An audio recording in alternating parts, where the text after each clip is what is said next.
Chapter 1, Longshan Mental Hospital. In the suburbs of Jiangcheng, there is Longshan Mental Hospital. In the main building of the hospital, on the 7th floor medical room. At this moment, a daily psychological therapy is taking place inside. A boy dressed in blue and white patient clothes, with short hair, calm eyes, and a clean appearance, sits upright on a stool. He looks at the doctor in front of him. With a serious expression, he explains to the doctor, neurosis refers to diseases caused by changes in the nervous system, while psychosis mainly manifests as disorders of mental activity. Doctor, I have neurosis, not psychosis, so I shouldn't be locked in a mental hospital. The middle-aged doctor in glasses in front of the boy rubbed his temples in annoyance. Li Ming, I have explained this to you 3 times, your psychosis is caused by neurosis, do you understand? Hearing the doctor's words, the boy named Li Ming pondered for a moment. So, I have both psychosis and neurosis? You can understand it that way. No wonder, so that's how it is. Hearing Li Ming's murmur, the doctor casually asked, how have you been lately? Doctor, today there has been a voice in my head calling itself a system, giving me tasks. The doctor, curious, replied, what system and tasks? It seems like this, there is a system in my head that issues tasks, asking me to choose one to complete. A simple task, find room 0, a normal task, explore the principal's office, a difficult task, escape from Longshan Mental Hospital. At this point, Li Ming lowered his voice and quietly asked, Doctor, I heard that there really seems to be a room 0 in Longshan Mental Hospital? And about the principal's office, I inquired about this with a fellow patient, is it really underground in the hospital? The doctor showed a bit of panic at the mention of room 0 and principal, but quickly calmed down and said, this is all a manifestation of your delusions, don't think wildly, and absolutely don't act recklessly. Li Ming felt a bit dissatisfied upon hearing what the doctor said. Because Li Ming had secretly looked at his own medical records, and apart from some schizophrenia, obsessive-compulsive disorder, depression, persecutory delusions, and early stages of dementia, he actually had no symptoms of delusions. At this moment, the voice of the system echoed in Li Ming's mind again. Super weird system task is starting. Please choose one task from the following as soon as possible. Simple task, in Longshan Mental Hospital, there is a magical room 0, and it is said that all patients who enter it disappear, please find room 0. Normal task, the principal of Longshan Mental Hospital is hiding, people have never seen him, but they know he exists. He might be hiding somewhere in the hospital, please find him. Difficult task, Longshan Mental Hospital is holding the craziest batch of lunatics in the world, but no one has ever escaped alive from here, please escape from Longshan Mental Hospital. Please choose quickly, if you don't make a choice in time, a punishment of annihilation will be given to you. Seeing Li Ming's expression of distraction, the doctor thought Li Ming was pondering delusions, so he confidently said, I have a way to quickly distinguish between reality and illusion. What way? Pain. The doctor confidently explained, illusions are based on the sensory nerves in the brain, but ordinary illusions do not produce pain. Just like when you dream, you might dream of getting hit by a car or chased by someone with a knife, in the illusion, you might bleed or get hurt, but you won't feel pain. Because only when you are truly hurt will the pain system in the brain give feedback. Hearing what the doctor said, Li Ming's eyes gradually sparkled, so, pain can distinguish between reality and illusion? Ah. The doctor let out a miserable scream as he looked down. At that moment, Li Ming had stabbed a gel pen into his thigh, the sharp tip piercing his flesh and wedging firmly into the thigh muscle. Damn. I just wanted you to distinguish for yourself, not to turn me into an experiment. Hearing the doctor's words, Li Ming quietly pulled out the gel pen, so that's how it is, why didn't you say it earlier, doctor? But this action caused the doctor to scream in agony. I already told you not to use me as an experiment. Who told you to pull it out? So you mean I should stab it back in? As the gel pen was pulled out, bright red blood started to flow from the doctor's thigh wound. The doctor saw the fresh blood and smelled the metallic, sweet scent in the air, his eyes began to blur, his face turned pale, and his body started to sway. Li Ming looked at the middle-aged doctor and was a bit speechless. You're a doctor and yet you faint at the sight of blood? I damn well chose to be a psychiatrist exactly because I faint at the sight of blood. Damn it. After saying this, the middle-aged doctor swayed and collapsed onto the floor of the consultation room. Li Ming stood up, looking at the fainted doctor and basically confirming one thing. Since the doctor screams in pain and faints at the sight of blood, it proves that the system's voice in my head isn't just my imagination. Li Ming thought for a moment, then spoke aloud, as a gaming expert. System, I want to take on a difficult mission. At that moment, the system's cold and crisp voice rang out. Difficult mission, escape from Longshan Mental Hospital. Mission description, countless lunatics are locked up in Longshan Mental Hospital, but no living person has ever escaped. Please escape from Longshan Mental Hospital before midnight. Time limit, 180 minutes. Friendly reminder, the difficult mission is extremely dangerous. If you fail to escape, you will be taken to the 0 room by the director. Although it is a difficult mission, the goal is quite simple. It is now 9 o'clock, he just needs to escape from Longshan Mental Hospital before 12 o'clock. Li Ming pays attention to the system's warning that if he fails the mission, he will be taken to the Zero Room. The Zero Room is a ward that does not officially exist in Longshan Mental Hospital. Previously, Li Ming had talked with several patients about the Zero Room. He heard one patient say that everyone who was taken to the Zero Room might have their frontal lobe surgically removed by the director, turning them into complete idiots. Another patient said that the Zero Room is dedicated to an evil god named Dragon, and anyone taken there would become a sacrifice to the dragon. Some even said that the Zero Room holds an ancient path to the sacred and extraordinary, and those who step inside will enter paradise. Li Ming pondered for a long time. I really want the director to take me to see the Zero Room. But I haven't been outside this hospital in a long time, I'd better get some fresh air first. Longshan Mental Hospital. The entire building is situated on the peak of Longshan Mountain. It consists of 3 circular layers, surrounded by towering steel walls and electric fences. The innermost layer is the patient area, where all the mentally ill are locked up in the main building. The middle layer is for staff, where most of the doctors and nurses working at Longshan Mental Hospital live in the employee dormitory. The outermost layer is the security area, with numerous guards patrolling the hospital 24 hours a day, monitored by comprehensive real-time surveillance. The most critical part is that the gates of these 3 layers of walls are double gates that open inward and outward. To pass through the double gates, one must go through security checks and identity verification, allowing passage only when identity is thoroughly confirmed. The same procedure must be repeated 3 times. This place is stricter than the world's most terrifying prisons. And because of this, since the establishment of Longshan Psychiatric Hospital, not a single living person has ever escaped. Half an hour later. Under the calm night sky. Inside the main building of Longshan Psychiatric Hospital, thick smoke began to spread. Beep. The sharp sound of the fire alarm tore through the entire night sky. Chapter 2, Escape from the Hospital. With the thick smoke rolling, the fire spread quickly, soon engulfing the building in terrifying flames. The fire spread from the treatment rooms on the 10th floor, burning everything flammable inside the building where the flames reached. In this sudden crisis, the doctors and nurses in the main building were somewhat panicked. After all, Longshan Psychiatric Hospital hadn't had a fire in a long time. In the chaos, some people were looking for water or fire extinguishers to put out the flames, some were running for their lives, and others were simply screaming in fear. For a moment, it was a scene of all kinds of reactions. The fire appeared so suddenly that the large gates of the hospital's outermost wall and the gates of the staff area in the middle were both opened, with even the security guards and many other staff members coming to the rescue. Many of the psychiatric patients were so moved by the scene that they joined in to help put out the fire. In the hallway, one psychiatric patient threw a small wooden stool from under his butt into the flames, trying to put out the fire in the hallway. But the wooden stool was reduced to ashes in just a few seconds. The psychiatric patient next to him saw this and angrily said, "Are you stupid? That's wood. How can it put out a fire? Watch."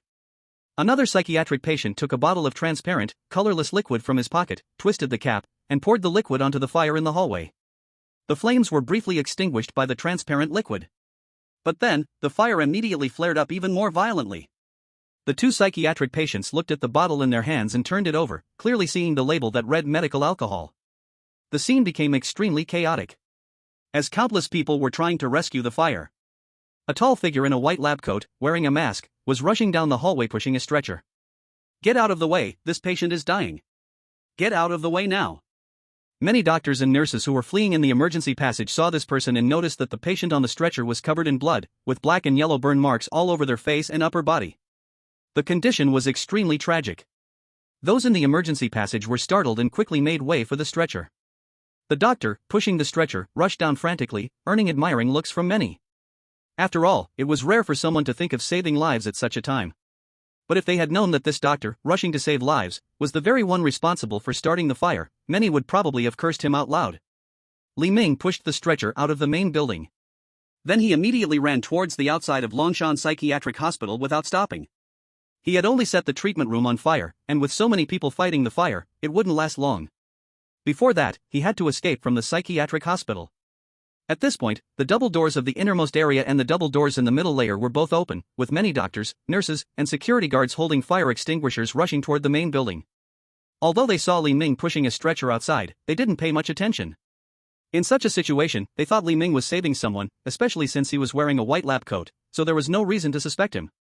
But when Li Ming reached the 3rd outer wall, he stopped. The outermost gate of the psychiatric hospital hadn't been opened, and several fully armed security guards were still guarding the entrance. Li Ming lowered his head, pushing the stretcher, trying to walk outside. At that moment, one of the security guards stepped forward, looked him up and down. Li Ming glanced at him and said, "Please show me your ID, we need to verify." Li Ming fell silent for a moment and handed over a white ID card. The ID card had some singed marks on it, with half of the face faintly burned to gray. At this moment, Li Ming's face was also smeared with some gray-black burn marks, looking similar to the person on the ID in the nightlight. At that time, another guard glanced at Li Ming's ID card with a suspicious look and asked, "Dr. Wei from the mental health clinic? Why did you take the patient out of the main building on your own? Even if he is injured, he should be treated by the emergency doctor, not taken outside the mental hospital." Li Ming said irritably, "Did you not see his injuries? He was severely burned in the fire, with multiple traumatic fractures and massive bleeding. If we don't get him to the hospital for emergency treatment, he will die. Which of our surgical doctors can actually save him?" Seeing that the guard was still hesitating, Li Ming angrily said, "I swear as a mental health doctor, if I do not bring him back, I will resign immediately." Witnessing Li Ming's determination and strong desire to save, even the guard with doubts let his guard down. All right, open the front door. Let him out." Li Ming pushed the stretcher out towards the exit. Just as Li Ming was about to walk out the hospital gate. "Wait." The guard's voice suddenly came from behind, tightening Li Ming's nerves a bit. Li Ming quietly tightened his sleeve, where a sharp surgical knife was hidden. "Is there anything else?" Li Ming asked calmly, his voice unchanged. At that moment, the guard handed the ID card back to Li Ming. "Dr. Wei, you will still need your ID when you come back in, don't forget." "Thank you." Taking back the ID card, Li Ming turned and pushed the real Dr. Wei away, not stopping for a single moment. A few guards watched Li Ming's disappearing figure, nodding from time to time. In our Longshan mental hospital, there aren't many doctors as responsible as him. At the mountainside. Li Ming carefully tied up the real Dr. Wei completely with sturdy bandages and suspended him under a crooked tree to prevent him from sleepwalking. "You are the hero who helped me escape from the mental hospital, a small favor will be repaid 100 times, so you will be safe now." After thinking, Li Ming took out paper and pen, leaving a signed thank you letter for Dr. Wei. He specifically thanked Dr. Wei for helping him out, expressing his gratitude. It's just unclear if this letter will be seen by the director of Longshan Mental Hospital. After finishing the letter, a few sharp wolf howls echoed through the forest. Li Ming shrank his neck and walked down the mountain. After spending 2 hours, Li Ming finally left Longshan via the hiking trail. The moment he left Longshan, the system sent a prompt sound. Difficult task, escape from Longshan Mental Hospital, completed. Reward obtained, freedom attribute point *1, random C-class talent *1. The host currently has random C-class talent *1, would you like to draw? Without thinking, Li Ming said, "Draw." Random C-class talent drawing in progress. Congratulations to the host for obtaining the talent, Eye of Omen, C-class.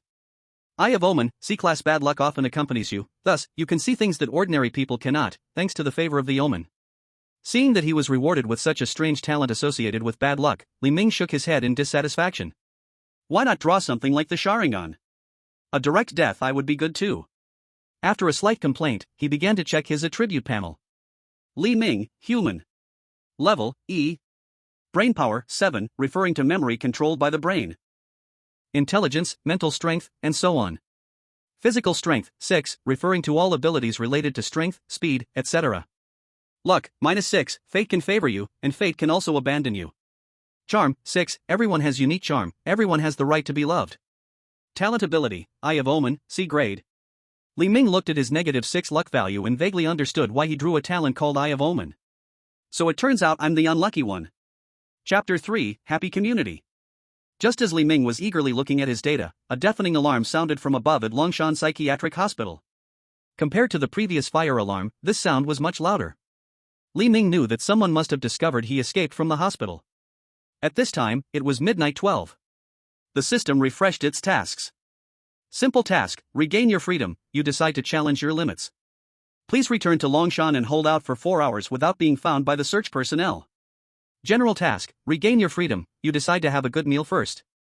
There is a 24-hour dumpling shop called Peace Dumpling House 5 kilometers away. Please have a hearty meal there before 4 o'clock in the morning. Difficult task, regain your freedom, you decide to find a place to stay first. There is a happy community 7 kilometers away from Longshan. Please check into happy community before 4 o'clock in the morning. Please choose quickly, if you exceed the time limit and do not choose, you will face erasure punishment. Li Ming looked at the tasks issued by the system and couldn't help but nod his head. Although his system was called the Super Strange System, except for the fact that not accepting tasks would erase him, these daily tasks were still quite normal. TSK, Peace Dumpling House, Happy Community, these places sound very harmonious and friendly. Since that's the case, let's take on a difficult task.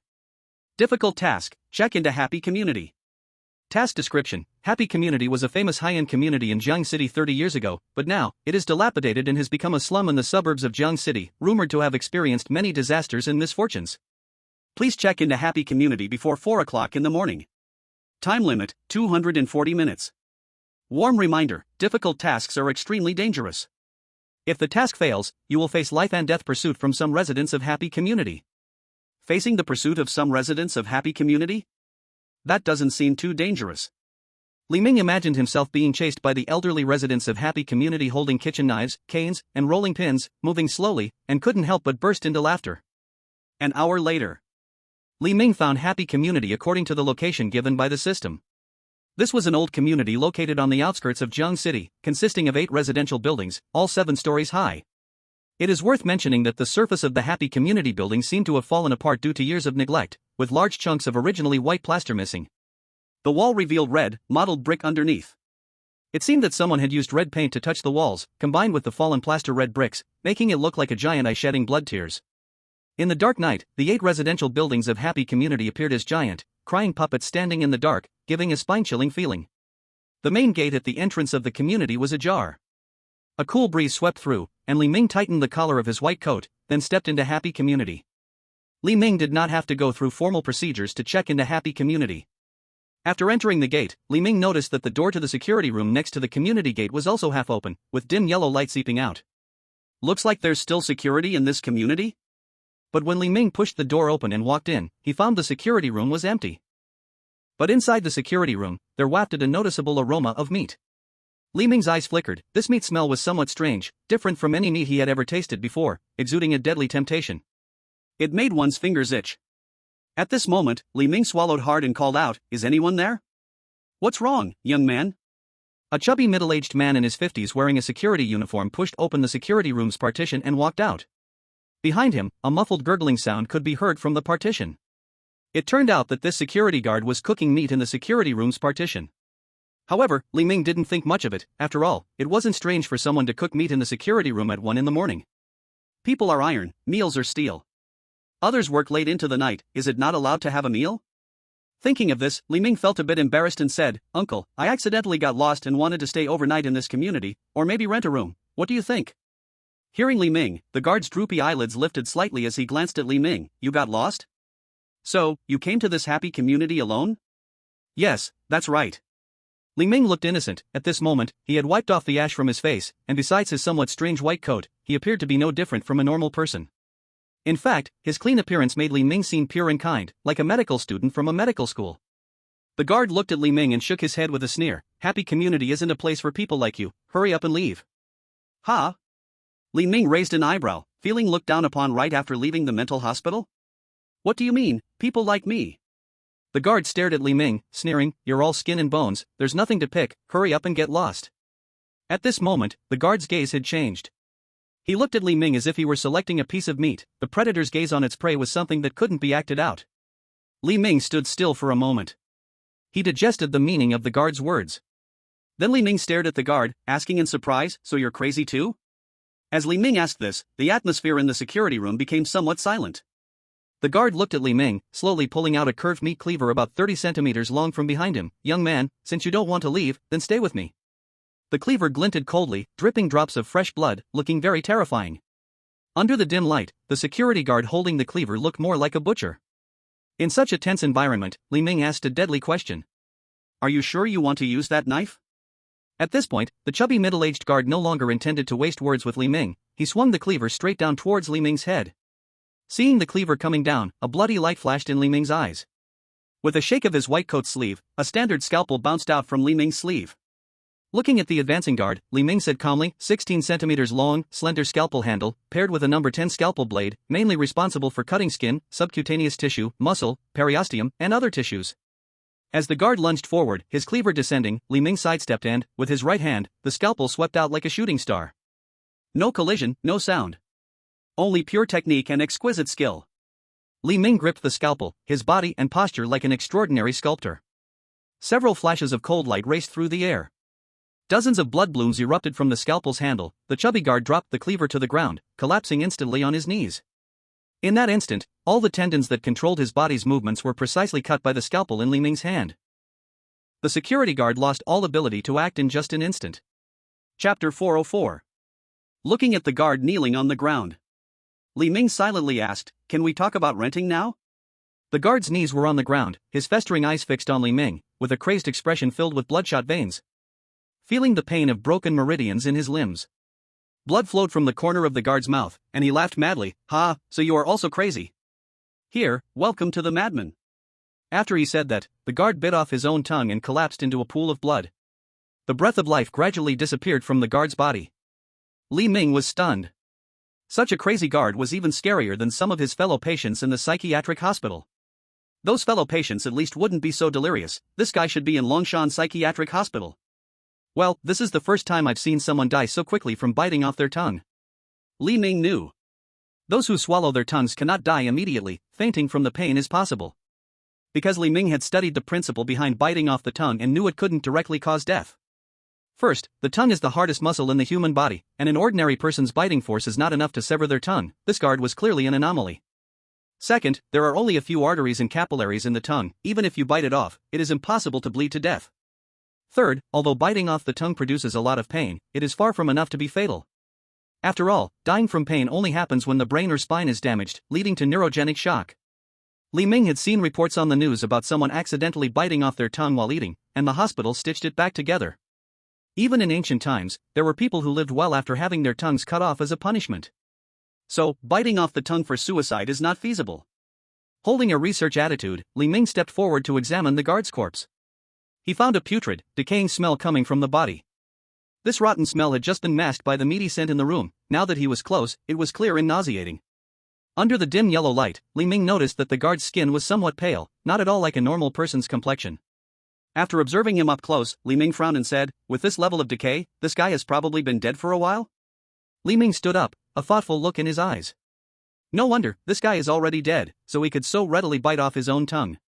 What is this guy exactly? A zombie? The atmosphere on scene was somewhat eerie. After examining the guard's body, Li Ming searched the security office and eventually found a red key for the happy community hanging from the guard's waist. The key had a tag attached to it that read Building 4, Room 404. Looks like I need to stay the night in Room 404 of Building 4, 3 floors, feels a bit unsafe. However, Li Ming didn't think much about it and turned to leave. As he stepped out of the security office, Li Ming's stomach grumbled. He turned back and glanced at the security office strangely. Inside the partition of the guard office, the boiling meat aroma rushed into his nose, making him feel an urge to go in and consume it all. Appetite is one of the basic needs of humanity. At times, the desire for food can break through the moral boundaries of human psychology, choosing to eat at all costs. And the outcome is also uncertain. Faced with the terrifying appetite gradually manifesting in his heart, Li Ming decisively gave himself a slap. Not everything can be eaten. If the meat inside was cooked by Li Ming himself, he would definitely choose to eat without any hesitation. But the meat in the security room was cooked by that security guard who didn't know whether he was alive or dead. Li Ming wasn't sure if there were maggots or corpse poison or other weird things in it. After giving himself a big slap, Li Ming left the security room and walked into the happy community. The happy community is an old neighborhood built over 30 years ago. The residential buildings in the community are low, and the spacing between the buildings is not uniform. They look crooked, like a chaotic graveyard. The environment inside the community isn't very clean. Various bicycles and cardboard boxes are piled up under the buildings, along with other clutter. In some dark corners of the community, there are piles of stinky garbage and some rotten meat, as if they haven't been cleaned in a long time. On the overgrown small path, there are also 2 or 3 little animals with eyes glowing red in the darkness. These little animals seem mutated, staring at Li Ming with their eerie glowing eyes as he walks by. If Li Ming wasn't mentally different from others, he definitely wouldn't dare to come to this community at midnight. Just walking in this community is enough to make anyone feel terrified. Building 4, this is the place. Li Ming reached Building 4 of the happy community. He didn't know if it was just his illusion, but he felt that this building was darker and more dilapidated than the others. The building's main entrance had an old anti-theft door, but the lock had been dismantled, making it just a push-and-pull door now. He pushed the door open. A musty smell rushed straight into Li Ming's nostrils, as if this building had not been opened in a long time. Li Ming glanced into the hallway. The dusty cement stairs were cluttered with a few bowls of white rice and the ashes of burnt yellow paper. The eerie red steel pipe handrail looked as if it had just been painted by someone. The flickering pale light in the hallway hinted that perhaps there were shadows lurking in the darkness, peering in and out of the light. Feeling all of this, Li Ming sighed sincerely. If we filmed a horror movie here, it would definitely be a huge success. The environment, the effect, the immersive feeling, far surpasses anything else. Li Ming's destination was room 404 on the 4th floor. He ignored the strange things in the hallway. Running a little, Li Ming directly climbed the stairs to the 4th floor. The community building has an old structure, with 4 households in one building. From left to right, they are 401, 402, 403, and 404. Although the doors of the other 3 households are a bit worn, they seem normal, with door couplets and lucky characters pasted on them. Only room 404. On the pitch-black anti-theft door, yellow talisman papers were pasted all over, densely packed with at least 100 sheets. These yellow talisman papers were filled with symbols that Li Ming didn't recognize. This scene made his scalp tingle. And below these talisman papers, some slanted death characters were spilling out from the inside of the room. Seeing this, Li Ming took a deep breath. Isn't this clearly a sign of great evil inside? Just as Li Ming was staring blankly in front of room 404, hesitating whether to tear off the talisman papers on the door and go in. Suddenly, a cold hand touched Li Ming's back. Chapter 5, The Old Lady. In such a bizarre environment, what does it feel like to have a cold hand touch you from behind? In an instant, Li Ming's blood pressure shot up. His heart raced quickly. Sweat began to form unconsciously on his hands and feet. All of Li Ming's nerves tightened instantly, and he gripped the slender surgical knife tightly, spinning around quickly. But the terrifying scene he imagined didn't appear. Behind Li Ming stood a person about 1.6 meters tall. Bending her back, wearing a cotton-padded coat, the grandmother appeared peaceful. With a kind face, she looked at Li Ming and said, "Young man, I just heard some noises in the hallway and thought a thief had come in, so I came out to take a look." A thief? Which thief would dare to steal in this community? Grandma. Seeing that the person was a normal-looking elderly woman, Li Ming quietly tucked the surgical knife back into his sleeve. "So are you planning to go into apartment 404, the grandmother asked curiously. Li Ming smiled and said, "Yes, Grandma, I got a key from the security guard. He said I could stay here." Li Ming shook the red key he had obtained from the security guard as proof. Seeing the red key, the grandmother nodded. Looking at the innocent and kind-faced Li Ming, the grandmother quietly warned, "Young man, you really shouldn't go into 404. Up until now, well, it's better if you don't go in." The grandmother's face showed a bit of fear, clearly indicating that she knew something about the events that had occurred in 404. Li Ming felt a bit troubled, "But if I don't go in, I won't have a place to stay tonight." The grandmother saw that Li Ming was in a bit of a dilemma and thought for a moment before saying, "How about this? I see you're not a bad person. Come with me to my house and stay for one night. Tomorrow you can look for another place." Li Ming looked at the grandmother, calculating his task's time. It took him about an hour to get from Longshan to this happy community. Then he had delayed a bit in the security office and spent about half an hour finding this building in the dark.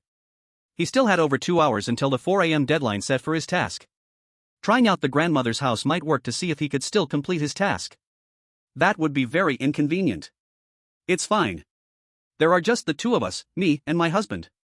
Having you rest for a night isn't a problem." The grandmother led Li Ming down from the 4th floor to the 1st floor. Her home was in apartment 104. Just now, the grandmother had heard Li Ming open the front door and came out to check. Although this happy community was very strange, the grandmother's home felt completely normal. She opened the door, and the old-fashioned tungsten light bulb filled the room with a warm yellow glow, lighting up the surroundings. Li Ming followed the grandmother into the room. At first glance, the furniture and decorations were all in an old style from decades ago. In the living room, there was a brown leather sofa, a long red wooden table, and a TV stand. On the TV stand was an old-fashioned television, which seemed to have lost its signal, flickering with snowy patterns, while the speaker emitted a hissing static noise. The grandmother bent over and called into the bedroom, "Old buddy, we have a guest, aren't you coming out to greet?" At that moment, faint snoring came from the bedroom.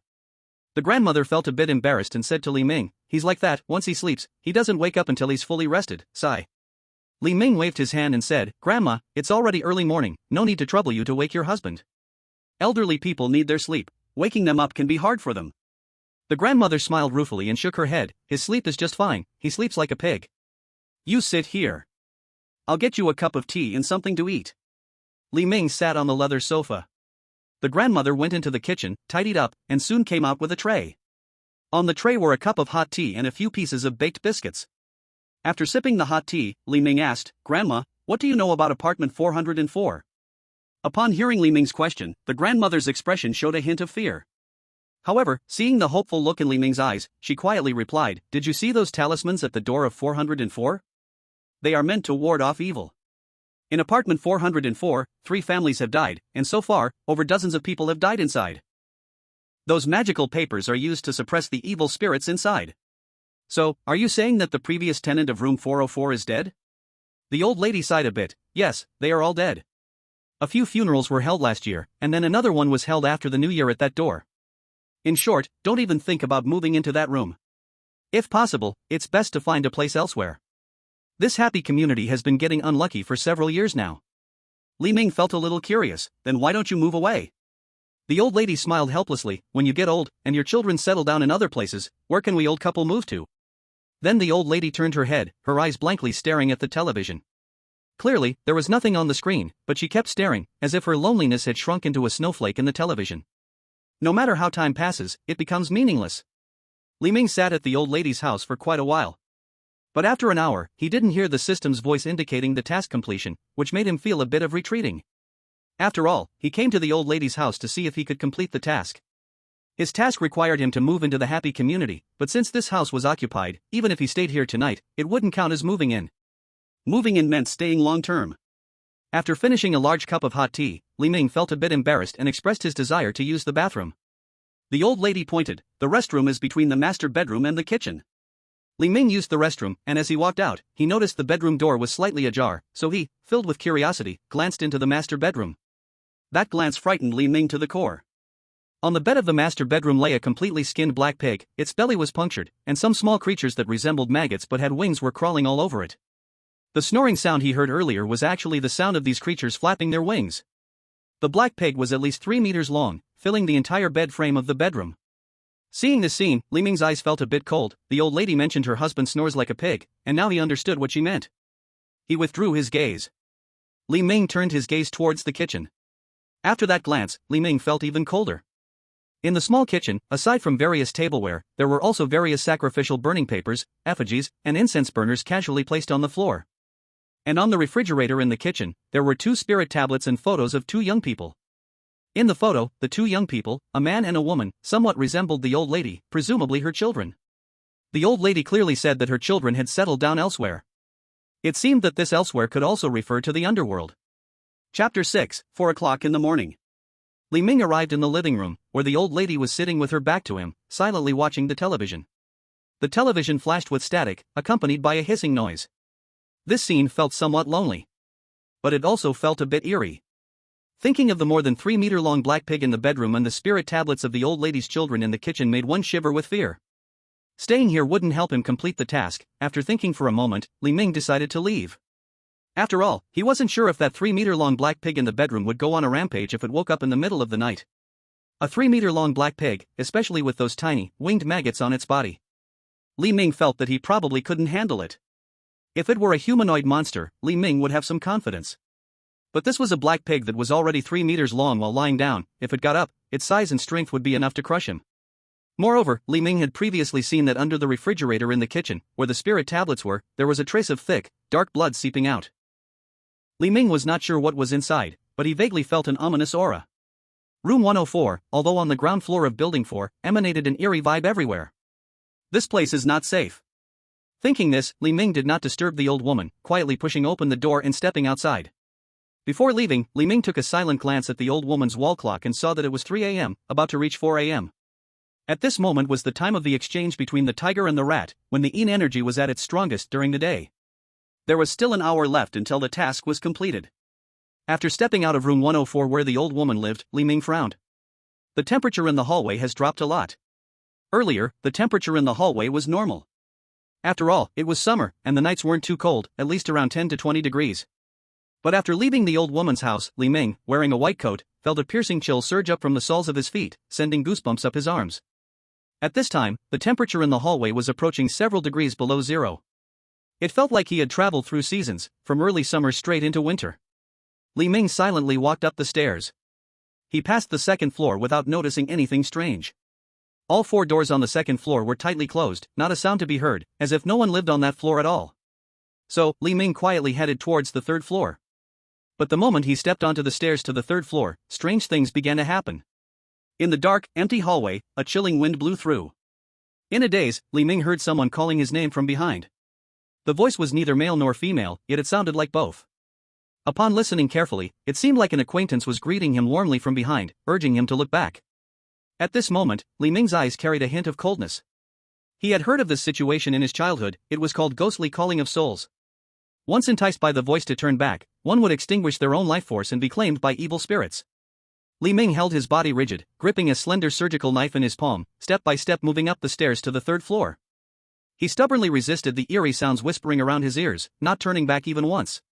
But with each step Li Ming took, the strange sounds grew more bizarre. From a name, to children's laughter, to a woman's sobs, to a man's curses, to an elderly person's coughs and wheezes. For a moment, the empty hallway seemed packed with people. Especially as the sounds grew louder and more chaotic, Li Ming even felt that the owners of these voices were standing right beside him, whispering in his ear. In the empty hallway, Li Ming felt an unusual sense of crowding. Looks like everyone is up pretty early. Li Ming grinned and joked, jumping from the last step of the third floor staircase to the fourth floor. Upon reaching the fourth floor, all the sounds from the third floor staircase vanished instantly, as if they had never existed. But Li Ming was not much happier. Instead, it deepened the chill in his heart. Because when Li Ming glanced at the door of room 404, all the yellow talisman papers that were once on the door had mysteriously vanished, leaving only the word death scratched into the door as if by claws. The eerie voices from the stairs of the third floor seemed to have been scared away by whatever was in room 404 on the fourth floor. Li Ming leaned closer to examine. The hundreds of talisman papers on the door of room 404 were completely gone. Could it be that whatever is in 404 has escaped? In the whole building, only room 404 on the fourth floor was haunted by the number 4. After spending some time in room 104 at the old woman's place, Li Ming could almost be certain that in this happy community on the fourth floor, every room with the number 4 feels a bit unusual. Room 404 in Building 4 should be the most terrifying place in the entire happy community. Li Ming hesitated for a moment. Although he was mentally ill, it didn't mean he'd willingly take his own life. In fact, because Li Ming had some mental issues, his obsessive-compulsive disorder and paranoia made him think more carefully and thoroughly than ordinary people. Besides 404, the only room I can enter right now is 104. Should I go back to 104 and kick that old woman out? If I take 104, does that count as checking in? This slightly evil thought arose, but Li Ming quickly rejected it. Although the old woman's place was a bit strange, she was so kind, he couldn't be cruel and harm others. Even though he was mentally ill, he was still a person with conscience, who understood gratitude. So, Li Ming observed outside room 404 for nearly half an hour. As 4 a.m. approached, strange things began to gradually appear all over Building 4. First, there were the eerie sounds from the third floor that had disappeared previously. Voices that had clearly vanished began to re-emerge from below the third floor. And on the fifth floor above, a man whose face was indistinguishable appeared standing in the hallway. Although his face was unclear, Li Ming felt as if this man on the fifth floor was staring at him. What shocked Li Ming even more was that, with only 10 minutes left until 4 a.m., a ghastly white figure leaped down from an unknown floor above him. It fell straight down from the old staircase to the first floor. Li Ming was stunned by this scene. He quickly leaned over the stairs to check the situation. But when he looked back, he found nothing on the first floor. Seeing nothing at the bottom of the stairs, Li Ming looked up. Upon looking up, he saw a long-haired woman in white leaping down from the top floor, with 2 streams of blood tears in her eyes, her hands and feet pale, resembling an evil spirit. As she jumped down from the top floor, she fixated on Li Ming, as if saying something. It was only when Li Ming saw this white ghost fall that he finally heard her clearly. The next one is you. Chapter 7, Checking In. Li Ming was shocked. At that moment, the white ghost suddenly extended her pale hands, trying to pull Li Ming down as she fell. Fortunately, Li Ming was alert enough and dodged just as the white ghost reached out. The next one is me? Li Ming looked at the white ghost with some confusion. When he looked up again, she had appeared on the upper floor. Li Ming suddenly realized. With every leap from the building, the injuries on this white ghost seemed to multiply clearly. Originally, she only had blood tears on her face and skin as pale as paper. But after jumping off twice, various deep cuts and gashes began to appear all over her body, and her once viewable face started to split with large wounds. Her figure was gradually becoming more real. And this transformation was very rapid. Li Ming estimated that if this ghost jumped a few more times, she might come directly down to drag him to his doom. The closer it gets to 4 a.m., the stronger they become? Thinking of this possibility, Li Ming looked at the 5th floor. Sure enough, as it got closer to 4 a.m., the man on the 5th floor began to take on a clearer form. His head was shrouded in darkness, his body thin and dark, and Li Ming caught a glimpse of his mouth with sharp, crocodile-like teeth. There were only 5 minutes left until 4 a.m. Sounds from the 3rd floor grew louder and louder. The man on the 5th floor started to approach the 4th floor. Meanwhile, the white ghost from the upper floors had her white clothes gradually soaked in blood, staring intently at Li Ming. Li Ming wanted to take Li Ming with him to jump off the building. Meanwhile, strange changes began to occur in the other floors of Building 4.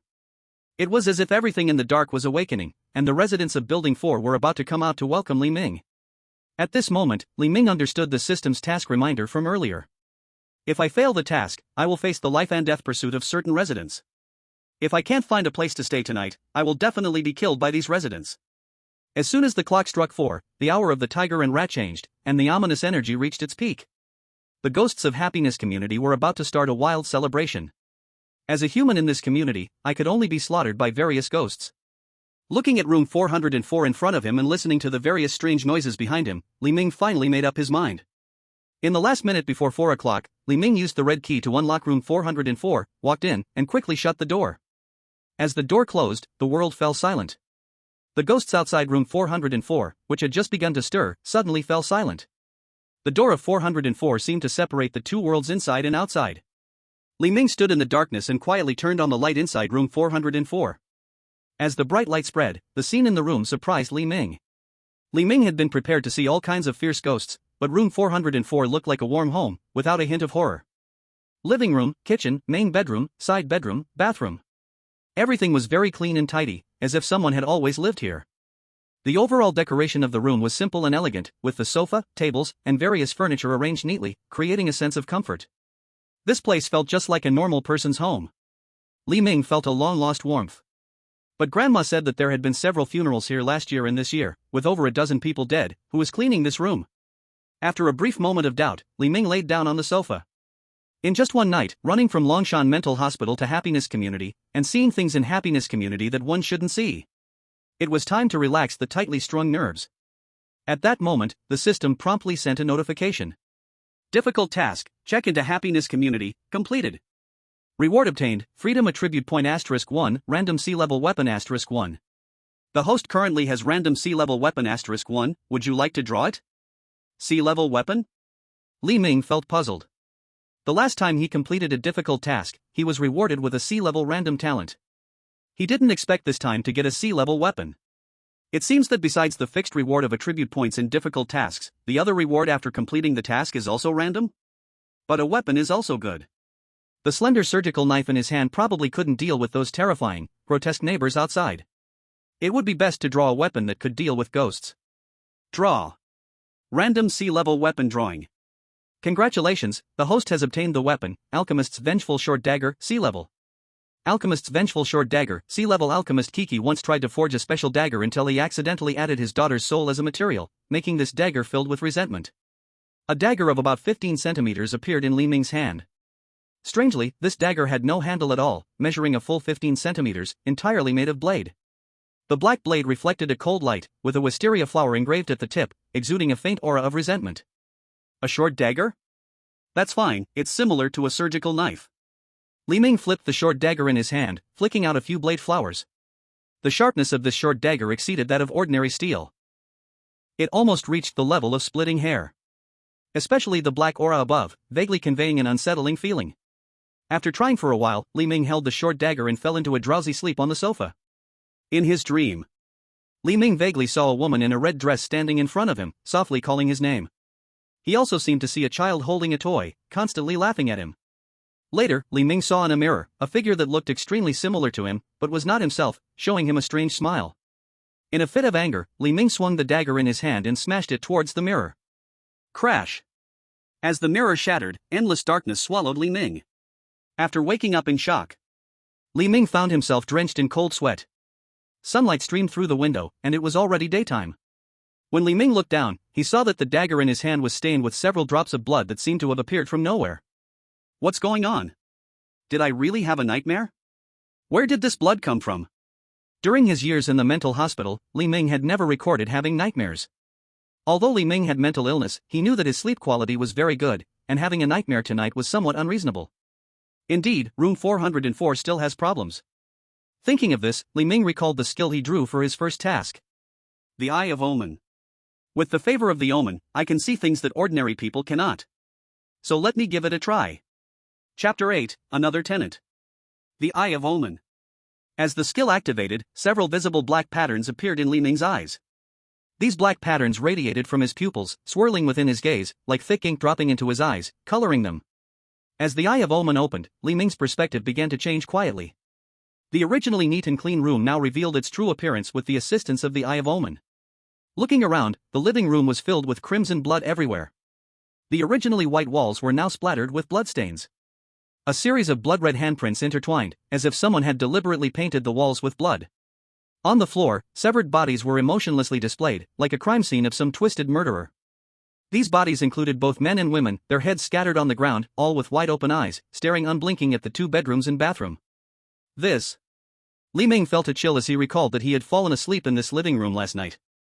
At this moment, Li Ming followed the gaze of these corpses towards the 2 bedrooms and bathroom of room 404, and for an instant, it felt as if he had fallen into hell. In the vision of the Eye of Omen, the 2 bedrooms and bathroom were filled with a tremendous amount of resentment, with black resentment resembling gigantic monsters, roaring and screaming at Li Ming. The resentment from these 3 rooms, just a glance, almost tore Li Ming's eyeballs apart. A wave of heart-wrenching pain flooded Li Ming's mind. This resentment. Li Ming found it hard to imagine what kind of monsters were hidden in this seemingly clean room. The enormous resentment alone made it nearly unbearable for his mind to endure just a glance. Enduring the pain, after observing carefully for a while, Li Ming discovered something else. The resentment in the 3 rooms is substantial, yet different, which means there are 3 different terrifying existences in room 404. After having a nightmare last night? Perhaps it is because these huge grievances affected him that he had this situation. The woman in red, the child, the mirror. Li Ming found it hard to swallow, imagining if he had entered one of these 3 rooms full of grievances last night, what kind of ending would await him. After thinking for a moment, Li Ming decided to stay away from several rooms inside this room 404, perhaps leaving the happy community today was a good choice. This happy community is really too happy, even Li Ming, who was mentally disturbed, found it hard to bear. So, Li Ming quietly approached the door, wanting to leave. But when Li Ming reached for the doorknob and gently turned it, intending to open the door, Li Ming discovered that the doorknob was as if it had been welded shut, not budging at all. With all his strength, he heard a crack, and instead, he directly broke the doorknob off. In broad daylight, Li Ming felt a piercing chill inside this room 404. Half an hour later, Li Ming confirmed that he was trapped inside room 404. The doors and windows were all locked, none could be opened by him, not even the kitchen's drain outlet was operable. Room 404 had now completely turned into a sealed room. The only thing Li Ming could do was wait for the system task to refresh at midnight. Perhaps there would be a task that would allow him to open the door and thus leave room 404. Before that, Li Ming did not plan to explore the master bedroom, side bedroom, or the bathroom, the 3 rooms overflowing with grievances. After all, seeking death was not a good habit. Since the situation was like this, Li Ming could only go with the flow. After rummaging through the cabinets, Li Ming found a bucket of old pickled cabbage beef noodles in the refrigerator in the living room. So, he boiled a pot of water, prepared the noodles, and sat in the living room to eat. At this time, Li Ming also turned off the Eye of Omen. Seeing the terrifying scenes in the living room, out of sight, out of mind. Although this skill allowed Li Ming to see scenes invisible to ordinary people, it also consumed a certain amount of mental energy, so it was best used only when needed. After a brief rest in the afternoon, Li Ming took some time to exercise his body. By the time he finished the last can of fruit left in the refrigerator that night, the time finally arrived at midnight. The sound of the daily system tasks arrived on time. Simple task: move into room 404 of the happy community. You decided to do some cleaning. Please thoroughly clean the various garbage in room 404 before 4 a.m. General task: move into room 404 of the happy community. You decided to handle the interpersonal relationships between neighbors. Please greet the 3 neighbors on the 4th floor before 4 a.m. Difficult task: move into room 404 of the happy community. You discover that there is more than one resident in the room. He might be in the corner, in the mirror, or under the bed watching you. You do not know his intentions. Please drive away or kill the other resident in room 404 before 4 a.m.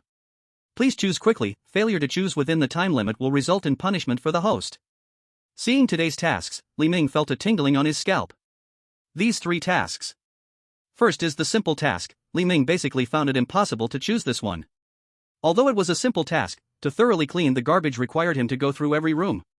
The master bedroom, side bedroom, and bathroom were 3 rooms Li Ming did not want to enter at all right now. It felt like testing what dangerous things might be inside with his own life.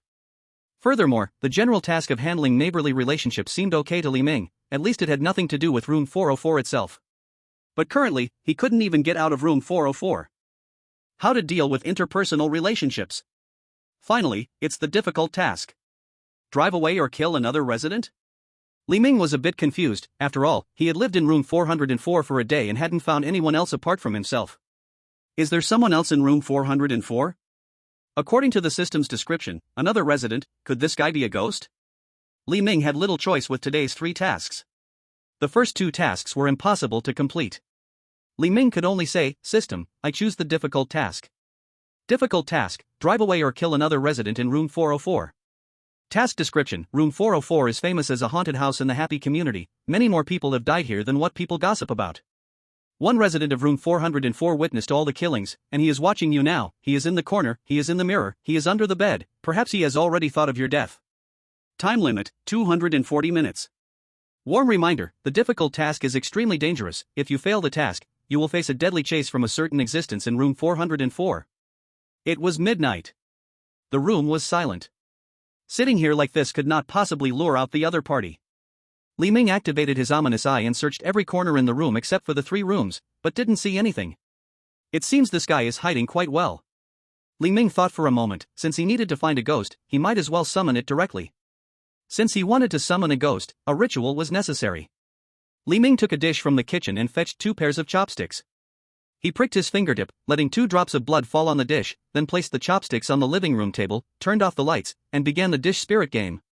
In the dark living room, Li Ming held the dish with chopsticks and softly chanted, dish spirit, please come out. Dish spirit, please come out. Dish spirit, please come out. When Li Ming repeated this for the 3rd time, the chopsticks in his hand suddenly became uncontrollable and began to trace a circle on the dish on the tabletop. Li Ming knew that he had summoned this so-called dish spirit. So Li Ming quietly asked, "Dish spirit, is there another resident in my room? If yes, move left, if not, move right." After a moment, the dish in his hand was pushed to the left. So Li Ming continued to ask, "Dish spirit, can I see this resident? If yes, move left, if not, move right." This time, the dish slightly moved to the right. Li Ming nodded, "Dish spirit, can I harm this resident? If yes, move left, if not, move right." At this moment, the dish shifted slightly to the right again. The dish's movement to the right made Li Ming squint his eyes, and his expression became somewhat complicated.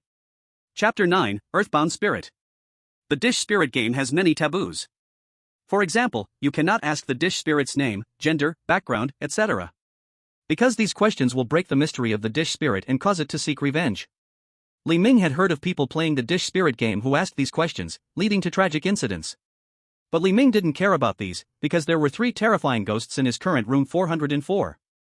If he failed the task, he would probably also die due to some reasons. A small dish spirit, Li Ming was really not afraid of it right now. So Li Ming asked the question he most wanted to know. "Dish spirit, are you the other resident living in room 404? As this question was asked, the atmosphere in the room became a bit stiff. Then, within a few seconds, the room's temperature dropped, and Li Ming could feel a mix of resentment and malice beginning to emerge beside him. This time, the dish moved to the left. The dish spirit admitted its identity. He is just another resident in room 404. This time, he did not lie. Li Ming sneered slightly, then calmly asked, "What exactly are you, dish spirit?" This time, the dish had no response. Because Li Ming's question could not be answered with a yes or no. Li Ming's method of handling it was even simpler. He took out the alchemist's vengeful dagger from the side and, in one breath, stabbed it straight into the dish. The dish was pierced by the vengeful dagger. In an instant, a spray of blood shot out. "You said I couldn't harm you? Then whose blood will be on the dagger when I sleep tonight?" After falling asleep on the couch today, Li Ming had a nightmare, and when he woke up from the nightmare, there was blood on the dagger. At first, Li Ming didn't pay any attention, thinking it was his own blood, but later he realized there wasn't a single wound on his body, so the blood on the dagger wasn't his. The 3 terrifying beings in the room also did not come out, so it was obvious whose blood it was. Something had already been plotting against him while he was asleep. Li Ming saw the vengeful dagger trembling continuously, as if something was trying desperately to break free from its control. Li Ming smiled and said, "Since I can hurt you, then there's nothing to be afraid of." He activated the Eye of Ominous Signs. Ink-like darkness surged into Li Ming's pupils, and his vision shifted. He saw a gnome-like monster crouched in front of the coffee table. Its face was ugly and horrifying, resembling some kind of deformed dwarf. At this moment, one of its arms was pierced by Li Ming's vengeful dagger, the entire arm nailed to the tabletop, making its face look somewhat sinister as it stared at Li Ming. Capturing this thing was not simple. If it weren't for his daring to casually play with the Ouija board in this haunted house and the previous task giving him a dagger that could harm ghosts, he wouldn't have been able to catch this thing tonight. Li Ming looked at this creature and asked again, "What exactly are you?" The little thing shook its head madly, refusing to answer Li Ming's question. "What, can't you speak human language? Then I'll have to cut out your tongue? After all, it's useless just sitting there." At this moment, Li Ming exhibited a hint of madness in his character. Seeing Li Ming's vicious appearance, the little ghost quickly said, "Please spare me, sir. Don't cut out my tongue. I'm not anything. I'm just a bound spirit stuck in the wall of this room, please don't kill me." "A bound spirit in the wall?" The little ghost nodded vigorously. "Yes, sir, my body is hidden within this wall. Like you, I am trapped in this room." The little ghost pointed at the TV wall in the room. Li Ming fell silent for a moment. Wow, how many people have died in this room? Even the wall is hiding corpses, this little thing is a bound spirit inside the wall? How long have you been in this room? "Sir, I was bricked into this wall over 30 years ago." "So you're the first resident of room 404? No wonder the system described it that way." When the little bound spirit said this, Li Ming instantly understood a lot of things. After chatting with the little bound spirit while holding the knife to it for a while, Li Ming discovered that this spirit didn't seem like a bad guy. Although it looked quite ugly, its greatest ability was to hide its form and tease others. "Then when I was asleep earlier, what were you trying to do when you got close to me?" The little bound spirit explained, "I just wanted to scare you, sir. I didn't expect that while you were asleep, you could swing a dagger at me." Li Ming looked at this little creature, feeling speechless. Then Li Ming asked, "Do you know how to get out of this room?" The little bound spirit paused for a moment. "Sir, although you have some ability, but living people who enter this room 404. No one has ever walked out alive. You should have seen those three as well. The three that the little earthbound spirit mentioned must be the red-dressed ghost, the playful child, and that strange mirror that Li Ming dreamt about. They correspond to the master bedroom, side room, and bathroom in room 404. What are they?" The little earthbound spirit said with some fear, "These three are all terrifying level ghosts. Ordinary people who see them will die of fright. To be honest, others have come to this room 404, and under the resentment of these three, they couldn't last even an hour before they died. You, sir, are an exception. Not only have you lasted more than a day, but you even dare to sleep in this room." In the little spirit's words, there seemed to be some praise for Li Ming. Li Ming then asked, "Have you seen their true forms?" The little earthbound spirit was silent for a moment. "I once saw them when they were alive. After death, they each occupy a room, and I can't see them anymore." The fierce ghosts and earthbound spirits are completely different levels of existence. Just looking at the resentment filling the room could crush the little earthbound spirit right before him. The little earthbound spirit continued, "Sir, you have already been marked by the resentment of the three, it is equivalent to being targeted by them. Moreover, this room is situated in a part of the community with extreme negative energy, and the house itself carries a curse. Your future situation can be said to be a struggle between life and death. No, it should be said you are as good as dead." "Is it really that bad?" The earthbound spirit laughed, "It's not all that bad, sir. You should be more optimistic. After all, you have been the longest surviving human in this room for many years." The humor of the earthbound spirit, like his face, was dismal beyond measure. Li Ming stared at the little earthbound spirit, then asked seriously, "If I get rid of the three fierce ghosts in this room, do you think I can walk out?" The earthbound spirit was taken aback by Li Ming's words. Then he thought for a moment and replied, "If you really can deal with the three fierce ghosts, eliminating their resentment, you might really be able to leave this room." Chapter 10, Her Story. Li Ming's eyes showed some excitement. At this moment, the earthbound spirit quietly reminded, "You must be careful, the other party is the three most powerful beings in Building 4. If you're not careful, it's very easy for your soul to scatter." "Soul scatter? Do you think I care about such small matters?" After leaving the mental hospital, what Li Ming wanted was simply freedom to see the outside world again. Now trapped in this little room 404, how could he achieve his goal? Anyway, Li Ming had already made up his mind to get out of this room. The key was that if the tasks released by the system tomorrow all required leaving the room, then if he remained trapped in room 404, when the time was up, wouldn't the system just erase him?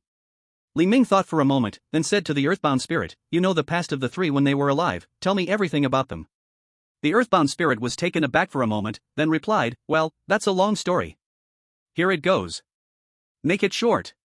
Seeing Li Ming holding the resentment dagger in a reverse grip, ready to strike at any moment, the earthbound spirit sighed and compromised. Alright, I'll start with the one in the master bedroom. She was the first evil ghost to appear in this room 404. The one in the master bedroom had a happy and loving family. But after her family moved to this room 404, her husband began to cheat, both of her parents died suddenly, and even her unborn son was miscarried. Within a week of moving here, they held several funerals in their family. Li Ming furrowed his brow. This person's story began rather tragically. The earthbound spirit continued, this is just the beginning. Soon after, her husband decided to divorce her because he was infertile. Furthermore, she discovered that her husband not only cheated on her but was also gay. He married her to cover this up. Huh? Her husband is a bottom? At this moment, Li Ming's brows knitted together. She suffered a lot, but if her husband is infertile, how could she possibly have an unborn child? The earthbound spirit shook his head. I don't know about that. She was already a few months pregnant when she moved in. As for whose child it was, it's unknown. However, facing her husband's demands, she firmly refused to divorce him. After a long stalemate, one night, her husband decided to take matters into his own hands and kill her. As a result, the scissors he thrust toward her suddenly reversed direction in midair. She woke up to see her husband right next to her face, using the scissors to cut his own throat. Li Ming imagined this scene. Waking up in the middle of the night, finding his husband pressed against his face with scissors sticking out of his neck. Wasn't she terrified? Of course, she was scared half to death. Her mental state became somewhat unstable after this incident. But her husband was considered to have committed suicide, and it was brushed aside. Li Ming asked, is that where it ends? If it were just this, although her experience was somewhat tragic, Li Ming did not think this woman had the potential to become a vengeful ghost. Because throughout the whole ordeal, there was no one for her to harbor resentment against. Her only possible target for hatred was her husband, who had killed himself. How could she turn into a vengeful spirit? The real main event comes next. The earthbound spirit's voice dropped a few levels here. After her husband's death, her only asset was room 404. But this room had just seen a murder. Even at a low price, nobody wanted to buy it. At this point, some so-called relatives from her hometown came along, eyeing this room. Soon after, these relatives arranged a marriage for her in the countryside, planning to take her there first, then sell the house. After the earthbound spirit finished this statement, Li Ming's eyes already had a hint of chill. This rural marriage arranged by her relatives doesn't seem right, does it? The earthbound spirit nodded. Those relatives claimed they were helping her find someone, but in reality, they were selling her to a local family. This so-called marriage was to marry her off to a fool. Hearing the earthbound spirit say this, Li Ming vaguely guessed the ending. So she committed suicide in this room? The earthbound spirit nodded. On the 18th day of the first lunar month, a group of people in red wedding clothes came here to marry her. When they opened the door, they found her dead in bed. Her mouth and eyes were sewn shut with fine thread, her hands and feet crushed, and her white gown had turned blood red, as if she had known this would be her ending. After listening to this, Li Ming felt a chill run down his spine. The presence in this master bedroom gathered an overwhelming amount of resentment. It was terrifying. How desperate she must have been before her death to personally sew her mouth and eyes shut and crush her fingers. The earthbound spirit finished the story. At this moment, Li Ming glanced at the clock in the living room. Time had unknowingly slipped to 3:50 in the morning. The time for the task was almost up. I wasted too much time trying to summon the earthbound spirit earlier. Now that it was nearly 4 o'clock, the stories of the other two residents of room 404 should be lost to him. Li Ming quickly told the earthbound spirit, you go outside the room first. Without my command, you cannot return to this room. Li Ming had initially planned to kill it, but this bound spirit knew the past of the other evil spirits in the room and could not attack him for now. The task required either killing him or driving him out of room 404. As long as he didn't stay in room 404, that would be fine. Hearing Li Ming's words, the bound spirit looked as if relieved from a great burden. Although in the eyes of the bound spirit, Li Ming was not the most bizarre presence in room 404 he had seen in 30 years, Li Ming was definitely the most abnormal human he had ever met. Who would appear in room 404 in the middle of the night wearing a white lab coat, with eyes dark as ink, and holding a short dagger full of resentment? Upon knowing that there were 3 evil spirits in room 404, Li Ming's reaction was to plan to eliminate them. The bound spirit felt that Li Ming was certainly not a normal person. Moreover, when the bound spirit looked at Li Ming, he felt that Li Ming might stab himself again if he was unhappy. Thinking of this, the bound spirit disappeared directly from the wall of the television and escaped from room 404. As the bound spirit left room 404, the system's prompt sound immediately appeared. Difficult task, another resident, completed. Reward obtained, free attribute points *2. The host currently has free attribute points *4. Would you like to allocate the free attribute points? Chapter 11 Nightmare Task. Hearing the system's prompt, Li Ming felt a little surprised. This time the random reward for the task is actually attribute points? Compared to talent, skills and items, this reward should be the best for me right now? Attribute points can be directly added to one's attributes, providing the most immediate improvement. After the last 2 tasks, he received a point of free attribute points each time, and now he had 4 points after this task. At this moment, Li Ming glanced at his attributes. Li Ming, human. Level, E. Intelligence, 7, refers to memory, intelligence, mental strength, etc. controlled by the brain. Physical strength, 6, refers to all abilities related to strength and speed. Luck, -6, fate can smile upon you, but fate can also abandon you. Charm, 6, everyone has a unique charm, everyone has the right to be loved. Talent ability, Eye of Omen, C grade. Item, Alchemist's Cursed Dagger, C grade. But from the looks of it, many things Li Ming encountered now should not be dealt with directly by force. Like the bound spirit from earlier, he would need to find a way to lure it out before using the Cursed Dagger. As for the 3 evil spirits in room 404, fighting with them would be like seeking death. The first item among the attributes, intelligence, is related to memory, intelligence, mental strength, etc., but Li Ming felt that his 7 points of intelligence were enough. Physical strength is directly related to physical quality and can enhance one's fitness. Li Ming actually wanted to increase his physical strength. After all, increasing physical strength might also raise his health points a bit. As for luck, Li Ming had no plans to add any points to luck for now. The luck value was negative, he would need at least 6 free attribute points just to push it to 0. Rather than wasting so many points, it would be better to leave luck at -6. And charm. Li Ming guessed this attribute might have a significant effect after reaching a certain value, but in the early stage, increasing this attribute would likely not be as effective as intelligence and physical strength. After some deliberation, Li Ming decided not to allocate points for now and would wait until he needed them. Good resources should be used wisely. Inside room 404. After sleeping for a while, Li Ming cleaned out the last bit of food stored in the refrigerator. After the bound spirit was driven out of room 404 by Li Ming, it indeed stayed outside. Now only Li Ming was left in the room. Li Ming stared at the master bedroom. If tonight's system task still involved room 404, he would have to venture into the master bedroom to probe a bit. At midnight, 12 o'clock. The task refreshed on time. The system's task prompt sounded. Simple task, check into Happy Community Room 404, and you decide to clean up a bit. Please thoroughly clear out all the garbage in room 404 before 4 in the morning. General task, check into Happy Community Room 404, and you decide to manage the interpersonal relationships among neighbors. Please greet the 3 neighbors on the 4th floor before 4 in the morning. Difficult task, check into Happy Community Room 404, and you discover a lingering spirit trapped in the wall for 30 years, please investigate the reason he was sealed inside the wall. Nightmare task, check into Happy Community Room 404, you have heard stories about her, but her nightmare has not ended even after her death. Please put an end to her nightmare. Please choose quickly, failure to choose in time will result in a punishment. Li Ming's eyes flickered. The simple task and general task were unchanged from yesterday. Today's difficult task stemmed from the lingering spirit's past, requiring an investigation into his cause of death. However, Li Ming could not take on the first 2 tasks, one required cleaning every room in 404, and the other required interaction beyond room 404. The difficult task seemed to need to talk to the lingering spirit outside about his past before investigating. At this moment, Li Ming looked at the newly refreshed nightmare task, his expression curious. I thought the difficult task was dangerous enough, but I didn't expect there to be an even harder task.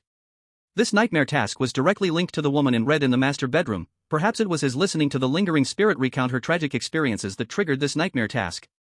So, Li Ming squinted his eyes slightly and said, I choose the nightmare task. Warning! The difficulty of the nightmare task far exceeds the current host level, please choose carefully. Ha! This time the system did not directly assign him the nightmare task, but instead gave a very cautious warning. Now that you mention it, I'm excited. I choose the nightmare task. Nightmare task, end her nightmare. Task description, sunflowers bloom, blossoming into brilliant blooms. Her blooming, however, tears skin, breaks bones, and shatters the soul. In her repetitive nightmare, she is destined to never be saved. Time limit, 240 minutes. Kind reminder, given the very high possibility of failure in your nightmare task, the system will provide assistive prompts during the task, please pay attention. Ha!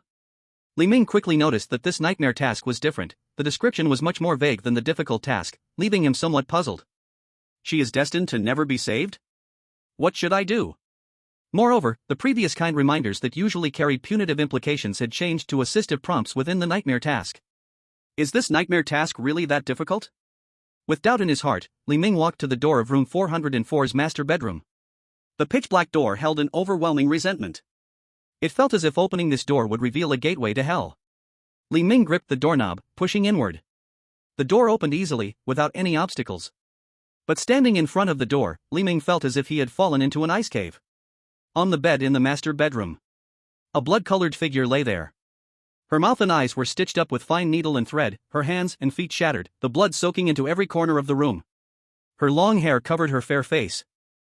This made Li Ming feel as if she had just died in this room. Li Ming swallowed hard, took a deep breath, and then stepped into the master bedroom. Bang! In an instant, the door to the master bedroom was slammed shut by an unknown force. Images began to appear involuntarily in Li Ming's mind, as they moved through her body, looking maliciously at the blood-red figure on the bed.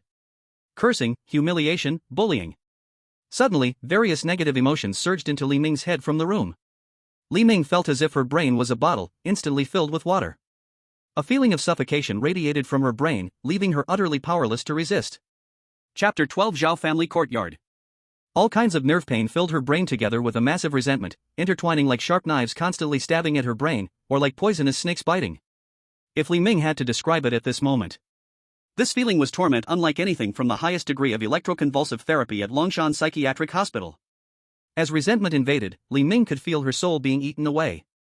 The little reason left in her was slipping out of Li Ming's control, madness was invading her brain, and in a few minutes, she couldn't guarantee she could still stand. I can't. If this goes on, I will die here. Just stepping into this room, the immense resentment was enough to destroy a normal person's mind. Li Ming endured the immense pain and tried to open the door behind her. However, the door was tightly shut, as if it had been forged from molten iron. No matter how much Li Ming twisted and kicked, the door showed no signs of moving.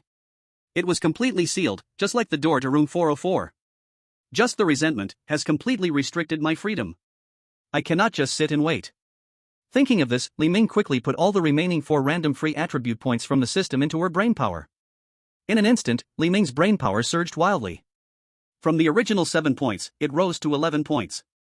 By the standard that 5 points is an average person's brain power, Li Ming's brain power had now surpassed that of an ordinary person by more than double. This increase of 4 points in brain power was undoubtedly like nectar in the desert, saving Li Ming's life.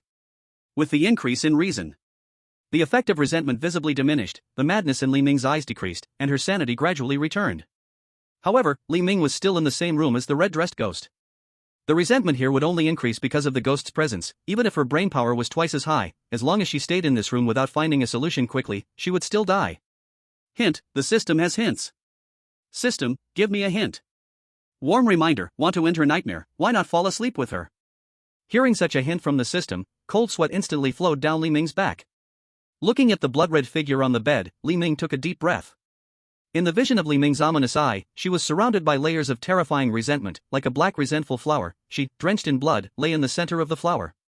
Just the outer layer of resentment was enough to tear her brain apart. Could she really approach her, who was at the center of the resentment in the room? After hesitating for a moment, Li Ming began to move. Slowly approaching the edge of the bed, Li Ming carefully watched the red-dressed ghost. At this moment, Li Ming understood that there is a kind of beauty called breathtaking. She sewed up her mouth and eyes with needle and thread, smashed her hands and feet with a hammer, yet her beauty did not need eyes, did not need a mouth, and more so, did not need fingers. A grudge wrapped around her body, blood covered her long dress. Her beauty pierced through the souls of people, as if she should not be this way, yet she was meant to be this way. Beautiful, dangerous, deadly, terrifying. Li Ming carried the resentment beside her, silently lying about 10 centimeters away from her. The distance was so close that Li Ming felt he could hear her breathing. Wait. Breathing. At the moment Li Ming lay on the bed, his eyes widened, his entire body tense.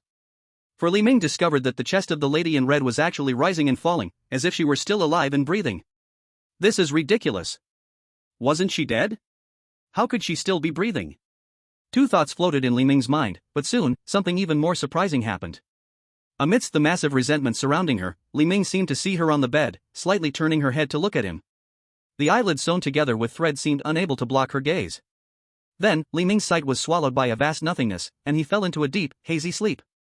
In a large walled courtyard, countless red lanterns hung around the walls, couplets were pasted on the door, and the air was filled with the smell of gunpowder from recently exploded firecrackers. People walked through the streets, each face wearing a cheerful smile. Today is Lord Zhao's big happy day. Haha, a big joy? Lord Zhao is almost 60, and who would have thought he still has such vigor? That's right, it is said that today is the day he marries his third concubine.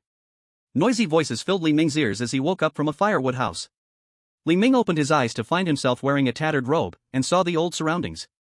A dirt stove, an iron pot, firewood. If Li Ming's memory wasn't clear, he would have thought he had traveled back in time. But in reality, Li Ming remembered very clearly that he had entered the dream of the lady in red. Especially after his mental capacity reached 11 points, he could still vividly remember the lady in red turning just now. The goal of this nightmare task was to end her nightmare, and seeing this unfamiliar dream environment, Li Ming still had no idea what to do. So Li Ming silently asked, "System, is there any task prompt?" Friendly reminder, the current host is in a nightmare dream. If the continuous nature of the dream is actively destroyed, the dream will reset, and the host will face random punishment until death. Actively destroying the continuity of the dream, does that mean I can't take action directly in this dream? Or disrupt some major events happening in this dream? Thinking of this, a middle-aged bald butcher walked into the firewood house. He carried 2 freshly killed chickens and ducks in his hands, staring at Li Ming and said, "Kid, get all the feathers off these chickens and ducks, take care of them properly, I'll come back to get them later. These are the dishes for the master tonight, don't mess it up." Li Ming sneered, "You think I'm going to help you? Dream on." He entered this dream to end the nightmare of the lady in red, not to process chicken and duck. As soon as Li Ming said this, the middle-aged butcher laughed, "Good for you, brat. You're usually lazy and useless, and now you won't even help me with the chickens and ducks? Starting today, you can get the hell out of this kitchen. If you don't want me here, there are other places that will welcome me." Li Ming brushed off the dust from his clothes and walked out of the firewood house. Hearing Li Ming's words, the middle-aged butcher, looking at Li Ming in anger, shouted, "You little brat. If you don't come back tonight, don't ever return." After Li Ming walked out of the firewood house, he wandered around the courtyard for a while. The Zhao family's courtyard was enormous. Compared to the Zhao mansion in A Dream of the Red Chamber, it was equally impressive. Li Ming wandered around the Zhao family's courtyard for half an hour but still couldn't find the main gate of the Zhao family courtyard. Chapter 13 The Actor. Before, I heard from the earthbound spirit that this red-dressed female ghost is clearly a modern person. How did she become a scene from ancient times in a dream? Li Ming thought for a moment. A word flashed in his mind, past life. As someone who believes in Galileo and Newton's physical theories, and who has received a fairly complete education to some extent, Li Ming actually does not believe much in the concept of past lives. But the dream of this red-dressed female ghost seems to be explained only by a past life. A tragic woman who died in room 404 of the happy community, what could her past life have experienced? She is trapped in the dream of this past life. So what happened here? Even the evil spirits cannot escape. After wandering around the Zhao family courtyard for a long time, Li Ming did not find anything particularly special.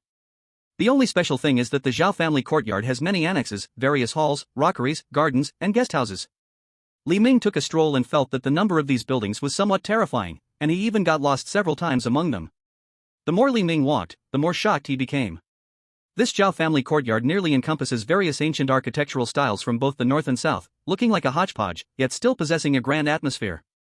What exactly is the background of this Zhao family? Such luxurious arrangements, could it be that this guy is the illegitimate son of an emperor? Aside from the various buildings, there were also many servants and housemaids in the Zhao family courtyard. When Li Ming wandered around, he saw no fewer than 200 people. After observing for a while, Li Ming discovered that the servants and housemaids in the Zhao residence seemed to follow some kind of rules.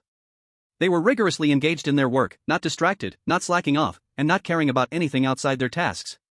In fact, these servants and maids did not speak a word, all silently doing their jobs. On the surface, it seemed that the Zhao family courtyard was calm, with everyone loving their positions and working diligently and sincerely.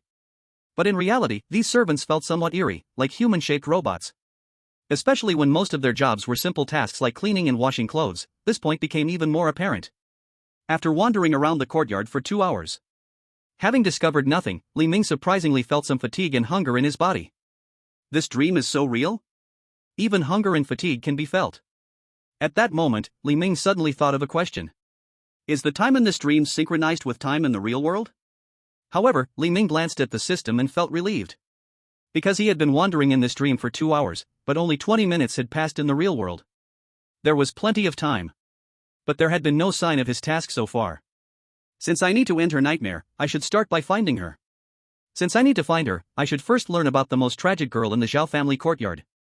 Along the way, Li Ming had chatted with several servants and housemaids, but they were very serious about their work, hardly talking to him at all. It seemed that as soon as they started talking, there would be some kind of punishment.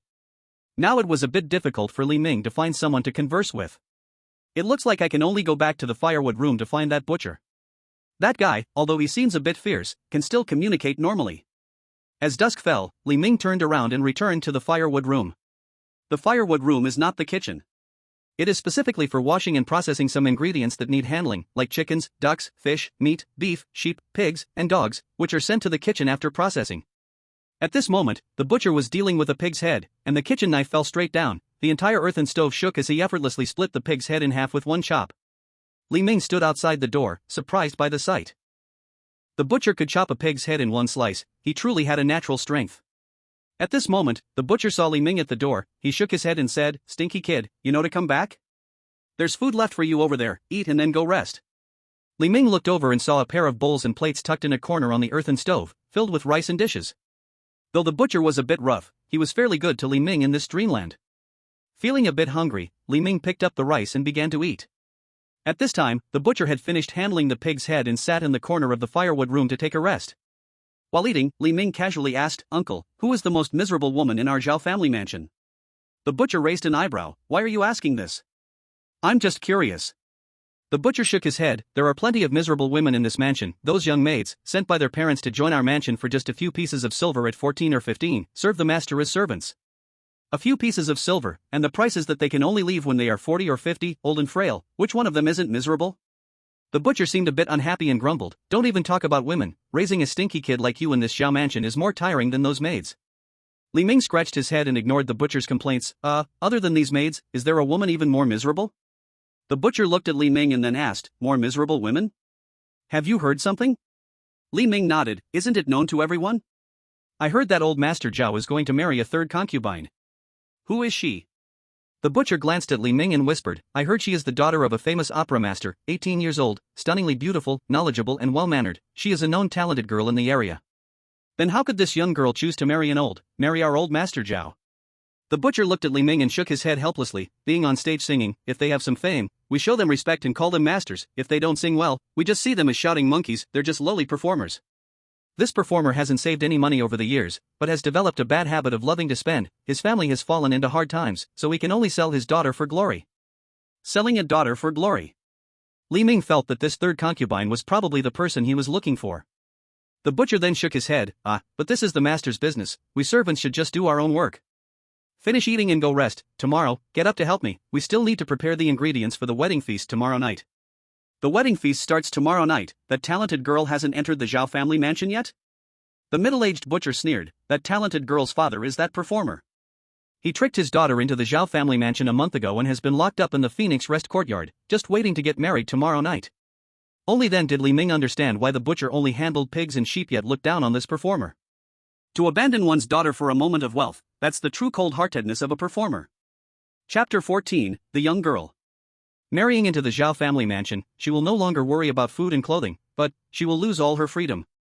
For a knowledgeable and many-talented girl, this place feels more like a prison. And the master. The butcher seemed unwilling to talk more on this topic. His words halted here. Li Ming wanted to ask for more information from the butcher. But at this moment, the butcher had already stood up and walked outside. "I've been busy all day. You didn't help me at all, kid." "Fine, I'm going to rest." "You finish your meal, wash the dishes, and rest early. After midnight, you're not allowed to run around." Li Ming nodded. Although the butcher did not intend to say more, Li Ming already had a sense in his heart. The talented girl is now locked in Fengchi courtyard. Li Ming planned to see this talented girl tonight or even try to rescue her directly from Fengchi courtyard. Although the Zhao family mansion appears luxurious on the surface, for this talented girl, it is undoubtedly a nightmarish place. It perfectly fits the conditions for a nightmare. After night fell, Li Ming quietly sneaked out from the firewood room. The Zhao family mansion has many rules. For example, there is a curfew every day, and after the first watchman strikes the hour of dog, 7 p.m., all servants are prohibited from moving around in the mansion. At the hour of dog, calculated to specific time, that means the Zhao family mansion goes into curfew at 7 o'clock in the evening. At this time, the night was just starting to fall, but within the large walls of the Zhao family mansion, there was not a single sound, not even the calls of a few small animals. Silence spread throughout the mansion, which was quite terrifying. Taking advantage of the night, Li Ming walked out from the firewood room of the Zhao family mansion. During the day, when he was wandering around, Li Ming had passed by Fengchi courtyard, a small courtyard located at the corner of the Zhao family mansion, where servants were standing guard at the entrance. When he passed by that place during the day, Li Ming did not notice anything unusual, but now thinking back carefully, Fengchi Courtyard is located behind Longxi Courtyard where Old Master Zhao resides. It must be very important to keep this talented girl imprisoned in Fengchi Courtyard. Li Ming quietly proceeded and, under the moonlight, found Fengchi Courtyard. After observing for a while, Li Ming discovered that during the day, there were servants guarding Fengchi Courtyard, but at night, there was no one guarding it. The two heavy doors of Fengchi Courtyard were tightly locked from the outside with an iron lock. The courtyard door was shut tight. Seeing the iron lock, Li Ming sneered, "Even the gene locks from Longshan Mental Hospital can't stop me. This iron lock is merely child's play." Pulling out dozens of his own hairs and twisting them into a rope, Li Ming skillfully pried open the iron lock. Once Fengchi Courtyard was opened, the first thing that caught the eye was a huge phoenix tree in the center of the courtyard. The flowers of the phoenix tree bloomed in pale yellow-green, bright and vivid. Within the courtyard, there were several rooms, and the window and door of the middle room were all reinforced with wooden boards and iron nails from the outside.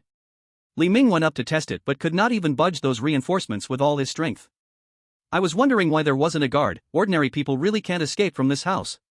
Finding a large stone from the courtyard, Li Ming smashed it directly against the courtyard door, breaking it open. Inside the room, the furnishings were simple. A wooden table, a wooden bed against the wall, and in front of the table was a dressing table with a copper mirror on it. On the floor, a stool had fallen over. Li Ming looked up and saw that on the beam of the room, a girl in white was hanging herself with a big red wedding dress around her neck, her face twisted in despair, clearly attempting to hang herself. Seeing this girl hanging, Li Ming was startled and quickly rushed forward to save her. The girl lay in Li Ming's arms, looking at him with a pale face full of pain. Who are you? Why are you trying to harm me?" "Harm you? Am I not saving you? Tomorrow I will marry old Master Zhao, suffering all kinds of torment in this world. By hanging myself today, wouldn't that be a relief? You saved me, isn't that harming me?" As she spoke, the girl was heartbroken, and tears like beans kept falling from her eyes, causing anyone who saw to feel pain. Li Ming waited half an hour for the girl to cry, and after her emotions stabilized a bit, he asked, "Is old Master Zhao usually very unkind? Is that why you were in such a hurry to hang yourself tonight?" The girl wiped her tears, looking at Li Ming with a hint of disbelief in her eyes. "Do you know why he wants to marry a third concubine?" "Why?" "Because both his first concubine and second concubine are dead." Li Ming was taken aback, rubbing his nose to ease the awkwardness. "Well, isn't it okay? He still has a legitimate wife alive, right?" The girl looked at Li Ming, her eyes a bit mournful. She said, "Master Zhao's wife went completely mad in the first year of their marriage." Li Ming finally understood that actor was clearly sending his daughter to her death by marrying her off to Master Zhao. No wonder the butcher had such a serious expression when he talked about this. That was the reason behind it. Li Ming looked at the girl and calmly asked, "Do you want to escape?" "Escape?" The girl was stunned for a moment, then her expression turned pained. "I once thought about leaving this place, but the Zhao family's courtyard is tightly guarded, and they have locked my room tight. How can a weak girl like me escape?" Li Ming pointed to the door he had opened in the courtyard gate that had been pried open. "Isn't the door already open? Besides, it's curfew now, there aren't many people around at night, it's a good time for you to run away." When the girl heard Li Ming's words, her eyes sparkled with hope. After a moment's hesitation, she said, "But we are strangers, why would you save me from this fire?" Li Ming waved his hand. He couldn't just tell her this was a dream. "Helping those in need is what we should do. Come with me, I will help you get out." Although Li Ming hadn't found the main gate today, he had indeed found a spot with rocks that could help them climb the courtyard wall. Supporting the girl, he should be able to help her out of this big compound. The girl, seeing a glimmer of hope to survive, no longer hesitated and followed Li Ming out of Fengchi Courtyard. About half an hour later, Li Ming brought the girl to a spot on the wall where there were rocks to step on. Leaning against the wall, Li Ming let the girl step on his shoulders to climb over the wall. But at that moment, a voice suddenly came from inside the courtyard. "Little thief, where are you taking the master's concubine to? Hurry up!" Li Ming pushed the girl down off the wall, and he stepped forward to confront them. Soon, a tall figure in armor, leading a group of house servants with weapons and torches, surrounded Li Ming. Chapter 15, The Martial Champion. The girl jumped over the wall. Li Ming stayed behind. To ensure the girl's safe escape, Li Ming took the initiative to divert the attention of these people. Looking at the group of servants and their tall leader, Li Ming sneered and shouted, "I can take on 10. However, the leader was completely unfazed by Li Ming's bravado. The man took out a long yellow wooden bow from behind and, before Li Ming could react, shot an arrow from over 100 meters away. The arrow flew through the night like a thunderbolt, making a terrifying sound as it sliced through the air. Li Ming's eyes narrowed as he watched the arrow. It was fast, too fast. Li Ming didn't have time to react. In the next moment, the arrow struck him right in the chest, pinning him to the courtyard wall. A wave of heart-wrenching pain surged through him, a sense of helplessness entering his limbs with the loss of blood from his heart. The leader paid no mind to him, jumping up to stand on the wall, then shot another arrow into the night. Damn! Li Ming woke up. He found himself lying again in the firewood room. Warm tip: due to the host forcibly breaking the continuity of the dream has been reset, and random punishment has occurred. Li Ming silently lay among the pile of firewood, looking at the spot on his chest where his heart was, still recalling the arrow shot by the leader. That arrow was definitely more powerful than some high-caliber weapon bullets. At that time, he was at least over 100 meters away, yet its speed and force pinned me straight to the wall. Li Ming didn't have a muscular build, but he was still at least average for a normal person, weighing over 100 pounds at least. But that arrow sent him flying back 5 or 6 meters. Just how terrifying is the strength of the arm that shot such an arrow? What kind of person is the head of the guards at the Zhao family's courtyard? A giant? At this moment, Li Ming suddenly felt a wave of suffocation. He buried his head and coughed twice, and unexpectedly coughed up a puddle of foamy blood. Li Ming's expression slightly changed. This should be the punishment for breaking the continuity of the dream. Frequent coughing, with frothy, blood-like phlegm, and some irregular heartbeat. This is cardiac asthma. Having peeked at numerous medical journals in the doctor's office while at Longshan Psychiatric Hospital, Li Ming had some basic medical knowledge. This cardiac asthma usually occurs at night. This punishment should be the effect of my -6 luck. The first attempt not only failed to save the talented woman, but also directly brought a negative effect upon himself, greatly reducing his ability to move at night. At this moment, footsteps were heard at the door of the firewood room. Then the butcher walked in, still carrying a pair of chickens and ducks. Upon seeing Li Ming, he recited the same words as before. "Kid, get all the feathers off these chickens and ducks, and prepare them well, I'll come to pick them up later. This is the dish for the master tonight, make sure you don't mess it up." Li Ming stared at the butcher. He was the only source of information available to him. Although the butcher had shared some information last time, it was clear he knew much more. To learn more, he needed to win the butcher's favor. Thinking of this, Li Ming changed his expression to a smile. "Sure, uncle. Is there anything else I can help you with? I'll take care of it all." Upon hearing this, the butcher showed visible surprise on his face. "Oh, look at you, little brat, actually willing to help? There's also a pig's head outside, you should get the hair off that too, then wash it." "Okay." Li Ming immediately got to work. Dealing with these items wasn't troublesome, but it required attention to detail to ensure all the fine hairs on the chickens, ducks, and pig's head were cleaned properly. After more than an hour, Li Ming handed over the cleaned items to the butcher. Looking at the clean items, the butcher's gaze towards Li Ming softened quite a bit. "You are quite useful after all." After the butcher was busy for a while, he returned to the firewood room with a bowl of food. As before, he handed the food to Li Ming. This time, Li Ming said, "Uncle, you've worked hard all day. You should eat first." Hearing Li Ming's words, the butcher raised his eyebrows slightly. He unexpectedly smiled and said, "You've grown up a bit, recognizing kindness. But I've already eaten, so you should hurry and eat, then quickly rest." The butcher sat down cross-legged next to the earth stove, taking a break. Seizing the moment while the butcher was resting, Li Ming quietly asked, "Uncle, is there someone who patrols with the house servants at night in our courtyard?" The butcher nodded, "Of course. Every night the steward takes the servants on patrol. After all, the courtyard is so big, it's inevitable that thieves could break in." "What did the steward do before?" "The steward is quite a remarkable figure." Upon hearing Li Ming's question, the butcher's face even showed some admiration. "I heard he is the renowned martial champion from the previous dynasty, Kong Wu, able to wield a 100-pound knife with one hand, shooting 9 skyhawks with a hard bow, and military operations are a piece of cake for him." Martial champion? Hearing about the steward's identity, Li Ming was taken aback. However, understanding the true identity of the steward, Li Ming also began to comprehend how strong his archery skills were. Martial champions are always exceptional talents, with physical abilities reaching their peak. Only then could they earn the title of martial champion. But this person is indeed a great martial champion. How could I come to the Zhao family's courtyard as the head steward? The butcher saw the surprise in Li Ming's eyes, so he shrugged and said, "Since you are so obedient today, I will tell you about it."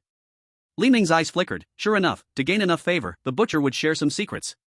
At this moment, the butcher whispered, "Although the head steward is a martial champion, he is the champion from the previous dynasty. The year he became the champion coincided with the passing of the old emperor and the ascension of the new one. In theory, a martial champion would usually enter the court and be granted an official position, but due to the upheaval of the times, the new emperor casually assigned this champion to guard the border, and he guarded it for 10 years. So how did he end up in the Zhao family courtyard?" The butcher whispered, "Master Zhao had a certain influence in the court at that time. He saw the martial champion's memorial asking to return to his hometown and realized that the champion was a rare talent, so he spoke a few good words to the emperor and kept him by his side. This. Li Ming frowned for a moment. What kind of person was Master Zhao, the owner of the Zhao family courtyard, that he could read the emperor's memorial? Could it be that the other party was a powerful minister? Li Ming looked at the butcher and directly asked, then what position did Master Zhao hold in the palace to be able to speak well of the emperor? The butcher's eyes drifted at this question. He scanned the doors and windows of the firewood room, ensuring no one was nearby, then leaned closer to Li Ming and cautiously said, Master Zhao was once the head steward of the inner palace. Chapter 16, A More Tragic Woman. Upon hearing the title of head steward of the inner palace, Li Ming immediately felt a chill run down his spine, and he subconsciously blurted out, eunuch? The butcher hurriedly stepped forward and covered Li Ming's mouth. In our courtyard, you must never say those two words in front of others. It's a taboo. If the house servants or the martial champion hear us, we could be skinned alive, stripped of our tendons, and chopped up to feed the pigs. Li Ming quickly nodded, signaling the butcher to remove his hand from his mouth. The butcher had great strength, and almost suffocated Li Ming in the process. After the butcher released his hand, Li Ming's expression turned heavy. So Master Zhao was actually a eunuch. Li Ming had imagined that Master Zhao might be a pervert or a scumbag, but he never thought he was a eunuch. A eunuch gets to marry 3 concubines. Is the world crazy? I heard that Master Zhao's main wife has gone mad, and the 2 concubines he married previously died one after another within just a year. It must be because of him. Upon hearing what Li Ming said, the butcher quickly shook his head. These are matters of the masters, how can we servants dare to discuss them? Clearly, when it came to this topic, the butcher's expression turned sad, and he was unwilling to say more. Though he was a butcher who wielded a cleaver to slaughter chickens, ducks, cows, and sheep, often stained with blood, he evidently did not want to face the topic of death. It was a kind of sorrow. Living in the courtyard was like being in a small country, and Master Zhao was undoubtedly the emperor here. As long as Master Zhao issued a decree, it was like divine will, no one dared to defy it. The longer you lived here, the more true this became. As the butcher finished talking, he yawned and went to rest. After dinner, the first watch of the evening echoed the sound of the gongs. Taking advantage of the dim night, Li Ming directly walked towards the Phoenix Rest courtyard. Originally, Li Ming could have imagined the treatment the talented woman would receive after marrying Master Zhao. Now that he knew Master Zhao's true identity, Li Ming couldn't bear to think about what kind of fate awaited her if she remained in the Zhao family courtyard. Walking down the path, Li Ming's mind was deep in thought. After the first watch, there would be a martial arts champion patrolling the courtyard with other servants. Last time, they found and chased me after half an hour. I have to move faster. I have to buy time to let the talented girl escape Zhao's courtyard safely. Li Ming jogged along the way, but as he exercised, the punishment asthma from breaking the dream's continuity for the first time flared up. Coughing up blood as he ran, the harder he tried to run, the worse his coughing became. Originally, Li Ming was only coughing up some blood foam, but after running for more than 10 minutes, he coughed out large mouthfuls of fresh blood, along with some clotted blood. The feeling of suffocation, dizziness, and the pangs of pain from his chest and heart could not be concealed. Even someone like Li Ming, who had mental issues, felt this was torture. Half an hour later, he arrived in front of the Fengchi courtyard, his face as white as paper, his body and limbs unsteady, barely alive. On this journey, Li Ming felt that he had expelled all the blood of his life. He pried open the courtyard door. Using all his strength, he hugged a big stone and smashed open the door. Li Ming looked at the talented girl who was about to hang herself and kicked her down from the beam. Come with me. The talented girl, just about to hang herself, was kicked down by Li Ming, who broke in, her expression dazed and in pain, with confusion mixed in. She didn't know who Li Ming was or why he kicked her. Li Ming didn't waste words. I'm here to save you. Hurry, come with me. This kick was to prevent the talented girl from crying and complaining after he rescued her. Sure enough, after being kicked, the girl quickly regained her composure, helped by her physical pain. She instantly understood Li Ming's intention. They set off together. Along the way, Li Ming's face grew increasingly grim. In the later stages, he hardly coughed up blood anymore, his chest only produced some bubbles. Li Ming knew he had already coughed up all the blood he could, and with no one to give him a blood transfusion, he would soon die. But this time, Li Ming saved a lot of time. In less than an hour, he brought the talented girl to the wall where she could escape Zhao's courtyard. After helping her over the courtyard wall, Li Ming collapsed by the wall. Although this isn't a dream, why does the pain feel so real? Earlier, the sensations of hunger and fatigue felt very real, which surprised Li Ming. Now, even the pain felt this real, giving Li Ming a confusing sense of reality and dream mixed together. But after sending the talented girl over the wall, the system delayed in giving any prompts. An hour later, the sounds of the martial arts champion and servants echoed around, carrying torches and weapons, following footsteps to find Li Ming. Li Ming lay by the wall, watching the martial arts champion, his face a little grim. The champion glanced at Li Ming, then said to the servants behind him, "The footsteps reached here, the lord's concubine should have climbed the wall and fled. You all ride horses to chase her, she can't run far." "What about him?" one servant asked, looking at Li Ming. The champion stared at Li Ming and saw his face like gold leaf. He said, "He won't last long, he will die tonight. Find a place to bury him." Warm reminder, due to the host forcefully breaking the dream's continuity, the dream has been reset, and random punishment has occurred. Li Ming opened his eyes. He was back in the firewood room. The familiar environment. Li Ming sat on the pile of firewood, his eyes filled with thought, died for the second time. I clearly sent that talented girl out of the courtyard for over an hour, even if the servants rode horses, they shouldn't be able to catch her. At this moment, besides his asthma, a sharp pain shot through his abdomen. Pressing a certain area below his chest vertebrae with his hands, Li Ming's face turned pale. Damn it, I lost one kidney. This pain felt too real. Li Ming could almost confirm that this punishment meant he had lost a kidney. If this goes on, if I suddenly lose my heart or my brain, wouldn't I be finished? Death is a threat. When this threat keeps getting closer, it turns into a great fear. Under the intense pain in his body and the approaching death, Li Ming's gaze gradually became calm. So calm that a void light flickered in his eyes. It seems my previous thoughts were too shallow. This talented woman may not be the protagonist I'm looking for. The system task describes her nightmare appearing in the Zhao family's courtyard, but if I can't get out of this courtyard, her escaping doesn't necessarily mean freedom. After thinking for a moment, Li Ming had a guess in his heart. On this 18th day of the first lunar month, there might be a woman who will be more miserable than the third concubine that Lord Zhao is about to marry. Thinking of this possibility, Li Ming's eyes became even calmer. Before, I assumed this talented woman was the most miserable in the courtyard. It seems even hearing can be misleading. This time, I can't intervene. I need to see with my own eyes what will happen on the 18th day. I must find the most miserable woman here. Chapter 17, Red and White Affairs. Li Ming was gambling. To fully experience what happened in the Zhao family courtyard meant that in this dream, Li Ming could not do anything at all, just quietly watch everything unfold. But doing so could greatly reduce the chances of Li Ming completing his task. Under this random punishment mechanism, Li Ming wasn't sure if his next punishment would stop his heart or make his brain disappear. The first punishment caused cardiac asthma. The second punishment cost him a kidney. But to see what would happen on the 18th, Li Ming had to fully experience the nightmare-like events that had occurred in the Zhao family courtyard, to end this nightmare from a certain perspective. At this moment, the butcher came in, holding chickens and ducks like the last two times. Li Ming helped the butcher clean up after the meal, and after the first evening watch, quietly left the firewood room. Let's see what happens if I don't save this talented woman. Will she die directly in Fengchi courtyard? In the previous two attempts, Li Ming tried to save this talented woman from the Zhao family courtyard. This time, he planned to stand by and watch the fate of this woman in the courtyard. Li Ming kept track of the time and arrived at Fengchi courtyard. This time, due to asthma and having one less kidney, he couldn't run or engage in strenuous activities.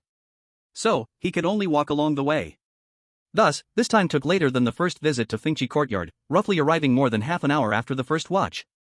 Li Ming hid under a flower bed in the distance of Fengchi courtyard, silently waiting for time to pass. Calculating the time, Li Ming had a clear idea. At this hour, the talented woman should just be hanging herself, and in half an hour, the martial scholar will bring the servants to patrol Fengchi courtyard. As Li Ming thought, a figure in white came out from a small courtyard behind Fengchi courtyard. Li Ming's gaze narrowed, as he had never seen this figure before. Or rather, due to his presence the last two times, this figure had not entered Fengchi courtyard. Who is she? Li Ming was puzzled. He had never seen this woman in white, and her identity remained a mystery. This woman saw the large lock on Fengchi courtyard's gate and began to look for ways to pry it open. However, compared to Li Ming's skillful lockpicking, this woman was far from it. After more than 10 minutes, this woman finally found a way to lift a large stone near the gate and smash the lock open. Li Ming calculated. Now that talented woman should have already died. If not, she should have fallen into a coma due to asphyxiation. Indeed. Li Ming watched from a distance as the woman in white opened the door and discovered the talented woman hanging from the beam in the room. She gasped and quickly covered her mouth, then hurried to rescue the talented woman from the beam. The talented woman's limbs were already limp, her breathing shallow, clearly in a state of unconsciousness. At this moment, Li Ming heard some sounds from afar, and it had been nearly half an hour since the woman in white entered Fengchi courtyard. The martial champion patrolling the courtyard indeed arrived on time with his servants to check on Fengchi courtyard. The woman in white was clearly aware of this timing. Struggling to carry the talented woman, she began to walk outside. Hearing footsteps in the distance, she made a decision. With all her strength, she hoisted the talented woman up into the branches of the phoenix tree in the courtyard. After wedging the talented woman between some branches, she jumped down from the tree. The martial champion arrived with his servants as expected. Seeing the woman in white, the martial champion initially looked shocked, and later, upon entering the room and finding the talented woman missing, his expression turned anxious.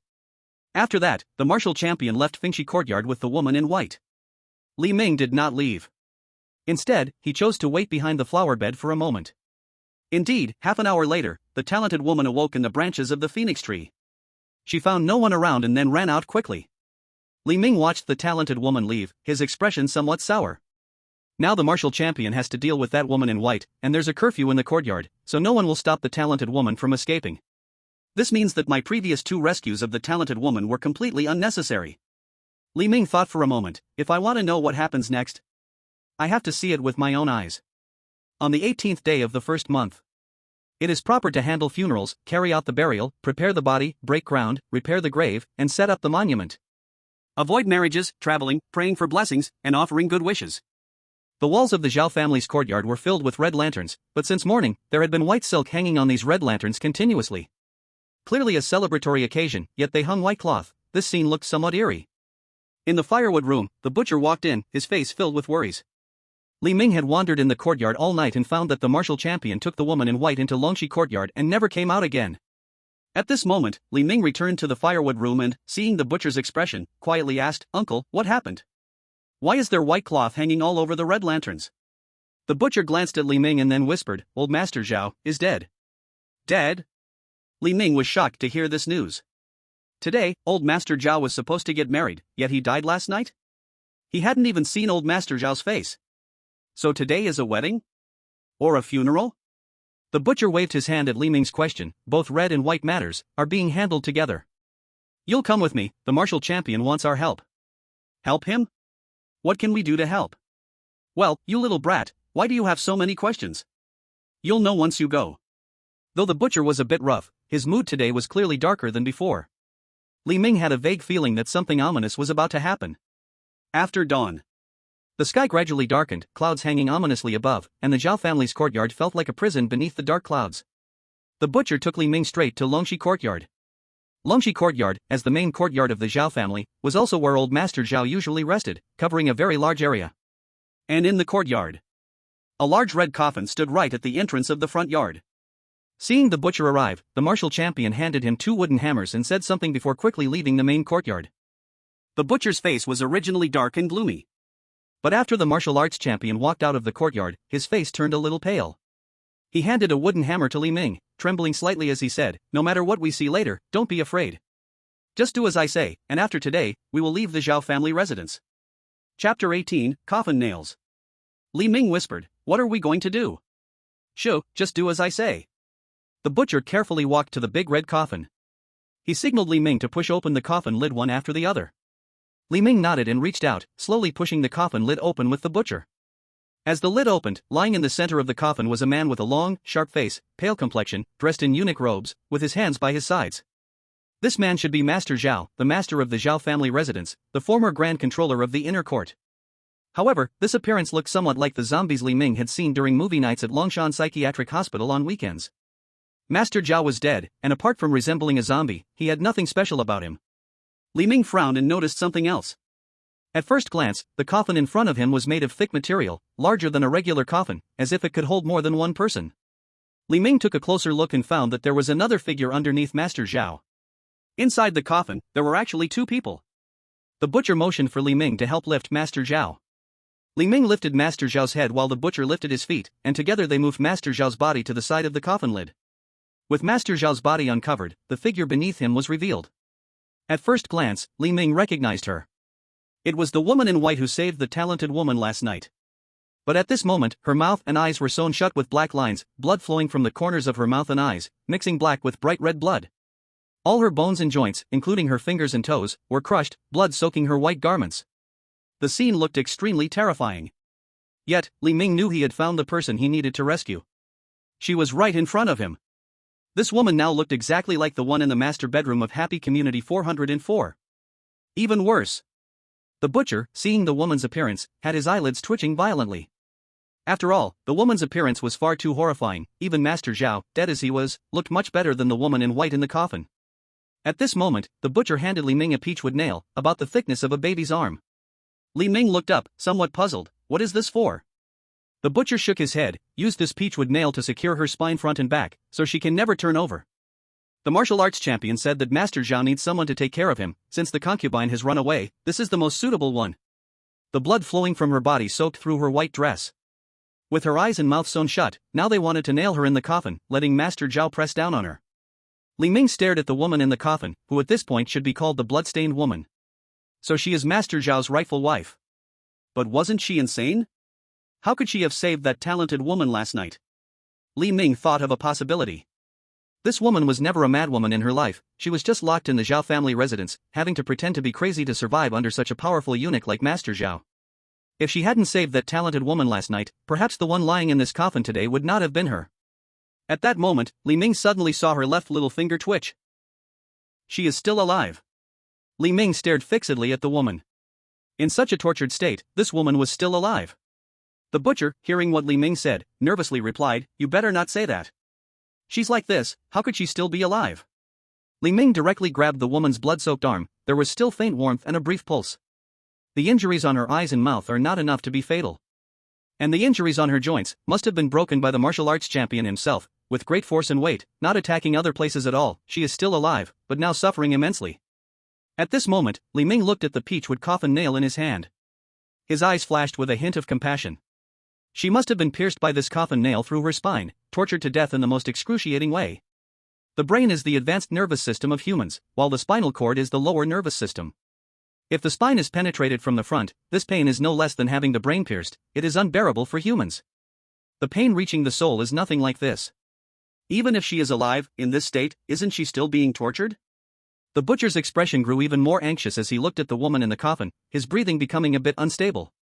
After all, he knew that if they drove the coffin nail into the woman's spine now, it would mean that he and Li Ming were going to kill the woman before them. Though he was a butcher, able to slaughter pigs and sheep without hesitation. But for his own kind, he always maintained a sense of sympathy and reverence. Li Ming looked at the woman in the coffin. Her current state was far from enough to escape. Even if they rescued her from the coffin, there were martial arts champions and countless bodyguards outside. Moreover, Li Ming was not only suffering from cardiac asthma but also missing a kidney. If I want to save this woman, she must not be harmed. Li Ming was almost certain that the blood-dressed woman he wanted to save was the one in front of him. Thinking of this, Li Ming decided to restart the nightmare. The way to restart the nightmare was simple, he just needed to die once in this nightmare. Thus, in the butcher's terrified gaze, Li Ming raised the coffin nail high in his hand and stabbed it into his temple. The result was that the wooden nail pierced through Li Ming's temple, yet did not kill him. Li Ming stood there like a zombie, with the nail stuck in his head, looking a bit awkward. The butcher was dumbfounded. What are you doing? Are you crazy? Li Ming, feeling a bit embarrassed, pointed at the bleeding coffin nail in his head and said, "Uncle, hurry and come help me with one more hit." Although Li Ming thought this request was very normal. But for the butcher, seeing Li Ming with a coffin nail in his head, bleeding, was nothing short of terrifying. You are possessed. Don't come near me. Ah! The butcher let out a heart-wrenching scream like a girl, retreating continuously. Unfortunately, as he stepped back, his heel hit a raised rock, and at that moment, Li Ming's crazy action scared him to the point where his eyes rolled back, and he collapsed to the ground, fainting. Li Ming felt a bit helpless. And you call yourself a butcher? You're so cowardly. Shaking, Li Ming barely lifted the wooden hammer from beside the coffin. At this moment, looking at the blood-dressed woman in the coffin, Li Ming quietly said, "Don't worry, I will definitely come to save you." Though Li Ming was a lunatic, he still had basic compassion and empathy. This blood-dressed woman, because of her kindness, had suffered the most extreme pain in the human world. Li Ming would not allow this nightmare to continue. Chapter 19, Dragon Breath Courtyard. Warm reminder, due to the host forcibly breaking the continuity of the dream has been reset, and random punishment has occurred. A familiar voice came to his ears. Li Ming slowly opened his eyes and found himself back in the firewood house. Li Ming checked his body. Aside from his heart-related asthma and the loss of a kidney, this time Li Ming discovered that his right arm was completely immobile. Very well, this punishment is constantly diminishing my abilities, but as long as my brain and heart aren't fatally damaged, it's still bearable. Li Ming silently crawled up from the pile of firewood. Although the punishment for breaking the continuity of the dream did not kill Li Ming completely, this nightmare task had another limitation. A time limit. After 3 cycles, a long time had passed in the dream. Essentially, 12 hours in the dream equated to 1 hour in the real world, and there was still over half an hour until 4 in the morning in reality. In other words, Li Ming had only about 6 hours left in the dream. Although the nightmare task didn't specify what would happen after 4 in the morning when time expired, Li Ming could roughly guess that something unfortunate might occur. For example, he could be forever trapped in the dream, looping endlessly until he died in it. Or at 4 in the morning, she in the master bedroom would wake up and tear apart the body of Li Ming lying beside her. At this moment, there was a hint of coldness in Li Ming's eyes. It seems that this nightmare task can't be dragged out any longer, it needs to be completed quickly. This was Li Ming's last chance to break this nightmare. The butcher walked into the firewood room as usual. But he saw Li Ming walking straight past him, taking the chickens and ducks from his hands. "Hey! You brat, I haven't even said what to do yet." The butcher was somewhat surprised by Li Ming's unusual behavior, but he didn't think much of it. He simply felt that Li Ming had matured a lot. He hadn't even asked Li Ming for help, yet Li Ming proactively took the chickens and ducks from his hands. Li Ming led the chickens and ducks and mixed into the kitchen. The kitchen in the courtyard was not as clean as imagined. All kinds of ingredients were scattered everywhere, flying from the sky and swimming from the sea, all sorts of things. Li Ming saw a few items and quietly stuffed them into his pocket. Then he casually threw the unplucked chickens and ducks into a corner of the kitchen, striding out through the main entrance of the kitchen with confidence. 10 minutes later, Li Ming emerged from a hidden corner of the courtyard, dressed in the clothing of a servant. In that corner, there lay an unconscious servant. Though he had asthma, lost a kidney, and couldn't move his right arm at all, Li Ming was still able to easily deal with a servant. Now dressed in servant's clothes, Li Ming quietly walked towards the Longxi courtyard where Master Zhao was located. Longxi courtyard was the main courtyard where Master Zhao rested. Its entrance was always guarded by several doorkeepers and servants. When Li Ming arrived at the entrance of Longxi courtyard, he was indeed stopped by a few servants. "Halt! What do you want?" Li Ming looked at these servants and shifted his gaze. "Martial Champion sent me to deliver a message to Master Zhao." "You can tell me the message, and I will pass it on to Master Zhao." Li Ming's expression turned cold. Martial Champion said this matter must be personally conveyed by me to the Master. No one else can know." "What, do you want to pry into the secrets of Martial Champion and the Master?" "This." The few servants from Longxi courtyard exchanged glances, their eyes showing a bit of fear. It was unclear if they were frightened of Master Zhao, Martial Champion, or both. A few servants opened the gate of Longxi courtyard, allowing Li Ming to walk inside. Inside Longxi courtyard was different from outside. There were no servants here. Li Ming and the butcher discovered this point the last time they came to Longxi courtyard to open the coffin, which gave them the courage to impersonate Martial Champion's name. Li Ming walked straight towards the main hall of Longxi courtyard, where in the beautifully carved hall made of red wood, Master Zhao sat there, leaning his neck awkwardly in the center of the dragonwood bench. When Li Ming got close, old Zhao had already lost his breath, his heart and pulse had all stopped. Li Ming's eyes flashed. "Indeed, this old fellow has been dead for a while. I felt something was off when I saw his corpse in the last dream. So, that means the culprit who sewed her eyes and mouth shut, broke her limbs, and then nailed her into the coffin, is that Martial Champion?" Li Ming's expression turned cold. This old Zhao hadn't done anything yet, and the loyal dog Martial Champion could not wait to pledge his loyalty after his death. Watch how I kill you. Chapter 20, Taking Action. After the night watch bell rang, Li Ming quietly hid in the Longxi courtyard, waiting for the arrival of the Martial Champion. Sure enough, an hour later, the Martial Champion came to Longxi courtyard, just like before, bringing the woman in white. The Martial Champion originally wanted to report the disappearance of the talented woman, but after entering the courtyard, he found that old Zhao in the front yard had no breath left. Placing his hands on old Zhao's neck and checking his pulse, the Martial Champion confirmed the death of old Zhao. Looking at old Zhao's corpse, the Martial Champion's expression was not sad at all, rather, a hint of delight spread across his entire face. Seeing the Martial Champion's expression, Li Ming had some thoughts. Old Zhao was dead, and now the master of the Zhao family courtyard could only be the Martial Champion. Old Zhao was essentially a eunuch, with no heirs. This death was a huge blessing for the Martial Champion. This vast Zhao family courtyard was about to become the Martial Champion's. However, at this moment, the Martial Champion's face changed. Because he remembered that apart from himself, there was another legitimate person in this courtyard, old Zhao's formal wife. As long as the woman in white was alive, as the formal wife, there was a high possibility the courtyard would rightfully pass to her. The Martial Champion could only continue to be the steward within this courtyard. Thinking of this, the Martial Champion looked at the woman in white he brought. He turned his back on her, his eyes betraying unmasked killing intent. Li Ming, hiding in the beams of the room, clearly saw the change in the Martial Champion's expression and finally understood why this tragedy would happen. "So that's how it is. I thought you were a loyal dog, but it turns out you, with your thick eyebrows and big eyes, are also a petty person."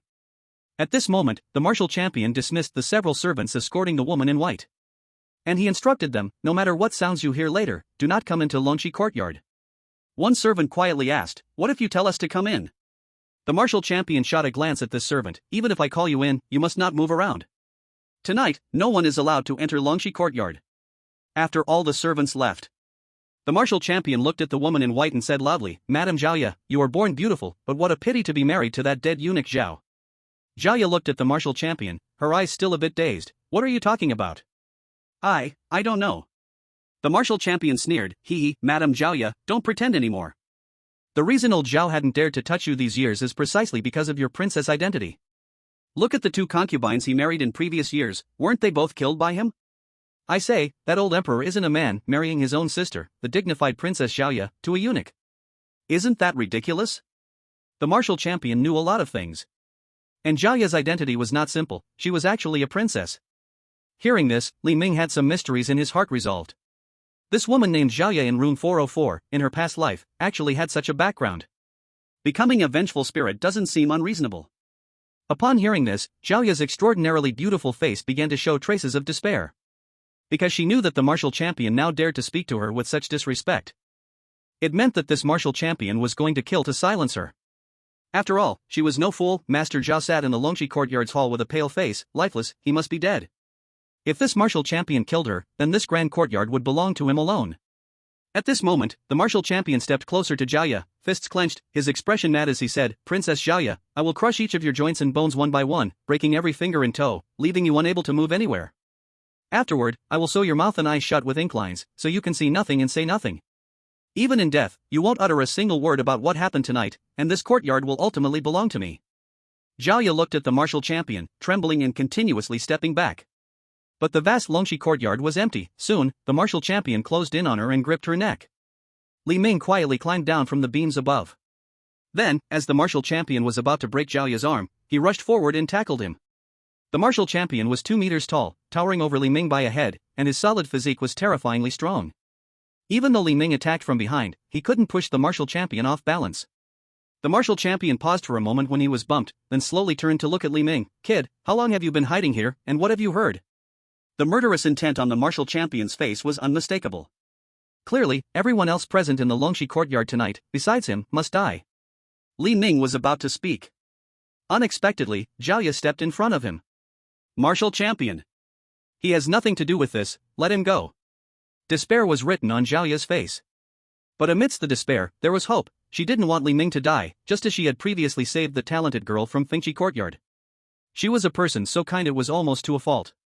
Li Ming gently patted her shoulder from behind. Don't worry, I won't die this time, the one who should die is him. Hearing Li Ming's words, Zhaoya's expression was one of confusion.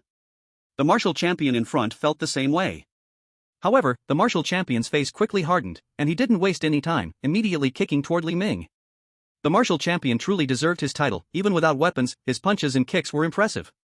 Moreover, Li Ming was currently suffering from asthma, had lost a kidney, and had a crippled arm, basically fighting with half a life. Pushing Zhaoya away, Li Ming dodged as he lunged out, narrowly avoiding the martial champion's kick.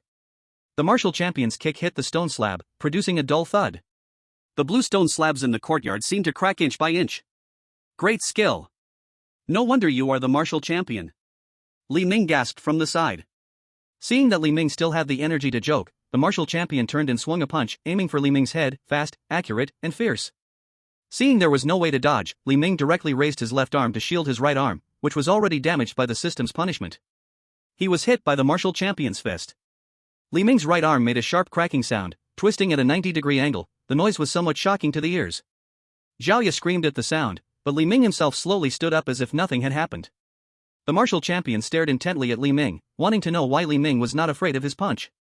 A normal person would have already lost the ability to resist from the pain. Li Ming kindly offered an explanation. My right arm just failed the Kirin arm evolution. With your mortal flesh, you can't hurt me. Though Li Ming stated this, his eyes were fixated on the martial champion's waist. On the martial champion's waist, 2 fish bones, as thick as toothpicks, were stuck in place. This was exactly the good stuff that Li Ming had carefully prepared for the martial arts champion. Now, after a flurry of intense movement, the champion had activated the blood flow in his body, and this stuff should be showing its effects. Chapter 21, The Red Embroidered Shoes. The martial arts champion was a man of true skill. He was strong enough to be both tough and resilient, embodying the peak of physical strength. Li Ming had no idea which era this dream belonged to, but no matter the era, the champion was an extraordinary talent, exceptional even among millions. In a straightforward one-on-one fight, Li Ming would not stand a chance against this champion. So Li Ming resorted to some sneaky tricks. At this moment, Li Ming smiled and asked the champion, "Do you know what wild game old Master Yao loves to eat the most?" The champion frowned, refusing to answer Li Ming's question. Instead, he stepped forward, intending to punch Li Ming to death.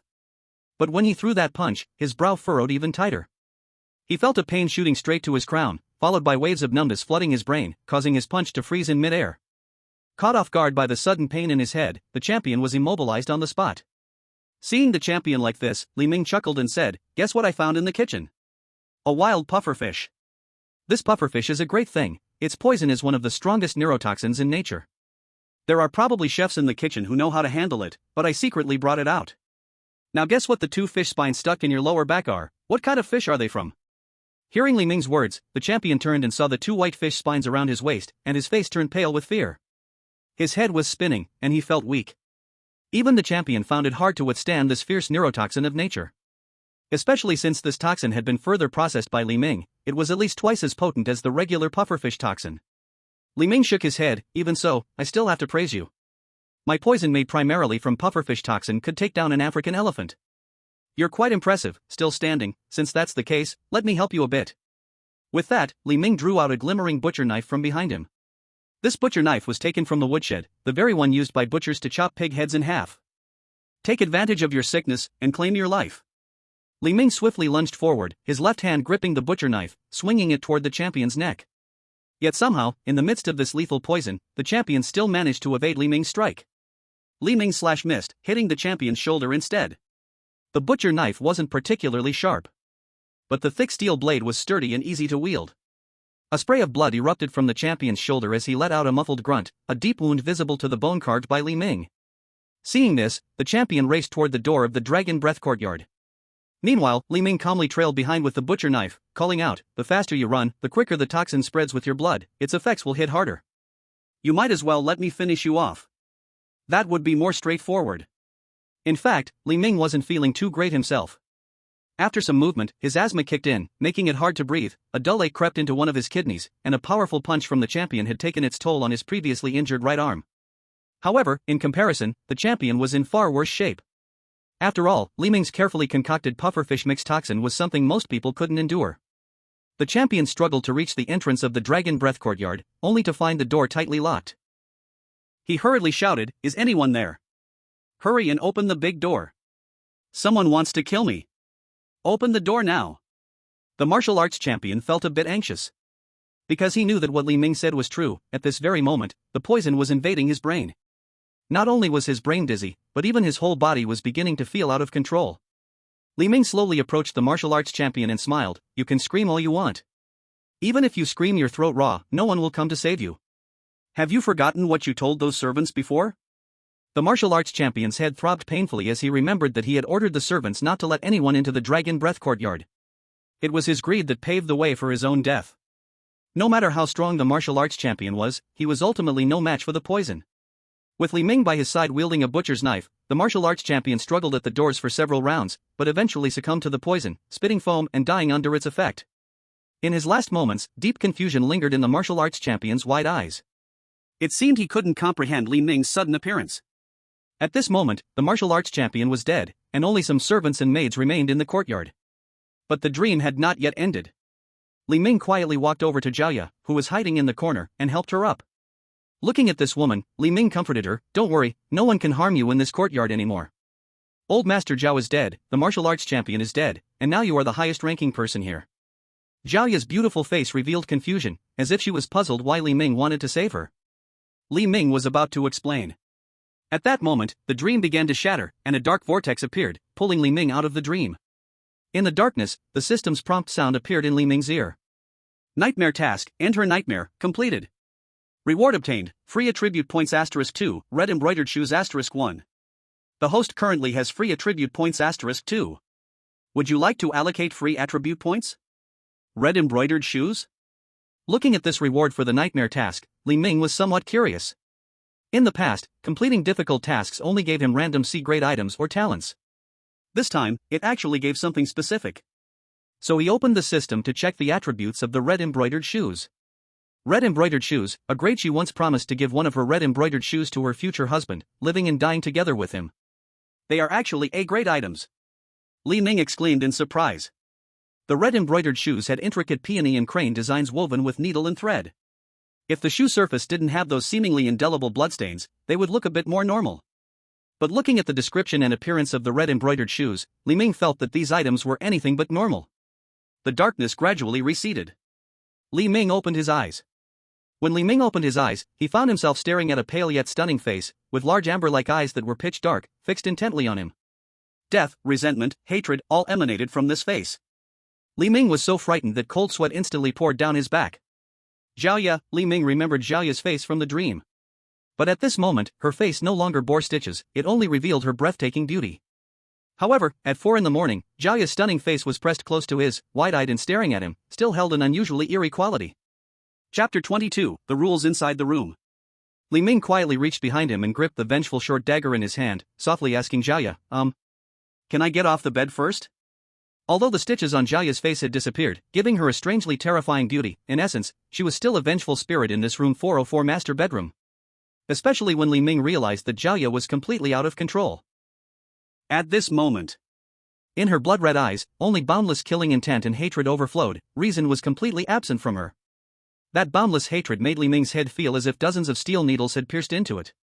Hatred surged into his brain, about to shatter Li Ming's line of rationality. Just as Xiaoya was about to tear him apart, Li Ming pulled out the reward from the nightmare task, the red embroidered shoes.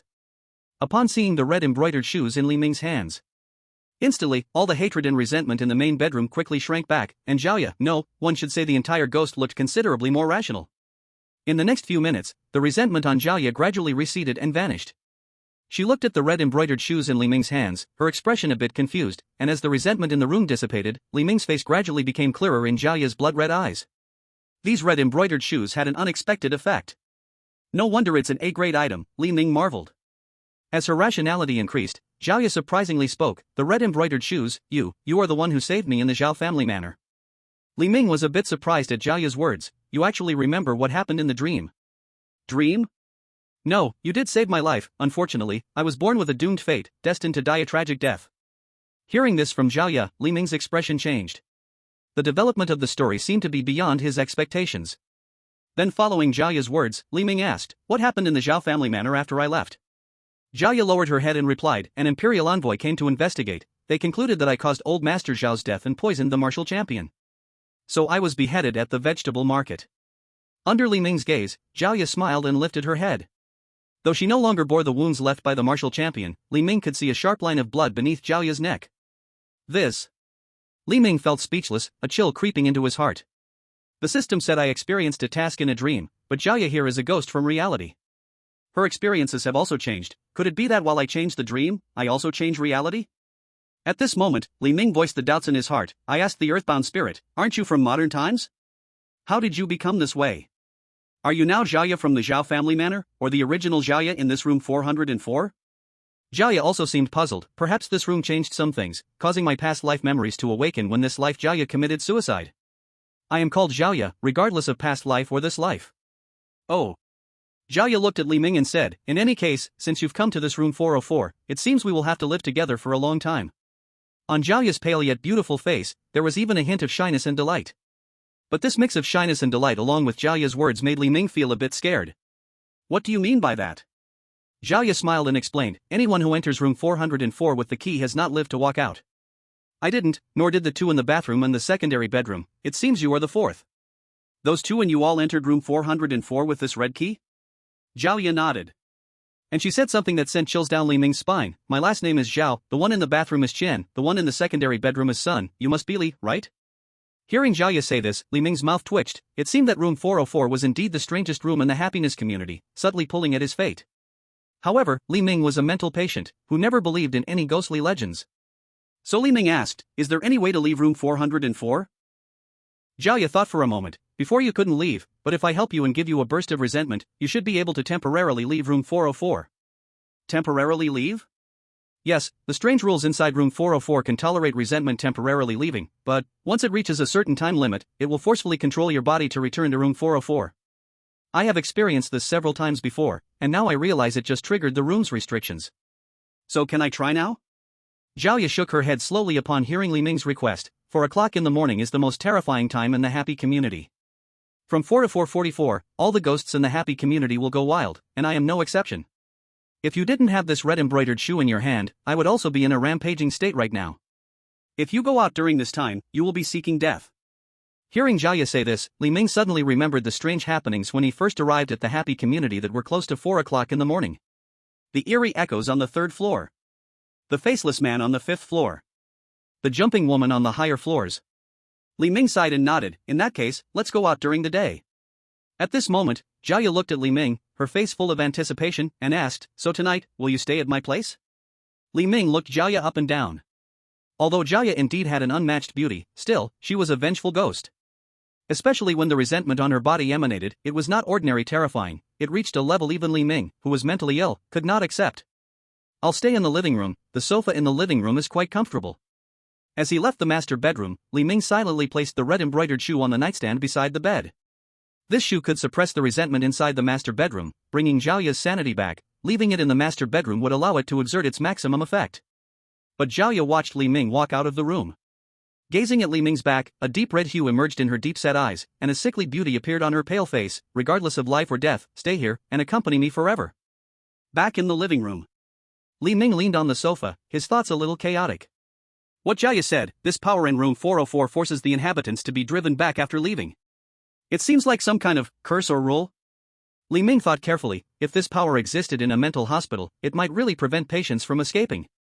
Unfortunately, from Li Ming's experience, while Longshan Mental Hospital was somewhat abnormal, compared to this happy community, it was much more normal.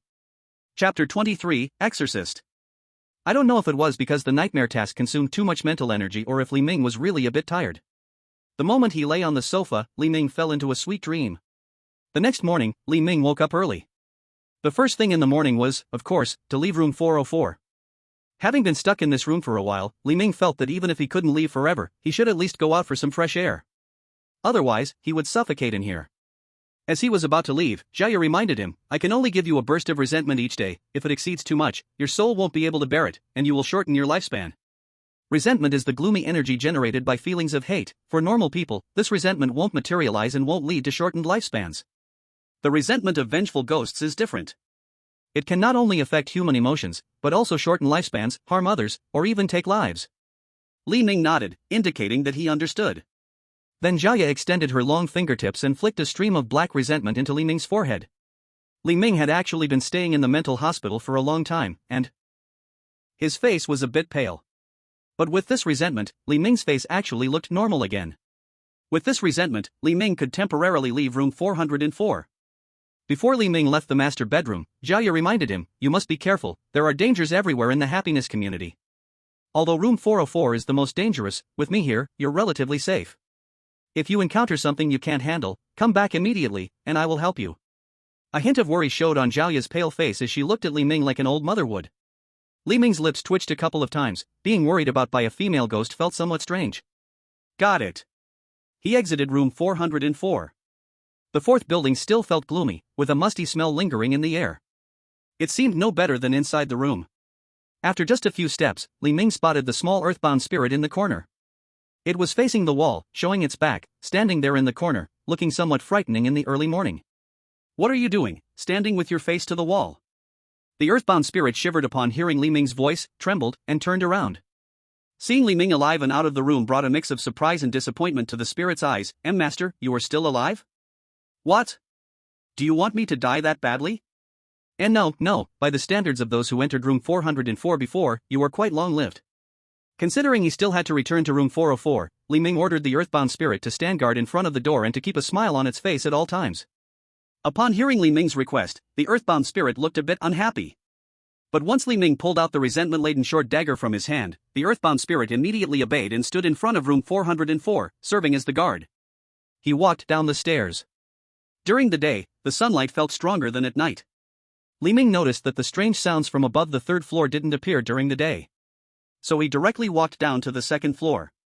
Upon reaching the second floor, Li Ming found several black garbage bags piled up at the stairwell. These bags hadn't been there before, they looked freshly placed as there was no dust around them.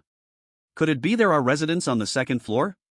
In the happiness community on the 4th floor, Li Ming had only discovered one living person so far, an old lady in room 104. The others didn't seem like proper residents. Li Ming didn't have the habit of rummaging through garbage, so he continued down the stairs and exited the 4th floor. It was clearly morning. Yet a layer of grey mist hung in the air, making Li Ming's vision a bit blurry. This mist carried an indescribable strangeness, scattering the sunlight into a chaotic mess. Is the air quality this bad? The Longshan Mental Hospital was better, even though it was on a mountain. At least there wasn't fog during the daytime. Li Ming wandered around the community. He sporadically encountered 2 or 3 pedestrians on the road, all wore masks and thick clothing, each looking like a superstar, covering themselves completely. Li Ming wanted to strike up a conversation, but they saw him and hurriedly avoided him, as if fearing to catch something contagious. Li Ming felt a bit helpless. Though he was a mental patient, at least he looked quite normal. The only thing unusual was the white coat he wore, stained with some blood left from when he attacked the earthbound spirit before. This outfit seemed a bit abstract for a normal person. After wandering around the community for several hours, Li Ming explored all the buildings in the happiness community. He also checked the small park outside the community and wandered through a couple of blocks. Aside from being a bit quieter and having fewer people, he didn't find anything particularly special. Upon returning to the happiness community, Li Ming found a convenience store around a corner at the back door of the community. Li Ming thought for a moment and walked in. He hadn't eaten anything decent in the past few days, so he should buy something. Inside the convenience store was an old man, and when he saw Li Ming, dressed in a bloodstained white coat, walk in, his face suddenly changed. But this is during the day. How come? Li Ming heard the old man's muttering and kindly asked, "Old man, what's wrong during the day?" The old man hurriedly shook his head and didn't answer Li Ming's question. He simply pointed downwards at a shelf with his head lowered. "Choose whatever you want, but hurry up and leave." Li Ming followed the old man's gesture and looked. The innermost shelf of the convenience store held open paper money, mannequins, and offerings. No matter how you looked at it, it didn't seem suitable for living people. Li Ming twitched his mouth. "Old man, I don't want these." Upon hearing Li Ming say this, the old man began to tremble like a sieve. "If you don't want these, do you want my life? I have elders above and little ones below, please, spare me." Li Ming felt slightly helpless. "I believe you have little ones below, but I don't understand about your elders above." "Old man, how old are you this year?" Hearing Li Ming's complaint, the old man finally slowly raised his head and glanced at Li Ming. After that glance, the old man's expression changed. "So you are human?" "I say, old man, during the day, if I'm not human, could I be a ghost?"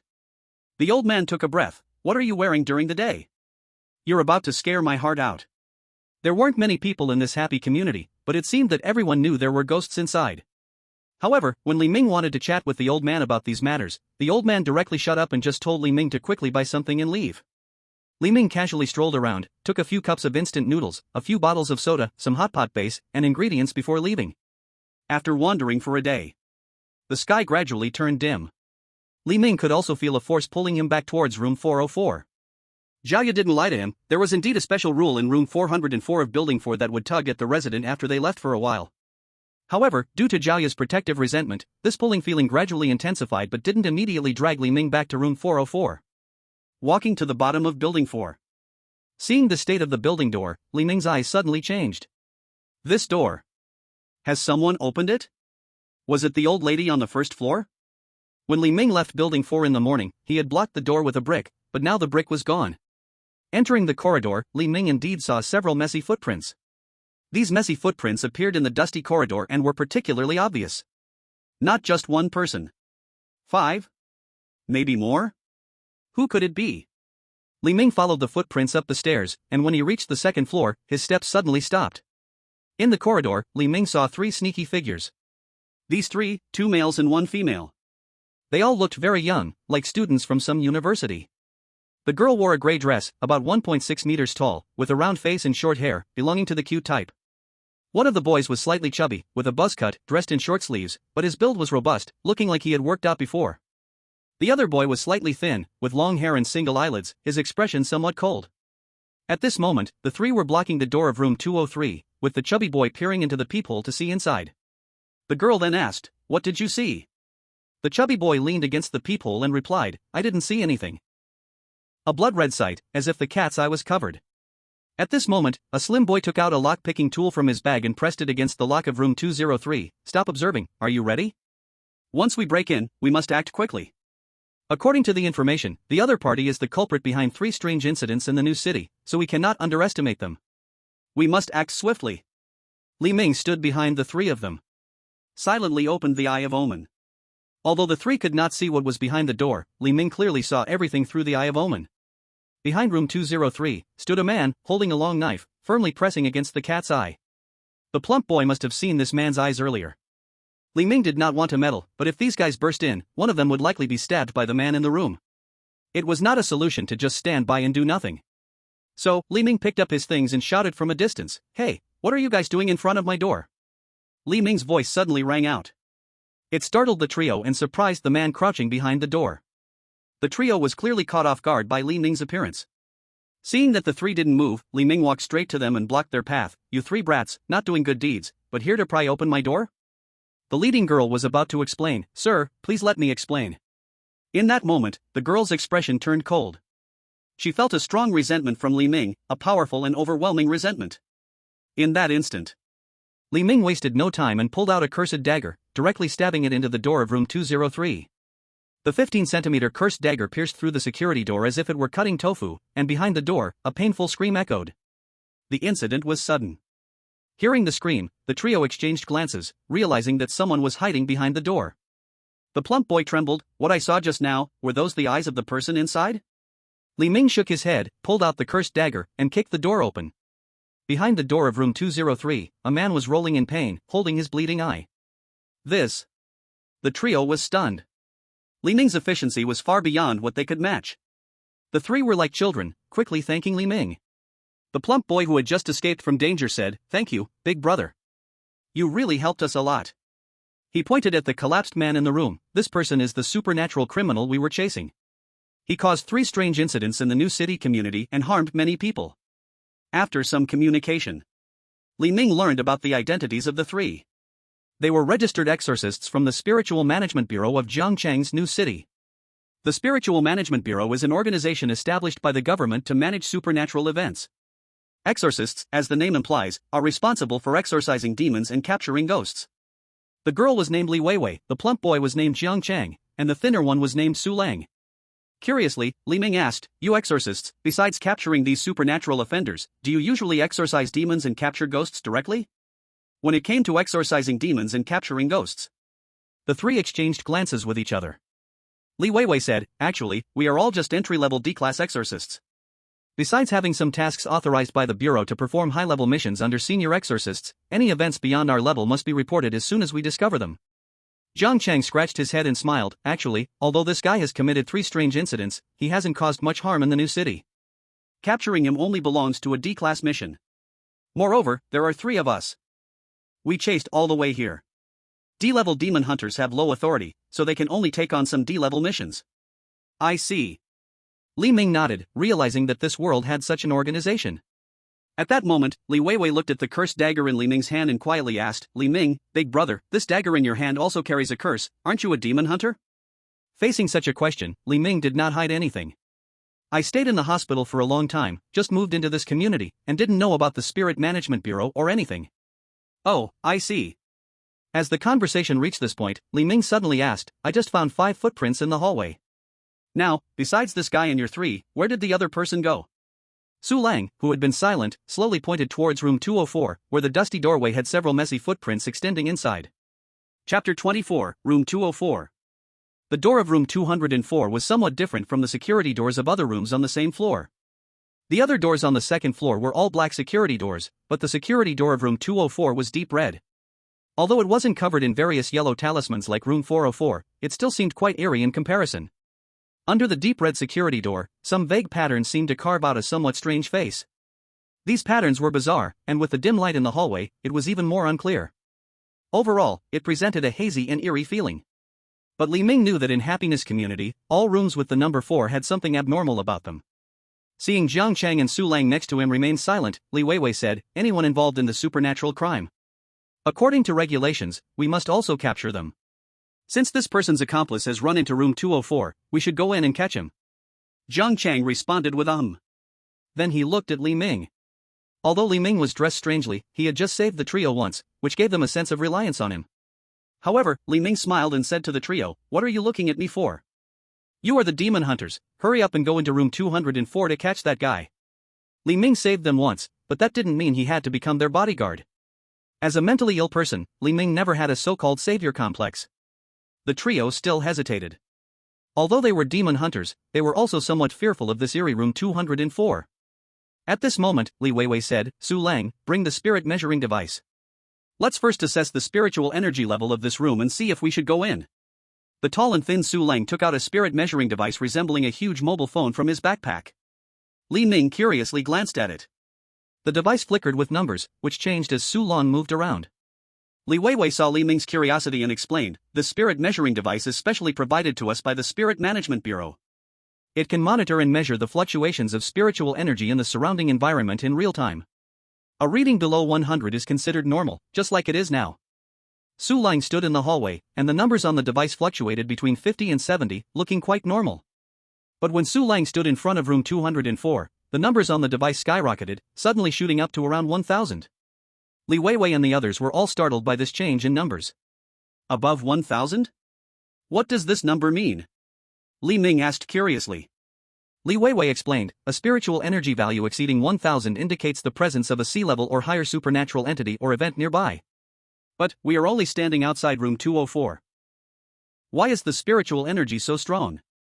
This is already beyond what we few D-level exorcists can handle." Su Lang held the spiritual measuring device in his hand, and at that moment, with a bang, he crashed into the door of room 204 as if magnetically attracted. Su Lang let out a muffled groan and shouted, "Help me quickly. It seems like there's something in there trying to pull me in."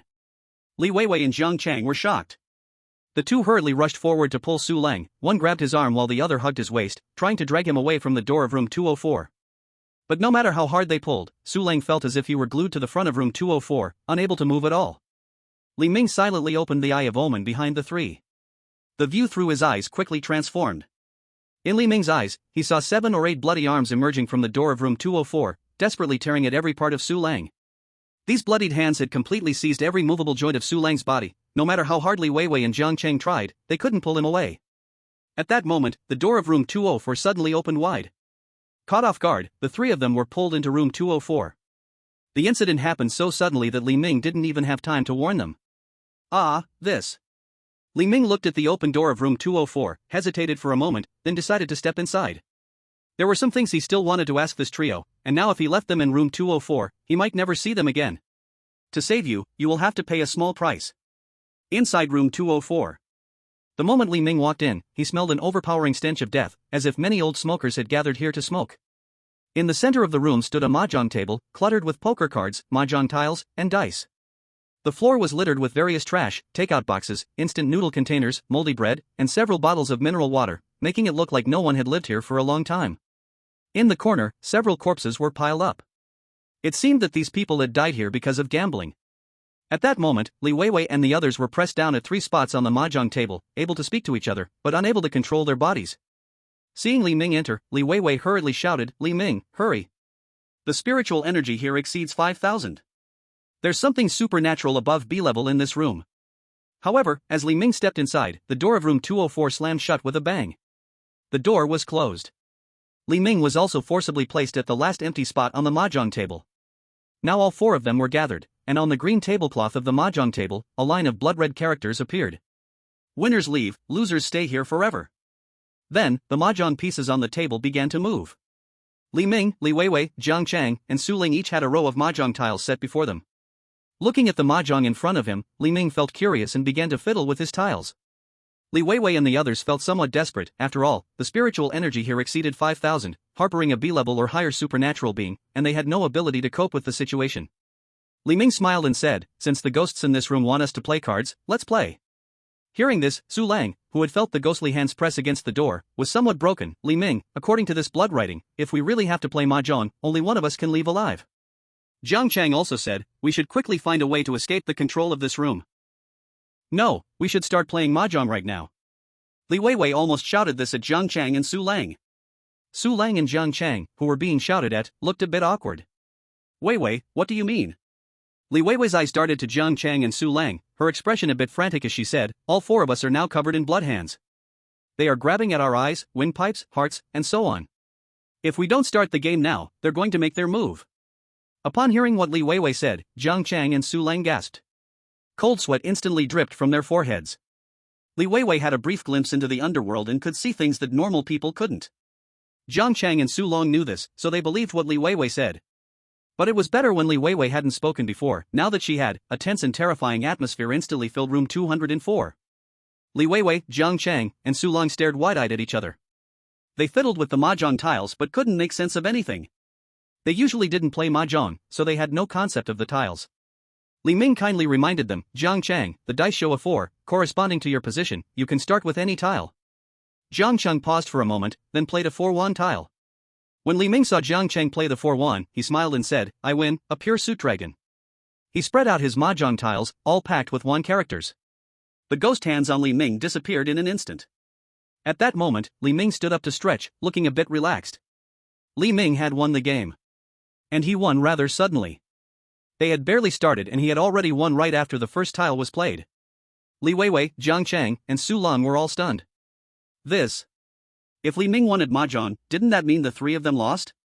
A chill instantly crept up their spines, feeling an invasion of sharp resentment. Especially in Li Weiwei's eyes, the ghost hands on the 3 were starting to drill into their bodies. A terrifying force began to spread within. At that moment, Li Ming called out, they just lost at mahjong, it doesn't mean they lost everything. According to the rules, they still have a chance to become winners. After Li Ming said this, the resentment on Li Weiwei and the others began to dissipate. The ghost hands also stopped moving. Li Ming's words undoubtedly saved their lives. He then pointed to the playing cards on the table, signaling the 3 to continue the game. Li Weiwei grasped it the fastest, picking up the playing cards and said, now there are 3 of us left, so let's play Dodiju. Jiang Chang and Su Long looked at Li Weiwei. Li Weiwei said, according to the rules, the winner leaves, the losers stay, we can be losers or winners. A match of Dodiju began. Li Weiwei became the landlord, while Jiang Chang and Su Long exchanged glances. As a result of actively giving away cards, Li Weiwei successfully won. After winning, the ghost hands on Li Weiwei gradually faded away. This time, only Jiang Chang and Su Long remained. Li Ming tossed the dice on the table to the 2 of them, saying, you 2 compare your rolls. Throwing the dice was even simpler. Jiang Chang and Su Long took turns rolling. Jiang Chang rolled a 4, and Su Long rolled a 6. Su Long was the winner. At this point, Jiang Chang was the only remaining loser. Li Weiwei's expression changed, oh no, we have no way to continue gambling. Mahjong, cards, and dice have all been used. Upon hearing this, Jiang Chang's whole demeanor changed for the worse. Countless ghost hands began to creep relentlessly over Jiang Chang's body, he felt the cold ghost hands and began to tremble. Quick, think of something, save me. At this moment, Li Ming slowly stood in front of Jiang Chang.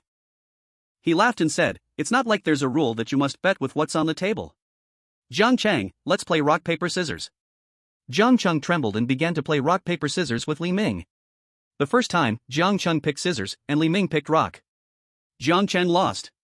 Li Ming had clearly slowed down his punch on purpose, but Jiang Chang still chose scissors. This made Li Ming frown slightly. Jiang Chang was even more frightened, his face turning pale, because he felt some ghostly hands reaching into his mouth. What should I do? Brother Li Ming. Li Ming smiled faintly, it's okay, our rule is the best of 3. You better pay attention next. Jiang Chang nodded hurriedly. After 3 rounds of rock paper scissors, Jiang Chang finally won, and the ghostly hands coiling around him began to dissipate one by one. As Jiang Chang won the last round, everyone in the room had their own share of victory and defeat. Li Ming saw new bloody words beginning to appear on the green surface of the mahjong table. Bet your lives, and I will give you what you want. The bloody words looked rather glaring. Jiang Chang, who had not yet left his seat, saw different words on the table. Bet your life, and I will give you the power you want, enough to protect others. Jiang Chang's throat twitched as he read this line. The others also saw different words. In Li Weiwei's eyes, the words on the table turned into this. Bet your lives, and I will give you the secret of your mother's death. In Su Lang's view, the words were like this. Bet your lives, and I will give you the company of your childhood friend. The 3 of them fell into a daze as they read the words on the mahjong table. Even Li Weiwei and Su Lang, who had already left the mahjong table, looked like they wanted to sit down again. Li Ming looked at the mahjong table and calmly asked, I want world peace, no more ghosts or gods causing trouble. Can you give that to me? As Li Ming asked this, the bloody words on the mahjong table quickly disappeared, as if they had never existed. And the 3 demon hunters also seemed to wake up from a dream as the bloody words vanished. The 3 looked at each other, then at Li Ming, each feeling a bit embarrassed. After all, they were demon hunters, and they had lost face more than once in front of Li Ming. Li Ming shook his head, it seems you demon hunters should also train your willpower more. Back when I was undergoing electric chair treatment, forget it, I won't talk to you about that. Next, the three discovered a corpse in the corner of room 204. This was the accomplice they had been tracking down. At Li Weiwei's suggestion, everyone quickly left room 204. At this moment, the time was approaching midnight, and the call from room 404 was growing stronger for Li Ming. Looking at the three who were about to leave with the two criminals, Li Ming invited with a friendly smile, "How about you all come over to my house as guests after such a long day?" Chapter 25, A Visit. Li Ming's help required some payment. This payment could be small, or it could be large. After all, Li Ming saved their lives, and this payment would become very subtle in his eyes. Facing Li Ming's invitation, Li Weiwei and the other two looked at each other. When the three of them tracked the ghostly criminal to this happy apartment, they had discovered something unusual about it. Especially the experience in room 204 just now left them uneasy, and they wanted to leave this place quickly to report what happened here to higher-level demon hunters. Li Ming, meanwhile, smiled and said, "Don't worry, my room is very safe. Look, I have prepared so many hot pot ingredients. Shall we have a meal together?" Li Ming raised the convenience bag in his hand, filled with a large amount of ingredients, showing his sincerity. Li Weiwei was about to refuse. But Jiang Chang and Su Lang exchanged glances behind her. They felt embarrassed to reject Li Ming since he had saved them twice. "Big brother Li Ming has saved us twice. If we don't accept his kindness, won't it be ungrateful?" "Yeah, actually, I'm pretty hungry too." After a brief discussion, the three nodded in agreement. So Li Ming smiled and led the group, along with the unconscious supernatural criminal, toward room 404. Room 404 in Building 4 is the most eerie place in the entire happy community. The old lady on the first floor had warned Li Ming that dozens of people had died in room 404. Zhaoya had said that anyone who enters room 404 would be cursed and targeted by the resentment of three angry spirits in the room. As a resident, Li Ming was even more restricted by the strange rules of room 404. Bringing this trio in was his way of seeing what effects room 404 would have on them, the non-residents. Standing in front of the door of room 404, Li Ming kicked the small spirit at the door aside and opened the door to welcome them in. Jiang Chang and Su Lang carried the supernatural criminal inside. Li Weiwei was the last to enter. She was very alert. Because she had a temporary talent of yin-yang vision, which would activate passively in danger. This yin-yang vision was similar to a weakened version of Li Ming's ominous eye. Li Ming's ominous eye could see many more things and discover some events that ordinary yin-yang vision could not. But at least Li Weiwei did not see anything uncomfortable outside the door of room 404, and she did not feel any signs of her yin-yang vision opening. From the outside, room 404 seemed neat and tidy. So she followed Li Ming into room 404. But as soon as Li Weiwei stepped over the threshold of room 404, in an instant, the scene in her eyes changed dramatically.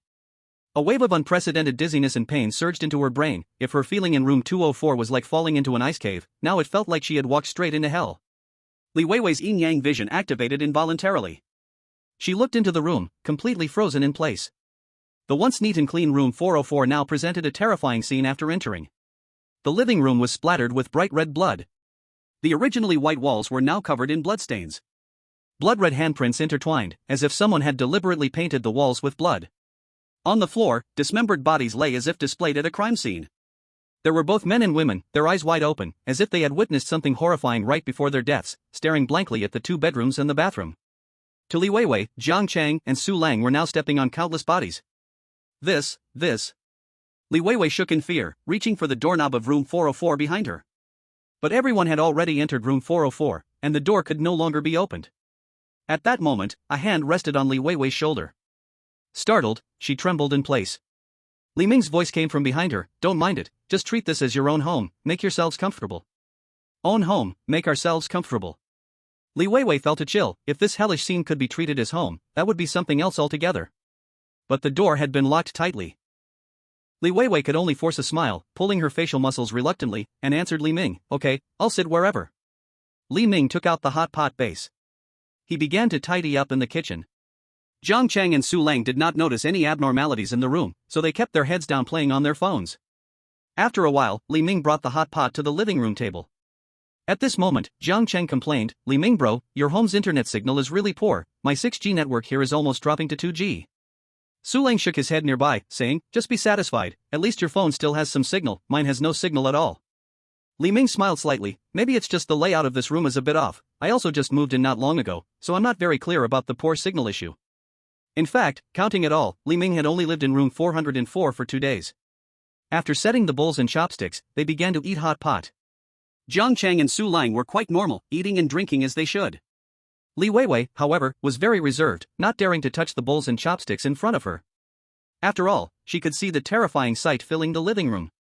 In the middle of it, Li Ming thought of something and brought an extra set of bowls and chopsticks to place beside him. Jiang Chen curiously asked, "Why are you setting an extra set of bowls and chopsticks?" Li Ming replied with a smile, "It's nothing, I just prepared an extra set. If this one gets dirty, I can swap it out in time."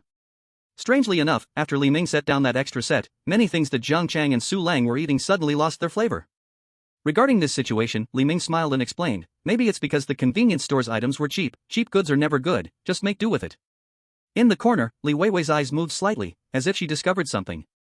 In her eyes, a terrifying red figure lingered beside Li Ming, and it was eating hot pot at the table with them. Those tasteless ingredients were all eaten by that red figure. The red figure beside Li Ming was an unprecedented terrifying existence she had encountered. Even if the figure had no hostility, just being at the same table with her made Li Weiwei feel like she was dying. Li Weiwei felt a sense of regret at that moment.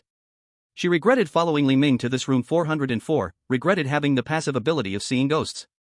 How nice it would be if she could be like Jiang Chang and Su Lang, seeing nothing at all.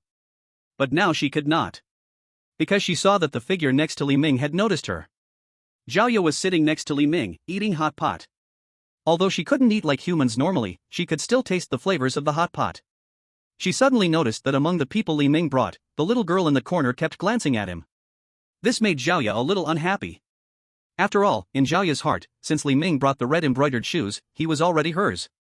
What was this human girl doing? Why did she keep staring at Li Ming back and forth? But soon, Zhao Ye realized that Li Weiwei was not staring at Li Ming, but at her. Zhao Ye smiled and quietly said to Li Ming, "This little girl is quite interesting, she can actually see me. Can I try her flavor?" For Li Ming and the others, there was only hot pot as food. But for Zhao Ye, this table of hot pot and people, except for Li Ming, were all food. Upon hearing Zhao Ye's request, Li Ming immediately shook his head, no. Zhao Ye's reaction to Li Ming's refusal instantly fueled her anger. Her pale face turned even whiter, her resentment began to surge, and the temperature in the entire room suddenly dropped significantly. Why not? Why can't I eat her? Do you like her? Li Ming looked at Zhao Ye, feeling a bit speechless. A mighty red-dressed ghost is actually jealous of Li Weiwei. Li Ming calmly explained, "I just think eating people really ruins the current atmosphere. Hot pot should look like hot pot. Isn't the beef rolls and lamb rolls enough for you? Don't you think?" Zhao Ye heard Li Ming's words and tilted her head, reluctantly nodding. Jiang Chang and Su Lang saw Li Ming talking to the air beside him. Both of them were a bit confused. And hearing Li Ming's conversation with Zhao Ye, Li Weiwei felt a chill run from her head to her feet. Eating me? That red-dressed ghost wants to eat me. No, I have to leave here quickly. This Li Ming is not normal. Halfway through the hot pot, Jiang Chang said he needed to go to the bathroom. Li Ming's eyes moved and pointed towards the bathroom located between the main bedroom and the second bedroom. Since arriving at 404, Li Ming had never been to the bathroom, really not knowing what was inside. He only knew there should be a presence in the bathroom that was not inferior to Zhao Ye. If Jiang Chang could walk out of the bathroom alive, he should be able to get some news from him. Jiang Chang went straight to the bathroom. Without thinking much, he pushed open the bathroom door and walked in. The bathroom layout was quite spacious. There was a separated toilet and shower area, and in front of the toilet was a washstand, with a rectangular single-sided mirror resting on it. Inside the shower area, there was a white bathtub and showerhead. Everything looked normal. Jiang Chang didn't think much and sat down on the toilet. Just after sitting on the toilet, Jiang Chang found something terrifying. Oh no, I forgot my phone. Not bringing a phone to the bathroom was a terrifying thing for Jiang Chang. For many young people today, it is one of the most common terrifying events in life. Without a phone to pass the time, the boring moments felt incredibly long. Sitting on the toilet, Jiang Chang felt a bit awkward and could only look around aimlessly. Suddenly, Jiang Chang's eyes narrowed as he noticed some black and red fragments in the bathtub. However, the distance between the toilet and the bathtub made it difficult for him to see the bathtub clearly. He could only see some black and red mixed pieces at the bottom of the bathtub. Soap fragments? Or something else for bathing? Since he couldn't see it clearly, Jiang Chang had to retract his gaze. At this moment, he suddenly noticed that the washstand was quite low and his half head was just reflected in the mirror above the washstand. Looking at his slightly chubby face in the mirror, Jiang Chang felt a bit helpless. He had been thin before, back then, he was a pure and clean youth. But after gaining some weight, he had become a bit greasy. He had also planned to lose weight, but procrastination stuck to him like glue. It's easier said than done. Now it had been the third year of his weight loss plan.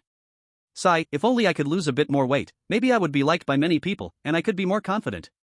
After Jiang Chang finished this thought, suddenly, the reflection in the mirror began to gradually slim down, that half of his face actually showed the appearance of him losing weight. Jiang Chang was shocked. He quickly rubbed his eyes. At this moment, him in the mirror returned to his original state. Jiang Chang smiled bitterly, I must be too tired from a long day of work, seeing things. After finishing up, Jiang Chang stood up and washed his hands. Looking at himself in the mirror on the washstand, Jiang Chang had a bitter smile and looked somewhat fatigued. Staring at his reflection, Jiang Chang gradually noticed something was wrong. Wait. This me in the mirror, why does it look a bit strange? After observing carefully, he froze in front of the mirror. Because he knew what he looked like when he smiled wryly, his lips would curve slightly downwards. The eyelids would wrinkle. But in the mirror, his lips curved slightly upward, and his eyelids squinted a little, as if a trick had succeeded, showing an expression Jiang Chang had never revealed before. This mirror is strange. Jiang Chang hurriedly ran toward the bathroom door. But at that moment, the light in the bathroom suddenly flickered, a horrifying white light appeared inside, and the Jiang Chang in the mirror was grinning grotesquely as it walked toward the outside of the mirror. He looked at Jiang Chang and sneered, didn't you want to lose some weight? I can help you. With the appearance of this Jiang Chang from the mirror, a shower of shattered red-black fragments suddenly fell in the bathroom. At this moment, Jiang Chang realized that these red-black fragments were not pieces of soap at all, but rather pieces of skin with solidified black blood. Seeing the strange happenings in the bathroom, Jiang Chang was almost scared to death. As a man around 1.80 m tall, he could only frantically bang on the bathroom door, helplessly screaming. Fortunately, outside, Li Ming was already prepared. Although Li Ming couldn't open the bathroom door from the outside, Zhaoya beside him could. Both being room 404's ghosts, Zhaoya lived in the bedroom, while the ghost in the bathroom could only reside in the bathroom, with a status slightly below Zhaoya. Hearing Jiang Chang's knocking from inside the bathroom, Li Ming let Zhaoya open the door. The moment the door was pulled open, Jiang Chang rolled out like a ball from the bathroom. Su Lang and Li Weiwei hurried forward to check on Jiang Chang's condition. Jiang Chang's forehead was covered in sweat, his face pale, and he cried out almost like a scream, there's a ghost. There's a ghost in the bathroom. Chapter 26 Ghost Story. What? There's a ghost? Su Lang, who helped Jiang Chang up, quickly took out a spirit testing device from his bag at his waist. The moment he turned on the spirit testing device, the numbers on the device began to jump wildly. In an instant, the numbers on the device soared from dozens to 14,000. It happened to be midnight, exactly 12 o'clock. Then the numbers on the spirit testing device began to jump crazily, finally settling at 44,444. Seeing this number, Li Weiwei, Jiang Chang, and Su Lang were shocked, standing there like wooden statues. At this moment, their faces were unexpectedly consistent, all appearing iron gray, as if they had swallowed a large rock. Li Ming walked over to them, curiously asking, what does this number represent? Li Weiwei answered, trembling slightly, a spirit power value above 1,000 on the device indicates the presence of a C-class supernatural entity or incident nearby. Above 5,000 indicates the presence of a B-class supernatural entity or incident. Above 10,000 indicates an A-class supernatural entity or incident. This 40,000 number, the power of the strange entity or incident here has definitely reached S-class. Oh, I see. Is an S-class strange entity or incident very powerful? Li Ming was not aware of how the exterminators classified supernatural incidents and felt a bit embarrassed to ask. Li Weiwei spoke with trembling words, her whole body in a state of shock. An A-class supernatural entity or incident can cause extremely serious impacts to a large city, even enough to destroy a large city. Once discovered, 10 A-class exterminators will cooperate with 100 B-class exterminators to conduct targeted extermination operations. As of now in the records, there have only been 3 A-class incidents. So, you mean, an S-class strange incident is very serious? S-class strange incidents are rated as strange beings or incidents that can impact the world. Or in other words, enough to destroy the world. Li Ming's expression showed some surprise. He had indeed thought that room 404 was strange and had some level of peculiarity. But he never imagined that with the 3 fierce ghosts in this room, it could reach a level capable of destroying the world. Is it really that serious? At this moment, Li Weiwei and the others fell completely silent, no longer responding to Li Ming's words. It seemed that once this place was confirmed as an S-grade strange event, even the ghost in the bathroom no longer surprised them. This clearly shows that S-grade strange events are indeed very serious, causing the mental defenses of these young people to collapse completely, and now they all seem to be enjoying the last minute of peace before death. Li Ming shrugged and sat down on the living room sofa. At this moment, Li Ming heard the system's daily task reminder sound. Simple task, reach midnight, after a busy day, you decide to sleep as soon as possible. Please go to the second bedroom and sleep quickly. General task, reach midnight, after a busy day, you decide to freshen up. Please wash up in the bathroom as soon as possible. Difficult task, reach midnight, although you have been busy all day, you and your friends are not yet satisfied. Please take turns telling a deeply buried ghost story with your friends in the room. Please choose quickly, failing to choose in time will result in punishment for the host. Difficult task. Taking the hardest task has become Li Ming's daily routine. After all, this system is like a game, the harder the task, the higher the rewards given. In these past few days, Li Ming has also taken on several tasks, roughly figuring out the mechanism of reward distribution by the system. His current character level is E level. Completing a difficult task will reward him with a random task item skill that is 2 levels higher, which means C level. Both the Omen Eye and the Grudge Dagger he received earlier are C level items. According to this mechanism, general tasks might reward 1 level higher, meaning D level rewards. Simple tasks would likely award him with E level rewards, the same as his character level. Besides these 3 types of daily tasks, there are also nightmare tasks like the one Li Ming triggered related to Zhang Yan in the master bedroom. Nightmare tasks are more challenging. The system even gives Li Ming tips actively, but the rewards for nightmare tasks are very unique, even reaching a level. Of course, nightmare tasks are not encountered frequently, some are fate-based. Li Ming didn't want to lower his standards, although sometimes difficult tasks are indeed challenging, he felt he could still accomplish them easily. Difficult task, the ghost stories deep inside my friends and me. Task description, people coming to room 404 always bury some stories in their hearts that others cannot touch, of course, these stories may be very terrifying. Time limit, 240 minutes. Warm reminder, difficult tasks are extremely dangerous, if failed, you will trigger a certain forbidden curse in room 404. After the initial shock, apart from the slightly lower temperature in the room, nothing strange happened. They also tried to go outside. However, after midnight, the door to room 404 had completely locked shut. The 3 of them tried various methods to open the door, pry open the windows and doors of room 404, but in the end, the result was just as Li Ming had experienced when he first arrived, they could not leave this place at all. At this moment, Li Weiwei and the others gathered together, their eyes turned to Li Ming. Li Weiwei spoke first, this Li Ming seems very off. Whether it's the bloodstained white coat on him, or his attitude towards strange events, or rather, why is he living in room 404, acting as if nothing is wrong? This is all very strange. Zhang Chang and Su Ling nodded at this moment. Earlier, they thought Li Ming was an exorcist, and his strange dress wasn't a big deal. After all, they had seen exorcists who were even weirder than Li Ming. But now they realized that Li Ming was not an exorcist and lived in a room with S-class bizarre powers. He looked nothing like a normal person. Especially after Li Weiwei told them about her views from the underworld in the room. Zhang Chang and Su Ling looked at Li Ming, who was lying sideways on the sofa, with more chill and fear in their eyes. You mean, he is lying on countless corpses? Li Weiwei nodded, her rationality returning, you two just sat on countless corpses too. And just now, beside him was a terrifying woman in red who ate hot pot with you.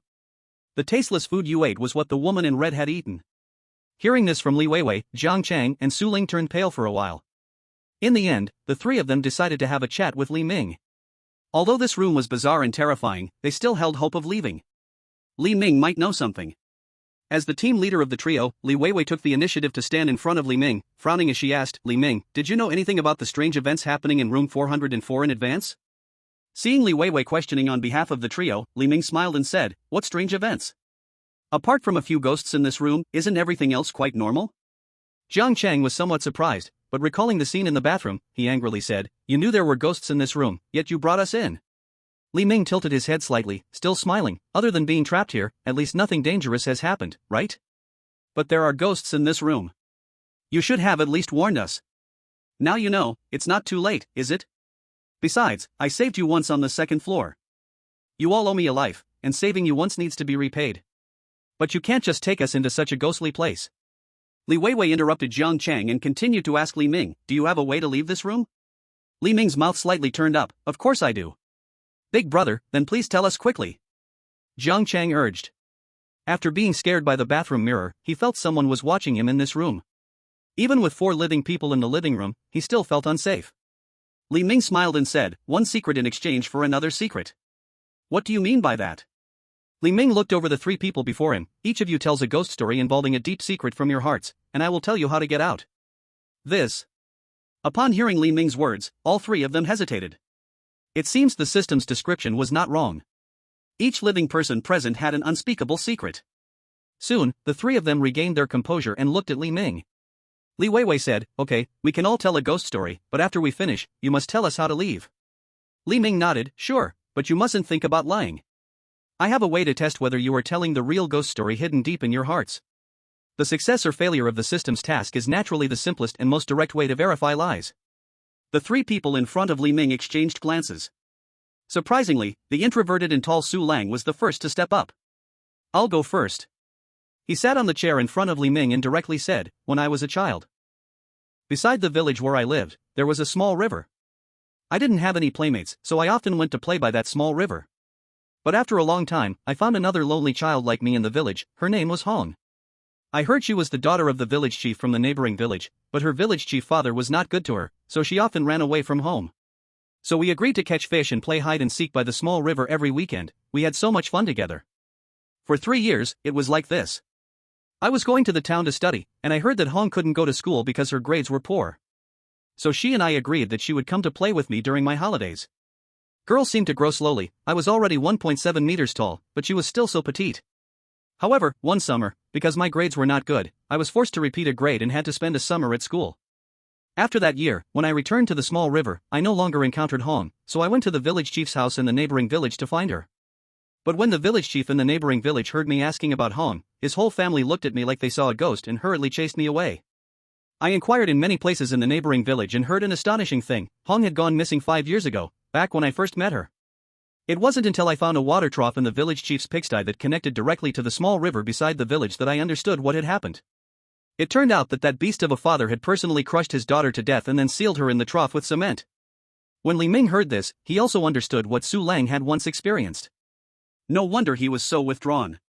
After hearing Su Ling tell this ghost story, his companions, Li Weiwei and Zhang Chang, looked a bit sad. After all, they had never really understood why Su Lang always acted alone. It turned out that some people's loneliness can be so heavy. After Su Lang finished his story, he stepped aside. Li Ming nodded. Next, it was Li Weiwei and Zhang Chang's turn. This time, Li Weiwei took the initiative to stand up. I'll go next. Sitting at the table, her eyes showed a touch of nostalgia as she said, when I was very young, I had a happy family. A successful father, a beautiful and talented mother, and me, just 4 years old at the time. At that time, our family lived very happily. My father would bring flowers and gifts to my mother after work every day, bringing surprises to our lives. My mother also prepared a rich dinner for my father every day, actively giving him back rubs. Everything was so happy. But one day, my father stopped going to work. He was laid off and suddenly became unemployed.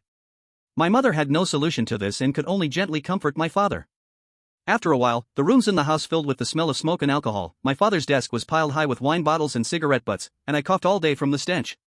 But this family still needed an income for daily expenses, so my mother started to go out to find work. However, my mother hadn't worked for a long time. Even if she worked a day, it was hard to earn much money. But this money would soon be taken by my father to buy cigarettes and alcohol, and soon, our family couldn't even guarantee 3 normal meals a day. My father and mother began to argue. They started to tear apart each other's pasts, reopening old wounds. They cursed at each other in front of me, and finally, I fell asleep in tears amidst their shouting. The next day, my mother was missing, and my father began to clean up the trash in the house. Like my mother used to do, he told me that she had gone far away, and as a young child, I didn't understand what this going far away meant. In the days that followed, my father was always tidying something in the refrigerator. In the middle of the night, the kitchen always filled with the smell of meat, as if my father was chewing on something, always sneaking food in the dead of night. Chapter 27, Tuxedo and Exorcist. At this point, Li Weiwei's story abruptly ended, but the air in the room seemed to grow a few degrees colder. Her ghost story was about her own father and mother. It sounded quite normal at first, but lurking beneath the normality was a hint of bloodiness. What happened between her father and mother was anything but ordinary. It seems that Li Weiwei's childhood had its own share of abnormal experiences. Among the three of us, only the tall and strong Zhang Chang was left. Li Ming turned to Zhang Chang, who sighed. Since Su Lang and Li Weiwei had shared their innermost stories, he felt there was no need to hide anything anymore. Zhang Chang said, my story happened when I was still an apprentice exorcist. Exorcists have a strict hierarchy, and before reaching D level, one is considered an apprentice exorcist, still in the learning phase of all exorcism matters. During the apprenticeship phase, every apprentice exorcist is guided by a C level or even B level exorcist mentor. Zhang Chang looked at the others, his expression somewhat awkward, but he continued, at that time, I was interning under a C level exorcist mentor. The task was quite simple, to suppress a D level eerie incident in a residential house. At first, everything went smoothly, at least it seemed so to me, because I was with a famous C-level exorcist. My mentor was experienced, very gentle, and treated me well. But everything changed once we entered that residential house. It was a family of 3, a husband, a wife, and their son. They were the ones who found us, saying that a demon had invaded their home, driving their son insane. My mentor went to check on the son in the room. At that moment, the parents had tied him up and bound him to the bed, gagging him. The parents explained that they did this to prevent their son, who was possessed by a demon, from running amok. My mentor prepared the exorcism tools, ready to perform the exorcism. But at that moment, I noticed something terrifying: the family's photos hanging in the son's room. In those photos, the parents looked nothing like the ones we saw in front of us. I panicked right then and there, losing control. My mentor saw how I looked and thought I was scared by the exorcism scene. He comforted me to step outside for a moment.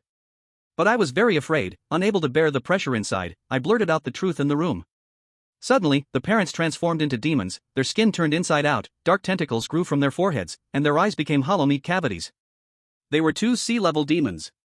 If it was just one, my mentor could handle it with some effort. But at that time, there were 2 sea-level demons in the room, and besides the bound son, I was just a burden. As an apprentice exorcist, I had no ability to exorcise at all. Faced with those 2 sinister demons, I could only flee continuously. Seeing this, my mentor immediately ordered me to escape the room with that child. He then locked the door behind him, taking everything upon himself. 2 sea-level demons have power far exceeding that of sea-level exorcists. From that day onward, my mentor never stepped out of that room again. I hate myself for not having the strength. Why did I have to become my mentor's burden at such a critical moment? And at that time, there was clearly a better choice: if I hadn't panicked and shouted out the truth, but instead waited for the right moment to tell my mentor, maybe. Will the ending back then change for the better? But it's all too late. That day, my master died in duty, and 2 sea-level demons escaped. I made a grave mistake. As Jiang Chang spoke, tears shimmered in the corners of his eyes. His story sounded less like a ghost story and more like a confession of his past experiences. As an exorcist, he carried more than just his own life. At this moment, the 3 of them finished telling their ghost stories. Since everyone has shared their ghost stories, before you leave, let me share mine. Li Ming stood up from the sofa, smiling as he said, "I have not just once killed myself with my own hands." As Li Ming finished speaking, a notification sound from the system echoed out. Difficult task: the ghost stories hidden in my friends' hearts, completed. Reward: free attribute points *2, random sea-level item *1. The host currently has free attribute points *4. Do you want to allocate the free attribute points? The host currently has random sea-level item *1. Do you want to draw? Hearing Li Ming's ghost story, Li Weiwei frowned slightly. She pondered the meaning behind Li Ming's words. Jiang Chang and Su Lan, however, were a bit confused. After a moment of thought, Li Weiwei, with no clue, could only ask Li Ming, "Can you tell us how to leave room 404 now?" "It's simple, I'll help you open the door." Li Ming borrowed a wave of resentment from Jia, then slowly opened the door to room 404. Seeing the 3 with incredulous expressions, Li Ming kindly reminded them, "Hurry up and leave. If you don't get out of here before 4 in the morning, I fear you won't be able to leave forever." At 4 in the morning, all the eerie things in Happy Community Building 4 would go wild. Li Ming thought, given the skills of these 3 little ones, if they stayed here until 4 in the morning, they probably wouldn't survive. Jiang Chang and Su Lang immediately packed their things and took the unconscious supernatural criminal with them. Li Weiwei, however, hesitated at the door, frowning as she asked Li Ming, "This room is so strange, why don't you come with us?" Jiang Chang and Su Lang were both surprised to hear this. Even Li Ming himself felt a bit astonished. Beside Li Ming, Jia's face, already pale, turned even whiter with anger upon hearing Li Weiwei's words. What is her identity? What gives her the right to think she can take you away? Clearly, Li Weiwei's suggestion made Jia furious. At this moment, standing at the door, Li Weiwei explained, "Li Ming, although your behavior is a bit strange, I'm worried you might be in danger if you stay here. You're also human, not a ghost or some other eerie existence." Li Ming paused for a moment, realizing the girl was worried about him because of his human identity. "You don't need to worry about me. You should leave quickly." Seeing Li Ming like this, Li Weiwei frowned, "Then give me your contact information. If you're in danger, we can reach you. After we go back this time, we'll report the situation here to the senior exorcists immediately. If there's a way to contact you, we can stay in touch in case of any special situation." Upon hearing Li Weiwei's words, Li Ming had little reaction. However, Zhao beside Li Ming seemed to be on the verge of madness. Her stunning face was constantly filled with black resentment, and the long blood-red clothing she wore began to drip with blood, causing the temperature in the entire living room to drop suddenly by several degrees. "Oh, so you won't let him go unless we leave contact information, right? Now you're bold enough to make such an outrageous request? I can't even imagine what you'll do in the future." Hearing Jia's words and seeing her expression, Li Ming wiped the cold sweat from his forehead and said, "I don't have a phone, so let's not exchange contact information for now." Li Weiwei heard Li Ming say this. Then she took out a pink phone from her pocket and handed it directly to Li Ming. This is my phone, it has Su Lang and Jiang Cheng's numbers in it. If you need anything, just call. Li Ming looked at the phone. Then he glanced at the furious Zhao Ye beside him. For a moment, he didn't know what to do. At this moment, Li Weiwei directly shoved the phone into Li Ming's hands and walked out of room 404 with Jiang Cheng and Su Lang.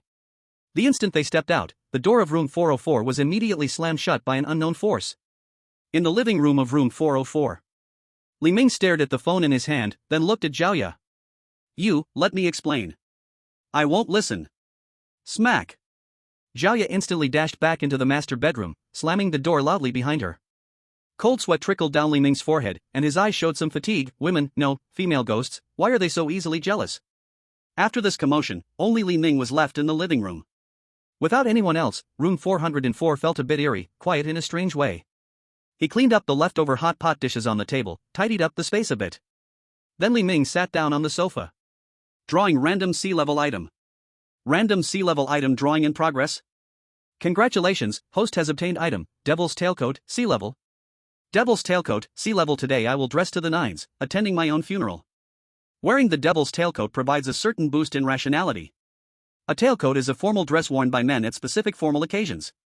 Its basic structure has a short front, suit collar style, and long back with tailpieces, split into two parts.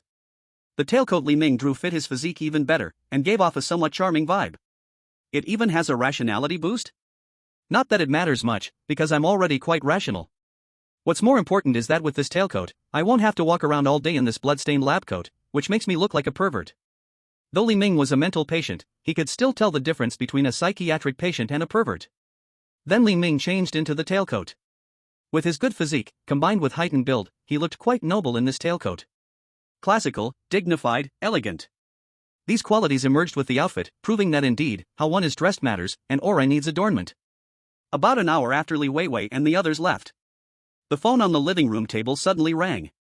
Listen to me, thank you, because of you, the seasons are warm. Chick, Good evening everyone, nationwide producers. Li Ming frowned, this girl has quite a creepy ringtone. To avoid mental pollution, Li Ming quickly answered the call. A steady voice came from the other end, Mr. Li Ming? Hello. Who are you? I am the current A-level demon slayer in Jiangcheng Xinqing, Qin Jiangzi, the direct superior of the trio of Li Weiwei.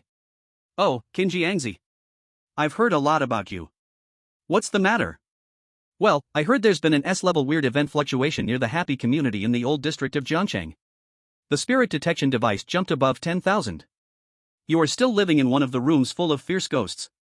As the person in charge of the old district, I want to ensure your safety. I'm fine, I'm very safe, at least for now, very safe.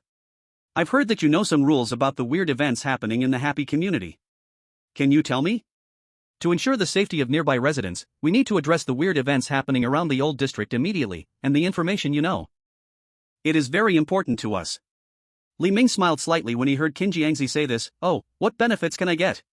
On the other end of the phone, Qin Jiangzi fell silent for a moment after hearing Li Ming's words. Then he said, Mr. Li Ming, if the information you provide is indeed effective, we will give you a certain amount of cash reward. Moreover, considering your ability, if you perform excellently as an A-level demon hunter, I can also let you join the demon hunter organization directly with special permission. Didn't Li Weiwei say that joining the demon hunter requires a thorough background check to prevent the invasion of bizarre forces? That's right, so... Mr. Li Ming, I have already obtained permission from above to investigate your entire background. Although there are some irregularities, your qualifications meet the requirements. I discovered by chance that you escaped from the Longshan Psychiatric Hospital last week. If you are willing, I will keep this information confidential. Hearing this, Li Ming twitched the corners of his mouth a couple of times. Qin Jiangzi truly had some skills, managing to investigate his information in such a short time. The situation is stronger than the person. Li Ming didn't want to go back to Longshan Psychiatric Hospital to continue the boring daily treatment for now. So, Li Ming told Qin Jiangzi all the bizarre things he knew about the happy community. After receiving the information, Qin Jiangzi said seriously, Mr. Li Ming, I have recorded everything you said. During this time, try to protect your safety. After I deal with the A-level bizarre incident here, I will meet with you as soon as possible. If you have any needs during this period, please contact the trio of Li Weiwei, and we will try our best to help you. Then Qin Jiangzi hung up the phone. Li Ming looked at the number displayed as 0000 on the phone and fell into silence for a moment. These demon hunters do have some skilled individuals. The impression left by the Li Weiwei trio was that they were just a few weaklings. If it weren't for meeting him, they would have died on the second floor of the happy community long ago. But the A-level demon hunter, Qin Jiangzi, on the other end of the phone felt completely different. Mysterious, powerful, with a hint of being elusive. And his name, Qin Jiangzi, sounded more like a Taoist title. Could it be that the other party is a Taoist priest? This world is becoming more and more interesting. Chapter 28, Bright Hospital. After finishing the call, Li Ming checked his attributes. Due to adding 4 points of brainpower during the nightmare task, Li Ming's attributes now were as follows. Li Ming, human. Level, E. Brainpower, 11, referring to memory, intelligence, mental strength, etc. controlled by the brain. Physical strength, 6, referring to all abilities related to force, speed, etc. Luck, -6, fate can favor you, and fate can also abandon you. Charm, 6, everyone has a unique charm, everyone has the right to be loved. Talent ability, Eye of Omen, sea level. Items, Alchemist's Cursed Dagger, sea level, Devil's Tailcoat, sea level. Li Ming's brainpower had now risen to 11 points, and he felt a significant overall improvement with this level of brainpower. Especially his resistance to grievances, which could greatly consume rationality to a certain extent, had shown obvious improvement. And his memory and similar aspects had also significantly improved. However, currently apart from the Eye of Omen requiring some mental power to activate, there were no other spells or abilities consuming mental power. So the improvements Li Ming could feel were only these. The overall improvement in brainpower was substantial, but for now, brainpower was not the best choice for Li Ming. Focusing all efforts in one direction can easily lead to the quick emergence of one-sided drawbacks. Either become a crispy mage or a low-intelligence warrior, neither is good. According to Li Ming's usual gaming experience, when encountering such a problem with attribute points, he would definitely max them out for himself in the end. With only 6 points in stamina, it seriously did not meet Li Ming's requirements. Thus, Li Ming allocated all 4 of his remaining free attribute points to stamina. The attributes of luck and charm were naturally ignored by Li Ming. After all, he felt that these 2 attributes would not have any substantial effects at the moment. With 4 free attribute points added to stamina, Li Ming now had 2 basic attributes breaking through 10 points, and his character level had also risen to D level. Li Ming looked at this change, clenched his fist, his eyes deep in thought. Did raising 2 values above 10 result in a level up? Although just based on these numbers, my stamina and mental strength are double that of the average person, but my stamina and mental strength are specific, and cannot be solely judged by data. I still need to try it out. The increase in stamina was more evident than the mental abilities. Although Li Ming usually exercised, the intensity wasn't high, so initially, his stamina was only 6 points, just a bit stronger than the average human level. After miraculously adding 4 points to stamina, Li Ming felt the blood flow throughout his body, respiratory capacity, and athletic ability greatly enhanced. He ran with all his might a few times in the living room. Li Ming estimated his speed. 100 meters, around 8 seconds. This is an astonishing improvement. It's important to know that the highest human record for a 100-meter sprint is only about 9 seconds and 58. In the living room, Li Ming hadn't even pushed his speed yet and was already close to 8 seconds. Under extreme limits, this speed would be even faster. With 4 points in stamina, I've significantly improved my physical abilities. I could probably win a decathlon if I participate in the Olympics. I wonder if this bizarre world still has the Olympics. After testing various physical capabilities, Li Ming had a rough idea in his mind. 4 points in stamina have approximately boosted my speed, strength, and endurance by nearly half. Even Li Ming himself found this a bit fantastical. But thinking about the fact that he was currently living in a room with a red-clad ghost like Xiaoya made the stamina increase seem less magical. Before sleeping at night, Li Ming made a comprehensive improvement plan for himself. Stamina is important. Starting tomorrow, I will take advantage of the free time when there are no tasks to exercise, so I can actively improve my stamina instead of relying on the system for points. Killing 2 birds with 1 stone. The next day, Li Ming discovered that Li Weiwei's phone had several games, so he began to play a mobile game called Heroes Agriculture. He completely forgot about his plan to exercise. After lying on the sofa in various positions and playing all day, time quietly reached midnight. Putting down his phone, Li Ming's eyes sparkled with stars. Even someone as strong as Li Ming found it hard to persist in gaming for a day and a night. Li Ming sighed, games are really fun. At this moment, it was midnight, and the system began to issue daily tasks. Simple task: after lazing on the sofa all day, you decide to rest quickly, please go to sleep in the guest bedroom as soon as possible. General task: after lazing on the sofa all day, you decide to wash up, please wash up in the bathroom as soon as possible. Difficult task: after lazing on the sofa all day, you decide to order takeout, please order a meal from Lu Lauta's Meat Buns 4 kilometers away as soon as possible. Nightmare task, seeing you mope on the sofa all day. He hopes you can help him. Please help him find the lost face. Please choose quickly. If you delay, there will be a punishment for erasure. Nightmare task. Seeing this task, Li Ming felt no fear at all, but rather a little excitement. His level had just risen, his strength had also become very strong, and he was looking for a task to practice. Unexpectedly, the nightmare task came so soon. The nightmare task mentioned the bathroom. At this moment, Li Ming's gaze swept to the depths of the living room, to the bathroom located between the two bedrooms. He didn't know when, but the bathroom door had opened a crack, emitting a vague sense of resentment. Clearly, Li Ming, who had spent the whole day lying on the sofa, had not noticed when the door opened. Li Ming frowned slightly. No wonder the living room feels so cold today, it turns out like this. Without much hesitation, Li Ming directly chose the nightmare task. Warning. The difficulty of the nightmare task far surpasses the current host level, please choose carefully. Like last time, the system gave an extremely cautious warning for the nightmare task. Choose the nightmare task. Nightmare task, find his lost face. Task description, thousands of faces, all emotions. At a certain moment, he lost all faces. Time limit, 240 minutes. Friendly reminder, given the high possibility of failure in your nightmare task, the system will provide assistance during the task, please pay attention. After the previous nightmare task related to Jiaoya, Li Ming had become very skilled with the nightmare tasks. At this moment, Li Ming directly asked the system, "System, I want a hint." Friendly reminder, if you want to find his face, why not ask him directly in the bathroom where he lost it? The benefit of nightmare tasks is that Li Ming can ask the system for hints. But generally speaking, the hints the system provides always have a somewhat self-destructive nature. Just like when it reminded Li Ming to sleep on the bed in the main bedroom. Li Ming stood in front of the bathroom door, remembering that the presence inside had scared the tall Jiang Cheng half to death yesterday. Didn't expect it to be his turn so quickly. He swallowed hard in front of the door, pulled it open, and walked in. Bang! As Li Ming entered the bathroom, the door inside instantly closed. Li Ming's eyes scanned the room, taking in the bathroom he had never entered before. The bathroom was very tidy.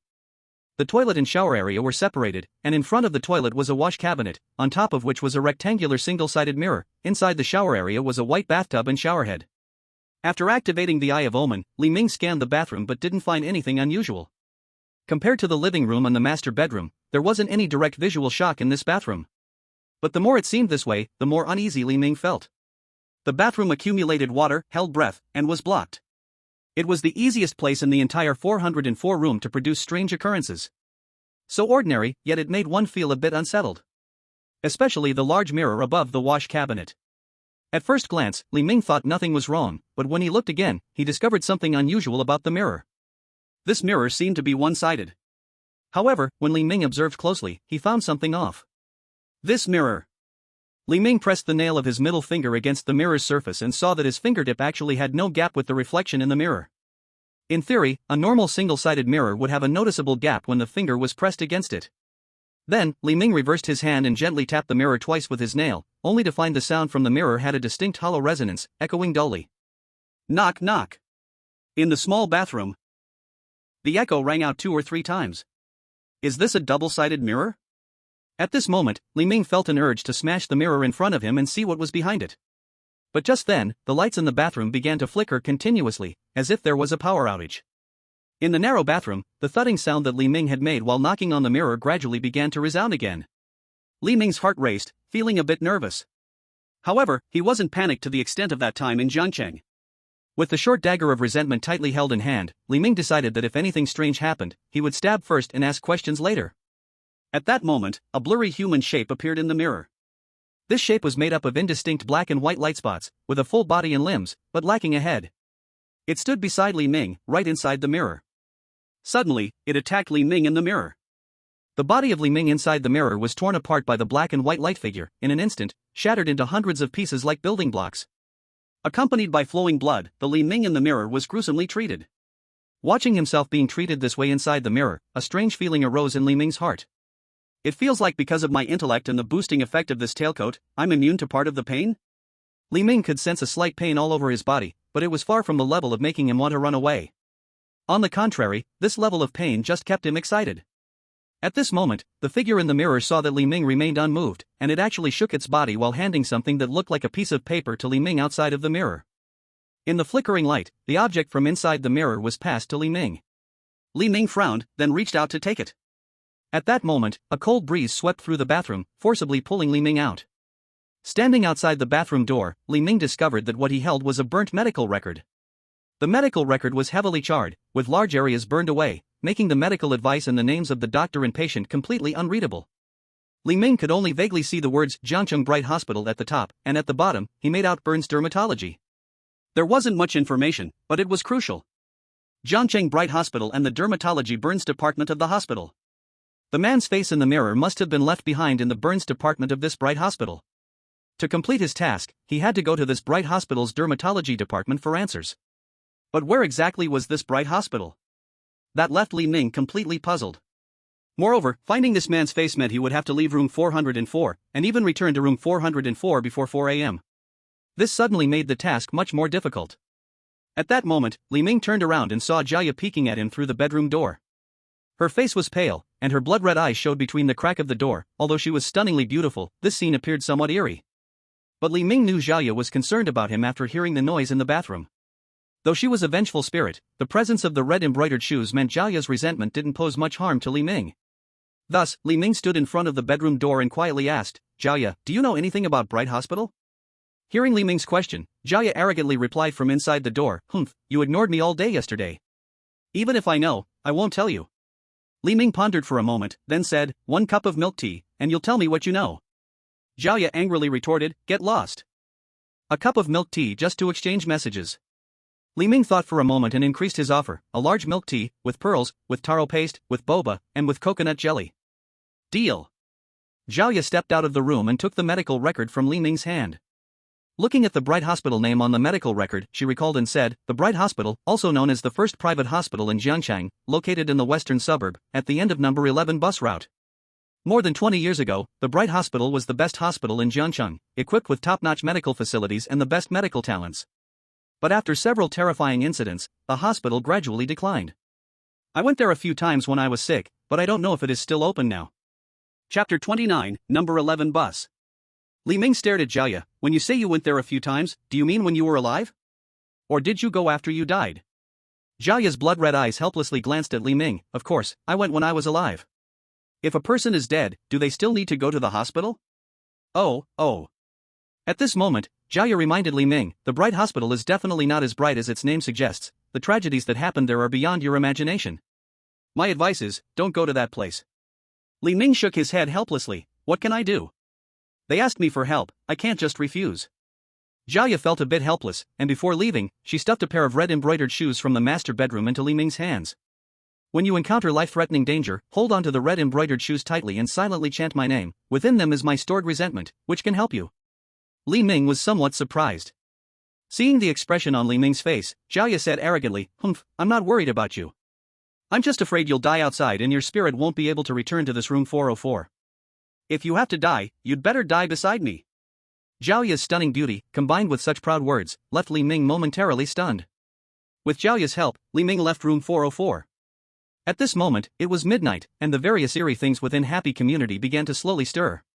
Li Ming didn't linger, he hurried downstairs and headed outside the community. Happy Community was not large, only a few buildings. According to Jiaya, the Bright Hospital is in the western suburb. It's still quite a distance from here. At this moment, Li Ming spotted a bus station in the distance of Happy Community. The bus station was desolate, with only a lonely waiting sign and a long bench. Li Ming walked over. At this time, there shouldn't be any buses left. Li Ming stood at the bus station and casually opened the ride-hailing app on his phone, but unfortunately, it showed that there were no taxis within dozens of kilometers. Just when Li Ming thought he would have to run to the Bright Hospital himself, a bus swayed and slowly drove over from the east side of Happy Community. This bus rolled through the night like an old man needing help to walk, trembling and hunched, as if it couldn't stand steady on the flat road. The dim headlights and the flashing 11 number on the front like blood made it seem eerie no matter how you looked at it. Number 11 bus? Isn't that just heading to the Bright Hospital? Jiaya hadn't said much before, but she did mention this number 11 bus. And the final stop of the number 11 bus was precisely the Bright Hospital. The number 11 bus stopped in front of Li Ming and opened its old door. The lighting inside the bus seemed broken, it was dark inside, and one couldn't see much from the bus station.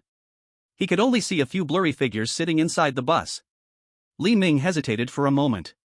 But he only heard the bus driver shout from inside, "Hey, young man. Are you getting on the bus? If not, I'm leaving." Li Ming stepped onto the bus. He glanced at the driver, tossed in a coin, and chose a window seat at the back. The bus started and slowly began to drive forward. Li Ming sat in the back seat, casually observing the few people inside the bus. In the single seat at the front sat an old man, while a young couple occupied the double seats near the door. In front of Li Ming sat three middle-aged men who were drunk and slumped over in their seats. There were not many people on the bus. Everything seemed normal. As the bus moved forward, a light rain began to fall outside the window, creating a thin mist on the glass that obscured the view outside. Unable to see the scenery beyond the window, Li Ming casually flipped through his phone and stumbled upon a site called Zhengcheng Mysterious Forum. The forum had a search bar, and driven by curiosity, Li Ming typed in number 11 bus. Immediately, dozens of posts appeared beneath the search bar. The first post read, "The number 11 bus goes to the crematorium and the Guangming Hospital. What does it represent, life or death? Death or death?" The most popular comment below this post was, "My opinion is, better off dead or alive." Following that were comments like, "Big shot, please provide resources and wishing good luck to all good people."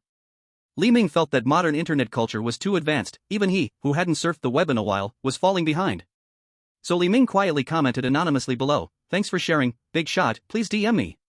The second post was titled, "I saw a number 11 bus after midnight."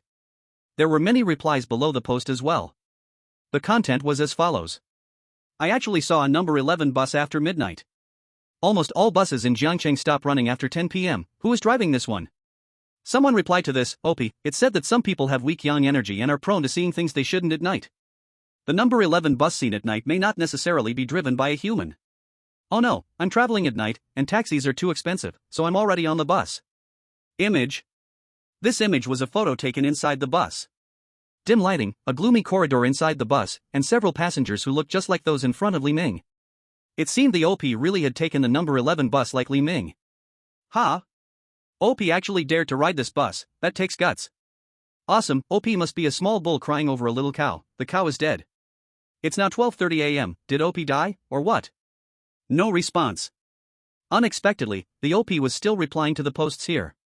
Nobody on the bus is talking, but I feel something is wrong. The old man in the front has an urn beside him, the photo on it looks somewhat like him. The couple in the middle, surprisingly, has the guy in a dress and the girl in a suit. And those drunken men in the back, they look like they're sleeping, but in reality, their heads are twisted into positions that normal people can't manage. Upon reading this, Li Ming quietly raised his head to glance forward and indeed found that the people on the bus were just like those described in the post. At that moment, cold sweat trickled down Li Ming's forehead. Had it not been for the OP's post, he truly wouldn't have noticed these details. Damn. OP, don't say I didn't notice, the photo is too dark. How about you take a few close-ups? Huh, OP can just edit a few photos, and you all actually believe it? You're killing me with laughter. I'm seeking a link for that couple's outfit in the photo. As the thread began to spiral out of control, the posters shared a photo. It was a picture taken with his back to the car window, the glass faintly reflecting the time on his phone and his face. The time matched exactly with when the post was published. I know you don't believe me, but I feel really scared right now. I'm hiding in the last corner, afraid to make a sound, waiting to get off at my stop. Chapter 30, Entering the Building. This photo had already proved that the poster was indeed on bus number 11. Now, the replies under the post exploded. Wow. Poster, I'm timid, please don't scare me. Poster, you're amazing, you dared to get on a ghost bus. What will you dare in the future, I can't even imagine. At this moment, the poster was getting a bit anxious. Stop talking nonsense, I can't stay on this bus any longer. I feel like these passengers are staring at me. This feeling is too terrifying. Continuing to scroll down. The poster stopped posting, leaving people wondering if he was alive or dead.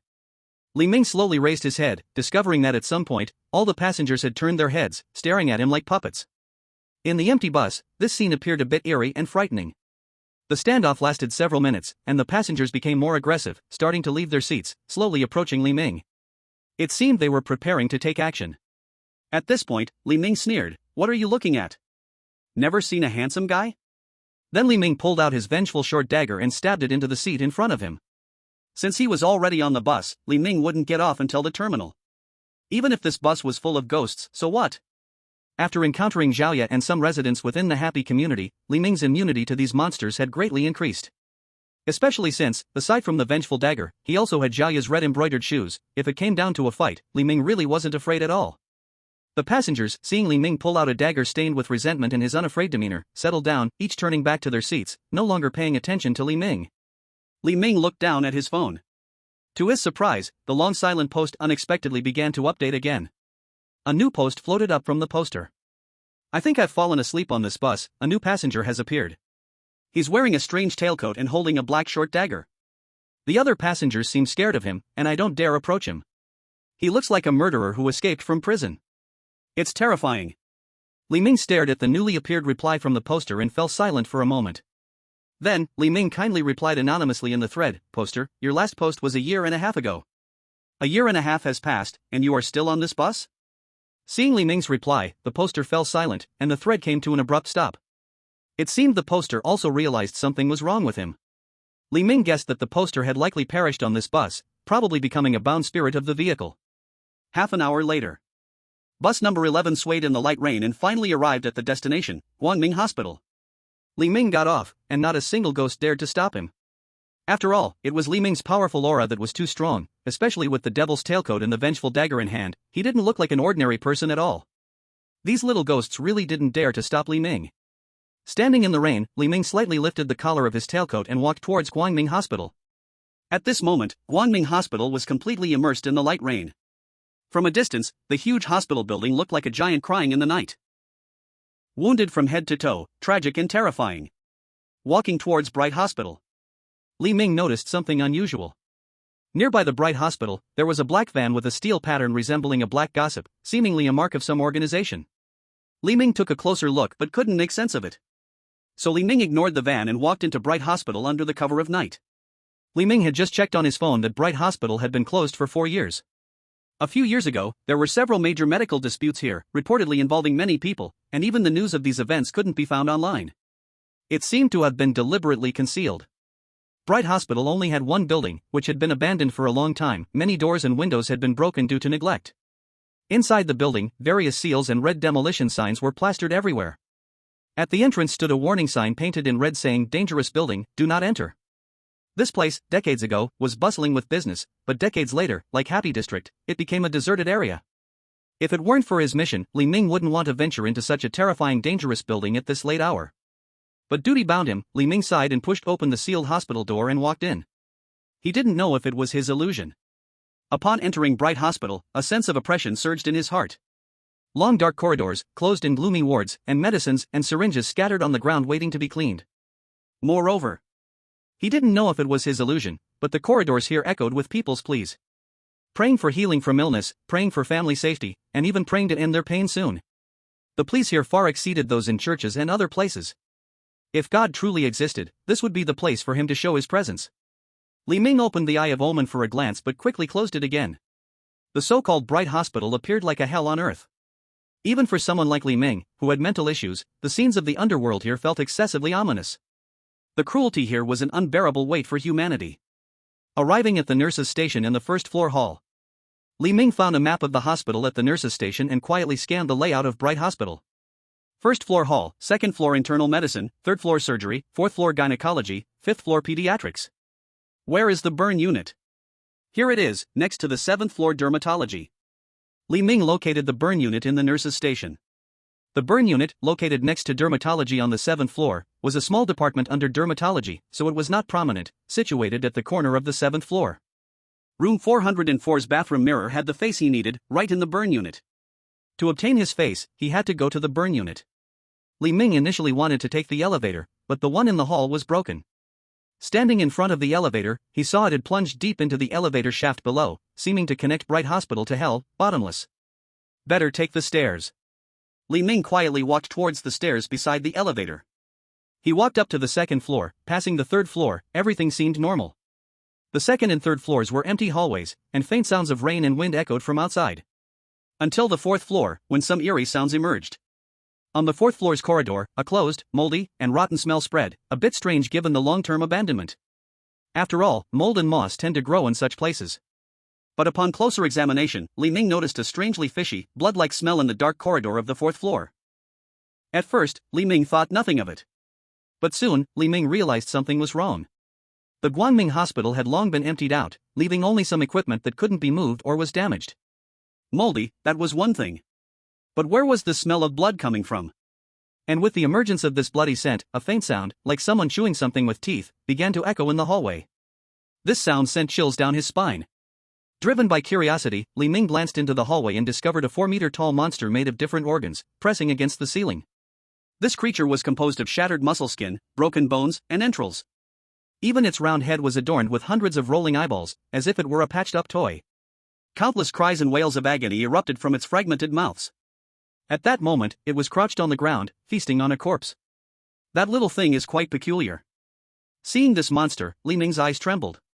Even after experiencing countless ghosts in the happy community, encountering something so terrifying still made it hard for Li Ming to accept. Although he was mentally ill, there was no doubt that Li Ming's perception had not yet strayed from humanity. Li Ming was just about to sneak upstairs. Suddenly, a plastic water bottle appeared under his foot. Crack! Hearing the noise, the stitched monster in the hallway turned around suddenly. Hundreds of eyes on its head fixated on Li Ming all at once. Oh no! The hundreds of eyes on the stitched monster spun in circles, all human eyes conveying madness and bloodlust. Then, seeing Li Ming, the living being, its countless eyes revealed inexplicable excitement, dropping the half-eaten corpse and rushing towards Li Ming energetically. It stood up and ran. Its stitched body, about 4 meters tall and 3 meters wide, was surprisingly fast. In less than a second, it dashed over 20 meters, as if teleporting. Moreover, its strength was terrifying. Any wall it crashed into turned to rubble in an instant. This horrifying monster was like a flesh-and-blood armored vehicle. Without a second thought, Li Ming turned and ran upstairs. As he reached the 5th floor, the monster crashed through the corridor, leaping straight from the 4th floor to the 5th floor stairs above. Damn it! The stairs below the 5th floor were completely shattered, and Li Ming had no choice but to run hard into the 5th floor hallway. The stitched monster saw how quickly Li Ming was running. An expression of amusement, almost human-like, appeared on its face, as if a hunter had spotted a lively prey.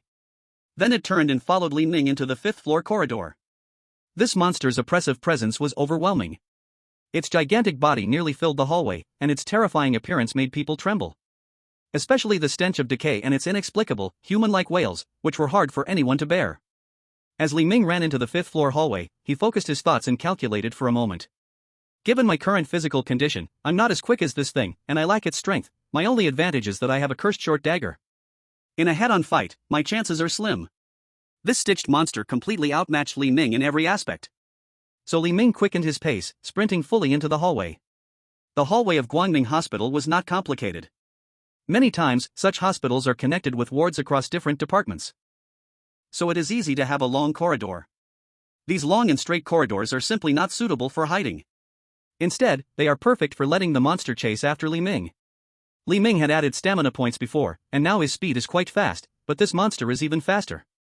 Originally, there was a distance of several hundred meters between Li Ming and the monster, but that was the distance he had desperately created when he pulled away at the staircase corner. In these long and straight corridors, the monster continued to shorten the distance between itself and Li Ming. 100 meters. 50 meters. 30 meters. The gap had shrunk in less than a minute for the monster. Li Ming could almost feel that the monster was almost right behind him, running alongside him. With no other options, Li Ming pulled out the short dagger of resentment, thrusting backwards. The stitched monster was large and bulky, and Li Ming had no idea where its weakness was, so he could only stab out blindly. The black blade of the dagger of resentment touched the stitched monster in an instant. A wave of black resentment emanated from the entire blade. This resentment erupted on the stitched monster like flames. Crack! The stitched monster screamed with several complex sound lines. But Li Ming felt something was wrong. Because from the monster's voice, it did not seem to feel pain, it even sounded a bit excited. Turning his head to look, the stitched monster, unaffected, was actually devouring the resentment released from the dagger. Crap! This is bad. The dagger of resentment was the only weapon Li Ming could use at that moment. The resentment on it was originally a powerful tool against strange beings, but before this stitched monster, it had turned into a source of nourishment. As the monster was devouring the resentment from the dagger, Li Ming could only turn and run. But after just a few steps, the sound of the stitched monster's footsteps came again from behind. The footsteps of the stitched monster grew closer, and Li Ming became tense, cold sweat dripping from his forehead. Suddenly, the operating room door behind him suddenly opened, and a hand pulled Li Ming inside. Inside the operating room, Li Ming was pressed down by a hand over his mouth. At this moment, the stitched monster passed through the corridor outside, its rough breathing echoing around. Even with a thick sterilization door, its sound could not be blocked. However, soon, the stitched monster walked away with its footsteps. Li Ming turned back and saw two people. The one covering his mouth was a girl. She had a pair of ponytails and wore a neon-glowing cyberpunk-style jacket, along with denim shorts. Next to the girl was a bespectacled guy holding a phone, aiming it at the girl and Li Ming to take a shot. "What are you two doing?" the girl said with a face of obviousness. "Live streaming, what else could we do?" After a brief silence, Li Ming turned to scan the girl, then looked around the small operating room, quietly asking, "Is this live streaming serious?" The girl rolled her eyes at Li Ming upon hearing the question. "Of course it's serious. We are both Class C demon slayers. My name is Wu Yueli. The cameraman is called Xiao Hai." "Xiao Hai, explain it to him." The bespectacled guy, named Xiao Hai, smiled and said, "Live streaming in a place like this is actually normal. Since the outbreak of strange events, many entertainment activities people could do have greatly decreased. However, a year ago, strange event live streaming soared. On one hand, it helps people understand strange events, and on the other, it brings us quite a bit of income." At this moment, Xiao Hai adjusted his glasses. "Even our live stream recordings. It could become material for some exorcists' classes." At this moment, Xiao Hai showed Li Ming a glimpse of the phone screen. Li Ming saw the phone in the hands of the glasses man, which displayed a live stream where Li Ming and the two of them were inside the operating room. Shockingly, there were tens of thousands of viewers in this live stream. The bullet comments kept scrolling by. "Who is this handsome guy? Is he a newcomer? Is this dude also an exorcist? He looks pretty cool, can I get his contact info?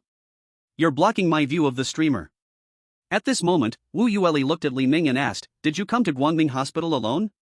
Are you also an exorcist?" Li Ming shook his head. "I just came here for a walk nearby." Wu Yueli's lips twitched. "Well, there are only mountains and wilderness for several kilometers around here, and you came to walk?" Xiao Hai was somewhat impressed. "Dude, you are really brave. We too are at least B-class exorcists and dared to come to this ghostly place, but you just walked here alone. You really aren't afraid of dying?" Li Ming then asked, "What about the B-class exorcist who brought you here?" "He went to the 7th floor. The core of the abnormal events happening at Guangming Hospital is on the 7th floor. We are only responsible for the initial reconnaissance mission. But looking at that huge monster on the 4th floor, the bizarre events here have already given birth to powerful entities, so the level of these bizarre events will definitely be reassessed by the exorcists. When we return, there should be higher-ranked exorcists coming to handle this place." Wu Yueli and Xiao Hai seemed unconcerned, but upon hearing this, Li Ming only felt that this place had already worn several fatal labels. Could the B-class exorcist who went to the 7th floor really survive? Would Wu Yueli and Xiao Hai really be able to walk out of Guangming Hospital alive tonight? Seeing the serious expression on Li Ming's face, Wu Yueli tried to lighten the mood, saying, "Don't worry, this spot is definitely safe for now, we just need to wait for that B-class exorcist here. He said he would be back in an hour, and then we can take you away. Definitely safe." Upon hearing Wu Yueli's words, Li Ming's heart felt heavy again. Why do these people love to set flags so much? At this moment, Li Ming carefully observed the operating room. This was a small operating room next to a department, usually used for temporary disinfection and dressing changes. In the center of the operating room stood an operating table right in front of Li Ming. Above the operating table was a shadowless lamp, and beside the lamp was a large disinfection cabinet filled with various alcohol, gauze, scalpels, and other medical tools. Next to the disinfection cabinet were two trash bins and a sharp object disposal box. Li Ming's first reaction upon seeing all the items in this operating room was a sense of unease. New. These items were all too new. Guangming Hospital had been abandoned for many years. Li Ming had just passed through the lobby on the 1st floor, the 2nd and 3rd floors, even the 4th floor where the stitched monster was located. Not to mention inside this operating room, other places were covered in moss and weeds on the ceilings and walls. But this operating room was clean and tidy. It was as if someone had specifically been cleaning and tidying this operating room regularly. And that gigantic stitched monster on the 4th floor was so powerful, why did it not dare to enter this operating room? Could it be that there was something inside that made it fear? Thinking of this possibility, Li Ming felt a chill run down his spine and quietly took a few steps toward the door. Wu Yueli and Xiao Hai continued with the livestream. Wu Yueli spoke to the phone, "Dear viewers, this is Guangming Hospital, where a major medical accident occurred 10 years ago. We are now in the children's ward on the 5th floor of the hospital, and I've heard that many strange events happened here." Hearing Wu Yueli say this, countless comments began to mock her. The host is just bragging, it looks so normal here. Although it's an operating room, it doesn't look like a place for strange events at all. Exactly, it's cleaner than my home, how can there be strange events here? They couldn't find a suitable place for filming, this place would even be disliked for a horror movie. Everyone, don't panic. Extreme situations create opposite outcomes. I see this place so clean, it kind of looks like a scene of strange events. And that corridor was so messy, but here is so clean. In the live chat, there were all kinds of people, including those with sharp observations. Although Wu Yueli had a fair number of viewers attracted by her looks and her exploration of strange event sites, most of her audience came for the strange events. So at this moment, Wu Yueli began to examine the operating room with her gaze. She noticed the shadowless lamp beside the operating table, and her eyes lit up. Then, she moved closer to the shadowless lamp, flipped the switch, and said to the viewers in the livestream, "Did you know? They say that shadowless lamps in hospitals can significantly reduce a person's shadow and even come close to achieving a true shadowless effect. However, under such shadowless light, perhaps we can see people's souls, or strange ghosts." At that moment, the shadowless lamp in the operating room began to flash wildly. Darkness and light alternated continuously, crazily emitting from the several lamp heads of the shadowless light. Instantly, the entire operating room transformed into something resembling hell. Li Ming frowned slightly. But Wu Yueli remained calm. When Li Ming looked closely, he realized that it was Xiao Hai who kept unplugging and replugging the shadowless lamp. Their little antics caused a bit of chaos. Although somewhat unreliable, it excited many viewers in the livestream. What happened? Exciting. There really are ghosts in this place. I'm following. The host really dares to explore places with strange events. Chapter 33, The Sixth Floor. Li Ming watched the two's antics. Suddenly, he felt a chill. This chill came out of nowhere but penetrated deep into his heart. It was like the feeling he had when he first entered Zhao Ya's room, a coldness brought by vast, indiscriminate resentment. Li Ming turned to look at one wall in the operating room. That sudden chill had come from this wall. Li Ming stared hard at the wall, and in the fleeting moment when the white light from the shadowless lamp flashed, countless faces the size of fists appeared on the wall. Their unblinking eyes, filled with resentment, gazed at the few people in the room. 1, 2, hundreds of little heads filled with grievances fixed their gaze on Li Ming. As the shadowless lamp flickered, hundreds of little heads eerily stared at the people in the operating room, their accumulated resentment no less intense than Zhao Ya's. Seeing this scene, Li Ming's body stiffened. No wonder the stitched monster didn't dare to enter this room. Indeed, there are even more terrifying things inside. Wu Yueli hadn't noticed anything at first. But when she suddenly saw Li Ming standing at the doorway, his gaze fixed on the wall behind her, she understood something. Wu Yueli stiffly turned her head to look behind her. Upon looking, she saw countless little faces. They cried, they laughed, and harbored hatred and resentment. More importantly, she was very close to this wall and could almost smell the rancid odor emanating from these little things. Wu Yueli's entire body froze. She barely raised her hand and pointed at the wall she was facing. Xiao Hai was just plugging the shadowless lamp back in when he saw where Wu Yueli was pointing. He still thought that Wu Yueli was going to take a close-up of the wall. So he picked up his phone and aimed the camera to take a shot. In an instant, the scene on the screen made Xiao Hai scream. Damn! Little ghosts. So many little ghosts. Countless little ghosts, seeing that a few people had discovered them, jumped out from the wall like tadpole larvae. Wu Yueli, who was closest, trembled all over and quickly pulled out a few yellow talismans from her jacket pocket, turning around to throw them at the little ghosts that had jumped out from the wall. These yellow talismans were quite effective. The moment she threw them, the yellow talismans transformed into great flames, instantly swallowing a few leading little ghosts. However, the young fire from the yellow talismans only lasted for about 10 seconds, and the remaining little ghosts in the wall kept leaping out like loaches. As the flames released by the talismans weakened, the little ghosts began to flood out. Wu Yueli hurriedly ran to the door, her expression somewhat panicked. Xiao Hai looked the same. Although both of them had some demon exorcising tools, they were ultimately only C-grade exorcists, and they felt helpless against the numerous little ghosts. Li Ming stood at the door and suddenly pulled it wide open. Run! Wu Yueli and Xiao Hai exchanged glances. They could only run now, following Li Ming out of the operating room. But at that moment, Li Ming froze in front of the operating room door, unable to move. Wu Yueli, puzzled from behind, said, "Hurry up. Those little ghosts are going to rush out." Li Ming pointed to the corridor outside the operating room. Wu Yueli followed Li Ming's finger and her forehead instantly broke out in a cold sweat. There in the corridor, the huge stitched monster, with its body twisted with various severed limbs and arms, and hundreds of round eyes spinning above its head, was waiting in front of the operating room door for the few of them. It turned out that just now, this stitched monster had only pretended to leave, but in the end, it had been lurking right in front of the operating room. The last one to rush out of the operating room, Xiao Hai, still didn't understand what had happened and crashed right into the stitched monster outside. In an instant, countless severed limbs of the stitched monster tightly grabbed hold of Xiao Hai. Xiao Hai let out a scream. In an instant, large wounds were ripped across his entire body. Wherever the stitched monster pulled, the skin was torn away. Blood poured out, far from enough to describe Xiao Hai's tragic condition. Li Ming swiftly drew out a short dagger filled with resentment and slashed down at the stitched monster's head. Wu Yueli was stunned, but in her panic, she pulled out a yellow talisman from her pocket. This yellow talisman was inscribed with some vigorous characters, and the moment it left her hand, it transformed into 3 lightning bolts as thick as arms, striking down towards the stitched monster. Boom! This attack actually caused significant damage to the stitched monster. The stitched monster's whole body crackled with electricity, and its gigantic body trembled continuously in the corridor.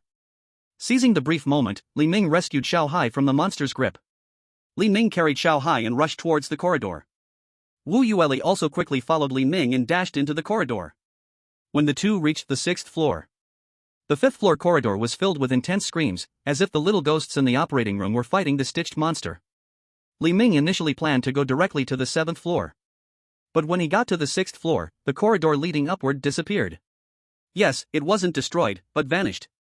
The staircase went up to the 6th floor and stopped right at the ceiling, making it look like this bright hospital didn't have a 7th floor at all. However, from the outside, this place clearly had a 7th floor. Looking at Xiao Hai, who was seriously injured in his arms, Li Ming frowned. Wu Yueli, following behind Li Ming, anxiously asked, "What should we do now?" Li Ming briefly analyzed the situation. First, find a safe place, then gather some tools. I need to stop Xiao Hai's bleeding. If I don't, he will die. Xiao Hai has many wounds on his body. At least dozens of them. Although they are all external injuries, each wound is very deep, especially those on the abdomen, arms, and thighs, which are even deep enough to see the bones. The stitching monster's recent strike had directly ripped away most of Xiao Hai's flesh. Xiao Hai was originally a thin guy with glasses. In this situation, if the wounds are not treated and the bleeding not stopped, he will soon die from blood loss and shock. Wu Yueli nodded tremulously. A few minutes later, Li Ming and Wu Yueli brought Xiao Hai to a nurse station. After placing Xiao Hai on a hospital bed, Li Ming took some surgical tools from the nurse station and performed a simple treatment on all of Xiao Hai's wounds. After spending about 10 minutes, Li Ming had treated all of Xiao Hai's wounds, temporarily pulling him away from the brink of death. Seeing Li Ming's professional clinical skills, Wu Yueli curiously asked, "Are you a doctor?" Li Ming glanced at Wu Yueli and replied mildly, "I am a patient. Long illness makes one a doctor. I've learned some basic medical skills while receiving treatment." Chapter 34, Vice President's Office. At this moment, Li Ming suddenly looked at Wu Yueli. His eyes were filled with seriousness and vigilance. In the nurse station, Wu Yueli felt her face inexplicably flush under Li Ming's sudden gaze. When Li Ming wore a tailcoat and had a serious expression, he was truly handsome. Wu Yueli was about to say something. Li Ming hurriedly gestured for Wu Yueli to be quiet. She thought Li Ming was looking at her, but in reality, Li Ming was staring intently at the office inside the nurse station. Following Li Ming's gaze, Wu Yueli also looked into the nurse station. At this moment, in the office of the nurse station, 2 voluptuous nurses with snow-white skin stood quietly inside, wearing nurse uniforms. If these nurses had not completely lost their facial features, replaced instead by large open wounds and stitched scars. If the various surgical knives, huge needles, and syringes in their hands were not dripping with fresh blood. If these nurses were not standing silently in the office, utterly still. Perhaps the scene would be a bit more beautiful. But now, the strange aura emanating from them is far stronger than the stitching monster downstairs and the little ghosts. These nurses are not just filled with resentment, they radiate an intense hatred marked by black traces. Li Ming didn't know what had happened to them, but he was certain that if these 6th floor nurses were angered, he, Wu Yueli, and Xiao Hai would surely face a terrible fate on this floor. Li Ming's eyes shifted, and he quietly said to Wu Yueli, "We can't stay on this 6th floor. We still don't know when these nurses will rush out of the office. But I can be sure that once these guys come out, we absolutely won't be able to stop them." In the short time of just a few minutes in Guangming Hospital, Li Ming had gradually figured out some rules. The higher the floor, the more strange occurrences in Guangming Hospital. The 1st floor lobby is the safest, at least it can be accessed normally. The 2nd and 3rd floors might also have ghosts, but at least they aren't as solidified as the bizarre beings on the 4th and 5th floors. And this 6th floor, with the resentment gathered in these nurses and their burning hatred, is definitely not a place to provoke. But fortunately, these nurses remain unmoving for now, at least giving Li Ming some time to think of a way. Li Ming initially wanted to split up with Wu Yueli. After all, he needed to go to the 7th floor, but now even the stairs to the 7th floor had been removed from him. Going up to the 7th floor to find the burn department is another big problem. But Wu Yueli said she would follow Li Ming. After all, Xiao Hai is seriously injured and in a coma, and at this moment she can only rely on Li Ming. Li Ming thought for a moment and asked Wu Yueli, "Do you still have that yellow talisman?" Previously, when Wu Yueli used the yellow talisman, she didn't need to chant any spells, just threw it out, and it had great power. This piqued Li Ming's interest. Even a stitched monster that couldn't be harmed by his cursed dagger was affected by the yellow talisman in Wu Yueli's hand. Wu Yueli hesitated and pulled out 3 yellow talismans from her pocket. This is my accumulated contribution value, exchanged for talismans from the Demon Slayer Association. Now I only have these left: a C-grade Linghua, a B-grade Jinglei, and an A-grade Jinhuan. These 3 talismans clearly flickered with powers of different levels. The one that injured the stitched monster was the B-grade Jinglei yellow talisman in Wu Yueli's hand. These are all my possessions. Li Ming took a glance, observed for a moment, and said, "You keep these yellow talismans safe. If necessary, you might have to abandon Xiaohai and run away yourself." Li Ming's words shocked Wu Yueli. But she looked back at Xiaohai, who she was carrying, with some reluctance in her eyes. Although Xiaohai's wound had been roughly treated by Li Ming, he had clearly stated that if Xiaohai was not sent to a proper hospital for rescue within 2 hours, he would definitely bleed to death. Now Xiaohai had unknowingly become a burden. In Li Ming's eyes, a burden could be abandoned. If any part of Li Ming's body were poisoned, he could make a decision to amputate within seconds. Especially in a strange place like Bright Hospital, where self-preservation was difficult, let alone carrying someone in life and death. At this moment, Li Ming asked, "What about the B-grade Demon Slayer who brought you here? How did he get to the 7th floor?" Wu Yueli shook her head. "I'm not too sure either. After he brought us to the previous 5th floor, it seemed that he sensed danger upstairs and temporarily hid us in the 5th floor operating room. He went to the 7th floor alone. Only he knows the specific situation of Bright Hospital." Li Ming shook his head in frustration. These lower-level demon slayers were truly unreliable. Previously in the Happiness Apartments, Li Weiwei's trio and now Wu Yueli's duo, they all shared many commonalities. Not only were their own strengths low, but they also didn't even know the situation of the task location they were coming to, yet they dared to venture into such places. If it weren't for the system and the task, even Li Ming, a lunatic, wouldn't think of coming to such a ghostly place in the middle of the night to seek death. At this moment, Li Ming suddenly looked at Xiaohai's waist. The phone hanging from his hand was flashing with light, and the live broadcast room was in an uproar. Li Ming picked up the phone and looked at the screen. He found that the number of viewers in Wu Yueli's live broadcast room had already exceeded 100,000. The scenes of Li Ming and others fleeing on the 5th floor previously greatly stimulated the curiosity of the audience. Stitched monsters, ghost walls, death nurses. These were scenes and characters that had never appeared in their normal lives. Even though the picture was shaking severely and occasionally blacking out for various reasons, the audience was already boiling with excitement. The streamer should go back to the 5th floor to see the stitched monster fighting the ghost. I'll send a Ferris wheel. Nonsense, going back to the 5th floor is seeking death. Those ghost things will definitely attack the streamer. I suggest returning to the nurse station. We want to see the nurse. It's safe and beautiful. I'll send a space rocket. Heh, a bunch of NTs. I suggest the streamer leave this place quickly. There is not just one type of embodied monster, the strange power level of this place absolutely exceeds Class A. Staying here any longer, we will surely die. The young man in front of the camera is doing well. Next time it will be your turn to stream, Miss Wu. It's never been this exciting. Support. Li Ming looked at the countless comments scrolling in the live stream, momentarily lost in thought. 100,000. Actually, that is already a terrifying number, with each person saying one thing. It is a massive amount. Especially since the viewers in the live stream come from all corners of this world. After thinking for a moment, Li Ming spoke to the live stream. Everyone in the stream, we are currently trapped on the 6th floor of Bright Hospital. But we can't stay long on this 6th floor. Once the death nurse in the office moves, we will be in trouble.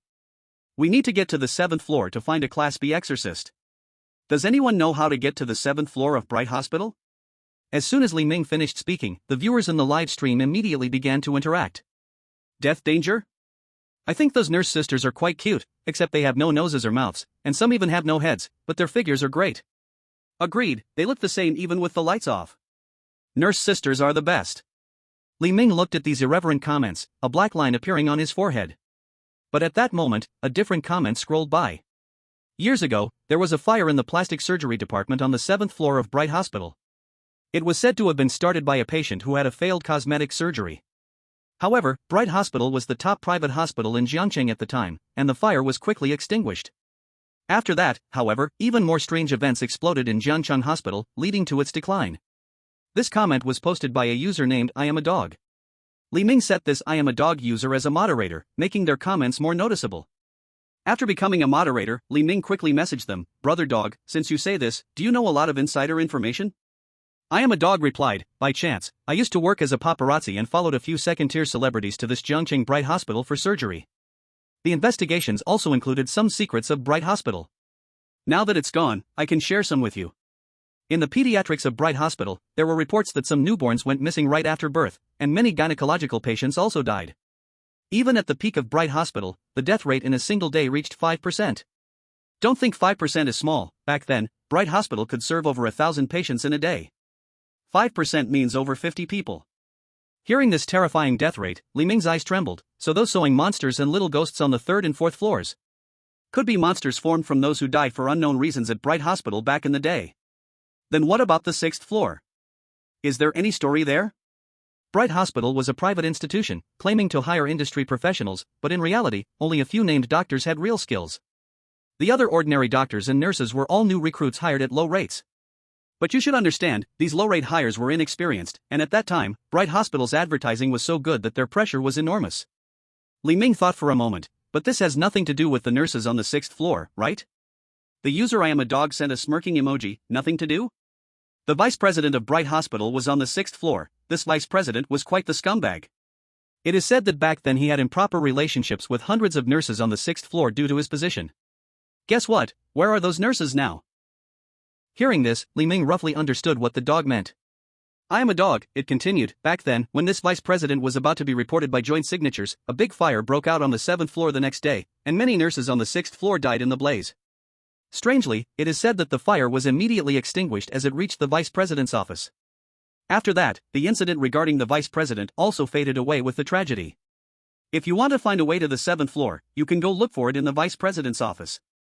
I was busy following celebrities back then, so I didn't pay much attention to this matter, and this is all I know. Li Ming nodded. Then he sent a message saying, "Thank you, dog brother. No need to thank me. I'm going back to watch the live stream, and I hope the information I gave you can help you. Keep it up, streamer, survive. You're doing way better than that female streamer." After receiving the news, Li Ming did not waste any time and headed straight to the hallway on the 6th floor with Wu Yueli. Vice President's office. Li Ming remembered the map. It should be right in the middle of the 6th floor hallway, sandwiched between two departments on the 6th floor. Although Wu Yueli looked weak, as a sea-level demon slayer, her physical strength should be somewhat greater than ordinary people, so carrying the unconscious Xiao Hai was still somewhat convenient for her. After they arrived at the vice president's office, Li Ming was a bit surprised. Because the door to the vice president's office was actually a heavy alloy password door made entirely of metal. Such a thing might only appear in bank vaults. He didn't expect to find a door like this here. Wu Yueli looked at the alloy password door and anxiously asked, "What do we do about this door? It needs a password to open, but we don't have one."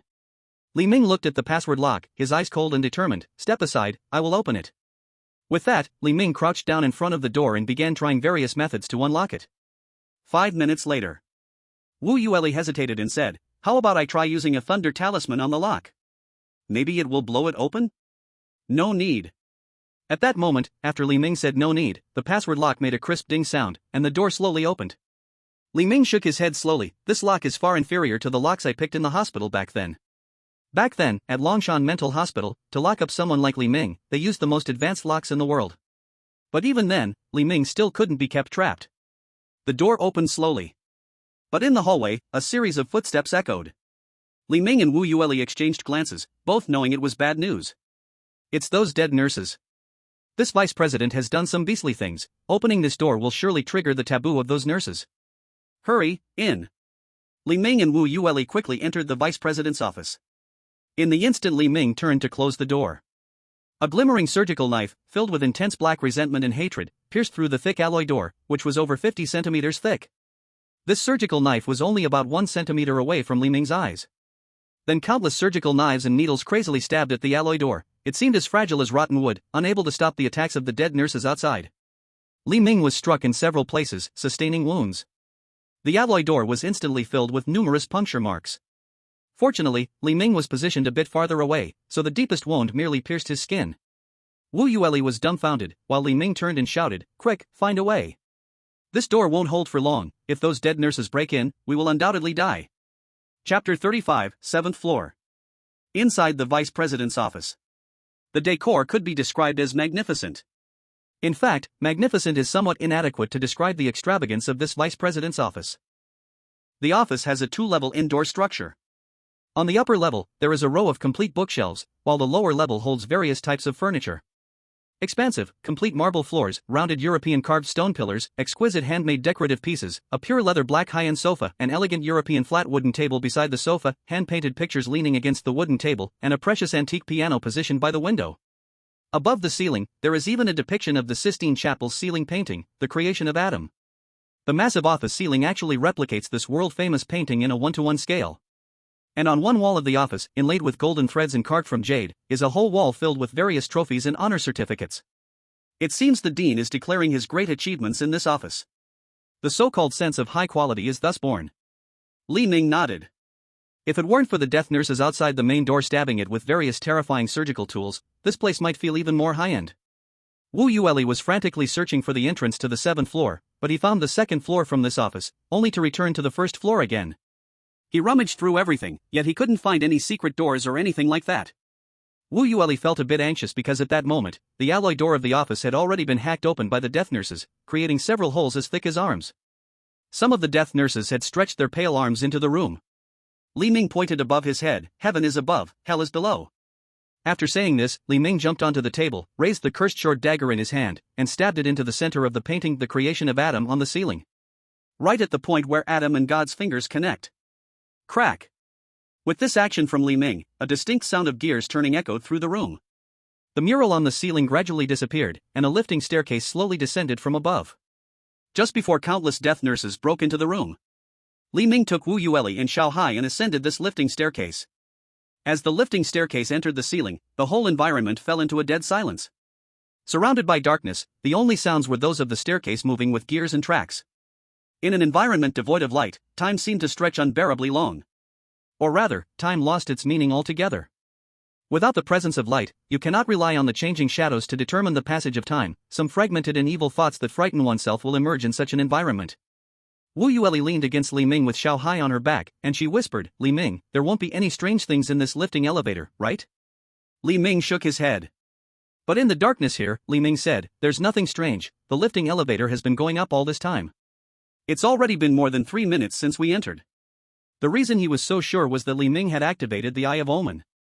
The Eye of Omen not only helps Li Ming see things he shouldn't see, but in the darkness, it provides a near black and white image vision.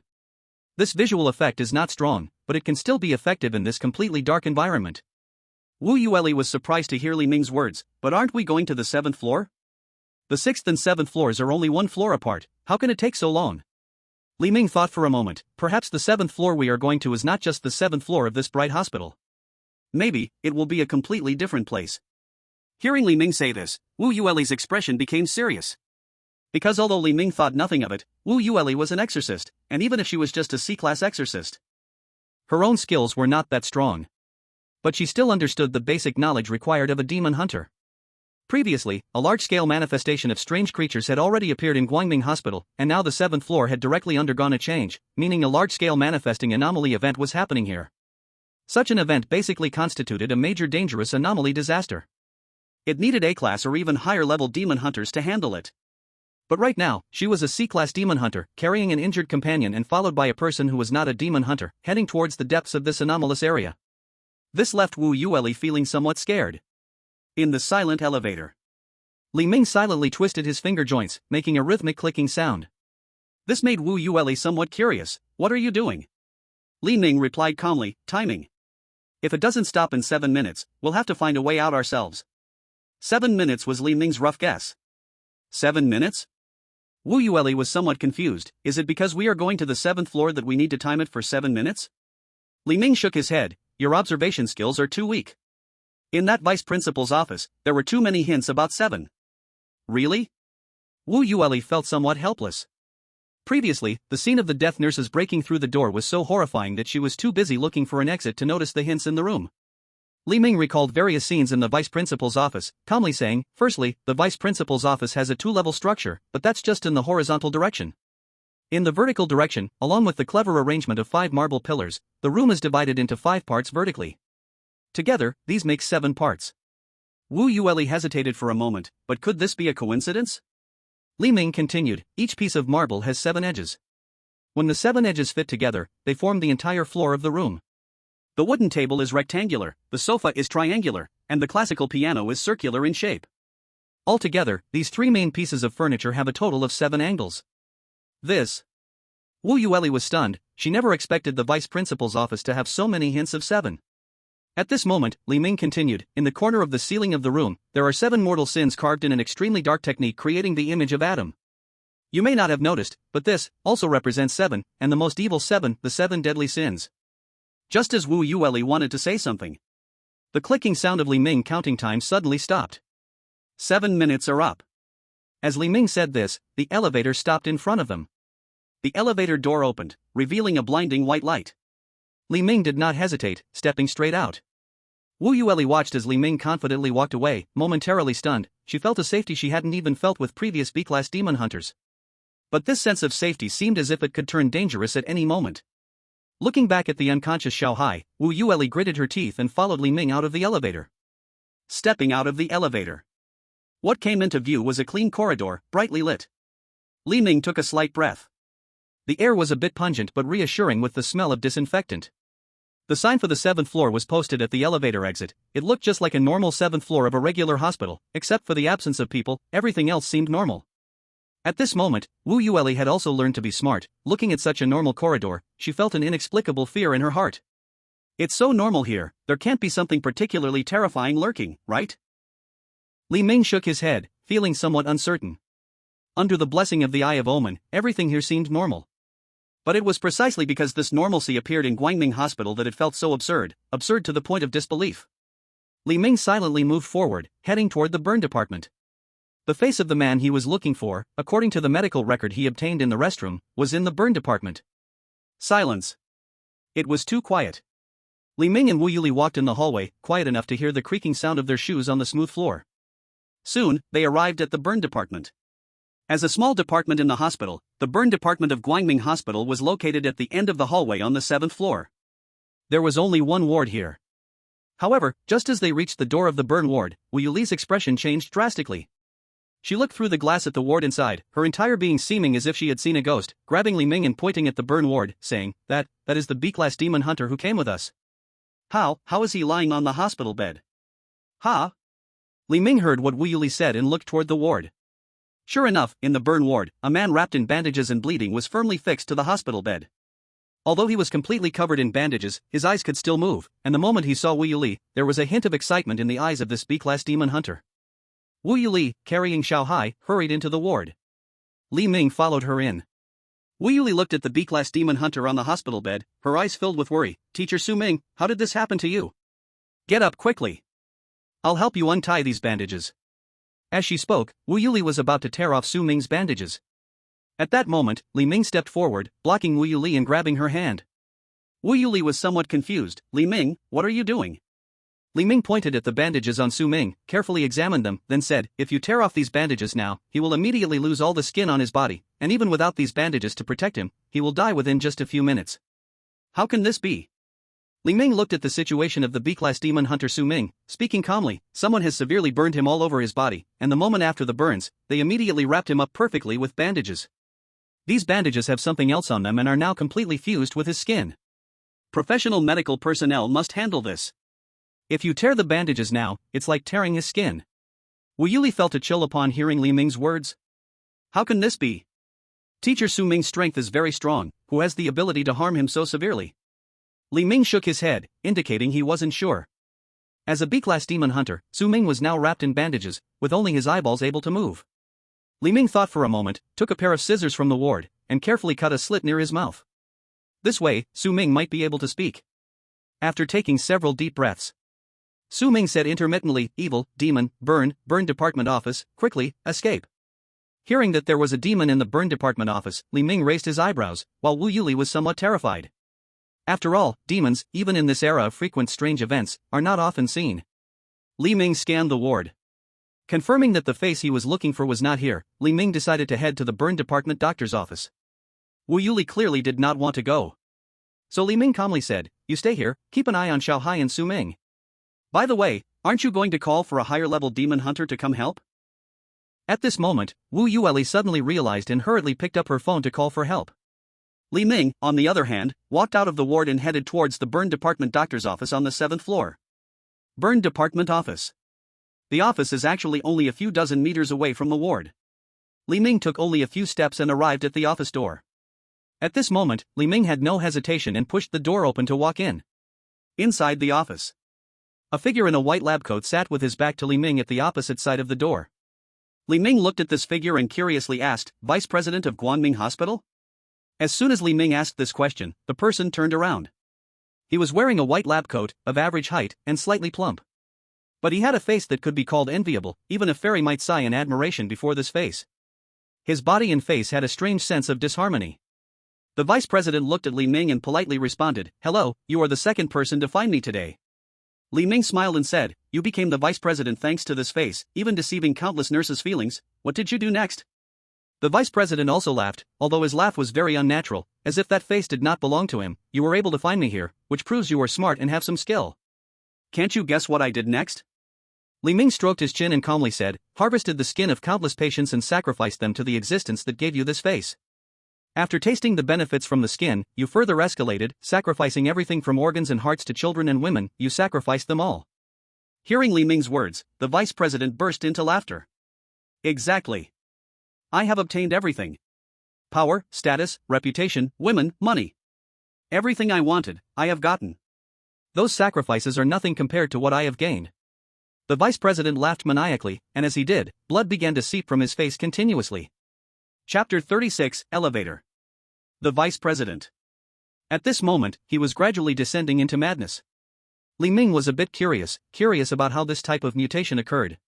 After all, the vice president in front of him, although his face was somewhat odd, still radiated warmth and human breath, and could still communicate with Li Ming. This proved that although this guy had done many bad things, physically, he was still human. However, this guy was clearly on the brink of mutation. Under Li Ming's gaze, patches of skin began to fall from the vice president's body, like autumn leaves, except for the skin on his face. These pieces of skin fell, stained with blood, shattering on the ground like glass. Inside the office, the white tiles were gradually stained red with the blood flowing down from the vice president. At this moment, a presence that was different from the resentment and hatred of ghosts appeared on the vice president. It was a maddening black aura. This aura rose from the vice president's feet, slowly covering the parts of his body that lacked skin, that is, everywhere but his face.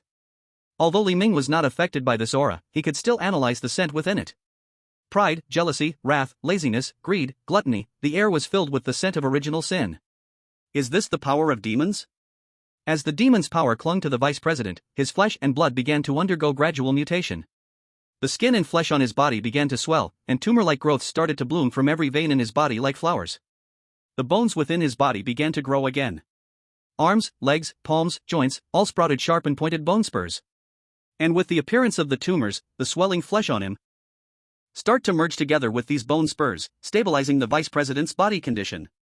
In a short minute, the vice president's entire body, except for that face, had completely transformed, turning him into a blood and flesh monster over 2 meters tall. The black demonic energy swirling around him constantly spread outwards, filled with threat. Li Ming actually thought about stepping in to stop this guy's transformation, but it didn't even take a minute. After considering it, Li Ming thought it would be better to observe how this guy transforms. At that moment, the vice president stared at Li Ming, showing a hint of arrogance on his face, and said calmly, "Do you see? This is the power of God. Unbeatable power." Unbeatable power? Li Ming was a bit speechless. If merely relying on flesh mutation and skeletal muscle rearrangement could gain unbeatable power, Li Ming didn't quite agree. Li Ming mocked, "From a certain perspective, you are now just a genetically mutated monster. Besides, you're quite ugly. Is that so?" The vice president stared at Li Ming, his perfect man's face appearing on the blood and flesh monster's face, creating an extremely awkward dissonance. He swung a fist forward, the black demonic energy on his arm sweeping past where Li Ming was. Boom! In an instant, a fiery explosion rose up. Li Ming faced the vice president's attack, taking just 2 steps back, successfully dodging the attack. Is it just this? Li Ming originally had higher expectations for this demonic power, but he didn't expect it to merely turn the vice president into a seemingly strong monster. Seeing the disdain on Li Ming's face, the vice president was not angry, just laughed and said, "Soon, you will understand what unbeatable power means." Li Ming shook his head. "Before that, you should give me your face. After all, that face does not belong to you." After saying that, Li Ming moved. Whoosh! Li Ming shot forward like an arrow, pushing off the office wall and charging straight at the vice president. The vice president looked a bit surprised at Li Ming's action. Ordinary people would be escaping at such a sight. But Li Ming? He was about to ride on his face. The vice president stretched out his arm to block, but Li Ming quickly drove the grudge short dagger into the joint of his arm. Although the vice president's entire body was covered by thick tumors and pus-filled flesh after the mutation, he still hadn't lost his human form. As long as he hadn't changed human form, his bones and joints still existed. Li Ming's dagger precisely lodged at his arm joint, temporarily disabling one of his arms. The vice president aimed to stretch out his other hand to block. But Li Ming had already pulled out the grudge short dagger and, with an extremely precise angle, stabbed it into the joint of his other arm. Standing in front of the vice president, Li Ming calmly smiled and said, "Don't worry, my movements are more precise than a surgery, you won't feel much pain, but both your arms will soon lose all ability to move." Human anatomy is a profound subject, yet Li Ming had fully mastered it. Anger appeared on the vice president's face, trying to stab Li Ming with a bone spur between his arms. Unfortunately, Li Ming had just boosted his physical stats and his body's attributes greatly improved. His reaction and speed, although only increased by less than half, were already a lot for Li Ming. Facing the vice president's attack, Li Ming simply lowered his head to easily dodge. Then, holding the grudge short dagger in his hand, Li Ming came close to the vice president's face, slashing out shadows in the air. In just 3 seconds, the face that didn't belong to the vice president was completely sliced off by Li Ming with astonishing knife skills. The vice president lost his face, finally revealing his true appearance. It was a blackened face mixed with flesh, eyes, and bones, as if someone had burned his face in a charcoal stove. Seeing the face in Li Ming's hand, the vice president was furious. A beast-like roar erupted from his throat. "You little brat, give me back my face." "Ha? That's not your face. I'll say it again, give me back my face." The vice president's dark demonic power rolled over his body, boiling like magma, looking very frightening. At that moment, the vice president's arms, previously severed by Li Ming, actually healed under the influence of the demonic power. The instant his arms restored, the vice president attempted to tear Li Ming apart and embrace him. However, Li Ming reacted quickly and dodged the deadly embrace of the vice president. As the vice president extended his arms, Li Ming struck again. The vengeful short dagger in his hand plunged into the vice president's joint. But this time, the sea-level vengeful short dagger could only barely penetrate the vice president's flesh. Reinforced again? Li Ming thought the vice president's transformation earlier was the limit of his self-enhancement, but he didn't expect this guy could strengthen again. Now that the vice president's arms were restored, his body's resistance to damage remarkably increased. Seeing the vengeful short dagger embedded in his arm's flesh, a terrifying cold smile appeared on the vice president's charred face. "Do you understand now? What is invincible power?" Li Ming also smirked coldly. "Invincible power? As long as you are still in a human form, following the rules of the human body, here with me, you are not invincible." Li Ming pulled out the vengeful short dagger. He spun around and struck again and again. The vice president also tried to tear Li Ming apart, but his movements were still slow, and Li Ming was putting forth all his effort, so he couldn't even touch him. 1 minute later, the vice president suddenly collapsed under Li Ming's vengeful short dagger. At this moment, all the muscles and tendons controlling his movements had been severed by Li Ming. Li Ming stabbed a dagger into this guy's head. The vengeful short dagger pierced through his brow, going out the back. But this did not end it. A pair of eyes on the vice president's burned face still stared hard at Li Ming. Li Ming frowned. The vice president coldly laughed. "You can't kill me, you are dead for sure. Once I catch you, I will tear every piece of skin and muscle from your body, one by one, bit by bit, and savor it slowly. You will be the most miserable human to die in my hands." Seeing that this guy couldn't be killed, Li Ming simply kicked his mouth. "Who can't brag? Wait until you can stand up and talk." After that, Li Ming stuffed the man's face into his pants pocket and quickly walked out of the office. Li Ming's task was to take the man's face back. Whether he killed the vice president or not made no difference to him. Walking past the ward, Li Ming shouted inside, "Quickly take the people and go. We can't stay here." Hearing Li Ming's voice, Wu Yueli looked at Su Ming on the bed and the unconscious Xiao Hai beside him. 2 people. One was the B-level demon hunter elder, the other was her companion Xiao Hai. Grinding her teeth, with little choice, she alone carried both men out of the ward. At this moment, Li Ming was already standing at the elevator door.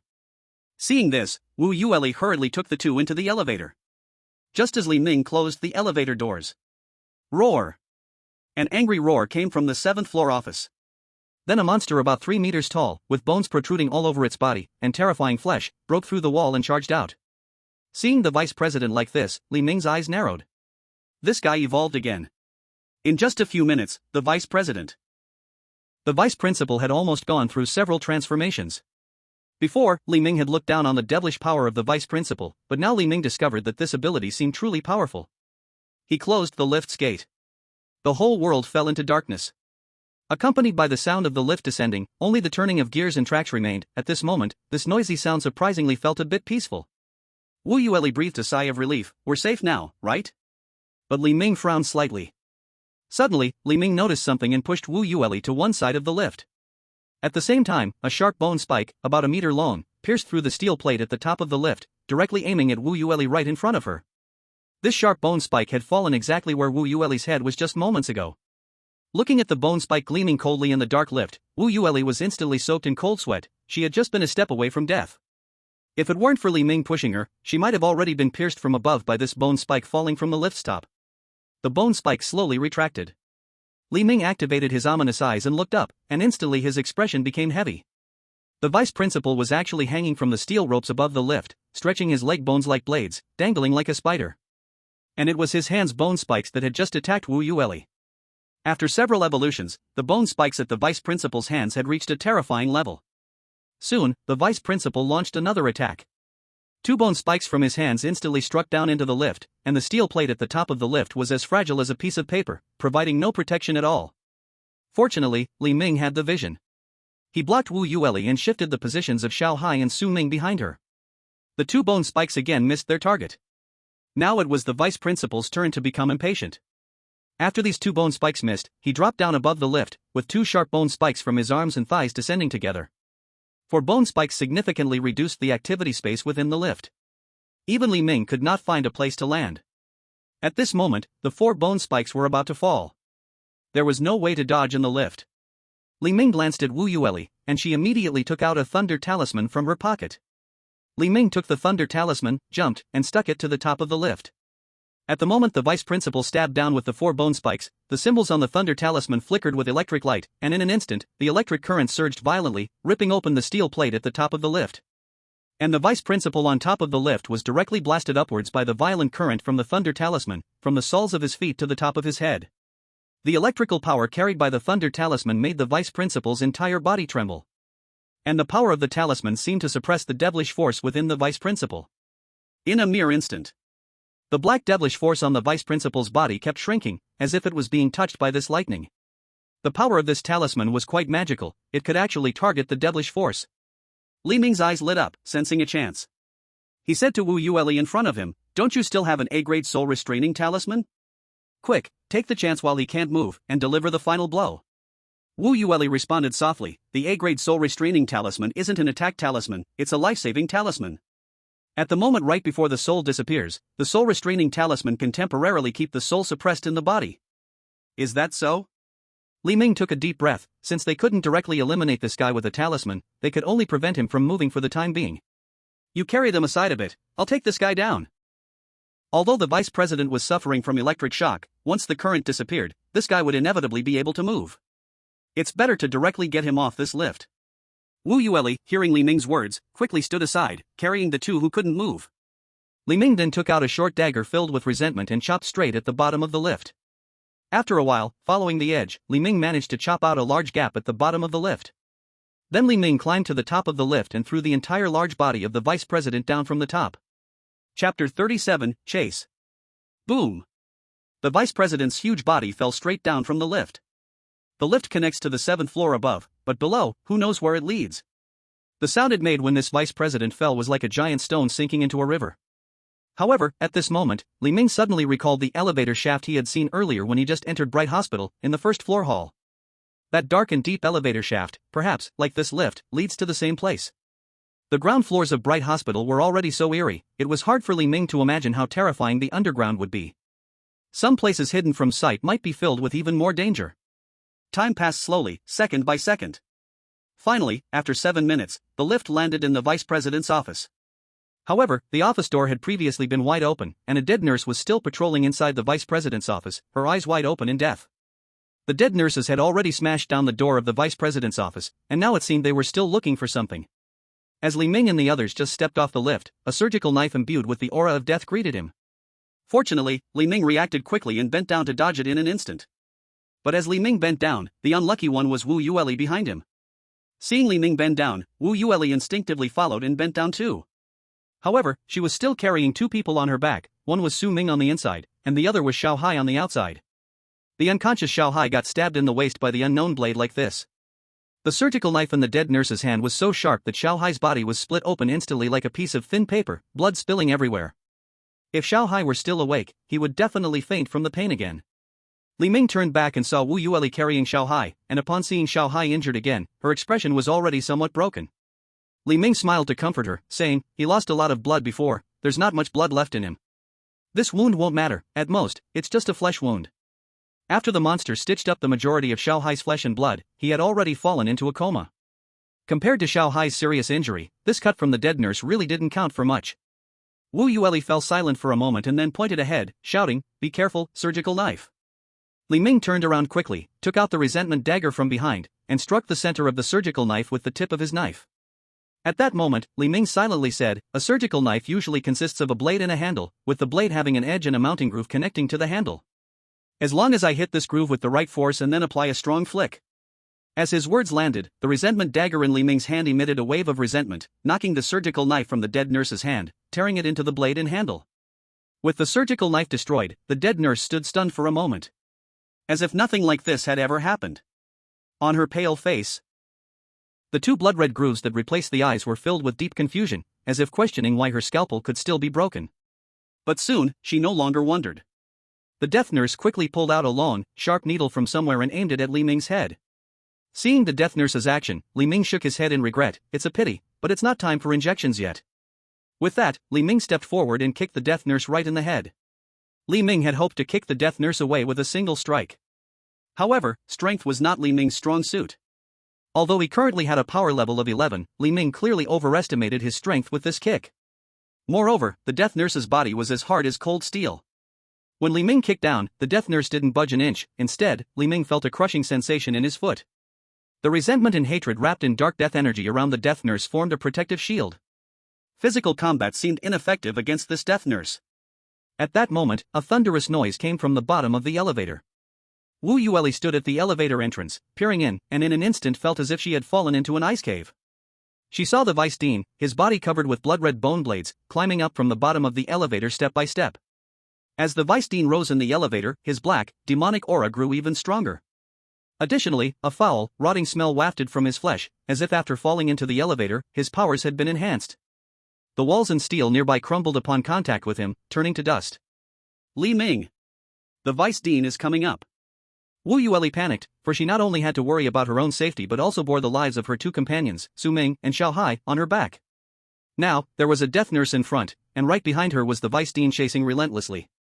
The scene was incredibly dangerous. She, a C-class demon hunter, had never encountered such a situation before. At the instant Li Ming heard Wu Yueli's warning, he turned to look. At this moment, the Vice Dean had already climbed into the elevator. His burned and twisted face, coupled with his foul-smelling flesh, made it clear that the Vice Dean had gained powers beyond human limits. "Give me my face back!" The Vice Dean roared as he charged at Li Ming. The Vice Dean's speed had increased by more than double, far surpassing Li Ming's previous speed. His massive body turned into a gray, foul wind within the Vice Dean's office. But just as the Vice Dean approached Li Ming, a black figure sprang forth without hesitation. The death nurse. She held the knife handle and the long needle, forcefully plunging them into the Vice Dean's body. The death nurse's hatred ignited violently upon contact with the Vice Dean. Roar! For the first time, the Vice Dean emitted a tortured scream, as if trapped by a beastly trap. He swung his bone spikes and pierced the death nurse in half. However, the death nurse was already dead. Now, she was merely a bizarre, materialized monster living off endless hatred and other unexplainable energies. As the death nurse's body was pierced, black blood like oil flowed from the front and back wounds. Despite being gravely injured, she still bent over, opened her mouth, revealing sharp teeth, and fiercely bit down on the Vice Dean's festering flesh. Then she extended her fingers and deeply stabbed into the Vice Dean's bones. The death nurse seemed determined to perish together with the Vice Dean. Even though the Vice Dean's demonic power was strong. But he could not resist the intense hatred that penetrated to the very marrow of his bones from the death nurse. The Vice Dean twisted his monstrous body, trying to shake off the death nurse. But the death nurse became even more frantic, and the two began to grapple violently. Li Ming saw this and immediately ran out of the Vice Dean's office with Wu Yueli. 6th floor corridor. All the death nurses from the nurse station had now come out, wandering in the hallway. Each nurse had their head bowed, gripping various terrifying surgical instruments as if they were searching for someone. Li Ming lowered his steps, trying not to attract the attention of these death nurses, walking in front. Wu Yueli was carrying 2 people on her back, following closely behind Li Ming. At this moment, Wu Yueli cautiously asked, "Why did that death nurse in the office help us?" Li Ming shook his head. "That death nurse isn't helping us, she's taking revenge." As victims of the former Vice-Dean, these death nurses were all burned to death in a massive fire orchestrated by him. The humiliation they endured in life, coupled with their terrifying deaths, left them with great grievances. Now transformed into bizarre entities seeking revenge, it was natural for them to find the Vice-Dean. Wu Yueli nodded in sudden realization. So that's why the elevator in the Vice-Dean's office was built by him to avoid these death nurses? It should be. The elevator in the Vice-Dean's office has a strange power that seems to fold space. Even if the death nurses broke into the office, they could not take the elevator to the 7th floor to seek revenge on the Vice-Dean like normal people. As Li Ming and Wu Yueli whispered to each other, they reached the stairway on the 6th floor. At this moment, an abnormal situation arose. All the nurses in the 6th floor corridor suddenly began to move their entire bodies unnaturally, as if driven mad, rushing towards the office in the corridor. Li Ming and Wu Yueli turned back and realized that things were looking bad. At this moment, the Vice-Dean kicked the office door open, standing in the corridor, his entire body radiating dark demonic power, which began to burn fiercely. Raging flames started to consume everything in sight, including those death nurses that drew near to him. The death nurses who had perished in flames once again died in fire. But facing the demonic flames that could easily turn them to ashes, none of the death nurses retreated. In life, they never stood up to fight back against the bullying they suffered. But now, not a single one of them chose to remain silent. This scene resembled moths flying into fire, with countless death nurses wielding sharp surgical instruments, trying to leave wounds on the Vice-Dean. But the Vice-Dean was like a demon that had just stepped out of hell. His power was beyond what the death nurses could contend with. All the death nurses that approached the Vice-Dean were instantly burned to ashes. The Vice-Dean stood in place, looking far at Li Ming, with eyes filled with endless killing intent and hatred. "No matter who you are, for touching my face, you must die here today." The Vice-Dean charged towards Li Ming and Wu Yueli. Li Ming's eyes trembled. This guy's evolution was indeed surprising. At this moment, with the Vice-Dean in this state, pure physical means could no longer subdue him. Seeing the Vice-Dean charge over, Li Ming's eyes flashed, and he said to Wu Yueli, "Let's go, quickly go downstairs. This Vice-Dean has found the death nurse's weakness, and he will soon clear out the 6th floor." Upon hearing Li Ming say this, Wu Yueli hurriedly followed him down to the 5th floor. At this moment, as the Vice-Dean saw Li Ming descend, a loud roar erupted from his throat. Li Ming and Wu Yueli stood in the corridor far from the Vice-Dean, both flinching at the deafening roar. At that moment, Li Ming and Wu Yueli felt the entire bright hospital building tremble with the Vice-Dean's shout. The tiles under their feet and the walls beside them began to shake violently. Li Ming frowned, realizing something. This guy broke through the corridor and jumped down to the lower floors. Just as Li Ming thought, the Vice-Dean crashed straight through 2 ceilings from the 6th floor to the 4th floor, blocking the path of the two, and directly chased after Li Ming and Wu Yueli. At this moment, Li Ming looked down at the 5th floor corridor. He just happened to lock eyes with the Vice-Dean's scorched face at the stairway entrance of the 4th floor, filled with malicious rage. Let's see where you can run." The death nurses on the 6th floor had gone completely insane, recklessly patrolling the corridor. After the Vice-Dean went downstairs, they all rushed towards the staircase. The Vice-Dean was charging up from the 4th floor, his whole body engulfed in demonic flames, looking even more terrifying. The only place to go now was the 5th floor. Wu Yueli, carrying little Hai and Su Ming on her back, let out a muffled grunt as she went up the stairs. Li Ming looked back to see that she had twisted her ankle. Wu Yueli's face turned red with pain, but she didn't want to stop. Stopping now meant waiting for death. Li Ming looked at Wu Yueli and calmly said, "You take them to find a room to hide, and wait until your senior demon hunters arrive before coming out." Wu Yueli was stunned hearing Li Ming's words. "But what about you?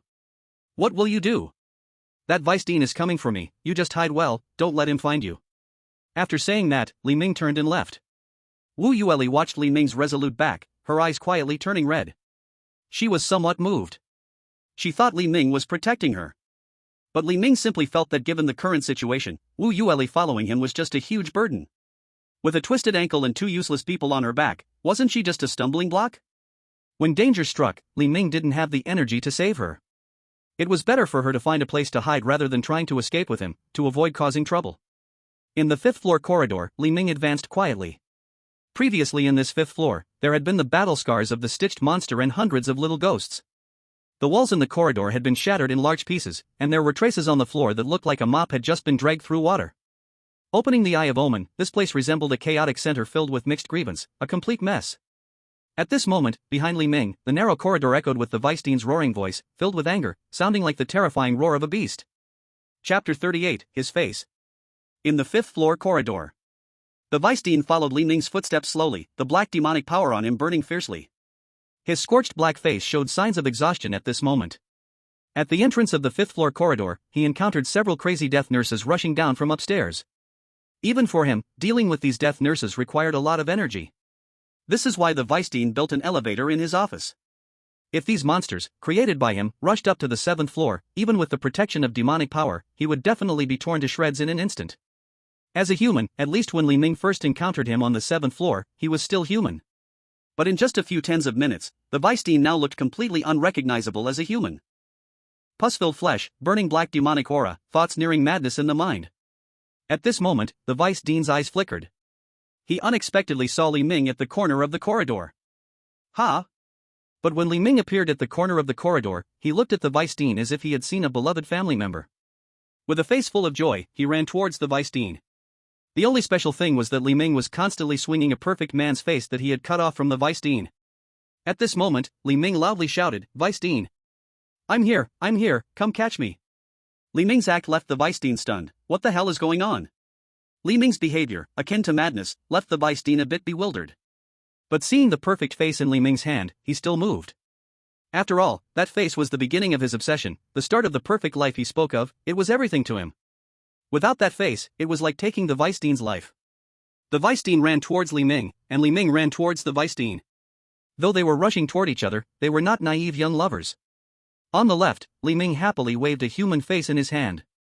On the right, the Weisstein's body, filled with pus and flesh, trembled fiercely with each step, and the black demonic flames kept flickering, his expression somewhat ferocious. In the narrow, straight hospital corridor, this scene felt somewhat eerie. The Weisstein thought he could easily take down Li Ming, or at least slap him into pieces. But next, Li Ming made a shocking move. As he approached the Weisstein, he directly threw the perfect face into the air. In the Weisstein's eyes, that face was more important than Li Ming. So he temporarily gave up on chasing Li Ming and quickly used his bone spurs to climb up the wall, carefully catching the face in midair. The Weisstein retrieved the face and hurriedly pressed it back onto his burned visage. Seeing the Weisstein attach the perfect face back, Li Ming couldn't help but laugh from his heart. Not bad. The Weisstein regained his face, and even his violent emotions calmed down considerably. Humph, stinky kid, you've got some sense. I will consider making your death a bit faster when I kill you later. Li Ming shrugged. Kill me? Do you think you can kill me? What do you mean? You think I can't kill a human like you? In my eyes, you're just like an ant. Let's see if you can get past them first. Them? At this moment, Li Ming pointed to the hallway behind him. Li Ming ran happily towards him, entirely because some strange things were following behind him. And only this Weisstein could stop those things. The Weisstein then looked to the left, at the corner of the corridor from where Li Ming had emerged. Countless half-human little ghosts were crazily crawling along the floor, walls, and ceiling. The scene was like poking a beehive. And behind countless little ghosts, a stitched-together monster, about 5 meters tall and 4 meters wide, directly smashed through the concrete wall of the left corridor. The stitched-together monster had arrived. Li Ming looked at the Weisstein with a cold smile. The children and adults you've taken away, and the victims whose organs you have harvested, they are all here now. Guess how much that face on you will annoy them. The Weisstein froze for a moment.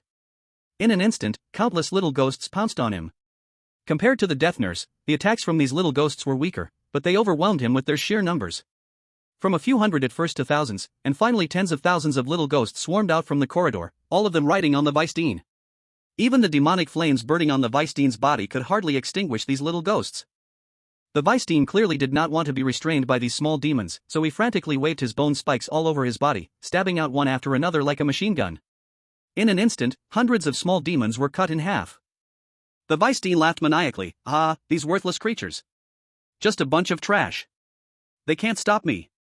At that moment, the stitched monster appeared before the Weisstein.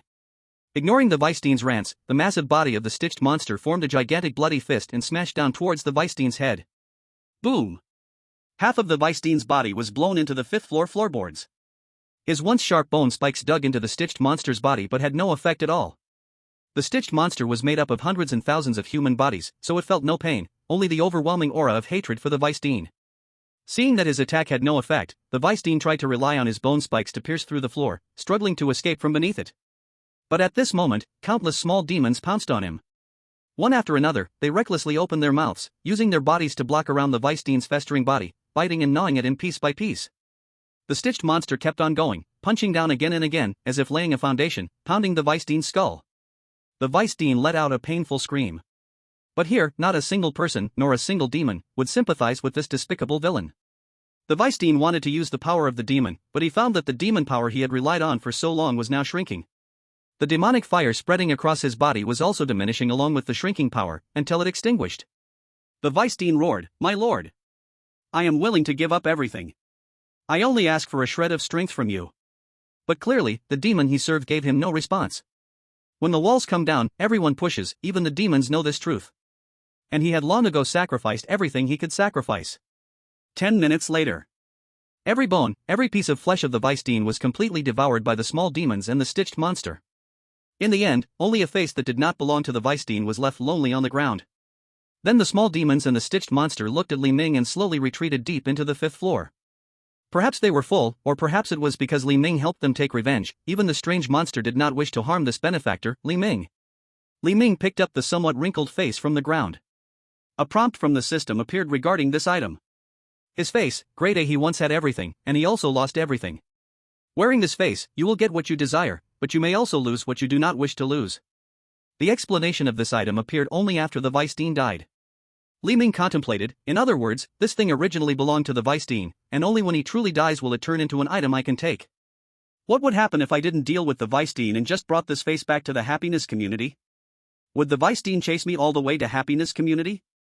Just as Li Ming was pondering, a helicopter's propeller sound echoed in the night sky above Bright Hospital. Wu Yueli rushed out of a hospital room carrying Su Ming and Xiao Hai, shouting loudly, "We're over here! Over here! Advanced exorcists have arrived!" Chapter 39, The Cleaner. After observing for a while in the sky, the helicopter slowly descended. During the descent, a rope ladder dropped from one side of the helicopter. Several figures hung from the ladder and jumped directly into the hospital corridor from the 5th floor window of Bright Hospital. The leader was a person dressed in a long green robe. A middle-aged Taoist with a goat beard and braided hair. He was followed by several fully armed personnel. As soon as the armed personnel landed, they quickly scanned the corridor on the 5th floor and soon spotted Wu Yueli, who was crying for help. They hurried forward to support Wu Yueli and the others.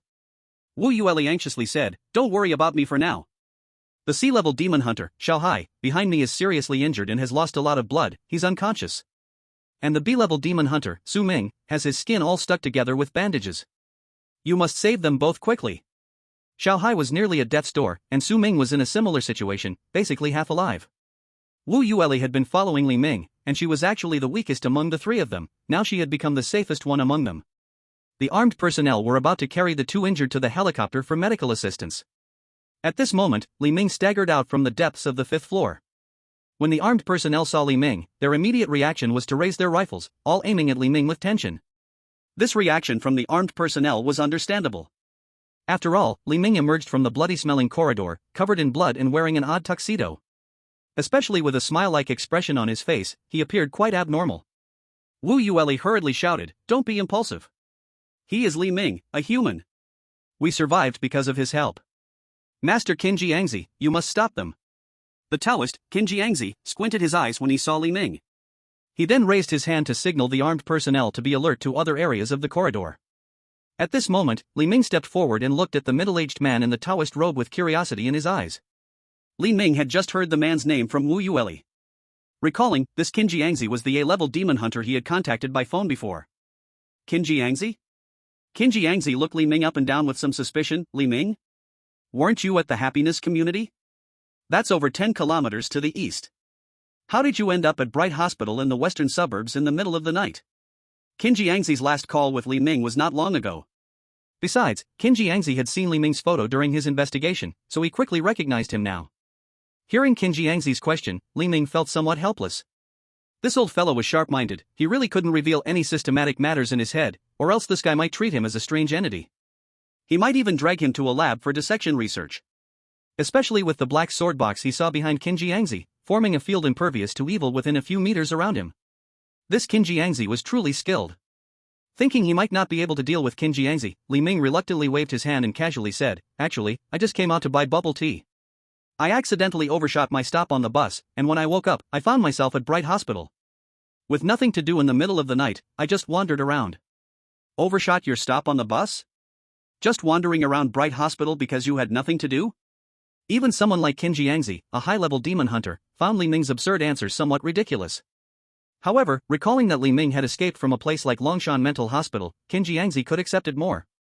In that case, Li Ming, my young friend, come with me to the Jiangcheng New City Demon Hunting Team for a while. We can discuss your experience at the happiness community in detail.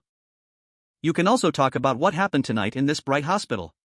Li Ming, hearing Qin Jiangzi's invitation, immediately refused.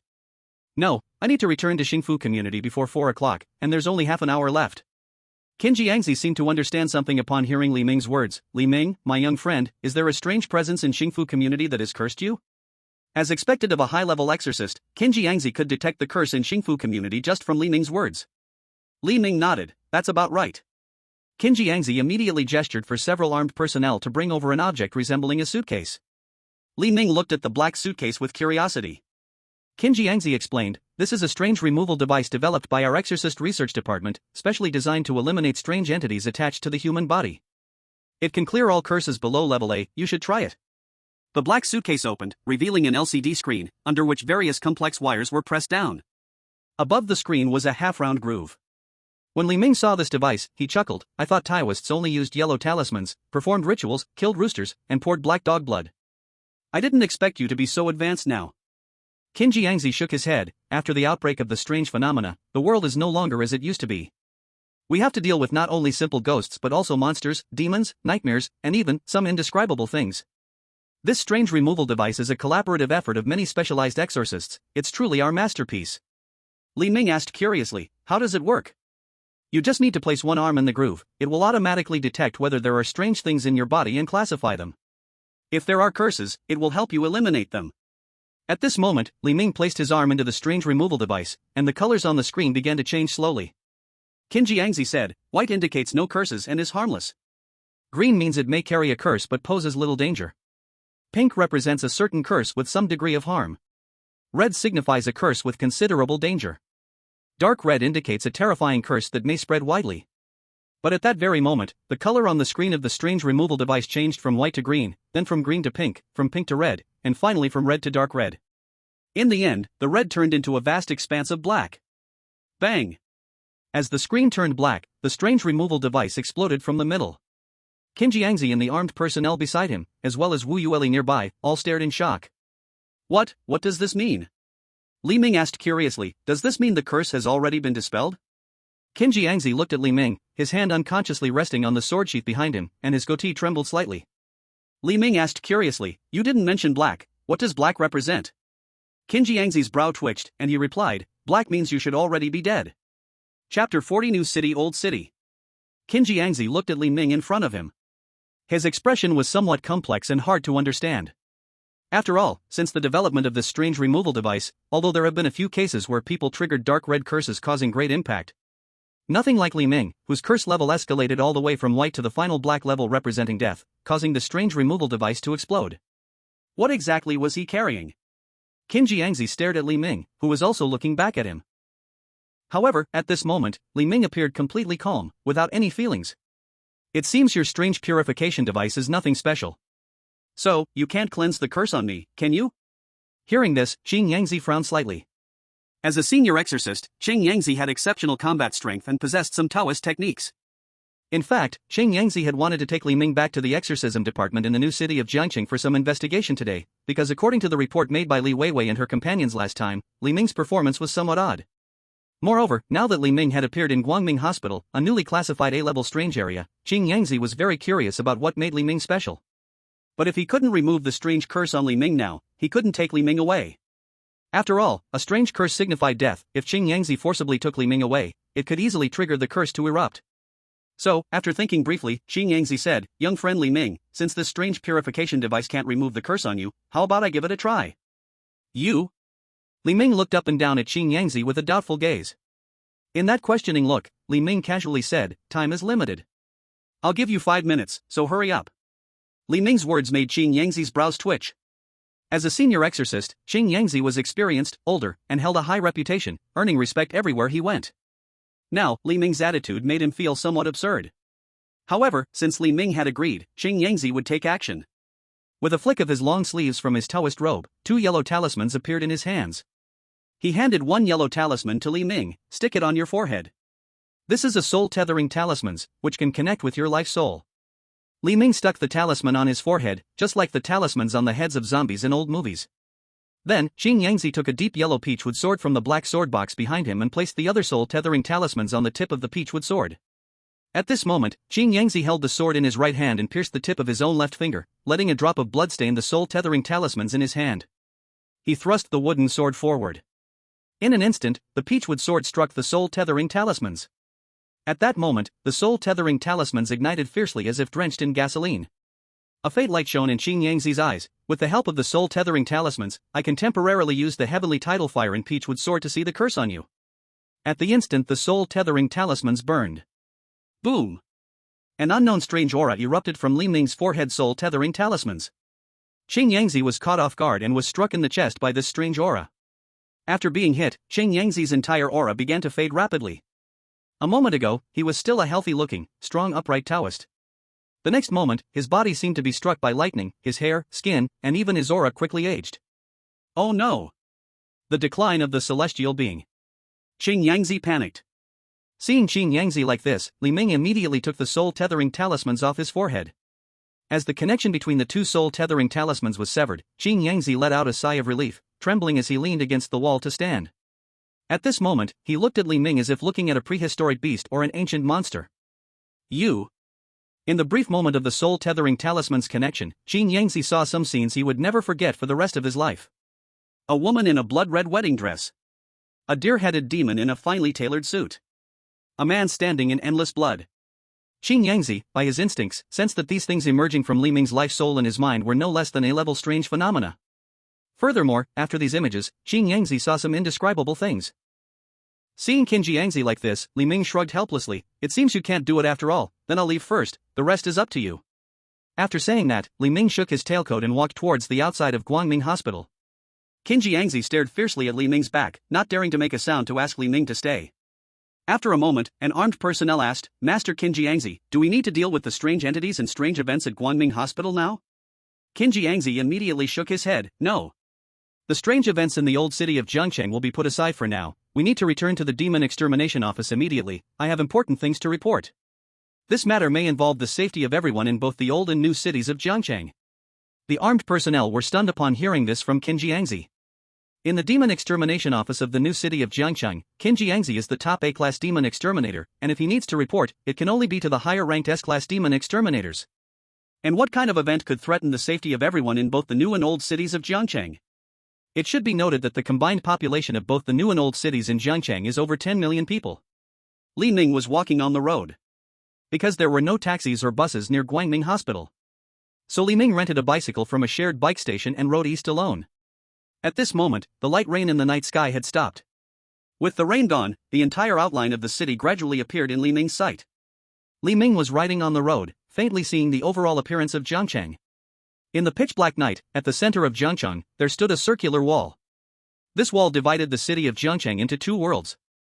Under the night sky at this late hour, inside the wall, the light shone, tall buildings stood, radiating the pulse of the city center. Outside the wall, however, was vast darkness, with few lights, as if it were a castaway child. The new city and the old city. Li Ming had seen some news on his phone. Years ago, after the strange outbreak, many cities in the world suffered a large-scale invasion of strange forces. In order to isolate these forces, the new city was born. Every city has a new city. The initial plan for the upper class was to move all the people from the old city into the new city. But plans can't keep up with changes. Even after the strange outbreak, humanity still maintained a vast number. The new city, built after the strange outbreak, had superior living conditions, but could not accommodate everyone. Thus, entering the new city gradually came to have selection criteria. At first, to enter the new city, one needed not only economic strength but also a certain social status and technical expertise.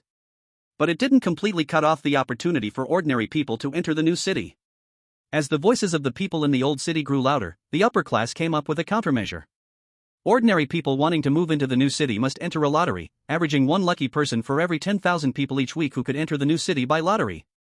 A rather ridiculous number. But this is the reality of this world. Even if every week, one person is selected from 10,000, countless people still squeeze their brains thinking about entering the new city to enjoy a life free from strange disturbances. The new city has advanced technology, medical care, and science, flourishing and becoming more prosperous.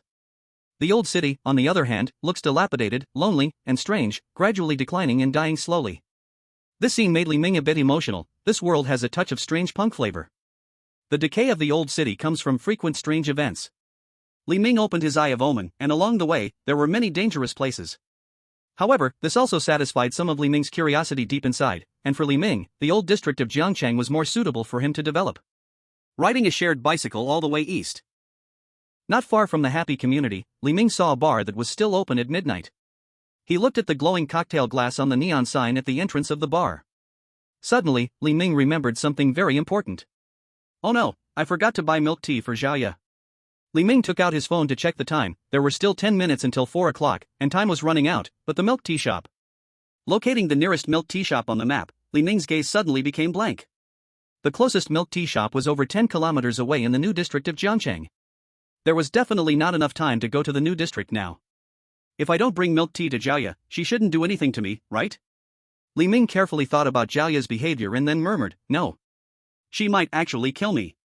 Then, looking at the bar in front of him, Li Ming pondered and parked the shared bike by the roadside, walking into the bar. Inside the bar called Blood Color. Heavy metal music played loudly, pounding against people's eardrums. Flashing spotlights burst with colorful rays of light, and people immersed in this blend of music and light danced freely in the dance floor of the bar. Screams, wild laughter, the strong smell of smoke and alcohol, various scents intertwined, making this place somewhat chaotic. As soon as Li Ming stepped inside, he frowned. If it weren't for the milk tea, he would never enter such a place. After all, Li Ming was still a tasteful lunatic. This place was too tacky. There were probably hundreds of people here, and the moment Li Ming walked in, dozens of gazes focused on him. These gazes were like hungry wolves seeing a fat sheep, hungry and bloodthirsty. Li Ming ignored them and walked straight towards the bar counter. After all, there were only 10 minutes left until 4, he needed to grab the milk tea and rush back to Happy Community to complete the task, with no time to waste here. At the bar, a few drunken patrons sat on the stools, and behind the bar was a young bartender in a suit vest. Seeing Li Ming, the bartender asked with a smile, "Hello, sir, what would you like to drink?" Li Ming directly said, "A large milk tea, with pearls, taro paste, boba, and coconut jelly." The bartender's smile froze upon hearing Li Ming's order. Sir, you aren't joking, are you?" Li Ming glanced at the bartender and said irritably, "I don't have time to joke with you, I want a milk tea, with pearls, taro paste, boba, and coconut jelly. Do you understand?" After hearing Li Ming repeat his order, the bartender's eyes turned slightly red. "Sir, we currently do not serve the kind of milk tea you want." "Then what can you provide?" The bartender smiled. "At Blood Color Bar, we only serve special blood color drinks, like blood color whiskey, blood color gin, blood color martini, and so on." "I just want a milk tea, can you make it?" Sir, are you trying to pick a fight?" "We don't have any freshly made milk tea here." Then the bartender took a deep breath and sneered, "Sir, since that's the case, you might as well not drink any milk tea. Why not stay here and be our mixing material?" As soon as the bartender finished speaking, instantly, all the lights in the bar went out. In the dim bar, hundreds of people opened their eyes glowing a crimson red in the darkness, like hungry wolves. Clearly, the people in the bar, or rather, the vampires were all staring at Li Ming. Li Ming saw this scene and had a helpless expression. "I knew there might be vampires or other strange things in here." This blood color bar was still open close to 4 in the morning and was located in the old district of Jiangchang. Li Ming had long predicted that this bar would not be an ordinary bar. But for the vampires in this bar, Li Ming was clearly not an ordinary guest. Looking at the countless moving vampires in the darkness, Li Ming shook out a cursed dagger from the cuff of his tailcoat. "You can all come at me, I'm in a hurry." Vampires. Afraid of light, scared of silver, garlic, holy water, and so on. Compared to ordinary people, they survive on blood and possess greater strength and speed at night. If bitten, one is likely to be infected with the vampire virus. Furthermore, when facing blood, a vampire's combat abilities and desire to fight greatly increase. Faced with hundreds of vampires, even an A-level demon exterminator like Qing Yangzi would need to tread carefully. Unfortunately, the vampires in this bloody bar faced Li Ming, who was well versed in human anatomy. Even a demon-possessed monster like the vice principal fell before him one after another. These vampires, with physiques only slightly stronger than ordinary people, truly met their nemesis. 5 minutes later, a bloodied hand slowly turned on the white lights in the dance floor. All the hundreds of vampires in the dance floor were dead, and none survived Li Ming's cursed dagger attacks. Li Ming's strikes were precise and lethal, each vampire bore only one fatal wound. At this moment, Li Ming quietly glanced at the bar counter. The vampire bartender had never witnessed such a hellish scene. He trembled behind the counter, shaking like a sieve. Approaching the counter, Li Ming calmly wiped the vampire blood off his cursed dagger and asked calmly, "So, can you make me a cup of milk tea now?" Chapter 41, The Omen of the Right Hand of the Divine. In fact, there were many ingredients behind the bar that could be used to make milk tea. It's just that before, the vampire bartender didn't think Li Ming was qualified to ask for a cup of milk tea. After all, everyone present was a vampire, and Li Ming, a human, really didn't hold much weight. But now, in the large blood-colored bar, only he, Li Ming, and a vampire remained. Facing Li Ming's question, the vampire bartender answered a bit shakily, "Why yes." Li Ming nodded, "That's right. After all, I'm also someone who fears violence. If you made me milk tea sooner, this wouldn't have happened." The bartender's gaze swept over the bodies of the vampires in the dance floor, unable to comprehend the meaning of the words fear violence spoken by Li Ming. Under Li Ming's watchful eyes, even the bartender's hand holding the cup trembled slightly. His already pale face turned even whiter from fear. It was as if a layer of white paint was applied to a white wall, reflecting light. As the bartender prepared the milk tea, Li Ming suddenly said, "Wait." This startled the vampire bartender. What's wrong, sir? Remember to add pearls, add taro mud, add popping boba, and add coconut jelly. Okay. 2 minutes later. A cup of milk tea was ready. Li Ming picked up the milk tea and turned to leave, not paying any attention to the vampire bartender. Watching Li Ming's carefree departure, the vampire bartender felt a strange illusion. If I had just made him a cup of milk tea earlier, maybe he wouldn't have gone on a killing spree. Happy community. When Li Ming arrived at the foot of the 4 buildings in the community, there were only 5 minutes left until the task deadline at 4 in the morning. At this moment, the happy community resembled a huge monster waking up in the night, with all sorts of bizarre happenings inside. He opened the door and stepped into the hallway. Outside, the temperature was over 10 degrees, yet the hallway of these 4 buildings had already dropped to below zero. As Li Ming passed by the first floor, he vaguely heard sharp beast roars and the buzzing of insects from room 104. The giant black pig in Grandma's house on the first floor woke up. As he passed the second floor, the sounds of mahjong and poker echoed from room 204, as if someone was intensely playing games, rolling dice. In the third-floor hallway, countless noisy voices leaped into Li Ming's ears, whispers from men, women, old people, and children. It was as if this empty hallway was filled with people. He walked up to the 4th floor. At the entrance of the 4th floor, the faceless man of the 5th floor was already standing there, almost brushing past Li Ming. This faceless man's body was directly facing Li Ming, as if he was staring at him. The ghostly woman in white from the higher floors was also repeating her leaping act in the hallway, muttering words of resentment like, "You are next." Fortunately, after experiencing some things these days, Li Ming's ability to accept these eerie phenomena had greatly improved. Even after seeing this strange neighborhood 2 or 3 times, Li Ming was getting a bit skilled at it. Just as the faceless man was about to pounce on him, and the leaping woman was about to pull him down, Li Ming opened the door to room 404 and walked in. Inside 404, the bright light calmed Li Ming's heart a little. If he hadn't opened the Eye of Omen and seen another hellish scene inside the room, it would have felt quite homey.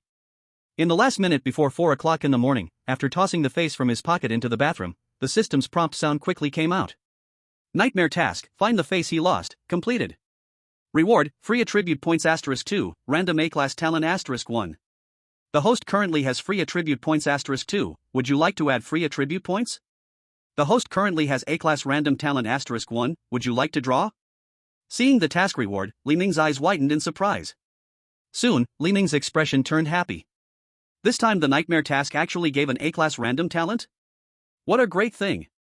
He knew that when he first completed a task, he drew the Eye of Omen, a C-class talent, which was very useful, even though it had no attack power but was quite practical. But that was just a C-class talent. He didn't expect that after this task, there would be another chance to draw an A-class talent. However, Li Ming thought about his current luck value, which was a full -6 points. Normally, random draw items would be judged based on one's luck value. Should I wait until my luck value is a bit higher before drawing this A-class talent? While Li Ming was pondering, suddenly, Zhaoya slowly walked out of the room. She was covered in blood, emanating a strong smell of blood. Fortunately, Li Ming had on red embroidered shoes. Upon seeing him, Zhaoya quickly regained her calm. The influence of the rules in room 404 had a great effect on Zhaoya. At least at this point of 4 o'clock in the morning, the resentment, hatred, and bloody aura surrounding Zhaoya had all increased by more than double. Seeing Li Ming, Zhaoya asked with some concern, "Are you okay?" Li Ming shook his head, "I'm fine, the task was completed successfully, your milk tea is on the living room table." When Zhaoya saw that Li Ming really brought her milk tea, a fleeting warmth of love flashed in her blood-red eyes. She carefully picked up the milk tea and took 2 sips with her cherry-like lips. "It feels like, it's been a long time since I've had milk tea." Li Ming nodded, "After all, you've been dead for a while now." At this moment, Li Ming suddenly thought of something and asked Zhao, if you fully unleashed your power, how long do you think it would take to kill me? Zhao was among the top ghostly beings in this neighborhood, and Li Ming wanted to know how long he could last against her strength. Hearing Li Ming suddenly ask this question, Zhao's eyes flashed with excitement. What, do you want to die with me? Clearly, Zhao never considered that Li Ming could win. Li Ming shook his head and seriously asked, I just want to simply ask, if we faced each other, how long would it take for you to kill me? Hearing Li Ming say this, Zhao's expression showed some disappointment. I thought you made up your mind to die with me. Zhao thought for a moment about Li Ming's question. Then she gave Li Ming an answer. If your current strength were to face me head-on, you wouldn't last 3 seconds. Hearing Zhao's answer, Li Ming was shocked. I have the vengeful short dagger in the Eye of Omen, can I really only last 3 seconds? How can it be so short? Zhao shrugged. A while ago, an A-class exorcist with a body covered in yellow talismans and an accent from outside came here. That guy didn't last 30 seconds in my hands and was already on the verge of collapse. It seems those yellow talismans at the entrance of 404 were from that guy, but obviously, they had no effect. Li Ming's mouth twitched slightly. Seeing that Li Ming had no reaction, Zhao hugged her milk teacup and went back to her bedroom. Li Ming sat on the sofa, his eyes filled with thought. He thought that after these recent missions, his strength had improved significantly, yet when facing a strange entity like Zhao, he should still be cautious. Then, he didn't need to wait to open the A-class random talent he gained from this mission. Draw random A-class talent. Random A-class talent drawing in progress. Congratulations, host has obtained the talent, Right Hand of Omen God, A-class. Right Hand of Omen God, A-class in the name of Omen, cut through luck. The host's right hand gains the power of the Omen God, can kill enemies with the right hand, and plunder Omen power. Accumulate to a certain extent to gain the blessing of the Omen God. At first sight of this talent, Li Ming felt a sense of familiarity. His first C-class talent was called Eye of Omen, and now he was given Right Hand of Omen God. Could there be heart, liver, spleen, stomach of Omen God, or even other body parts of the Omen God? At this moment, Li Ming looked at his right hand. Black ink lines, like spider webs, appeared on the skin of his right hand, these patterns intricate yet interconnected, presenting a strange beauty. These patterns resembled true fate. The change in the skin of his right hand was not the main point. The key was that Li Ming could clearly feel a surge of power in his right hand. This power was different from muscular movement, the physical force when the fingers contracted. It was a kind of energy, a power that could only be sensed. Li Ming narrowed his eyes, feeling the Omen power within his right hand. After demonstrating it several times in the living room, Li Ming discovered that this Omen power not only consumed physical strength but also a certain amount of mental energy. But correspondingly, Li Ming could now release some black Omen power with his right hand, and its power was incredibly strong. This power should be able to directly attack ghosts and similar beings, a kind of energy. However, before Li Ming could revel in his excitement, he stumbled upon something terrifying. His attribute panel had changed due to obtaining this A-class talent, Right Hand of Omen God. Li Ming's current attribute panel was as follows. Li Ming, human. Level, C.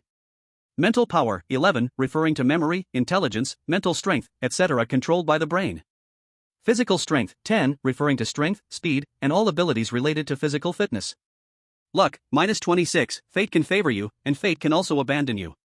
Charm, 6, everyone has unique charm, and everyone has the right to be loved. His luck had dropped by a full 20 points. If the average luck of a normal person is 5 points, then now, Li Ming's average is going to be 5 times lower than an ordinary person's. No wonder it's called the talent of the ominous god, it actually lowered Li Ming's luck value to such a low point. Li Ming looked a bit helpless. Now, this luck attribute is completely impossible to recover. Doing a task once a day, each task gives 2 attribute points. I need to complete nearly 13 days worth of tasks to get my luck value up to 0. Then Li Ming realized something very terrifying. The ominous right hand says it can gain power by killing and plundering the power of doom. My luck value won't keep decreasing as the right hand kills enemies, right? Thinking of this possibility, Li Ming stopped feeling anxious and just began to give up completely. Forget it, if that's the case, I can only go down this dark path. From now on, the luck attribute won't be part of my allocation anymore. After all, it's already like this, trying to save it has no meaning for Li Ming. What else can he do when he has already hit rock bottom? Besides, when my luck was -6, nothing too unfortunate happened, now it's just -26. Thinking of this, Li Ming took out his phone and started playing games without a care. A few kilometers away from the happy community, on a desolate mountain. Under the crescent moon, a dilapidated church stood at the mountain's peak. This church has been built for over a decade. After the strange outbreak, it has completely fallen into disrepair. At this moment, the bartender from the bloody bar rushed into this church in a panic. Faced with the empty long benches, the inverted cross, and the statue of God weeping blood, the bartender shouted, "My lord Count, something bad has happened. Something bad has happened." A tall man in a deep black suit, with a ruddy complexion and long curly hair, appeared at the top of the inverted cross amidst a rush of foul wind. He held a goblet in his hand, filled with thick, bright red liquid. The Count looked at the bartender, shaking the goblet, and asked from above, "What happened? Did another demon hunter cause trouble at the bloody bar? How many fledglings were killed?" It wasn't that there had never been demon hunters causing trouble at the bloody bar, which had resulted in some casualties. However, the Count was powerful enough to solve these demon hunters right away. The bartender took a deep breath and answered, "My lord Count, all of your hundreds of fledglings are dead." Bang! The goblet in the Count's hand was crushed, blood splattering all over the ground. He stared at the bartender fiercely, shouting loudly, "What did you say? All the vampires in the bloody bar are all dead." The Count's face twitched. Even for him, developing such many fledglings required a lot of time and energy. After this night, all his fledglings are dead? How can he accept this? Who was the opponent? A famous demon hunter? The bartender was taken aback. "No, it shouldn't be a demon hunter. I saw from afar. That man walked toward the happy community not far from our bloody bar. He should live there. Take me to find him. I want him to pay with blood for blood." At the same time, at the foot of Longshan Psychiatric Hospital, a fully armed team of 10 was waiting at the foot of the mountain. In front of them stood a middle-aged doctor in a white coat. This middle-aged doctor is Dr. Wei, who treated Li Ming back then. However, due to his blood phobia, Li Ming successfully escaped the psychiatric hospital. Dr. Wei stood before these armed men, looking a bit uneasy. Li Ming's escape didn't initially pose a problem for him. But the thank you letter left by Li Ming made the leaders of Longshan Psychiatric Hospital believe that Dr. Wei helped Li Ming escape. This time was Dr. Wei's chance to redeem himself. Dr. Wei spoke to the 10-man team. "What we are going to capture this time is the only madman who has escaped from Longshan Psychiatric Hospital in recent years. Although he seemed no different from a normal person, I must tell you that the existence you face is even more dangerous than some powerful and strange entities. In this operation, you must be fully alert." At this moment, a tall, thin man stood in front of Dr. Wei, smiling as he said, "Dr. Wei, don't worry. The strength of our night mercenary organization is not to be underestimated. We've dealt with even A-class strange entities, so why would we fear a madman with no power who only spouts nonsense?" Chapter 42, The Moment of Social Death. Li Ming was completely unaware of the impending danger. After playing mobile games for several hours, Li Ming felt a bit tired, so he put on an old movie, lying sideways on the sofa while watching the plot unfold. Not long after, he drowsily fell asleep. At 5 in the morning, the door to the master bedroom quietly opened, and Zhaoya, dressed in blood-stained clothes, slowly walked out of the master bedroom. Seeing Li Ming sleeping on the sofa, Zhaoya's blood-red eyes were filled with worry, and then she carefully found a small blanket for Li Ming and covered him with it. Zhaoya looked at Li Ming, who was sleeping soundly like a baby, and pulled the blanket a bit tighter. She then quietly returned to the bedroom. At 5:30 in the morning, the door to the bathroom quietly opened. A man with a strange glowing body, but without a face, walked out of the bathroom. The man from the mirror tightly clutched the face that Li Ming had brought back for him today, but strangely, he did not place this face back onto his own. He stood in front of the sofa, quietly staring at Li Ming. After a moment, the mirror man twisted his body, beginning to pinch and knead at his own head. A few minutes later, with his actions, a face exactly like Li Ming's appeared on his head. Black short hair, sharp features, smooth white skin. In this manner, the mirror man nodded in satisfaction, then strode back into the bathroom. At 6 in the morning, a black figure walked out of the guest bedroom. It approached Li Ming, took an apple from the table in front of him, then quietly opened the door to room 404 and walked out. At noon, a slightly annoying ringtone woke Li Ming up. "Listen to me, thank you, because of you, the 4 seasons are warm, chicken, chicken, chicken, beep, beep, beep. Good evening to all the national producers." Li Ming was awakened by this ringtone, and his first reaction was to smash the phone. But soon Li Ming realized that this was his only phone for entertainment, so he resisted that thought. "I need to change the ringtone." He answered the call and casually asked, "Who are you?" A familiar voice came from the other end of the line. "Mr. Li Ming, I am Li Weiwei, the D-class demon hunter who came to the happy apartment last time." "Oh, what's up? Is there something?" "It's nothing, I just want to confirm, how are you doing in the happy community now?" Li Ming replied seriously, "Pretty good, the phone you gave me works well, but your ringtone is a bit weird. A young girl like this won't do, or she'll have trouble finding a boyfriend in the future." On Li Weiwei's side, hearing Li Ming say this, her face turned a bit awkward. Because at that moment, she was in the headquarters of the Jiangchang Newtown Demon Slayer office. Currently, she was in a completely isolated laboratory, holding the phone and talking to Li Ming, surrounded by precision instruments with screens. Outside the laboratory, Qin Jiangzi and several other A-class demon hunters from Jiangcheng New Town stood outside the laboratory. At the same time, numerous high-level demon hunters from other cities were connected through several screens. At this moment, every word spoken between Li Weiwei and Li Ming could be heard by these demon hunters. What Li Ming said was practically a public execution for Li Weiwei. But Li Ming did not know that this call was being monitored by countless demon hunters, so he spoke freely. So, just like friends teasing each other, Li Ming joked, but don't say, you have thousands of selfies on your phone. I took a careful look, and surprisingly, not a single one is exactly the same. I even accidentally saw some interesting search records, such as, my belly is too big, what clothes can fully cover it, gain 30 pounds in 6 months, how to lose weight quickly in 3 days, I'm not very confident around my crush, is there any way to charm him, does a sluggish drug work, and so on. After Li Ming finished this segment. On the other end of the line, Li Weiwei stood in the laboratory, her gentle little face had turned red, as if her blood was boiling over. She knew that this call would be recorded as a research record, permanently archived by the Demon Exorcism Department headquarters. In the future, anyone who wants to investigate this call record could find out about Li Weiwei's embarrassing history, and right now, Li Weiwei just wanted to find a crack in the ground to hide in. She really wanted Li Ming to stop talking, but Qin Yangzi had given the order, and she couldn't let Li Ming know that this call was being monitored.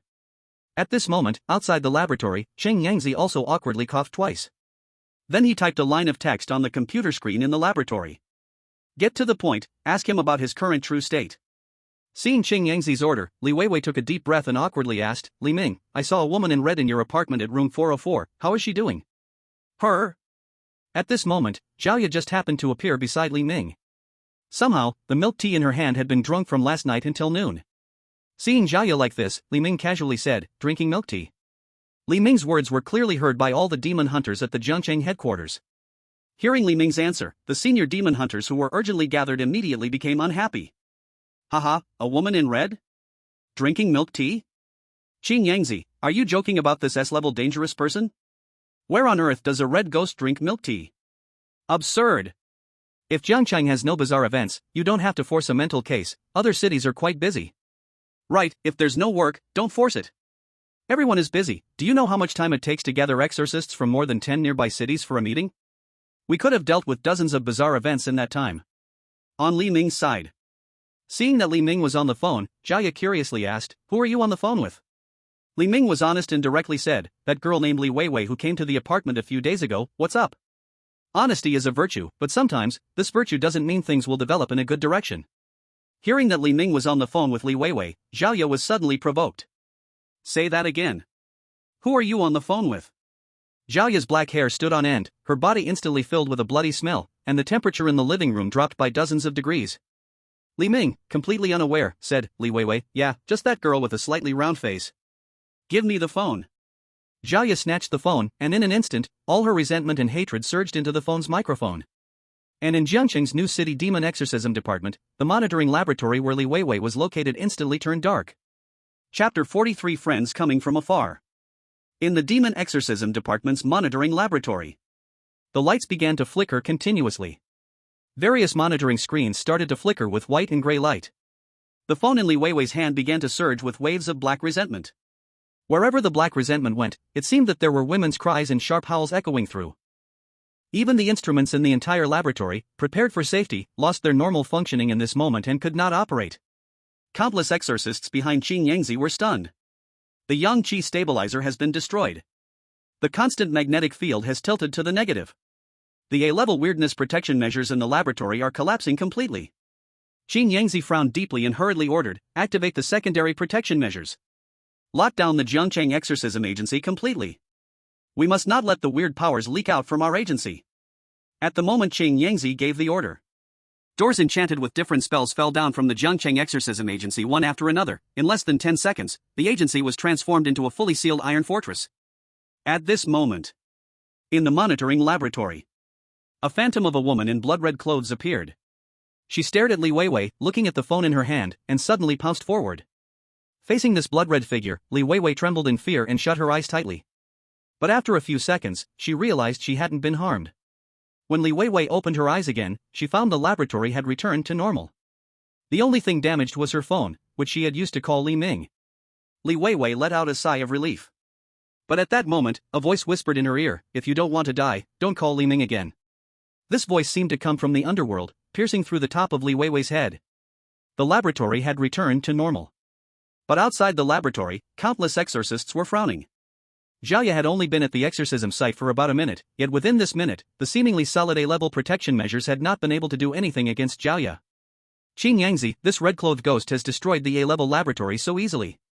Is its true strength at a plus level? Or even higher?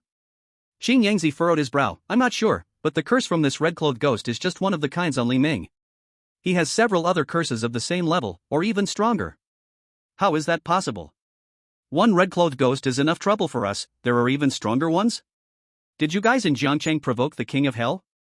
How could such terrifying weirdness suddenly appear? I remembered. 2 years ago, an A-level exorcist talisman master from our Rongqing exorcism agency went missing in Jiangcheng. The last message he left was that he was going to Jiangcheng to deal with a red-clothed ghost. We haven't found that ghost since. Could it be the presence next to Li Ming? After a discussion among a group of senior exorcists, they came up with a plan. Request assistance from S-level exorcists in Longcheng. The potential danger in the old city of Jiangcheng, happiness community, is too great, it must be eradicated. Li Ming watched as Jiaya blacklisted all the contacts in his phone after venting her feelings. Including those Li Ming knew and those he didn't. But this phone wasn't even Li Ming's, he didn't know many people anyway, so he decided to let Jiaya blacklist them. After that, Jiaya quickly became jealous, retreated to the master bedroom, and shut the door. Li Ming shrugged, expressing his helplessness. After eating a bowl of instant noodles, playing with his phone, and resting for a while. It was midnight. The system tasks began to refresh. Simple task, after settling in happiness community, many friends are coming to your residence. As the saying goes, isn't it a joy to have friends come from afar? You decide to warmly welcome them, please greet these friends within the specified time. General task, after settling in happiness community, many friends are coming to your residence. As the saying goes, isn't it a joy to have friends come from afar, chase them away. You decide to drive them away, please expel these friends within the specified time. Difficult task, after settling in happiness community. Many friends are rushing to your place, as the saying goes, when friends come from afar, sharpen your knives and kill them. You decide to kill these friends, please finish the task within the specified time. Please choose quickly, or you will be punished with erasure. Li Ming raised his eyebrows upon seeing today's task. When did I even get friends? I didn't even know? Although Li Ming had talked with a few fellow patients in Longshan Psychiatric Hospital, that certainly didn't reach the level of friendship. It seems that the friends the system mentioned might carry some hostility towards him. Not refreshing the nightmare task, Li Ming skillfully chose the hard task. I choose the hard task. Hard task, when friends come from afar, sharpen your knives and kill them. Task description, please kill all friends who harbor hostility towards you before 4 a.m. Time limit, 240 minutes. Friendly reminder, hard tasks are extremely dangerous, if you fail, some friends will kill you in a terrifying manner. At midnight, in front of the happy community. Count Dracula stood at the entrance with the vampire bartender, gazing at the happy community, which emitted a ghostly aura, like a land of the dead. Even Count Dracula frowned slightly. He turned to the bartender and asked, "Are you sure that man lives in this ghostly place?" Even a vampire like him didn't want to stay long here. But at this moment, the bartender whispered, "I saw him walk in here myself, and I can smell some of his essence." The bartender suddenly recalled how Li Ming seemed harmless, yet acted without mercy. He weakly said to Count Dracula, "My lord, maybe we should leave, the lost first embrace can be regained in time, we don't need to take risks for revenge." Count Dracula frowned, Are you teaching me how to do things? Lead the way, let's go. With a flick of his black cloak, the Count strode into the happy community. The bartender, being just a junior vampire, could only obey the Count's orders. They entered the happy community one after the another. Just a few minutes after the two vampires entered the happy community, a dark mercenary team, led by Dr. Wei, arrived at the entrance. Dr. Wei looked at some information on his phone, he said. According to the surveillance within a few kilometers of Longshan Psychiatric Hospital, this Li Ming has escaped into the happy community. The tall captain of the dark mercenaries nodded, checked his equipment, and led the other 9 members into the happy community without hesitation. Little did they know what awaited them. Chapter 44, Chaos. Count Dracula. His real name is Cavendish. He bore half of the ancient bloodline of the Western European Cavendish family, and was originally a priest in the Church of Rome City before the bizarre outbreak. Before that, he prayed all day, hoping to enter heaven and meet God after death. On a certain night after the bizarre outbreak, the statue of God in the church suddenly began to bleed, awakening his ancient and evil bloodline. That night, he personally drained the blood of countless priests and nuns in the church, and also drained the blood of many who sought refuge there. The Holy Church turned into his blood pool. Cavendish became the Lord of Blood, and the god he once believed in turned into the bloody Cain. Count Cavendish possesses immense power, and blood continually excites him. As a high-ranking vampire count, he not only has the ability to develop new vampires, but also has mastered the use of blood to a remarkable level. But in front of Building 4 of the Happy Community, the Earl of Cavendish was faced for the first time with the taste of blood, and he felt puzzled. Building 4 of Happy Community. Like a dead giant, the open door in the night faced him and the vampire bartender beside him. In the eerie hallway, waves of cold wind carried an iron-rich scent of blood. That scent seemed to swallow the two of them whole. The Earl of Cavendish squinted his eyes. Though it was the smell of blood, the vampire instinct inside him did not react at all. In fact, he could feel a threat from this scent of blood. How could this be? The vampire bartender said in fear, "My lord, why don't we come back tomorrow during the day?" The Earl of Cavendish twitched his mouth slightly. Come during the day? The bartender lowered his head in shame at the Earl's question. After all, they were vampires. In the daylight, their fighting capacity would diminish greatly. Even a low-level vampire like the bartender would have no combat ability during the day, weaker than an ordinary person. A glint of bloodlust flashed in the Earl of Cavendish's eyes. If he didn't need this bartender's keen sense of smell to locate Li Ming, he would have smashed the fellow's head with a slap. Go in. The vampire Earl pushed the bartender, and the two vampires entered the hallway of Building 4. Can you smell that man's scent? In the hallway, the bartender sniffed around. Soon, the bartender's face shook with shock. He pointed to room 104 on the first floor of Building 4 and said, "That man has been in this room. And there is the scent of humans in this room." The Earl of Cavendish also sniffed, and indeed, there was the scent of human activity in front of room 104. So the two moved forward, arriving at the door of room 104. The bartender wanted to kick the door open, but just as they approached, the door to room 104 suddenly swung open. An old lady, hunched over, walked out of the room. Looking at the two vampires, the old lady didn't notice their pale faces at all and smiled kindly, asking, "Young men, I just heard the door in the hallway. What are you two doing here in the middle of the night?" Upon seeing the old woman, the bartender instinctively reached out his hand, wanting to choke her neck. But he was held back by a glance from the Earl. The Earl turned to the old lady and smiled, "Grandma, we are looking for a young man. Do you know where he is?" Hearing that the two vampires were looking for a young man, the old lady frowned and said, "I'm old and my memory isn't too good. This community is a bit remote, and it's an old building from decades ago. I haven't seen any young people recently." The Earl's eyes narrowed slightly, his gaze scanning the room behind the old lady. With a moment of thought flashing in his eyes, the Earl said, "Grandma, it's late and we have nowhere to go. Can we sit in your home for a while?" "Don't worry, we'll leave soon." The old lady agreed, seeing how polite the Earl was. "All right then, come in quickly, I'll pour you two a cup of tea." Inside the room, various old-fashioned furniture. A leather sofa, a wooden table, a TV stand with an old television flickering with snowy patterns.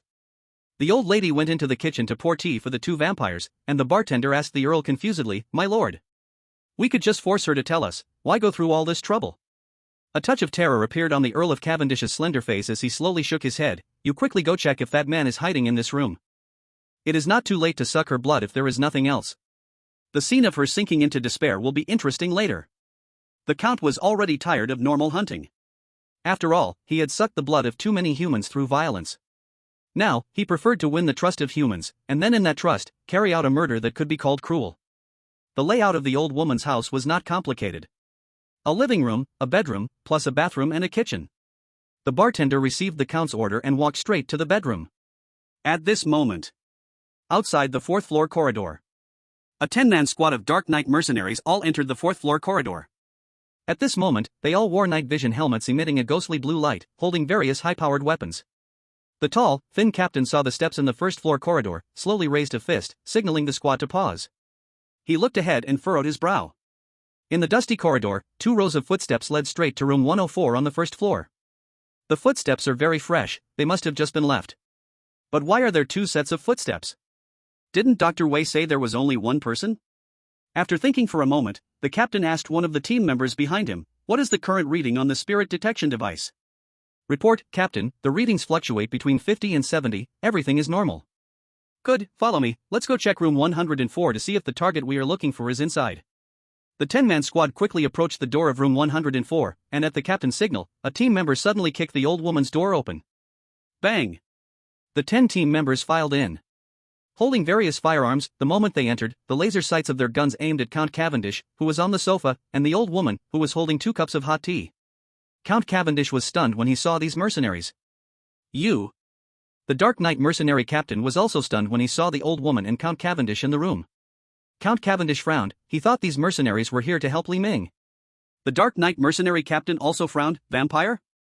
What kind of place is this community? Why is there such a damned thing? Hearing the Dark Knight mercenary captain's words, Count Cavendish frowned, stood up, and looking down at the mercenaries with his tall figure, exclaimed, "The damned thing? I see the damned are you, daring to disturb this Count's revenge." A powerful smell of blood emanated from the Count. Hearing Count Cavendish's words, the Dark Knight mercenary captain sneered, "Humph, isn't a vampire a damned thing? Do you still dare to be arrogant in front of us? Switch to mixed silver bullets, shoot him dead." The two sides were instantly on the edge of confrontation. Just then, a low, damp howl mixed with the chirping of insects came from the master bedroom. Accompanying the low howl was the scream of the vampire bartender. The vampire bartender stumbled out of the bedroom, his half arm was now missing, as if it had been eaten away by something. Soon, a 3-meter-tall skinned black boar walked out from the master bedroom. It stood like a human, with a mouth full of sharp black fangs, covered with dense flying insects, exuding an ominous smell. And near its mouth, there remained remnants of the vampire bartender's half arm. Count Cavendish and the Dark Knight mercenary captain changed their expressions upon seeing this skinned wild boar. Monster. Weird entity. At this moment, the skinned wild boar looked at them, its eyes filled with complete bloodlust and slaughter, showing not a shred of mercy. In an instant, the skinned wild boar moved. Count Cavendish, who was close to the skinned wild boar, had not even reacted when was charged against the wall by a 3-meter-tall skinning wild boar. The wild boar's fangs pierced the chest of the vampire count, its immense force driving him right through. The entire wall was smashed into a large dent. Seeing this, the captain of the night mercenary team's gaze turned cold as he shouted, "Attack!" Countless tons of fire erupted in an instant. Silver bullets continuously flew through the air, striking both the wild boar and Count Cavendish. These mixed silver bullets were incredibly powerful. They could not only effectively harm strange entities but also target creatures like vampires and ghouls, who feared silver weapons. In an instant, the wall where the wild boar and the vampire count stood was shot into a sieve. However, as the entire magazine was emptied, the captain of the night mercenaries sensed something was off. What's happening? He saw that the bullets hitting the wild boar were all stopped by the swarming little insects flying around it. Not a single bullet had harmed the wild boar. Meanwhile, Count Cavendish took the opportunity to turn into a puddle of blood and escape the wild boar's grasp. During this round of shooting, Count Cavendish had taken quite a few hard bullets, so his body had not only 2 large wounds left by the wild boar's fangs but also countless bullet holes. The wild boar slowly turned around, its massive body nearly touching the ceiling as it surveyed the intruders. A fierce emotion, named fury, emanated from its face. Seeing this, the captain of the night mercenaries ordered a retreat. The 10-man team immediately fled one by one. Truly, they were a famous mercenary team. Their retreat was much faster than others. And Count Cavendish, looking at the enormous wild boar before him, had no intention of fighting to the death. He instead ran out with the mercenaries. A vampire bartender, with one arm broken, shouted, "Count, wait for me." The captain of the night mercenaries saw Count Cavendish trying to exit the room. "A vampire, huh? Let me show you this." He pulled out a large silver bomb and threw it at the entrance of room 104. The silver bomb exploded with much less power than an ordinary bomb, but its fragments were all sharp silver points, a fatal weapon against vampires and other creatures that feared silver. The bomb landed right at Count Cavendish's feet. Seeing the bomb, Count Cavendish's eyes flickered as he casually grabbed the vampire bartender coming up behind him, lifting him up with one hand in front of himself. Boom! The silver bomb unleashed a blazing white light. In an instant, the vampire bartender was turned into a puddle of blood and flesh amidst countless silver shards. And Count Cavendish himself was left with numerous silver shards embedded in half of his body. Damn these guys! Count Cavendish was furious. First, Li Ming had come to his blood-red bar and killed hundreds of his fledglings, and now a team of mercenaries appeared to attack him directly. When had the great Count Cavendish, a direct nephew of the vampire duke, ever been subjected to such humiliation? But when he heard the wild boars howl behind him, Count Cavendish had no choice but to run to the second floor with the night mercenaries. The captain of the night mercenaries was surprised to see that the vampire count seemed not much affected after taking a silver bomb. This vampire is strong. Shoot! Keep shooting! The members of the night mercenary team fired away, shooting as they moved toward the upstairs. Soon, they reached the second floor and came to the stairs to the third floor. While the captain of the night mercenaries was crazily shooting at Count Cavendish downstairs, various sounds of men suddenly reached his ears. Voices of women, old people, and children. They seemed to be whispering, mumbling, praying, grieving, and crying. This empty third floor seemed to be suddenly overcrowded. The captain gritted his teeth and shouted, "Vice Captain, report the spirit detector readings." "Report, Captain, the current spirit detector reading is 1,400. The value is still rising, there may be C-level or B-level weird incidents in this place. We can't stay here, move up the stairs." "Yes. Very soon." The Dark Knight mercenaries reached the 4th floor. At this moment, someone saw the faceless man above the 5th floor, and the faceless man was walking towards their mercenary team. In the corridor, a bloody figure fell straight down from the higher floor. The jumping ghost woman and the faceless man emitted an overwhelming aura, their immense resentment and hatred almost tearing them all apart. The Dark Knight mercenary captain looked anxious. "Damn it. How can there be so many ghostly things in this place?" And right behind the mercenaries, Count Cavendish also felt the same. He witnessed the jumping ghost woman say to him, "You are next." Even as a vampire, Count Cavendish was shocked by the jumping ghost woman. With wolves in front and tigers in the back. At this moment, the Dark Knight mercenaries and Count Cavendish were trapped between the weird beings of the Happy Community's 4 buildings. The Dark Knight mercenary captain stared intently at the vampire count below, making a decision in his eyes: get rid of that damn vampire. Li Ming was sitting in room 404, lying on the sofa, drinking iced cola and scrolling through his phone. How strange. Didn't they say friends were coming? Why haven't they arrived yet? It seems like the neighbors outside are having a lively time tonight. Chapter 45, The Fears of Friends. In the corridor of the Happy Community's 4th floor. The Dark Knight mercenaries' 10-man team unleashed astonishing firepower. They took out various weapons to deal with the weirdness and took turns smashing them on Count Cavendish. Count Cavendish was being punished by various weapons, but he was a vampire count, and his vampire bloodline granted him powerful recovery ability. Except for the few fatal silver weapon wounds, most of his injuries could heal within minutes. Moreover, in the chaotic battle, he even caught a mercenary and savored the mercenary's blood. With the enhancement of this blood, his recovery ability accelerated. After more than 10 minutes, the Dark Knight mercenaries' various weapon reserves for this operation had been mostly used up. The corridor below the 4th floor of the Happy Community was in ruins. While Count Cavendish was bombarded by countless weapons, his condition was not much better. After all, the members of the Dark Knight mercenary team were experienced fighters, each one a warrior king. Though he could continue to recover, in the end, he only killed one mercenary, leaving him with large areas of wounds. In this chaotic battle, neither side could gain the upper hand. At this moment, after a standoff, Count Cavendish suddenly focused on the back of the Dark Knight mercenaries. The faceless man from the 5th floor had come down to the 4th floor, standing behind several members of the Dark Knight mercenary team. Standing behind 3 mercenaries, the faceless man's chest suddenly opened up, turning into a blood-red mouth full of sharp fangs. The 3 mercenaries had no time to fight back before being swallowed by the faceless man's blood-red mouth. After swallowing these 3 mercenaries, the faceless man's chest made a grinding sound as it chewed on bones. The countless sharp teeth covered in blood looked terrifying. Instantly losing 3 teammates, the tall, thin captain of the Dark Knight mercenaries was stunned. Faced with the huge threat behind him, he could only turn and order the remaining team members to attack the faceless man behind them. Earl Cavendish stood at the corner of the stairs on the 4th floor. Seeing this scene, he sneered, "Humph, you seek trouble with me, the Earl, you have brought this upon yourselves." But at that moment, a pair of pale hands quietly wrapped around Earl Cavendish's neck. Earl Cavendish slowly lowered his head. He saw these hands around his neck, ghastly white, with broken nails, stained with some dried-up blood. A bone-chilling coldness seeped through the skin of Earl Cavendish's neck into his brain. In an instant, Earl Cavendish's entire head was pulled down. Earl Cavendish wanted to turn his head, but these pale and frail hands were as strong as a hydraulic clamp, impossible to break free from with ordinary strength. A massive force was pulling him downward. Earl Cavendish felt dizzy, as if his head was about to be torn off. Especially the resentment and hatred in these hands kept invading Earl Cavendish's brain, making it hard for him to control the rest of his body normally. In this life-and-death moment, Earl Cavendish stimulated the vampire bloodline within him, transforming temporarily into a puddle of blood, escaping the grasp of the pale hands. After turning into a puddle of blood, Earl Cavendish barely managed to flee several meters, reaching the depths of the corridor. Turning into a puddle of blood required exerting almost all his strength, draining most of his energy. At this moment, returning to human form, Earl Cavendish stood in the corridor, panting heavily.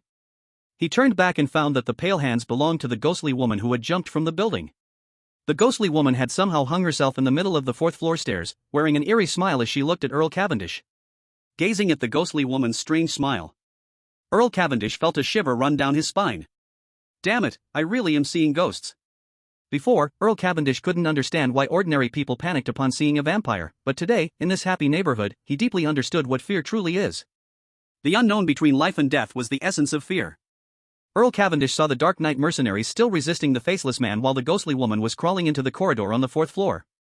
He began to search for a place to hide. At this time, he had exhausted almost 70% of his strength. Staying here could mean death in this corridor. The Dark Knight mercenaries were fiercely resisting the faceless man.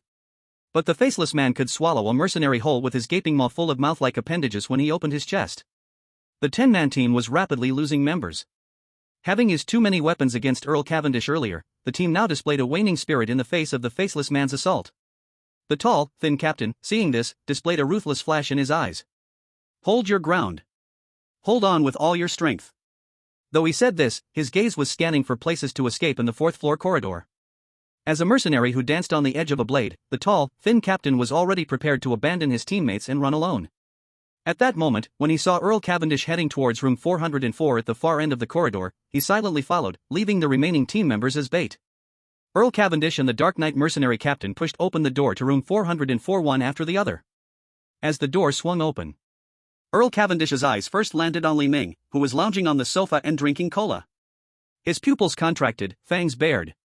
"Short hair, tailcoat, you are the man who killed hundreds of my fledglings. We battled fiercely outside, and here you are, drinking cola." At that moment, the Dark Knight mercenary captain also walked in. He saw Li Ming, and his face changed at once. Although Li Ming was wearing a tailcoat, his face was exactly the same as the photo Dr. Wei had given him. The captain of the Night mercenaries immediately raised the barrel of his rifle, aiming at Li Ming. "Li Ming, right?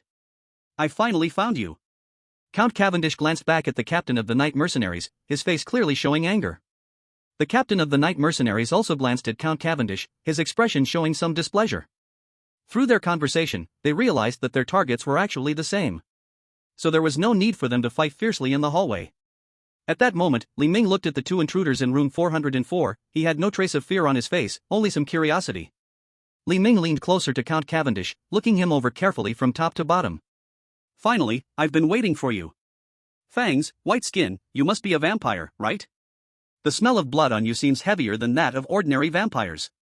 Count Cavendish shouted angrily, "I am Cavendish, the owner of the Blood Red Bar, a vampire count." All right, little Cavendish, just wait a moment." Li Ming then looked at the captain of the Night mercenaries. He saw that the guy had all top-notch gear but no label of any organization, and Li Ming roughly guessed his identity. "Mercenary? Captain of Team 1 of the Night mercenaries. Who sent you?"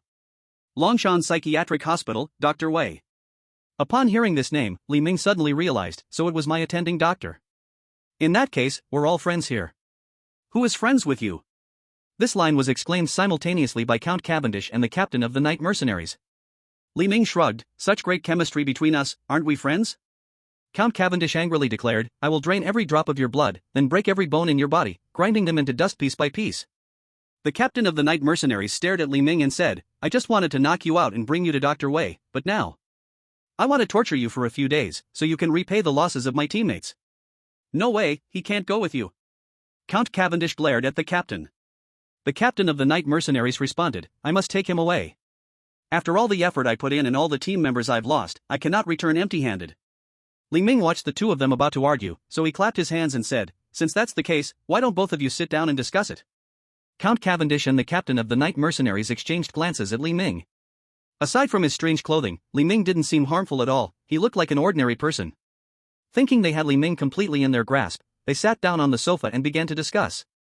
The captain of the Night mercenaries said, "I must take him back. Otherwise, my task reward will disappear." Count Cavendish raged, "He killed hundreds of my fledglings, I must avenge them." "In that case, you can torture him first and keep him barely alive. How about I take him back after that?" "No way. I must kill him. And in the most horrifying way." Listening to how these two would deal with him, Li Ming found it quite amusing. While they were heatedly discussing, Li Ming felt something was missing. When friends come from afar, how could he not entertain them? Li Ming thought for a moment and then shouted, "Zhaoye, come out and help me serve tea to my two friends." Hearing Li Ming's call, Zhaoye quietly walked out from the master bedroom. As Zhaoye stepped out of the bedroom, the temperature in the living room dropped by dozens of degrees. Count Cavendish and the captain of the mercenaries felt as if they had fallen into hell upon seeing Zhaoye. The blood-red long robe, pale skin, and crimson eyes, all her resentment and hatred surged like ocean waves. Zhaoye's level far surpassed those anomalies outside room 404. Even an A-class exorcist couldn't make a splash in front of Zhaoye. The moment he saw Zhaoye, Count Cavendish trembled as he asked Li Ming, "Who is this?" Oh, this is my roommate, Zhao Ye. The captain of the Dark Knight mercenary team quietly took out a spirit measurement device and took a look. The numbers on the device spun wildly, soaring above 10,000 in an instant. Above 10,000, oh no, she's an S-class anomaly. Faced with Zhao Ye walking out of the master bedroom, they fell silent instantly, sitting on the sofa, their expressions solemn, trembling all over, not daring to breathe. Zhao Ye listened to Li Ming, went to the kitchen, and brought back 2 teacups, pouring tea for the 2 of them. Li Ming placed the teacups in front of them and said with a smile, "It's fine, it's still early until 4 a.m., you guys can continue discussing." Continue discussing? Isn't that asking for death? Count Cavendish asked with a stiff expression. 4 a.m.? What will happen? Li Ming shook his head indifferently. Nothing much, just that all the anomalies in Happy Community will go berserk, and their strength will double. Strength will double. Count Cavendish glanced at Zhao Ye. Just looking at Zhao Ye made him feel like his blood was freezing. When the chaos erupts at 4 a.m., won't Zhao Ye become a demon king? Will just looking at Zhao Ye then make him drop dead? The captain of the Dark Knight mercenary team looked grim upon hearing Li Ming. Zhao Ye was indeed a huge threat. At this moment, sitting on the sofa felt like sitting on a cactus, waiting to be executed. They knew that staying here would not end well. From the moment Zhao Ye appeared, both of them had completely lost their will to fight, lacking any confidence to confront her. Count Cavendish and the captain of the Dark Knight mercenary looked at each other with their heads down. In that instant, an unprecedented understanding flashed in their eyes. Run! Count Cavendish ran towards the door of room 404. The captain of the Dark Knight mercenary ran towards the bathroom. The 2 fled in different directions, appearing to make the smartest decision in this situation. But Count Cavendish kicked the door of room 404. Crack! A harsh grinding sound erupted, and Count Cavendish's thigh instantly broke. The blood-red door of room 404, without Zhao Ye and the other residents' resentment to assist, could only be entered, not exited. Li Ming said helplessly, "You were quite happy when you entered earlier, why do you want to run now?" Count Cavendish looked at the door in front of him that wouldn't open, feeling desperate. At this moment, a scream from the captain of the Dark Knight mercenary echoed from the bathroom. No! After that scream, the room fell silent again. Li Ming watched the opened bathroom door quietly close and, with some regret, said, "I forgot to tell you, besides the living room being mine, the other rooms have residents just like Zhao Ye." Upon hearing this, Count Cavendish, the vampire, was stunned. What kind of place is Happy Community Room 404? A hell on earth? Seeing Li Ming approaching, Count Cavendish's expression turned fearful. "Why you, don't come closer." Li Ming looked at this so-called vampire count with interest. This guy had some strength, but not very strong. Perfect for testing the strength of his newly acquired abilities. So Li Ming smiled and said, "Don't worry, if you cooperate obediently, I'll make sure you die quickly." In Jiangcheng New City, the demon-slaying office. Qin Jiangzi sat in his office, having just received a call from the headquarters of Longqing's demon-slaying guild. On the other end of the line, Qin Jiangzi was informed that within 3 working days, an S-class demon slayer would be sent to Jiangcheng New City to assist in addressing the city's issues. It couldn't be blamed that the demon slayers at Longqing's headquarters were inefficient. The main reason was that even though the threat in Jiangcheng was significant, it lacked initiative. If the eerie events within the Shangfu community actively harmed the surroundings, the demon-slaying HQ would surely send an S-class demon slayer immediately. Potential danger and existing danger are 2 different concepts. Moreover, S-class demon slayers. Let's not even mention how rare these demon-slaying masters are. Qin Jiangzi had heard that some S-class demon slayers were themselves quite bizarre. Getting one within 3 days was already a good outcome. At this moment, Qin Jiangzi pondered. He felt he couldn't just wait for the S-class demon slayer to handle things. As the head of Jiangcheng's demon-slaying office, he, Qin Jiangzi, should also contribute and take action. Li Ming was still living in the Shangfu community, previously appearing in places like Guangming Hospital where airy entities were all around, yet his life was never in danger. Li Ming's performance was even better than that of some demon slayers. Especially since those dangerous and bizarre curses had appeared on Li Ming, it was imperative to investigate him. Once Qin Jiangzi thought of this, he dialed a number and said to the person on the other end, "Is this the Jiangcheng data office? Please provide me with all the documents regarding Li Ming during his hospitalization at Longshan Psychiatric Hospital." "Master Qin Jiangzi, we can only investigate some materials regarding Li Ming outside Longshan Psychiatric Hospital. As for the materials inside Longshan Psychiatric Hospital, we do not have the authority to access them." "What?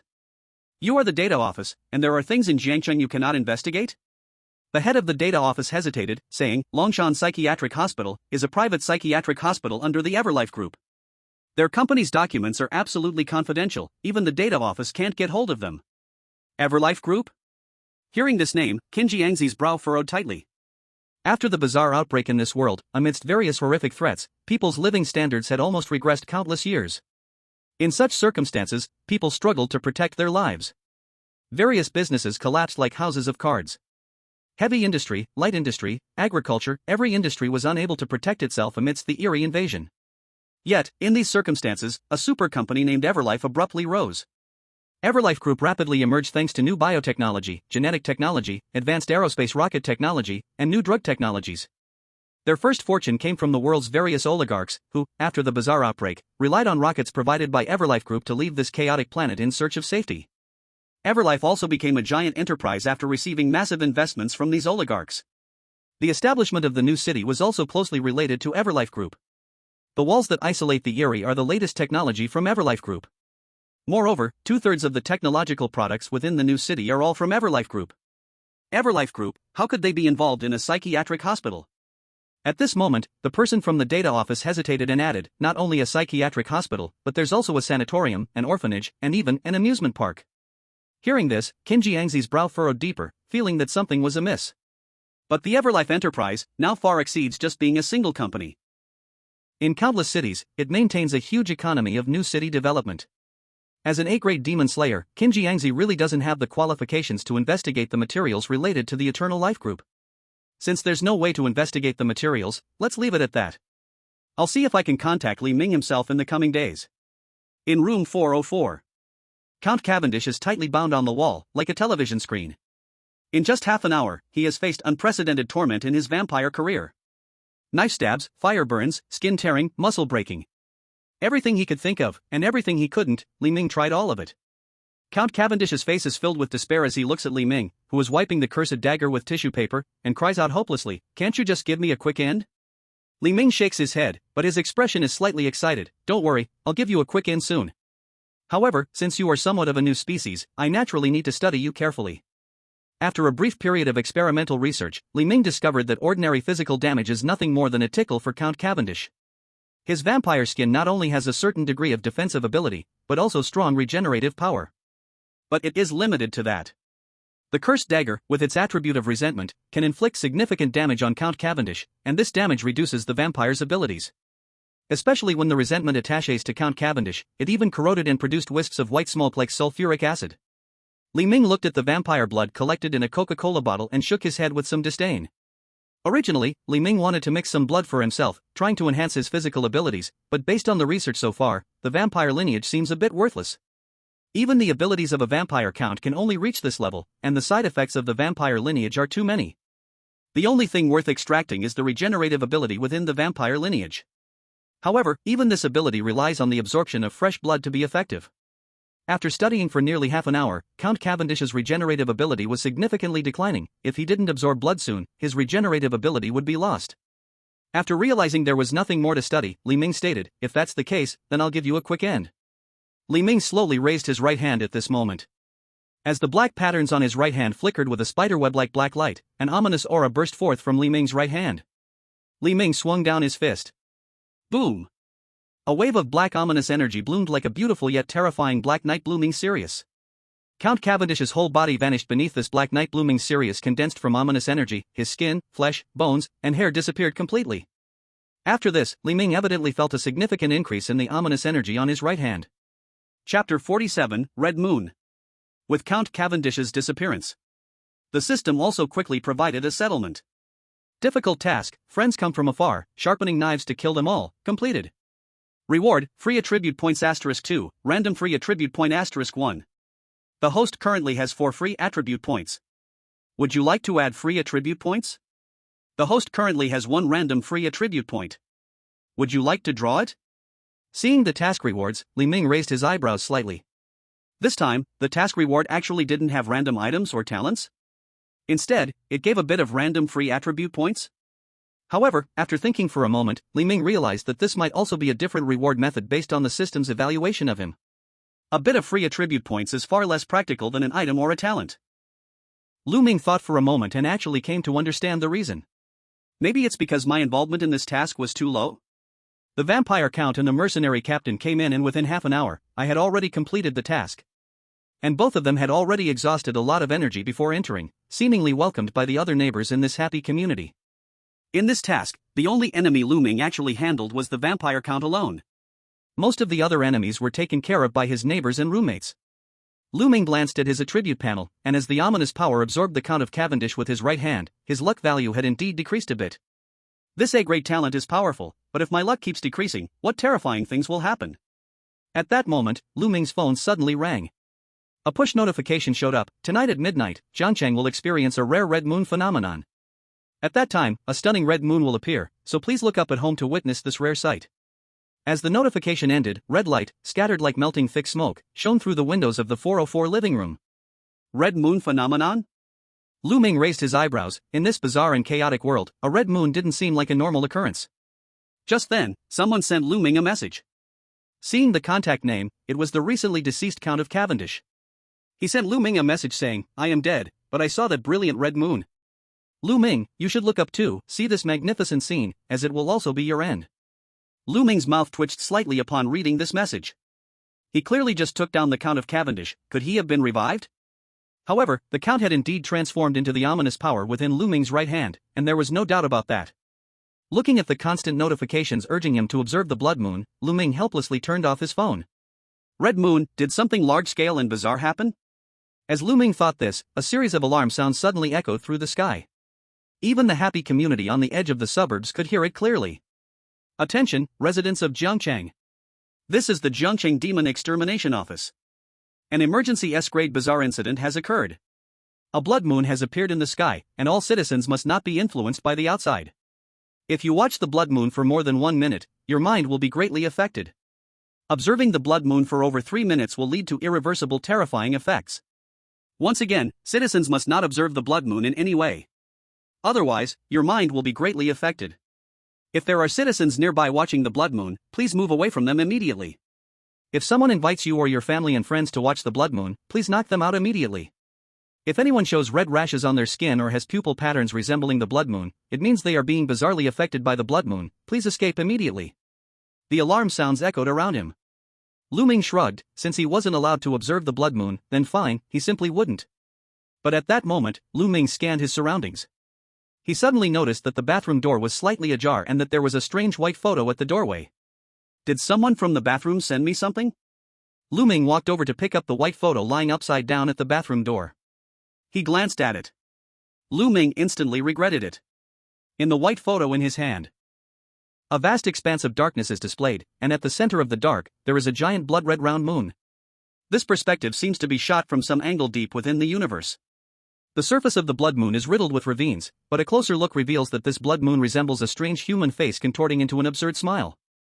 Li Ming gazed at this photo, the corners of his mouth twitching slightly. Day and night preparations, but the home thief is hardest to guard against. Originally, Li Ming had no intention of looking at any blood moon, but unexpectedly, his roommate from the bathroom directly handed him a photo. Could it be that the existence of this bathroom was also affected by the blood moon? Just as Li Ming put down the photo in his hand, a task prompt unexpectedly echoed in his mind from the system. Nightmare task, I bloom among thousands of stars, it is a shade of blood red. The host has triggered the nightmare task, please accept the task as soon as possible. If not accepted within 3 minutes, the host's sanity will suffer irreversible changes. Hearing the system's prompt, Li Ming was actually a bit surprised. After all, he had just completed a difficult task, and didn't expect to trigger a nightmare task after seeing this blood moon photo. Li Ming's eyes showed some contemplation. It seems that the nightmare task not only has trigger conditions, but it may not necessarily be linked with daily tasks, it is relatively independent. The difficulty of the nightmare task is far greater than that of daily tasks. The first nightmare task was Jiaya's past life dream, and the second nightmare task was searching for a face in Guangming Hospital. Both tasks could easily lead to disaster if inadequate strength was present. So what will this next nightmare task be? Moreover, this time the nightmare task left Li Ming no room for choice. If he did not accept, his sanity would be severely damaged within 3 minutes, and it was estimated that after losing his sanity, some bizarre mutation would occur. Thinking of possibly growing tentacles or mouths on himself, Li Ming felt a chill down his spine. In this case, Li Ming helplessly shook his head. Accept the task. Nightmare task, I bloom among thousands of stars, it is a shade of blood red. Task description, among thousands of stars, the utmost brilliance, at the end of the universe, will it be darkness, or a shade of blood red?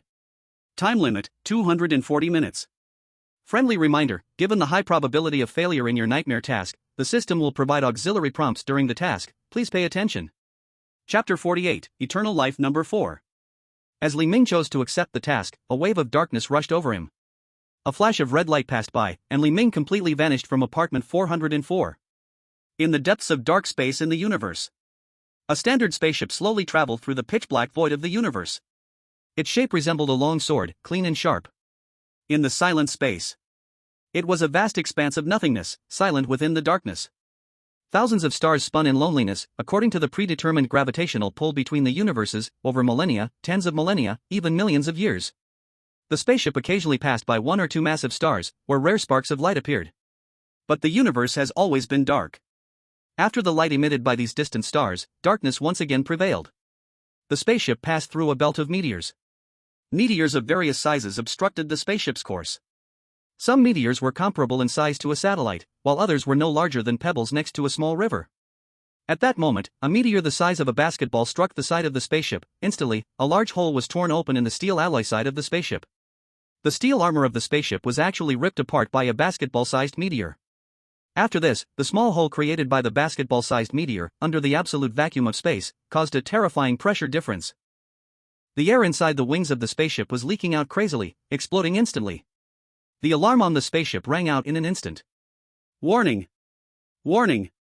Oxygen leakage in the auxiliary storage compartment on the left side of the spaceship. Warning! Warning! Oxygen leakage in the auxiliary storage compartment on the left side of the spaceship. Warning! Warning! Oxygen leakage in the auxiliary storage compartment on the left side of the spaceship. After repeating 3 times, the voice of the system alarm fell silent. Currently no one is in charge. Activating Protocol 3, the auxiliary storage compartment on the left side of the spaceship has been forcibly closed. The spaceship, carrying the damaged left storage compartment, slowly moved forward in the darkness. After an unknown number of solar days, the system's voice echoed once more inside the cabin. Everlasting Number 4 spaceship has reached a height of 30,000 meters above the target planet. Current location, 1 star domain, planet number 44. Hibernation pod forced reboot underway. Inside the hibernation chamber, there were 4 hibernation pods in a row, a total of 8. As each hibernation pod opened like an eggshell, Li Ming slowly opened his eyes. It felt like he had just awakened from a long dream that he could not wake up from for a very long time. But now, the dream had ended. Li Ming stood up and looked around this strange place. A room made of alloy. A simple layout of the spaceship, without much useless decoration. The hibernation pod beside him, which resembled an eggshell, had a complete life detection device, and outside the pod's double-layer composite glass, Li Ming saw a vast emptiness and darkness. Li Ming squinted slightly. Is this the universe? This mission had unexpectedly taken him deep into space. At this moment, a young woman with short hair beside Li Ming looked at him. She had just woken up from the hibernation pod, wearing a simple gray-white uniform. Facing Li Ming, who stood still, she wiped off the nutrients that had stained her from the hibernation pod and smiled, saying, "Dr. Li? Don't just stand there, we have been asleep in the hibernation pods for several years. All these years we relied on the nutrients inside the pods. First, go get a full body check, replenish your energy, and then exercise a bit. Don't let any hibernation sickness occur." At that moment, Li Ming's gaze fell on the name tag in front of the woman, which read Wei Shui. Li Ming looked at the short-haired woman and smiled slightly, saying, "Oh, thank you, Dr. Wei, for the reminder. It's just that after sleeping for so long, my brain is not quite adapted. It feels like I had a very long dream." Hearing the title Dr. Wei, Wei Shui shrugged her shoulders. "Dr. Li, you really know how to poke fun at people. On this spaceship, I am the only so-called doctor, you are all top experts in your respective fields." When Li Ming heard this, it seemed he gained some information, and he smiled. "Then I'll just call you Wei Shui." "Alright, Dr. Li Ming." After Wei Shui finished speaking, she walked out of the hibernation chamber by herself, and the other crew members also left the chamber one by one. Li Ming was the last to leave. He stood in front of the hibernation chamber window, looking at his own reflection in the mirror, and saw the name Li Ming engraved on his clothes, feeling a bit surprised. Is this a dream? Or reality? Why do I appear here on this spaceship in my true form? Could it be that I have been here before? After a brief moment of contemplation, Li Ming left the hibernation chamber. The everlasting Number 4 spaceship was very large. In addition to the 8 human astronaut crew members, including Li Ming, there were also some robots responsible for daily operations of various devices on the spaceship. Basically, there were only 8 humans among the crew of this spaceship.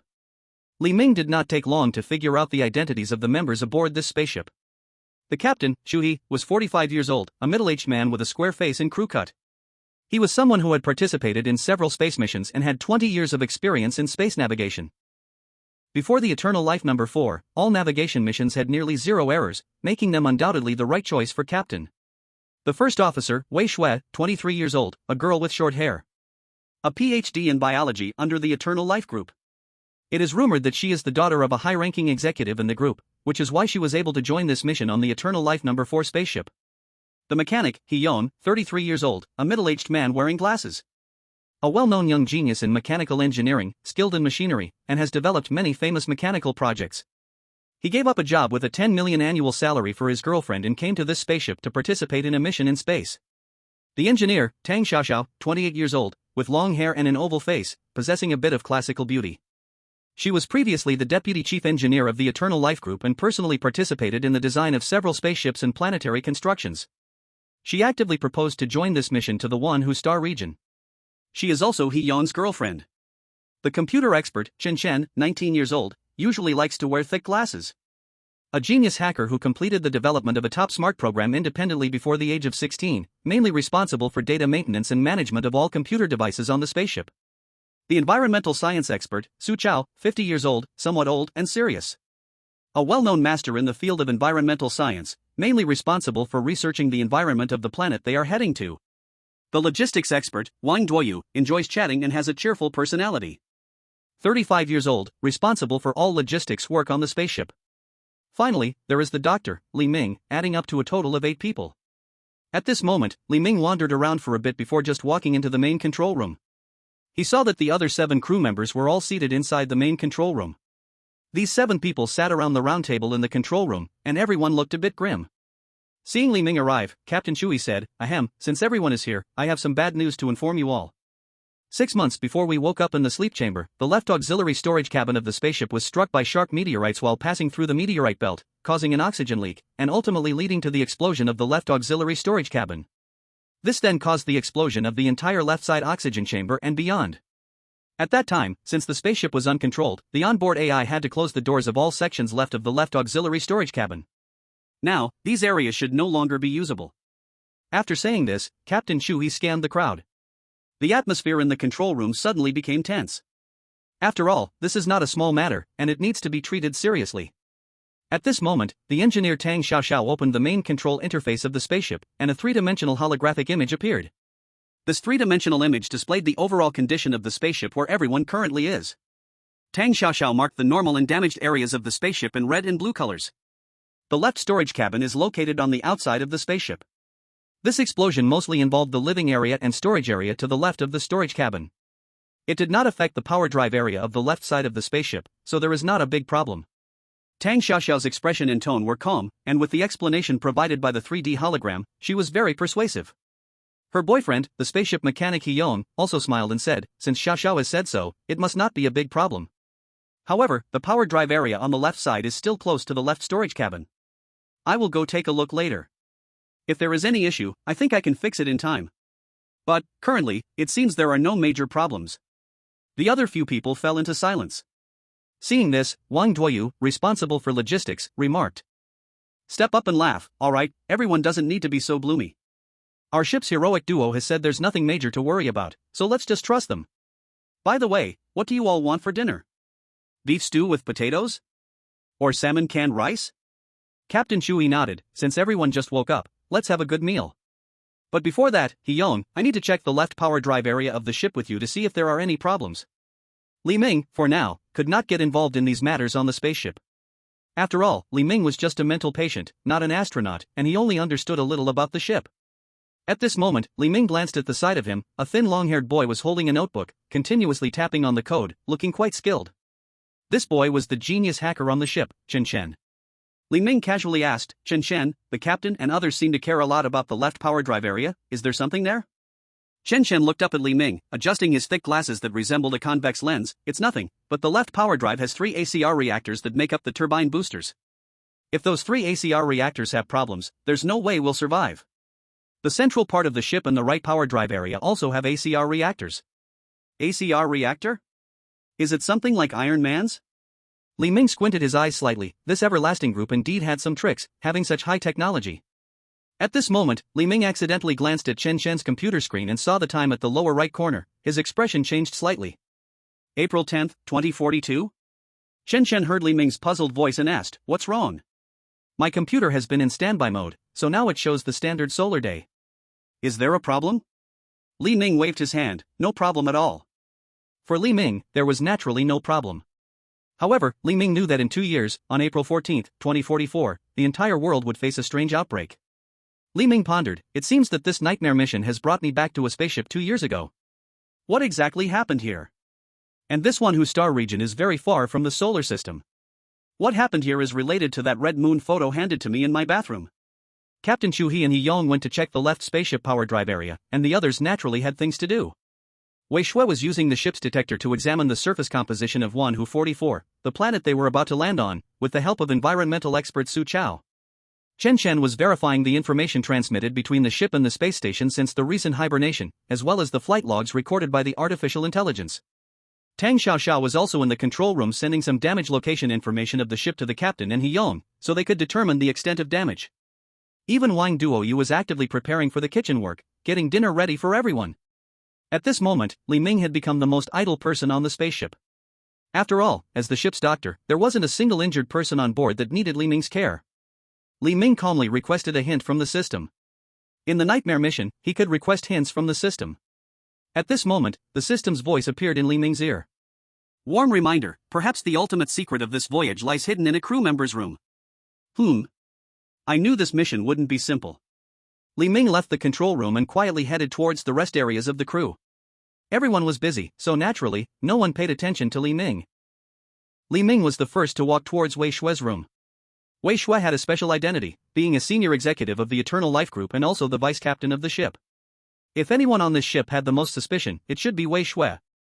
After sneaking into Wei Shui's room, Li Ming tried to search carefully with minimal movement.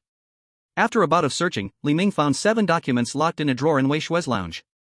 These documents recorded all information about the 7 crew members, excluding Wei Shui. However, the information was not as simple as a resume, showcasing only one person's glorious side. These documents contained both good and bad information. For example, Captain Chu He had a certain page clearly stating that he might have deliberately lied about the spaceship's information during a cosmic voyage, concealing the deaths of fellow crew members. And then there was mechanic He Yong, who had once betrayed confidential information about his former company, leading to the bankruptcy of a billion-dollar enterprise. Chen Chen had once used hacking skills to break into a certain lighthouse country and steal some key secrets, which led to him being hunted by assassins. Even Wang Duoyu, a logistics worker, had his dark past recorded. It stated that as a chef, Wang Duoyu had once poisoned and killed his own family. Seeing this, Li Ming's mouth twitched a couple of times. At first, Li Ming thought that everyone aboard this spaceship was serious and at least appeared to be normal. But unexpectedly, it turned out that everyone on the spaceship had a dark history. And some people's dark past seemed to be stained with blood. Chapter 50, Cabin 44. After roughly looking through the contents of these documents, Li Ming put them back in their original place and wiped off all fingerprints from them. As a member of the Eternal Life Group, it seemed reasonable for Wei Shui to have such documents in her room. But after thinking carefully, Li Ming felt something was off. If they know that the crew members on this spaceship are suspicious, why did the Eternal Life Group still recruit them to board this ship? Perhaps Wei Shui knows something. Li Ming couldn't think of much else for now and continued to search in Wei Shui's room. However, he found nothing else useful. After leaving Wei Shui's room, Li Ming quietly entered the second lounge next to Wei Shui's room. Upon entering, Li Ming immediately recognized whose lounge it was. This second lounge was stuffed with numerous electronic devices. Various types of electronic devices flickered quietly with standby lights, and several computers displayed flashing data from time to time. This was the room of the young hacker Chen Chen. Li Ming glanced at these devices. Although the computers were on standby, most of them had secondary protection passwords, so he couldn't break in right away. He couldn't see what was stored inside. He was also unsure if there were any study materials. Chen Chen's room, while chaotic due to all the electronic devices, didn't seem to have anything too unusual. Until Li Ming found a worn-out black-covered pocket Bible on the bedside of Chen Chen's lounge. The Bible? Would this genius hacker also believe in God? Unless God is a binary code made up of zeros and ones. Li Ming suddenly thought of a plot from a classic old movie and picked up the pocket Bible to take a look. However, unlike the movie, where the Bible was hollowed out and hit a hammer, this Bible appeared perfectly normal. In fact, there were even some folded corner pages used as bookmarks within the pages. It seemed that this hacking teenager, Chen Chen, really was reading the Bible. Putting the Bible down, Li Ming went to the third lounge. This third lounge is the room of engineer Tang Xiaoxiao. Her room is clean and tidy overall, with a photo of her and her boyfriend, Wu Yong, on the desk. In the photo, both of them appear very youthful, likely a picture taken during their student days. In the photo, their lips are turned up, their eyes are looking at each other, radiating the sour smell of something called love. But at this moment, Li Ming's ears twitch slightly as footsteps come from outside the room. Someone is walking towards Tang Xiaoxiao's lounge. Could it be Tang Xiaoxiao returning? Thinking of this, Li Ming skillfully squeezed himself into the single-leaf door metal wardrobe against the wall inside the room. Due to limited space, the wardrobe in this lounge is only 50 centimeters wide and 2 meters high. Li Ming crawled in and barely managed to shut the wardrobe door. Li Ming doesn't want the people on this ship to discover that he is investigating them yet. After all, after looking at the information in Wei Shue's room, Li Ming knows that the crew on this whole spaceship is quite unusual. Now revealing that he is investigating them would inevitably raise some suspicions and unnecessary events. With a slight sound of the door opening and closing, a figure entered Tang Xiaoxiao's room. Through the wardrobe door, although Li Ming couldn't see this person's appearance, he sensed something was off. This person who just came in is not Tang Xiaoxiao. This person is searching for something in Tang Xiaoxiao's room, his movements are light, seemingly rummaging around just like Li Ming. Who could it be? But just a few minutes later, an unexpected situation arose. Outside Tang Xiaoxiao's lounge, 2 distinct footsteps could be heard. The person inside the room heard the footsteps and became a bit flustered. He saw the wardrobe in the corner and rushed to open it to hide inside. However, Li Ming is hiding in the wardrobe. How can one wardrobe hold 2 people? One mountain cannot accommodate 2 tigers, one wardrobe cannot hold 2 old kings. Li Ming tightly pulled the wardrobe door shut from the inside, while the person outside tugged for a long time but still couldn't open the wardrobe. Although Li Ming couldn't see the person's face, he realized that this person must be strong. If he hadn't boosted his strength earlier, this wardrobe door would have likely been yanked open by the other person. With such strength, could it be a male? The person in the room, realizing he couldn't pull open the wardrobe door, hurriedly crawled under the bed in the lounge, shrinking inside. At this moment, the door to Tang Xiaoxiao's lounge opened, and 2 pairs of footsteps entered one after the other. The lounge door was closed. A man's voice came out, "Tang Xiaoxiao, how long are you going to pretend? I gave up a salary of millions to follow you on this so-called spaceship to the Wanhu Star region, and now?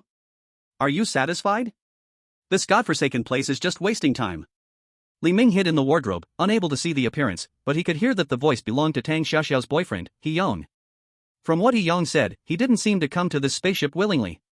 At this moment, Tang Xiaoxiao's voice came out, "A salary of millions? How ridiculous, you should look at your identity. No background, no ability. If it weren't for the fact that you're my boyfriend, those tech companies wouldn't want you." Tang Xiaoxiao is the deputy chief engineer of the Immortal Group, and she is also a descendant of a wealthy family, a status that is quite high in the industry. In comparison, He Yong is indeed lacking far behind. Who would have thought that at this moment? He Yong scoffed, "You are noble, you are great, but we have already broken up for 3 years. You are using my weakness to threaten me to come to this broken spaceship. A young lady like you, smart and noble, shouldn't have trouble finding another man to accompany you." He Yong's sarcastic remarks made the atmosphere in the room somewhat tense. Just now in the spaceship's control room, that couple was jokingly called the Divine Eagle couple by everyone, but now it seems, just a so-so. Tang Xiaoxiao heard He Yong say this and smashed a perfume bottle in the lounge. The perfume bottle crashed against the alloy wall behind He Yong, shattering the glass and spilling perfume all over the floor. Seeing this, He Yong let out a cold laugh, turned around, and slammed the door as he left. Not long after, the ship's broadcast announced Wang Duoyu's voice, "Dear crew members, dinner is ready. Please come to eat." Tang Xiaoxiao tidied up in the lounge a bit and then turned to leave. After Tang Xiaoxiao left, the person hiding under her bed quickly seized the opportunity to escape. Li Ming heard several footsteps leaving, finally stepping out of the closet and exiting the lounge. He had to hurry to the first dinner. Otherwise, if he was late, it would inevitably raise suspicion from others. In the spaceship's control room, at the round table, 8 crew members sat around the round table, each lost in thought. Looking at the potato and beef stew in front of him, Li Ming's eyes glanced at the chef Wang Duoyu, and then he ate a bite without hesitation. Li Ming thought, it's only the first day, the chef wouldn't poison them right away, would he? After everyone finished their meal, Captain Shu He addressed everyone. Our original plan was to conduct a 6-month field investigation on Planet 44 in the Wanhu Star region, but as you all know, the left auxiliary storage compartment has exploded, and we have lost half of our supplies. So, I propose we speed up the mission and shorten the timeline, aiming to complete our journey in about 3 months. What do you think? Shu He looked at everyone. Although he was the captain, everyone on the ship had voting rights. This was not a dictatorship. Wu Yong was the first to agree. After all, he was forced onto the spaceship by Tang Xiaoxiao, and completing the mission early would let him go home sooner. The others nodded as well. There was no need to stick to the original 6-month plan given that half of their supplies were gone. Seeing everyone agree, Shuhei nodded. Alright, everyone get ready. In 10 minutes, prepare to land on planet 44 in the Wanhu star region. Long ago, there was a story about Wanhu flying to the sky. It told of an official named Wanhu during the Ming Dynasty who, to realize his dream of space travel, sat on a chair tied to 47 rockets, holding a kite, and flew into the sky. But the rockets exploded, and Wanhu sacrificed his life for it. The Wanhu star region has a total of 47 planets, corresponding with the 47 rockets in the story. That is why this star region is named after Wanhu. The planet 44 in the Wanhu star region that everyone is heading to is the most suitable planet for human habitation, similar to Blue Star. From deep in the universe, planet 44 looks like a completely blue planet, covered by a large amount of water. From afar, it looks like a larger version of Blue Star. The spaceship passed through the atmosphere of planet 44, slowly descending towards its surface. When actually arriving there, it was discovered that this planet was covered in vast blue and white ice crystals, looking like a frozen diamond planet. As the spaceship finally landed, Li Ming's eyes flickered. Pointing through the glass in the control room, he said, "Over there, what is that?" Everyone was still immersed in the discovery and harvest of a brand new planet, and looked in the direction Li Ming pointed, thinking he had found something remarkable. But following Li Ming's direction, everyone was stunned to find that amidst the vast glaciers, there lay a human corpse. How is this possible? Captain Shuhei exclaimed in astonishment at the scene before him. Shuhei knew that the crew on this spaceship should be the first group of people to land on this planet. Who would have thought that a human corpse would be discovered here? Tang Xiaoxiao immediately controlled the ship's external monitors, directing the camera toward the person and magnifying the image several times. The human corpse, located about a kilometer away on the glacier where the spaceship landed, was clearly revealed under the camera's recording. The person lay horizontally in the vast glacier, his body slightly curled, skin appearing swollen in a purplish-red hue, and faint red spots visible on the surface of his skin.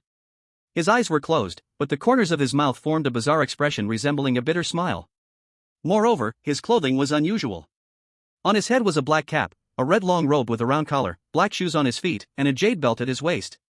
This was clearly the official clothing of the Ming Dynasty. Li Ming raised his eyebrow and said, "Ming Dynasty official clothing?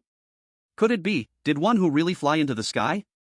And flew 40,000 light-years away to the Wanhu star region?" Hearing Li Ming's words, Wei Shui frowned slightly. How could that be possible? The Ming Dynasty. I mean, not to mention flying, it's a miracle they could even leave Blue Star. Li Ming shrugged his shoulders. Isn't the miracle right in front of us? There are always extraordinary people and events in this world. Perhaps he was even a cultivator? One day he understood the way, broke through the land god realm, and ascended. He's a cultivator and still died in this glacier? But you're right, he indeed ascended. Look, his body has stiffened. At this moment, the others neglected to look at other areas of planet 44, all staring at this person and whispering among themselves. After all, a corpse appearing under such circumstances is incredibly eye-catching. Captain Shuhei seized the opportunity and immediately said, "Since the spaceship has landed safely, let's first check the environment on this planet's surface. After confirming that the environment is safe, we'll take precautions and then go out to see this person." The appearance of this corpse in a glacier 40,000 light-years away from Blue Star felt very strange to everyone. But it seemed that the individual was still human. It was even possible that this person was an ancestor figure of the crew present. Regardless of whether it was out of respect or for research purposes, it was necessary to bring him back to the spaceship for a closer look. Ecologist Su Chao nodded and started remotely operating the environment detection robot on board the spaceship, guiding it toward the glacier outside the spaceship. After about 10 minutes, the detection robot reported its data. Ecologist Su Chao provided the rough environmental data of the current planet. The main components of the air on this planet are nitrogen and oxygen, with very small amounts of rare gases and water vapor, as well as carbon dioxide and others. The specific values are very close to the atmospheric composition of Blue Star. However, we have not yet found any land soil. What we have underfoot is a vast expanse of solidified liquid glacier. The current environmental temperature is -60 degrees Celsius, so we need to take precautions before leaving the spaceship. There is oxygen and water. 2 of the 3 essential elements for life were already present, which was great news for the crew. With the environmental data in hand, Captain Shuhei immediately issued orders for Wu Yong to accompany him, taking the multifunctional land vehicle to retrieve the ancient corpse from 1 kilometer away. In the spaceship's medical room. Looking at the corpse placed on the hospital bed, after a simple disinfection procedure, everyone surrounded the body, their eyes filled with curiosity. The owner of this corpse was a middle-aged man, over 40 years old. His skin showed obvious signs of frostbite. The body was completely devoid of life, and it had been over 10 minutes since it was brought back, yet the corpse remained as rigid as steel. There was no sign of thawing at all. No one knew how long this body had been frozen in the glacial depths of Planet 44, Wanhui. Chen Chen examined the official robe on the body and said, "This is definitely an ancient person, right?" Beside him, the taciturn environmental scientist, Su Chao, nodded, "Yes, from the official robe he is wearing, it is indeed from the Ming dynasty. But we're 40,000 light years away from Earth, how did he end up here? And the Ming dynasty, that was hundreds of years ago." The crew members were all extremely puzzled. At that moment, Zhui looked at Dr. Li Ming. "Dr. Li Ming, can you take a quick look at this body? Please determine the cause and time of death?" Li Ming responded to Captain Chui's request, saying, "Sure, let me conduct a simple examination on the body." "Captain, may I perform a basic autopsy on it?" Chui thought for a moment. "If it helps you to confirm the cause and time of death, then yes. But please try to stitch him back together afterward. After all, this person might be our ancestor." Li Ming nodded. After ushering the others out of the medical room, Li Ming changed into sterile surgical attire and began his examination and dissection. At that moment, Li Ming displayed a highly professional demeanor, embodying the qualities a doctor should possess. This could be attributed to his continuous study of medicine during his time at Longshan Psychiatric Hospital, where various doctors provided him with hands-on guidance. After a thorough examination, Li Ming provided explanations regarding the cause of death and time of death for the body. "This gentleman, well, let's just refer to him as Mr. Wanhui. Mr. Wanhui's cause of death was due to frostbite. The first observation is the unusual exposure of skin. Mr. Wanhui lay on the icy glacier, yet the collar of his round robe was open. This is because the temperature regulation center in extremely cold conditions becomes paralyzed, leading to a false sense of warmth. His face bore a bittersweet smile, a reaction produced after freezing to death. Secondly, areas of Mr. Wanhui's body, not covered by clothing, displayed moderate to severe frostbite, turning purplish and swollen, contrasting sharply with the areas that were clothed. Blisters were also visible. Some skin was necrotic, showing dry gangrene. Lastly, through basic dissection, changes in internal organs were found: edema in the brain and its membranes, pinpoint bleeding under the pericardium, and erosion of the gastric mucosa with diffuse punctate bleeding beneath the gastric mucosa, arranged along the blood vessels in a dark red color. Signs of frostbite-related life responses, such as bleeding in the iliopsoas muscles, were also present in Mr. Wanhui's body. Therefore, it can be concluded that Mr. Wanhui most likely died of frostbite with a 99% probability. Li Ming analyzed Mr. Wanhui's cause of death from an extremely professional perspective in the medical room. The crew members nodded in agreement upon hearing Li Ming's analysis. Captain Chui asked, "Dr. Li Ming, do you have any idea when Mr. Wanhui might have died?" Li Ming smiled calmly. "Based on the appearance of postmortem lividity on Mr. Wanhui's body, as well as the extent of skin necrosis and bleeding in the internal organs, I estimate his time of death to be about 2 years ago. It is merely because of the cold environment here that his body has been preserved so well." However, Li Ming then revealed additional findings from his examination. "When I examined Mr. Wanhui's fingers, I noticed that both of his thumbs were missing. Yet, on the remaining 8 fingers, I saw a few lines of short poems etched into the skin. I wonder if any of you would be interested in hearing them?" "Short poem? Tell me about it." Li Ming smiled and read aloud the lines he found on Wanhui's 8 fingers. "One line of geese fly south, stars and river fade in the vast sky. First, a strong bough stands in the forbidden land, one arrow shoots straight at the lead goose. Next, flowers fall in the courtyard, a side goose's heart shatters and falls in loneliness. The flock of geese first arrives at the Jade Gate Pass, one goose sleeps within the pass.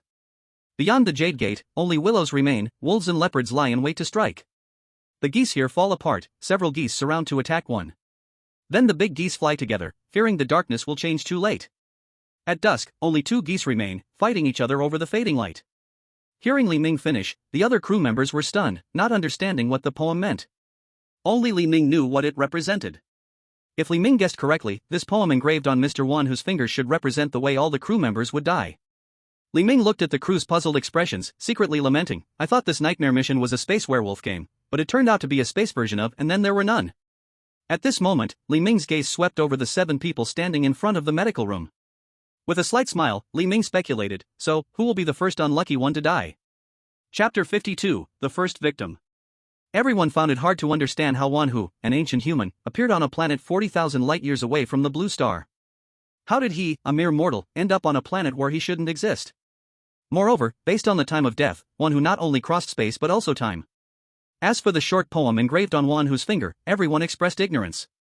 The only thing that could be confirmed was that Wanhui was already dead, devoid of any physical traits of a living person, completely lifeless. But this no longer mattered.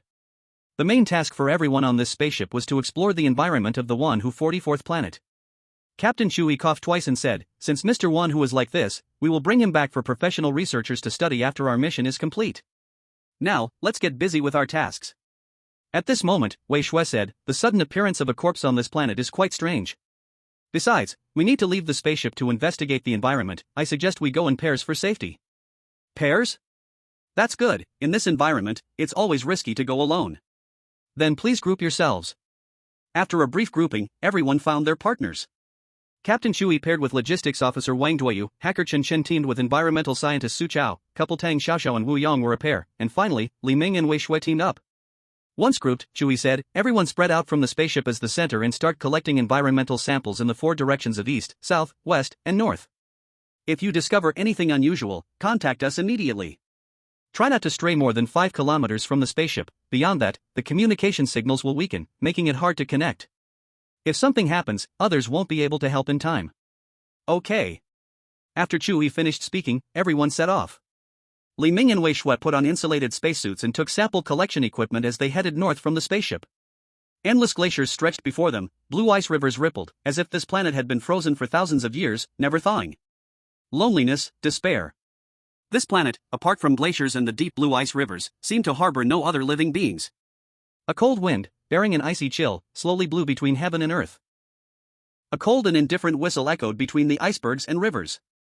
They said it was for collecting samples, but in reality, it was just taking some chunks of ice from the glacier with instruments and collecting river water from the glacier with test tubes, then observing if there was anything else to collect. This process was somewhat boring. Half an hour passed quietly. On a vast glacier, Wei Shui and Li Ming walked side by side. At this moment, Wei Shui asked, "Dr. Li Ming, you don't seem to like talking much?" Li Ming shook his head. "In this environment, it always makes people feel a bit lonely. And I'm still thinking about why Wan Hu appeared on this planet and who engraved such a short poem into Wan Hu's skin." Hearing Li Ming say this, Wei Shui continued to ask, "So, Dr. Li Ming, do you have any clues now?" Li Ming nodded, "Just some guesses. You know there are places on Blue Star that are called forbidden zones, right? For example? The Gate of Hell in Kunlun, the Forbidden Zone in Shenangjia, the Bermuda Triangle, the Eye of the Sahara Desert. These places are called human forbidden zones, and anyone who goes deep into them reportedly never returns alive. But I've heard that these places have strange magnetic fields, with powers that can allow one to traverse time and space. Perhaps one who couldn't ascend through simple physics like a rocket and went to a forbidden zone to ascend by mysterious means?" Hearing Li Ming say this, Wei Shui was momentarily stunned, as even she hadn't thought of this possibility. "That's unlikely." Li Ming squinted slightly at Wei Shui's words. "Unlikely? Then how do you think Wan Hu got to this planet?" Though separated by the helmet of a spacesuit, Li Ming could still see the slight change in Wei Shui's facial expression. Just when Li Ming expressed his guess, Wei Shui's lips slightly curled up, indicating that she considered his guess a joke. Although the corner of her mouth raised was very subtle, it vanished quickly. But this expression led Li Ming to suspect that Wei Shui might know something about Wan Hu on the spaceship. As the supervisor of the Eternal Life Group on this spaceship, Wei Shui held some big secrets within her. Just as Wei Shui was about to say something, the communicators of Li Ming and Wei Shui emitted some static noise. "Help, help me. Help. Something wants to kill me. It's getting closer. Help. Help me. Red, why is it red?" In an instant, the communicators of the two suddenly received the cries for help from 6 other people.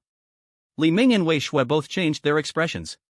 After all, hearing so many cries for help in the silent glacier world was truly eerie. Moreover, the content of the pleas was somewhat nonsensical and terrifying. Wei Shui shouted into the communicator on her shoulder, "What happened? Captain, Tang Xiaoxiao, Chen Chen, please respond, what happened?"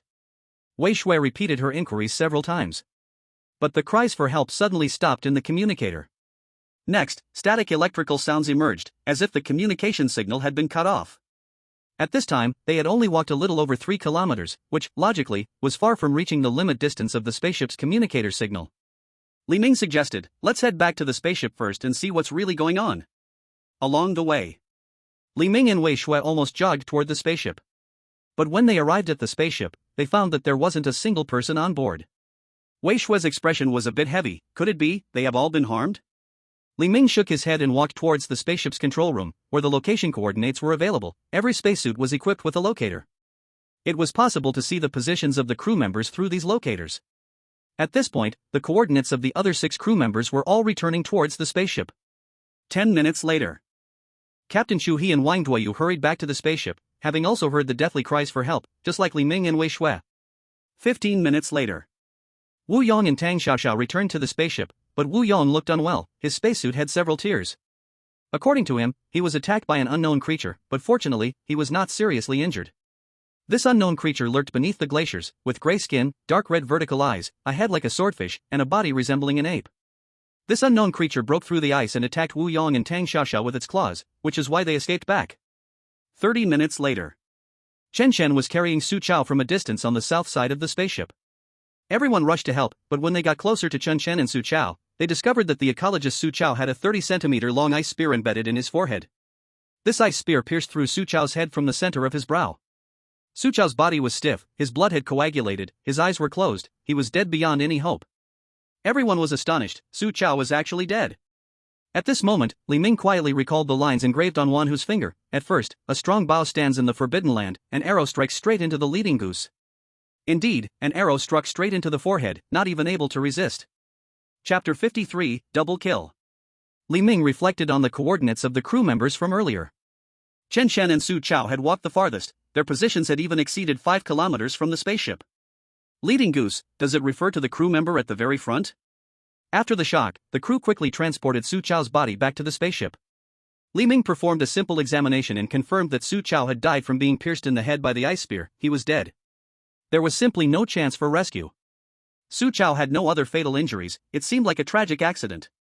When Captain Chui asked Chen Shen about the circumstances of Su Chao's death, Chen Shen said in a somewhat silent manner, "At first, the two of us were normally walking south to collect samples, but without realizing it, he walked very far ahead. By the time I caught up with him, he was kneeling under an arch-shaped iceberg, head facing up, with the entire head pierced by an ice spear."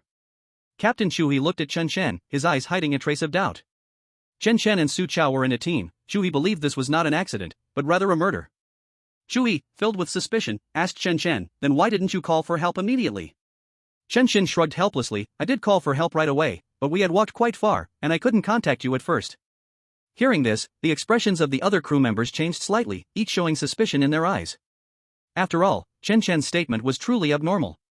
Why did Chui clearly say to avoid going beyond 5 kilometers from the spaceship, yet they still went out?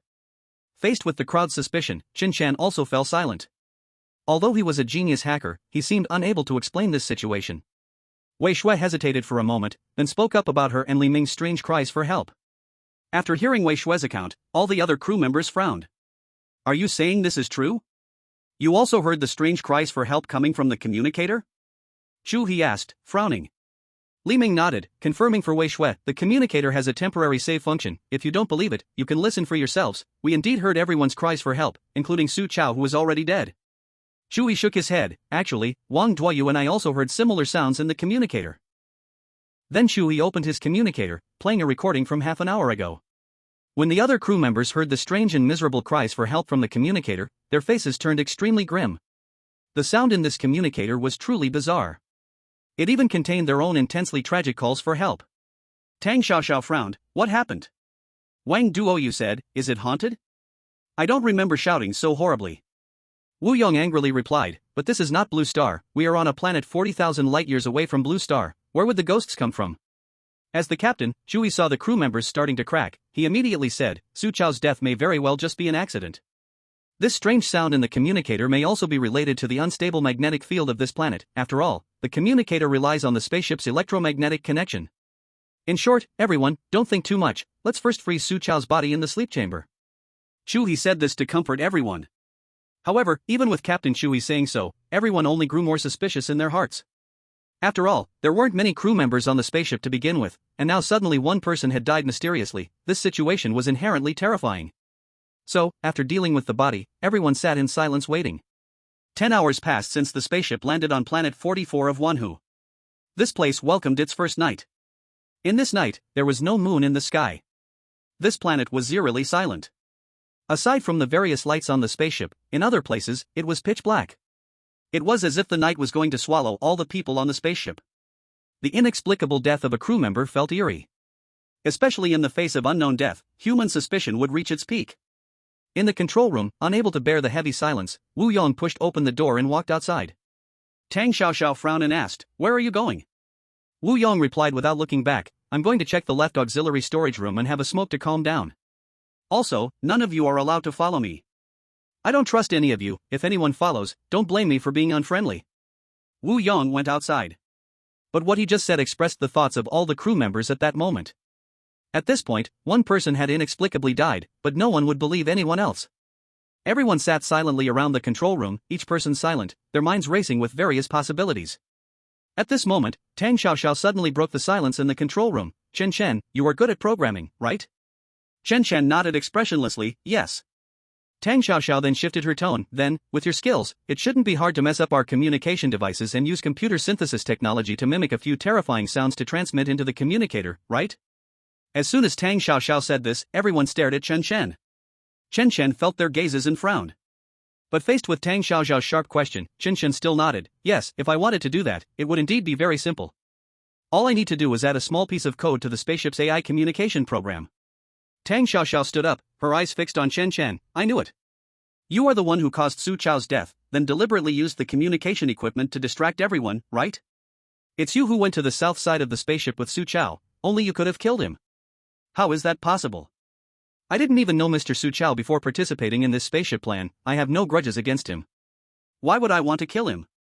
His death was truly an accident. What you said is simply nonsensical. Seeing Tang Xiaoxiao and Chen Chen about to have a big fight. At this moment, Wang Duoyu stepped forward to mediate. Both of you, it's not easy for anyone. Right now we are on this spaceship, we can say we are all in the same boat. Wouldn't it be better to be more harmonious? How about this, since no one has eaten yet, I will go make dinner for you, and after eating, we can all rest early. With Wang Duoyu as the peacemaker, Tang Xiaoxiao glanced at Chen Chen and Wang Duoyu, then walked out of the control room. Seeing this, Wang Duoyu comforted Chen Chen a few times before heading to the kitchen. After a few people left, Captain Chu he was now staring at Chen Chen. What Tang Xiaoxiao just said, although it was merely a guess, became the most reasonable explanation under the current situation. The communication device had a problem, and it was very likely that Chen Chen had used some method. Beside them, Wei Shui and Li Ming were also watching Chen Chen. Clearly, at this moment, Chen Chen was the most suspicious. Faced with everyone's gaze, Chen Chen's face twitched as he unnaturally smiled. Since everyone doubts me, you can have the spaceship's artificial intelligence automatically check the communication program on board to see if there's indeed a problem. After all, Su Chao's death has nothing to do with me. Li Ming felt a bit regretful upon hearing Chen Chen's explanation. Although Chen Chen was a hacking genius, he didn't know that human nature is always darker than the most complex programs. The more he explained, the greater the suspicions in the other people's hearts would grow. But if he didn't explain, it would seem as if he was admitting it. This situation could be said to be a dilemma. At this moment, Wang Duoyu rushed back from outside the control room, panting. He said breathlessly, "No, this is not good. Mr. Wu Yong and Miss Tang Xiaoxiao have had an accident." Everyone was shocked. Captain Chu he hurriedly asked, "What happened?" "I just got to the kitchen and found that the two of them had manually sealed off more than 10 spaceship cabins between the left auxiliary storage cabin and the kitchen. I don't know what happened inside." "What?" "There are generally two control systems within the spaceship. One is the intelligence system completely controlled by the spaceship's artificial intelligence, which is mostly controlled by the intelligence system. The other is the manual control equipment used as a backup in emergencies. Only in extremely critical situations would manual control equipment be needed. Moreover, manual control equipment is far more prioritized than the spaceship's artificial intelligence. Once more than 10 cabins like this are closed from the inside, only the personnel who closed them can reopen them." "Hurry to see what happened," Chu he said. However, Wei Shui said, "No need, we can first use the surveillance to see what they are doing over there, to confirm if they are safe before rushing over." Wei Shui operated the computer in the control room and turned on all the surveillance between the left auxiliary storage cabin and the kitchen. In some sealed cabins, several shadows flashed past the left spaceship cabin. "What is that thing?" Shui frowned and said, "Unclear, it could be a camera ghosting effect." "Quickly, find Wu Yong and Tang Xiaoxiao, where are they?" When Wei Shui adjusted the camera to the entrance of the left auxiliary storage cabin, she found the two. But at this moment, everyone in the surveillance footage discovered that Wu Yong and Tang Xiaoxiao were lying at the entrance of the auxiliary storage cabin. One was facing upwards, the other was facing downwards. But the same thing was that both of their chests had a terrifying round hole torn open at the heart location. In the surveillance, it can be seen that their hearts had disappeared, and blood was flowing freely from the wounds onto the metallic floor. They were clearly dead. Wu Yong's one arm was tightly gripping the control lever of the left auxiliary storage compartment, looking like he had sealed the passage between the left auxiliary storage compartment and the kitchen before he died. Li Ming saw this scene and squinted slightly.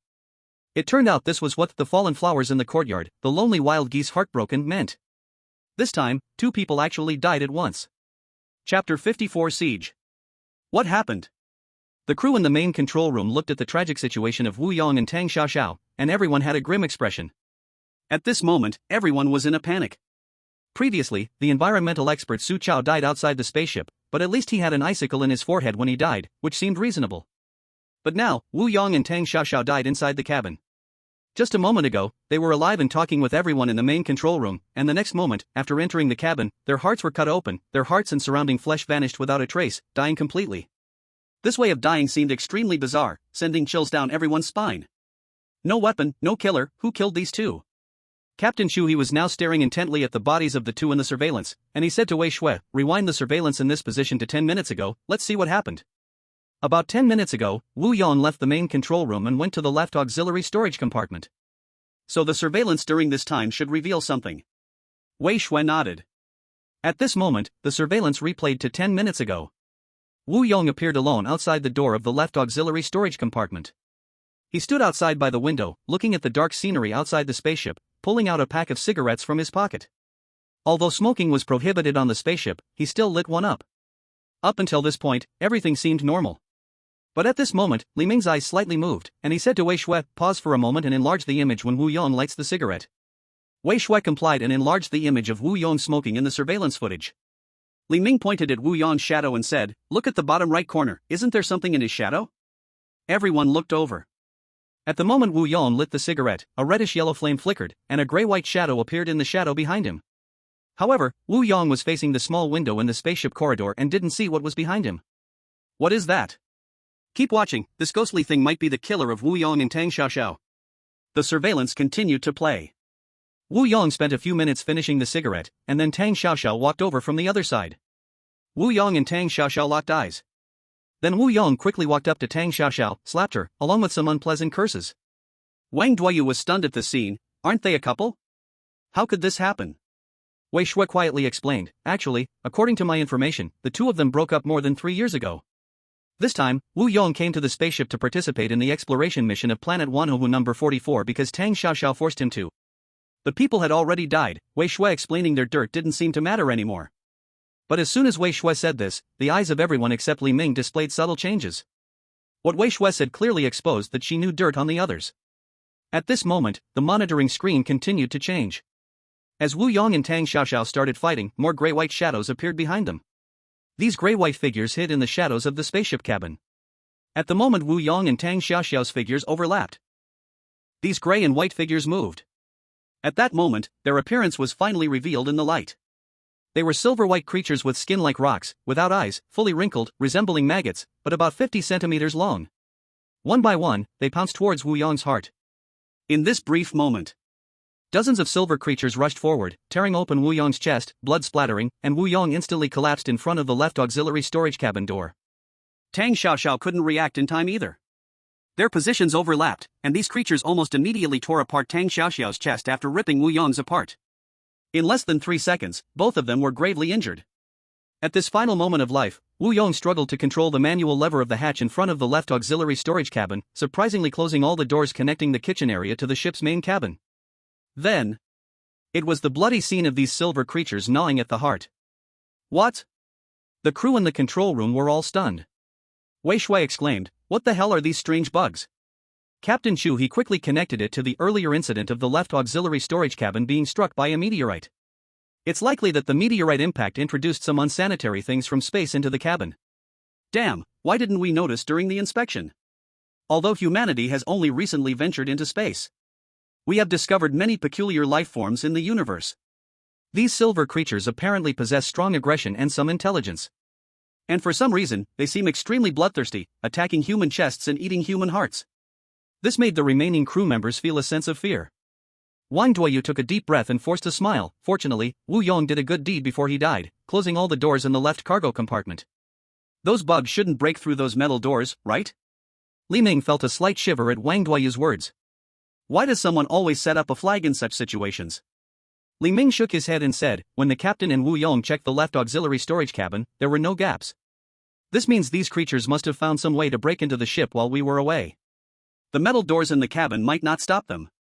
As soon as Li Ming spoke, the faces of the remaining crew members changed.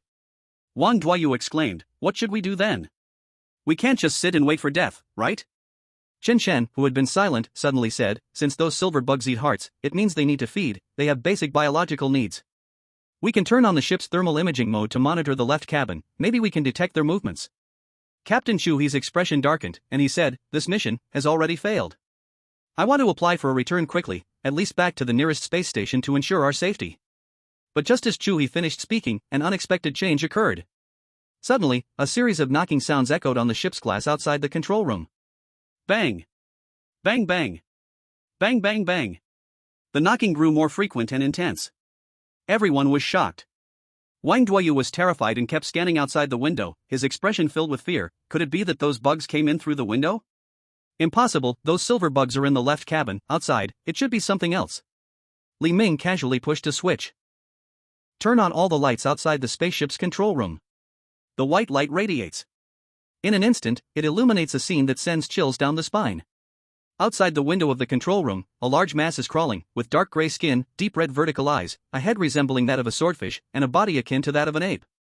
They are constantly banging their sharp claws against the glass of the spaceship, exuding an air of savage madness.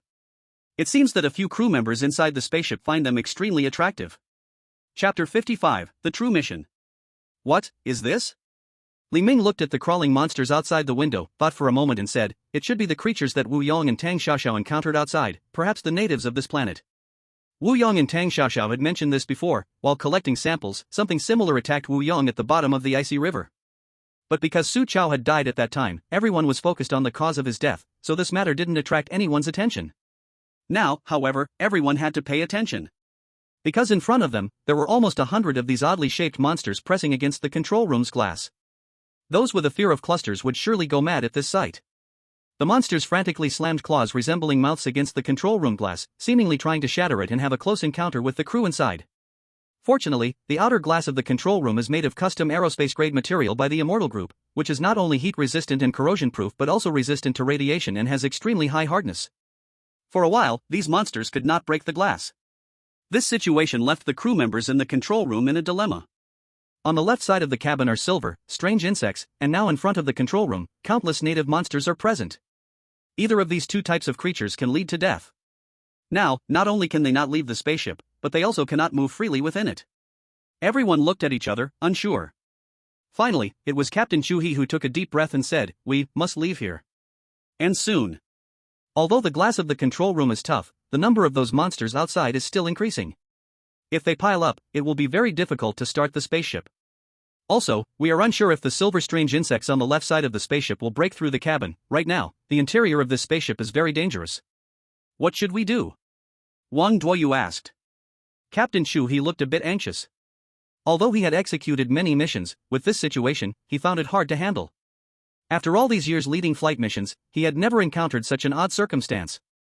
After a moment of thought, Chu He said, "Gather resources, then, disconnect all the cabins on the left side of the spaceship. By relying on the right side and the spaceship engine behind the control room, we should be able to leave this planet. Wang Duoyu, come with me, we need to go to the weapons room to get weapons. If these monsters and the silver strange insects burst in, at least we need a means to protect ourselves. You three stay in the control room, and if anything happens, immediately notify through the spaceship's broadcast." After Chu He took Wang Duoyu away from the spaceship's control room. Only Li Ming, Wei Shui, and Chen Chen were left inside the control room. Amidst the monsters' frenzied banging outside, the atmosphere inside the control room felt strange. Li Ming looked at the two and suddenly asked, "Dr. Wei Shui, given the situation now, you should be able to tell me the true mission of this spaceship coming to the distant Wanhu number 44 planet, right?" At first, Li Ming thought the mission of this spaceship was very simple. However, with the appearance of Wanhu, Li Ming gradually discovered that this planet, Wanhu number 44, was not as simple as it appeared in space. Furthermore, for a company like the Eternal Life Group, their exploration of Wanhu number 44 must have ulterior motives. When Wei Shui heard Li Ming's question, she flicked her bangs and smiled. "In such a tense environment, did you actually find some flaws?" "As expected, you are not that simple." At this moment, Wei Shui's expression was very calm. She stated the true purpose of this spaceship mission calmly. The real mission of the Eternal Life Group is to make contact with the ancient gods of Wanhu number 44 and to verify the parables of the Data God. It is not about exploring the planet's environment at all. Ancient gods? Parables of the Data God? Upon hearing these two terms, Li Ming's eyes slightly narrowed. Wei Shui nodded, slowly stood up, and walked to the window of the control room.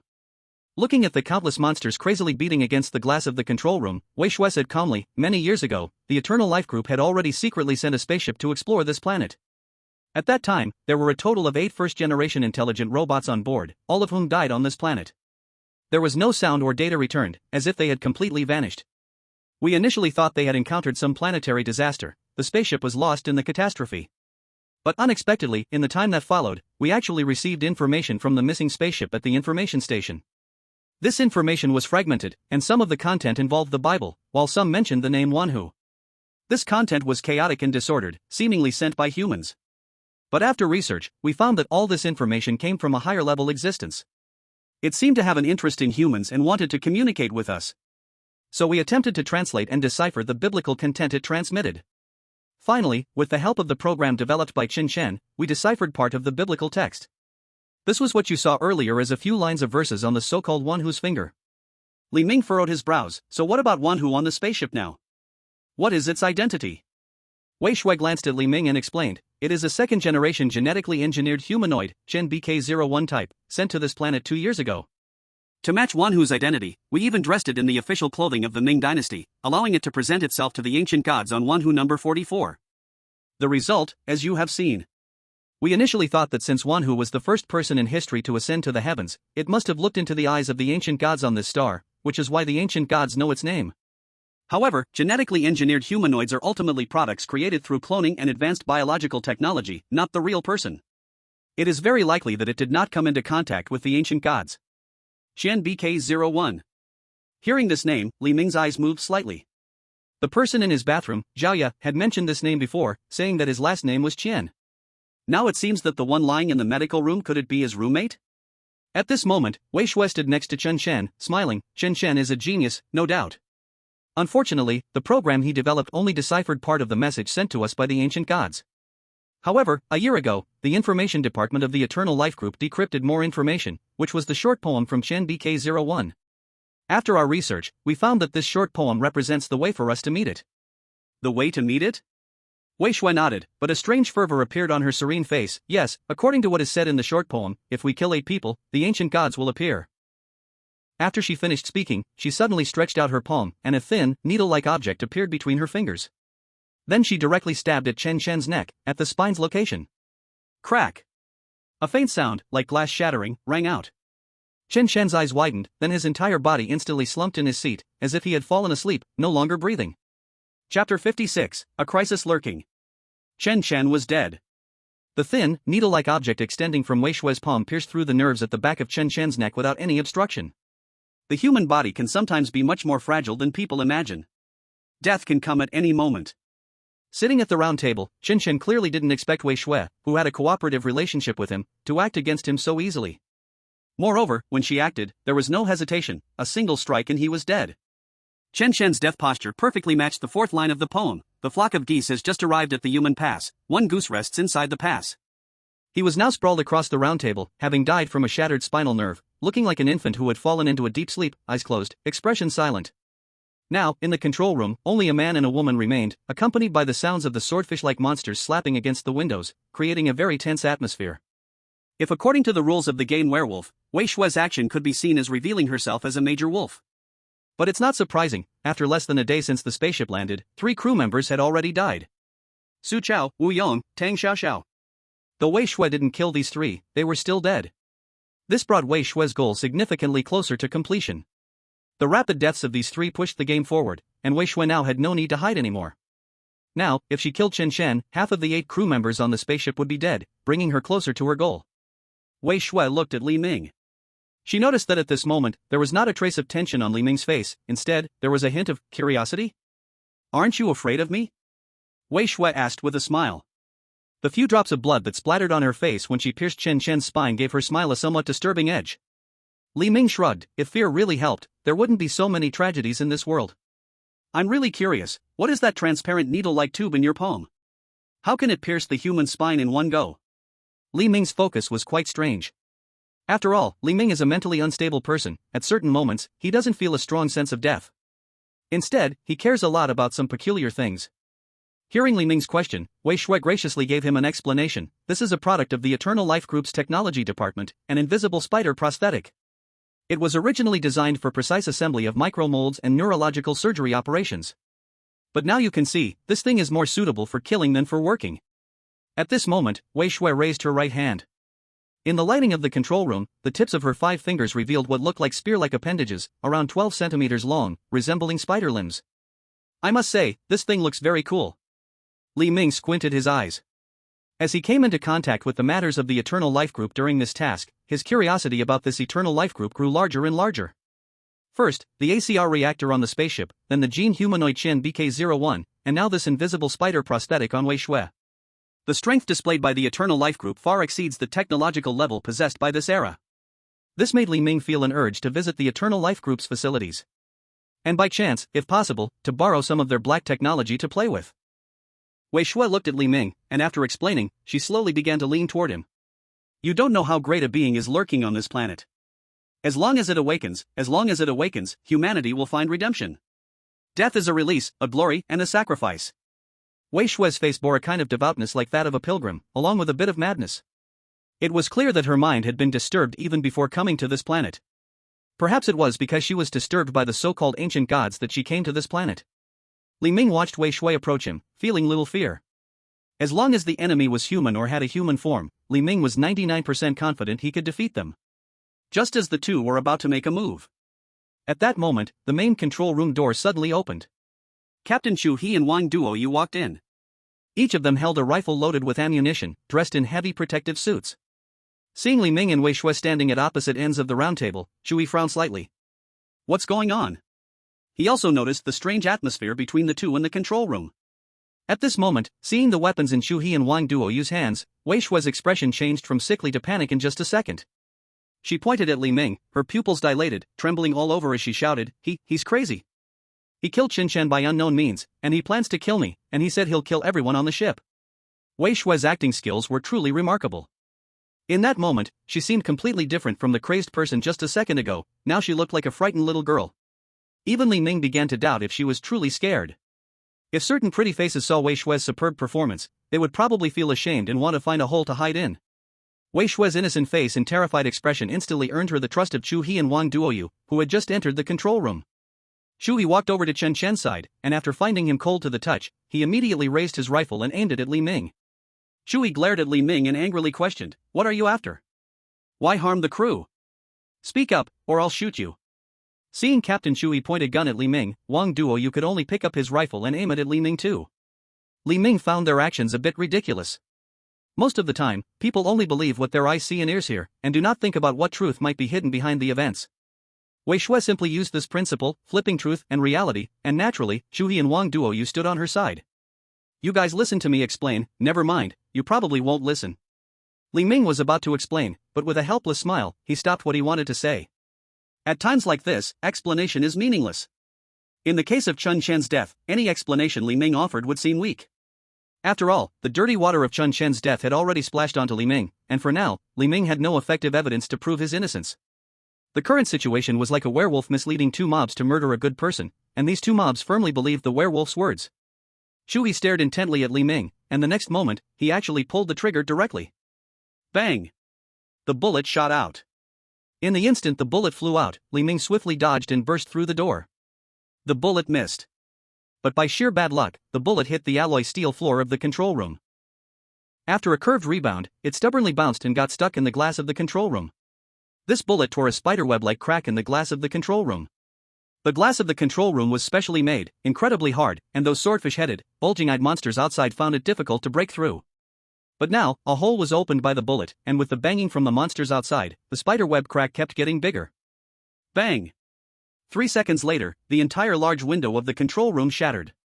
Those swordfish-headed, bulging-eyed monsters rushed in like dumplings falling into boiling water. Seeing this scene, Chu He and Wang Duoyu were stunned. Oh no! This is bad. Let's go! Quickly leave here! Though Chu He and Wang Duoyu had weapons in hand, their first reaction when facing hundreds of swordfish-headed, bulging-eyed monsters was still to run. The three quickly escaped from the control room and locked the door behind them. The alloy door of the control room was instantly dented by countless monsters, and Chu He and Wang Duoyu exchanged a glance filled with fear. But what they didn't know was that the most dangerous presence was Wei Shui, who had followed them out of the control room. Wei Shui looked innocent and pitiful, but in reality, she was a madwoman whose sanity had been devoured by an ancient god. In the right side cabin. Li Ming leisurely paced around the cabin. In this situation, how am I supposed to survive? Chu He and Wang Duoyu believe in Wei Shui, at least one of them is sure to die. Perhaps they will die inexplicably on the spaceship without even needing Wei Shui to act. Although Chen Chen was killed by Wei Shui earlier. But before Chen Chen, Su Chao, Wu Yong, and Tang Xiaoxiao could be said to have died completely by accident. Their deaths were like a scene from a movie where death comes, one after another according to some kind of pattern. It's just that here, there are more traces to follow. The short poem engraved on the Money DK01's finger is the pattern of death events occurring here. Do the ancient gods on this planet carry some powerful pattern of death? Li Ming's eyes were lost in thought. Suddenly, he heard a subtle vibration from afar in the cabin. Li Ming looked up in the direction of the sound and saw a fan blade suddenly fall from the exhaust vent above the spaceship. As the fan blade fell, there were also more than a dozen silver monsters. Chapter 57, Monster Bugs. These silver monster bugs displayed an eerie posture. They appeared almost invisible against the lights on either side of the cabin and the color of the alloy steel plates. Li Ming squinted slightly, realizing these silver monster bugs were somewhat different from before. The first time he saw these silver monster bugs was earlier, in the surveillance footage, when they attacked Wu Yong and Tang Xiaoxiao in the left cabin.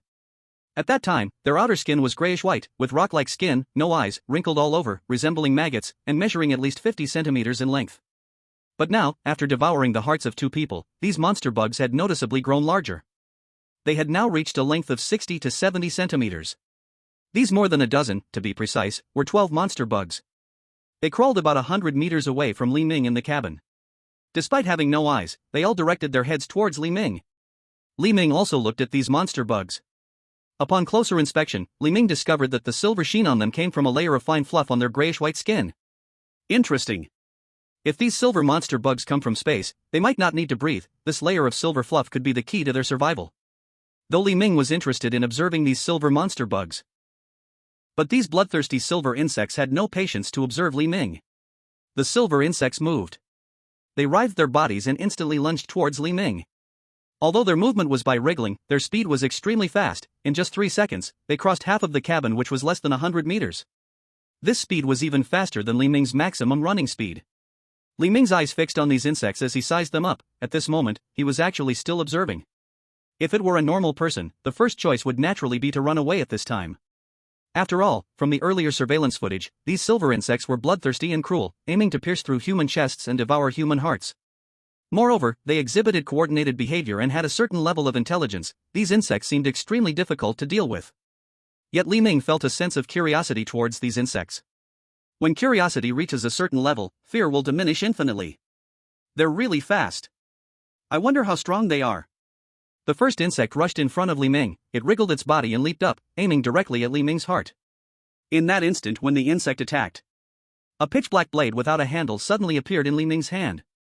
Gripping the knife with both hands, Li Ming blocked the vengeful short dagger in front of himself. Bang! Sparks flew. The first silver insect crashed into the vengeful short dagger, and in an instant, the 15-centimeter blade completely sank in. Li Ming himself was pushed back 2 or 3 steps. The seemingly small insect possessed a force of at least half a ton. Li Ming withstood this blow as if he had been hit head-on by a car. His eyes flickered, revealing a hint of interest. I knew it. The system actually didn't take away my weapon. It turns out these silver insects are so strong. The overall strength of this insect was enough to crush several ordinary adults. Without weapons, humans would be directly crushed by these silver insects. Realizing this, at the moment the silver insect stiffened in front of him, Li Ming swiftly slashed the vengeful short dagger down onto the silver insect. Although the vengeful short dagger was only a sea-level weapon, its strength was certainly sufficient to cut through regular steel alloys. However, when the dagger struck the silver insect, it felt like a dull knife hitting a turtle shell, leaving only a shallow white mark. The physical defense is also very high. As Li Ming attacked the silver insect, the other 11 silver insects surged forward. Their target was clear, Li Ming's heart. Looking at the swarm of insects approaching, there was not a shred of fear in Li Ming's eyes. In that case, let's see how resistant you little guys are to magic. As the 12 silver insects lunged, Li Ming slowly raised his right hand, aiming at them. A faint black light radiated from his palm. 1 beam, 2 beams, 3 beams. These lights quickly wrapped around Li Ming's entire right arm like wild grass growing wildly in spring. An ominous aura, filled with bad luck and disaster, erupted from Li Ming. As Li Ming concentrated, pure black ominous power formed several sharp black spears around his body and thrust out together. Boom! Any insect that came within 5 meters of Li Ming was immediately shattered by the black ominous power spears. Their hard silver shells couldn't even withstand a trace of the radiation from the ominous power. The moment they touched the ominous power spears, their entire shells were punctured, shattering into pieces. Bang! The pierced silver insects. Like a balloon that suddenly bursts, fragments exploded everywhere. 12 silver insects were all eliminated at once. After their bodies exploded, a silver liquid burst forth from within, along with some special organ fragments that Li Ming couldn't make sense of at that moment. With a curious attitude, Li Ming stepped forward to smell the silver gas. The scent of the silver insect's blood was like unburned gasoline mixed with chunks of stinky tofu freshly pulled from a pickle jar. It was a very strange smell. Gasoline smell. Could it be that these insects living in a vacuum are actually flammable? With a rigorous yet curious mindset, Li Ming quietly squatted down to study the broken body structure of these insects. Brain, intestines, stomach. How strange, other than the absence of a head structure, these silver insects actually have a similar body structure to ordinary animals. Among a pile of shattered insect corpses, Li Ming discovered some strange items, which were small things glowing with silver light. These silver tadpole-sized objects were wrapped in the flesh and blood of the insect corpses, looking rather inconspicuous. Li Ming picked one up, and under the flickering light in the cabin, he examined it carefully. Is this their insect egg? Inside these silver eggs, there were already clearly visible tiny silver insects. Then, Li Ming directly searched through the bodies of these silver insects and was surprised to find that all these silver insects were hermaphrodites. Moreover, each insect's body had already produced a large number of eggs. The smallest one had already laid hundreds of eggs. The largest one had, astonishingly, thousands, their stomachs full of eggs. This made Li Ming's scalp tingle. According to the reproductive ability and destructive power of these silver insects, if these few insects successfully laid their eggs, it would be a terrifying disaster for a planet. Suddenly, Li Ming thought of something terrifying. Wait. Previously, in the left cabin, these insects had already eaten 2 people's hearts. They couldn't have laid eggs already, could they? Chapter 58, Project ED-048. After thoroughly studying the silver insects, Li Ming stood in place, deep in thought. Up to now, 4 people have died on this spaceship, but there are still 4 lines left in that fable poem. I, Wei Shui, Wang Duoyu, Chui, it just so happens that there are 4 of us left. If we follow the normal interpretation of the poem, the outcome of this spaceship is probably that no one survives. Naturally, Li Ming could not die. This nightmare mission was not a dream, it was a time travel, and Li Ming did not dare to confirm whether dying here would mean his future self would still live. This might involve time paradoxes, but Li Ming wouldn't consider that issue right now. After all, the subject of time was far too vast. Even if Li Ming thought for 7 days and nights, or even for decades, he would struggle to make sense of it. The only thing Li Ming could confirm was that he could not die. At that moment, Li Ming looked up, the long spaceship cabin, the quiet night outside the planet shrouded the cabin corridor through the spaceship window. Whether it was an illusion or not, Li Ming noticed that the light coming in from outside the cabin was changing from darkness to a faint red. The silent cabin was eerily quiet. Occasionally, a knock would echo from afar, resembling someone tapping glass with their knuckles. In this situation, Li Ming suddenly felt an inexplicable irritation. A sense of destruction, even a desire for killing, was rising within him. Yet, Li Ming was a person who could very much control his emotions. Even when playing games and losing consecutively, my mindset remains steady. But at this moment, I feel restless, and it's hard to say that it has nothing to do with the changes in the night outside the window. Li Ming suddenly remembered that his omen's eye had not been used on this planet. This is not Blue Star, and Li Ming initially thought that this planet might have no ghostly creatures, so he overlooked the omen's eye. Now it seems he could use the omen's eye to take a look at this planet, number 44, one who. Li Ming activated the omen's eye and stood by the cabin window, looking outside. In an instant. With the enhancement of the omen's eye, the world in Li Ming's eyes underwent a tremendous change. The originally dim, dark blue planet was now filled with a strange red light. Beneath the thick glaciers of this planet, a concealed yet terrifying red glow actually penetrated dozens and hundreds of meters of ice, shining up from the depths. How could this be? Red? How could it be red? That deep and terrifying red light seemed to emanate from the core of the star in Li Ming's view. The red color, symbolizing warmth and power, felt completely unfamiliar at that moment. Glaciers, icebergs, ice fields. That mysterious scarlet light pierced through the entire world, recklessly and arrogantly spreading everywhere in this space. These red rays filled the massive glaciers of this planet, they were everywhere.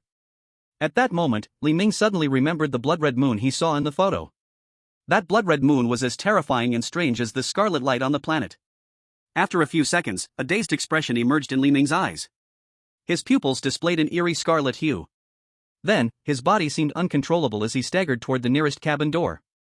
As he pulled open the cabin door and was about to take the first step outside, Li Ming's right arm suddenly experienced a pain as if a red-hot iron was branding his flesh. Hiss. With the sharp pain in his right arm, Li Ming's gaze instantly cleared up. He looked at his right arm, pure black ominous power appeared like mist above it, seemingly helping him regain his sanity. Li Ming hurriedly closed his omen's eye. That red light was too terrifying in its influence. In just a few seconds, his sanity had been completely devoured. In that moment, all Li Ming felt was a desire to go out and embrace that red light. Li Ming quickly closed the cabin door behind him. Just as he shut the door, he heard faint footsteps from behind him in the cabin. Turning around, he saw a figure quietly disappearing at the end of the cabin corridor. Li Ming squinted slightly, feeling that something was off. One person? Is it one of Wei Shui and the other two? No, it's only been a few minutes, they should still be together. So who could it be? Curious, Li Ming quietly followed the figure. This figure quietly walked into the rest area. He entered Chen Chen's room. Li Ming followed him in and, after a moment's thought at the closed door, grasped the resentment dagger in his hand and stepped inside as well. Upon entering the room, Li Ming found that the person inside was actually Qin BK-01, who had clearly died before. This guy revived? He had his back to Li Ming, searching for something on several computers in Chen Chen's room. At this moment, Li Ming spoke up. Ahem, what should I call you? BK-01? Or one who? Or perhaps artificial human? He was silent, not answering. It was like in the bathroom mirror, where there was no sign of life at all. After a long while, he seemed to have found what he was looking for on Chen Chen's computer, so he slowly turned around, facing Li Ming. Li Ming, seeing him turn around, was momentarily stunned. At this moment, Chen BK-01's face had been completely torn off by something. All the skin on his face had been ripped off, leaving a bloodied mess, with his muscles and blood vessels clearly visible. Especially after the skin was torn off, his nose, teeth, and other bones were exposed, which looked quite terrifying. Moreover, he was still wearing a Ming Dynasty official robe. In the dim flickering light of the room, the shadows danced, making him appear even more horrifying. Chen BK-01 looked at Li Mo, and after a few seconds, a strange smile appeared on his bloodied, horrific face. This smile contained such complex emotions. It was like a fierce tiger staring at a mountain chicken, or like a human looking down on ants. Li Ming furrowed his brow, knowing that this look was one of superiority, even a disdain from a higher being to a lower one. But according to Wei Shui, Chen BK-01 was just a second-generation android made by the Everlife Corporation. How could he have such feelings towards a human like himself? Could it be that he had also been affected by the scarlet light of this planet and undergone some mutation? But he was just an android. With that thought, Li Mo looked up, only to find that Chen BK-01 was already standing right in front of him. Li Ming could even smell the blood in the air. Slap. Without thinking, Li Ming raised his right hand and slapped him across the face. Chen BK-01 was slapped so hard that his head was twisted to the side, and he froze for a moment. Then, he glanced at Li Ming's right hand and quickly ran out of the room, leaving Li Ming alone in the room. Li Ming looked at Chen BK-01's fleeing figure but did not chase after him. Li Ming guessed that Chen BK-01 had likely become a follower of the Red Light's master on this planet, and was not a participant in the 8-person game this time. Because according to the reality that he would appear in the bathroom mirror of room 404 in the Happy Community 2 years later, this guy was most likely not going to die on this planet. At this moment, Li Ming saw a computer in the room flickering with black and white lights. It was the computer that Chen BK-01 had been looking at earlier, and it seemed like he had found something on it. Li Ming looked over and found that the computer was displaying an experimental record. It was labeled Everlife Corporation Top Secret Experiment Project ED-048, followed by a detailed record of this project. ED-048, Scarlet Heart of the Star. Project level, extremely dangerous. Description: ED-048 is located in the Laniakea Supercluster, Virgo Cluster, Local Group, Milky Way, Swan Arm, Wanhu System, the 44th planet. According to observations by Data Deleted Dr. ED-048 is located at the center of the Wanhu 44th planet, in the shape of an irregular sphere with a radius of about 34,800 kilometers. Because of its internal special structure, it constantly emits a scarlet light. This scarlet light affects low-intelligence beings with general cognition, causing them to experience a certain degree of mental influence. With further exposure, massive mutations may occur. The target is 40,000 light-years away from Blue Star and has not yet shown obvious effects.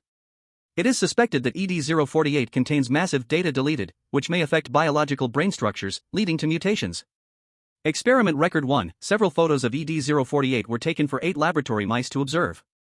After 28 hours, the mice started attacking each other. After 30 hours, all 8 experimental mice were dead. Experiment Record 2, data deleted. Doctor guided a D-level personnel to observe ED-048 through a large astronomical telescope. In 1 hour, the emotions of Class D personnel stabilize. In 3 hours, the emotions of Class D personnel gradually become irritable, with obvious desire to fight. After 5 hours, the pupils of Class D personnel undergo obvious deformation, emotions change, unable to continue observing the experiment, shot dead. Experiment Record 3, a spaceship transported 8 first-generation intelligent robots to planet 1Hu-44. 3 hours after the spaceship landed, information from the spaceship ceased transmission. It is suspected that all intelligent robots have died. 4 months later, the spaceship returned with fragments of words similar to Book of Songs and Bible. An employee specially recruited by the company, Chen Chen, is responsible for deciphering. 6 months later, humanoid beings appeared on Wanhu star, suspected that ED-048 had an impact on and modified the first-generation intelligent robots. Experiment Record 4, the information transmitted by ED-048 has been deciphered, containing the name Wanhu along with a short poem. The doctor known as Data Deleted decided to disguise the second-generation gene artificial man as Wanhu and send it to planet Wanhu-44. 1 hour after Wanhu arrived on the planet, everything was normal. 3 hours later, Wanhu exited the spaceship and began to worship. 5 hours later, the second-generation gene artificial man violated the basic protocol and actively cut off communication between the spaceship and the space station. It has been confirmed that ED-048 had a significant impact on the anomalous behavior of artificial beings. Experiment Record 5, transport of 8 humans to planet Wanhu-44, led by Dr. Wei Shui. According to current records, 4 crew members died on the first day of landing, and deaths continued. Discussion Record 1, Dr. Data Deleted believes that ED-048 poses too great a threat and should be permanently sealed. Dr. Wei Shui, however, believes that ED-048 may carry a powerful divinity, which could advance the company's overall development. Currently, 2 doctors support Data Deleted, while 96 doctors support Wei Shui. Dr. Wei Shui proposed using Project Data Deleted to transfer ED-048, relocating it to Mars or the Moon for close research under safe conditions. Detailed information on the ED-048 project. Insufficient permissions, unable to view. Chapter 59, Everyone is an evil person. Li Ming looked at the experimental record flashing with blue light, deep in thought. This eternal life group is somewhat similar to components of the Foundation. Moreover, they had already begun studying this divine-like object before the strange outbreak. This experimental record made Li Ming aware of the kind of environment he was in and also made him understand the properties of what lies beneath this planet. Moreover, this record is ongoing, there should be similar monitoring equipment on the spaceship. However, this is not important. After learning the source of the red light from this planet, Li Ming recalled the task description of this nightmare, and his gaze gradually became dangerous. I bloom among countless stars, it is a streak of blood. Does this task mean I must directly face the existence beneath this planet? System, give me a hint? The cold voice of the system appeared at this moment. Warm reminder, since the mystery has been solved, why ask more? Upon hearing this prompt from the system, Li Ming nodded, it seemed he had guessed correctly. This nightmare task really is to confront the existence in the core of this planet. But Wei Shui said that to meet it, I must kill others. So, it turns out I am the werewolf in this game? Li Ming had always thought he was playing the role of a good person in this game, but unexpectedly, he was the werewolf character. Thinking about this, Li Ming did not waste any more time and left the lounge, heading towards the cabin. In the spaceship's kitchen, Wei Shui and Shui stood on opposite sides of the room, in a confrontational posture. Wei Shui's face was smeared with spots of blood, while Chui aimed his rifle steadily at Wei Shui's head. As for Wang Duoyu, his body was split in half. One half in the kitchen, the other half outside the kitchen.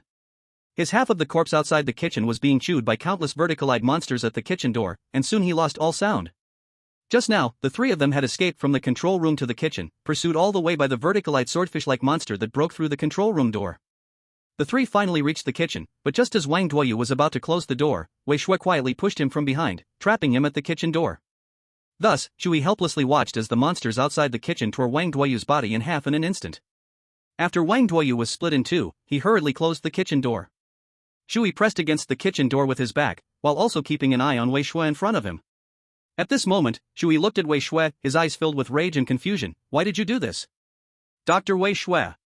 What are you doing? Why do you want to kill these innocent crew members? When Wei Shui pushed Wang Duoyu out, he understood. Chen Shen in the control room was also killed by Wei Shui, and the previous deaths of a few people were very likely related to her. Li Ming was falsely accused by Wei Shui.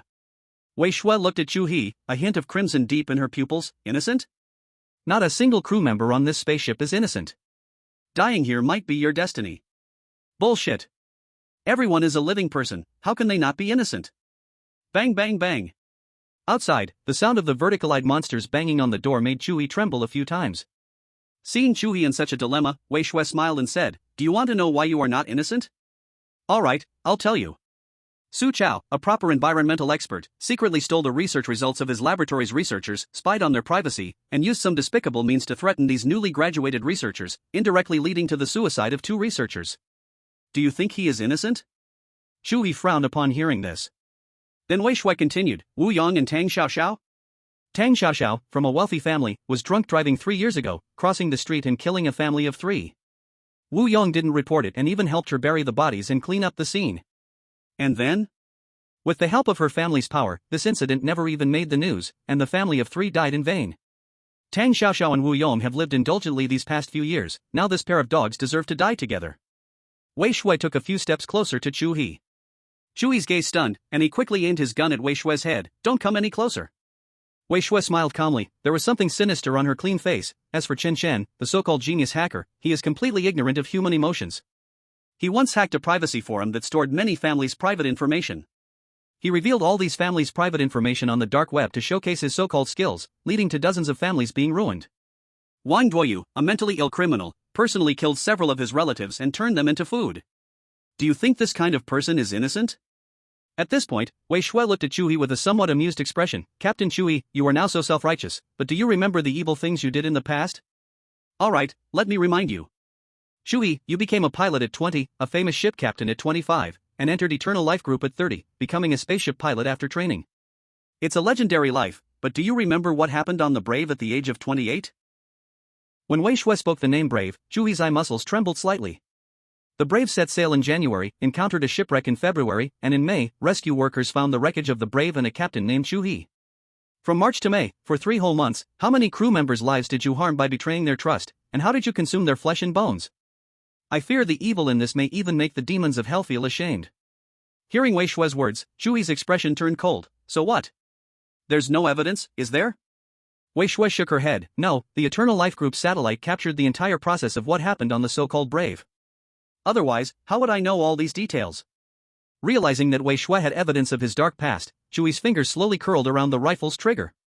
But at that moment, a voice came from outside the kitchen. Is anyone there? I've led those creepy monsters away. Open the door. Chewy's gaze flickered. It was Li Ming's voice. He felt a surge of joy. At least from Chewy's perspective, Li Ming should still be on his side. But in the next moment, Chewy felt an unbearable piercing pain in his waist. He turned to look, only to see a long black knife blade piercing through the gap of the kitchen door, directly stabbing into his left waist. Chapter 60, Mechanical Reconstruction. In the moment Chewy staggered away from the door in pain, Li Ming kicked the kitchen door open. Bang! Li Ming stood outside the kitchen door, calm and composed, looking at the 2 inside. The 2 people in the room stared in surprise and confusion at the black short dagger in Li Ming's hand. Wei Shui looked at the cursed dagger in Li Ming's hand, her eyes filled with caution. And Chu He, stabbed in the waist, gazed at Li Ming, his eyes filled with confusion. He held his bleeding waist with one hand and asked painfully, Li Ming, what are you doing? Why did you stab me?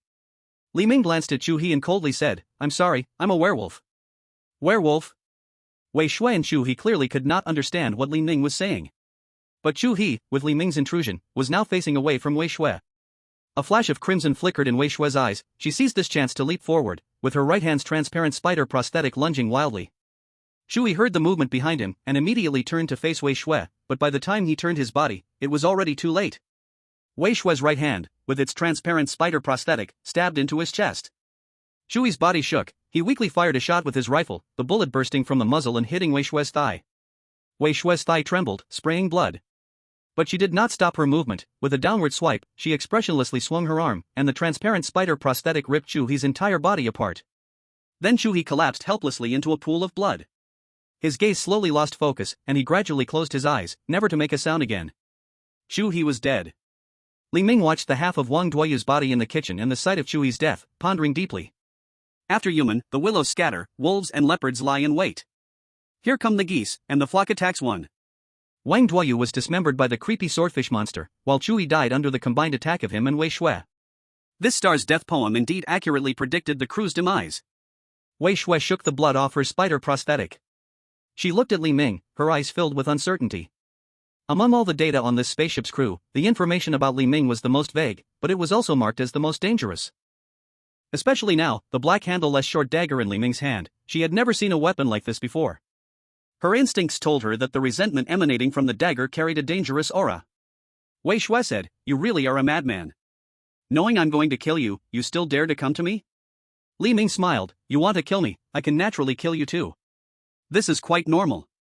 Isn't it common for attack and defense to switch roles?" He. "You want to kill me?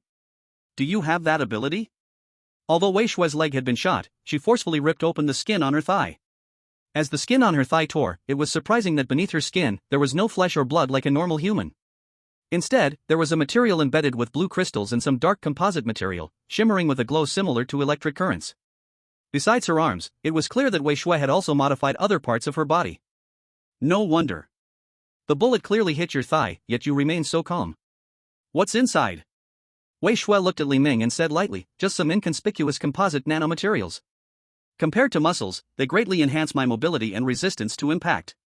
Seeing the blue crystals on her thigh flashing with energy, Li Ming asked, "What about the power supply?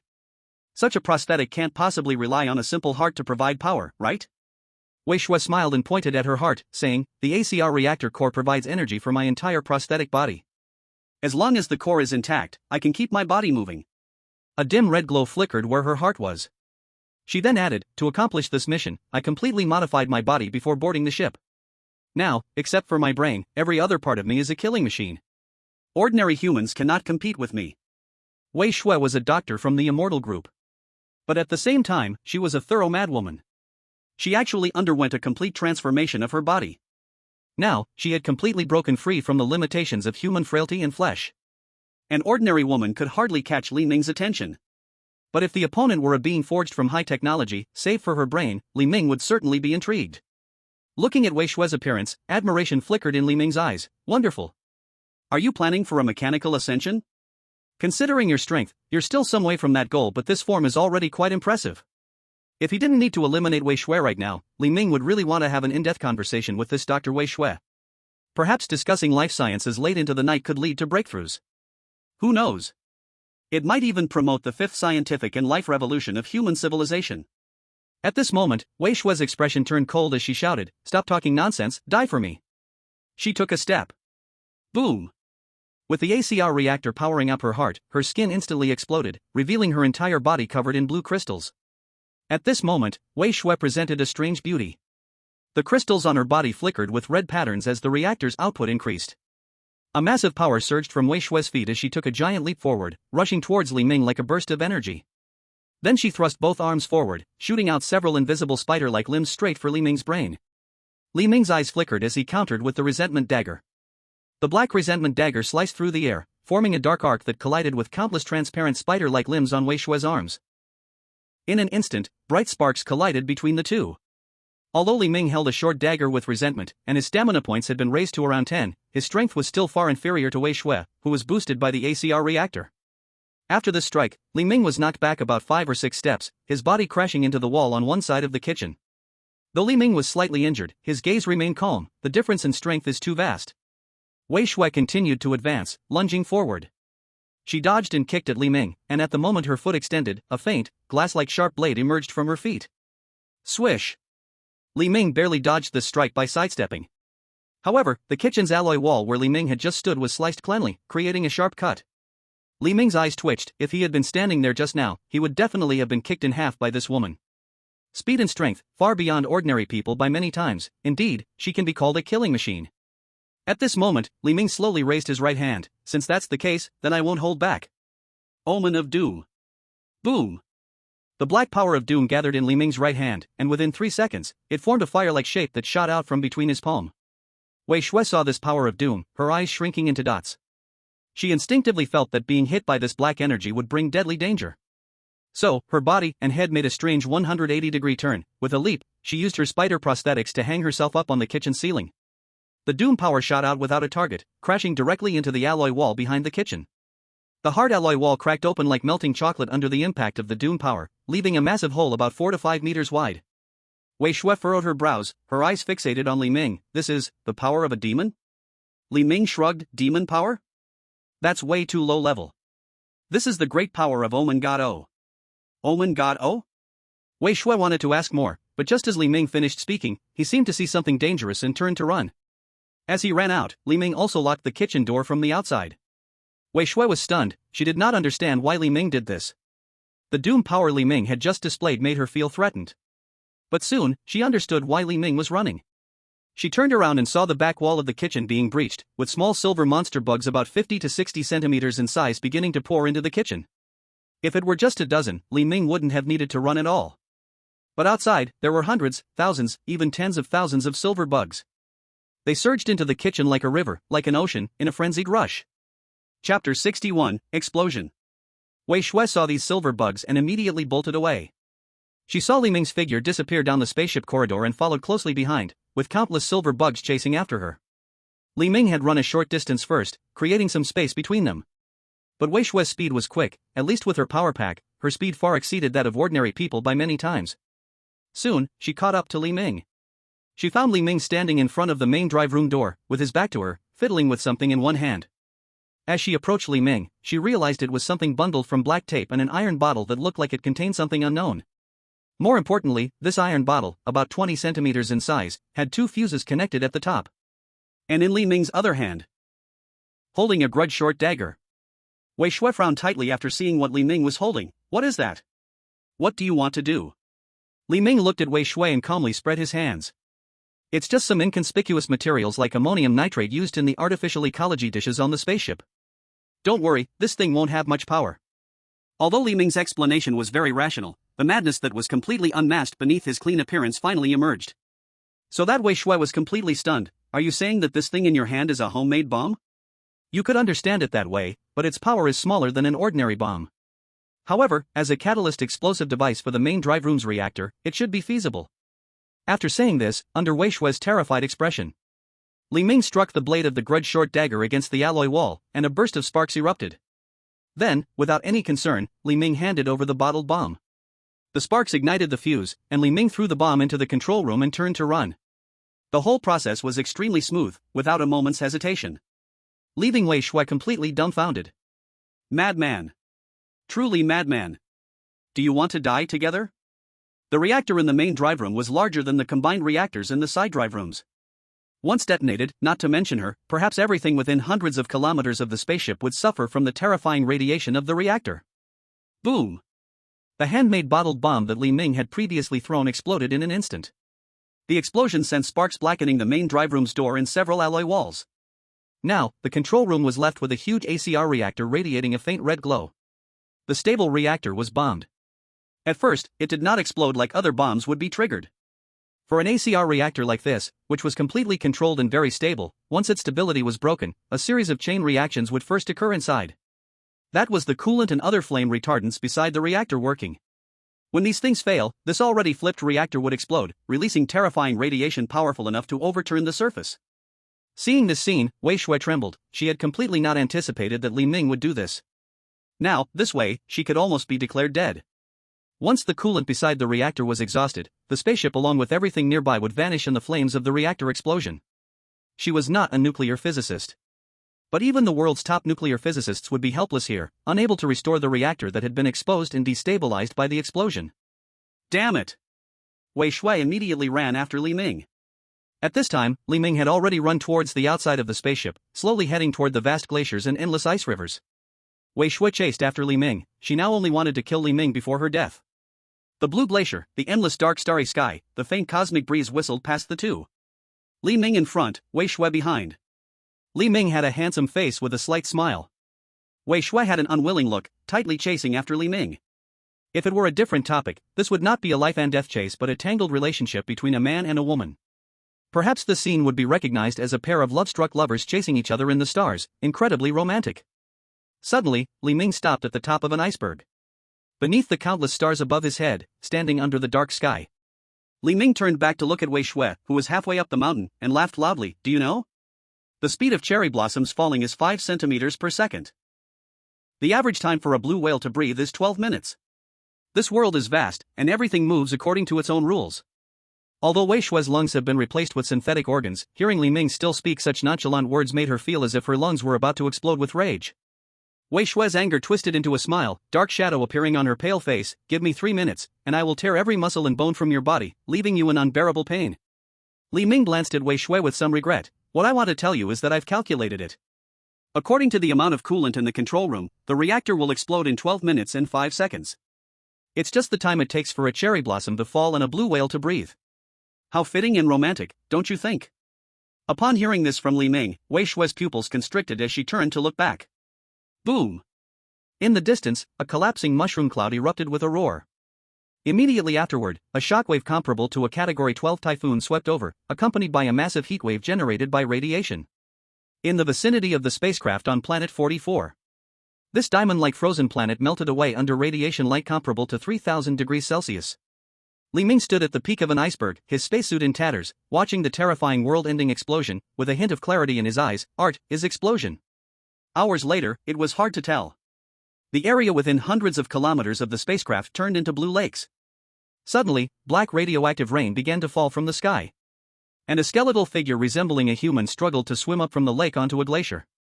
Drenched in black raindrops, Li Ming saw his current form through blurry vision in the blue lake.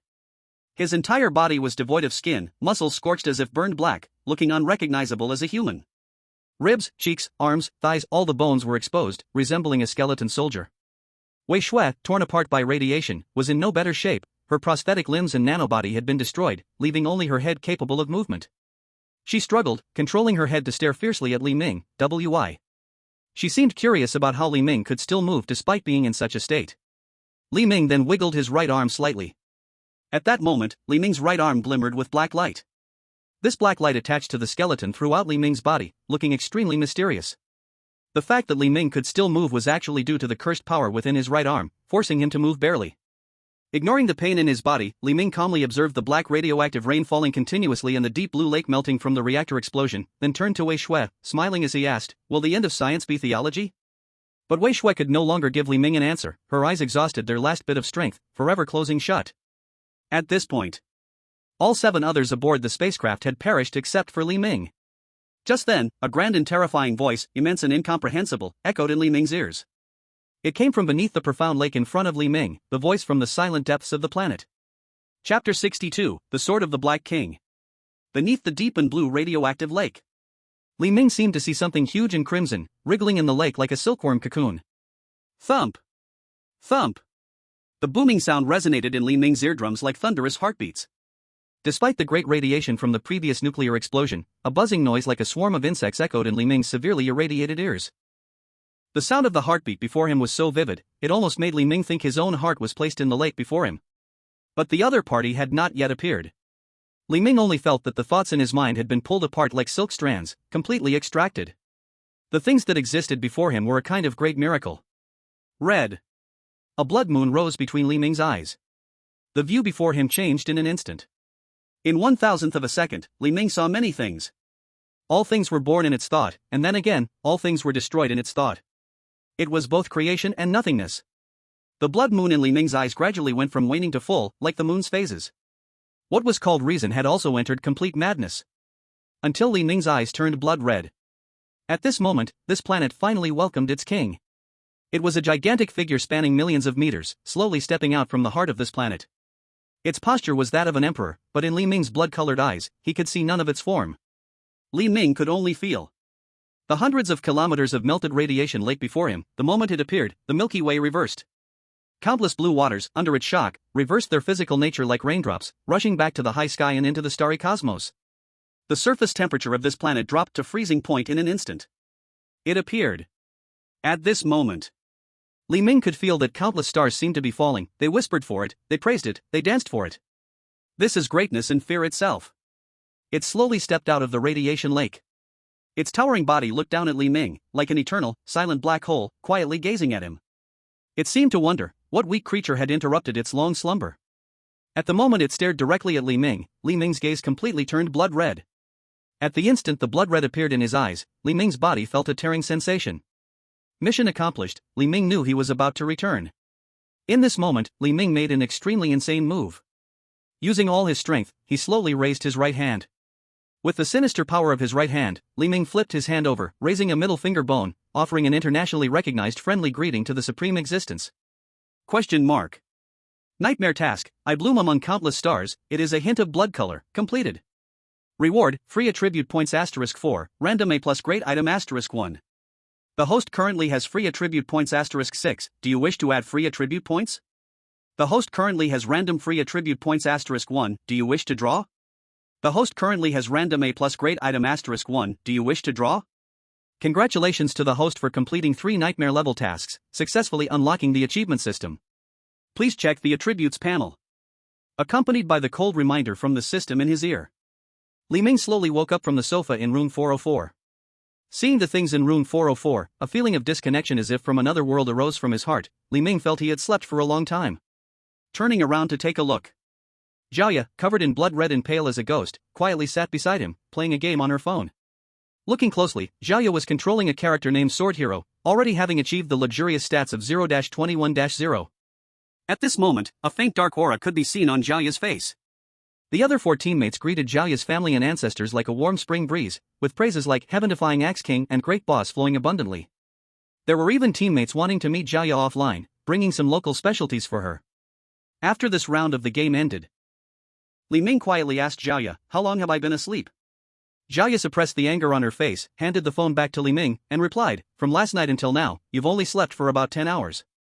After saying this, Jiaya's face was full of resentment as she walked into her master bedroom. It seemed that the encouragement from her teammates while gaming had inflicted some serious harm on her fragile heart. 10 hours? Li Ming glanced at the time, it was already past 8 in the evening. He turned to look out the window, the flickering red moonlight had long disappeared, making it seem as if nothing had ever happened. Li Ming opened his phone and went online to check the recent events. It turned out that the strange red moon event had suddenly receded just an hour ago. Could it be that I completed the task myself? The blood moon just disappeared? Perhaps, but let's take a look at the rewards for this nightmare task first. At this moment, Li Ming began to check the gains from his task. This time, in addition to the basic reward of attribute points, he received an A+ grade item. The rewards for his previous 2 nightmare tasks were all a grade, but this time it was A+, which obviously showed that he had a higher task completion rate, earning him a better reward. However, Li Ming was still somewhat dissatisfied. With an A+ grade reward, it should be possible to attain an S grade reward. The reason I didn't get an S grade reward is probably that my completion in the nightmare task was lacking, or maybe there are some special conditions to meet for S grade rewards? Li Ming thought about it. In this nightmare task, the most he had killed was half a captain, Xu He, and 1 Wei Shui. The others either died accidentally or were killed by Wei Shui. In the end, Li Ming realized his identity a bit too late in this nightmare task, because before Qin Chen's death, he had always thought of himself as a good person, unaware that he was actually playing the role of a werewolf in the task. Furthermore, although the nightmare task system would give him hints, some task objectives could only be discovered over time as clues piled up slowly. But the A+ grade item reward was still quite good. At least for now, an A+ grade item already counted as a high-level reward. Draw a random item. Random A+ item drawing. Congratulations, host. You have obtained the item, Sword of the Black King, A+. Sword of the Black King, A+. I once redeemed them in the abyss, receiving their devoted allegiance. Now, they have gathered around a new young hero, trying to dethrone me. But I suddenly realized that the young hero standing under the throne is actually me when I was young. I forged this sword with all my life, and it must drink the blood of so-called heroes to break this endless curse. Using special methods can temporarily gain the power of the Black King in the sword, which can disrupt the power of rules. Chapter 63, Surrender and Secrets. Sword of the Black King? Li Ming glanced at the description of the Sword of the Black King, and with a thought, an exaggeratedly shaped large black sword appeared in his hand.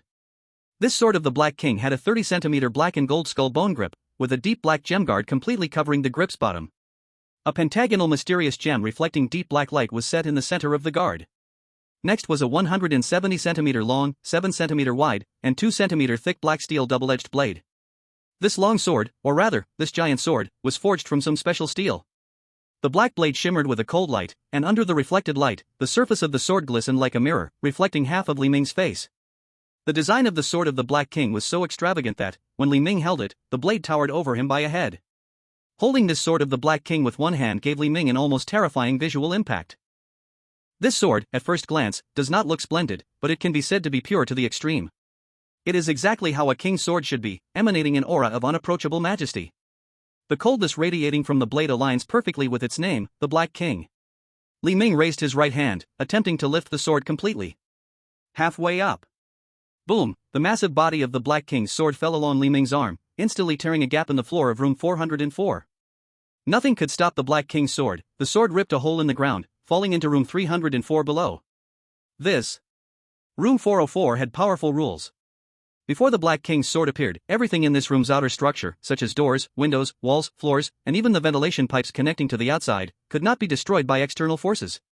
Yet now, just with an accidental slip from Li Ming's hand, the Black King's sword directly tore apart the floor of the room? Li Ming looked down through the crack created by the Black King's sword, a bit stunned. At this moment, countless white phantoms emerged in room 304, each one looking up at Li Ming above. Li Ming saw these white phantoms and understood in his eyes. These ghosts in room 304 were likely the residents between the third and fourth floors, calling for souls at night. Looking at the Black King's sword that pierced through the ceiling and floor, they all looked up at Li Ming with expressions of fear. Others, a whole family of ghosts, were resting in the room, waiting to go out and cause chaos after midnight. Who would have thought that a terrifying giant sword would penetrate the ceiling and fall from the sky while they were resting? It still radiated a terrifying aura. Looking at the Black King's sword lodged in the floor, the room full of ghosts were a bit dazed. Li Ming scanned the room and saw the Black King's sword sticking in their floor, coughing lightly twice and said, "Cough cough, what are you staring at? Why don't you return the sword to me?" The ghosts in room 304 were stunned to hear Li Ming say this. Wasn't that black giant sword their own falling down? Why did it sound like Li Ming was blaming them for knocking it down? Li Ming, however, emphasized his tone, standing coldly above and said, "What, do you want me to come down and take it myself?" Upon hearing Li Ming's words, the room full of ghosts carefully scanned the Black King's sword again. After confirming that Li Ming was not someone they could provoke, several white misty ghosts stepped out from the crowd and slowly approached the Black King's sword. As they reached for the handle of the Black King's sword, they instantly exploded, scattering their souls. How could the King's sword be handled by little ghosts? This caused the angle of the Black King's sword to shift, instantly piercing through the floor of room 304 and falling further down. Seeing this, Li Ming shook his head helplessly and said, "Looks like I have to get it myself." All the way down to the third floor. The ghosts between the third and fourth floors huddled and missed, looking at Li Ming as if he were a neighbor's group of mischievous brats, afraid he would come to settle the score. Li Ming had no time to deal with them and went straight down to the second floor. Arriving at the entrance of room 204, Li Ming paid no attention to the new garbage and several oddly shaped bones outside the door, kicking the door of room 204 wide open. Inside room 204, the lingering smell of cigarette butts hung in the air. Knocked over beer bottles, instant noodle cups thrown everywhere, and of course, there seemed to be a few more bodies in the corner. At this moment, the sword of the Black King was inserted right in the center of the old red tablecloth mahjong table in the room. Strangely, the sword of the Black King pierced through the mahjong table, and around the gap where the blade went through, bright red blood flowed out. This made Li Ming feel a bit curious. Could it be that this mahjong table is still alive? At this time, Li Ming got closer, and a line of twisted blood letters appeared on the mahjong table. "Quickly take away this damned black sword." Seeing this, Li Ming confirmed that the sword of the Black King had unwittingly caused great damage to room 204's mahjong table, so he smiled and teased in a nonchalant tone, "Someone's in a hurry, but I won't say who." Once again, a line of blood letters appeared on the mahjong table. "Take the sword away. I will tell you a secret you want to know. One secret." Li Ming placed his right hand on the hilt of the sword of the Black King, while the other hand stroked his chin, showing a thoughtful expression. "You know what? This sword is too heavy, even for me. It takes quite a bit of effort to pull it out. One secret is not enough for me to put in that effort." The blood-red mahjong table, pierced by the sword of the Black King, indeed seemed anxious. The blood letters on its surface quickly changed. "Two secrets. To get the secrets, I will pay a great price. Immediately pull the sword out for me." Li Ming's eyes narrowed slightly, and with a cunning smile like a fox, he said, "When you repeatedly expose your chips for one thing, it proves you're still far from reaching your bottom line." After saying this, Li Ming pressed his hand on the hilt. The sword of the Black King sank deeper into the mahjong table, and blood splattered out like squeezed orange juice from the table's gaps. The words on the blood-colored mahjong table finally yielded to Li Ming. The letters on its red tablecloth slowly changed, displaying a near-pleading manner. "I'm begging you, 3 secrets. I'm dying. It would have been better if you had said this earlier." Li Ming originally thought of pulling out the sword of the Black King directly, but this thing was too heavy, and relying solely on physical strength was indeed lacking. So, Li Ming's right hand slightly revealed the power of ominous signs. With the aid of that power, Li Ming pulled out the giant black sword from the mahjong table with one hand. Chapter 64: Achieving the Title. Looking at the giant sword in his hand that radiated an inviolable majesty, Li Ming appeared to be deep in thought. The sword of the Black King carried a power that broke rules, which seemed to be an inherent property of this giant sword. However, Li Ming had seen in the attribute description of this sword of the Black King that there were special methods to completely activate it, gaining the power of the Black King within the giant sword. As an A+ level item, he couldn't help but wonder how terrifying it would be once activated. Li Ming looked at the red mahjong table in front of him. It was a strange existence in room 204, and this thing seemed to have life. Just now, the wound left by the sword of the Black King on its surface was slowly healing. The wound on its surface first stopped bleeding slowly, then showed signs of inflammation, and finally developed black scabs, gradually healing. This healing process looked strikingly similar to how human wounds heal. Seeing this whole process, Li Ming asked with an amused expression, "What exactly are you?" The words on the red mahjong table flickered, and it actually asked back vigilantly, "Is this the first secret?" Li Ming shook his head. "This is not considered a secret, just idle talk. You can choose to answer, or you can choose not to answer." Then the red mahjong table fell silent, clearly unwilling to answer this question. Afterward, Li Ming glanced at the sword of the Black King in his hand and smiled as he asked, "So for the first secret, do you know how I can unleash its true power?" The letters on the mahjong table twisted once again. Then, a line of blood letters appeared. The wielder of the sword will ultimately perish because of the sword. The so-called king's sword will eventually drink deep from the blood of the wielder's heart to unleash its ultimate power. Seeing this description, Li Ming's eyes widened. From the previous description of the Black King's sword, Li Ming had roughly guessed the identity of its forger, the Black King. This Black King was both a demon king and a hero. To ultimately drink deep from the wielder's heart's blood, does it mean that only death can awaken the ultimate power of this Black King's sword? Thinking of this, Li Ming nodded. This weapon with a touch of tragedy matched his luck value, which was more than -20. If he really drew a weapon that could be used wildly without any cost, Li Ming would instead suspect that his luck attribute had a problem. At this thought, Li Ming silently asked, "The second secret, about room 404. What exactly is hidden behind this room? Or rather, what is the existence that created the rules for building room 404? The influence of room 404 was immense. Not only did it trap powerful red-clothed evil spirits like Zhaoya, who carried royal blood from their past lives, but it even trapped beings like Shen BK01, who were revived gene beings from ancient otherworldly gods. Yet, Li Ming had never figured out what the existence that built this room truly was, which made him very curious. The red mahjong table fell silent for a long time in response to this question.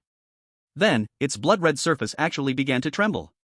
The wound that had healed in the center of the table burst open again, seeping layers of thick blood, as if it were undergoing immense pain. But this was not surprising. It was itself a strange existence trapped in this happy community, and the question Li Ming raised targeted its underlying origin. After a few minutes, the blood-red characters on the tabletop twisted and turned, finally writing out one character. Is it a person, or is it really a dragon? Or is it just a mysterious organization codenamed Dragon? There was only one traditional character for dragon, but it seemed to have exhausted the mahjong table's entire strength. Looking at this character, Li Ming fell into deep thought. The red mahjong table took a while to calm down. Once it relaxed, the blood-red characters began to twist and surface. I can only tell you this one character. Predicting more about this existence will cause me to die immediately. Quickly ask the last secret. At this moment, Li Ming grinned. The last secret, I will ask after I think of it. Asking all three secrets at once would be foolish. This blood-red mahjong table seemed to possess the power of predicting secrets, which was an incredibly powerful ability. If one asked the right questions at the right time, the effect of the last secret could be maximized. For example, asking what dangers one might encounter before carrying out a task. Or trying to ask the red mahjong table what places might harbor divine treasures before heading to a certain location. This way, the benefits would be maximized.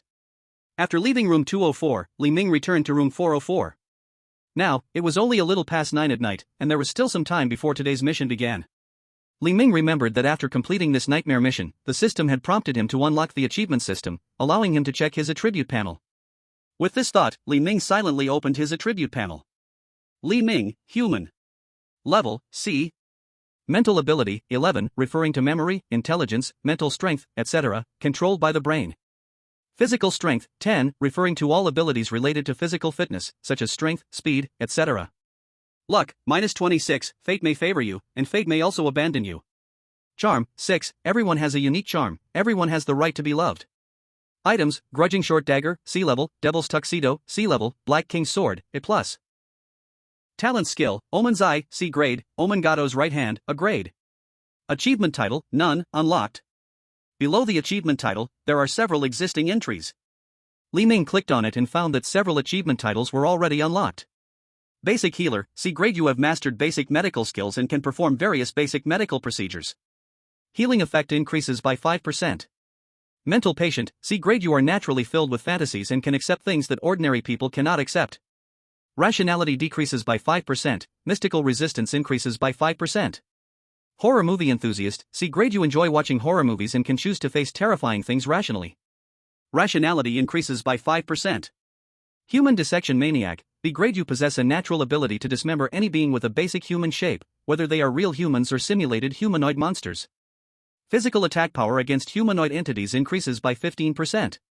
Omen's favor, B grade. You possess 2 body parts of Omen God O, and it seems that Omen God O is watching over you in the dark. Bad luck bonus increases by 15%. God mockery, a grade. You once mocked an ancient god class entity and successfully survived. Mystical resistance increases by 20%, rationality increases by 20%. Chapter 65, Statistical Harvest. Li Ming roughly scanned the titles given by the system, his eyes flickering. These achievement titles were like equipment, classified by levels, ranging from C to A. They all seemed pretty good. After a general look, all these titles carried bonuses. At this moment, Li Ming could roughly understand the source of the system's achievement titles. For the few C-grade titles, basic healer, mental patient, and even horror movie enthusiast, there were clear traces to follow. As a basic healer, Li Ming had communicated with multiple doctors while at Dragon Mountain Psychiatric Hospital. After gaining their consent, either actively or passively, Li Ming had read hundreds of famous medical magazines. Li Ming could even share some unnecessary medical trivia with the doctors. As the saying goes, reading thousands of books makes one's writing inspired. There are beautiful ladies in golden houses within books. All the medical magazines and materials Li Ming read gave him basic medical skills. From surgical bleeding control to internal medicine diagnosis, although Li Ming couldn't pinpoint problems at a glance, he could see the general idea, making him a barefoot doctor without a medical license. The title of mental patient goes without saying, as Li Ming himself had escaped from the psychiatric hospital, and the previous Dr. Wei even sent mercenaries to find him and bring him back. As of now, Li Ming's life record might still indicate that he was a mental patient. Whether he would ever shed this title, Li Ming was unsure. As for the horror movie enthusiast, Dragon Mountain Psychiatric Hospital would organize weekly movie screenings for patients to cultivate group consciousness, which helped alleviate mental illness. Li Ming would enthusiastically recommend several thriller and horror movies to foster friendships among the patients. Many patients with weaker tolerance would scream and leave during this session, and Li Ming thought they were just dissatisfied because those thrilling films he recommended were not stimulating enough. Li Ming naturally watched each horror movie he recommended seriously, which is where this title came from. Among the B-grade titles, Omen's favor goes without saying, as Li Ming now possesses the Omen's Eye and Omen God O's right hand. Having these 2 items caused Li Ming's already -6 luck to fall to rock bottom. In Li Ming's world, it seemed he would never reach a positive luck day. The title of the Human Dismemberment Maniac was completely earned by Li Ming through his own efforts. A long time ago, Li Ming had many personalities. These personalities included the fierce one, the kind one, the furious one, the insane one, the schemer, the musician, the painter. There was even a ridiculous one, a godlike personality of Li Ming. But one day, Li Ming, who had mastered the art of dismemberment, personally dismantled each of these personalities, forming the stable state of Li Ming today. This is also why Li Ming would sometimes say, while telling ghost stories, "I have killed myself more than once," a simple yet thought-provoking ghost story. Because for Li Ming, this was a true past that really existed. Thinking of this, Li Ming smiled and shook his head. Speaking of which, I really miss those personalities, at least they kept me company during my boring times. However, Li Ming truly needed to eliminate them. If it weren't for the urgency of the situation, Li Ming wouldn't mind having those personalities performing sitcoms in his mind every day. Among the many titles given by the system, there was only one A-rank achievement title, which was the God-mocking one. This title sounded very powerful, the one who mocks the gods. Of course, the conditions to obtain it were very difficult. On the planet of Wan Hut, Li Ming's little gesture of raising his middle finger could be said to have exhausted all his strength at that time. At that time, Li Ming's body had turned into a skeleton, and he was left with only a breath. But obviously, Li Ming succeeded. As a weak human, he managed to mock the ancient god above planet 144. To mock an ancient god, just this act alone rewarded me with an A-rank title. I just wonder what consequences this will bring. Who cares? These achievement titles could obviously only be worn one at a time. Still, Li Ming tried to install all these titles in the empty slot at the bottom of his attribute panel. But clearly, the system did not allow Li Ming to take advantage of this. Warm reminder, achievement titles are limited to wearing one. With no other choice, Li Ming placed the A-rank title of God-mocking one in that slot. After donning the title, it did not shine with golden light like in online games, nor was there any server-wide announcement. Everything was very calm. At this moment, Li Ming's eyes flickered slightly. He couldn't feel much of the 20% mysterious resistance from the god-mocking title, but he could definitely feel the 20% sanity. 20% sanity, not too much, but not too little either. For a madman, the sudden increase of 20% sanity felt like spring water in a desert, refreshing and enlightening. But soon, Li Ming's expression returned to normal. A completely sane heart, just like a knife made entirely of sharp blades, would cause the user to bleed. Li Ming's madness and sanity were a kind of spice in life. What Li Ming needed to do was to keep madness and sanity in a kind of Schrödinger's equilibrium. This was crucial for Li Ming. After sorting out the system titles, Li Ming suddenly remembered something and immediately pushed open the bathroom door, walking in. The bathroom was pitch black all around. The air was filled with a burnt, spreading odor, like roasted meat that had been exposed to radiation. At this moment, Li Ming stood in front of the mirror, yet the mirror reflected nothing, not even the scene in the bathroom. Li Ming looked at the strange mirror in the bathroom, his expression a bit peculiar, and then whispered, "Brother Qian, where is my stuff?" Brother Qian BK01.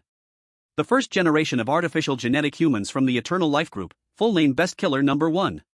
When the Eternal Life Group sent this guy up. Because he has astonishing fighting power, he is a born killing machine, the top assassin. He hopes to carve out a bloody path and uncover the mysteries on Planet 44 of the Wanhu system. However, on Planet 44 of Wanhu, he faces ancient beings known as the Old Gods. Fighting power has become a ridiculous thing. Now this guy has turned into a follower of the Old Gods, or something else hard to describe. After all, as a genetically engineered human, he can now integrate into mirrors, not only changing his face but also creating worlds within the mirrors, which is hard for Li Ming to comprehend. Nonetheless, during the previous mission, Li Ming had secretly stuffed an item for him while setting off the spaceship, and now Li Ming has come to retrieve this item. Traveling through time and space, Li Ming wants to see if the item passed during the mission can be transported back to reality. After waiting for a while without any response, Li Ming was about to knock on the mirror. Suddenly, the bathroom mirror rippled like waves, and with the tremors, an object resembling a meteorite, the size of a pigeon egg, was thrown out of the mirror. Chapter 66, The Demon Appears. Seeing this object, Li Ming's eyes widened. At that moment, a powerful force surged from the bathroom, throwing Li Ming along with the gray pigeon egg-sized object out of the bathroom. It seems that the brother in the bathroom has some autism and doesn't like to communicate with Li Ming. But that doesn't matter. Li Ming held the gray pigeon egg-sized object, a strange expression emerging in his eyes. At that moment, beneath the surface of the gray object that looked like a meteorite, something inside was slowly trembling, looking as if it were writhing. This object was none other than the silver insect eggs that appeared on the spaceship. At this moment, holding the insect egg in his palm, the system gave a prompt. Silver meteor bug egg, A-level. It is a type of cosmic insect race, representing endless disaster for other races besides the insect race. I don't think you would choose to hatch it. The system's explanation seemed to carry a warning, for this insect egg was indeed horrifying. But just one insect egg received a high A-level rating. Long ago in space, Li Ming had witnessed the capabilities of this thing. These silver insects are androgynous, can reproduce in large numbers with a flesh host, and after reproducing can quickly grow by relying on the host's flesh and blood. Moreover, these silver insects do not need to breathe, their bodies are as hard as some space alloys, and their combat power is extremely strong. They can be described as terrifying yet perfectly designed biological weapons. If this insect egg hatches now without controlling its reproduction, it could very well lead to a massive insect outbreak on this planet, potentially causing a chaotic battle between insects, humans, and various strange entities. Li Ming is not a complete madman, just a bit mentally unstable. Hatching this thing now would be tantamount to playing with fire, causing trouble for himself and for this planet that has already suffered from strange torment. Li Ming thought for a moment and finally said, I need to find a way to control this insect egg, and then hatch it. When the time comes, this little thing will be like a pet Pokemon, and I think it will be quite fun. With that thought, Li Ming quietly put the still vibrating insect egg back into the system inventory. After tidying up the bathroom, Li Ming lay on the sofa, and his stomach growled twice. It was still early, and Li Ming didn't want to eat instant noodles again. So Li Ming opened the food delivery app Starved to Death on his phone and ordered water-boiled fish from a popular restaurant. Soon, Li Ming relaxed, waiting for the food to be delivered. At the same time, the demon exorcism department of Jiang City had just experienced a nightmare-like blood moon event. From last night until now, the blood moon phenomenon had drained all the energy of the exorcists in the department. They not only had to endure the influence of the blood moon's rules to protect the people of New City and Old City but also had to deal with rationally impaired humans and those who had undergone physical mutations during this time. It sounded simple, but in reality, they could not spare a moment. Such a powerful, world-class event was truly the best way to destroy people's minds on a spiritual level. As the person in charge of Jiang City, Qin Jiangzi had not rested for over 20 hours. During those hours, his nerves were completely on edge, afraid something might go wrong. Now that the blood phenomenon had inexplicably vanished, causing mostly no major harm, Qin Jiangzi felt somewhat relieved. It must be one of the S-class exorcists who took action. I didn't expect they could eliminate such a world-level strange phenomenon. Our S-class exorcists are truly amazing. Before Qin Jiangzi could even sit down at his office chair for a minute, he received a notification from his subordinate, B-class exorcist Su Ming, through the communicator. Master Qin Jiangzi, something bad has happened. What happened? I just received a report from the exorcists in the East District saying that the East District prison in the Old City was affected by the recent blood moon, and the prisoners escaped. Hearing this news, Qin Jiangzi furrowed his brows tightly. What? Blood moon effect? How many prisoners escaped? According to the report, it seems to be all of them. When Qin Jiangzi heard the word all, he felt dizzy. The East District prison had previously held many insane supernatural offenders, and now they had all escaped. Moreover, according to Su Ming, they had also been influenced by the blood moon and had undergone some strange changes. This was no small matter, it was a significant issue concerning the safety of all residents in Jiang City. Qin Jiangzi felt he could not escape responsibility as the person in charge of Jiang City's safety. It was hard to imagine what would happen if they did not quickly capture these supernatural offenders. Qin Jiangzi rubbed his temples and immediately said, "Gather the exorcists right now. We're heading to the East District. We must catch all these supernatural offenders as soon as possible." Su Ming added at this moment, "Master, the happy community where Li Ming is located is in the Old City's East District. Should we check on his condition?" Li Ming. Thinking of the bloody scene caused by Xiaoya in the exorcism department before, Qin Jiangzi felt restless again. However, after a moment's thought, Qin Jiangzi said, "Su Ming, you were saved by Li Ming at Guangming Hospital. He has done you a kindness. Can you check what Li Ming's current condition is? If he is the same as before, then don't take action. If he has undergone strange changes, then come back and notify me." Now that the blood moon event had just passed, Qin Jiangzi had no time to care about Li Ming. Moreover, the happy community on Li Ming's side had not shown any significant harmfulness for the time being, so it might be a good choice for Su Ming to go check on Li Ming's condition. Su Ming agreed over the phone and then hung up. What Qin Jiangzi didn't know was that at this moment, Su Ming was standing with his back to the broken prison gate of Jiang City's East District, which looked more like a gate he had destroyed. Su Ming was dressed in an exquisite black suit, his facial expression showing no joy or sadness. Only in the night, his human face seemed to transform into a massive black elk, with sharp and jagged antlers resembling coral growing from his head. The corner of his mouth slightly raised, releasing a hint of cold air. At this moment, Su Ming, under the shining stars and the cold moonlight, looked more like a demon walking among humans. Li Ming sat at home. After waiting for a full hour, the takeaway had still not arrived. Opening the "Are you hungry?" delivery app, he saw a message that read, "Your delivery person is 3.7 kilometers away, temperature -37 degrees Celsius, please wait a moment, the delivery person is getting closer to you." Seeing this description, the corner of Li Ming's mouth twitched involuntarily. The 3.7 kilometers seemed normal, but what was with the -37 degrees Celsius body temperature?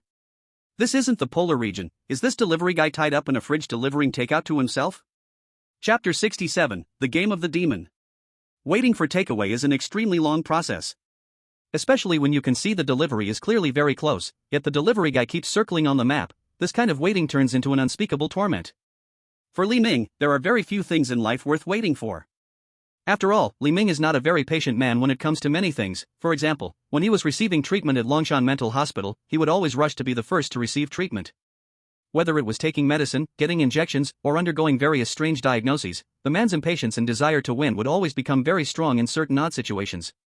But evidently, this time the takeaway made Li Ming wait for a long time, as the power was in the other person's hands.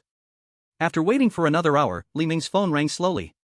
At this moment, Li Ming had already changed his phone ringtone. Superficial entertainment like "You are so beautiful" was ultimately just a fleeting moment for Li Ming. The phone rang, perhaps representing a person's taste and appreciation for art.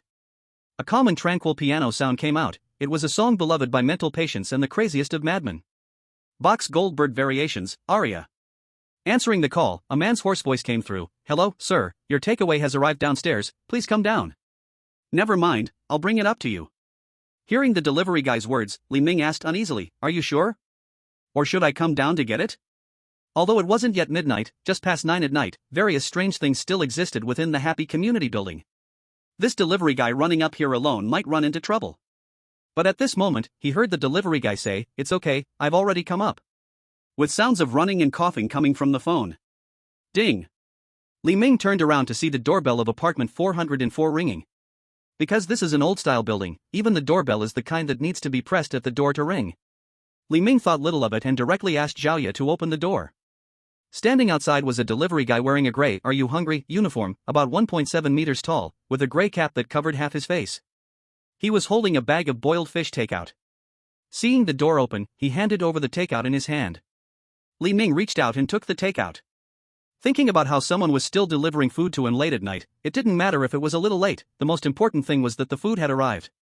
So, Li Ming smiled and said, "Thank you for your hard work, I'll give you a good review later." But just then, a strange change suddenly occurred. "A good review, hee hee, no need for a good review, just let me have a bite, hee hee." With the sound of bones cracking all over his body. The delivery guy suddenly looked up, his eyes released two miserable crimson glows, and he looked somewhat weird. Li Ming now noticed that the delivery guy was soaked as if in formalin, his skin showing an unusual paleness. Under the pale light of the hallway outside room 404, his extremely pale skin looked truly eerie and frightening. And in his eyes, the crimson color seemed like a side effect from the previous red moon phenomenon. At this moment, the delivery guy's two arms exploded in front of Li Ming, transforming into tentacles with various mouthparts and sharp fangs, reeking of a bloody stench. Ordinary people seeing this might jump in shock. Even those with less courage might not have time to close the door before being terrified to the point of paralysis. But who is Li Ming? Having been through many storms, Li Ming felt no panic at this sight. Instead, like a scholar, he looked on with curiosity and seriousness, beginning to study the delivery guy's changes. Body temperature abnormally dropping, breathing becoming shallow, arms turning into tentacles. I still want to order food, there must be some physiological discomfort. It seems this should be a strange manifestation of humanity, but your manifestation isn't very strong. Perhaps some people are mediocre by nature, unable to showcase much strength even after becoming strange? The strange delivery guy listened to Li Ming's complaints, his crimson eyes flashing with rage. Just as this strange guy prepared to strike, Li Ming expressionlessly closed the door, leaving him bewildered in the dark hallway outside room 404. Then, a light, floating voice came from inside the room, "You are too weak." Seeing Li Ming's action and hearing his words, the monster outside the door felt confused. Why was Li Ming so calm, and what did "you are too weak" mean? Did he look down on him? Then the monster reached out with its two tentacles, trying to destroy the door of room 404. But as it forcefully made contact with the door, it was instantly corroded by the resentment and evil energy on it, its body completely melting away. Li Ming was right. He was indeed weak, even in his strange form, still very weak. He couldn't withstand even the resentment on the door of room 404. Li Ming sighed helplessly at this scene in the room and shrugged, encountering a monster just to order takeout. Fortunately, this guy has a bit of conscience, delivering the food unharmed. After finishing the takeout, he rested for a while. At this moment, time quietly reached midnight, and the system's daily tasks began to refresh on time. Simple task, eat and drink enough. You decide to watch Ronching TV, please turn on the TV and watch channel 44. Normal task, eat and drink enough. You decide to go to the rooftop for some fresh air, please head to the rooftop of Building 4 in Happy Community. Hard task, eat and drink enough. You decide to go out and participate in a game, please head to the abandoned chemical factory in East City to participate in the game hosted by demons. Please choose quickly, failure to choose within the time limit will result in extermination punishment. Looking at the three tasks for today, Li Ming did not hesitate. As an extreme gamer, Li Ming chose the hard task, whether for rewards or challenges. Hard task. Hard task, the demon's game. Task description: a demon you once encountered is holding a game at the abandoned chemical factory in East City. This game will test your life and morals, a mockery of your humanity. Please participate in the demon's game and survive before 4 a.m. Chapter 68, Chemical Factory. The Devil's Game? Or a devil I've encountered before? Seeing the description of this difficult task, Li Ming's eyes showed deep thought, recalling a bit. Since leaving the mental hospital until now, Li Ming has encountered many strange things. Ghosts, malevolent spirits, earthbound souls, vampires, insectoids, ancient gods, bizarre human-like entities, but Li Ming only remembered encountering a devil once. That was the vice principal of Bright Hospital. However, that guy was clearly a devil's follower. The devil had possessed the vice principal, granting him infinite evolution abilities. But in the end, the vice principal died under the siege of many strange beings at Bright Hospital, while the devil possessing him had clearly fled. Little did he expect to encounter that devil so soon again. Li Ming glanced at the Black King's sword in his inventory. I should be able to pull out the Black King's great sword to slash the devil then. Thinking of this, Li Ming actually felt a bit excited. After all, who could resist the thrill of chopping a devil with an exaggeratedly shaped giant sword? Gorgeous sword energy. A righteous and dashing male protagonist. Devils begging for mercy, torn to shreds by the great sword. And that stirring and passionate background music. Just as Li Ming imagined himself wildly hacking at the devil with the black great sword, the phone rang quietly. Li Ming answered the call, and a familiar voice came through. Hello, is this Brother Li Ming? Who are you? We met a few days ago at Bright Hospital. I'm Wu Yueli, the sea-level exorcist, you know, the live streamer. Oh, I remember. You had a sea-level exorcist guy with you who was all injured, right? Yes, that's Xiaohai. He's feeling much better now. Li Ming asked, what's the matter? Well, Xiaohai and I recently discovered a location with a low-level bazaar outbreak. It's near the Dongjia chemical factory by the happiness community, and we want to do a live stream there, but we're scared something might happen, so we wanted to ask you to join us. Dongjia chemical factory? Asking me to join? Upon hearing Dongjia chemical factory, Li Ming felt something strange. After all, his task location for tonight was there, and Wu Yueli's invitation felt too coincidental. Li Ming's mind raced. Could it be that after leaving Bright Hospital that night, Wu Yueli was possessed by the devil? That possibility wasn't zero. After all, there had been no trace of the devil that night at the hospital. He had even let Wu Yueli hide there for a while, and he hadn't seen her for some time. It was very possible the devil was now in Wu Yueli. After a brief thought, Li Ming started to wonder if the devil was wearing Wu Yueli, this punk girl. Should he aim for her head or her waist with his black king greatsword, or should he start chopping at her legs? Unaware that Li Ming was imagining how to chop her up, Wu Yueli continued, Brother Li Ming, you're really strong. Both of us sea-level exorcists are not enough. In case something happens, we won't be able to cope. Since you are closer, we want to hire you as our bodyguard. Don't worry, we'll pay you the highest rate for bodyguards in Jiangcheng. Wu Yueli felt a bit helpless when saying this. In fact, she invited Li Ming not out of willingness. A few days ago at Bright Hospital, Li Ming's performance was a mix of madness and calm, which attracted global attention. When he was live streaming that night, Wu Yueli's normally modest viewership of a few 100,000 instantly soared to over 500,000. Even once charging toward a level of over 600,000 people. You must know that in this strange era of live streaming, in order to prevent certain people from using the internet to spread harmful information, the data in the live stream rooms are all genuinely bound to personal information. The viewership is also indeed real numbers. Over 600,000 viewers means that it is truly over 600,000 people. Li Ming's performance left a deep impression on the audience in Wu Yuli's livestream. So much so that these days, the bullet comments in Wu Yuli's livestream are all scrolling. Where is the handsome guy in the tailcoat? Where is our male host? Why is it a female viewer broadcasting? I want Li Ming. I want Li Ming, and such. Even the management of the live streaming platform began to pay attention to what Wu Yuli's audience was saying, asking her to bring Li Ming along to continue the live stream. Wu Yuli had no choice but to invite Li Ming to join the live stream tonight. However, Wu Yuli decided to reclaim the dominance of her live stream tonight, allowing Li Ming's sense of presence to decrease. After all, that was a live stream room she had developed by herself. She couldn't let Li Ming's one-night performance change the owner, could she? On Li Ming's side, he had already linked Wu Yuli's possible behavior to being possessed, so he agreed, saying, how about this, let's meet at the Dongjiao chemical factory in half an hour.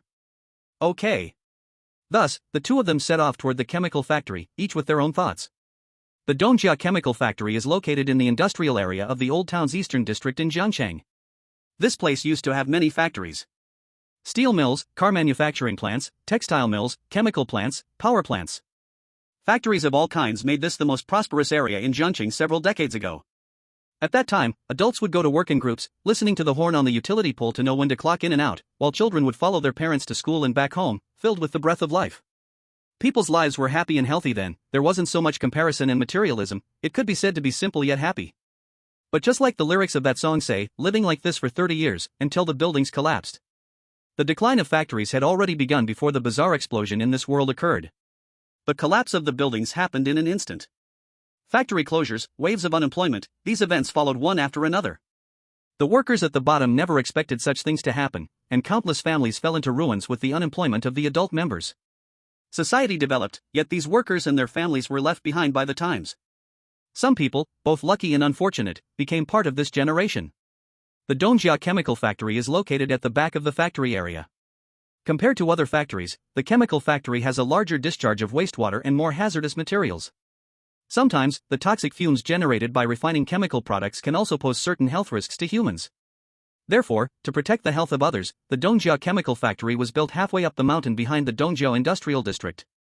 The Dongjia chemical factory has a sense of age. From a distance, at the entrance of the factory, there is a long, white-painted steel sign with the words Dongjia Chemical Factory written in red paint. This sign looks like a tombstone stuck halfway up the mountain and appears somewhat dazzling in the night. Moreover, the Dongjia chemical factory has a chemical bone glue factory that has not yet been completed. So, approaching the entrance of the factory, one can find various strange bones piled up like small mountains in the courtyard inside the factory. The howling evening wind blows through. At this moment, sharp scratching sounds will emerge between the gaps of the bones, making listeners feel creeped out. Chapter 69, Popularity. The evening wind rustles. Li Ming arrived at the Dongjia chemical factory a little earlier than Wu Yuli. A few minutes after Li Ming arrived at the factory, a black transport vehicle with exorcist symbols arrived at the entrance of the eastern suburbs chemical factory. This was the same vehicle that Li Ming had seen before at the entrance of the Guangming hospital. It seemed to be standard equipment for the exorcists. After the vehicle stopped at the entrance, Wu Yueli and Xiao Hai opened the door and got out. Wu Yueli was dressed quite normally tonight, not like last time an eye-catching neon attire, just a black short skirt and top. Behind her, Xiao Hai had a rather unusual look for the night. He was wrapped in bandages, looking like a mummy as he carried a camera and stepped down. Even Li Ming couldn't help but stare when he saw this mummy-like appearance. Wu Yueli, seeing Li Ming already standing at the factory entrance, said, "I didn't expect you to arrive earlier than us." "I can't let a lady wait for me," Li Ming replied. Xiao Hai saw Li Ming and took the initiative to greet him. "Brother Li Ming, it's good to see you again. Thanks to you at Guangming Hospital, I got to keep my life." Looking at his mummy-like form, Li Ming questioned, "Are you sure you can work like this? Maybe you should head back to the hospital and rest?" Xiao Hai took a couple of steps, causing some of the bandages on him to tear apart. This scene was like something out of a horror comedy, making one want to laugh. But under the dark night, it felt somewhat eerie.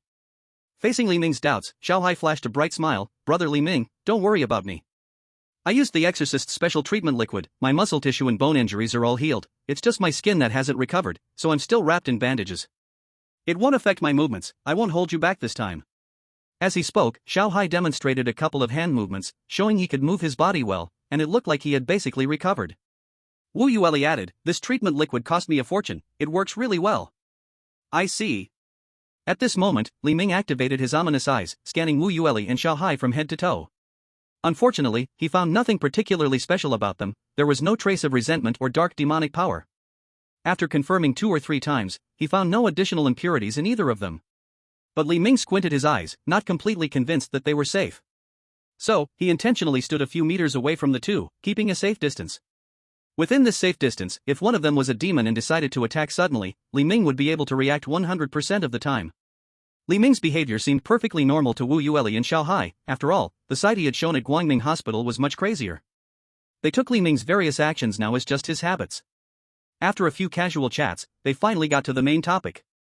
Wu Yueli stood in front of the eastern suburbs chemical factory, while Xiao Hai turned on the camera and started live streaming, pointing the lens at Wu Yueli. As more and more viewers tuned in, Wu Yueli adjusted her expression and calmly said under the factory's grave-like logo, "Everyone, tonight's live stream content is an exploration of the mysteriously abandoned eastern suburbs chemical factory from decades ago. This place once had thousands, even tens of thousands of workers, but one day, the factory suddenly fell into disrepair, leaving many workers unemployed. Can you guess what happened here back then?" As a young female streamer, Wu Yueli was at a mid-level among many paranormal live streamers, and as she opened the live stream, thousands of loyal fans began to join. The live broadcast room's comments rolled in, starting to respond.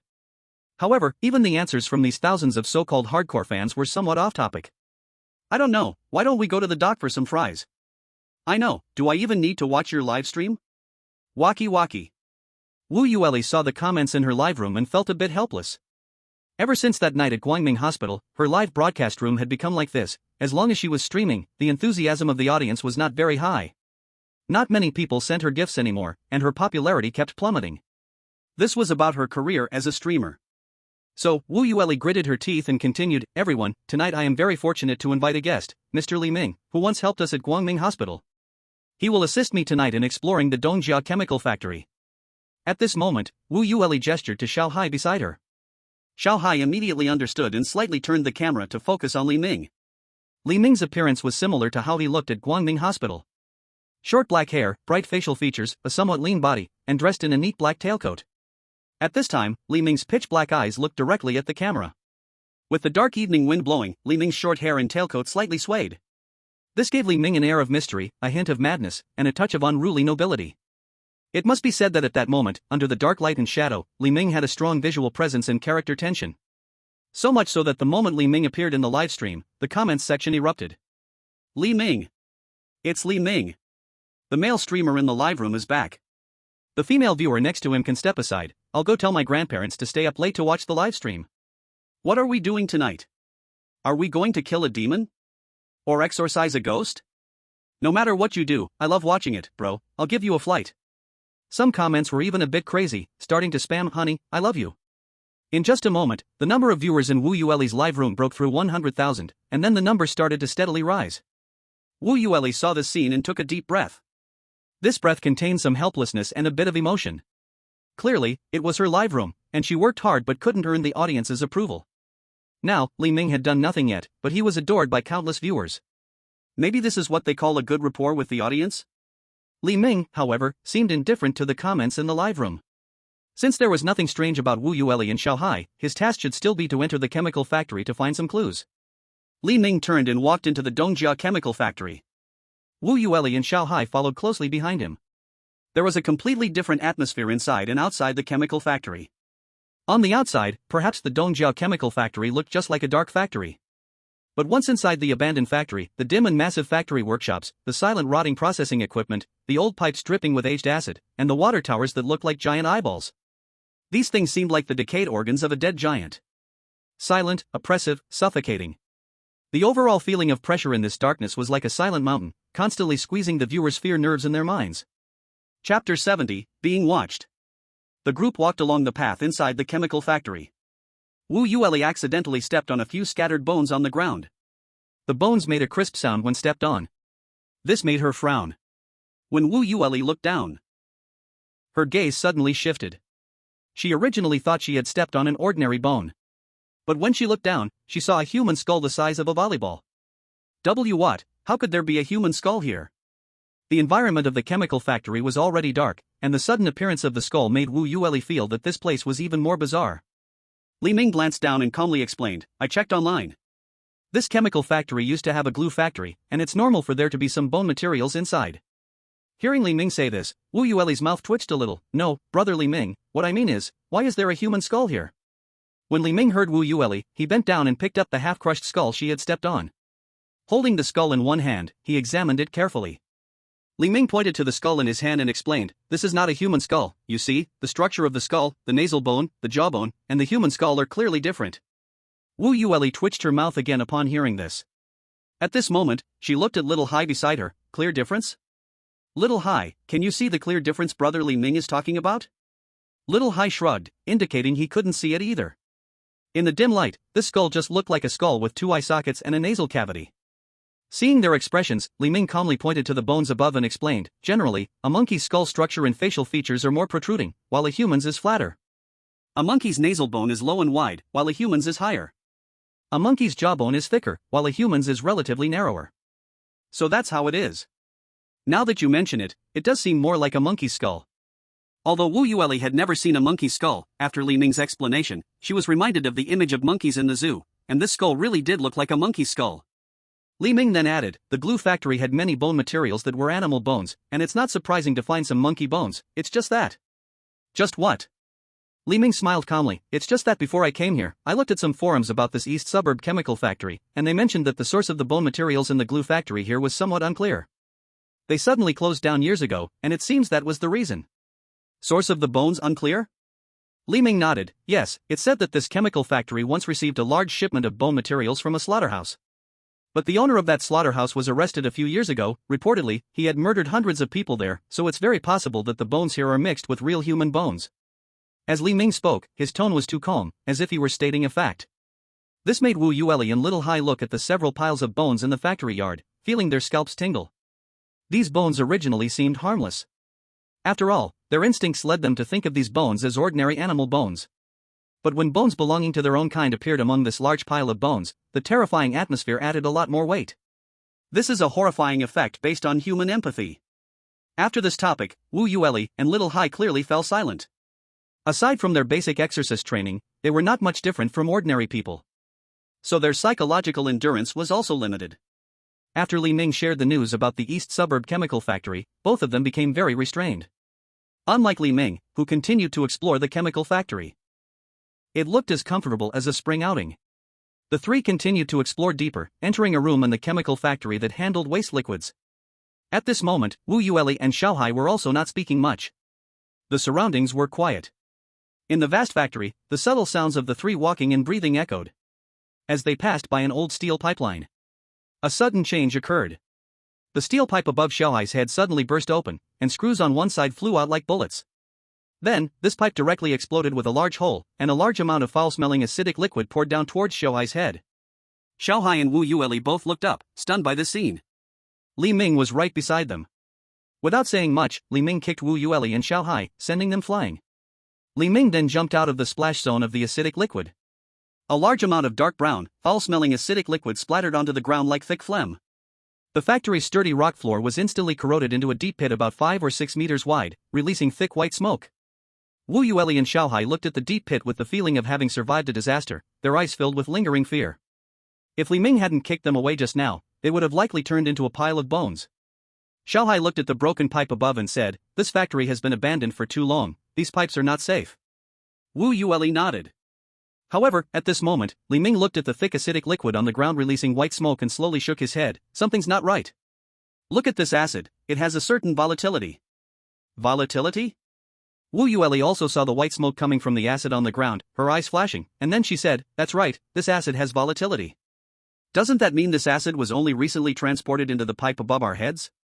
It can't be stored in the pipe for long. After all, this pipe shouldn't be a sealed container. Li Ming nodded. Moreover, the timing of the pipe's rupture and the amount of acid also seem off. This pipe seems to have burst the moment we passed by, and the amount of acid was just enough to dissolve the three of us. Hearing Li Ming say this, Wu Yueli and Xiaohai shuddered. In this situation, they felt like something sinister was watching them. Li Ming suddenly thought of a question and turned to Wu Yueli, asking, "You too, how did you discover that the East Suburb Chemical Factory would have strange changes?" The East Suburb Chemical Factory was located in the outskirts of the old city, even outside the happiness community. But when the happiness community was in such a state, the demon exterminators didn't notice the strange changes. How did these two sea-level demon exterminators detect changes here, which was even further away from the happiness community? Wu Yueli thought for a moment and then replied, "It was our B-level demon exterminator Su Ming who provided us with the information. He is a B-level demon exterminator, has quite a bit of authority, and can access many high-level documents. Previously, we mostly went with him to places where strange phenomena erupted during our live broadcasts. But tonight he seems to be dealing with other matters, so we came to find you, Big Brotherly, for help." Su Ming. Li Ming muttered this name, as if certain thoughts had been unlocked. Previously in the Bright Hospital, Su Ming appeared in the ward in a severely injured state. That brutal deputy director actually did not take action against Su Ming. Now that he thought about it, this matter was somewhat suspicious. But just then, a terrible stench suddenly filled the air. Even Li Ming couldn't help but frown when he smelled this odor. This was an extremely mixed rotten smell, nauseating and dizzying. It almost gave one a strong urge to faint upon inhalation. It was genuinely hard to describe the foulness of this smell. The scent was so overwhelming that it seemed ready to destroy the sense of smell of everyone present. If Li Ming were to describe it, this smell was like some bones and chunks of meat that had been melted by a strong acidic chemical liquid, then soaked in all sorts of excrement, smeared with stinky tofu, and finally mixed with other strange things and left to ferment for dozens of days, emitting this dreadful stench at just the right moment. Wu Yueli wrinkled her nose. As a girl, she really liked cleanliness. So, she hurriedly covered her mouth and nose with her collar in disgust and asked, "What's going on? Where is this awful smell coming from?" As she asked this question, she instinctively looked outside the factory. Because the smell was coming from outside. At this moment, Li Ming and Xiaohai also looked toward the outside of the factory. The few of them were startled when they looked. They saw that black flames had ignited around the factory, layers of fire lighting up the bone materials stacked in the chemical plant yard. Bones and black fire emitted a strange black light in the night. And under the burning of the black flames, those continuously scorched bones released a black gas seemingly coming from the underworld.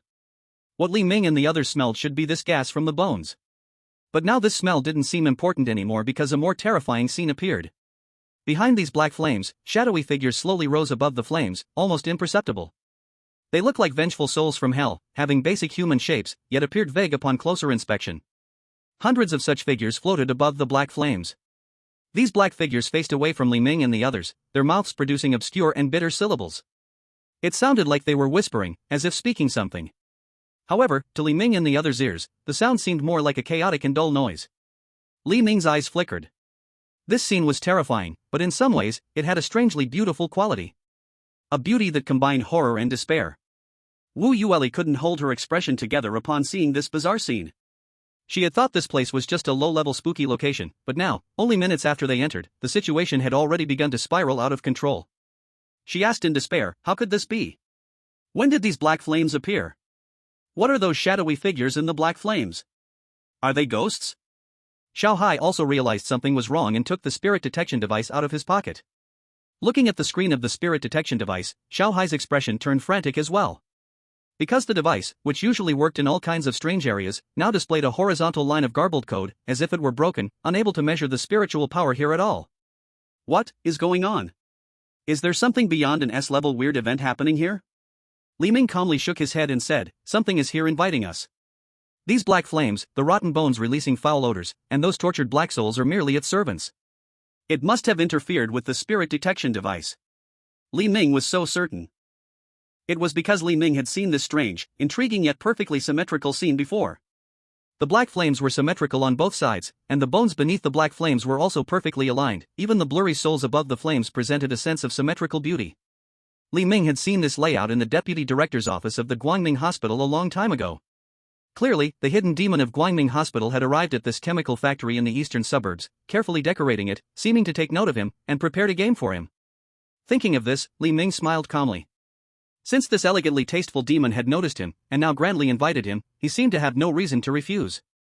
Under the gaze of Wu Yueli and Xiao Hai, Li Ming walked towards the door of the factory. Xiao Hai and Wu Yueli watched Li Ming's departing figure, their eyes filled with a hint of helplessness. But given the situation now, they could only follow Li Ming closely. If something happened, only he could save them. As Li Ming reached the entrance of the factory, the structure in front began to slowly change.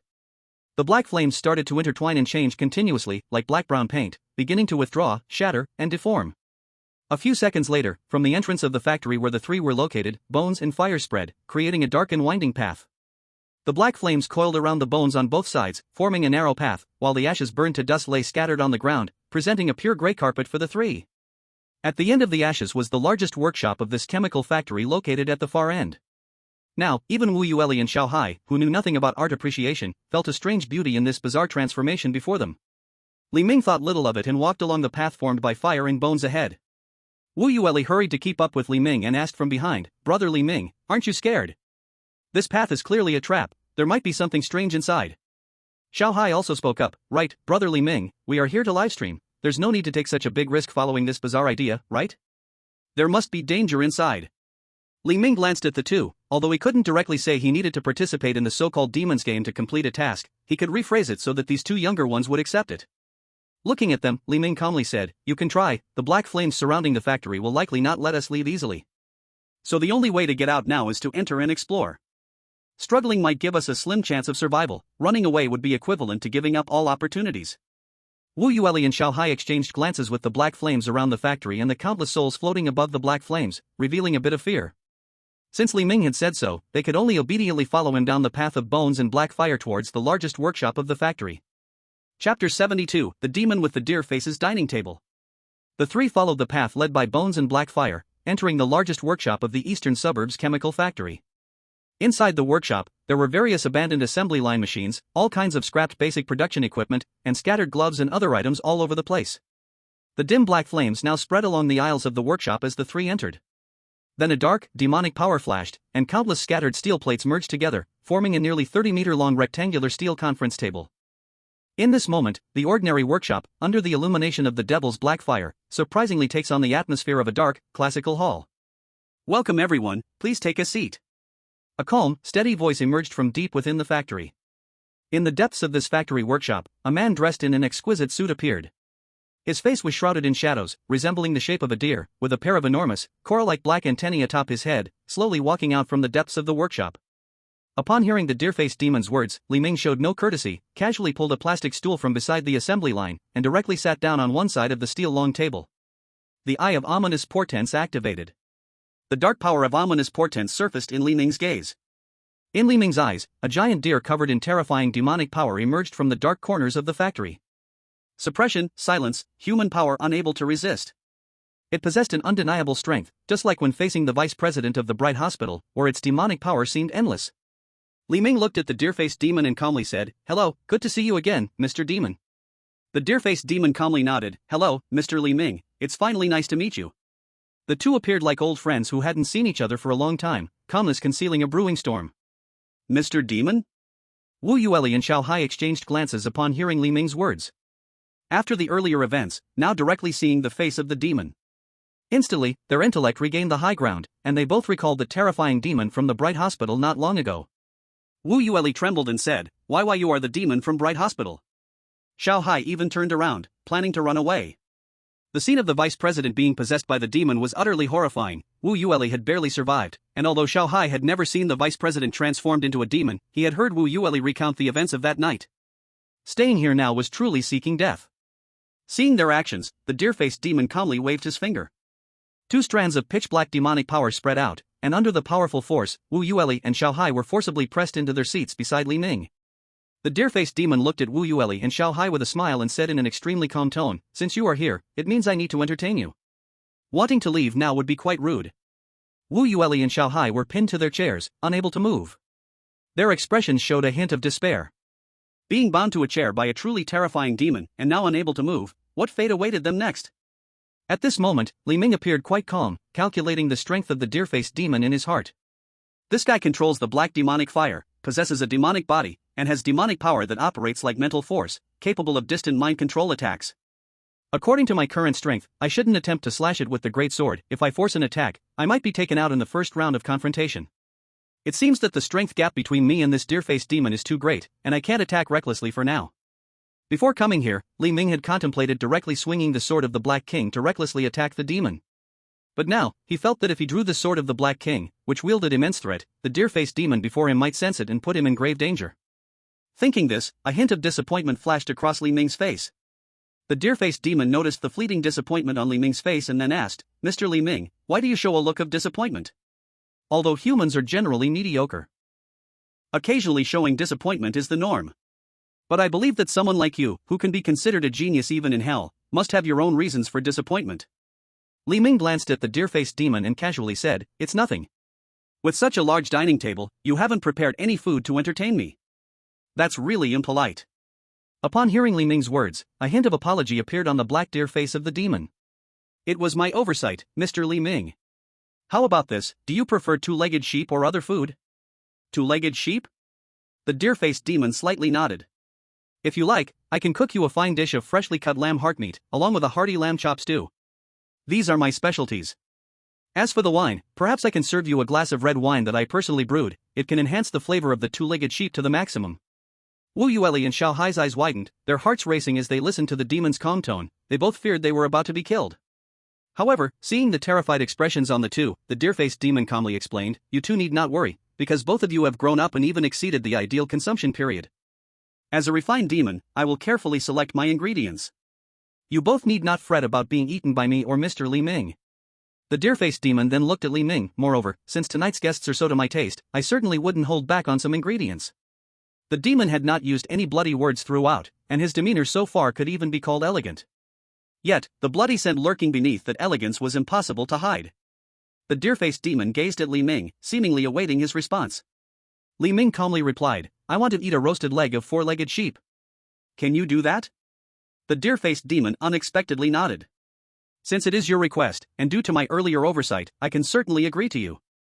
Moments later, the deer-faced demon actually brought a whole roasted leg of sheep to the dining table on a grill. Li Ming, seeing the roasted sheep leg, did not hesitate and began to gnaw on it directly. Wu Yueli and Xiao Hai were both dumbfounded at that moment.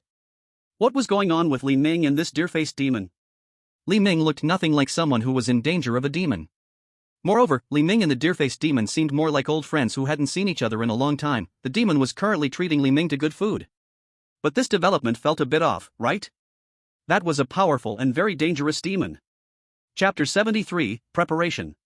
The roasted leg of sheep was delicious. The perfect cooking preserved every drop of juice and the texture of the meat to the fullest. Li Ming took a bite.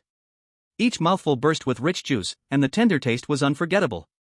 Moreover, the flavor of the roasted leg, having been carefully prepared by the deer-faced demon, carried a deliciousness not found in ordinary meats. It was the best meal Li Ming had ever had in his life so far.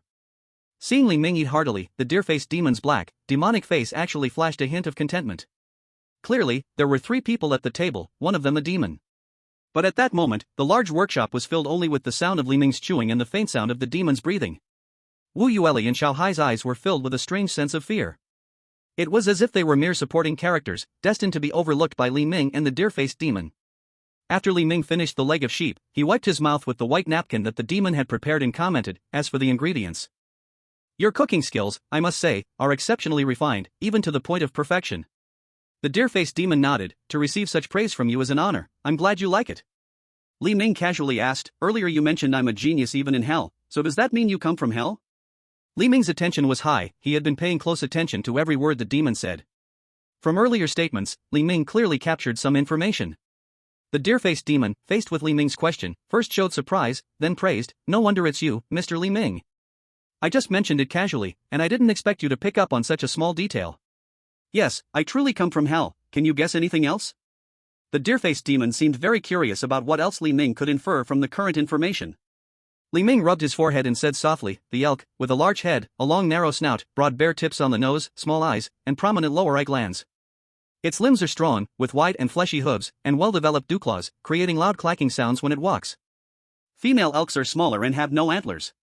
But you are different, you have antlers that are stronger than typical male elks, which means you are superior to both genders.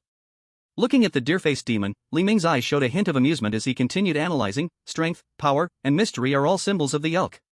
By Judy wrote, dragons and snakes hide in the great marsh, elks roam in the rich grass. The phoenix settles on the parasol tree, fish hide happily in the weeds. Elks represent nature and strength. I guess your demonic powers may be related to natural abilities. At this, the deer-faced demon slowly clapped his hands. There was a joy in his eyes that was difficult to explain, mixed with a sense of emotion. I didn't expect a human to analyze some of my inner nature in just a short contact of a few minutes. This is something many demons cannot accomplish. Li Ming slowly shook his head. That's not quite true. If you hadn't appeared, I wouldn't have been able to analyze your abilities. But I'm very curious, as a high-ranking demon, possibly even of noble royal lineage in hell, what brings you to the human world? The deer-faced demon smiled, displaying a somewhat strange expression. Today's human world is even more like hell than hell itself. In that case, can you tell me your name? The deer-faced demon looked at Li Ming, calmly shaking his head. Although Mr. Li Ming, you are very interesting. Due to your heavy sins, perhaps after descending to hell, you may belong to the same level as me, or possibly even surpass me. But right now, you are just a human, unworthy of knowing my name. Li Ming smiled calmly. He dismissed the thought of reciting the demon's name and the Bible to drive it away. Li Ming also knew the Western methods of exorcism. If possible, he could sincerely think of Jesus, touching the cross while holding the Bible. However, the deer-faced demon was too powerful. Even a name could invoke caution, which likely rendered his methods ineffective. At this moment, the deer-faced demon looked at Li Ming and his 2 companions at the table, and said calmly, your presence here tonight is no mere coincidence. Since it is such a coincidence, let's participate in a game.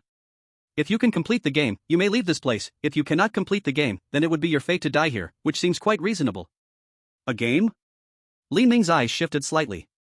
Wu Yueli and Xiao Hai felt that things were becoming unsettling. At this moment, the deer-faced demon pointed to the back of the factory workshop, where there were separate processing compartments, all shrouded in black demonic flames. A portal was outlined. Here is the processing room of this workshop, which I have arranged into a game venue. Each room inside is completely independent, with game levels that I have set up. Each room can only accommodate 1 person. If there are too many or too few, it won't work.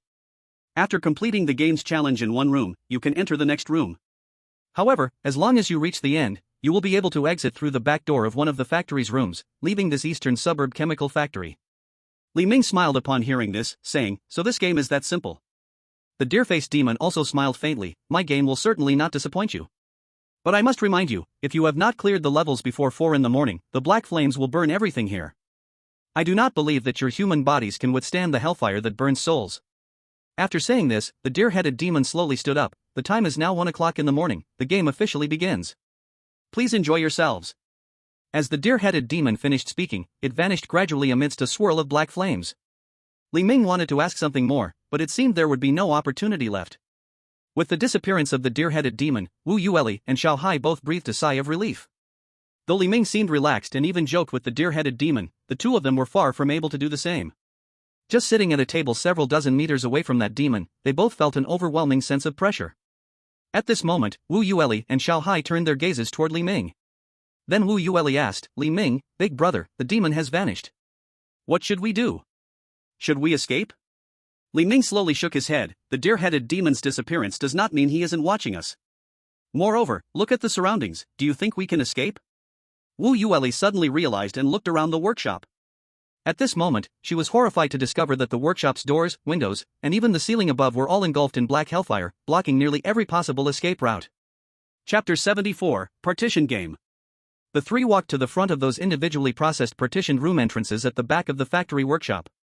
These partitions now resembled a hive, each independent yet interconnected.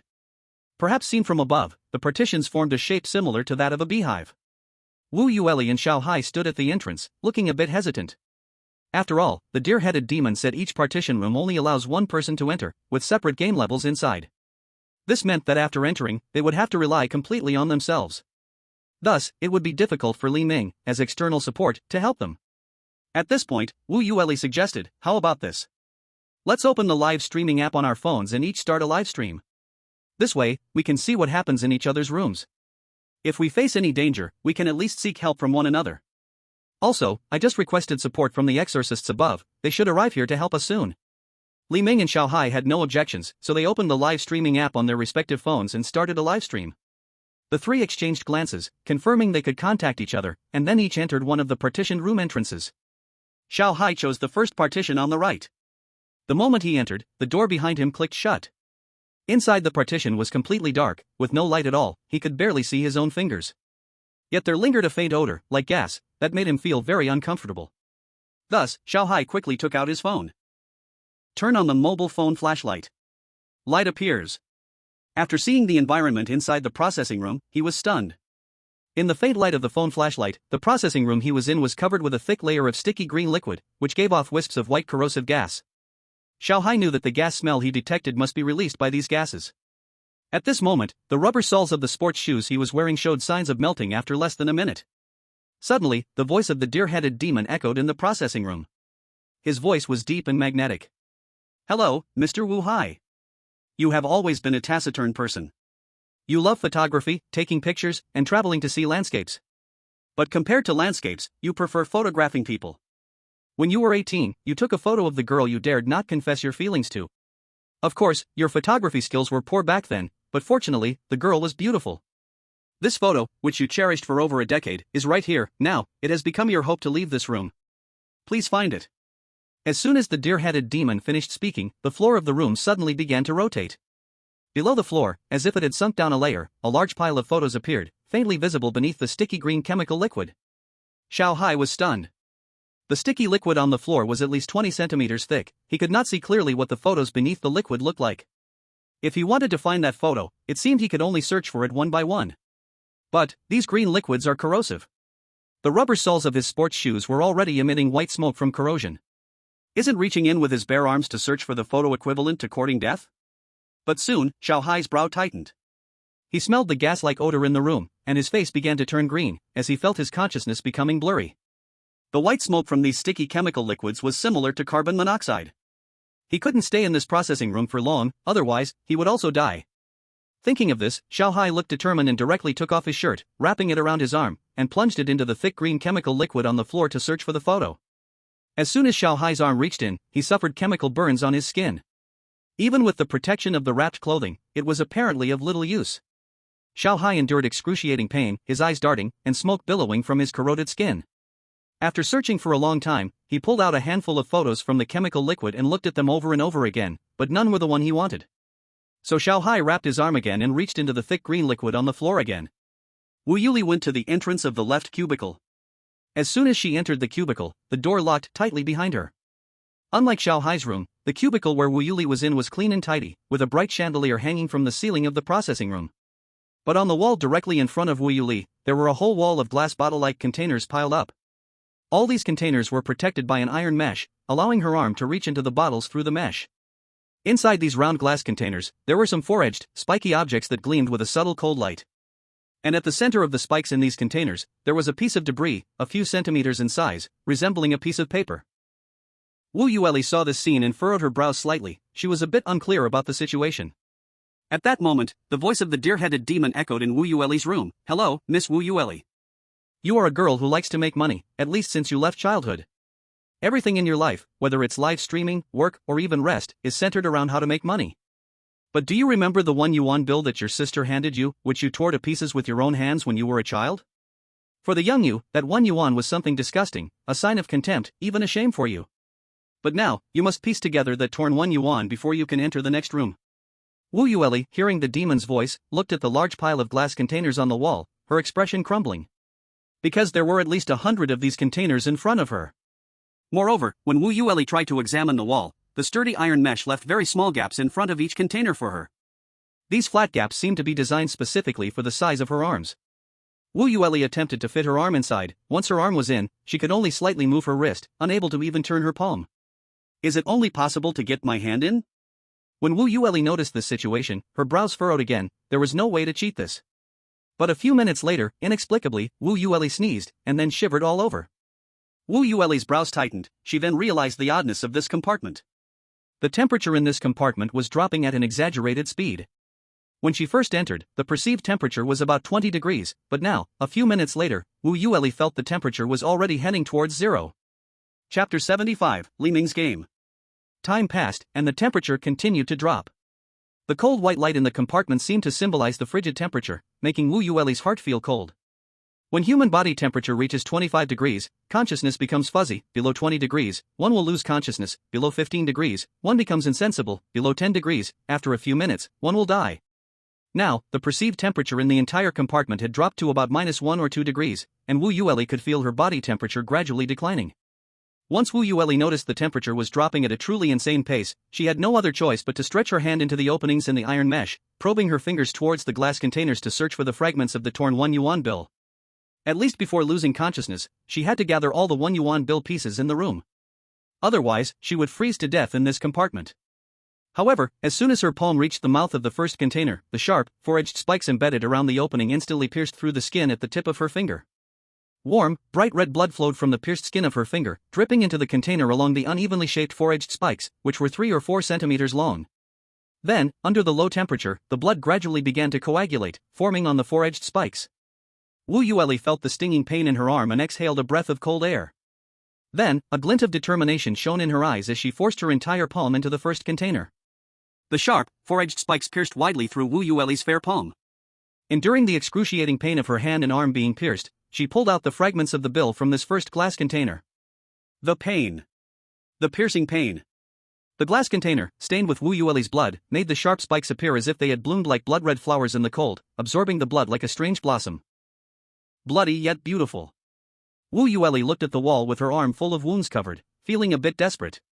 More than 100 glass containers. If she took out all the yuan banknotes inside, her arms would definitely be crippled, and she might even die from excessive blood loss. Li Ming walked into the middle booth. However, Li Ming was sure that entering or not entering the booth, or which booth to enter, did not mean anything. The game of the deer-faced demon had already been arranged. Whether you entered the room or which room you chose, the games encountered were likely fixed. After Li Ming entered the booth door quietly closed on its own, just like all the strange rooms he had encountered before. Li Ming was not surprised by this. He turned to observe his own booth. Li Ming carefully looked around the room he was in. In the center of this room, there was a metal grid standing in the middle like a prison cell, with dark flames burning above it, dividing the room in half. The other half of the room was extremely dim, with no light, and Li Ming could not see clearly what was on the other side for the time being. In the center of the metal grid, there was a small square hole around 1 centimeter wide. At this moment, the voice of the deer-headed demon sounded. Hello, esteemed Mr. Li Ming. I think we both understand that you have set up many mazes in your memory palace, to the extent that even I cannot guess what lies buried deep in your memories. You are different from ordinary humans. You have a rather harmless-looking face, and if the blood flowing in your body is not of human origin, and your body is not made of organs and muscles, you might truly be a demon disguised in human skin. So your first game is to seize a chance of survival from a human, so I can witness your dark and evil methods. At this moment, the light in the half-room opposite Li Ming gradually brightened. On the other side of the metal grid, there was another person. As the light brightened, the figure on the opposite side gradually became clear. Upon seeing this person, Li Ming's eyes narrowed slightly. He knew this person. The person opposite, or rather the man. He slowly stood up in the dim light, groping to put on his glasses. This man was around 1.7 meters tall, wearing a white coat, and his eyes were slightly reddened from just waking up from a faint. He rubbed his eyes, and the moment he saw Li Ming, the man widened his eyes and exclaimed, "Li Ming! Li Ming smiled slightly, remaining calm. What a coincidence, Dr. Wei, truly, where in life do we not meet again? The person was indeed Dr. Wei from Longshan Mental Hospital. Didn't expect the deer-faced demon even managed to bring Dr. Wei to this eastern suburb chemical plant, which was somewhat beyond Li Ming's expectations. At this moment, once Dr. Wei woke up, the voice of the deer-headed demon sounded again. Hello, Dr. Wei Daon. As a psychiatrist afraid of blood, you live a very comfortable life in the hospital, but the patients at Longshan Mental Hospital have clearly brought you challenges. The Mr. Li Ming before you has caused you great trouble during the last escape, breaking the tranquility of your life. Now, each of you has half a key in front of you, and you must persuade each other to hand over the keys in your hands. I remind both of you, in this room, only one person can leave. After the deer-headed demon finished speaking, the voice disappeared completely. Only Li Ming and Dr. Wei stared at each other. Li Ming found a half key made of brass under his feet, so he picked it up. Dr. Wei also found the other half of the key from his coat pocket. As they discovered their surroundings, the atmosphere grew tense. In Dr. Wei's eyes, there was a hint of seriousness. He first confirmed the environment around his body, then tried to see if he could escape from the partition. Only after Dr. Wei determined that there was no way to escape did he look at Li Ming across the iron mesh and say coldly, Li Ming, what kind of trick are you pulling this time? Are you imitating Saw? Let me out. I promise I won't report your location to the higher-ups of the mental hospital after I get out, is that alright? Dr. Wei still believed this was all done by Li Ming. Li Ming shrugged in response, saying, this place is not arranged by me, you can think of it as a high-level bizarre gaming venue. We are merely participants in this game. When Dr. Wei heard Li Ming's explanation, his eyelid twitched slightly. Living in this world, it's impossible not to have heard of the bizarre. Moreover, Longshan Mental Hospital was not a normal place, where some dangerous and bizarre entities were lurking. So Dr. Wei quickly accepted the situation. Then, Dr. Wei fell silent. It seemed he was very unaccustomed to this environment. At this moment, Li Ming was exploring with his gaze. Although the room where he and Dr. Wei were located was divided in half, each room had a door on the left side, likely the way out of this partition. And to both their rights, there was also a small ventilation opening shaped like a hashtag. Chapter 76, Humanity and Secrets. With a curious attitude, Li Ming approached and sniffed, carefully observing. Through his observations, the expression on Li Ming's face changed oddly. Li Ming realized that the ventilation opening on the right wall did not lead outside, instead, it led inside. At this moment, many ash-like, granular substances were being blown into the room where the two were located. At first, Li Ming didn't pay much attention. But now, just a few minutes later, Li Ming found that beneath his feet, a layer of material, 2 to 3 centimeters thick, had already stacked up, resembling gravel. These materials were strange. They were colorless and tasteless on the surface, but Li Ming vaguely felt that if these materials filled the room or accumulated to a certain amount, an ordinary person would surely die.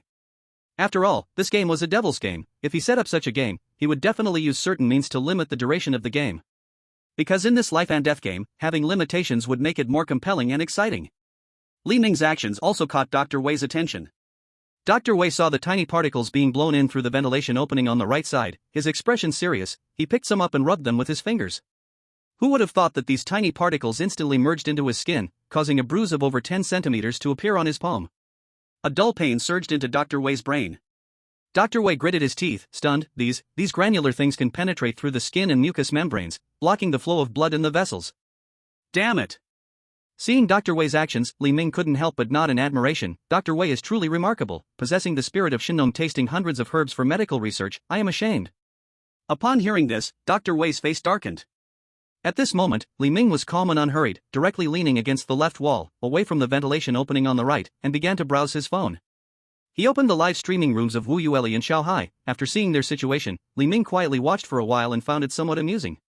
Their game, although appearing a bit bloody, was very simple for Li Ming. If it were him, without spending 10 minutes, he could find the photos and then piece together the 1 yuan bills. After all, sometimes Li Ming could ignore the pain he felt. Some treatment methods at Longshan Mental Hospital are more terrifying than finding pictures in acidic liquid or collecting 1 yuan bills from a thorny bottle. Moreover, Li Ming's physical condition is much stronger than an average person's, making the difficulty of their game seem very low for him. Li Ming observed for a while. He discovered that both of their rooms were a bit bloody now, but as long as they dared to pay the price, they should be able to complete the game in the first room. So Li Ming silently left a message in the livestream saying good luck, then turned off their stream. At this moment, Li Ming looked at his own compartment, his eyes thoughtful. Their game doesn't exceed the range of ordinary people, but in my room, there is hellfire blocking me, and I have to contend with the dark side of human nature. Is the deer-headed demon designing different games based on everyone's strengths to prevent cheating? Should I try taking out the Black King's greatsword and smash the iron net in front of me? Li Ming acted leisurely. Dr. Wei, however, appeared a bit anxious. He didn't have Li Ming's abilities, nor did he possess Li Ming's calmness in the face of death threats. Seeing that Li Ming wouldn't talk to him for a long time, Dr. Wei finally spoke up. He stood on the other side and shouted to Li Ming, "Li Ming, give me your half of the key. Once I get out, I'll find someone to save you right away. What do you think?" Faced with Dr. Wei's suggestion, Li Ming tilted his head and smiled. "I don't think that's a good idea. After leaving this room, there are many more rooms, and I don't think you, a fainting blood doctor, can escape from here." Then Li Ming calmly added, "Our physical conditions are quite different. These ash particles might take your life, but they might not take mine. Once you're dead, maybe the door will open automatically?" Li Ming spoke lightly, but it made Dr. Wei break out in a cold sweat. He didn't understand Li Ming's condition, but Li Ming definitely seemed far more confident than him. At this moment, Li Ming slowly smiled like a devil and said, "What about this? You give me the key first, and once I open my door, I'll give you the key, and maybe we both can leave this room." I must say, Li Ming's suggestion was indeed very appealing. After all, doing so could allow both of them to survive. After hearing Li Ming's suggestion, Dr. Wei showed a moment of hesitation on his face. But soon, the hesitation disappeared from Dr. Wei's face, and he said instead, "Li Ming, you give me the key first, and once I open my door, I'll give you the key right away. You know I'm someone who keeps promises. You should know my character from when we were in the hospital. I'm a doctor, and doctors don't lie." "Who says doctors don't lie?" "Don't sanctify any profession, after all, beneath the profession, they are still humans. Even emperors, who hold the top profession, are not free from deceit." Li Ming looked at Dr. Wei for a moment, then said calmly, "And your lie is as ridiculous as your glasses that are already half broken. You've studied psychology, at least don't wrinkle your nose when you lie, right? If you can't even control micro-expressions, how can you deceive others?" Dr. Wei fell silent again. At this moment, both Li Ming and he knew that one key probably only opened one door. Unlike the game faced by Wu Yueli and Xiao Hai, Li Ming's game confronted the primal human instinct for survival. In such situations, this instinct becomes unbelievably extreme. Immensely dark.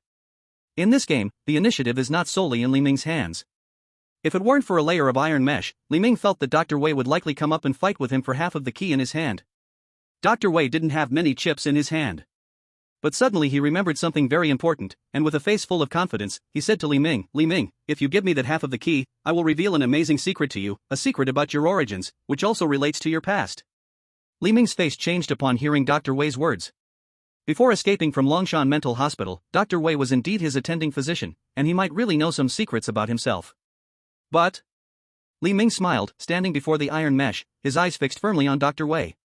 With a tone of certainty, Li Ming said to Dr. Wei, "I know a bigger secret, one that is more important to you than leaving this place." Chapter 77, Dr. Wei's Memory. This secret is more important to me than leaving this damned place? When Dr. Wei heard this, an absurd expression appeared on his face. His doubts seemed to flow from his eyes like mercury.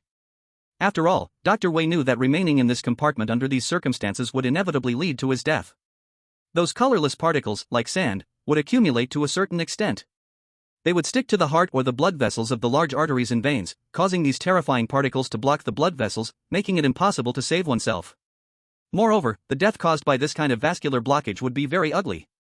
For Dr. Wei, who was inherently afraid of blood and death, dying in this room was an ending he could never accept. What secret could be more important than escaping this room to survive? Seeing Dr. Wei's expression, Li Ming confidently said, "I'm telling the truth, I really know a secret about you." If you knew this secret, I believe you wouldn't even want to leave this place. At this moment, the muscles on Dr. Wei's face twitched. He still believed Li Ming was deceiving him. Don't give me that, I know you're good at deception. Li Ming, even though you're a mental patient, your mind is terrifyingly sharp. I won't fall for your tricks. At Longshan Mental Hospital, Dr. Wei had conducted various assessments on Li Ming. Li Ming had a very high IQ, at least beyond the limits of an ordinary genius, but this extraordinary intelligence often made him behave quite irrationally. There were various staff monitoring in the mental hospital, so Dr. Wei was not afraid of Li Ming. But now it was a life and death competition, and Dr. Wei was highly vigilant, wary of believing every word from Li Ming. At this moment, Li Ming looked at Dr. Wei with a calm and peaceful smile, speaking in an extremely soothing and tranquil tone. "I have no need to deceive you, at least for now. There's nothing about you that I would want to deceive."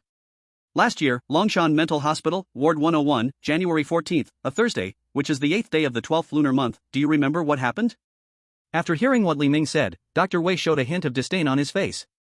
Of course, Dr. Wei wouldn't remember such a detailed date as January 14th, a Thursday. However, when the 8th day of the 12th lunar month, the Laba Festival, a significant lunar calendar festival appeared, a clear memory image instantly surfaced in Dr. Wei's mind. Dr. Wei recalled for a moment and then replied, "Of course I remember what happened that day, even though Longshan Mental Hospital doesn't have any customary holidays or time off. At least on the 8th day of the 12th lunar month, there is still laba porridge to drink in the hospital cafeteria. I remember last year's laba porridge in the cafeteria was like glue, very hard to drink."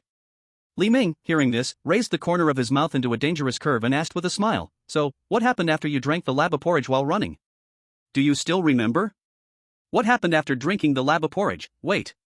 Dr. Wei's face showed a trace of fear after hearing Li Ming's words. He looked at Li Ming, his expression a bit anxious, and asked, "How do you know that I was drinking porridge while running after I came out of the cafeteria that day?"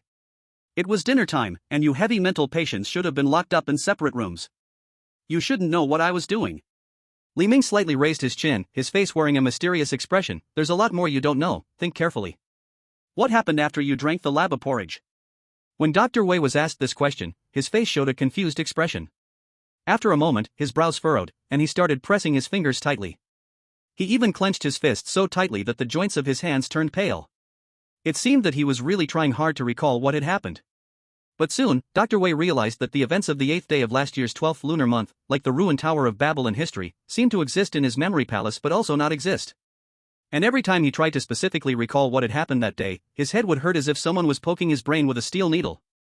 Then, Dr. Wei's whole body trembled slightly, as if he had been shocked, and he fell into a state of confusion and helplessness. Along with the trembling, Dr. Wei's eyes turned slightly white, and fine white foam appeared at the corner of his mouth. If there had been a professional neurologist or brain specialist present, they would have immediately noticed that Dr. Wei's symptoms matched those of epilepsy. If you are unfamiliar with the term epilepsy, perhaps you might understand it better as seizures or fits. It is a chronic disease caused by sudden abnormal discharges of brain neurons, leading to temporary brain dysfunction. The topic Li Ming had just mentioned without a doubt triggered a switch in a certain nerve inside Dr. Wei's brain, causing his epilepsy to start. Dr. Wei's epileptic seizure lasted for about 5 minutes. Until sand and gravel piled up at his feet, seeping into the skin around his ankles, and with the sharp pain caused by the blockage of blood vessels, Dr. Wei's eyes slowly returned to normal, and he woke up. But at that moment, Dr. Wei's white coat was soaked with his own cold sweat, and his whole body was drenched in a thin layer of perspiration. At that moment, a terrifying thought appeared in his mind. He had to figure out what had happened on the 8th day of last year's 12th lunar month. But now, 5 minutes had passed, and the granular substances from the hexagonal ventilation vent on the right side of the room had already piled up on the ground, reaching his ankles. If a little more time passed, countless particles would pile up and start moving towards his skin. Dr. Wei wanted to live, but the secret Li Ming had spoken about, the blank space in his missing memory, was like a steel knife stabbing into his heart of knowledge-seeking. Human curiosity is strange. The first sentence of Aristotle's Metaphysics is, "All men by nature desire to know." The desire for knowledge is one of the basic desires in human nature, and when this desire occupies the brain, food, beauty, power, even all other basic desires and emotions are suppressed beneath the overwhelming desire for knowledge in the brain. This emotion spread and grew in Dr. Wei's mind like a virus. He looked at Li Ming, cold sweat dripping down his face, his expression becoming somewhat crazy. He stood on the other side of the iron net covered in black flames, almost scraping his throat, hoarsely shouting, tell me everything that happened that day." Li Ming calmly nodded, "Hand over the key in your hand, and I will tell you everything you forgot last year on the Laba Festival." Although Dr. Wei was on the brink of madness, there was still a last flicker of clarity in his eyes. "No, you tell me first. I might give you the key. But if you don't tell me, we both go to our doom together." The thirst for knowledge was this insane. Clearly, just moments ago, Dr. Wei had been afraid of death, but in these few seconds, he radically changed his mind. He seemed like a different person altogether. Now, Dr. Wei was obsessed, crazy, with a near-terrifying urge to know. And all this was just because Li Ming had touched a switch in Dr. Wei's brain nerves. At this moment, Li Ming looked at Dr. Wei and asked lightly, "Do you really want to know the truth?" Dr. Wei's eyes were bloodshot, desperately nodding his head. Li Ming sighed and said, "Actually, you died last year on the Laba Festival." "Huh?" Hearing this, Dr. Wei's eyes widened, filled with disbelief. He first stared fixedly at Li Ming, then turned his gaze around the area he could see. He roared like a horse-mad dog, "You're talking nonsense. I'm clearly alive. My breathing, heartbeat, blood pressure, pulse are all normal." "You're lying. You're tricking me." Saying this, Dr. Wei seemed to have used up all his strength. He bent down, his chest shaking violently, gasping for air as if he hadn't breathed in a long time. At this moment, Li Ming took a step forward, almost pressing against the iron net separating them. "Lift your head, look at me." Dr. Wei lifted his head and met Li Ming's eyes. At this moment, Li Ming's eyes flickered with genuine indifference and ruthlessness. In a tone as calm as an iceberg, like a movie narrator, Li Ming recalled, Longshan Mental Hospital, January 14th, Thursday, the 8th day of the 12th lunar month, Laba Festival. At 7 o'clock in the evening, you, as usual, finished writing the daily observation and diagnosis report in your office and went to the cafeteria on the right side of the first floor of the mental hospital for dinner. Due to the Laba Festival, the usual vegetable soup in the right side cafeteria was replaced with Laba porridge. You took a bowl. It was a small round plastic bowl with a radius of about 5 centimeters. At 7:10, you received an urgent notice to go to room 101 to handle a patient emergency. But feeling very hungry, you took this bowl of Laba porridge and ran as you traveled. At exactly 7:14, you arrived at the door of room 101. The door of room 101 had been smashed open, and a crimson figure emerged from inside. Your heart was pierced by this crimson figure, and then your chest was completely torn apart, collapsing at the door of room 101. Now, do you remember it all? A scarlet image surfaced in Dr. Wei's mind. Everything Li Ming said seemed to emerge from the depths of his memory, the spilled Laba porridge, and his chest that had been pierced, the porridge mixed with blood swirling in the air. More and more memories came back, increasingly real. It all seemed to have really happened. Dr. Wei was filled with confusion, but I'm still alive, right? My heartbeat is so strong, and my breathing is very normal. How could I possibly be dead? Li Ming saw Dr. Wei like this, a trace of extremely subtle evil flashed in his eyes. Dr. Wei is already dead. What lives on now is just a clone carrying Dr. Wei's existence. Longshan Psychiatric Hospital is under the Lifelong Group, and you know the Lifelong Group's genetic cloning technology. Moreover, as far as I know, the number of staff at Longshan Psychiatric Hospital has never decreased or increased. But the accidental death rate of the employees at Longshan Psychiatric Hospital is so high. Don't you know what this represents? When Dr. Wei heard this, he was completely stunned. His eyes lost focus, and he stood there in a daze, like a puppet, with no other thoughts. He turned his two arms, looking down at his own body. Am I just a clone? Li Ming looked calmly at Dr. Wei and said, Give me the key. Your reason for living is just to work for the Lifelong Group. As a clone, do you think your continued existence has any value? Dr. Wei stood there, feeling a bit numb. After a moment, he slowly raised the key in his hand and handed it towards the small square opening of the iron net in the center of the room. But just then, he suddenly looked at Li Ming and said, No, Dr. Wei has a daughter, and his relationship with her is not good. Can you say one thing to her after you leave? What is it? Dr. Wei pushed up his glasses and smiled a bit troubled. Just tell her, as a father, I truly haven't fulfilled my responsibilities. Take care of yourself in the days to come. Then he handed over the other half of the key to Li Ming. Chapter 78, The Truth of Memory. Receiving the key.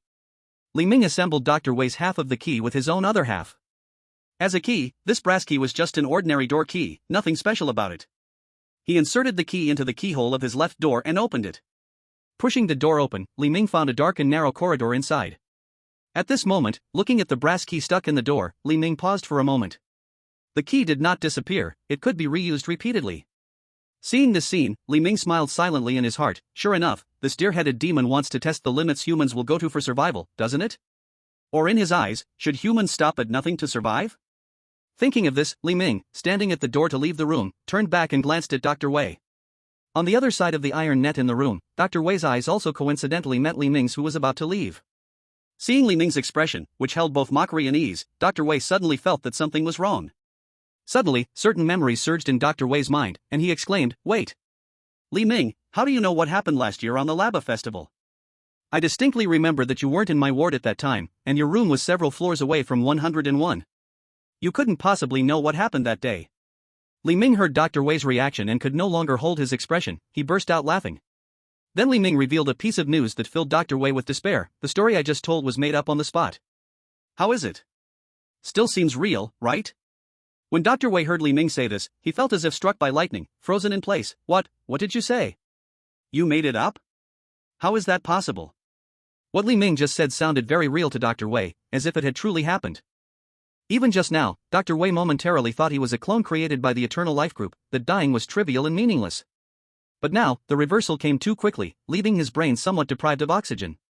Dr. Wei bit down on his tongue, allowing the pain that surged to his heart to give him a moment of thought. If what you say is not truly happening, then why do I feel everything you say is real? And so vivid.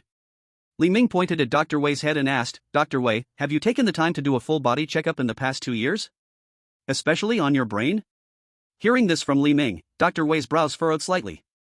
Since he entered Longshan Mental Hospital and got busy with work, he really hadn't found the time for any full body checkups in the last 2 years. What do you mean by that? Do you think I have some kind of illness? Li Ming nodded. You might have mild meningitis. In the past 2 years, you've been increasingly tired, unable to concentrate, your thought process has noticeably slowed down, frequent sleepiness, blurred vision, even your previous symptoms of being squeamish at the sight of blood have worsened. You used to just feel slightly dizzy, now, seeing blood makes you feel like you could lose control. Am I wrong?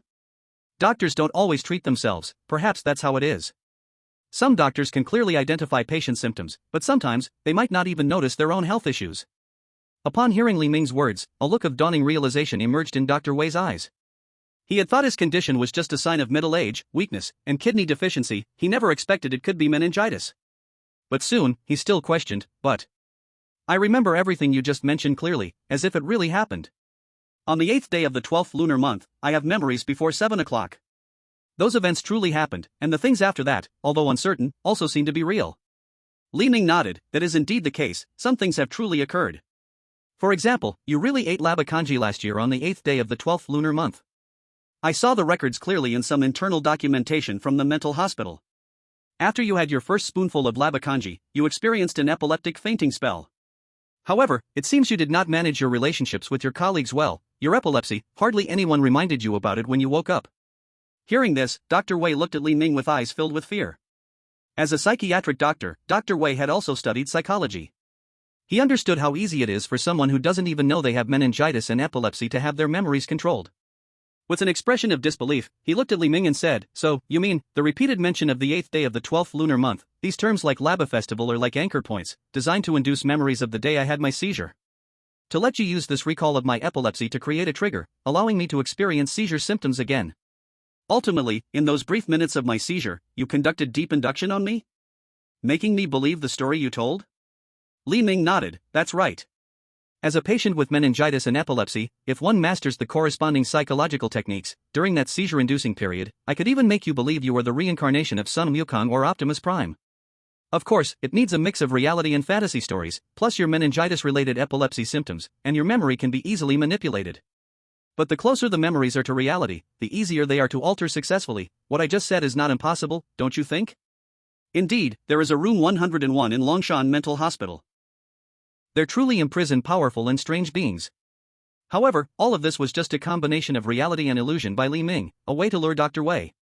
Li Ming smiled calmly. However, in Dr. Wei's eyes at that moment, the smile was undoubtedly more like that of a demon than a devil. It even sent chills down Dr. Wei's spine. The mere thought of having treated a mentally disturbed patient like Li Ming up close made Dr. Wei unable to stop feeling a wave of coldness rise from his feet. But when Dr. Wei looked down, it wasn't coldness. Instead, one of his feet was buried under gravel-like particles in the room that obstructed blood flow. One of his feet had lost all sensation due to the interruption of blood. Oh no, quick, give me the key. Dr. Wei screamed. Li Ming thought for a moment and casually tossed the brass key to Dr. Wei. He and Dr. Wei were not deadly enemies, and after all, he owed Dr. Wei a debt from his escape from the hospital. Now it could be seen as repaying that debt. Li Ming shook his head and walked out of the first compartment. However, as he left, to satisfy certain malicious interests, Li Ming left Dr. Wei with this line. Dr. Wei, many things I said before were actually true.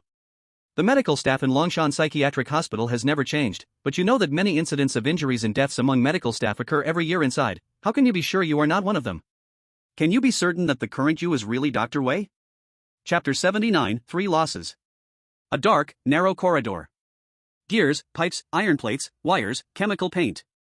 Various scrapped factory equipment was pieced together by the deer-headed demon into a dark art exhibition on the walls, ceiling, and floor of the corridor. These items were arranged into strange human faces smiling. The artistic talent of the deer-headed demon was astonishing. Even though the raw materials were far inferior to professional art supplies like watercolor paints, under the demon's hands, these wastes displayed a bizarre beauty. In fact, it even had more artistry than some so-called famous pieces exhibited in museums. These assembled smiles varied in size, some larger than 10 meters, while others were only a few centimeters. Human face smiles were pasted on the walls, hanging from the ceiling, carved into the floors. Every face built from rubbish in this dark corridor was smiling. Joyful smiles, tearful smiles, sorrowful smiles. Sharp mouth corners, torn eyes, exposed nose bridges. A terrifying atmosphere filled this corridor. Li Ming activated the Eye of Misfortune. As a horror movie enthusiast, he had long reached a level of ignoring such terrifying scenes. Ignoring the deer-faced demon's deliberate arrangement, Li Ming walked straight toward the end of the corridor. At the end of the corridor was another door. Clearly, this demon's game required passing through many rooms. Upon entering the second room, Li Ming glanced at the live streaming room of Wu Yueli and Xiao Hai, finding that they had also successfully left the first room. Compared to Li Ming, Xiao Hai and Wu Yueli's situation was relatively unfortunate. Xiao Hai was somewhat better off. Besides extensive skin ulceration on his hands and feet, he seemed to have not sustained any serious injuries. It appeared Xiao Hai was lucky and quickly found the key. However, Wu Yueli's condition could be described as extremely horrible. Her arms were covered in blood marks, dried bloodstains frozen on her arms, and her arms drooped powerlessly at her sides. Clearly, her two arms were incapacitated. At this moment, she curled up weakly in a corner of the corridor, trembling all over. At this moment, her skin was even paler than that of some fierce ghosts, and at certain joints, it showed a purplish frostbite. Wu Yueli had taken a trip to the gates of hell, not knowing if her condition could survive the next interval. Li Ming saw this and without much thought, he casually pushed open the door to the second room in front of him. The second interval was completely dark. Even with Li Ming activating his demonic eye of omen, it was still hard to see the situation inside the room. This made Li Ming feel a bit strange. So, Li Ming's nose twitched, he sniffed and found that there were no strange smells in the air, as if the room contained nothing at all. At this moment, the voice of the deer-headed demon sounded. "Hello, esteemed Mr. Li Ming, congratulations on successfully passing the game of the first interval. Indeed, seeing your performance, I am even more certain that you are better at grasping human nature than us demons. If it were anyone else, they might not so easily hand over the key that concerns life to a doctor who has studied psychology at a top medical school. But you did it with just a few words, effortlessly, and I admire you for that. So in the second room, we will increase the difficulty. I wonder if you've ever fantasized about the world of the disabled. Deafness, blindness, muteness. Our demon association has discovered that the world of the disabled is generally a lot more boring than that of ordinary people. But strangely, even though they are born full of disappointment, the inner brightness of these naturally flawed people is often more than that of normal people. Next, before you leave this room, you will be blinded, deafened, and rendered mute just like those who are born disabled. In this situation, let's see if you can find a way out. A word of warning, this room is not safe. The sooner you leave, the safer you will be." As the deer-headed demon finished speaking, Li Ming's entire world suddenly fell into silence. A silent stillness. No light shining. No sound reaching his ears. Even Li Ming, who had strong psychological endurance, found it hard to adapt to this sudden situation.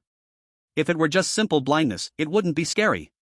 Li Ming could still rely on his ears and voice to sense his location. But now, he couldn't use his ears or mouth at all. With all three of the most important senses gone, Li Ming felt like a lonely star trapped in a dark realm, lifeless in the vast universe. This was a very strange feeling. Li Ming could clearly feel his heart beating within him. Despite being deaf, he still felt that lively thumping. He could even inexplicably recall the sound of his own heartbeat in his mind. Strange thoughts kept growing in Li Ming's mind.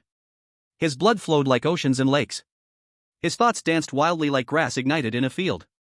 Now, Li Ming quietly stood in this room, feeling more connected to his existence in this world than ever before. But the more alive he felt inside, the more distant this outer world became. Unable to see, unable to hear, unable to speak, it was as if the world had completely cut off its connection with Li Ming at this very moment. In this situation, Li Ming could only take the most primitive approach, bending down, running his hands over the floor of the room, and slowly starting to explore.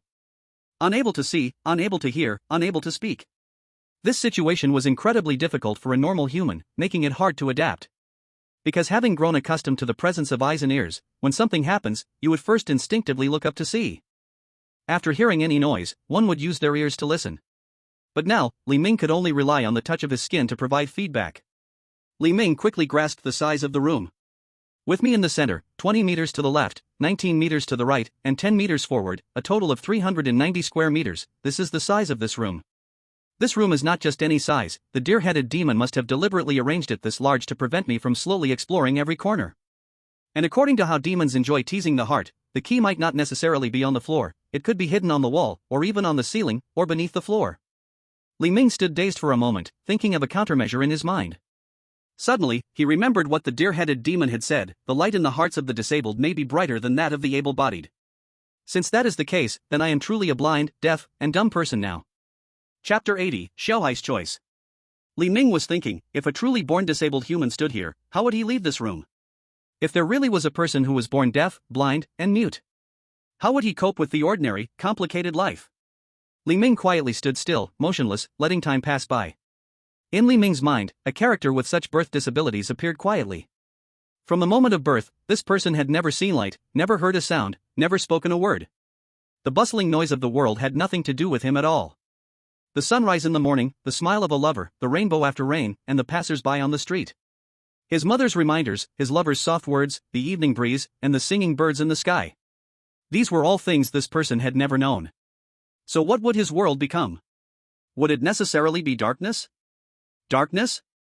But he had never even heard the word darkness, he could not see it, and he could not understand what darkness really meant. Darkness and light, these words that carried strong imagery, held no meaning in this person's world. Because from the moment he was born, he simply did not exist in the normal world. In that instant, a thought suddenly appeared in Li Ming's mind. If light is not light, and darkness is not darkness, then even if I have lost my eyes, discarded my ears, and have no mouth, what does it matter? Because my world was never one of opposing light and dark, it could be chaotic, it could be mad, it could be what I imagine. In that moment of understanding, it seemed a glimmer of light appeared in Li Ming's blind eyes, but it quickly vanished. It was as if a shadow appeared, only to flicker and disappear. Many bizarre images flashed by. At that moment, it seemed a sound like a crackling wave appeared in Li Ming's deaf ears, but this sound also quickly disappeared. All kinds of sounds emerged, they were not the sounds of insects or birds, not the wind or rain, not like any sound Li Ming had encountered before. They were various twisted, extraordinary, and grand echoes, roaring in Li Ming's silent world. His inner world began to come alive. Is this the world of a true triple disabled person? Being blind does not necessarily mean complete darkness. Within a blind person's world, various images can still appear. Likewise, a deaf person does not necessarily hear nothing at all. Perhaps in such a person's world, their light, images, tones, and waveforms are completely different from those of ordinary people. Understanding this, Li Ming slowly began to move forward. This time, he did not rely on his hands to touch the ground. Because now Li Ming, relying on a brief moment of insight, he had successfully turned himself into a person who has lost everything and had lived in his imaginary world for over 10 years. Now, even without eyes, ears, or a mouth, Li Ming could still move his body just like before. No light felt like light, and no sound felt like sound. Li Ming, as if guided by fate, turned around and reached for the door he came in through. Click. A clear sound echoed as Li Ming found a key on the doorknob of the entrance. As expected, he found the key. The next step became much simpler. He had to find the exit door. Although this room was 390 square meters, the door should still be on the wall. The deer-headed demon, being a creature of artistic taste, could not be foolish enough to place the door on the ceiling. So, Li Ming moved forward and quickly found the exit door to this room. He unlocked the door with the key. As his feet left the room, Li Ming's vision, hearing, and mouth all returned to normal function. He took some time to perfectly solve the game in the second compartment. However, this made Li Ming ponder. The ability of this deer-headed demon is a bit too powerful. My earlier guesses about its identity seem to have been too reserved. In Happiness Community, the face of Qian BK01 was given to him by the deer-headed demon, and that face was an A-ranked item.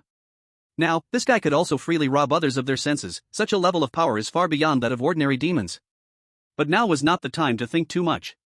After passing through the corridor of the second compartment, Li Ming found himself in front of a massive red door. The door was splashed with various red chemical paints depicting arms and other body parts, resembling a very abstract art style. In a game, this door would surely lead to the boss room. Looking at this room, Li Ming guessed it was the last one. Passing through this room should allow him to finish the game and leave the chemical factory in the east suburb.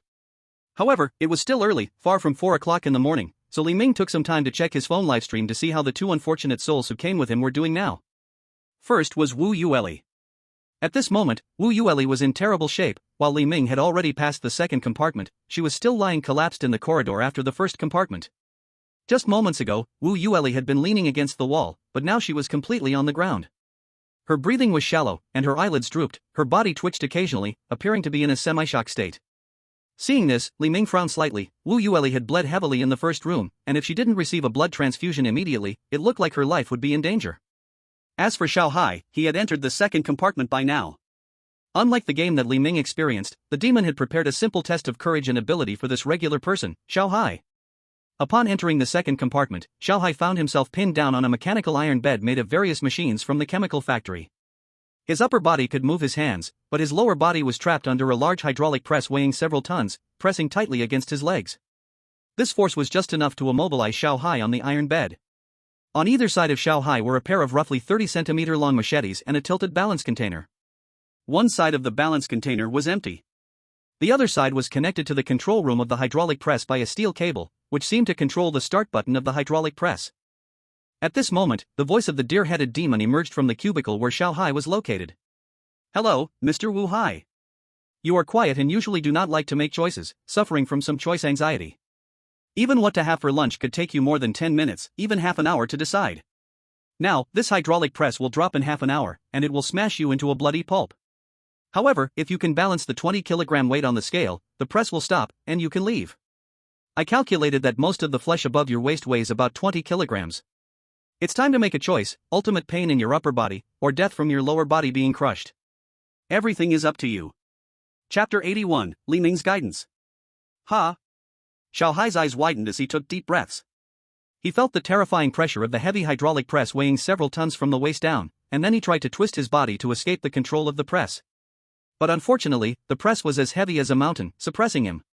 No matter how Xiao Hai twisted, the press kept firmly pressing down on the area below his waist, making it nearly impossible for him to move at all.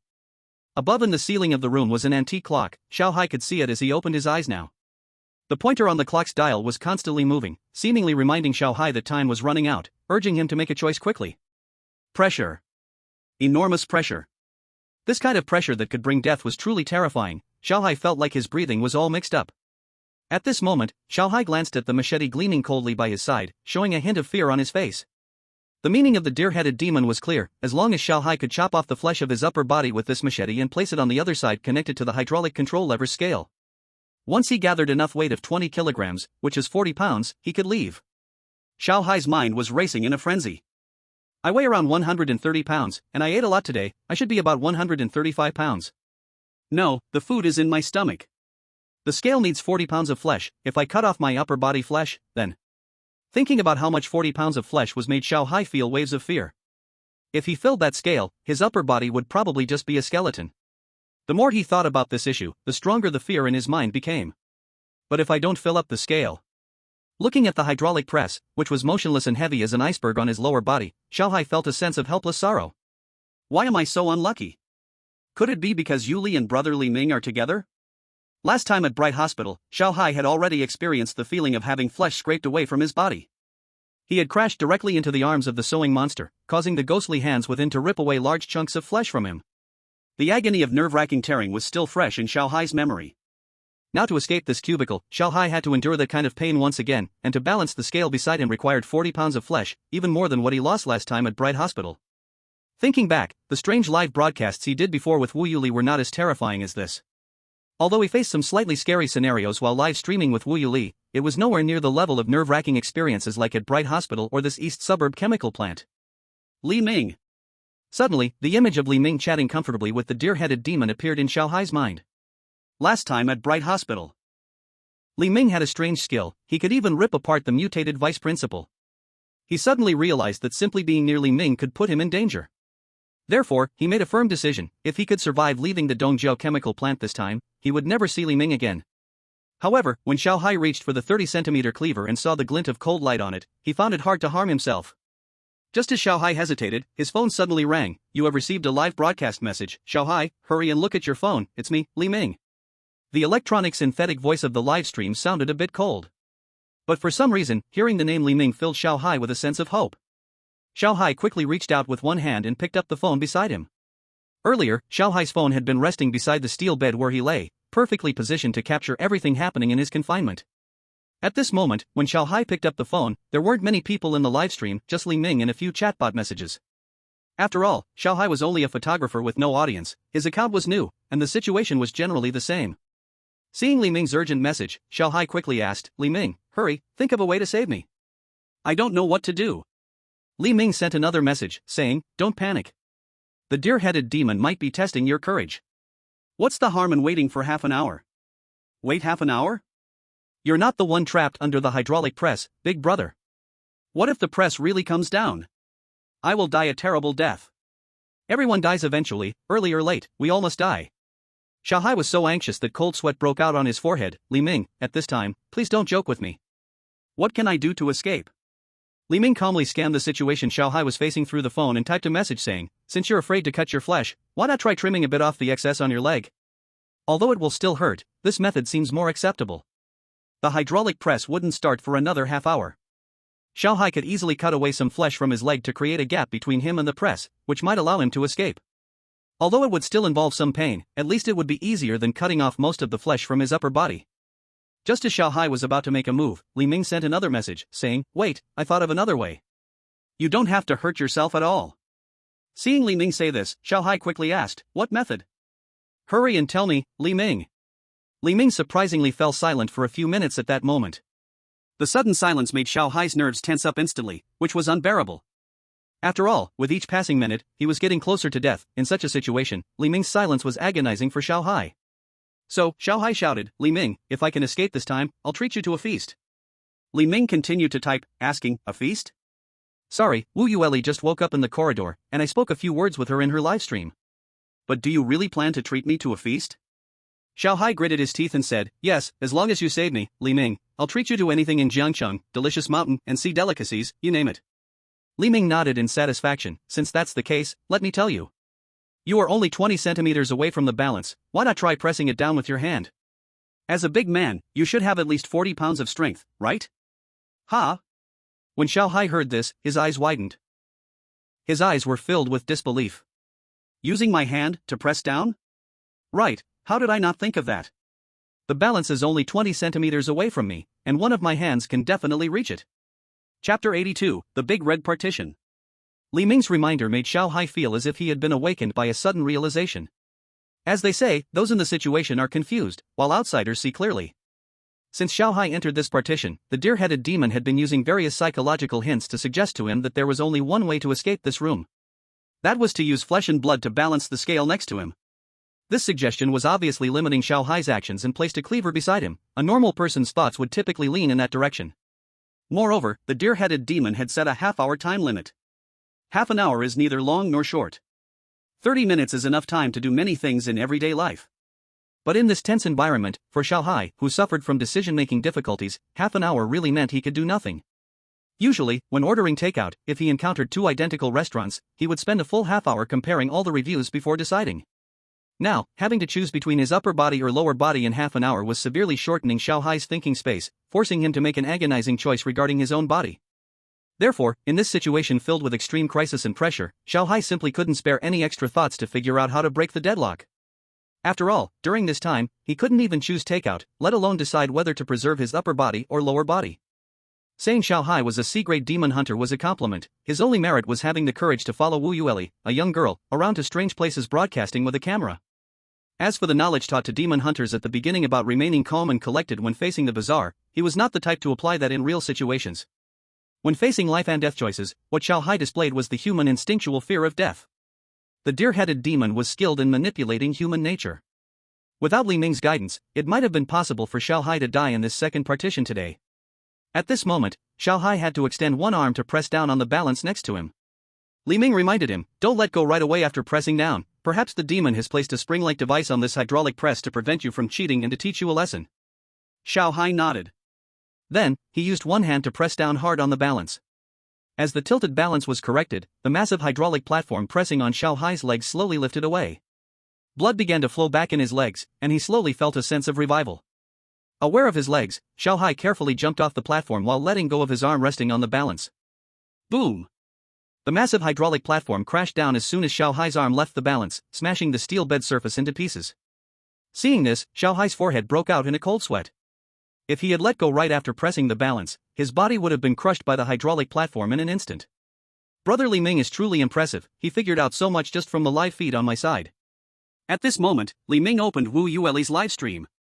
Wu Yueli was leaning against the wall of the corridor, in a semi-conscious state. Severe blood loss and her broken arms made it hard for her to control her movements. With Li Ming's suggestion, Wu Yueli used her only tool, the A-grade spirit restraining talisman. Generally speaking, this thing is used to suppress evil spirits, and the effect of resisting evil spirits is often seen on various coffins and yellow talismans, which are some of the common talisman papers used by Maoshan Taoists. However, after the modifications made by exorcists, the soul-conquering talisman in Wu Yueli's hand can temporarily suppress the user's soul within their body, extending the user's life for a period of time. During this time, if the user can seek rescue, their life can be saved. If the time passes, and after the soul-conquering talisman fails without receiving help, then the soul will completely disperse, with no chance for reincarnation. This soul-conquering talisman has extreme effects, but is also very useful in many situations. The yellow talisman is perfectly affixed to her forehead, and Wu Yueli looks tragic, her face pale. She now resembles a revived modern zombie. With her soul as the master, the soul-conquering talisman emits a faint yellow light. For now, Wu Yueli feels no pain in her body, but her control over it has become somewhat numb. She knows this is the talisman's effect kicking in. Soul-conquering talisman, sealing the soul, body stiffened, this is a normal phenomenon during the talisman's effect. For Wu Yueli, time is limited. She does not know how long her soul can still stay within her body. But at this moment, Li Ming in the live broadcast room is directly guiding Wu Yueli. Walk left, stop in front of the fourth smiley face on your corridor, then walk forward towards the fourth smiley face. Wu Yueli reaches the fourth smiley face, frozen for a moment. Looking at the human face smiles made up of various discarded pipes stuck in the corridor, she feels uncertain. Li Ming, are you sure I should keep going forward? But this smiley face is stuck on the wall, there's no way ahead? Li Ming types in the live stream, what you see is not necessarily real, there's another secret behind these smiley faces. After passing the second compartment, Li Ming had a blind experience. This experience instantly elevated his thinking, and after that, he could clearly uncover the layout of the compartment game set up by the deer-headed demon. This layout cannot be seen with the eyes but must be guessed based on the feeling in the heart. The various expressions on these faces represent different human emotions: joy, anger, sadness, fear, love, evil, and desire. Li Ming meticulously observed among countless smiling faces and found that the least represented emotion was fear. And behind the mask representing this emotion of fear should be the shortcut. Although there is no direct shortcut out of the room, there is a direct path to the last compartment, which is what Li Ming can guide Wu Yueli towards now. The live broadcast room hosted by Wu Yueli still has many people watching. Seeing Li Ming directly comment with his name, the viewers started copying and pasting. Seeing Wu Yueli not moving, more comments demanded, female assistant, understand your identity, the host has spoken, why aren't you moving? Yeah, Li Ming has spoken, why aren't you going? Your salary is getting deducted. If the female assistant keeps hesitating, she won't get gifts next time she comes to the live stream. With the soul-conquering talisman on her forehead, Wu Yueli looks at these comments and feels a deep fatigue in her heart.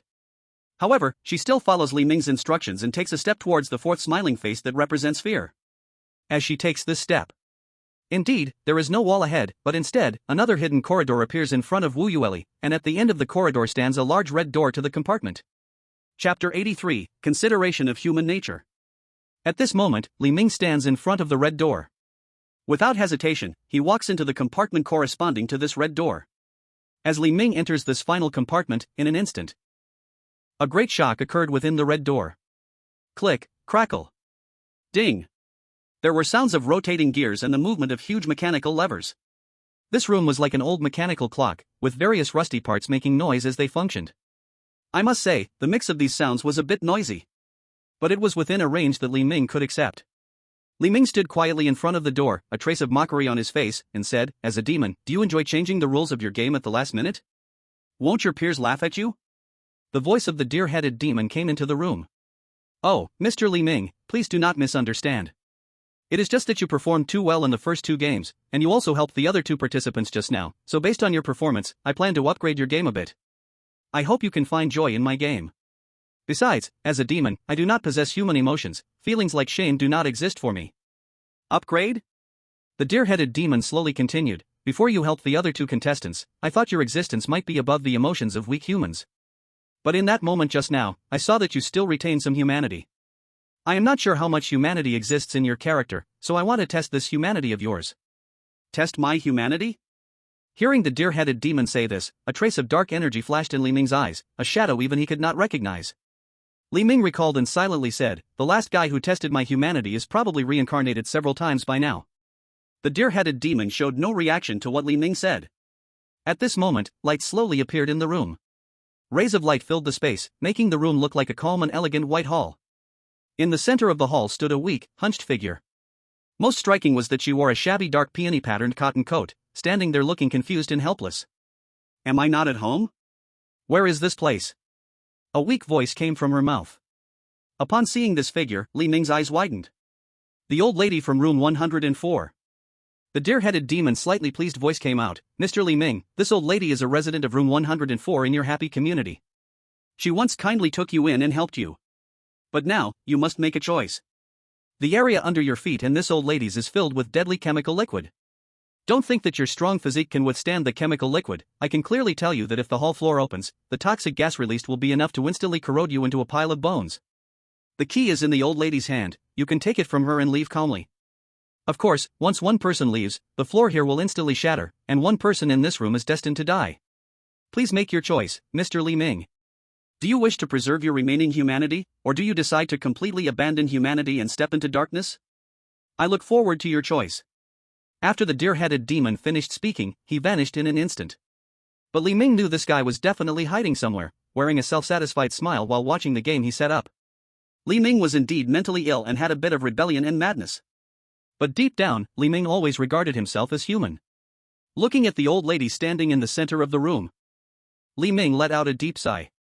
At that moment, the old woman directly handed over the key in her hand. She calmly raised her palm and offered the key to Li Ming, showing no hesitation at all for this life-giving key. With her wrinkled eyelids squinting together, the old woman smiled kindly. "Child, take the key and go back. If you have the chance, leave the happiness community, it doesn't suit you. You're so young, you shouldn't be living in hell, it's too tiring, too tiring." The old woman had naturally heard the words of the deer-headed demon just now. Although she didn't fully understand the situation, she knew that only one person could leave this room. But even after she realized this, she still handed the key to Li Ming without hesitation. In her eyes, she seemed to care little for her own life. Seeing this scene, Li Ming frowned. If the old woman wanted to fight him for the key, he would have snatched it away and left this compartment. But now the old woman's action played right into the hands of the deer-headed demon. Li Ming had never been someone who was overly sentimental or hesitant. Yet, facing such a scene, even a heart of steel would hesitate for a moment. Inside the red compartment where Xiao Hai was. Before him stood a handgun and a woman tied to a chair, stinking and disheveled. Xiao Hai looked at the woman before him with a face full of disbelief. Pain, regret, and despair flickered in his eyes. It was a very complex expression. Because he knew the woman in front of him. She was the one he had madly loved but never dared to confess to at the age of 18. Xiao Hai clenched tightly the photo he had taken out from the chemical waste of the first compartment, but ultimately helplessly let it go. At that moment, the voice of the deer-headed demon appeared in Xiao Hai's compartment. "Hello, Mr. Wu Hai. I believe you can tell at a glance that the woman before you is your white moonlight from 18 years ago. Look at her in the photo, full of youthful vitality, with a pure look on her young face. Though you have only been separated for 5 or 6 years, your life paths have turned like a right angle. Now, she is a mistress of several men, a drug addict, and she even sold one of her own children to the demon church for some ridiculous gold coins. She is now completely beyond purity, having degenerated into the filth that even demons and goblins in this bizarre world would mock." Xiao Hai asked in a deep voice, "So, what do you want me to do?" "It's simple. You have a handgun before you. Pick up this handgun and personally end her life. The key to leaving this last compartment is right in her head." Chapter 84, Surprise. Upon hearing what the deer-headed demon said, Xiao Hai shuddered all over. "You want me to kill her?" Besides being a somewhat introverted photographer, Xiao Hai was also a C-class demon hunter. As a demon hunter, the first lesson upon entering the field was to learn to respect human life. Regardless of how bizarre the situation is, even if the person is a complete scoundrel, a demon hunter should do everything to save them. This is the responsibility of a demon hunter. But now, looking at the woman before him, who seemed like a lump of mud, Xiao Hai's faith was wavering. The white moonlight of 18 had transformed into a fallen scoundrel, and Xiao Hai's gaze flickered as he reflected on what meaning his life had at this age. At that moment, the woman's arms, full of needle marks, moved slightly as she was tied to the chair. Her parched mouth opened slightly. In an almost inaudible voice, she said, "Kill me. I beg you, kill me." What? Little Hai was stunned. It turned out she wasn't unconscious but awake.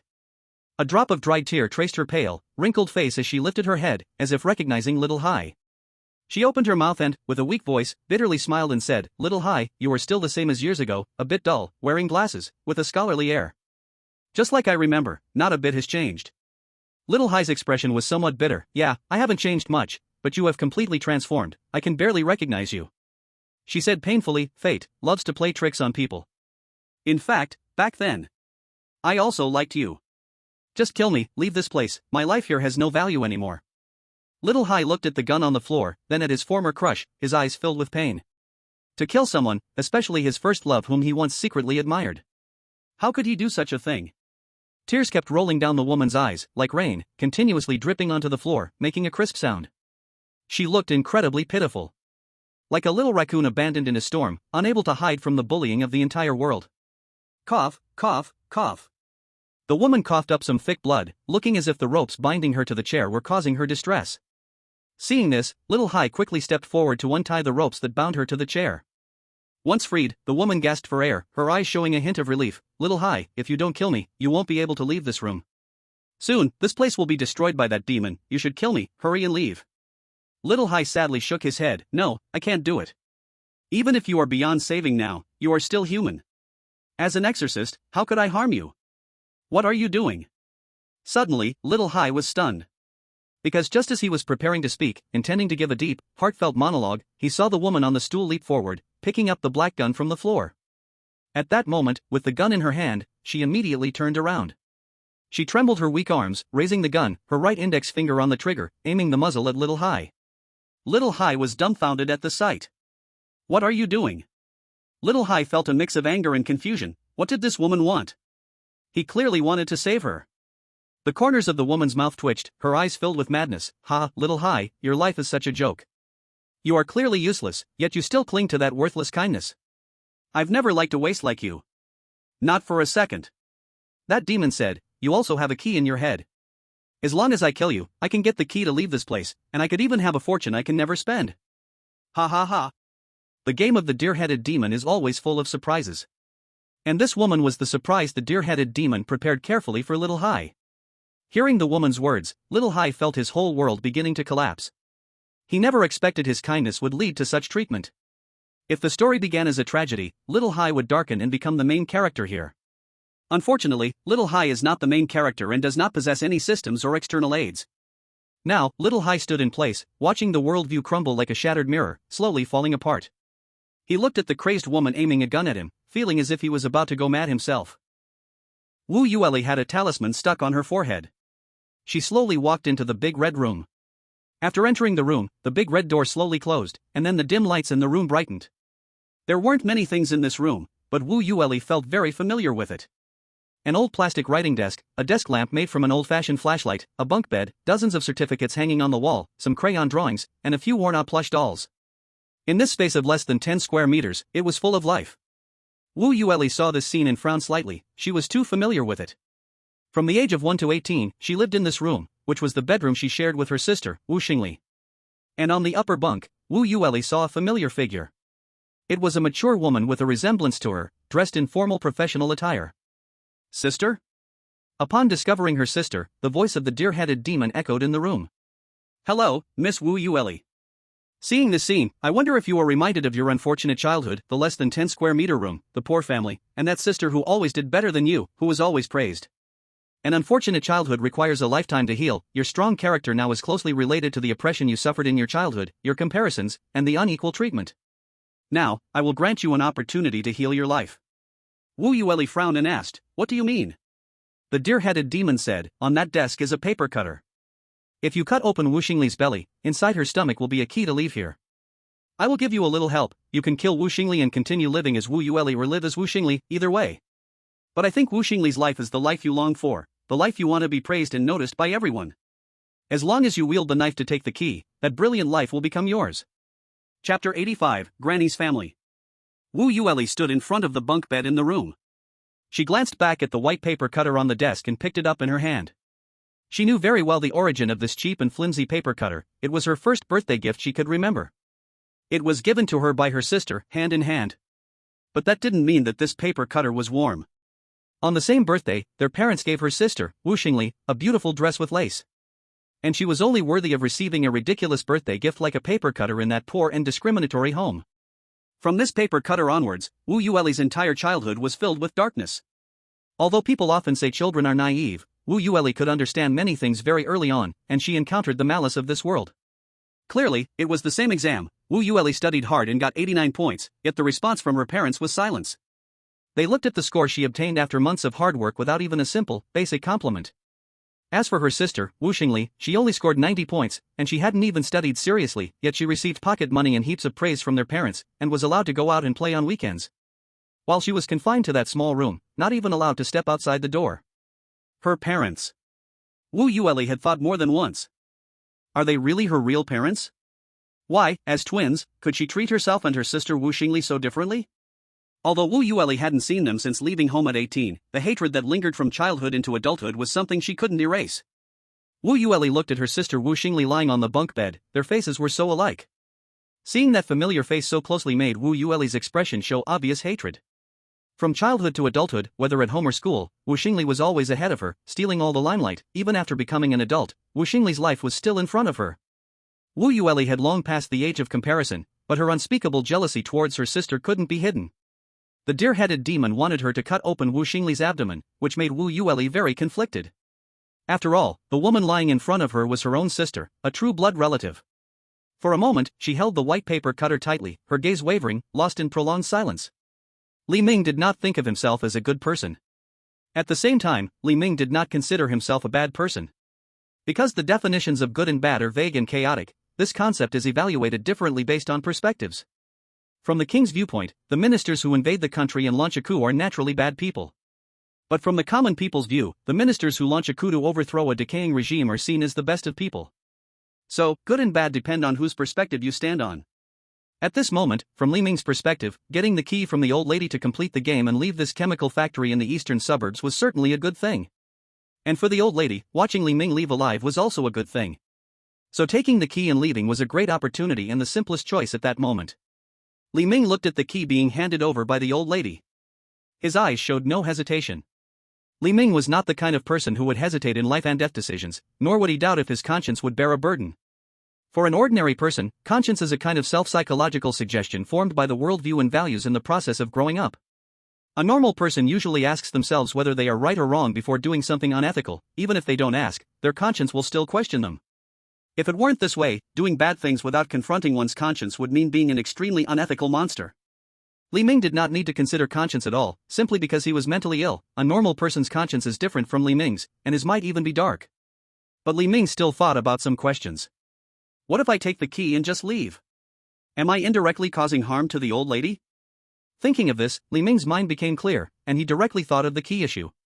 Right, whether the old lady lives or dies is a question. Li Ming slowly raised his head to look at the old lady, and then quietly asked this core question, "Old lady, are you dead?" When the old lady heard Li Ming's question, the expression on her aged face froze. At that moment, Li Ming recalled the setup in front of room 104. The door of room 104 was a black door, and in front of it lay a bowl of moldy white rice and a pile of burnt yellow paper ashes. Previously, Li Ming found it a bit eerie. But at that time, I didn't deliberately think about these details. Now that I think about it, there are indeed some problems. Room 104 is where Grandma and her family live.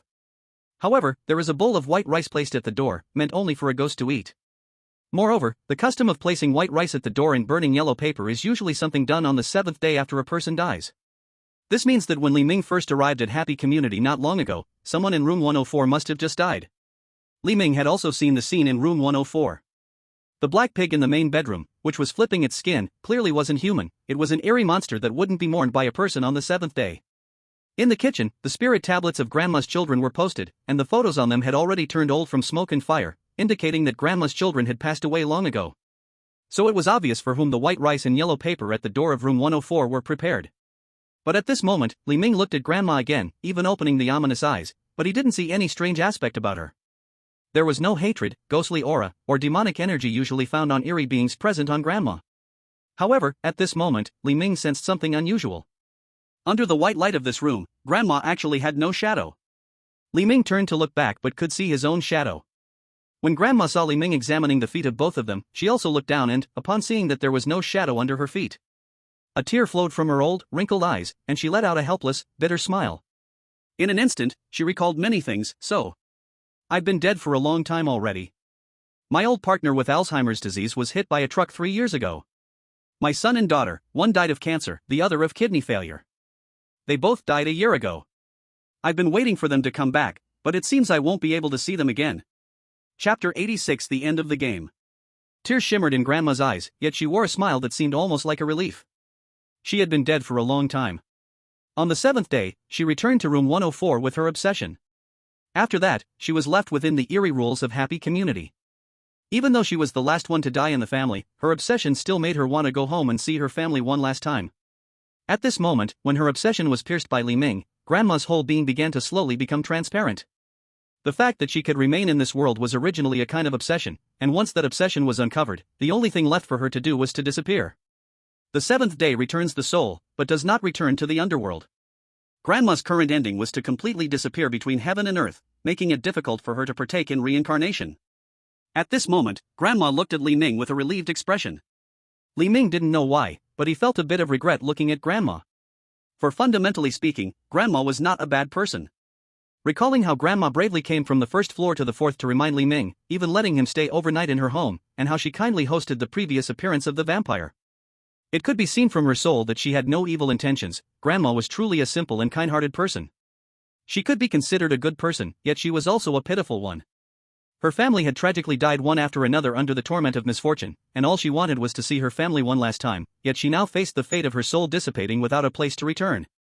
This world is so wondrous, simple and kind-hearted people may meet tragic ends, while those who do evil without a second thought might enjoy happiness and live long lives. This is fate and also luck. Li Ming calmly watched Grandma's figure disappear in this room, sending her off on her last journey in this world.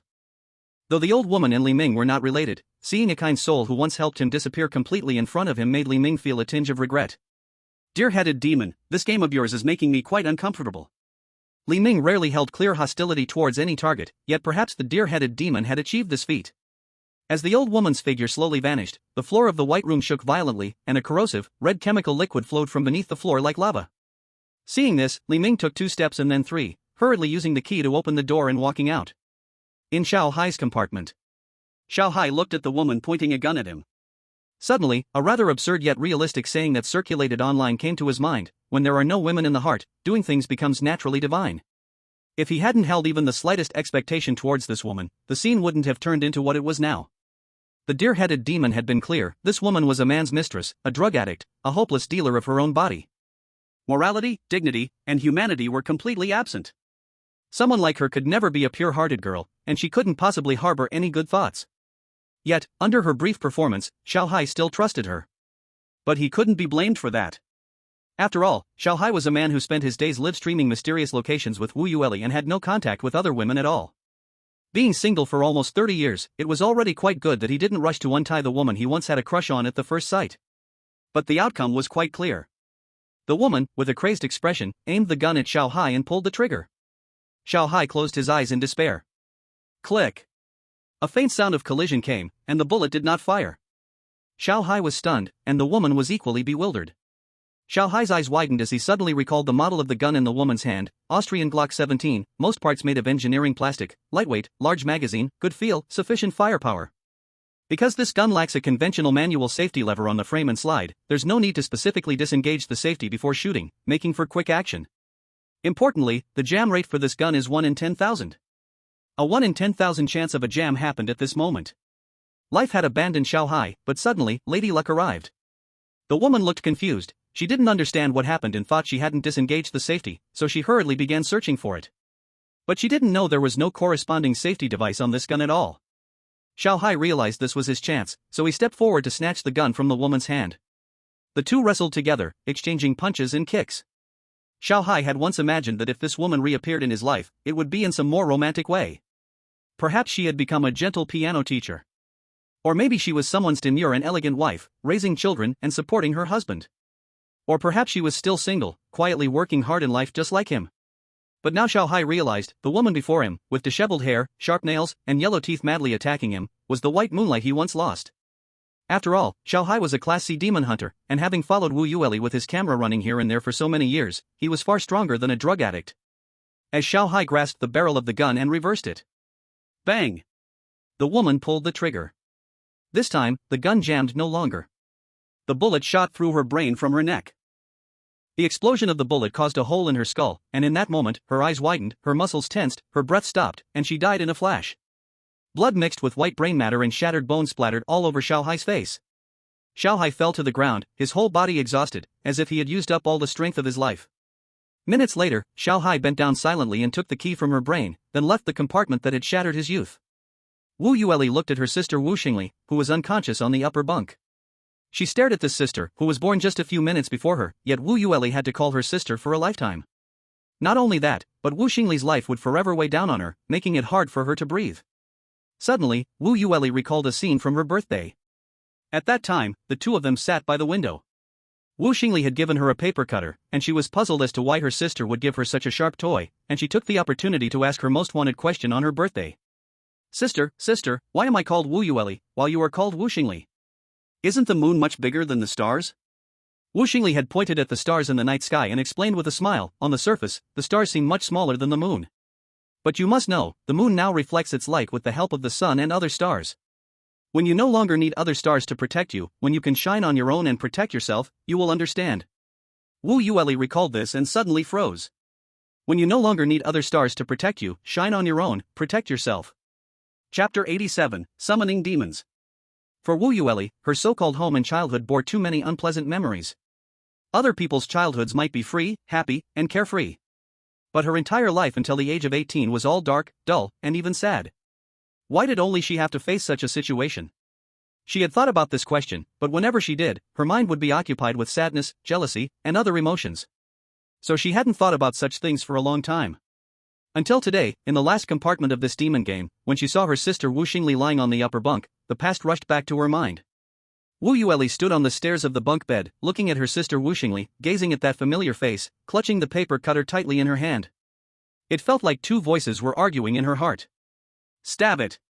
Take the key from her belly. Your life will change. No, she is your own sister. Even if you kill her, you will not be freed. Violence will only lead to a violent end. As Wu Yueli was torn between the two voices, a drop of transparent tear rolled from the corner of Wu Xingli's eye. This tear fell silently, tracing down the wooden planks of the upper bunk onto the lower bunk. Seeing this scene, Wu Yueli was stunned. How could this be? Each night when she was young, 1 or 2 drops of water would fall from above, dripping down from the gaps in the upper bunk to her face, onto her skin. Wu Yueli had also asked her sister about it, and her sister's answer was that the old water pipes in the ceiling would drip water at night. Now it seems, every drop of water at night was actually her sister's tears? Wu Yueli frowned. It seemed she didn't understand why her sister would cry every night. Clearly, whatever Wu Xingli did received praise from others, and she always drew attention wherever she went, even for dinner. She enjoyed meals carefully prepared by their parents. So, what deep thoughts could she possibly have that make her cry every night? Thinking of this, Wu Yueli looked at her sister Wu Xingli, dressed in a black Western-style professional outfit. Just like before, she wrapped her body tightly at every moment.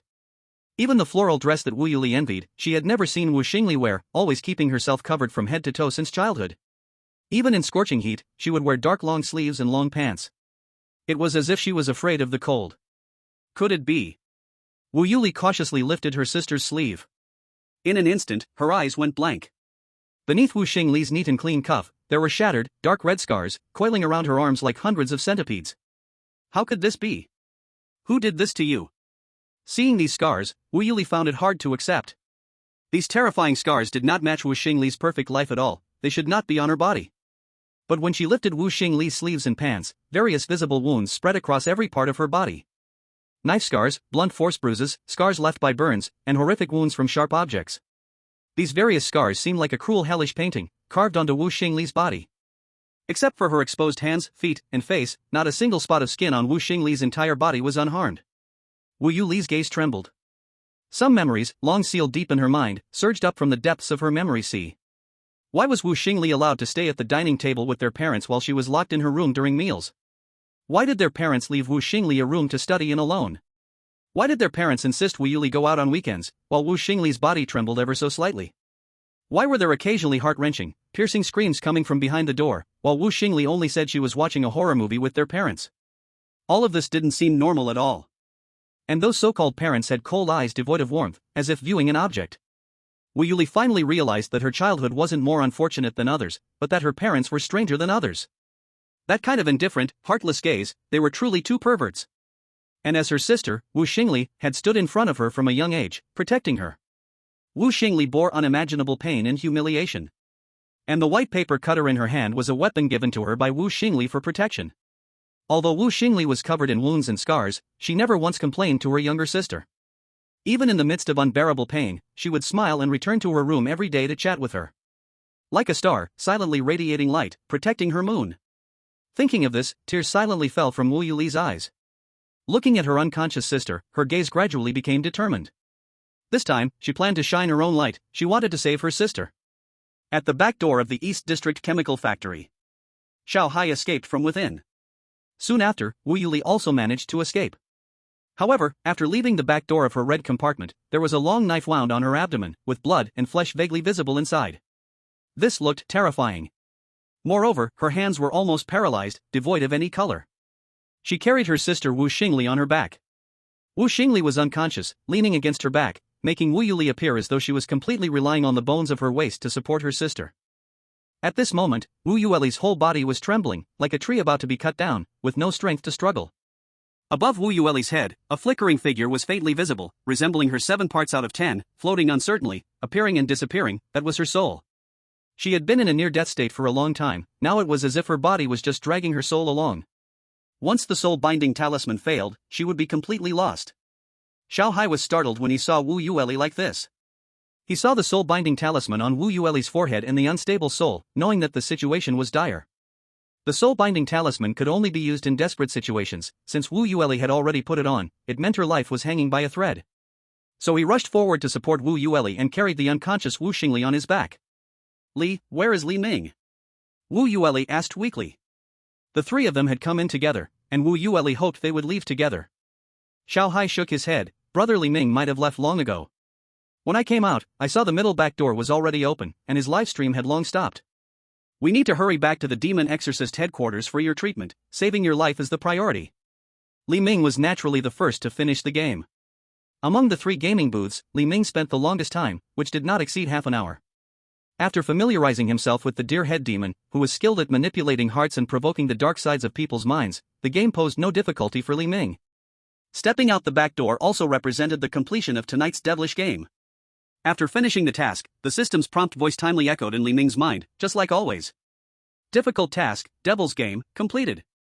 Rewards, free attribute points *2, random A-class item *1. Host currently has a random A-class weapon *1, would you like to draw? Host currently has free attribute points *8, would you like to add free attribute points? Host currently has random free attribute point *1, would you like to draw? The system's voice rang once, and the accumulated attribute points were nearly 10, but Li Ming wasn't too concerned about it, he planned to open the rewards later. Because right now, Li Ming had something more important to do. After leaving the back door of the chemical factory, Li Ming looked back and saw that most of the demonic flames inside the chemical factory had vanished, and various places in the factory were gradually returning to their ordinary appearances. This place being chosen by the deer head demon was not without reason. Various unknown chemical raw materials and bones had made it a filthy place. But the deer head demon didn't seem to intend to use this as a stronghold. After the 3 completed the game, it looked like the deer head demon chose to leave. Trying to leave after making me unhappy? Li Ming seized the moment and immediately returned to the east suburb chemical factory for a search, but after a careful search back and forth, he found no trace of the deer head demon. It seemed that after carefully designing this game, the deer head demon anticipated that Li Ming might come looking for trouble, so it left beforehand. However, revenge had already sprouted in Li Ming's heart against that deer head demon. Li Ming rarely sought revenge on anyone or anything. Even though Li Ming was a bit mentally unstable, he generally belonged to a kind of person who loved life and remained optimistic. Now that he had been tricked by the deer head demon. As the saying goes, a gentleman seeks revenge, 10 years is not too late, and Li Ming would take revenge tonight. With a malicious desire for revenge, Li Ming did not care about the lives of Wu Yueli and Xiao Hai, rushing back to the happy apartment immediately. Room 404 of Happy Apartments.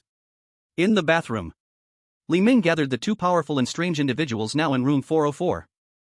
Meeting to discuss major matters. Zhaoya and the eerie Qian BK01 stood in front of the mirror. Although they were both residents of the apartment, this was Qian BK01's first formal meeting with Zhaoya, making the atmosphere in the bathroom quite tense. They were both powerful anomalies. Zhaoya had royal blood, a phoenix fate, and centuries of sorrow. Even in her past lives, she carried overwhelming resentment and hatred, making her a top-tier ghost. Qian BK01 was no small character either. He was a servant of an ancient god, having awakened self-awareness as a synthetic being from a distant planet, now a divine entity within the mirror. They both belonged to the S-class, or even higher, category of anomalies according to the Demon Hunter's classification. However, because Li Ming stood between them, the 2 were currently managing to hold back their hostility. Li Ming coughed lightly twice. Ahem, I need both of you to help me with something soon. It shouldn't be a problem, right? Zhaoya looked at Li Ming. Although she bore him no ill will, the swirling resentment and hatred in her blood-like aura was undeniable. She calmly asked, how can I help you? Li Ming explained, soon, I will summon a powerful demon. I need both of you to firmly control its movements the moment it appears. If you can knock it out directly, that would be even better. I want this demon to experience the harshness of the human world. The deer-headed demon liked to play games. Li Ming planned to summon it back for another game set by himself. Upon hearing this, Qian BK01's face, which resembled Li Ming's, slowly revealed a look of confusion. He seemed puzzled about why Li Ming would summon a demon into his home. Li Ming stared at Chen BK01 and coldly said, "The demon I will summon should be familiar to you. It previously resided in the Bright Hospital, and I encountered it when I went to fetch your face." "I don't believe there's any causal relationship between you two, right?" As Li Ming spoke, his eyes narrowed slightly, and within the system, the Black King Greatsword was already locked onto him.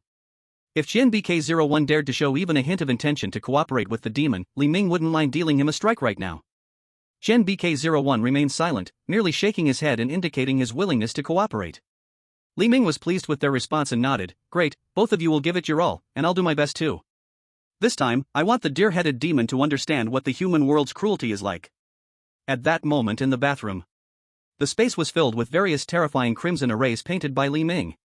These arrays featured deer heads and various evil items Li Ming had collected on his way back, along with circular arrays, names of spirits, and Solomon's six-pointed star. This already completed the preparatory ritual for summoning the demon. Although demons preferred nights with a rising moon or full moons, last night had just passed the full moon, clearly not aligning with the demon's habits. But Li Ming was confident he could summon the deer-headed demon. "Get ready, I'm about to summon the deer-headed demon." Li Ming fixed his gaze on the array etched in front of the mirror, and an ancient obscure summoning incantation escaped his lips. These incantations derived from the most original versions of the Bible, Dante's Divine Comedy and Italian Hell, and some ancient syllables that even Li Ming didn't recognize. Long ago, Li Ming had summoned a demon while bored in the Longshan Psychiatric Hospital. He had succeeded back then. However, the security at Longshan Psychiatric Hospital was quicker to respond to eerie powers than to actual mental patients. Those guards held many weapons effective against anomalies, so when the demon was about to completely topple the institution, it was subdued by a mysterious security team. Perhaps it was then that the demons in hell began to notice a special human like Li Ming, and the reason the deer-headed demon showed such respect towards Li Ming on the surface might also be because of this. Inside the bathroom, as time passed, Li Ming slowly ended his chant, like a hymn. The six-pointed star engraved on the mirror in the bathroom emitted a crimson glow, radiating throughout the entire bathroom. Then a pair of deer heads slowly emerged from the six-pointed star formation on the mirror. Chapter 88, The Torture Phase. The deer-headed demon's massive black moose horns appeared outside the summoning six-pointed star formation. Li Ming signaled with his eyes. In an instant, Zhaoya and Qian BK01 immediately took action. The two of them, one on the left and one on the right, reached out and tightly gripped the deer-headed demon's two horns. The deer-headed demon hadn't even poked its head out from the formation when its horns were caught. The sly nature of the deer-headed demon made it realize something was wrong and hurriedly attempted to dive back into the summoning formation behind the mirror. But Li Ming's two roommates completely didn't give the deer-headed demon a chance to escape. Black demonic flames erupted from the deer-headed demon's horns, trying to drive away the entities gripping its horns. Demonic flames, flames that can burn souls and corrode flesh. For humans, it is terrifying. But now, the ones gripping its two horns were not humans. Qian BK01 emanated an ancient and unyielding aura, with streams of terrifying crimson light flowing across his body from time to time, just like the moonlight from that night of the red moon, directly resisting the burning of the demonic flames. And Zhaoya's black hatred and crimson resentment intensified in her hands. Although the flames from hell had some effect, it was not significant for Zhaoya. After a struggle among the three, in the end, the deer-headed demon was pulled out of the six-pointed star formation engraved on the mirror entirely. The deer-headed demon stood in the center of the three after being pulled out of the formation. Upon seeing Li Ming, a moment of panic flashed across the black face of the deer, but he quickly pretended to maintain the calm and elegance he had before. He looked left and right at Zhaoya and Chen BK01 beside Li Ming. Shaking his clothes and adjusting his black suit, the deer-headed demon smiled and said to Li Ming, "Hello, Mr. Li Ming, I didn't expect to see you so soon again." Although the deer-headed demon appeared completely calm. But the next moment, the demonic power from the deer-headed demon surged, rushing directly towards a six-pointed star formation on the bathroom wall. The deer-headed demon's calmness was a facade. If it were just Li Ming alone, the deer-headed demon would surely not be flustered. After all, no matter how crazy Li Ming was, one person was far from enough to pose a threat to him. But the two presences beside Li Ming were different. Even the deer-headed demon was unwilling to face the attack from Zhaoya and Qian BK01. Just as the deer-headed demon was about to dive into the six-pointed star formation on the wall, Li Ming activated the power of the ominous omen with one hand, and the massive Black King sword appeared in his hand, lifted it single-handedly, placing it directly in the path of the deer-headed demon's escape. Upon seeing the Black King sword, the deer-headed demon's expression changed in shock, stopping abruptly. However, with the momentum unspent, he crashed directly into the Black King sword. The demonic power of the deer-headed demon was cut open like a layer of paper, and his chest was instantly torn open by the Black King sword, creating a bloody wound. Hiss. Without a moment to attend to his wound, the deer-headed demon gasped in shock after seeing the power of the Black King's sword. How is this possible? What kind of sword is this? It can actually tear open my body protected by demonic power? The deer-headed demon's attempt to escape stopped. Zhaoya and Xian BK-01 immediately moved forward. They strictly followed Li Ming's previous instructions and began to frantically beat the deer-headed demon. At this moment, Li Ming had no reservations, as room 404 was practically his home. Seeing both of his roommates joining in, Li Ming gathered the power of doom in his right arm and swung his Black King sword to join the fight. In an instant, in the small bathroom of room 404, scarlet ancient god power flowed, black resentment boiled, and the wild ghostly energy clashed fiercely against the demonic power on the deer-headed demon. Although the deer-headed demon was a powerful entity in hell. However, 2 fists cannot compete with 6 hands, and he wasn't skilled in battle. In no time, several wounds appeared on the deer-headed demon's body. Li Ming had a mindset of revenge. He raised the Black King sword and struck at the deer-headed demon's face. The deer-headed demon saw the Black King sword flashing with dark light coming towards his head and could only dodge left and right in the narrow bathroom. Dodging back and forth, although he successfully avoided the blade of the Black King sword directly. But in the next moment, Li Ming swung the sword, and the sword acted like a huge hand, slapping hard on his deer face. Bang! A muffled sound echoed, the deer-headed demon's neck twisted 90 degrees, and an exaggerated bruise appeared on the right side of his black deer face. Seeing that the Black King sword was effective, Li Ming, with the help of his 2 roommates, began to attack wildly. Look at my sword! With a strike of the Black King sword, the deer-headed demon hastily dodged, and it seemed that Li Ming did so on purpose. This blow struck the left side of the deer-headed demon's face. Bang! Now this was good, satisfying the need for perfection. Both sides of the deer-headed demon's face swelled up, looking as if he had stuffed 2 big buns in his mouth, perfectly symmetrical. Now, he looked completely devoid of the mystery and power of a demon, resembling a comical puppet instead. 15 minutes later, the deer-headed demon was beaten by Li Ming and his 2 roommates until he trembled all over, his demonic power flickering like a candle in the wind, on the verge of collapsing. At this moment, Li Ming wiped the sweat from his forehead. After fighting for so long, his hand was a bit sore. So he leaned on the Black King sword with one hand and asked Zhaoya beside him, "So, has he surrendered?" Zhaoya's pale face showed some confusion. Surrender? What can he surrender? Haven't we not even asked anything yet? Li Ming suddenly realized, "Oh, I forgot to ask. I was wondering why this kid hasn't said anything while being beaten." The deer-headed demon, cornered and afraid to move, heard the conversation between Li Ming and Zhaoya and wanted to cry but had no tears. "Just ask whatever you want to ask. Why do you have to torture me?" Hearing the deer-headed demon say this, Li Ming's eyebrows twitched slightly, still daring to retort. Hit him. Retorting? When did I retort? Chen BK-01 remained silent and directly stepped forward, giving the deer-headed demon 2 big slaps. Slap. Slap. The scarlet ancient god power in Chen BK-01 was incredibly powerful. The 2 slaps made the deer-headed demon dizzy and spitting out a mouthful of black demon blood. The deer-headed demon trembled and said, "I really didn't mean to retort." Hit him. Slap. Slap.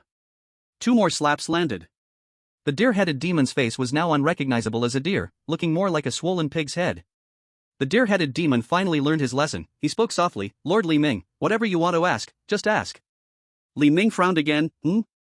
What's this attitude? Are you teaching me how to do things? Hit him. Chapter 89, the grand performance begins. A full half-hour passed. The deer-headed demon's head had been beaten from a small pig head to a big pig head. His swollen head looked larger than that of a 3-meter-tall skinned wild boar. After enduring torment for some time, the deer-head demon realized that Li Ming's true intention was to torture him. He became furious and said, "You summoned me just to torment me. Besides relying on those 2 beside you, do you have any other skills? Why don't you dare to fight me one-on-one?" One-on-one? Li Ming laughed as if he had heard the biggest joke in the world, his whole body shaking with amusement. Why would I fight you one-on-one when I can beat you up with a group? And you are a demon, someone who enjoys playing with human hearts. Shouldn't you understand this better? Seeing that the provocation didn't work, the deer-head demon simply turned his swollen head away and said, "Do whatever you want." It seemed the deer-head demon also understood the human mentality of giving up. When Li Ming heard this, his eyes narrowed slightly, revealing a dangerous smile. The reason a toy exists is to be played with. When it no longer has the potential to be played with, the only ending left for it is destruction. At that moment, Li Ming's arm quietly swiped across the blade of the Dark King sword, and a spark shot forth from it. The power of ominous signs combined unexpectedly well with the Dark King sword. Together, they could unleash tremendous power. The deer-head demon trembled when he heard Li Ming's words and saw the Dark King sword in his hand. "Are you planning to kill me?" With a smile, Li Ming looked at the deer-head demon, teasingly asking, "What? Do you think I can't do it?" The deer-head demon gazed at Li Ming's smile. Although Li Ming's smile was quite plain at this moment, the deer-head demon felt that Li Ming before him seemed more like a demon than he did himself. The Dark King's sword possessed the power to break rules, effortlessly slicing through his demonic power. But as a noble among demons, even with a swollen face and a head beaten to a pulp, he still had to stand his ground. The deer-head demon lifted his noble yet swollen head and coldly said to Li Ming, "Humph. You don't know my name, so you won't be able to kill me. If you kill me now, you are merely destroying this human vessel." For a high-level demon, its soul origin was forever buried in hell. Only by knowing its true name could one use certain methods to inflict damage on its soul origin, even destroy the soul origin hidden in hell. Is that so? Li Ming's lips curled into a dangerous arc, casually glancing at the various hexagram formations carved in the bathroom. Then he said, "So, can you guess why you were summoned here?" The deer-head demon froze. For the first time, a hint of fear appeared on his swollen, pig-like face. The true name of a demon was the demon's most profound and private secret. Once known, even mortals could seal him away with the Bible and the cross. But soon, the deer-head demon realized that Li Ming was trying to trick him. "You and I have only met at the chemical factory in the eastern suburbs. Even if you were driven mad, you could never know my true name." Li Ming slightly raised his eyebrow, surprised that the deer-head demon had somehow regained his wits. So he smiled and admitted, "True, I don't know your name, but I know the name of the person you possess, Su Ming." The person possessed by the deer-head demon was indeed the exorcist Su Ming. Li Ming had guessed this before. When he spoke Su Ming's name, the deer-head demon's body trembled involuntarily, clearly confirming that Li Ming's guess was correct. The deer-head demon realized he had been completely seen through by Li Ming and bluntly asked, "What exactly do you want?" Li Ming shrugged his shoulders. After hitting the deer-head demon just now, he had calmed down a bit, and it was time to ask the serious questions. Li Ming said to the horned demon, "I ask, you answer. Do not lie, otherwise I will nail your soul under the toilet and flush it every day." The horned demon was an elegant being, and when he heard Li Ming say he would nail his soul under the toilet, he felt his entire demonic heart sink. Nailing his soul under the toilet was worse than death to him. Thus, the horned demon helplessly said, "You may ask. I will tell you everything I know and can share." Li Ming nodded. "First, what do you know about the happy community?" The horned demon must have been to the happy community, and he was plotting something even in the dark place of Guangming Hospital, so he surely knew some secrets about the happy community. The horned demon looked at Li Ming and slowly said, "The happy community is one of the darkest places in Jiang City. By our demon standards, it is a naturally evil place, a breeding ground for darkness, a paradise for malevolent spirits. In your Huaxia terms, this is a place of extreme darkness, with ominous foreboding. Someone is laying a big plan here, trying to overturn the whole world starting from Jiang City." Laying a big plan? The horned demon looked at Li Ming. "Every room in these 4 buildings of the happy community has powerful rules. But with so many strange things gathered together, have you thought that someone is deliberately collecting certain presences to achieve some terrifying purpose? Perhaps you can ask the 2 beside you how they moved into the happy community and what misfortunes they encountered. Once you know their past experiences, you will understand a lot." The horned demon was a high-ranking demon in hell, and he could observe many things with the power of demons. But he clearly knew who arranged everything about the happy community, yet he remained silent, indicating that this existence was more terrifying than the horned demon himself. Li Ming nodded. "The second question, what are you arranging at Guangming Hospital and the eastern suburb chemical plant? Why are you so intent on parasitizing the exorcist Su Ming's body? Or why did you infiltrate the exorcist organization and what do you want?" The horned demon looked at Li Ming, thought for a moment, and said, "After the strange outbreak, various powers of space and time have changed. Our hell, like the human realm, is also undergoing dramatic changes. I can only tell you that the western hell is facing pressure from the eastern underworld, and a great war is about to break out. I came to Jiang City, at most as a scout, infiltrating the exorcist organization to gather more information about the underworld." Upon hearing this, Li Ming showed a hint of curiosity in his eyes. "The war between western hell and eastern underworld? Sounds quite interesting. Bull-headed and horse-faced facing the 3-headed hellhound? King Yama and Hades fighting it out? Siddhartha battling Satan?" Chapter 90, The Puppeteer Behind the Scenes. Hearing Li Ming say this, the horned demon showed a hint of disdain in his eyes. "You think too simply. Even I am just an inconspicuous pawn on the eve of this great war. Once the real battle begins, people like you have no qualification to participate. You might not even be considered cannon fodder." The horned demon seemed to mock Li Ming, but in reality, he was also mocking himself. A high-ranking demon like him in hell could only be seen as a pawn, let alone a human. The strange outbreak turned the human world into a purgatory. And under the human realm, all sides of the underworld were not spared, all subjected to various impacts. As various strange occurrences appeared, all kinds of souls became chaotic. Western souls invaded the East, Eastern souls drifted to the West, and even some things that were not souls began to ignore the original rules and force their way into the underworld. This brought tremendous conflict between the Eastern underworld responsible for handling souls and reincarnation and the Western hell. After all, this matter is like entering and exiting a border, still without rules of entry and exit. Previously, the souls of the underworld mostly could only enter, not exit. After the bizarre outbreak, things changed. Some entities not only could enter, but also exit, and even bring others in and out. The underworld, which should govern souls, felt as easy as their own home. Not only the underworld, but the deer-headed demon basically didn't explain much to Li Ming. This disaster involved too many mysterious and powerful forces. Because of the different levels, in the eyes of the deer-headed demon, a human like Li Ming could hardly reach that level of existence. Li Ming thought for a moment and asked another question. What if a war really breaks out? What impact will it have on humanity? The deer-headed demon shrugged and smiled. Basically, it won't have much impact because once this battle starts, it would be a mythological war. Those great ones from legends will probably join in, and the final result would ideally just be a cycle of destruction, the extinction of humanity. Although the deer-headed demon spoke lightly, his expression was very serious. Cycle of destruction, extinction of humanity, are not small matters that can be described easily. Li Ming raised his eyebrows upon hearing this. Are you saying, like the 5 great extinctions in history? This planet will experience a biological extinction again? What Li Ming referred to as the 5 great extinctions were real events that occurred in the long history of this planet, based on research and examination. 400 million years ago, the first biological extinction occurred, the Ordovician extinction, where various different invertebrates living underwater died with the extinction. 350 million years ago, the second biological extinction happened, the Devonian extinction, lasting for millions of years, with 3/4 of life in the Devonian period extinct. 250 million years ago, the third biological extinction occurred, the Permian extinction, where 96% of Permian life went extinct. 200 million years ago, the fourth biological extinction took place, the Triassic extinction, where half of life perished in this catastrophe. 65 million years ago, the Cretaceous extinction occurred, where the dominant creatures on Earth, dinosaurs who were physically far superior to humans, went extinct. If we consider a length of about 5,000 years as a rough frequency, humanity has around 5,000 years of history, and thus it seems we are approaching a new extinction period. The deer-headed demon calmly nodded. I have also speculated that this bizarre outbreak sweeping the world is related to extinction. In your words, it should be called a cause and effect cycle? You're also not sure about the source of this bizarre outbreak? The deer-headed demon nodded. Of course, this is a disaster for the whole world. If there really is an existence that knows why it happened, that is their business. I'm just an inconspicuous demon. At this moment, the deer-headed demon paused and smiled at Li Ming. However, I advise you, Mr. Li Ming, don't think too much for now. July has come, and the Ghost Festival is approaching. You should think about how to survive this Ghost Festival in this happy community.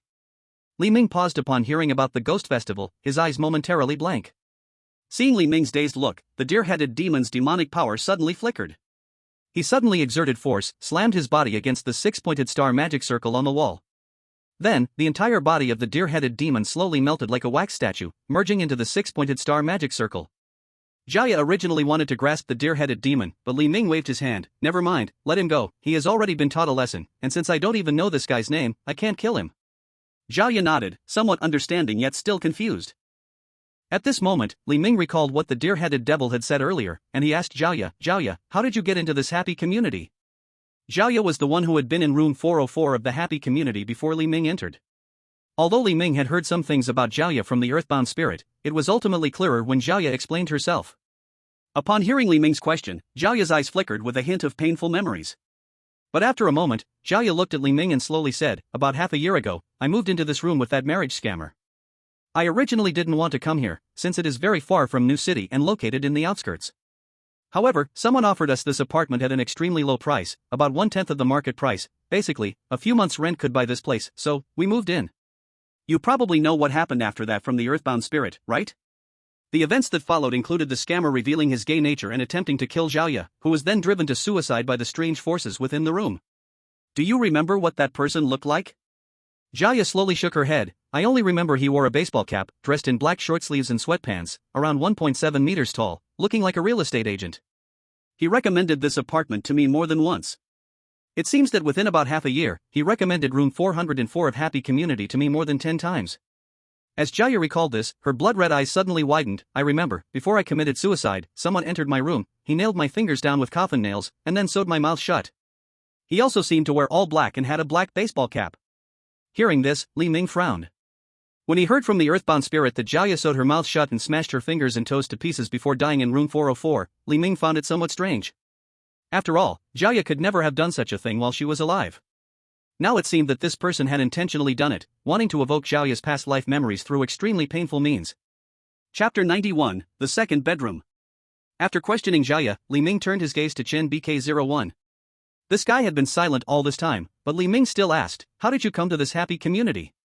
As the second resident of room 404, Chen BK01 should be the most special one. Firstly, he was the first-generation best assassin android created by the Immortal Group, and then, after receiving blessings from ancient gods on the 44th day of Wanhu, he died and came back to life.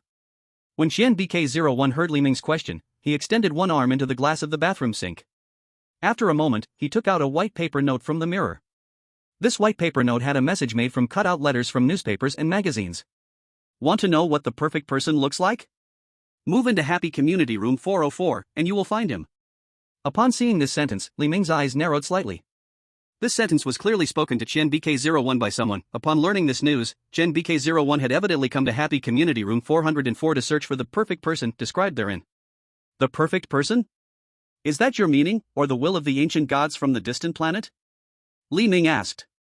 To this question, Chen BK01 did not respond. Instead, he directly walked into his mirrored world. Evidently, there were still some secrets hidden within Chen BK01. Although Li Ming had helped him, their relationship had not reached the point where all secrets could be shared between them. However, Li Ming already knew what he wanted to know.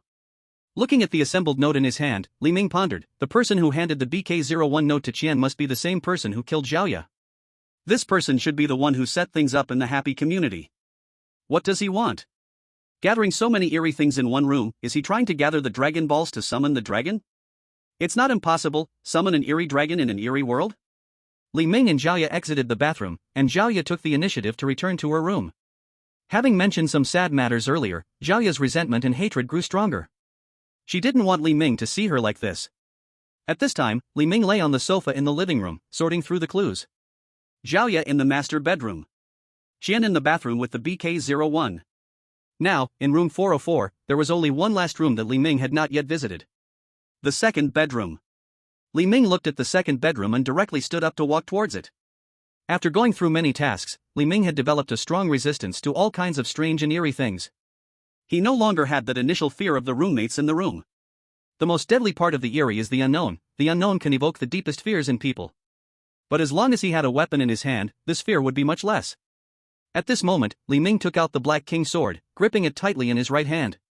Li Ming was prepared. If the roommates in the second bedroom dared to attack him the moment he opened the door, Li Ming wouldn't mind letting them taste the power of the Black King sword. Standing in front of the door to the second bedroom, Li Ming gently pushed the door with his left hand, and the door to the second bedroom surprisingly creaked open.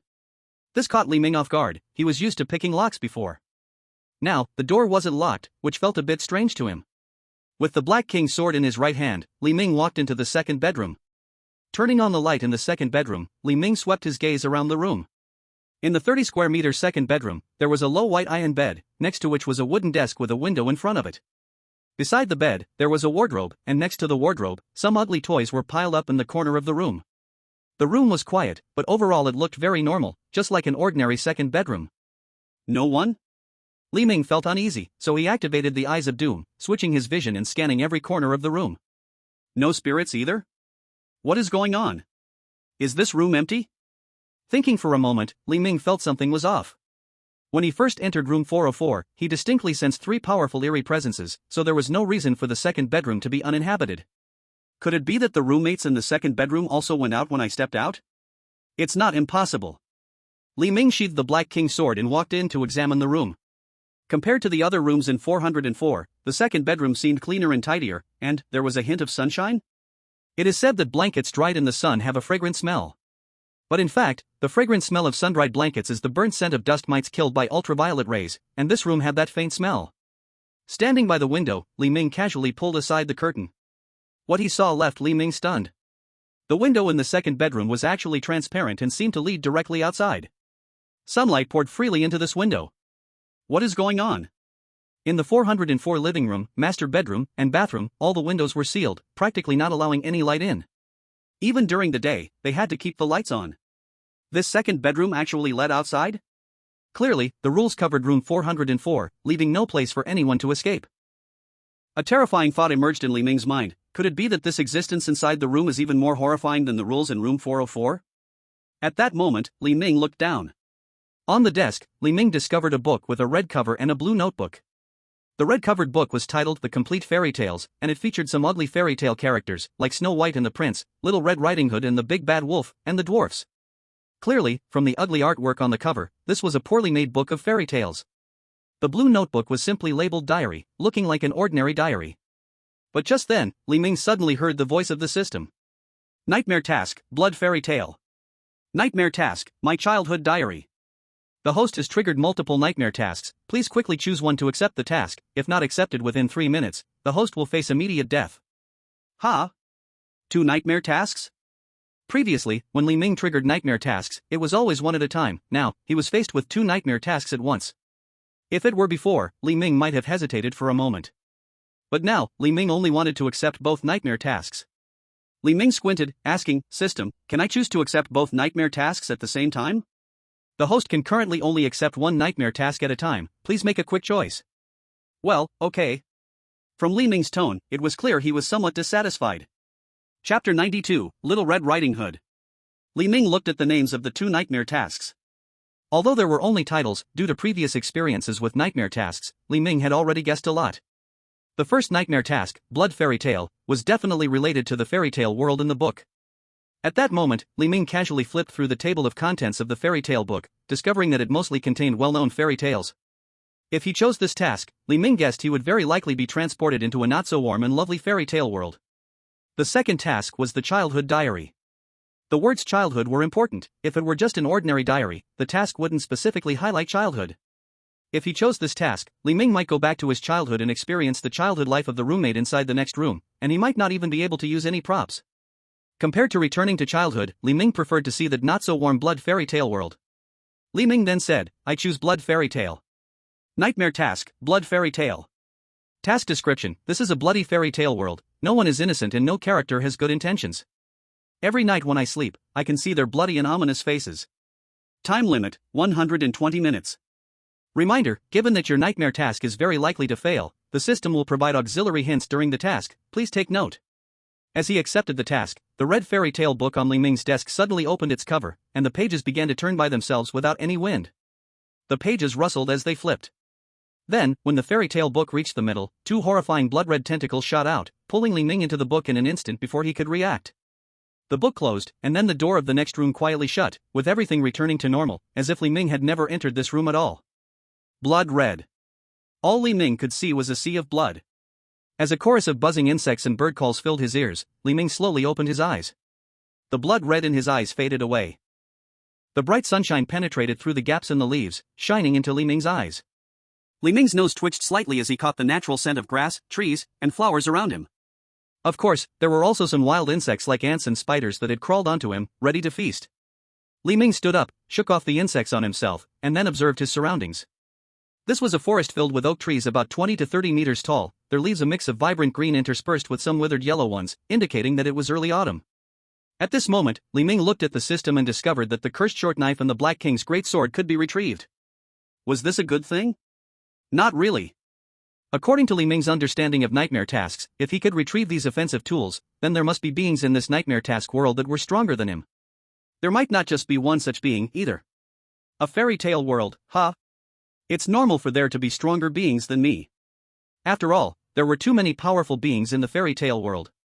For example, witches who mastered forbidden magic, the evil queen who knew everything through her magic mirror, and even powerful races like giants and mermaids. Even if he possessed the power of omens and the Black King's great sword, he could easily meet his doom in this fairy tale world. Just as Li Ming was lost in thought, a sweet, childlike voice echoed from a path outside the forest. I walk alone on the country path, delivering pastries to grandmother to taste. Her house is in a remote and secluded place. I must worry about whether there are any big bad wolves nearby. When the sun sets, I must hurry home to join my mother in sweet dreams, la la la la la. Upon hearing this distant song, Li Ming's eyes flickered. Little Red Riding Hood? Being a classic fairy tale character, Little Red Riding Hood was well known to everyone. This nursery rhyme immediately made Li Ming recognize her identity, but in this bloody fairy tale world, Little Red Riding Hood could not possibly be a kind little girl. Thinking of this, Li Ming smeared dirt all over himself to mask his scent, then picked a large handful of branches and flowers to cover his body, hiding his presence. Bending down, Li Ming quietly moved towards the path where the singing was coming from. On the muddy path, a young woman about 1.70 meters tall, wearing a thin apron and a velvet red hood, walked along singing. She had a proud figure, smooth white skin, and a slightly alluring face, creating a mesmerizing image. Li Ming, hiding at the entrance of the forest, was immediately stunned upon seeing this Little Red Riding Hood. Is this really Little Red Riding Hood? Isn't she just an actress in disguise? This Little Red Riding Hood was incredibly seductive. The moment Li Ming saw her, it felt like looking at a fox spirit. However, her voice was completely mismatched with her appearance, as if her body and voice belonged to two different people, creating a sense of dissonance. Just as Li Ming was staring at Little Red Riding Hood, a figure quietly appeared right in front of her. It was a gigantic gray wolf, standing nearly 3 meters tall. It bent down, looking at Little Red Riding Hood, with a glint of malice in its pale wolf eyes. Upon seeing the big bad wolf blocking her way, Little Red Riding Hood calmly asked, "Mr. Wolf, may I ask what you want?" My mother didn't come with me today. If you are looking for her, you can find her at my house. The big bad wolf showed no reaction. It simply stared at Little Red Riding Hood and asked with a toothy grin, "I'm not looking for your mother today, Little Red Riding Hood. Where are you off to so early?" "I'm going to my grandmother's house." The wolf's eyes glinted wickedly as he continued to ask, "What are you hiding under that apron?" Little Red Riding Hood first smiled, then covering her mouth, she said while laughing, "How annoying, it's cake and wine. Yesterday, we baked some cake at home, and my poor grandmother fell ill. She needs to eat something good to recover." Li Ming was hiding in the grass, listening to the seemingly normal conversation between Little Red Riding Hood and the big bad wolf, his lips unconsciously twitching a couple of times. This scene in front of him was really somewhat damaging to his childhood. The big bad wolf saw Little Red Riding Hood alone, and a dark light flickered in his eyes. "Little Red Riding Hood." Before the big bad wolf could ask anything, Little Red Riding Hood immediately interrupted. "My grandmother's house is deep in the forest, under 3 big oak trees, surrounded by a walnut tree fence. You must know about it." Hearing Little Red Riding Hood's words, Li Ming only felt that the bottom line of this fairy tale world seemed to be much lower than he had imagined. Looking at Little Red Riding Hood, who was pretending to be innocent in front of the big bad wolf, Li Ming couldn't help but sigh softly. What a devoted child. Chapter 93, Absurd Little Red Riding Hood. Going to grandmother's house. I understand now. The big bad wolf rolled his eyes, with the greed in his white pupils completely unhidden, but he towered over Little Red Riding Hood, so she couldn't see his gaze. At this moment, the big bad wolf smiled and said, "Little Red Riding Hood, look how lovely the flowers and grass in this forest are. Why not pick some to take to your grandmother? She would surely be very happy." After hearing this, Little Red Riding Hood turned her head to look around the forest, and the various flowers indeed bloomed beautifully. "You're right, then I will pick some flowers. I'll take them to Grandma when I'm done." When Little Red Riding Hood looked up, she found that the big bad wolf had already disappeared without a trace. At this moment, a hint of cunning appeared in Little Red Riding Hood's big eyes. She gazed silently at the forest path where the big bad wolf had vanished and murmured, Still want to eat me? First, eat my grandmother. I'm going to contact the hunter, and when you are eating my grandma, I'll shoot you." Li Ming watched Little Red Riding Hood's display. The 3-word silly sweet were completely unrelated to the Little Red Riding Hood in front of him. But the story's development was always absurd. Under Li Ming's gaze, Little Red Riding Hood surprisingly did not rush to find the hunter. Instead, she leisurely pulled out a cake and wine from under her apron. Looking at the cake and wine, a hint of greed surfaced in Little Red Riding Hood's eyes. Her gaze was not much different from that of the big bad wolf before. After all, Grandma can no longer enjoy these things, so why not eat the cake myself and drink the wine? Little Red Riding Hood was quick to act. One hand took a bite of the cake while the other held the bottle of wine, eagerly pouring it into her mouth. After a moment, she had down 5 or 6 pieces of cake and finished an entire bottle of wine. A flush of red appeared on her face, and she became dizzy, becoming rowdy in the forest. Li Ming watched as Little Red Riding Hood, drunk, bumped into a tree stump, blood flowing from her forehead as she fainted. Li Ming. Seeing this ridiculous scene, after thinking for a moment, Li Ming asked the system, "Is my task this time to assist in completing these bloody fairy tales?" Warm reminder, the bloody fairy tale world needs a little help from you to achieve a consistent ending with the original fairy tale for the protagonists you encounter. Achieving the original fairy tale's consistent ending, does that mean I need to let this Little Red Riding Hood go to her grandmother's house, get eaten by the big bad wolf, and then be saved by the hunter? Thinking of this, Li Ming's expression was helpless as he stepped forward to lift Little Red Riding Hood up. In front of him, the Little Red Riding Hood bore little resemblance to the one in the fairy tale. Aside from the somewhat similar clothing, he couldn't see anything else that was similar. The original Little Red Riding Hood in the fairy tale was pure and kind. A lovely and gentle girl, a delightful little thing. Before her stood a little red cap, looking sinister with a gloomy mind, and was also a great filial son, even fond of drunken antics. Li Ming shook his head helplessly, then gathered a few aromatic herbs in the forest, crushed them into juice, and dripped it onto the little red cap's nostrils. The little red cap's nose twitched slightly, and then she opened her eyes, seeing Li Ming in front of her. A blush of shyness appeared on the little red cap's face, and her flushed cheeks clearly proved that the effect of the alcohol had not worn off yet. She tugged at Li Ming's arm, her face full of excitement as she said, "Could you be my destined prince? You saved me, right? I want to marry you." As she spoke, the little red cap leaned in to kiss Li Ming's face. Seeing her carefree action, Li Ming's expression twitched a bit, and with a cold demeanor, he reached out and grabbed the little red cap's hair, stopping her. Then Li Ming calmly said, "I was entrusted by your mother to remind you to bring cake and wine to your grandmother. You should hurry." Upon hearing cake and wine, a flash of panic appeared in the little red cap's eyes. But almost instantly, she lied, saying, "Just now, I encountered a big bad wolf on the path.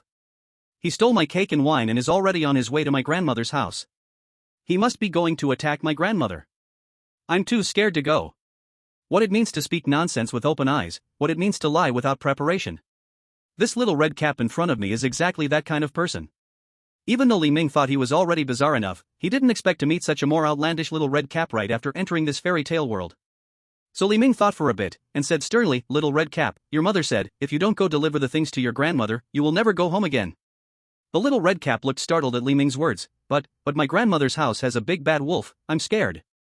Seeing her like this, Li Ming had some calculations in his heart. It seems this little red cap needs some weapons to dare to go to her grandmother's house. Thinking this, Li Ming took out a 15-centimeter short dagger from his pocket, emanating a dark ominous aura. "In that case, I will lend you my weapon. With this ominous short dagger, the big bad wolf should not be able to harm you." The ominous short dagger is currently a sea-level weapon, which is dispensable for Li Ming who has the Black King Greatsword, but it's nice to give this little red cap the courage to go to her grandmother's house. Sure enough. When the little red cap saw the ominous short dagger in Li Ming's hand, her eyes sparkled, and she immediately took it from Li Ming. The 15-centimeter hiltless dagger flashed several blade flowers in the little red cap's hands. It was clear that the little red cap had also practiced swordplay. As for why she wanted to practice swordplay, Li Ming could only guess. After the little red cap got the ominous short dagger, she happily walked deeper into the forest. Li Ming quietly followed behind, continuing to observe the unfolding situation. The path in the forest was very rough. And there were also powerful fierce beasts and poisonous insects lurking in the forest. Li Ming thought about why the little red cap's grandmother lived so deep in the forest. Either the little red cap's grandmother was a witch, or a shaman, or something else. In any case, a person living deep in such a forest could not be an ordinary old woman. After several hours, the little red cap finally arrived at her grandmother's house. Under 3 big oak trees, surrounded by a walnut tree fence. In the center of the fence stood an old-fashioned house built with red bricks and topped with a chimney. The little red cap approached and knocked on the door. "Who is it?" A hoarse and unpleasant voice inquired from inside the house. Li Ming stood behind a large tree in the distance. From such a distance, Li Ming could hear clearly that it was the voice of the big bad wolf. Hearing this voice, Little Red Riding Hood hid the grudge dagger given by Li Ming behind her back, a strange expression appearing on her face. She whispered in response to the house, "It's me, I'm Little Red Riding Hood, Grandma. Please open the door for me." Li Ming watched Little Red Riding Hood's actions from afar, realizing that she seemed a little impatient at that moment. Chapter 94, The Chaotic and Crazy Fairy Tale World. You just need to pull the latch and come in by yourself. I'm sick, I have no strength, and I can't get up. The big bad wolf said in his rough, hoarse voice. Little Red Riding Hood heard the big bad wolf say this, quietly secured the grudge dagger at her waist, and then with a fake smile, opened the latch and quietly walked inside. Li Ming followed closely behind Little Red Riding Hood, approaching the red brick house. Crouching by the window of the house, Li Ming covered his head with leaves, peeking through with one eye to observe the situation inside the house. The big bad wolf, draped in an old dark dress, was lying on the sickbed, occasionally coughing to prove that he was really sick. However, there were traces of blood and flesh around the wolf's mouth, indicating that Grandma had already been eaten by him. One hand of Little Red Riding Hood gripped the grudge dagger behind her back, while the other hand lifted the bed curtain covering the big bad wolf, looking at the wolf pretending to be Grandma, and said, "Grandma, why do you seem so strange today? Usually, when I come to your house, you always welcome me." The big bad wolf replied, "That's because I am sick, so I can't welcome you." "But why are your ears so big?" "So I can hear you better, Little Red Riding Hood." "But why are your eyes so big?" "That's so I can see your face better, Little Red Riding Hood." "But why are your hands so big?" "That's so I can hold you better, Little Red Riding Hood." Little Red Riding Hood's face gradually darkened with terror. "But your mouth, never mind, I won't pretend anymore. My grandma doesn't like me at all. She won't come to welcome me, she won't listen to me, see my face, and she definitely won't hug me." So, you must die. Little Red Riding Hood swiftly drew the grudge dagger from her back and stabbed it straight into the big bad wolf's mouth. Although the grudge dagger was only a C-class weapon, its sharpness far exceeded ordinary steel, easily cutting through flesh and blood. In an instant, the big bad wolf's jaw was pierced by Little Red Riding Hood's dagger as his mouth opened wide. Blood gushed out. The big bad wolf suddenly rose up, his massive body filling the entire room. His mouth was torn apart, and his pale eyes were fixed on Little Red Riding Hood as he extended a pair of claws, ready to tear her apart. Yet with the grudge dagger, Little Red Riding Hood appeared as if she had been imbued with the power of a battle god, swiftly pulling the dagger from the wolf's mouth. The next moment, she turned and slashed the air, stabbing the grudge dagger into one of the wolf's arms. Blood sprayed from the wolf's arm. Little Red Riding Hood was splattered with blood, her entire appearance resembling a super psychopath who had just killed someone, with an unnaturally crimson hue on her face. The big bad wolf, now injured and enraged, began to transform, his fur and claws growing larger. He had previously resembled a werewolf, but now, provoked by injury, he began to curve his back, turning into a wild wolf. Li Ming watched the battle unfold from outside the window. Originally, Li Ming planned to enter the room himself, knock the two characters inside unconscious, and then stuff Little Red Riding Hood into the wolf's belly, just like in the original fairy tale, waiting for a hunter to come for rescue. However, at this moment, Li Ming's gaze swept over the table inside Grandma's house. Seeing the plate on the table, his eyes slightly narrowed. Li Ming discovered a piece of red meat slowly wriggling on the plate. This piece of meat was stained with fresh blood, crawling slowly on the white ceramic plate, leaving a long trail of blood. This was a strange scene. This grandma clearly has no food left. Little Red Riding Hood comes here to deliver food, yet this piece of meat is placed on the table like this. Could it be grandma's meat? This seems a bit eerie. Seeing the movement of the meat, Li Ming did not rush into the room to confuse Little Red Riding Hood and the Grey Wolf. Instead, he observed the battle between the two while also watching the changes of this piece of meat on the dining table. 1 minute passed. The Grey Wolf had several new scars on its body, and Little Red Riding Hood was slightly exhausted, starting to breathe heavily, while the piece of meat on the white plate continued to writhe and grow slightly. This piece of meat. Li Ming felt increasingly uneasy. 5 minutes passed. The Grey Wolf had multiple stab wounds, while Little Red Riding Hood had also gained several terrifying scars. However, Little Red Riding Hood was now frenzied, holding the dagger in a completely twisted manner. The Grey Wolf's bloodline was special, and it looked like soon the Grey Wolf would use its thick blood and high defense to suppress Little Red Riding Hood. And that piece of meat, in Li Ming's astonished gaze, actually transformed into the shape of a human embryo. Originally about 10 centimeters long, the piece of meat grew to 50 centimeters in size within 5 minutes, developing arms, legs, and a face. From the contour of the face, it faintly resembled a woman's face. 10 minutes passed. The Grey Wolf was covered in wounds, its 3-meter-tall body bloodstained all over. Little Red Riding Hood had dislocated and deformed wrists, her stamina completely drained, unable to wield the cursed dagger to attack anymore. The room was a mess, everywhere stained with blood splattered from their fierce battle. They fought until both were severely injured. As for the piece of bloody meat on the dining table, it had completely transformed into a stunningly beautiful woman. Long, straight black hair, a stunning oval face, and a pair of captivating large eyes. Her other features were also flawless, with a beauty mark beneath her left eye that was like a finishing touch. Tomi Kawakami? Li Ming was stunned when he saw the woman transformed from the bloody meat on the table. At this moment, Little Red Riding Hood and the Grey Wolf were just as shocked as Li Ming.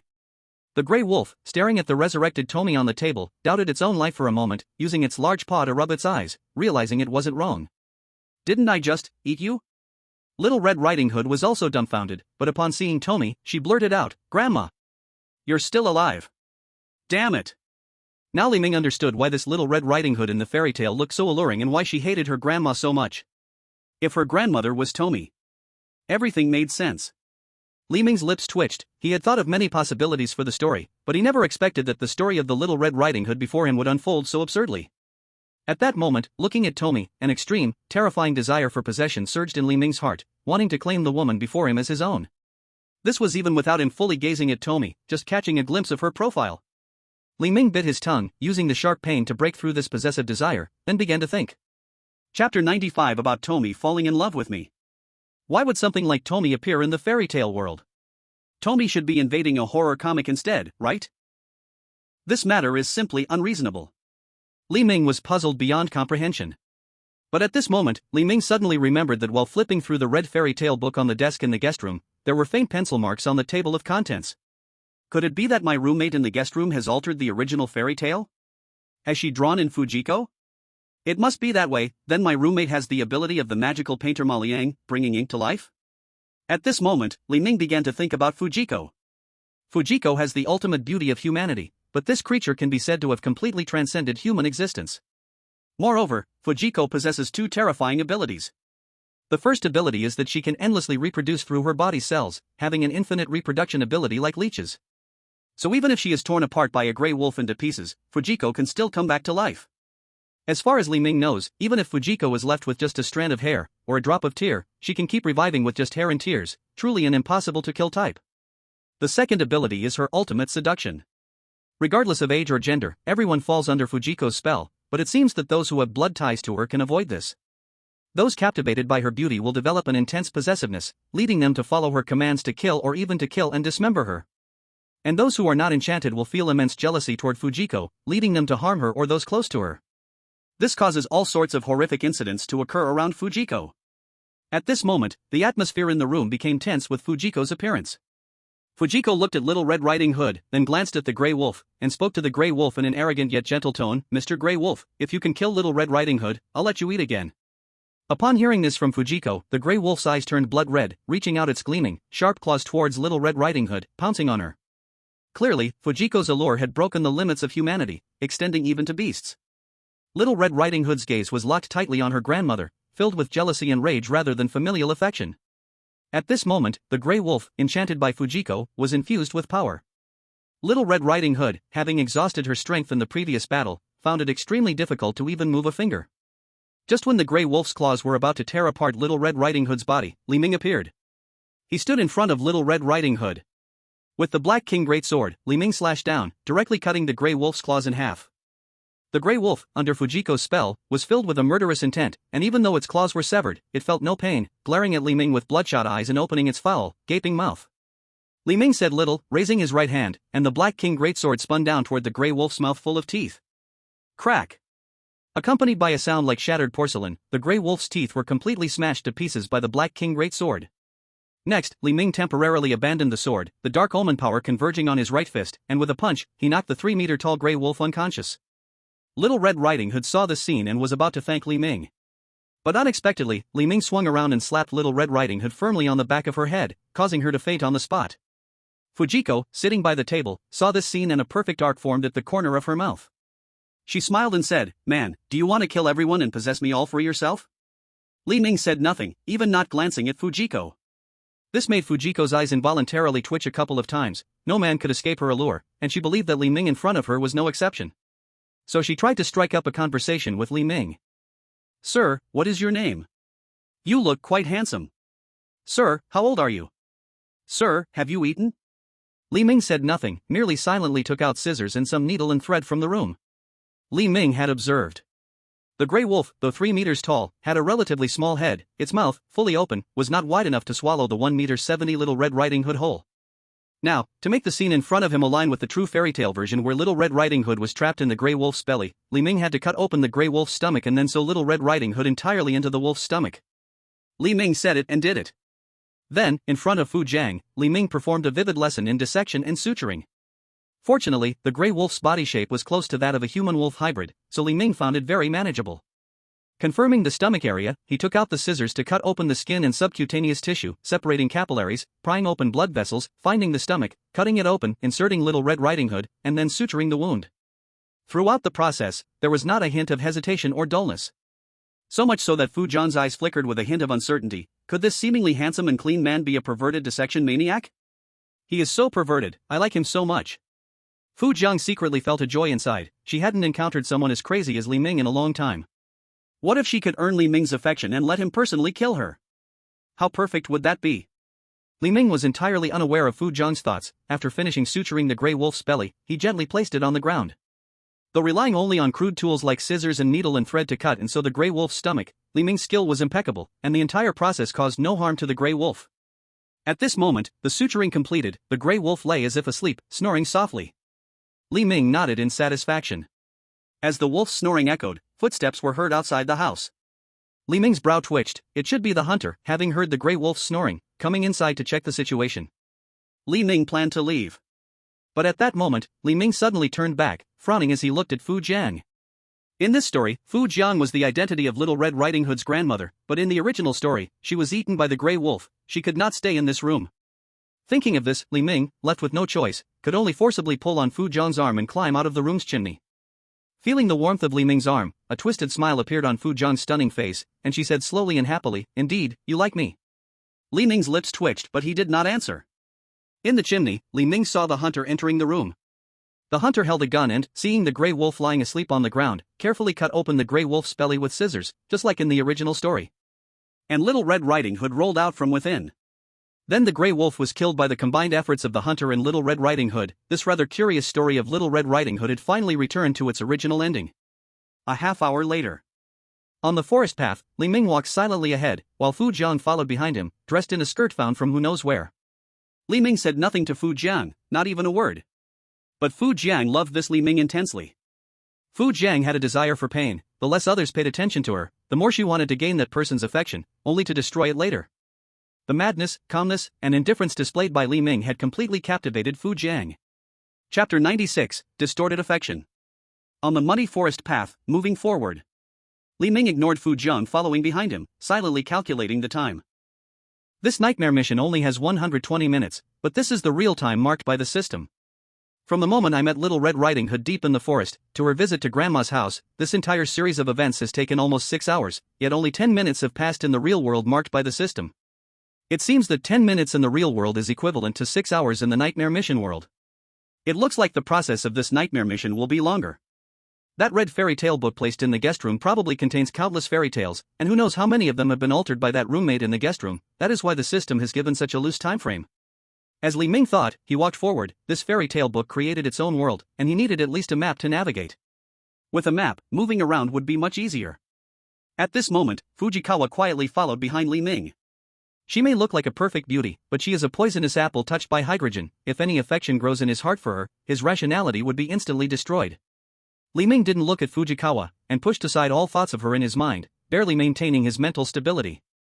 Once Fujikawa noticed Li Ming completely ignored her, her wild possessiveness began to develop toward a sickening direction. A man like Li Ming, who can maintain his composure in front of her. She had never seen anyone like that before. Not to mention men, even women would struggle to keep their composure in her presence.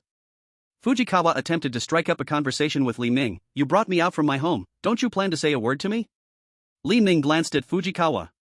Upon seeing Fujikawa's extremely beautiful face, he had originally considered striking her down, but doing so would indirectly fall under her beauty curse. As long as you killed her once, unless you died, she would resurrect beside you in various forms while you were still alive. She could even potentially parasitize within your stomach or your brain to come back to life. As the protagonist of a horror comic, Fujikawa's power itself wasn't terrifying. She was just an ordinary high school girl with a face like hers. What made Fujikawa scary was her eerily extreme ability to resurrect and to induce humanity's deepest desires to amplify uncontrollably. Love, hatred, greed. Once one comes into contact with Fujikawa, these deepest desires of the human soul would be infinitely amplified until the person's destruction. Death around Fujikawa feels like a joke. To kill her myself is absolutely unthinkable, it would only lead to more calamity. At that moment, a brown carriage appeared in the distance along the path. It belonged to a merchant wearing a gray shirt, riding a brown horse, with a whole cart of apples slowly moving forward.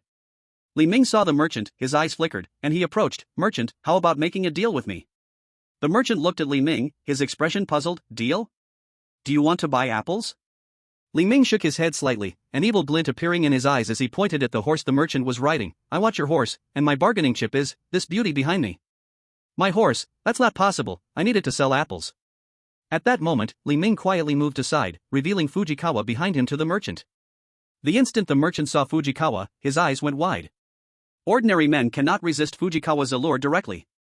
Her beauty comes from the wickedness that pervades her. Just one glance and ordinary people will fall completely in love with her. Only Li Ming, equipped with the mysterious resistance of an A-level title, the Joker, could stand firm against her charm. In order to hold his ground in front of Fujiwara. However, even so, Li Ming did not dare to talk directly to Fujiwara, fearing he might fall into the abyss of desire. The merchant on the cart saw Fujiwara and immediately fell off his horse.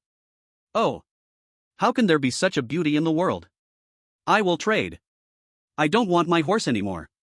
Take my horse." When Fujiwara saw the merchant's expression, disdain clearly flickered in her eyes.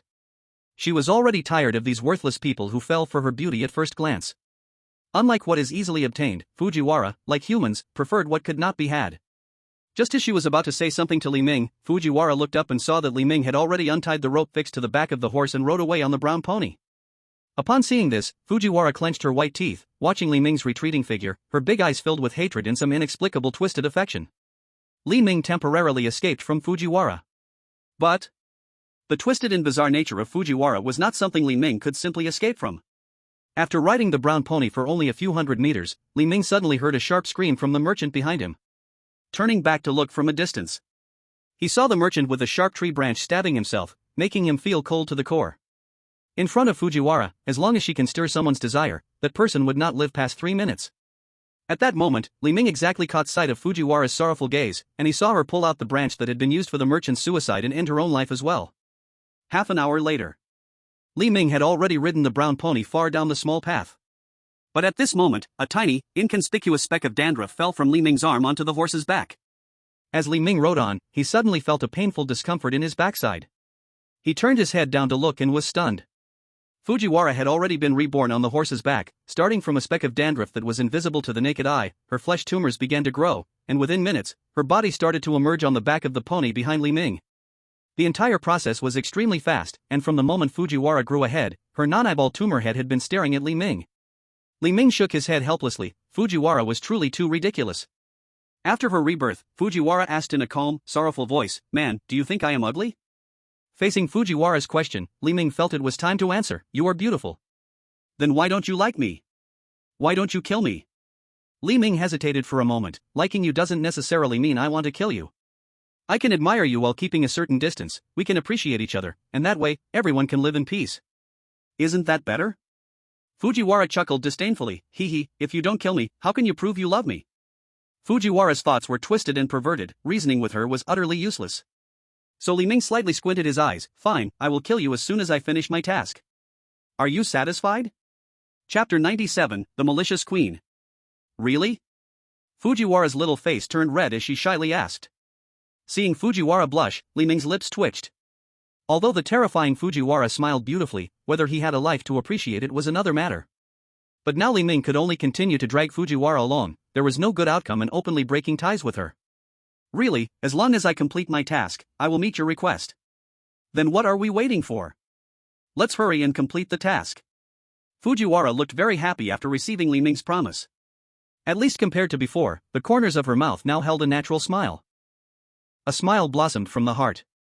So the two rode on the small brown horse, heading forward. Li Ming was worried about not having a map, wondering where to find one. Suddenly, a group of bandits rushed down from the mountain by the path, holding knives and weapons. Seeing these bandits, Li Ming was not at all flustered, and Fu Jiang was even less so. These bandits were basically characters who didn't even need to introduce themselves in a fairy tale, and they were the same here. A few bandits were about to say some typical bandit phrases, like, "This mountain belongs to me," and so on. But the next moment, their eyes all turned without exception towards Fu Jiang. Beautiful. Truly beautiful. So stunning. "I'm going to tell my mom, I want to marry this woman." The eyes of the bandits all turned wide. Fu Jiang saw a few bandits and a hint of a seductive smile crept onto her lips. She said, "You guys fight each other, whoever survives, I will marry." In an instant, the bandits obeyed Fu Jiang's words and began to hack at each other. A few minutes later, amidst the brutal scenes of knives meeting flesh, several bandits were all severely injured and fell to the ground. Li Ming stepped forward and rummaged through the pockets of the fallen bandits, and sure enough, he found a simple hand-drawn map and some spare coins from one of the bandits' pockets. The hand-drawn map was small, but it marked a few noticeable locations nearby. Comparing to the forest where Little Red Riding Hood was, Li Ming found that as long as he followed the path in front of him, he could reach a large town after a while. Maybe there will be classic characters like the queen and princess from fairy tales in there. Thinking about this, Li Ming set off according to the map. However, if Fu Jiang entered the town and continued to exude her charm, he wouldn't need to complete the task, and let the city self-destruct instead. The residents in that town would not be any more resolute than the fallen bandits in front of him. So on the way forward, Li Ming tore open the shirt under his tailcoat and made a mask for Fu Jiang that could cover most of her face. He also folded the remaining fabric into a hat and placed it on Fu Jiang's head, covering her hair. After covering Fu Jiang's hair and most of her face, her charm diminished greatly. Humans really are creatures that care about appearance. Although the skin on the human face accounts for only about 3 or 4% of the total skin, it is precisely this small percentage that produces a tremendous attraction. Almost 90% of people, whether intentionally or unintentionally, look at another person's face first. So whether it's makeup or plastic surgery, humans like to put effort into their faces. With Fu Jiang's face covered, Li Ming felt much more at ease. Since Li Ming had promised first, Fu Jiang was also willing to temporarily listen to him, obediently wearing the mask and following Li Ming. Half a day's journey later, Li Ming and Fu Jiang finally arrived at the town marked on the map. The city walls were built from thick, massive bricks, towering 20 to 30 meters high. There were soldiers in armor guarding the walls and the city gate, and in the center of the town, there stood a tall, magnificent castle, indicating that the place was quite developed. Li Ming successfully deceived the gatekeeper and sneaked into the town with Fu Jiang. After gathering information around, Li Ming used the coins he took from the bandits to exchange for a piece of news from a few beggars. The queen is recently gathering capable people, seems like she is looking for a princess.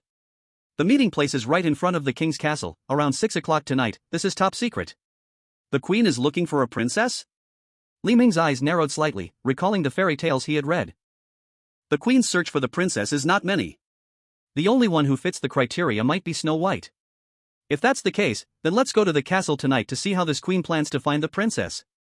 Around 6 o'clock in the evening, a crowd has gathered in front of the castle's main gate, all responding to the queen's call to participate in the search for the princess. Li Ming stands at the back of this crowd with Fu Jiang. At this moment, Li Ming is silently thinking in his mind. In the original fairy tale, when the wicked queen learned from the magic mirror that Snow White was the fairest in the land, she ordered a hunter to take Snow White and kill her. Who would have thought that the hunter had a soft heart and deceived the queen with a pig's heart and liver? But when the queen inquired of the magic mirror again, she learned that Snow White was still alive, so she took a poison apple to harm Snow White herself. Then came the story of the necrophilic prince rescuing the princess. I just don't know, at what point in time is it now? Did Snow White just leave this castle, or has she been missing for a while? At 6 o'clock sharp, the castle gates slowly opened. 2 rows of soldiers appeared. From among the soldiers stepped out a beautiful woman in her 30s, wearing a glamorous black gown adorned with gems and a golden crown, exuding elegance. Everyone looked at this woman with adoring eyes. Li Ming also glanced up, and in his eyes, he understood. Sure enough, before Snow White appears, this wicked queen was regarded by the magic mirror as the most beautiful woman in the world for a reason. Even though she has aged, the charm of a mature woman emanating from her remains irresistible.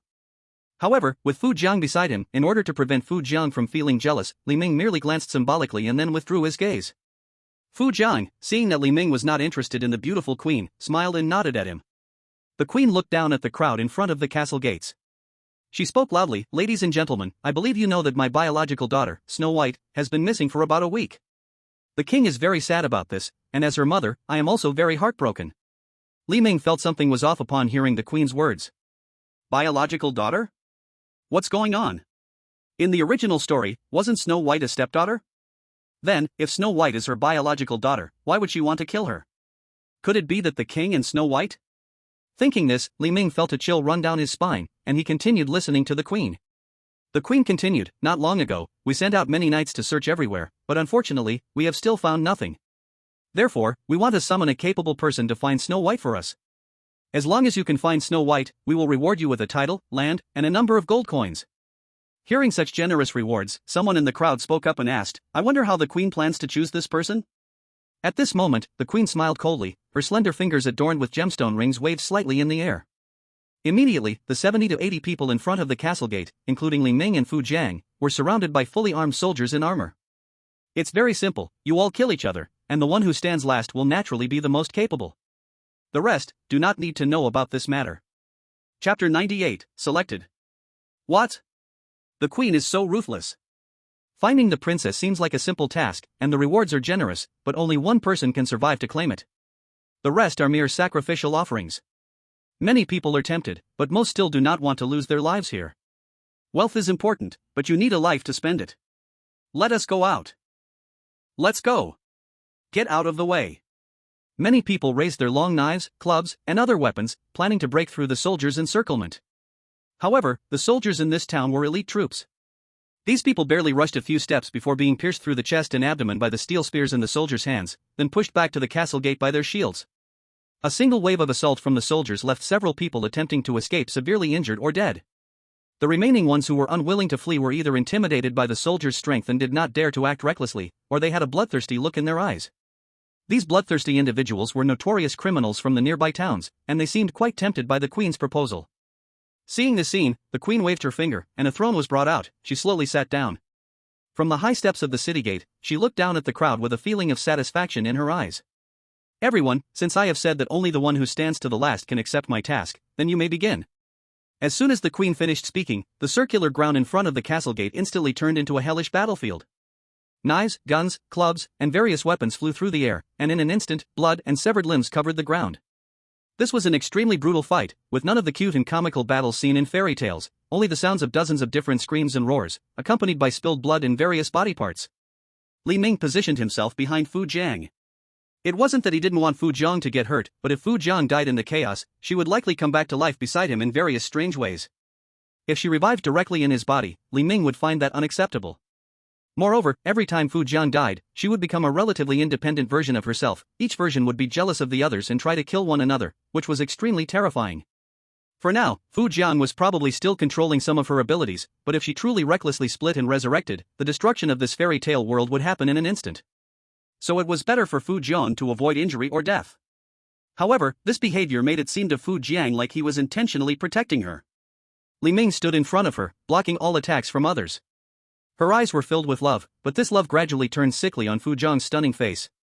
I really want him to chop me into pieces. Li Ming did not take the initiative to strike. A few minutes later, more than half of the dozens of people in front of him were injured or dead.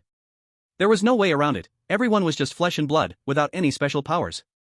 Knives and swords had no eyes, not to mention piercing brains or hearts. Even a slash to the arm or thigh caused many to lose most of their fighting ability. Then, after being hacked a few more times or poked by a couple of guns, these people were basically finished. During this time, a few blood-hungry strong men tried to find trouble with Li Ming. Among this group, Li Ming was the most peculiar, dressed in a tuxedo without a weapon, with Fu Jiang, who looked frail, following behind him. This made Li Ming appear easy to bully. However, the response to these strong men was Li Ming effortlessly picking up a small knife from the ground and striking. Li Ming didn't even move his feet much, with one hand holding the small knife, he danced like an elegant dancer, cutting the major arteries of these strong men. The strong men looked like balloons that had been deflated, each clutching their wounds, eyes filled with terror, bleeding all over and collapsing to the ground. 10 minutes later. This bloody farce came to an end. In the end, only Li Ming and Fu Jiang remained standing. The queen stared at Li Ming and Fu Jiang, and she calmly said, I have said it before. Only one person can take on this task. Perhaps you are friends, relatives, or have another relationship. But today, only one can survive. Fujiko heard the queen thoughtfully considering her feelings, so she immediately bared her neck, looking at Li Ming, with a tone filled with urgency and expectation, said, Hurry. Do it. Kill me. Use your most cruel and violent methods. This left the queen and the nearby guards in shock. They had seen those unafraid of death, but they had never seen someone so eager to die like Fujiko. Li Ming calmly looked at the queen and said, Your Majesty, this person is my servant. She has suffered under my torment for so long, and to kill her now is a kind of reward. Are you sure you want me to kill her? The queen was psychologically twisted. She enjoyed playing with the lives of others. Li Ming also understood this well. If Fujiko showed any reluctance, the queen would definitely make him kill her. Unfortunately, Fujiko desperately sought death, which contradicted the queen's desires. The psychologically twisted queen hesitated for a moment upon hearing Li Ming's words. Soon, she saw Fujiko still urging Li Ming to kill her. So the queen, somewhat helplessly, waved her hand, losing all interest on her face. Fine, since this person is your servant and truly wants to die, then let her live. Guards, take these two with me. In the towering royal castle. The queen led Li Ming and Fujiko into her dwelling place, the castle's basement. It seemed the queen no longer received the king's favor, as she had arranged her royal residence in the basement. The environment here was dark. But with exquisite candlesticks lit around, the structure of the castle basement could still be seen. Besides a few pieces of furniture like sofas, the place was filled with high-quality handmade velvet and various jewels scattered everywhere. The word extravagant is far from enough to describe the luxury here. The guards brought Li Ming and Fujiko into the basement, and at the queen's gesture, they left. With her back to Li Ming and Fujiko, the queen calmly said, I want you to go to the eastern part of the castle, to the Sunset Forest, to find Snow White, find her, and then kill her, just that simple. Li Ming was not surprised by this request. The queen still wanted Snow White dead, just like in the original story. So Li Ming replied, Okay, but I don't know, Your Majesty, the Sunset Forest is immensely vast, how should I find Snow White within it? And why do you want to kill your own daughter? The queen turned to face him, a trace of dissatisfaction appearing on her mature and beautiful face. Why? The spawn I gave birth to actually wants to take my man's love from me, shouldn't such an unethical creature die? Chapter 99, Sleeping Beauty and Snow White. Li Ming nodded as if it were obvious, violating ethics is a great sin. But have you considered that instead of killing Snow White, you could also get rid of the king? Wouldn't that solve the root of the issue? Li Ming's words were somewhat revolutionary in this royal world. After all, the king in this world is the authority, the first person under the gods, and a being in control of countless people's destinies. In such a world, the status of a king is simply too noble. Li Ming's words caused the atmosphere in the castle basement to freeze in silence. But soon the queen looked at Li Ming with an interesting expression of serious observation. The queen said, "You actually know my thoughts? You really have something." Now it was Li Ming's turn to be surprised. The queen had actually been planning this all along. "Do you want to get rid of Snow White and the king?" The queen said, "Humph. Once unfaithful, forever useless. That worthless creature committed an ethical crime. Even if he is the king, he must face the harshest punishment. Once Snow White is dead, I will find a way to kill him, then scatter their ashes and souls at the mouth of the volcano, burning them day and night with fierce flames." At that moment, when the queen spoke the word king, the muscles on her beautiful, mature face twisted slightly. It seemed she deeply hated this king. So, Li Ming replied, "That sounds great. I will help the queen kill Snow White, but I wonder how I should find her." The original story did not clarify how the queen found Snow White. Perhaps now, an answer could be found. However, Li Ming roughly guessed some things.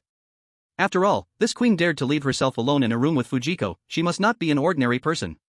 Sure enough, after Li Ming asked, the queen flicked her left index finger slightly, and the dark purple gemstone ring on her finger sparkled. Then, a flickering magic array filled with black magical energy appeared in the air.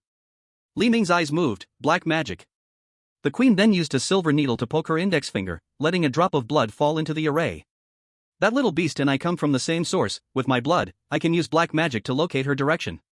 After a moment, shadows flickered in the black magic array.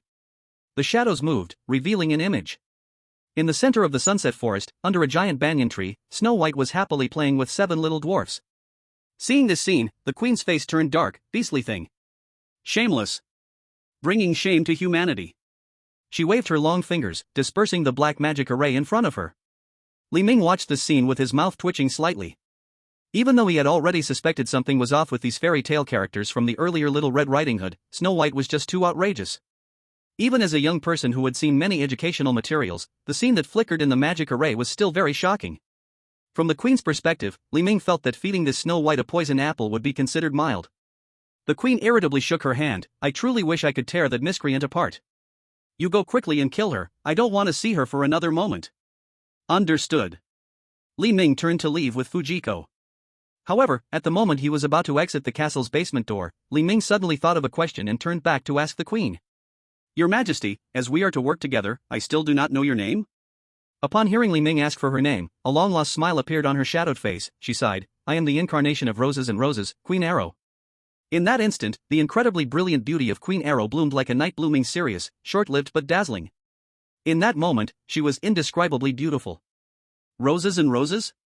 Queen Arrow." Upon hearing this name, Li Ming's mouth unconsciously twitched a couple of times. As he left the king's castle, Li Ming took one last look at the queen's face. Her skin as beautiful and pure as a white rose, her lips as red and tempting as a rose. Some memories surged to the forefront of Li Ming's mind. The incarnation of roses and roses, Queen Arrow. Princess Arrow. So, this queen is indeed Sleeping Beauty.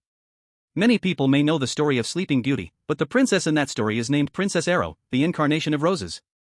Walking on the path away from the castle, Li Ming's thoughts and expressions were quite complex. In this blood-colored fairy tale world, Sleeping Beauty is the mother of Snow White. No wonder I felt something was off when I saw this queen, she was simply too beautiful. So, it seems I now need to save the endings of 2 stories. One is the queen herself, she is Sleeping Beauty, and according to the original fairy tale, she should be living happily ever after with the prince. But now, as Sleeping Beauty, the queen wants to kill the king. Fujikawa noticed Li Ming's furrowed brows and asked with a smile, "What's wrong? Is it hard to kill that Snow White?" She thought Li Ming was worried about not being able to kill Snow White, so Fujikawa said with a laugh, "I can help." There's no need for you to take action, Miss Fujikawa. I can handle the Snow White situation, but what I need to deal with now is more complicated. More complicated? Yes, the Queen's family is a family ethics tragedy, of the 18+ kind. I now need to turn this family ethics tragedy into a brainless children's comedy, and the ending must be happy for everyone. Fujikawa shrugged and said to Li Ming, "Human desires always lead them to do ugly things, and when human desires reach the end, they might turn into killings and madness. This is probably the sad reality engraved in the bones of humanity. You don't have to force yourself too much. Even Fujikawa didn't think Li Ming could accomplish this. Li Ming shook his head. If it weren't for the task, he wouldn't even want to see such a childhood-destroying fairy tale world.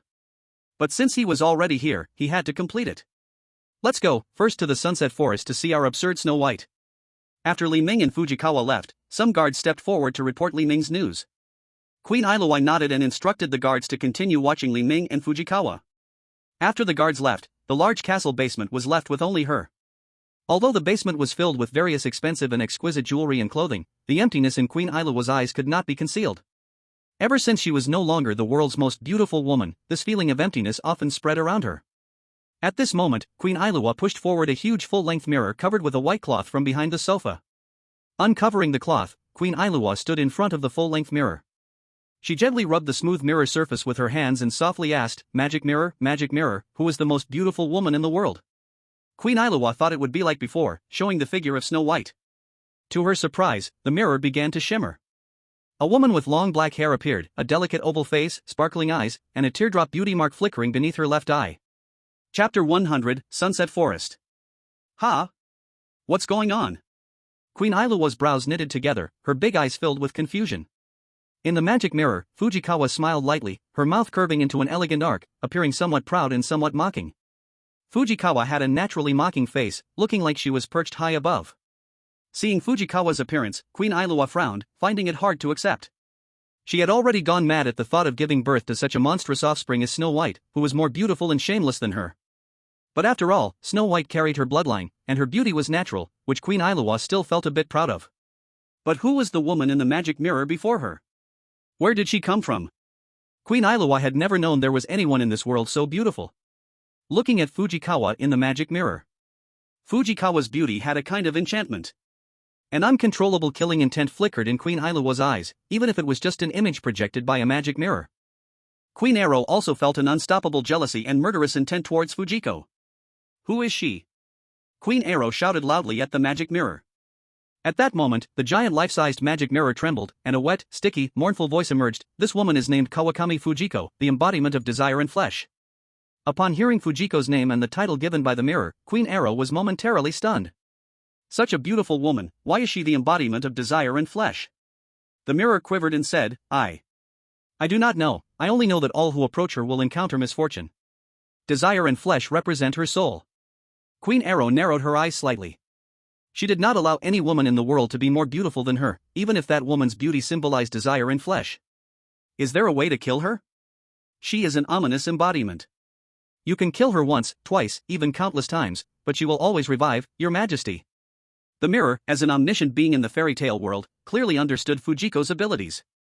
Upon hearing this, a flicker of rage appeared in Queen Arrow's eyes. Are you saying she can never be killed? One Snow White is enough, now there's an immortal beauty popping up. She clenched her fists and smashed her fist onto the surface of the magic mirror. Bang! After this punch, a spider web-like crack appeared in the center of the mirror, and from the shattered gap, a few strands of dark light shone through. Useless. Truly useless. I do not believe that there is anyone in this world who cannot be killed. Guards! Go and find this woman named Fujiko. I want to see how her flesh and blood cannot die. The queen stormed out of the basement of the king's castle. Meanwhile, on the cracked surface of the mirror, numerous twisted and grotesque, tumor-like substances dripping with black blood appeared. The mirror emitted a few miserable groans, and as the flesh spread, the spider web-like cracks on the mirror began to slowly heal. When Li Ming and Fujiko rode into the Sunset Forest, the time was already close to dusk. The outer edge of the forest still showed the afterglow of the sunset, but once they entered the Sunset Forest, the remaining sunlight was completely blocked by the dense leaves of the huge trees. Although it was just evening, the environment inside the forest was extremely dark, as if they had completely stepped into the night. However, there was still a hint of light. Within the Sunset Forest, there were various glowing spores radiating purple and green flickering in the grass. Their bodies resembled miniature jellyfish from the sea, transparent and emitting light, drifting around like dandelion petals. This scene felt somewhat dreamlike, finally giving a taste of a fairy tale world. But just as Li Ming was sighing, a rabbit entirely covered in white fur jumped into view from a corner of the grass, having accidentally gotten some spores on its ears. After being contaminated by the glowing spores, the rabbit instantly had bright red blood flow from its eyes and nose, convulsing, and died on the spot. Li Ming slightly frowned. These glowing substances were highly toxic. But looking around, there seemed to be glowing spores every few meters in the Sunset Forest. If they accidentally touched these spores, they might end up like that rabbit, dying instantly. It seems this forest is not safe, let's try to avoid these spores. Li Ming, following the location depicted in the magic mirror, led Fujiko straight toward the center of the sunset forest. However, the sunset forest was indeed vast. The forest where Little Red Riding Hood appeared could be traversed in less than half an hour. But the size of the sunset forest was almost dozens of times that of the forest where Little Red Riding Hood appeared. According to the standard map obtained from the Queen, Li Ming estimated that the sunset forest is about 40 to 50 kilometers. Such a large forest, it will take a long time to ride to the center. But thankfully, there is a horse, so he does not have to travel on foot. Li Ming tried his best to ride the horse around the various flickering phosphorescent spores on the way, taking Fujiko deep into the forest. The journey was somewhat silent. To avoid the toxic phosphorescent spores on the road, Li Ming held the reins, trying to let the horse walk slowly. Behind him, Fujiko said with a smile, "It seems like something is following us." Li Ming nodded. Since that rabbit appeared earlier, Li Ming had not seen any other creatures along the way. But strangely, the two of them could occasionally hear faint movements in the depths of the forest, as if something was stepping on leaves and grass, following closely behind them. Clearly, with these things stalking them, all the animals on the road had been scared away. Li Ming pulled the reins and stopped the horse.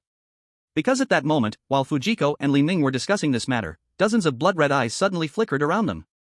Having followed Li Ming and the others all the way, the creatures decided not to hide any longer upon seeing Li Ming stop. They slowly emerged from the grass, allowing the deadly spores to spread over their bodies. It was a pack of wolves. They were covered in bloody tumors, with exposed bones, and their skin looked like bloody scabs, and their sharp teeth and claws were almost several times larger than those of ordinary wolves. As soon as the glowing spores touched them, they absorbed it into their bodies instantly. Li Ming looked at these oddly shaped wolves, his eyes filled with confusion. Beasts of magic? These magic wolves were probably the original inhabitants of this sunset forest, fiercely staring at Li Ming and Fujiko, as the leader among them let out a mournful wolf howl. All the magic wolves sprang into action. Chapter 101, The Beginning of the Split. Countless magic wolves rushed forward. Their crimson eyes carried a bloody aura.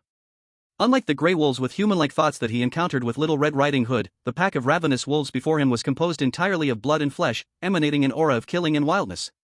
3 or 4 stout magic wolves charged right in front of Li Ming in an instant. Their claws extended, and 7 or 8 wolf claws launched a coordinated strike. Li Ming's eyes flashed, and he flipped off the brown pony. He dodged the attack, but the poor brown pony was not so lucky, instantly receiving several deep and terrifying bloody scratches.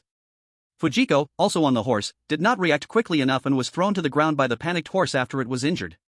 Several magic wolves immediately rushed forward, tearing Fujiko and the frightened brown pony to shreds. Li Ming wanted to stop them, but it was already too late. These magic wolves were very strong, their speed and strength more than 3 times that of ordinary humans, and their mutated claws and fangs were extremely terrifying weapons. Fujiko was beyond saving. Her flesh, blood, and bones were being devoured by 5 or 6 magic wolves, and even the blood-soaked ground was swallowed by them. The relatively large brown pony faced a similar fate, nearly completely consumed by the magic wolves in an instant. Seeing this scene, Li Ming shook his head with regret. "You guys can kill Fujiko, but how dare you kill my horse? You are seeking death." He stretched out his right hand. A powerful ominous aura suddenly erupted from Li Ming's right arm. Mysterious black lines appeared on Li Ming's right arm like charms. The black omen's breath exploded on Li Ming like thunder. At this moment, Li Ming was like an avatar of the ominous god, radiating a powerful and unsettling dark aura.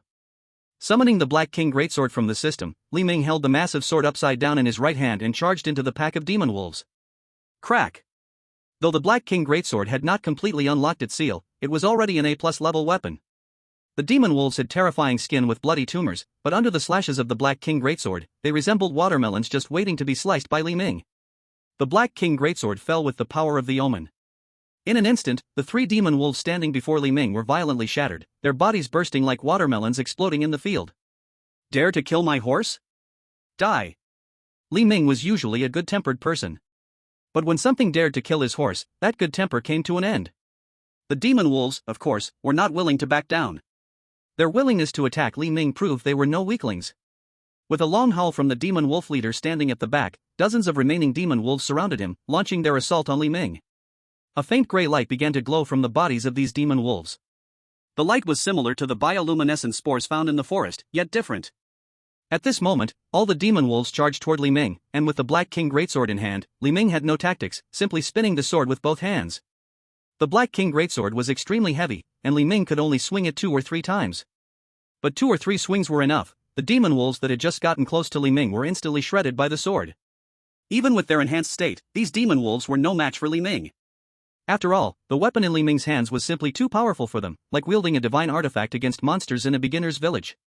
Just when the wolf pack showed signs of retreating, an unexpected event occurred. One by one, the demon wolves trembled, struggling to move. Then, expressions varied as Fuxian tore their guts apart, bursting forth from the demon wolves' flesh. Fuxian's flesh resembled seeds. Those demon wolves that dared to consume Fuxian's flesh were doomed to die. Seeing 7 or 8 Fuxian suddenly emerge, Li Ming frowned. The scene he least wanted to see had finally happened. The splitting of Fuxian had begun. Going from 0 to 1 is hard, but going from 1 to countless is merely a matter of time for Fuxian. Countless Fuxian slowly completed their emergence. As their consciousness awakened, they looked at each other with jealousy and killing intent in their eyes. A massacre among Fuxian instantly erupted. The Fuxian used whatever they could find, tearing off the claws and fangs from the demon wolves to use as weapons against each other. Blood spurted wildly, and the scene became chaotic and uncontrollable. Li Ming ignored the Fuxian that were slaughtering each other, holding the Black King greatsword as he walked up to the demon wolf leader. At this moment, the demon wolf leader was completely dumbfounded. It still believed that Li Ming and the Fuxian were its pack's dinner, not realizing how terrifying Li Ming's combat power was, nor how strange and crazy Fuxian could be. Li Ming looked at the demon wolf leader. This demon wolf leader was 2 meters tall, about 4 meters long, covered in a black crust of blood, and looked quite imposing. But in front of Li Ming, it didn't dare to move at all. Mainly out of fear that Li Ming would be displeased and strike it down with a sword, in which case it would be doomed. The power of the Black King greatsword was something it had witnessed and could not be resisted by a demon wolf's body. Li Ming looked at this demon wolf leader and calmly said, "Your demon wolves killed my horse, so you will be my mount. You won't mind, right?" The wolf leader heard Li Ming say this, and nodded wildly, even wagging its tail like a husky. "So you have some wisdom. It would have been better to do this earlier." Li Ming sheathed the Black King greatsword and mounted the wolf leader's back, head towards the center of the forest. Full speed ahead. The wolf glanced back at the Fujing, seemingly questioning whether to take the Fujing along. Li Ming shook his head. "No need, let them kill each other for now. After all, the curse of Fujing has already begun. This world will eventually be destroyed." The Fujing, amidst the slaughter, were continually splitting apart. One Fujing was torn to shreds, and several others were born intact from the pool of blood. Then they continued to fight against other Fujing after gaining consciousness. This scene was somewhat strange and a little scary. But this is what Fujing are. Once they start to madly split, even Li Ming cannot stop them. Now, Li Ming could only rush to complete his task before the Fujing destroyed the nearby towns. Every minute counted. Riding the wolf leader. Li Ming traveled through the sunset forest, and the benefit of the wolf was that its unique physique could absorb the toxic spores from the sunset forest. Moreover, it was huge in stature and incredibly fast. Originally, it would take Li Ming half a day to ride a horse, but riding the wolf, he reached the destination in less than half an hour. In the center of the sunset forest, a towering banyan tree stood about 100 meters tall. And beneath the banyan tree, there was a dark tree hole. Li Ming stood in front of the tree hole and shouted directly, "Is Snow White here?"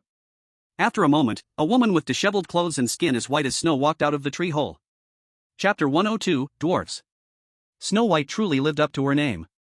She was now only wearing a simple dark brown linen dress, exposing her snowy shoulders and 2 snowy white thighs, looking very charming.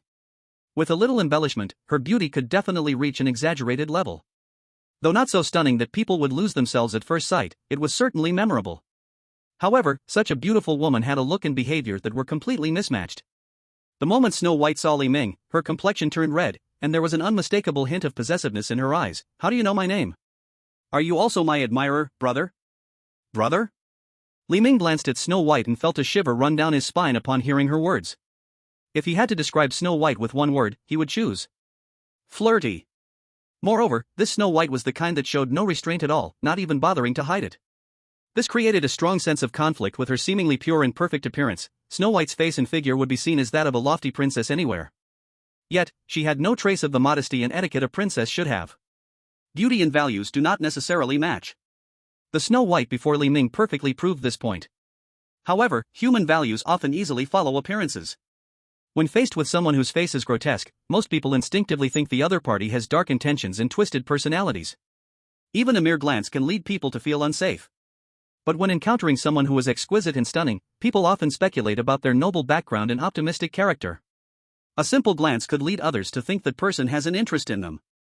People rely on appearances, just as trees rely on their bark. This is not merely talk. As visual creatures, human sense of sight can sometimes influence certain hormones and nerves within the body, thus controlling their emotions. Li Ming collected his thoughts and calmly said to Snow White, "Your Highness, I am here to help you." Help me? Snow White looked at Li Ming with confusion. "I am doing very well now, the castle is dull and there are not many people to play with me, but now, I have 7 little dwarfs to keep me company." Li Ming twitched the corner of his mouth upon hearing this. Since ancient times, men have had 2 great hobbies, forcing the honest into prostitution and persuading prostitutes to reform. Li Ming knew that what he needed to do now was to persuade the prostitutes to reform. Just as Li Ming was about to explain, a group of dwarfs walked out from the hole in the banyan tree. Dwarfs. As a subspecies in the fairy tale world, similar to goblins and gnomes, they are all small in stature and ugly in appearance. The 7 little dwarfs before him were no different. They all had ugly faces, but their bodies were strangely strong. The leading dwarf said, "Snow White, do not be deceived by this man. He must be sent by the evil queen to assassinate you." Snow White frowned. Then she looked at Li Ming with a hint of pity in her eyes. "You are lying. My brother is so handsome, how could he come to assassinate me?" "Don't you think so, brother?" As she spoke, Snow White began to move closer to Li Ming. The dwarfs were originally ugly. But Li Ming had striking features and deep eyes. He was an ordinary handsome guy. Plus, Li Ming was wearing a black tailcoat, which added a touch of mystery. Snow White wasn't foolish. Naturally, she would prefer Li Ming. Seeing Snow White obviously leaning towards Li Ming, the dwarf's eyes showed clear jealousy and anger. The leading dwarf saw Snow White's reaction and said, "You two, take the princess back to the treehouse, and we will work together to take down this man." Upon hearing the dwarf leader's words, Snow White was shocked and shouted at Li Ming, "Brother, you must be careful. These dwarfs." Before she could finish, she was carried back to the treehouse by 2 dwarfs.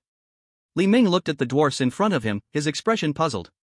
These dwarfs were at least seen as positive characters in the original fairy tale, but here, they were not only greedy and lecherous, but also easily jealous and furious, completely displaying the behavior of villains. At this time, the dwarf leader looked at Li Ming and sneered, "You little brat, how dare you come to the Sunset Forest to steal our toys? You must be tired of living. Even if you are not the one sent by the queen to assassinate Snow White, you will die here today." As soon as these words came out, the dwarfs basically confirmed their position. They had no intention of coexisting peacefully with Li Ming. At this moment, the dwarfs made an even more surprising move. One by one, they pulled out old-fashioned long guns from behind, resembling those from the 16th century, along with various bombs made of wooden beer bottles. Dwarf marksman? Seeing the different styles of guns in the dwarf's hands, Li Ming was somewhat surprised. After all, the original fairy tale story did not describe these dwarfs in detail, and now it appeared that these dwarfs had some strength. "Shoot! Kill this human!" With the dwarf leader's command. The other dwarfs pulled the triggers, instantly firing their guns. Bang! The black powder exploded, and bullets shot out. Although the long guns in the dwarf's hands looked retro, the power and firing speed of the bullets were not much inferior to modern rifles. Furthermore, due to the inclusion of dwarf black powder, the bullets would explode upon impact, making them more powerful than ordinary bullets. Li Ming dodged and hid behind the magic wolf leader. Although the magic wolf leader knew Li Ming wanted to use it as a shield, it did not dare move chaotically. At this moment, Li Ming had already pulled out the Black King greatsword. The body of the demon wolf leader was enormous, and its body was protected by blood scabs. When bullets hit the demon wolf, they created a series of blood holes. Attacked by the gunfire, the demon wolf let out a couple of painful howls, and a hint of anger appeared in its eyes.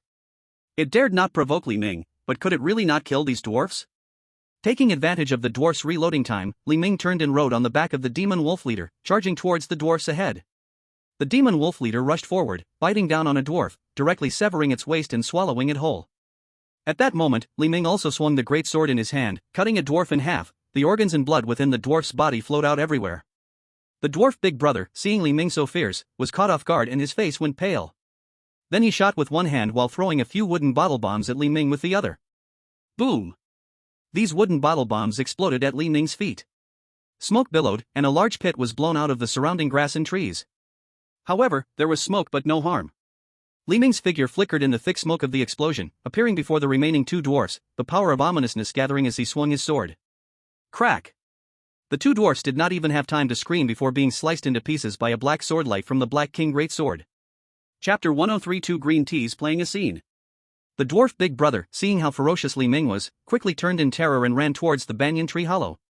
He exerted all his strength, seemingly trying to hide in the banyan tree hollow. But Li Ming had no intention of giving this dwarf a chance. Li Ming felt these dwarfs no longer had a reason to live. After all, in the fairy tale of Snow White, they were just passing through. To him, these guys were just the same. Thinking of this, Li Ming gripped the hilt of the Black King greatsword with one hand, then with force, he threw it like a javelin. The Black King greatsword shot out like lightning in the night, striking directly onto the body of the dwarf Big Brother. In an instant, the dwarf Big Brother was smashed to a pulp. Li Ming stepped forward, pulling the Black King greatsword from a puddle of flesh and blood, and slowly walked into the banyan tree's hollow. Inside the hollow was exceedingly dark. This hollow was a huge hole dug out by the dwarfs atop the banyan tree. When Li Ming entered, he could see nothing, so he activated the ominous eye. As the ominous eye activated, accompanied by the power of ominousness, Li Ming gradually saw everything in the dark hollow. He saw that all around the hollow, thick green tree sap flowed, smelling like a freshly painted room filled with formaldehyde and other substances, stinging and unbearable. Following the footsteps of the two dwarfs who had carried away Snow White, he walked deeper into the hollow. However, the deeper he went into the enormous banyan tree, the more something felt wrong. The interior of the banyan tree had formed various structures resembling human blood vessels, though not obvious from outside the hollow. The deeper he went, the more these shapes resembled human anatomy. Various ugly root-like structures made up the intestine part, with the stomach, liver, and spleen formed from withered black bark and tree flesh. Could it be that this banyan tree is alive? Then what was that hollow I just entered? Thinking of this, Li Ming's expression turned a bit strange. After walking a while, Li Ming halted his steps. A narrow entrance made of withered black tree flesh appeared before him. The footsteps of the two dwarfs had vanished. The place before him should be where Snow White was bound. At this moment, behind that narrow entrance, stood two dwarfs on either side. Each dwarf held a hand axe, intending to chop off Li Ming's head the moment he stepped into the entrance. But Li Ming is not the kind of person who knows there is a trap ahead and still leaps into it, right? The two dwarfs listened to Li Ming's footsteps, raising their hand axes, ready to strike. But just as he reached the entrance, Li Ming's steps came to a sudden halt. The next moment, boom! An exaggerated black giant sword tore through the seemingly solid black tree flesh at the entrance, instantly ripping the two dwarfs apart. Li Ming walked in, glanced at the two dwarfs who would never close their eyes again, and smiled calmly. If there is a trap, destroy the trap. This is the simplest and most effective way. Seeing the trap and still burying one's head in the sand means being a foolish rookie. Snow White was tied to a wooden table by the two dwarfs, her mouth stuffed full of cotton. Seeing Li Ming appear handsomely, Snow White looked excited, struggling madly to signal him to untie her. Li Ming shook his head helplessly and stepped forward to untie Snow White. After taking out the cotton from Snow White's mouth, she looked at Li Ming shyly and said, "I didn't know if Big Brother liked playing bondage." Li Ming maintained an indifferent expression and calmly shook his head, untying the remaining ropes from Snow White's body. "I am not a creature driven by lower instincts. Let's go, Your Highness, we are leaving here." In fact, Snow White is very beautiful. If there weren't a strange curse on Fujian, she would be far more beautiful than Fujian. After all, her skin is as white as snowflakes, her lips as red as blood, and her hair as black as ebony windows. Moreover, her figure has inherited the perfect shape of Queen Iruo. Not fat, not thin, there is not a single flaw from head to toe. But Li Ming had no interest in this Snow White because she seemed far too promiscuous. Generally, it would be excessive to curse a promiscuous person as a public bus, but the Snow White in front of him was like an iron train from some country, one could hop on without a ticket. Such a woman. Even if she were 1,000 times more beautiful, her heart would still be broken and rotten. Although Li Ming is a lunatic, his definition of love is limited to perfection, loyalty, and exclusivity. The Snow White before him probably wouldn't even grasp the slightest essence of love. Thinking about finding a prince who loves the Snow White wholeheartedly, Li Ming felt a surge of mixed emotions. Where am I supposed to find a foolish prince with a necrophilia obsession? Snow White noticed that Li Ming was ignoring her, and her big eyes showed uncertainty. From childhood to adulthood, every man around her wanted to have her. From the king to the guards by her side, from the farmers in town to the dwarfs in this setting sun forest. As long as she showed a little charm, no man could escape her allure. So, from the moment she realized this, she has been using this power crazily, charming every man she met, until she broke a taboo and had an illicit affair with the king, shattering her calm and decadent life. The queen would not let her go. But Snow White thought otherwise. She believed that with her charm, as long as she could attract men, she could live wherever she went. However, Li Ming's reaction made Snow White hesitant, and she began to doubt her own beauty. Just then, footsteps moved at the narrow tree hole. A woman's clear voice appeared at the tree hole. "So this is where you are, Mr. Li Ming." Li Ming and Snow White looked over, and both were taken aback simultaneously. The person who came in was actually Fujiang. Fujiang's face was interesting as she surveyed Snow White beside Li Ming, and then she said to him, "I've been looking for you for a long time, Mr. Li Ming. I didn't know you were here?" Snow White was stunned. Seeing Fujiang, her first reaction was beauty, and her second was jealousy. How is it possible? How can there be such a beautiful woman in the world? No wonder Lord Li Ming doesn't like me. It must be this woman who seduced Lord Li Ming. Damn it! Deep within Snow White's big eyes, a hint of hatred emerged. Fu Zhang's ability is truly terrifying, just a glance from Snow White made her jealousy and hatred overflow. The two stunning women sized each other up. Fu Zhang wore a mocking expression, while Snow White's face was dark with anger. At that moment, Fu Zhang seemed to realize Snow White's thoughts. She deliberately moved closer to Li Ming, grabbing one of his arms, and sweetly said, "Mr. Li Ming, this ugly woman isn't plotting against you, is she? Her gaze is so frightening. Snow White is indeed a green tea princess. But Fu Zhang is also an undeniable green tea princess." From what Li Ming understood about Fu Zhang's story, her level of green tea can be called the Queen of Green Tea. Chapter 104, The Giant Banyan Tree. Seeing Fu Zhang's actions, Snow White bit her silver teeth, her eyes filled with anger. But soon, Snow White regained her composure. She slowly walked in front of Li Ming, tugged at his left arm, and softly said, "Oh, brother Li Ming, didn't you say you came to help me? Who is this woman? Her words are so rude. You are so gentle, saving me from the dwarves. How could I possibly plot against you, right, brother?" As Snow White said this, she pulled on Li Ming's arm, pressing her body against it, seemingly trying to show how close she was to him. After saying this, Snow White looked at Fu Zhang, wanting to know how Fu Zhang would respond to her. Fu Zhang felt a strange emotion. When she saw her prey being targeted by someone else, she usually found a way to eliminate the opponent, especially since Li Ming was still not hers. Hence, Fu Zhang's emotions were brewing strongly at that moment.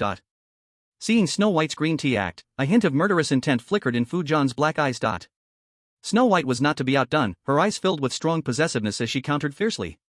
Although neither woman had any substantial means of attack, the sharpness in their gazes clashed like swords cutting through the air. The competition of tea arts between the two women instantly unfolded.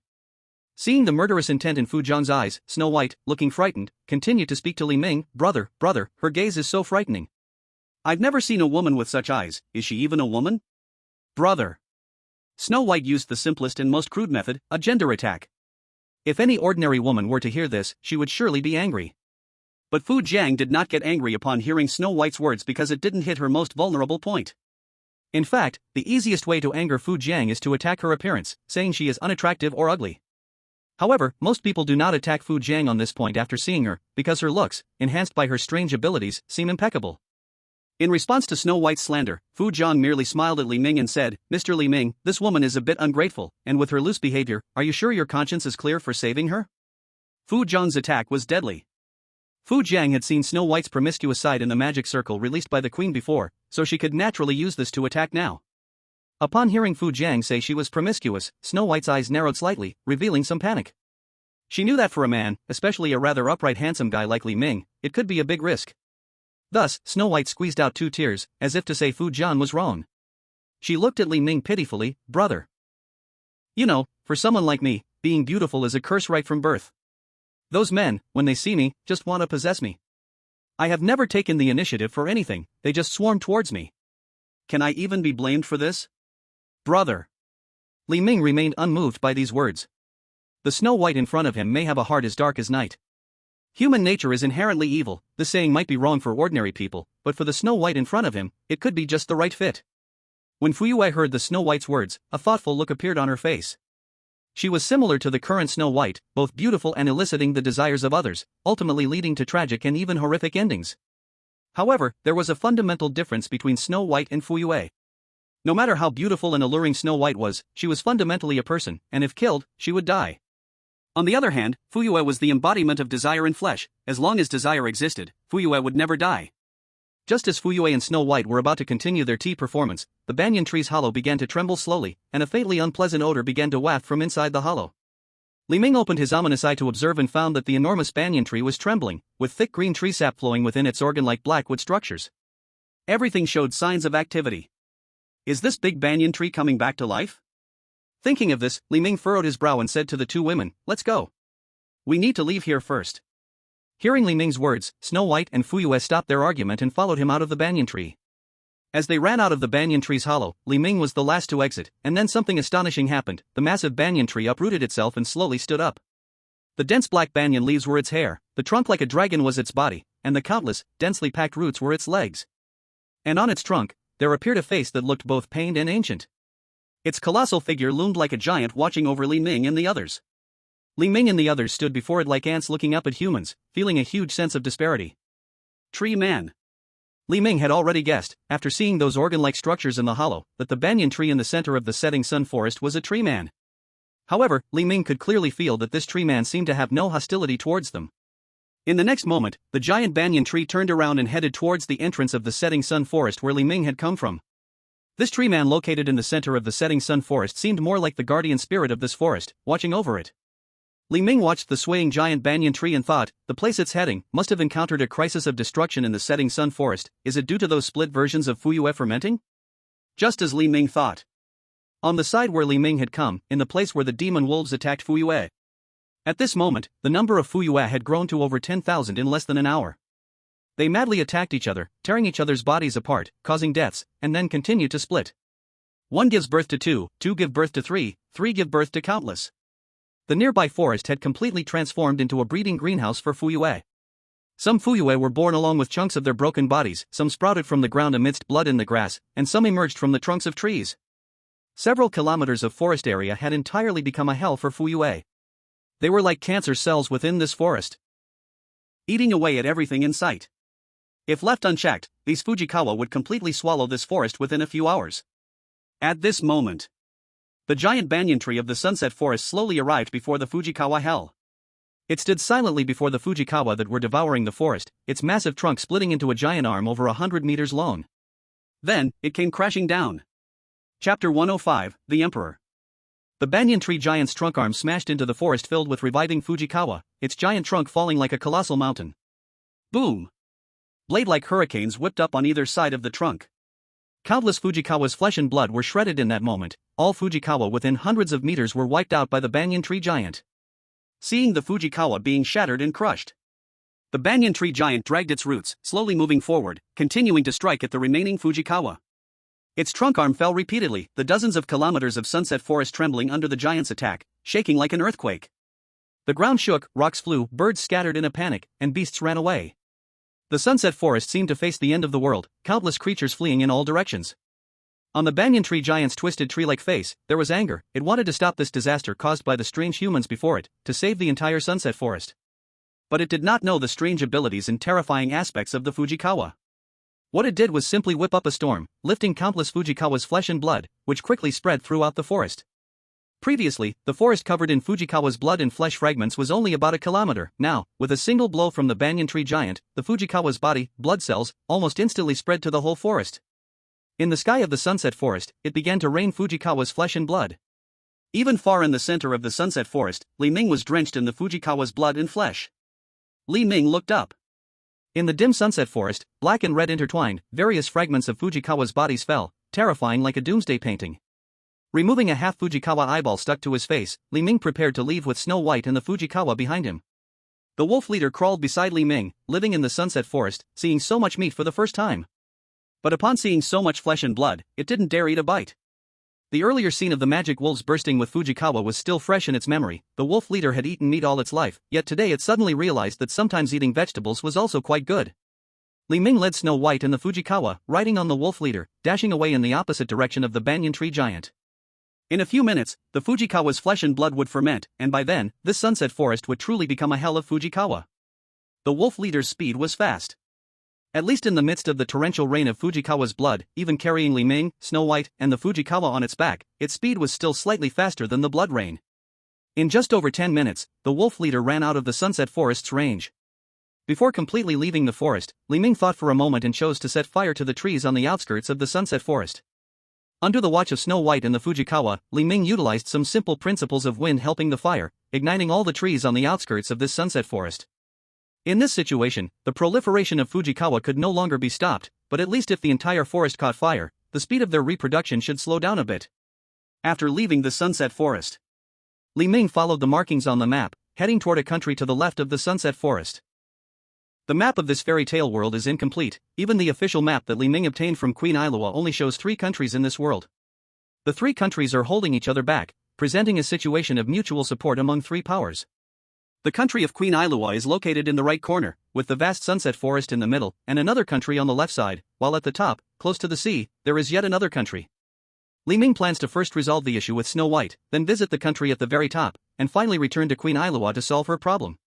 On the way, Snow White and Fujiko compete with each other in tea art, while Li Ming appreciates the tea and thinks about how to handle Snow White. According to the original story, Snow White indeed ends up with a prince, but I don't know if the prince from the left country has necrophilia. If not. As Li Ming thinks of this, a strange, wicked expression appears on his face. If the other party isn't a necrophiliac, then for the sake of the mission, it is necessary to cultivate him into such a being. After a few hours of journeying, the Wolf King is panting, carrying Li Ming in his company to the front of a giant city. Li Ming is very satisfied with the speed of the Wolf King. If it were the brown horse he rode before, it would have taken 1 or 2 days for this distance. Very good. Before entering the city, Li Ming cuts the remaining fabric on him into face coverings, hiding the faces of Snow White and Fujiko. They are both too beautiful, especially Fujiko. Her strange powers have already turned the Sunset Forest into Fujiko's hell.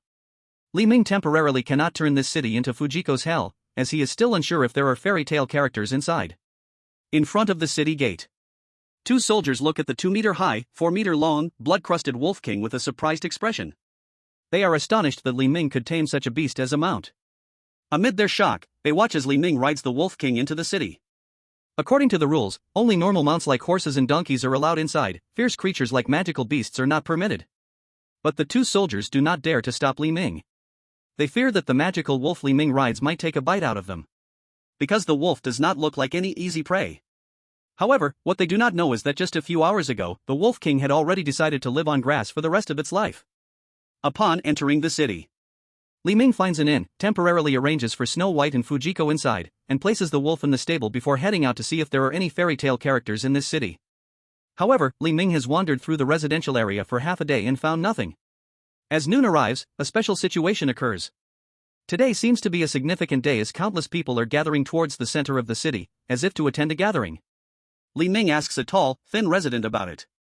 This resident replies, "Today is the day our emperor holds the commemorative ceremony. He will wear the most beautiful new clothes and show them to all of us." Upon hearing this, Li Ming's eyes move. The emperor's new clothes? A new fairy tale story emerges, and Li Ming follows these residents to the center of the city. Standing at the back of the crowd, Li Ming observes silently. In the center of this city, there is a castle surrounded by numerous guards. As the sounds of horns and drums rise, a bright red carpet is unfurled from the central castle. A strong, big-eyed emperor really walks out dressed in golden attire, adorned with jade. A breathtakingly gorgeous gown appeared at the end of the red carpet. Behind him, the guards dragged 2 prisoners, their fates unknown. Chapter 106, New Clothes and Imperial Power. The majestic emperor slowly walked along the red carpet with a stern expression. Behind him, the guards were pulling 2 prisoners, leaving a long trail of blood on the ground, following the emperor as he advanced. People began to chatter excitedly upon seeing the emperor. Look! How perfectly the emperor's new clothes fit him. The emperor's new clothes are truly beautiful, they suit his figure so well. Yes, the emperor is wise and powerful, and this beautiful outfit makes him even more imposing. People did not hold back their praises for their ruler. Wherever the emperor passed, they loudly admired his new clothes. The emperor stood at the center of the crowd, soaking in their compliments. Li Ming watched this scene with a pondering expression in his eyes. In the original story of the emperor's new clothes, the emperor was deceived by 2 swindlers, and then paraded through the streets completely naked. But this emperor before me doesn't seem foolish at all. He even caught the 2 swindlers. The emperor raised an eyebrow, his muscles twitching. He walked to the center of the red carpet and pointed at the 2 prisoners behind him, saying loudly, "These 2 liars told me they could make the most beautiful clothes in the world for me, but they deceived me. I gave them enough time and money, but these fools have no tailoring skills at all and have made nothing. I will let you know the consequences of deceiving me." With a wave of his hand, 2 guards with swords stepped forward. Crack! With a swift motion, the terrified pleas for mercy from the 2 swindlers had not even escaped their lips before their heads fell to the ground. Their heads rolled, mixed with flowing blood, coming to rest at the emperor's feet. The emperor smiled coldly, his eyes showing no mercy whatsoever. The crowd that had gathered was suddenly silent, not daring to make a sound. The public execution was far more thrilling than slaying pigs or cattle. Li Ming saw the 2 swindlers dead and realized his task was not yet finished. He began to form a guess in his mind.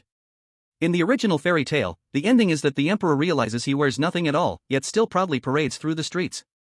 Now that these 2 swindlers are dead, how can I make this emperor do the same? Li Ming looked at the cold and arrogant emperor. Suddenly his eyes gleamed with an idea. Just when everyone was silent, a voice suddenly came from behind the crowd. "Your Majesty, I can make the most beautiful and exquisite clothes in the world for you." The emperor turned to the crowd, spotting Li Ming at the very back. Seeing Li Ming in a black tailcoat, the emperor raised an eyebrow. "Bring this person up." Upon hearing the emperor's command, the crowd hurriedly opened a path for Li Ming. "Come here." The emperor watched Li Ming approach, his fierce gaze fixed on him, as if trying to discern something about him. But what kind of person is Li Ming? Even facing ancient gods, he wouldn't be intimidated by a fairy tale emperor. The emperor saw that Li Ming showed no sign of fear under his gaze, so he coldly said, "You must understand what you are saying. If you cannot make me the most beautiful and exquisite clothes in the world, your fate will be the same as these two swindlers." As he spoke, the emperor kicked one of the swindlers' heads to Li Ming's feet. The head rolled around, the eyes wide open in shock. Some die with their eyes open. Li Ming casually kicked the head at his feet away and then responded, "Your Majesty, the emperor, my willingness to stand up clearly shows my confidence." "With so many witnesses, do you still not believe me?"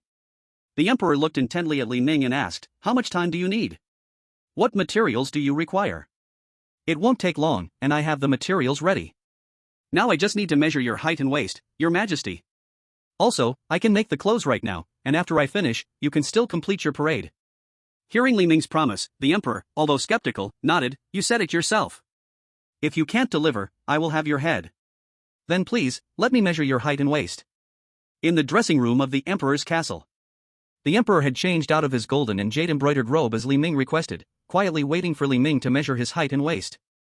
Li Ming casually pulled out a measuring tape and took a few indifferent measurements. After measuring, the emperor wanted to put his clothes back on. At this moment, Li Ming said, "Wait, Your Majesty. I will make your clothes right now, you don't even need to change out of that old outfit." The emperor frowned slightly, a look of confusion on his face. "Make clothes now? There are no materials here. Do you think you can use magic?" Li Ming smiled mysteriously, "Something like that." Then Li Ming reached into the air and seemed to create a set of colorful broadcast gymnastics movements for the national school students. After a few minutes of warm-up, Li Ming stood before the emperor, his hands holding the air. "All right, Your Majesty, your new clothes are ready. Please try them on." The emperor, seeing Li Ming's actions, revealed a cold smile, exposing his sharp teeth. "Ha, I thought you were a master tailor. Turns out you're just like those two previous frauds, all just tricksters. Guard! Drag him out and behead him on that red carpet." The previous two frauds, clearly, had also done similar things like Li Ming. But they were nowhere near as inventive as Li Ming. Faced with the threat of death, the two frauds couldn't stay calm. Li Ming calmly smiled, his expression indifferent as he said to the emperor, "Your Majesty, you may not know, but this garment is called royal authority." "Royal authority?" The emperor's eyes flickered with interest upon hearing these words. "Explain to me, what does royal authority mean?" Li Ming slightly straightened his posture, speaking in a rhythmic manner, "Mandated by heaven, may you live long and prosper." These 8 characters, like a bolt of lightning, struck with deafening intensity. Upon hearing these 8 words, the emperor's eyes glimmered with an indescribable ambition and brilliance. No ambitious person can resist the meaning behind these 8 words, even if the emperor standing before Li Ming is just a ridiculous figure ruling over his own fairy tale world. "Mandated by heaven, may you live long and prosper." Good, what a phrase, mandated by heaven, may you live long and prosper. The emperor stared fiercely at Li Ming, questioning, "While this is the explanation of royal authority, what does it have to do with your empty clothes? Give me a clear answer, or you will die today." Chapter 107, Speaking Beautifully. Though the emperor said this, seeing his slightly friendly eyes and the expression of willingness to listen on his face, Li Ming knew that the emperor had been moved by his words. After all, mandated by heaven, may you live long and prosper, describes royal authority so perfectly that it stirred the emperor's emotions. Not only the emperor, even if Li Ming were facing an ignorant brute, hearing these 8 words would have been shaking. These are the famous words engraved on the jade seal by Ying Zhang. It wouldn't be an exaggeration to call it a saying of the ages. Li Ming saw the expression of the emperor in front of him and smiled mysteriously as he explained. "Under the whole sky, there is nothing but the emperor's land, along the border of the land, there is nothing but the emperor's subjects. Your Majesty, if you wish to unify the world, now is a great opportunity to test how solid your imperial power is." A great opportunity to test imperial power? Could it be that there are still people in this country who dare to rebel? Li Ming smiled unapologetically. "Your Majesty, it should be you who knows your country the best, right?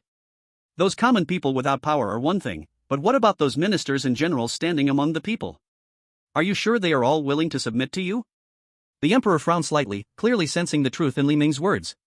Li Ming continued, "As long as you dare to wear this outfit representing imperial power and go out to showcase yourself, you will see everyone's attitude in this country very clearly." "How will I see it clearly?" "The ones who see your body will roughly fall into a few categories. There will be the silent ones, the ones who praise your splendid attire. These people fear you and submit to you, and they will not dare to mock you even if you don't wear anything. Then there are those who smirk or ridicule. These people clearly feel discontent. And those who, after seeing you without clothes, choose to advise you afterward are naturally loyal ministers, while those who spread this matter and tarnish your image are wolves in sheep's clothing. The emperor was surprised to hear Li Ming's words. He never expected that an outfit made of air could create so much fuss.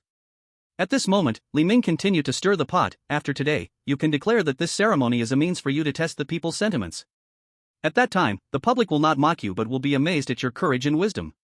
Moreover, you can take this opportunity to eliminate the rebels, tidy up internal affairs, and thus strengthen your reign, achieving a grand vision of longevity and prosperity that is divinely ordained. After Li Ming finished speaking, the emperor was already full of excitement. He completely didn't expect that Li Ming could come up with such an idea. As an emperor, his usual methods were bloody and ruthless, causing much dissatisfaction among people. He was aware of this, but he had no way to identify those who had thoughts of rebellion. Now, Li Ming's proposal was simply a brilliant and clever method. It showcased his wisdom while also purging the traitors around him.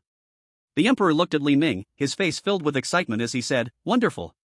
Truly wonderful. Such brilliance, you are definitely not an ordinary person.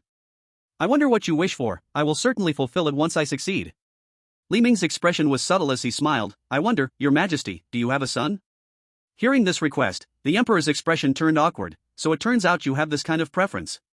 But to be honest, it's not that I can't satisfy you, it's just that I am only about 27 or 28, and I haven't even taken a wife, let alone have a son." Li Ming stroked his chin as he examined the emperor. "I see, it's getting late, so please go out and complete the parade quickly, it'll be bad if you delay." After hearing Li Ming's words, the emperor nodded. Then he truly went out naked, walking grandly down the red carpet, out of the castle. What welcomed him was a burst of laughter that reached the sky. Standing at the door, Li Ming quietly watched the emperor's plump body walking on the red carpet, looking as ridiculous as can be. Li Ming couldn't help but laugh a couple of times. The guard at the door, seeing Li Ming laugh, questioned, "Tailor, didn't you request His Majesty to go out naked for the parade? Isn't this supposed to have a lot of benefits?" Li Ming glanced at the guard, a trace of wickedness in his eyes. "Power is just a tool used by these so-called emperors, kings, or other rulers to govern you. It was like a piece of toilet paper to me, something I could just toss into the toilet. I just talked a lot with your emperor, just to make him run naked in front of the whole city." Li Ming spoke extravagantly, his words flowing like lotus blooms. His aim was always to place the king before him in a fairy tale-like ending. Clearly, Li Ming's goal was now easily achieved. The guard, hearing Li Ming, looked somewhat horrified. The man before him in a tailcoat was truly terrifying, easily toying with their king. Could this man be a demon? "Aren't you afraid I will tell His Majesty the truth?" the guard said with a face full of panic. Li Ming looked at the guard, then smiled calmly. "Don't be silly, you a mere gatekeeper earning 3,000 a month, why are you so desperate? Besides, do you think the emperor would believe you, a gatekeeper, or believe me, a versed strategist with deep insight?" The guard seemed confused by what Li Ming said and simply replied, 3,000? I only get 3 silver coins a month." Watching the emperor parading down the street, Li Ming smiled and asked the guard, "Do you know which country has eligible single princes?" "I don't know any eligible single princes, but if it's a prince, I know there is one from the kingdom by the North Sea. However, I heard he recently fell in love with a mermaid princess, and we all envy him immensely." "Oh, so the leading country has the story of the mermaid princess." Li Ming glanced at the time, then at this ordinary-looking guard with no ambition. "Since you are so cooperative, I will share some ways to turn your life around. I believe you wouldn't want to be a gatekeeper forever, right? 3 silver coins must take you a long time to consider buying even a loaf of bread, right?" Then, paying no heed to whether the guard agreed, Li Ming directly shared stories similar to "Are princes and nobles anything special?" and "A common man's anger can splash blood 5 steps." He also shared excerpts from the Declaration of Freedom and from How Steel is Tempered. This guard went from ignorance to slightly understanding, then to his eyes shining with the spark of revolution. It all took less than 10 minutes. Li Ming looked at the change in the guard's expression, feeling very satisfied. This country needed an internal strife. Because Li Ming had another plan for this place. Chapter 108, The Banquet. 3 watches later. Li Ming arrived at the seaside kingdom in the north with Snow White and Fu Jiang. As the only seaside nation among the 3 in the fairy tale world, its geography was unique. The king's castle in this country was built on a gigantic cliff by the sea, looking more magnificent than the castles in the other 2 countries. This country was rich in seafood and resources, and its people seemed wealthier than those in the other 2 countries. Li Ming inquired among the crowd for a while and learned quite a bit about the prince and the mermaid princess. "I heard the mermaid princess is as beautiful as a celestial being, stunningly gorgeous. If I could just see her once in this life, it would be worth it. Yes, our prince must have some incredible luck to be in love with such a princess. I heard the prince is holding a banquet tonight, where he and the mermaid princess will be engaged." After receiving this information, Li Ming thought for a moment. In the original fairy tale, the mermaid princess had a tragic story. At first, the mermaid princess traded her magnificent voice with a sea witch for human legs to be with the prince on land. She temporarily got what she wished for and was with the prince. However, later, the mermaid princess was abandoned by the prince. Because the mermaid princess lost her voice, she is mute, which the prince happens to dislike. The merciless prince then decided to marry another normal girl. The mermaid princess was heartbroken and returned to the sea. The witch demanded that the mermaid princess trade the prince's heart to regain her fishtail, or she would die due to the curse. However, after seeing the prince and that human girl in love, the mermaid princess decided to give up during the moment of assassination and ultimately turned into foam on the sea. It is temporarily uncertain about the personalities of this prince and princess, but according to previous fairy tale characters like Little Red Riding Hood, this mermaid princess is probably not a good person. Thinking of this, Li Ming began his persuasion. Upon arriving in this country, Li Ming's goal was to set up Snow White with the prince. Right now, the prince of this country happened to be in love with the mermaid princess, so if he could make Snow White and the prince a pair and then separate the prince from the mermaid princess, both fairy tales could possibly be resolved at the same time. Walking down the street, Li Ming said to Snow White beside him, "Your Highness, have you ever thought about a day when you no longer have to escape?" Snow White was bickering with Fuqiang and froze for a moment upon hearing Li Ming's words. Then she laughed and said, "Escape? What escape?" Li Ming shook his head. "You don't need to disguise yourself anymore, you know better than anyone how you escaped to the Sunset Forest. Queen Ilo does not allow anyone prettier than herself to exist, especially since you have committed a taboo and had an unspeakable relationship with your own king. Therefore, even if Queen Ilo is your mother, even if you have blood ties, she will definitely want to kill you." Snow White helplessly shrugged her shoulders. The fact is just as Li Ming said, Queen Ilo has absolute reasons to kill her. Whether it is beauty or ethics. And the reason she ran alone into the Sunset Forest was precisely due to being hunted by Queen Ilo and the soldiers. She fled in panic into that terrifying forest. Seeing Snow White like this, Li Ming calmly said, "But I have a way now that can save your life, and you can later appear boldly in front of Queen Ilo. Even more so, you will have the chance to take revenge on Queen Ilo." "Do you want to know?" Li Ming's tone was flat, but his words were full of a tempting magic in Snow White's ears. "Power." A glimmer of ambition appeared in Snow White's eyes. If she could get rid of Queen Ilo, that would be wonderful. "Quickly tell me, what is the way?" "Look." Li Ming raised a finger and pointed in one direction. Snow White followed the direction of Li Ming's finger. Her gaze crossed the bustling street, over the high walls on either side of the town, and ultimately landed on the castle built on the cliff in this country. Among the three countries, this northern country by the sea is the most economically powerful and possesses the strongest military might.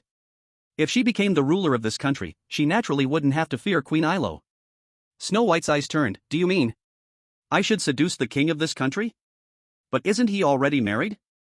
"The queen here will definitely stop me."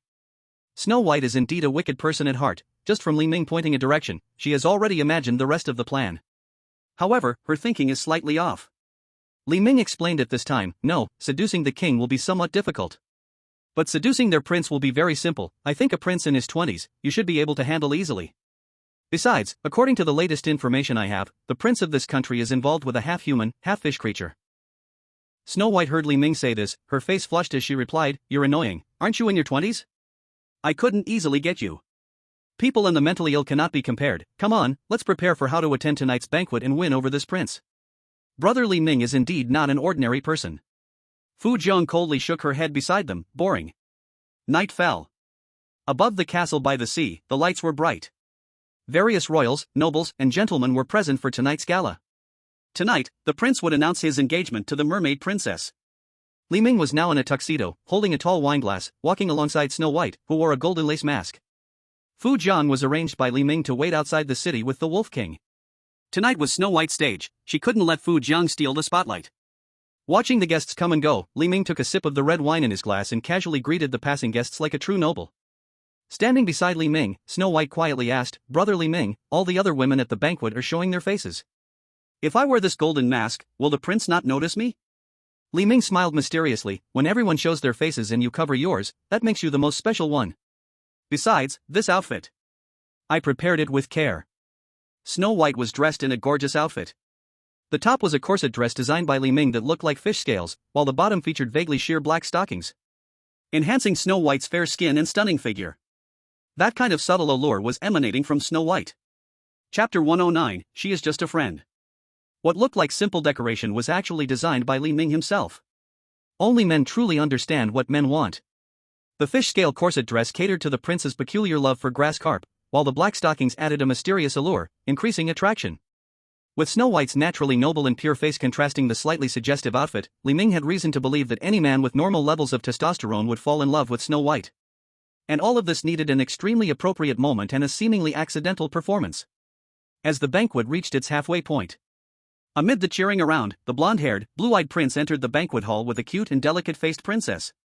Beside the prince was likely the mermaid princess. Li Ming could vaguely see the gill-like structures beside her ears. Although her face was beautiful, overall, the mermaid princess seemed a bit strange. As the mermaid princess walked, her legs sometimes moved in tandem, and at times her feet seemed to collide, as if they would crash together. Moreover, with her movements, her cute and delicate face trembled with the contours around it. This sense of oddness reminded Li Ming of something he had seen before. Li Ming squinted slightly. This face is not the mermaid princess's, just like that vice president of the Bright Hospital, she stole someone else's face. But this did not matter. As the prince and the mermaid princess passed by Li Ming and Snow White, Li Ming's wine glass accidentally flew out of his hand. Then, with a panicked expression on his face, Li Ming seemed to rush to save the flying glass. Stepping forward, his body lost balance. Pulling with his left hand and tugging with his right, he pulled Snow White in front of the prince, causing them to collide together. On his right, Li Ming accidentally crashed into the mermaid princess, sending her sprawling. Suddenly, such a scene occurred, and it was a bit dramatic. Li Ming quickly got up and apologized to the prince and the mermaid princess. The prince just waved his hand, while the mermaid princess couldn't speak, silently looking at Li Ming. Then the prince looked at Snow White, who was wearing a fish-scale waist dress and black stockings, and asked, "Miss, are you okay?" Snow White slowly stood up, her proud figure fully revealed. She timidly said, "I'm fine, Your Highness, but what about you? Are you not hurt by me?" The moment Snow White looked up, her not-so-stable golden blindfold fell to the ground, revealing her pure and beautiful face. At that moment, the beauty of Snow White and the conflict in her clothing reached the maximum. The blonde prince was captivated, his gaze completely drawn away by Snow White's stunning appearance and her fitted fish-scale dress. Seeing this, the mermaid princess quickly stepped forward, tugging at the prince's arm, pulling him forward.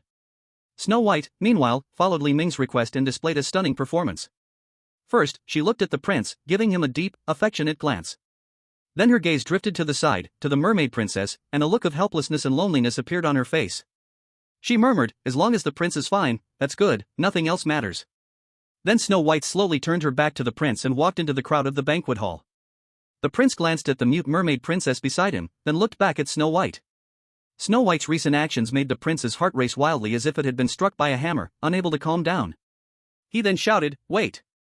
Miss, what's your name? Since Your Highness already has a beloved, why do you need to ask for my name?" Snow White slightly turned her face, allowing the prince to see a single tear glistening in the corner of her eye. "Why is she crying? Is it because she saw me with the mermaid princess?" The prince's heart raced wildly. At that moment, his heart was no longer under his control. Although they had met for less than a minute, that tear sliding down Snow White's beautiful face felt like a drop on his heart, cold and touching. Seeing Snow White about to turn away, the prince finally made a decision, loudly declaring, "Miss, the mermaid princess approached me, you must not misunderstand, we are just friends." Snow White's eyes sparkled with hopeful light. "Is she really just your friend, Your Highness?" Seeing Snow White's pitiable stance, the prince's gaze shifted quickly, and he said, "She is really just a friend. You can ask her." The mermaid princess was shocked by what the prince said. She couldn't speak, and even if Snow White asked her, how could she answer? Looking at Snow White's beautiful face, the prince glanced at the mermaid princess and ordered, "Guards. I think the mermaid princess is a bit tired today, take her away to rest." With a blank expression, the mermaid princess was taken away by several guards to rest. Then the prince, like a lovesick fool, immediately walked towards Snow White. The more beautiful a woman is, the more dangerous she can be in tricking others. Because beauty is like a gentle weapon, as long as the direction of the blade is mastered, it can easily pierce the hearts of those filled with desire. Do not think this is insignificant. In reality, there are many women with nothing who can still possess wealth and power. Beauty is also a kind of talent. At this moment, Li Ming had already retreated to the back of the banquet crowd. Seeing the spring-like confusion on the prince's face, as if he had met his destined one, Li Ming's mouth curled into a sinister smile. Anything in life that seems destined may just be a carefully arranged prank. The thought of the prince being with Snow White made Li Ming's heart feel strange. After all, with Snow White's nature, it was likely that the prince's green hat could be worn all the way to heaven. In the early morning, Snow White was already successfully sharing a room with the prince. Looking at the prince kneeling in the room, constantly licking her boots, a trace of helplessness appeared in Snow White's eyes. Why can't it be like brother Li Ming, to give me some motivation? Since she met Li Ming, a man who was not swayed by her beauty, Snow White's expectations of men had already risen significantly. But there was nothing she could do. Regardless of status or age, her beauty destined her to easily gain the affection of men. Just when Snow White was about to say something to the prince, pop! A smelly fishman, covered in slime and holding a curved knife, burst through the window. This fishman had gray-green, wrinkled, and festering skin like that of a toad. Its fish eyes glowed eerily like light bulbs, staring hard at Snow White and the prince. Chapter 110, The Transformation of Fujian. The fishman was ugly. At least from a human's perspective, it looked like some kind of radiation-altered humanoid. Standing on 2 feet, in the dim light of the room, it had a wild sense of horror. However, the expression on the fishman's face was very rich. It looked at Snow White and the prince, who were like a couple caught in the act, with a human-like anger that emerged from its light bulb eyes. Then, on its ugly face, the eyes filled with a rage named betrayal and revenge. The fishman's slimy green arm scraped against the wall, leaving a sunken and corroded mark. Then, holding the curved knife, it slowly approached Snow White and the prince with a fierce expression. Ah! Seeing the fishman's appearance, Snow White was so startled that she froze, screaming as the fishman got closer. The prince, wearing an eye mask, thought Snow White was just overjoyed from him licking her boots. So he licked her boots even more earnestly. Little did he know that at that moment, the fishman's curved knife was about to fall from his back. Once it pierced him, it could slice his heart out from his skin and bones. As the fishman's curved knife was about to drop, clang! A flash of sparks flew out as metal clashed. Li Ming leapt down from the beams of the room, striking fiercely with the Black King's great sword. Having never learned swordsmanship, Li Ming's attack lacked any fancy moves, it was simply a straightforward slash. The fishman's curved knife was suddenly cut in half by the appearing Black King's sword, and it let out a hoarse sound of friction towards Li Ming. The fishman shattered the window and fled outside. Li Ming did not pause, gripping the Black King's sword tightly, and chased after the fishman. On the kingdom's city wall, the fishman ran ahead, while Li Ming wielded his giant sword in pursuit.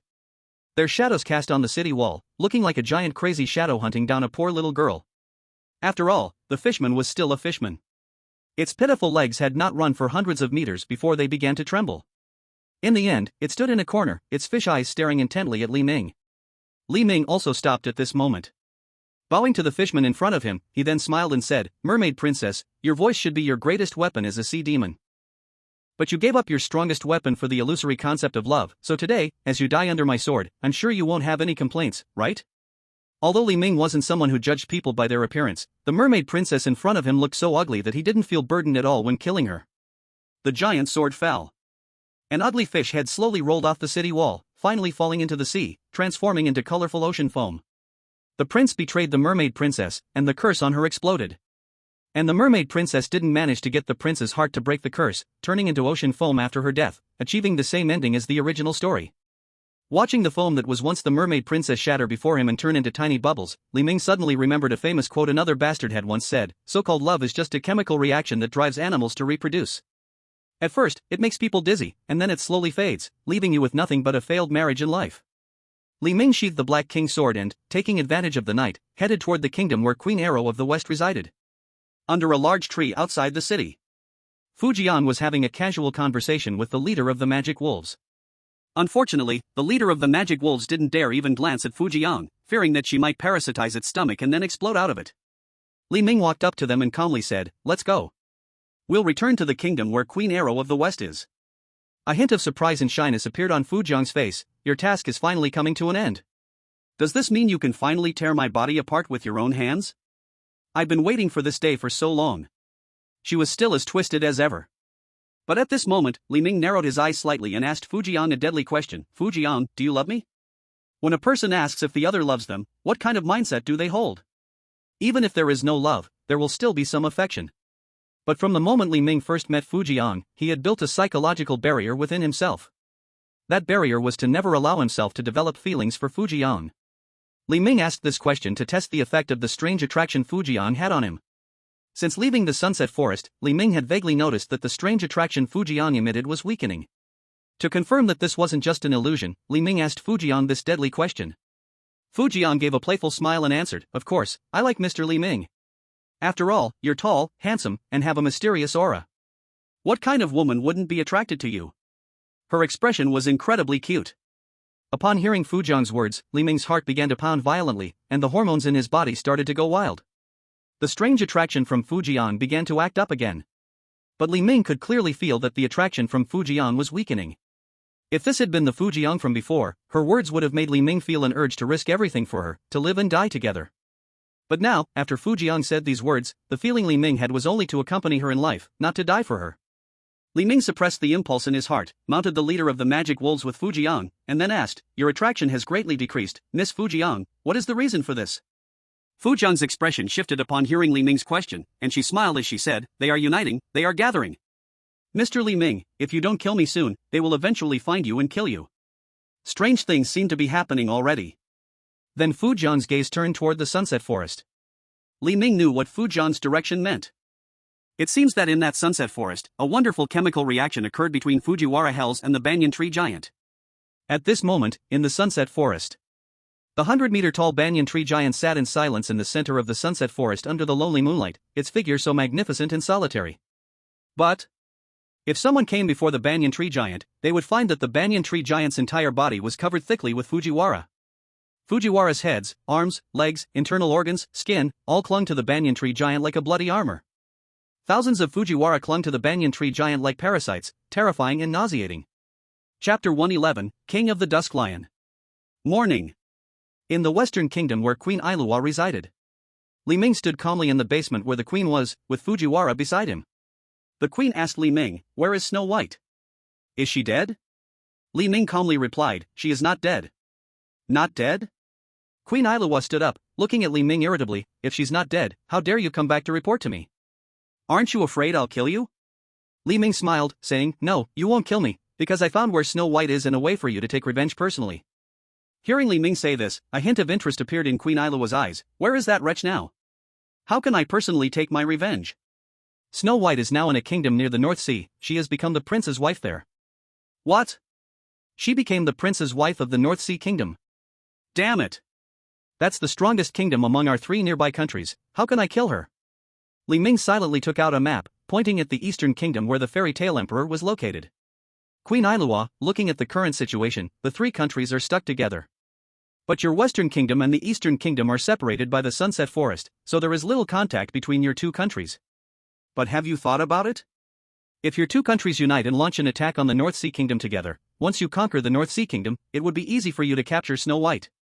At that time, it wouldn't be impossible to execute her in front of countless people, right?" Li Ming's words made Queen Ailua fall deep in thought. At this moment, Li Ming added fuel to the fire, saying, "Queen Ailua, the Emperor of the Eastern Kingdom is a 27 or 28-year-old virgin who is not yet married. Furthermore, he is simple-minded and easily controlled, with no strange habits." "I think you understand, right? As Sleeping Beauty, Queen Ailua must have had enough of staying with a necrophiliac king for so long. Moreover, for Li Ming to complete his task, he needed Queen Ailua to live perfectly with a king. Compared to restoring a broken marriage, finding another man for Queen Ailua was a much simpler and smarter choice. A broken mirror is hard to piece back together, but finding another mirror is much easier. And with experience, the new mirror could be even more perfect, more suitable than the previous one." Indeed. When Queen Ailua heard what Li Ming said, her expression shifted, and she had an idea. "What you said, is it all true?" "Absolutely true." At this moment, Queen Ailua's eyes slightly narrowed. "However, before doing as you say, I think there's another person you need to remove for me." Li Ming calmly asked, "Is it the king of this country?" "Why bother? "The soldiers of this country all obey your command, Queen Ailua. He has no power, can't we just leave him alone?" This extra trouble was something Li Ming was reluctant to deal with. But Queen Ailua was very insistent. "That waste, as a king, after making mistakes, only knows how to lock himself in his throne. You go kill him, so that I can marry the Emperor of the Eastern Kingdom. Otherwise, it's out of the question." Li Ming sighed, having come to this fairy tale world to act as a politician while also doing the dirty work of a killer. "Alright, I will just happen to go and take care of this king. He shouldn't be such a tough character. The throne room is at the highest point of the castle. That useless man sits on the throne. You should hurry." Facing the morning sun's light, Li Ming slowly ascended to the throne room. Inside the spacious throne room, delicate hand-carved sculptures of kings and queens surrounded him, supported by huge marble pillars holding up the roof. A red, worn-out carpet stretched from the entrance of the throne room all the way to the massive throne on the steps inside. Around the base of the throne, faded pale roses were placed in flower baskets. On the king's throne, 5 decaying iron chains were present. These chains were tied with huge padlocks, wrapping around the body of a tall man. His hands, feet, and head were all bound by chains, kneeling on the throne, facing the sun shining from the east. Through the gaps of the broken glass in the roof, he seemed to be apologizing to the sun. In the morning light, Li Ming could see the king's battered body, covered in various long and terrifying wounds. Some wounds even exposed the depths of his bones. Golden sunlight spilled over him, he looked terrible, like an aging lion trapped, completely devoid of strength. Huff! The king let out heavy breaths through his nose, tinged with pain. Li Ming looked at this king. Compared to all the fairy tale characters he had encountered along the way, this king seemed to be atoning for himself. Clearly, this fairy tale world was bloody and chaotic, but the king's appearance was out of sync with the characters of this fairy tale world. As Li Ming pondered, the king kneeling on the throne spoke up. Has she finally sent someone to kill me? The she that the king referred to was naturally Queen Elo. Li Ming did not deny it. Yes. Who are you? Facing a dying man, Li Ming felt there was no need for him to know his name, so he casually replied, I am the Endbringer of the world, you can call me Aatrox.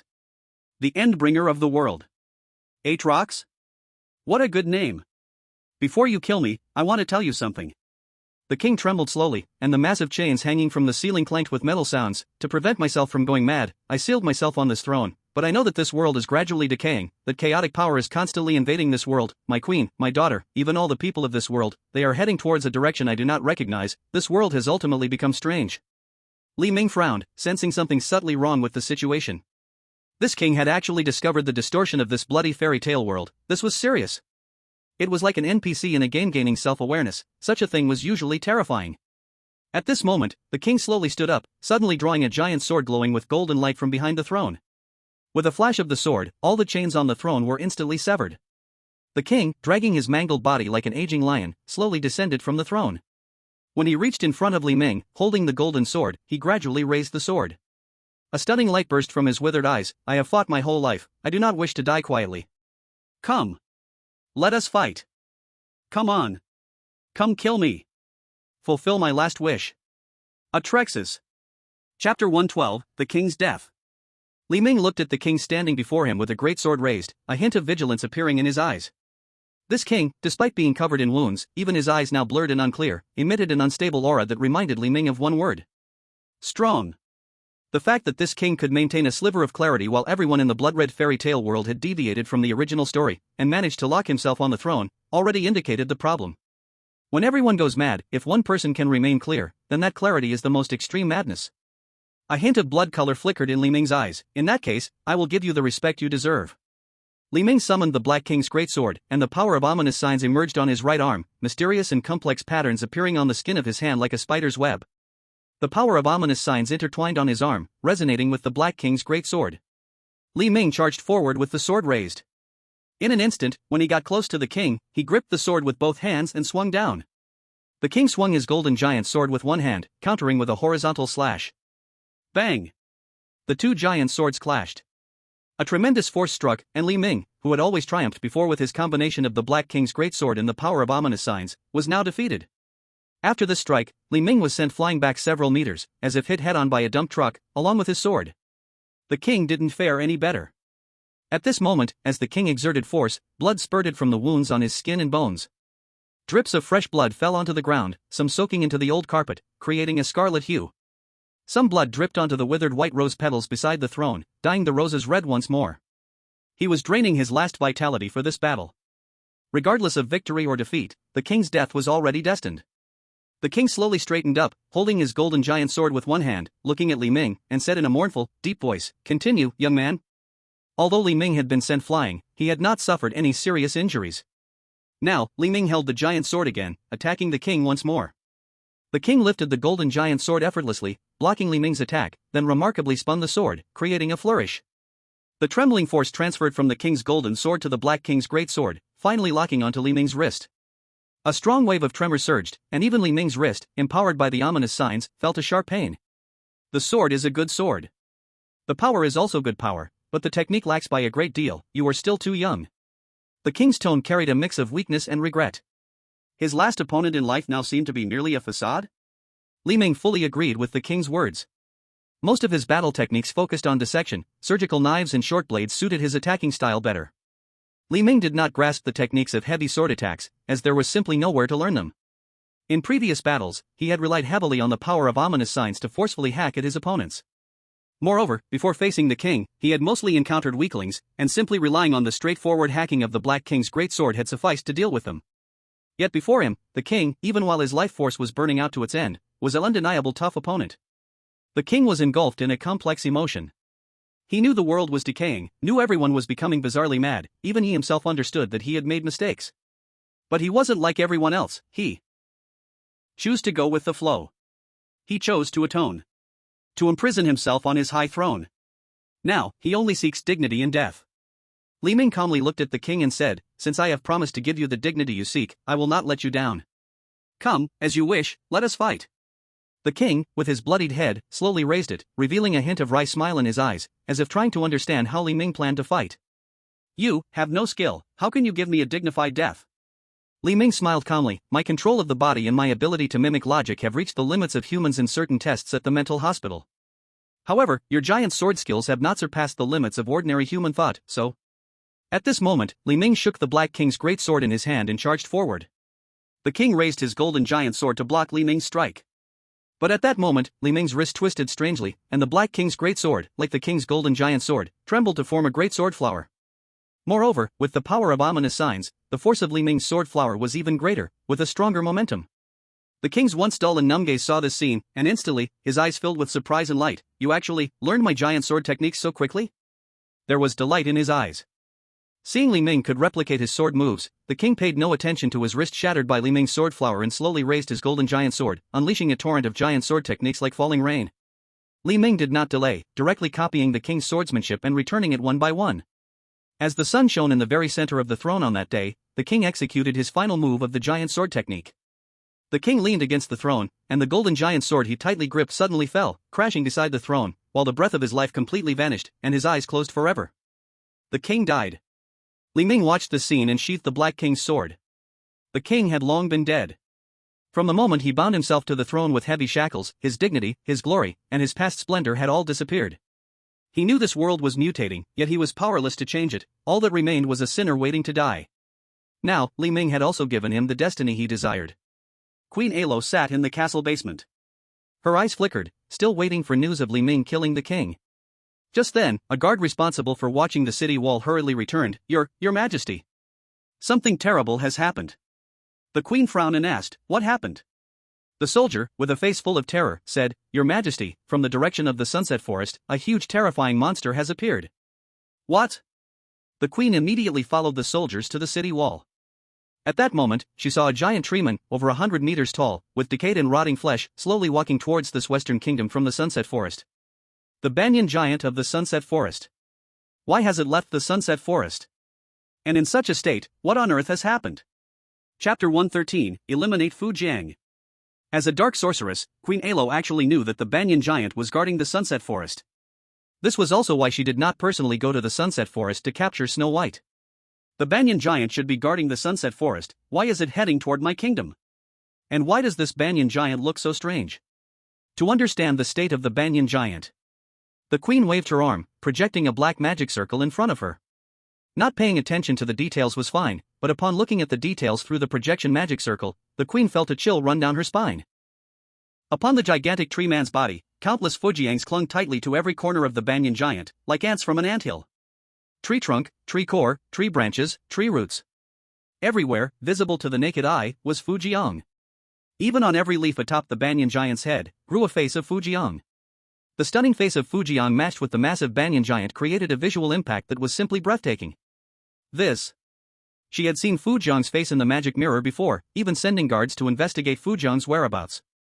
Now, Fujiang had appeared before her in such a form, and Queen Ailua felt bewildered by the state of the world. Why would such a strange creature emerge? Did the magic mirror really think this woman was more beautiful than her? Simply taking one of Fujiang's faces might indeed be beautiful.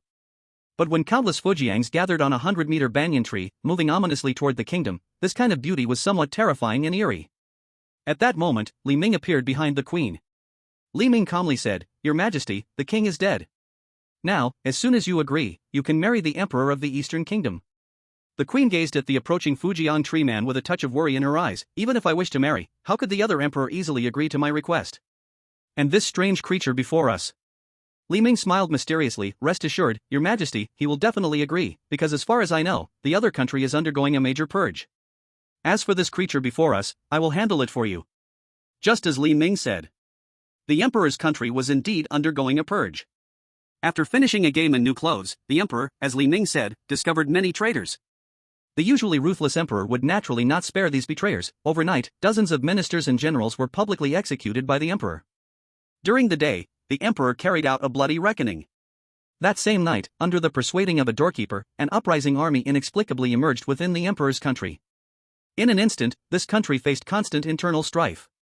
At that moment, the Emperor received a letter written on behalf of Queen Ailua by Li Ming, bearing the signature of the Queen of the Western Kingdom, stating she could marry him and use black magic to find the rebellious doorkeeper. In this fairy tale world, the Queen of the Western Kingdom and the Emperor of the Eastern Kingdom were naturally brought together.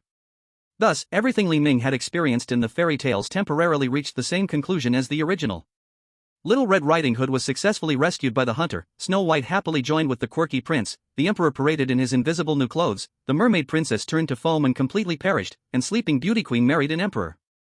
Within a few hours after Queen Ailua's agreement.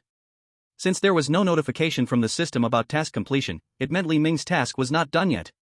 Li Ming stood atop the city wall, watching the gigantic Fujian tree man slowly approach, quietly saying, "System, prompt." Warm reminder, although all stories have been repaired, for some unknown reason, the blood-colored fairy tale world has gained a troublesome outsider. Please solve this problem. Just as I thought. Li Ming looked at the distant Fujian giant tree that was coming toward this country, or rather, coming toward him, revealing a hint of helplessness in his eyes. Li Ming had realized from the very beginning when he first met Fujian at Little Red Riding Hood's grandmother's house that this was a major issue. Because creatures like Fujian simply did not belong to the fairy tale world category. If classified, Tomi would likely be placed in the category of horror creatures. Tomi's powers are too strong and too bizarre. Wherever Tomi exists, she is the protagonist of that world. As long as Tomi exists in this world, no matter how stunning Snow White, Queen Aila, or Little Red Riding Hood might be, they will always remain side characters. Because Tomi will use her strange powers to gain everyone's love, a terrifying ability that these fairy tale protagonists do not possess, one that transcends the rules.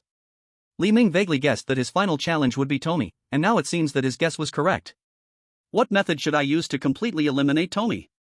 Killing Tomi is not difficult. Even if she fused into a giant banyan tree parasite, Li Ming could still find a way to kill her. Though the giant Tomi tree looks terrifying, as long as Li Ming is given time to gather some materials in this fairy tale world, he could manually make some tons of explosives and blow it up. But the real issue with Tomi is not just temporarily destroying her, it's about how to completely annihilate her. There are many ways to kill Tomi. Bloodletting, beheading, skinning, breaking bones, digging out hearts, burning, electrocution, poisonous gas, freezing, suffocation, all kinds, all sorts. However, ordinary people die when they are killed. Tomi, however, will resurrect whenever she is killed. How can Tomi be completely destroyed, made to disappear? This is a complex issue. Suddenly, an idea flashed in Li Ming's mind. To solve this problem, isn't there a master in this fairy tale world who specializes in solving problems? After receiving Queen Aila's permission, Li Ming obtained the right to use the magic mirror. In the queen's basement, Li Ming looked at the enormous mirror before him and asked with an amused expression, magic mirror, how can I completely get rid of Tomi?" The magic mirror's moist and mournful voice emerged, "Tomi Kawakami is the embodiment of flesh and desire. You cannot completely eradicate her." Li Ming narrowed his eyes upon hearing the magic mirror's words and asked, "Then let me rephrase. Do you have a way to make Tomi disappear from this world?" As long as Tomi is not in this fairy tale world, Li Ming's task can still be completed. The magic mirror fell silent for a moment and then surprisingly said, "I don't know." Li Ming sneered upon hearing this response, drawing the Black King's sword without hesitation. "You're lying. Tomi Kawakami. You even know Tomi's real name, you know her origin. Speak. How can I send Tomi back to her original world, or I'll split you in half with a single sword?" Although he said this, Li Ming had already raised the Black King's sword high, without wasting words, and directly struck the magic mirror with a sword. Ah! The magic mirror let out a miserable scream. "Master, I haven't said anything yet. Why did you strike me with a sword?" At this moment, the magic mirror's voice sounded pained. Li Ming said nothing, looking at the place where the Black King's sword had fallen. He saw the magic mirror splitting and forming sections of fleshy walls, sticky with black blood. These fleshy walls with black blood slowly gathered, and the wound on the mirror's surface slowly began to heal at a slow pace. Li Ming's eyes flashed, and an amused expression appeared on his face. Then, Li Ming lifted the hilt of the Black King's sword with both hands, holding it like a shovel, and began digging into the magic mirror. The magic mirror had never seen anything like this. In the past, even when Queen Isla was furious, she only ever gave it a punch at most, but the queen never dared to destroy the mirror easily. Now it was Li Ming's turn, who, despite asking how to make Tommy disappear, completely ignored the question and began dissecting the mirror as if it were a specimen. The magic mirror screamed in agony. Master, please. Stop. I tell you, can't you understand? It is a living thing, able to feel pain. The mirror and the flesh and blood inside the mirror are all parts of its body. But now, Li Ming is filled with curiosity, wanting to see what exactly is hidden in this devil mirror. To be honest, Li Ming had thought about checking what was hidden in the Money BK01 mirror when he was in the bathroom. If it weren't for the faraway crimson ancient god behind the other person, he might have done it long ago. However, now this devil mirror isn't that dangerous. Li Ming has no ties with the mirror, so of course he wants to explore, to satisfy his curiosity. As Li Ming digs in, the first layer of flesh walls in the mirror slowly gets excavated. The rotten meat chunks stained with black blood are picked out by Li Ming, and beneath these smelly chunks of flesh are strange bones that look like snake tails. These bones are colorful, shimmering with eerie light, intertwining like a serpent eating its tail. Below these bones, a faint crimson gas fills the air, as if protecting another spherical world. Li Ming continues to swing the Black King great sword to dig deeper. But the devil mirror screams in pain and wails, "Stop, stop! You are opening the door to another terrifying world. Stop! Fujiko ran out from inside, you must stop. You will destroy 2 worlds. 2 worlds? What do you mean? Is this blood-colored fairy tale world real, as well as the world over there?" The devil mirror speaks in a hysterical tone. What is real? What is false? You are human, aren't the people in this fairy tale world human? If you continue digging, the barrier between the 2 worlds will break, and not only are there terrifying existences like Fujiko over there, but there are even more terrifying things. You will die too. The devil mirror has laid all its cards on the table. Its body connects the 2 worlds. But Li Ming furrows his brows. This world is clearly just. Just what? Just a fairy tale book with a red cover? You are wrong. This world is really there, just like the world you are in. We all exist. If you dig open the last barrier, countless unmanageable things like Fujiko will appear in this world. You will lead to the deaths of millions, tens of millions, or even hundreds of millions of people in both worlds. The devil mirror's words now carry a hint of pleading. Li Ming contemplates, trying to judge whether the devil mirror is deceiving him. Deception always has a purpose. For a lie to hold, a truth must be concealed. If the truth does not exist, then the lie cannot exist. Li Ming recalls this blood-colored fairy tale world. Aside from characters like Little Red Riding Hood, other people in this world are no different from ordinary people in reality. And at the moment the king appeared, Li Ming also doubted the reality of this world. From this point of view, what the devil mirror said seems to be true. This fairy tale world may be a truly existing world. But, how is this possible? Clearly just a fairy tale book, yet it has really turned into a fairy tale world? The devil mirror is being excavated through the flesh wall and colorful bones. It gasps with difficulty. Ha, Li Ming, you don't know many things. This world is so insane, what can a foolish, blind madman like you know? As these words are spoken, Li Ming's gaze towards the devil mirror gradually turns unfriendly. How do you know I'm a madman? The devil mirror stammers for a moment, then explains, it's my ability. As long as you are in this world, I can know everything. Li Ming narrows his eyes, quietly resting his hands on the hilt of the Black King greatsword. Then about me, what do you know? How much do you know? Knowing too much is not a good thing. Li Ming has many secrets buried deep in his memories, secrets even he has sealed away. Li Ming is aware of this. Back then, the doctors at Longshan Mental Hospital were very interested in this and wanted to dig it out for some unpredictable purposes. So, Li Ming used simple self-hypnosis to seal it deep in the Palace of Memories. These secrets, even in this fairy tale world that has nothing to do with reality, Li Ming did not want to expose them. At this moment, the magic mirror cleverly shifted the topic. If you place the Fujiwara at the gap in my flesh, the door to that world has been torn open halfway by you, and I can send the Fujiwara back. After that, we will have nothing to do with each other. Li Ming stared at the magic mirror. It was not until the flesh on the magic mirror began to slowly recover that Li Ming nodded. All right. The moonlight began to rise. Li Ming held an ugly, full-length mirror in his hands, riding on the magic wolf leader, facing the Fujiwara giant tree. The magic wolf leader was actually a bit reluctant in its heart. However, this matter was not as complicated as imagined. The moment the Fujiwara giant tree saw Li Ming, they slammed their massive fleshy trunks down at him. The love these Fujiwara had for Li Ming had turned into a kind of hatred. Now, these Fujiwara only wanted to kill Li Ming. Li Ming did not make many moves, directly using the magic mirror as a shield, placing it in front of him. At the moment when the trunk of the Fujiwara giant tree made contact with the magic mirror, countless dark and gloomy lights burst forth, and amidst the black light, numerous giant tentacles and shattered dark ghostly auras roared out. The entire Fujiwara giant tree was sucked into the magic mirror in Li Ming's hands. But at this moment, the task was not yet complete. There was still one Fujiwara who had not returned to her rightful world. Li Ming looked at the Fujiwara riding on the magic wolf leader behind him, turned around, and calmly said, "Miss Fujiwara, it's time for you to go back." Is this the original Fujiwara? Li Ming was not sure. Because each Fujiwara is independent, they have their own thoughts, but they are not entirely the same. The only thing that hasn't changed is that the Fujiwara in front of him has always looked forward to him cruelly killing her. The Fujiwara looked at Li Ming, and with her ordinary woman's physical strength, she was far from being Li Ming's direct opponent, so she had never taken the initiative to attack him. Li Ming stood silently in front of the Fujiwara. As those Fujiwara giant trees were pulled into another world by the magic mirror, the Fujiwara felt for the first time her thoughts were so clear. The Fujiwara raised her hands and, through her slender fingers, saw the bright moon and stars of this world. It was as if for the first time, she saw such a charming night sky.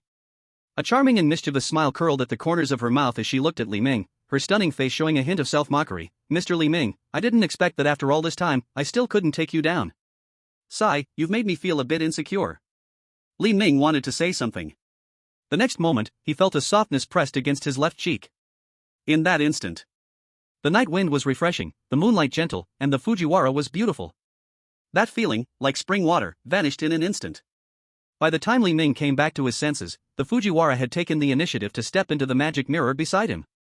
Her smooth back was swallowed by the flesh and bones within the magic mirror, along with some chaotic matter, and she had returned to her rightful world.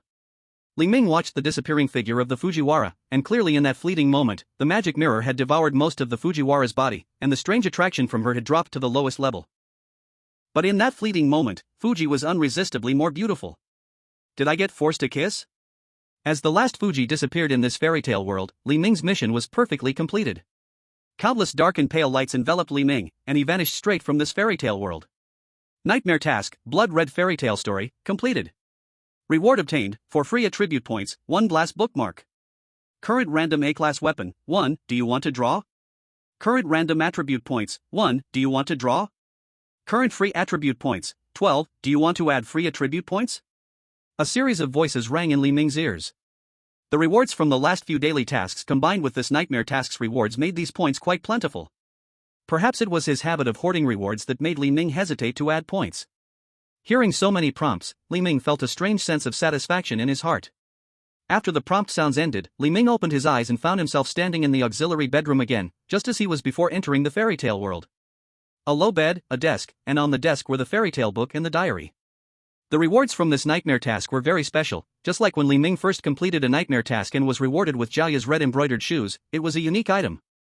Glass bookmark, A-class. She used this bookmark to separate the fairy tale from the monsters, thus dividing two worlds. With a thought, a thumb-sized, exquisitely crafted piece of glass appeared in Li Ming's hand. Li Ming observed it carefully. The designs on the glass bookmark were somewhat sinister: chunks of flesh, bones, chaotic gas. Wait a moment. The contents on the glass bookmark became increasingly familiar. Isn't this the magic mirror? So it turns out it is a bookmark?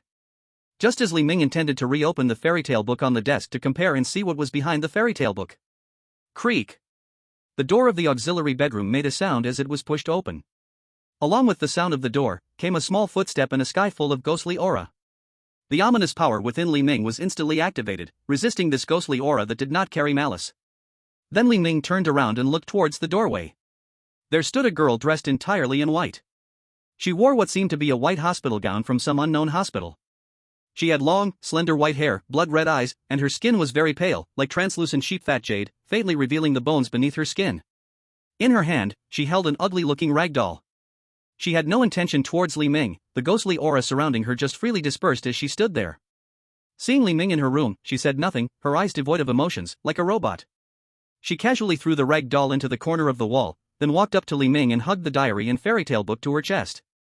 In that moment, Li Ming noticed something. This white-haired girl was different from Jiaya and Chen BK01. She breathed.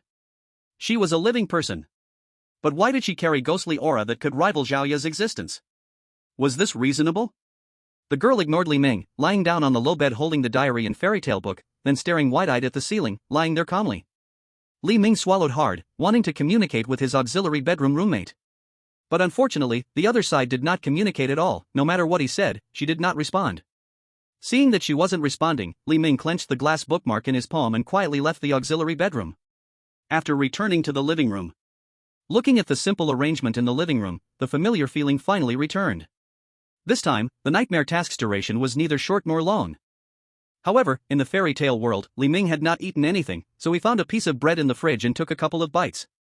Sitting on the sofa, looking at the glass bookmark in his palm, Li Ming suddenly had a thought. Then Li Ming immediately got up and fetched Jiaya's red embroidered shoes from the master bedroom, and the face of Qian BK01 from the bathroom. These three items were all props that the system did not explain the effects of.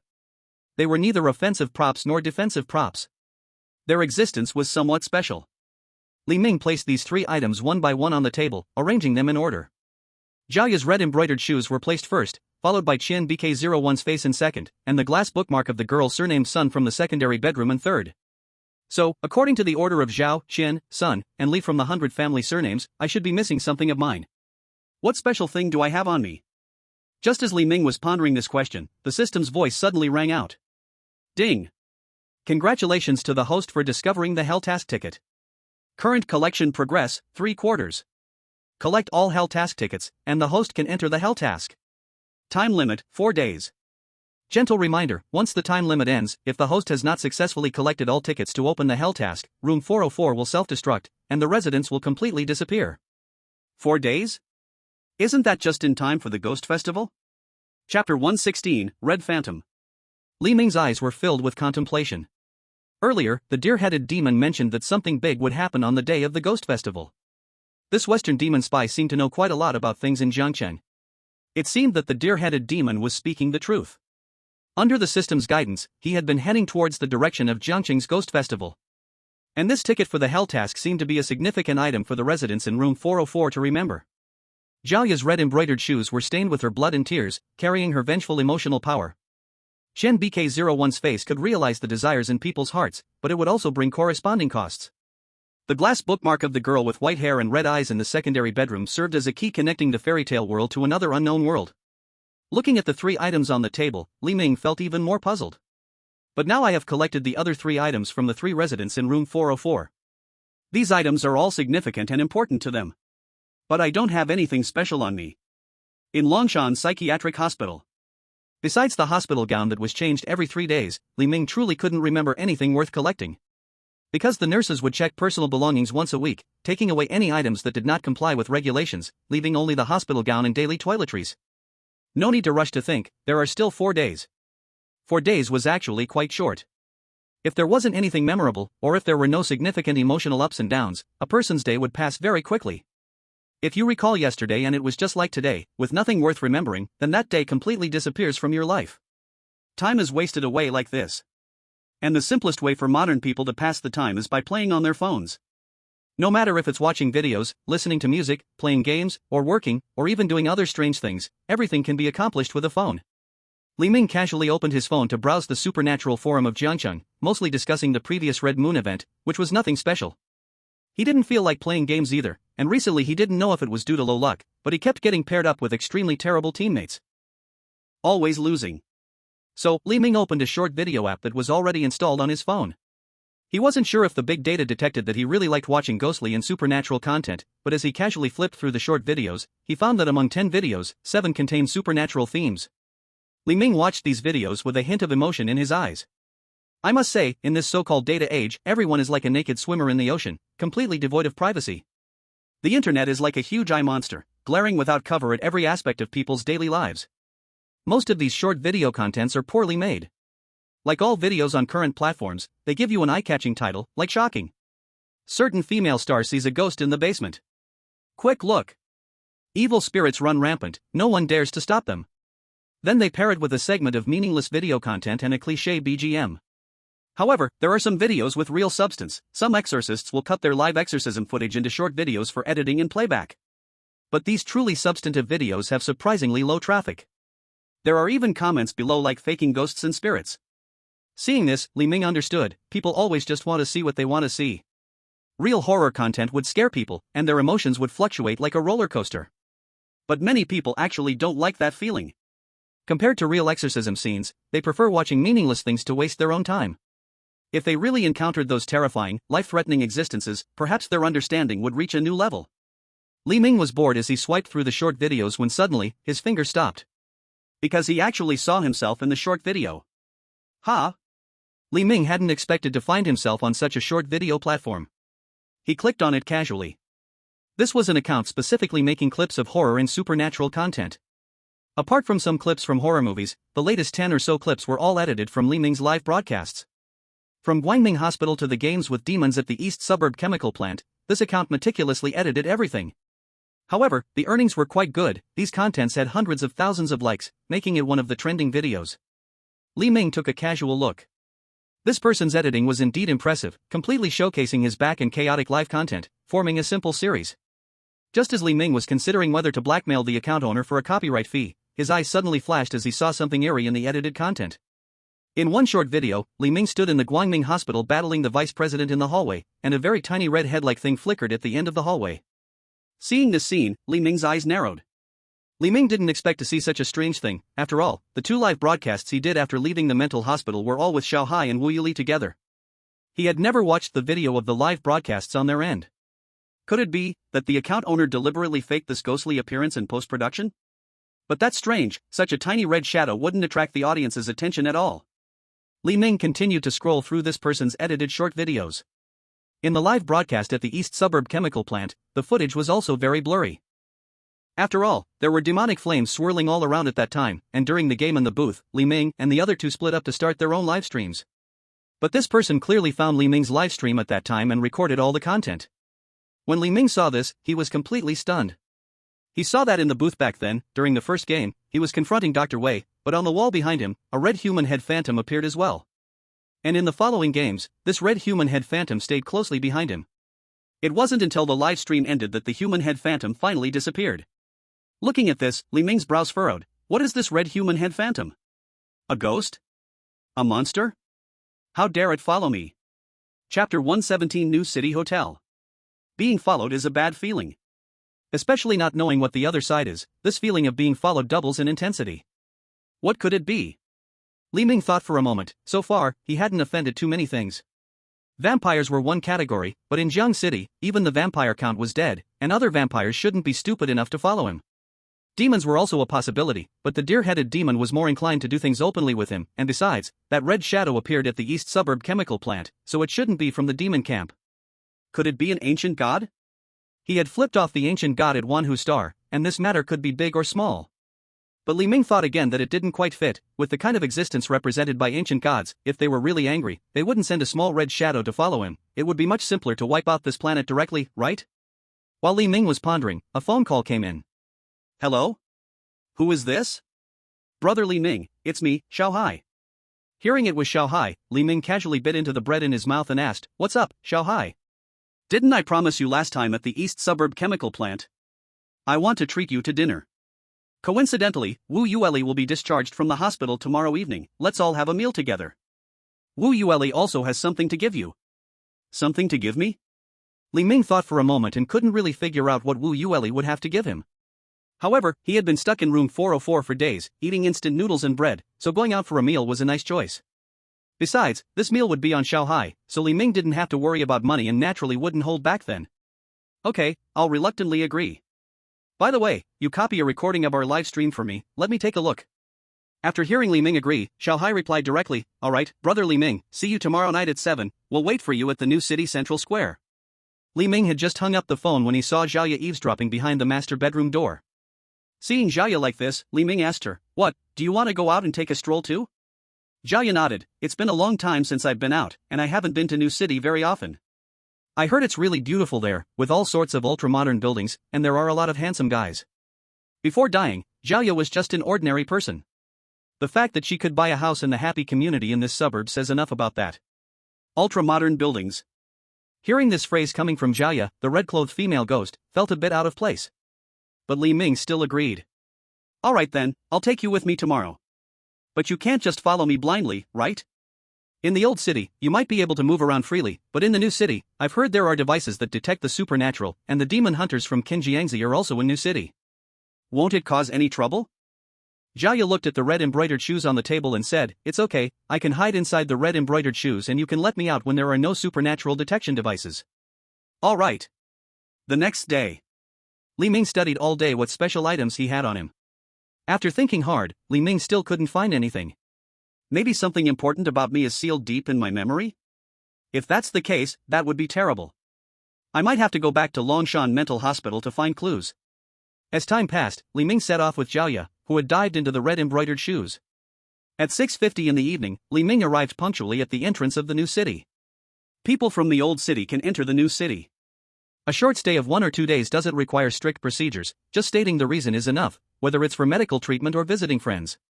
If staying for a long time, a temporary residence permit is required, and one must undergo strict scrutiny. This is because the new city has been strictly controlling its population. Only by managing the population can the quality of life in the new city be ensured. At the entrance of the new city, there are demon hunters on guard, holding tools like spirit detection devices to check the people coming in and out. Since the recent outbreak of the Blood Moon incident, the inspections have become much stricter than usual. However, Li Ming had anticipated this, storing all his items in the system, including his tailcoat and other props.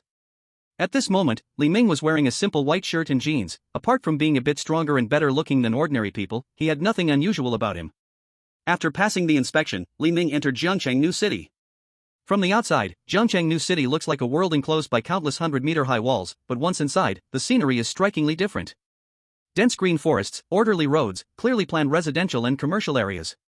Various billboards and virtual neon lights, and trackless trolleys running on the roads. Compared to the decayed old city of Jiangcheng, which has been corroded by the supernatural, the new city is clean and tidy, without any strange disturbances, resembling a futuristic modern city. Most buildings in the new city are constructed for the convenience of the people, with all sorts of public facilities provided free of charge. Transportation, education, leisure, exercise, lodging, and medical services, everything one can think of is free of charge. Moreover, supernatural disturbances are rare in the new city. This is why, even if 10,000 people are drawn from the old city every month, countless others are eager to break their heads over wanting to live in the new city. Heaven and hell. Such extreme environments exist side by side in the hands of humanity. Li Ming casually took a trackless trolley to the downtown square where he had promised to meet Xiao Hai. Xiao Hai and Wu Yueli were waiting for Li Ming at the entrance of the central square. As soon as Xiao Hai saw Li Ming, he greeted him with a smile. "Hello, brother Li Ming, you're here so early?" Wu Yueli had her arms wrapped in bandages, with a few fingers sticking out. These were injuries from the last time at the East Suburb chemical plant. However, her complexion was still good, seeming like the demon hunter's medical skills were quite high, as her crippled arm had been mostly healed in just a few days. She also smiled and greeted him. "Brother Li Ming, you've come." "Let's go, brother Li Ming, let's pick a place to eat in the central square." When Li Ming heard Xiao Hai, a glint flashed in his eyes. "Xiao Hai, since it's your treat and we're all brothers, I won't be too picky. Let's go to that tallest hotel, it looks like the food there isn't expensive." Xiao Hai slowly looked up at the giant hotel in the very center of the square that Li Ming pointed to. The turquoise tower, nearly the tallest among countless skyscrapers near the central square, stood prominently. Xiao Hai's eyes were trembling at this moment. He had heard about the prices at this hotel. Even a single dish would cost him a huge part of his half-year salary. Li Ming was clearly not treating him as a lifelong brother. This was clearly going to cost him his life. However, Li Ming smiled innocently and said, "Xiao Hai, don't get too excited. As brothers, just remember my kindness in your heart. Let's go." Chapter 118, Walls Have Eyes. Wu Yueli saw the trembling expression on Xiao Hai's face and also smiled, saying, "Don't be excited, let's go." The three walked up to the front of the building. In front of the building, a welcoming robot designed by Eternal Life Group warmly greeted them. Seeing the iconic logo of Eternal Life Group, Li Ming narrowed his eyes. Deep down, he still harbored some suspicion about the company. Eternal Life Group had extended its reach too far, even starting to contact ancient gods and their extraordinary powers long before the bizarre outbreak. It was hard to imagine what this rising giant of a company was really planning. But today, they were here to eat, so Li Ming didn't think too much about it. Soon after Li Ming and the others entered the building, a manager dressed in professional attire and with a model's figure walked up to them. She smiled and asked, "Excuse me, distinguished guests, do you have a reservation?"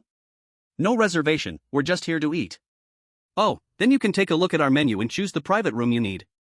Li Ming waved his hand grandly, like a suddenly rich man, saying, "Do we look like we're short on money?" "Arrange the finest private room for us. As for the dishes, bring us the most expensive items, according to presidential standards." Xiao Hai behind him heard Li Ming say this, his legs trembled and he almost fainted.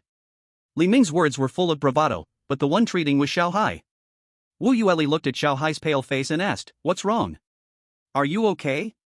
"I'm fine, I'm fine. I've been losing a bit of blood recently, my blood sugar is a bit low." Li Ming heard this and comfortingly said, "Spinach is good for replenishing blood sugar. Let them stew a pot of spinach with big goose for you. Just eat more, and you'll be fine." Hearing Li Ming say this, the manager's face showed more joy. "Sure, esteemed guests, this way please. Our planetary level private room is on the 40th floor." Seeing her like this, the planetary room seemed rarely used. On the way to the 40th floor private room, Li Ming casually chatted with the female manager beside him. "Is the top private room only on the 40th floor? I see this building has at least over 100 floors." The female manager replied with a smile, "This building is the Jiangcheng Commercial Building. Besides regular dining, the areas above the 40th floor include supermarkets, trade, and offices. Everything below the 40th floor is hotel-related, while above that is of a different nature, with different divisions inside." "Oh, I see." At this point, they entered the elevator. This building, boosted by Eternal Life Company's technology, had elevators that were extraordinary. The distance to the 40th floor was almost reached in 30 seconds. The 40th floor, aside from the elevator shaft in the middle, was entirely a separate private room. The female manager smiled and said, "The planetary room is our hotel's top configuration. Usually, important figures dine here. Please, come in." The female manager led them inside. The spacious private room was almost over 500 square meters, beautifully adorned with various exquisite gem carvings and objects, which emitted a magical glow, truly dazzling like a starry universe. These decorations are 100% genuine gems, and the interior decoration was personally done by a renowned industry master. And besides the main dining area for guests, in this private room, there is also a game room, an entertainment room, a lounge, and a retro gaming room. Everything imaginable is here. Li Ming is not a greedy person, but at this moment, he also smelled the scent of money burning in this room. Xiao Hai, seeing this scene, had his hands in his pockets, tightly gripping his salary card, a look of determination appearing in his eyes. "Since we are here, let's enjoy it." The three sat in the reception room.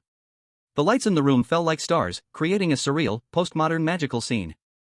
At this moment, Wu Yuli thought of something and handed a card and a piece of talisman paper to Li Ming. "Big brother Li Ming, this is your payment as we agreed during our livestream at the East Suburb Chemical Factory.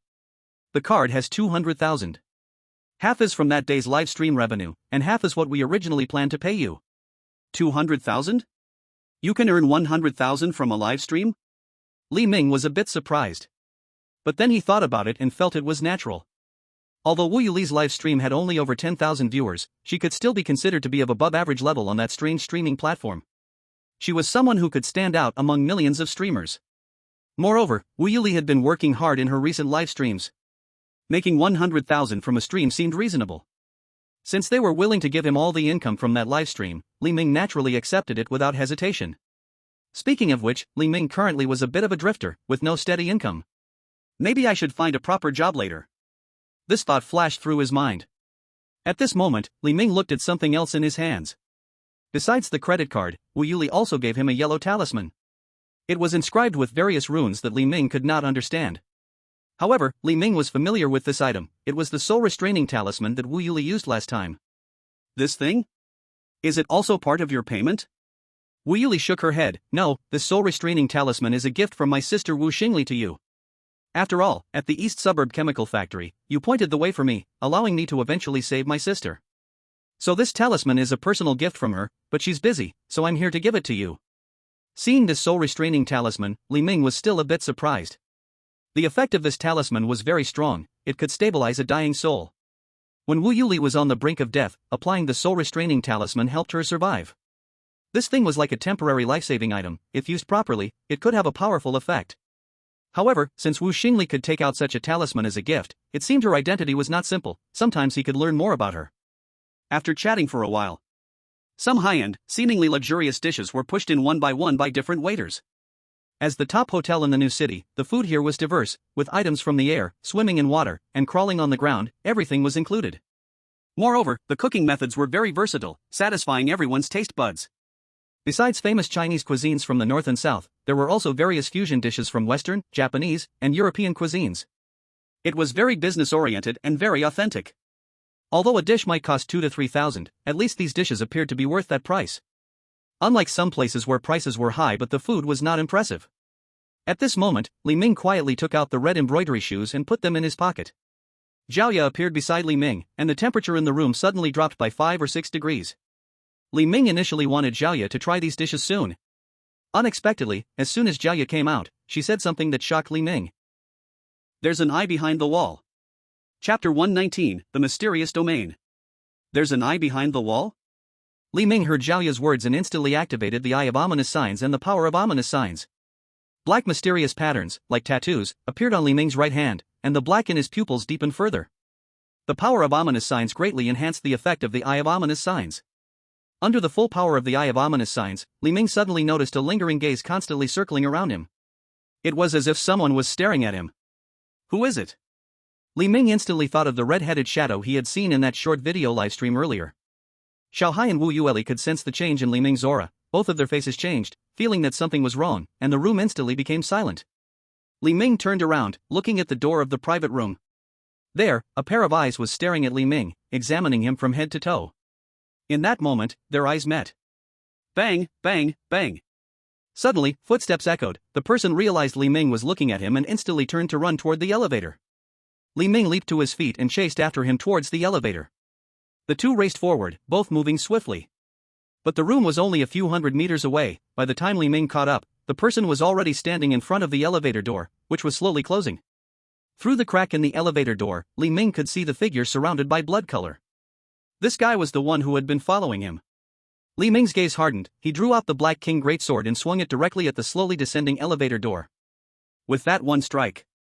Sizzle. Sparks flew, producing a grinding sound that made teeth ache. The thick alloy door of the elevator was ripped open at a diagonal crack by the Black King Greatsword. At that moment, Li Ming finally saw the face of the bloody figure inside the elevator. It was a middle-aged man with a round face and a blood-red bald head. Strangely, the left side of his face was smiling, while the right side was crying, looking quite eerie. Li Ming lifted the Black King Greatsword and asked, "What the hell are you? Dare to follow me?" The elevator slowly descended, and the middle-aged man's face began to change rapidly.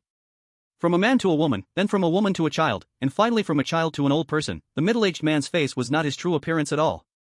Li Ming narrowed his eyes slightly. Illusion? Face change? The blood-colored figure clasped his hands together and slightly bowed. "All that is seen, all is me. I am all beings, and all beings are me." Li Ming, you have come here too early. What do you mean? By the law of cause and effect, since you have come here, let's see if you have the ability to leave. We shall meet again if fate allows. The blood-colored monk's face transformed into a dignified visage, his eyes widened, and like an angry Vajra, two beams of blood-colored Buddhist scriptures shot out from his pupils. Li Ming was caught off guard by this move. But in the next moment, Zhaoya's blood-colored figure blocked in front of Li Ming. The monk's blood-colored scriptures struck Zhaoya, and the black resentment and hatred on her body were instantly torn apart by this blood-colored scripture. The blood-colored scripture passed through Zhaoya's body, leaving a terrifying hollow in her abdomen. Li Ming was shocked and hurriedly shielded Zhaoya behind him. Zhaoya had such strong power, how could this blood-colored monk shred her body with a single strike? At this moment, the blood-colored monk swiped his palm again. More blood-colored scriptures appeared in his palm. But this palm was not aimed at Li Ming, it was directed at the elevator cable above. As the elevator cable was shattered by his strike, the elevator plummeted like a rocket aimed at the ground, crashing down with a thunderous roar. At this moment, Wu Yueli and Xiaohai also rushed out. Seeing the elevator in the elevator room destroyed, the two were somewhat stunned. But soon, both of their lips began to tremble, for they had previously been struck by a blood-red scripture from that monk. At this moment, the ghostly aura and hatred around Zhaoya started to wane, and she revealed her figure before the two. Xiaohai's legs trembled as he said, "Red-dressed woman, a female ghost?" Wu Yueli, still somewhat rational, saw that Li Ming and Zhaoya did not attack. Instead, Li Ming was protecting Zhaoya, and an idea began to form in her mind. "Li Ming, big brother, is this your friend?" Li Ming nodded, "And At this moment, Li Ming's face looked somewhat unpleasant, and he had no intention of explaining Zhaoya's identity to Xiaohai and Wu Yueli. Because that blood-colored monk had an unusual strength, even injuring Zhaoya, which was not a common occurrence. It should be known that Zhaoya's strength was very strong, at least classified as S-level among the demon exterminators. Zhaoya slowly stood up. The huge wound on her abdomen, inflicted by the blood-red scripture, began to heal slowly, accompanied by ghostly aura and resentment. "Li Ming, I remember that figure. On the day I died, there was a blood-red figure that came to my room to sew my mouth and shattered my hands and feet." Upon hearing Zhaoya's words, Li Ming's eyes shifted. "So, the layout of Happy Community 404 is related to that blood-red monk?" In the brief moment that the few stood there, the surroundings suddenly began to change. The room swayed left and right, and the high-rise buildings started to tremble, as if experiencing a terrifying earthquake. Xiaohai looked out the window, his eyes widened. You all quick look. In the center square of Jiangcheng New City, outside the commercial building, streams of ghostly-like breath began to spiral out from the ground, ultimately surrounding the commercial building like a black hole. Countless people watched in shock, their eyes filled with disbelief. In that instant, a bizarre alarm rang out in the new city. In the demon extermination office. Qin Jiangzi also naturally saw the scene, anomalous domain. Damn, how could an anomalous domain appear in New City? Didn't New City get thoroughly checked already? At this time, a young man dressed in a yin-yang robe, sitting in a wheelchair beside Qin Jiangzi, calmly said, "The anomalous domain has risen, but the spiritual power hasn't stirred the earth veins. This is the work of an extraordinary being causing trouble. Take me there, I should be able to resolve this anomalous domain." Qin Jiangzi looked at the young man beside him and respectfully performed a Taoist salute. "Alright, this time it's all up to you, Ancestor Zippo." Anomalous domain, it's an anomalous domain. What's going on? How can it possibly be an anomalous domain? This is within New City. Xiaohai and Wu Yueli were both a bit flustered. Li Ming did not know what they meant by anomalous domain. But soon, without them explaining, Li Ming also understood what an anomalous domain was. As the evil black mist surrounded the entire building, the space where they stood began to shake, and the surroundings started to change rapidly. Originally modern buildings, under Li Ming's gaze, suddenly transformed into old, dilapidated buildings from the 70s and 80s. The modern decorations in all the rooms on this floor turned into various outdated objects. In an instant, the environment within the anomalous domain changed dramatically, as if crossing through time and space. Li Ming walked to the window in the elevator room and looked up. He saw that the originally neat 100-floor high-rise had transformed under the coverage of the anomalous domain into a bizarre building made up of 7 or 8 old high-rises stacked together. Chapter 120, Chaotic Building. On both sides of the building, various strange things coiled around. From some of the old floors, massive black-red tentacles stretched out, with suckers, bloated flesh, and the chaotic mist of aura. Their decayed flesh intertwined with the building, and Li Ming tilted his head, seeing at the highest point of the roof a large brain, emitting a dark, ominous aura. In that enormous left brain and right brain, the brain matter and flesh were rolling, and things that twisted like tree roots or maggots were shaking inside that brain. These hard-to-bear, chaotic flesh forms kept emerging from the sides of this patched-up building, making it look as if these 7 or 8 old buildings were stitched together, which was terrifying. At this moment, Wu Yueli and Xiaohai also arrived at the window, and upon seeing the building's appearance, both of their faces turned pale. This level of eerie domain, it must have only appeared during the early phase of the eerie domain outbreak back in the day, right? We're finished, what should we do? Though Li Ming was also a bit shocked, he had seen larger scenes before and quickly steadied his mind. Li Ming solemnly asked the two in front of him, "Can you tell me, what exactly is this eerie domain?" Xiaohai was still leaning at the window, observing the changes of the building. Meanwhile, Wu Yueli withdrew her gaze and explained with difficulty, "The eerie domain is a strange area formed by powerful spiritual energy and bizarre items. Within this eerie domain, the number of strange entities will erupt in a terrifying quantity, and in areas covered by the eerie domain, time and space may also undergo changes." So, you mean we're trapped here? Wu Yueli's face turned pale as she slowly shook her head. Based on the records since the outbreak of the supernatural entities, no one trapped in the eerie domain has ever survived. If reality is the world of humans, then the eerie domain we are in is the world of the strange entities. As soon as Wu Yueli finished speaking, a mournful scream echoed from the emergency exit beside the elevator room. Ah! It was a woman's scream, sharp and soul-piercing, as if her vocal cords had been torn apart. It seemed that as the eerie domain engulfed them, strange entities had already begun to breed inside the building. The expressions of Li Ming and the others changed. At this moment, Xiaohai seemed to have discovered something, pointing excitedly at the bottom of the building and exclaimed, look at the entrance of the building. There's a section that isn't covered by the eerie domain." Li Ming and Wu Yueli glanced over and saw a pathway glowing with white light in front of a large red door at the bottom of the building. It looked like a road leading to the outside world. "Great! There's a way out." Xiaohai hurriedly said, "Since there are strange entities breeding inside the room, why don't we just climb down from the window? These oddly shaped buildings vary in height, and although we are on the 41st floor, if we step on things like the window sills outside, we should be able to climb down quickly." Xiaohai's suggestion was good, and Wu Yueli's face brightened with hope. However, at this moment, Li Ming casually grabbed a vase and threw it out of the window. Almost at the moment the vase fell, a tentacle with sharp fangs, half covered in black mist, suddenly flashed into view from the air. Crack! The fragile vase shattered into pieces, bitten apart by the tentacle in the black mist. It seemed to have some intelligence, although it had no eyes. It swept over the 3 at the 40th floor elevator room with its sharp mouthpart on the tentacle, then slowly retreated into the black mist. Wu Yueli and Xiaohai were startled. But Li Ming looked at this creature with a serious expression in his eyes. On that black tentacle, Li Ming felt a power that, although different from the ominous force on his right arm, was strong enough to stand against it. The power of the divine, these tentacles carry the power of some deity, they are the watchers of this twisted tower. Li Ming finally understood why humans couldn't survive in the eerie domain. In this bizarre space surrounding the tower, who knows how many beings similar to that tentacle existed, and if all these entities carried eerie and mysterious powers. There is truly no way out for humanity. The creatures born around this eerie realm are enormous and possess strange powers, rendering ordinary exorcists unable to stir any waves before their presence. So what should we do now? Xiao Hai and Wu Yueli both felt a bit anxious.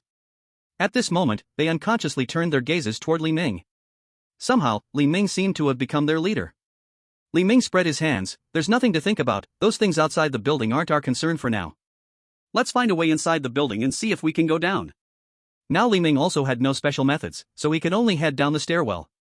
Wu Yueli and Xiao Hai exchanged glances, both showing a bit of helplessness. The scream of a girl heard earlier in the stairwell was no joke. Within the building, due to the emergence of the eerie realm, there might already be some inexplicable and bizarre monsters. But if the two of them wanted to survive now, they had to stay close to Li Ming. Li Ming took a glance at the elevator room.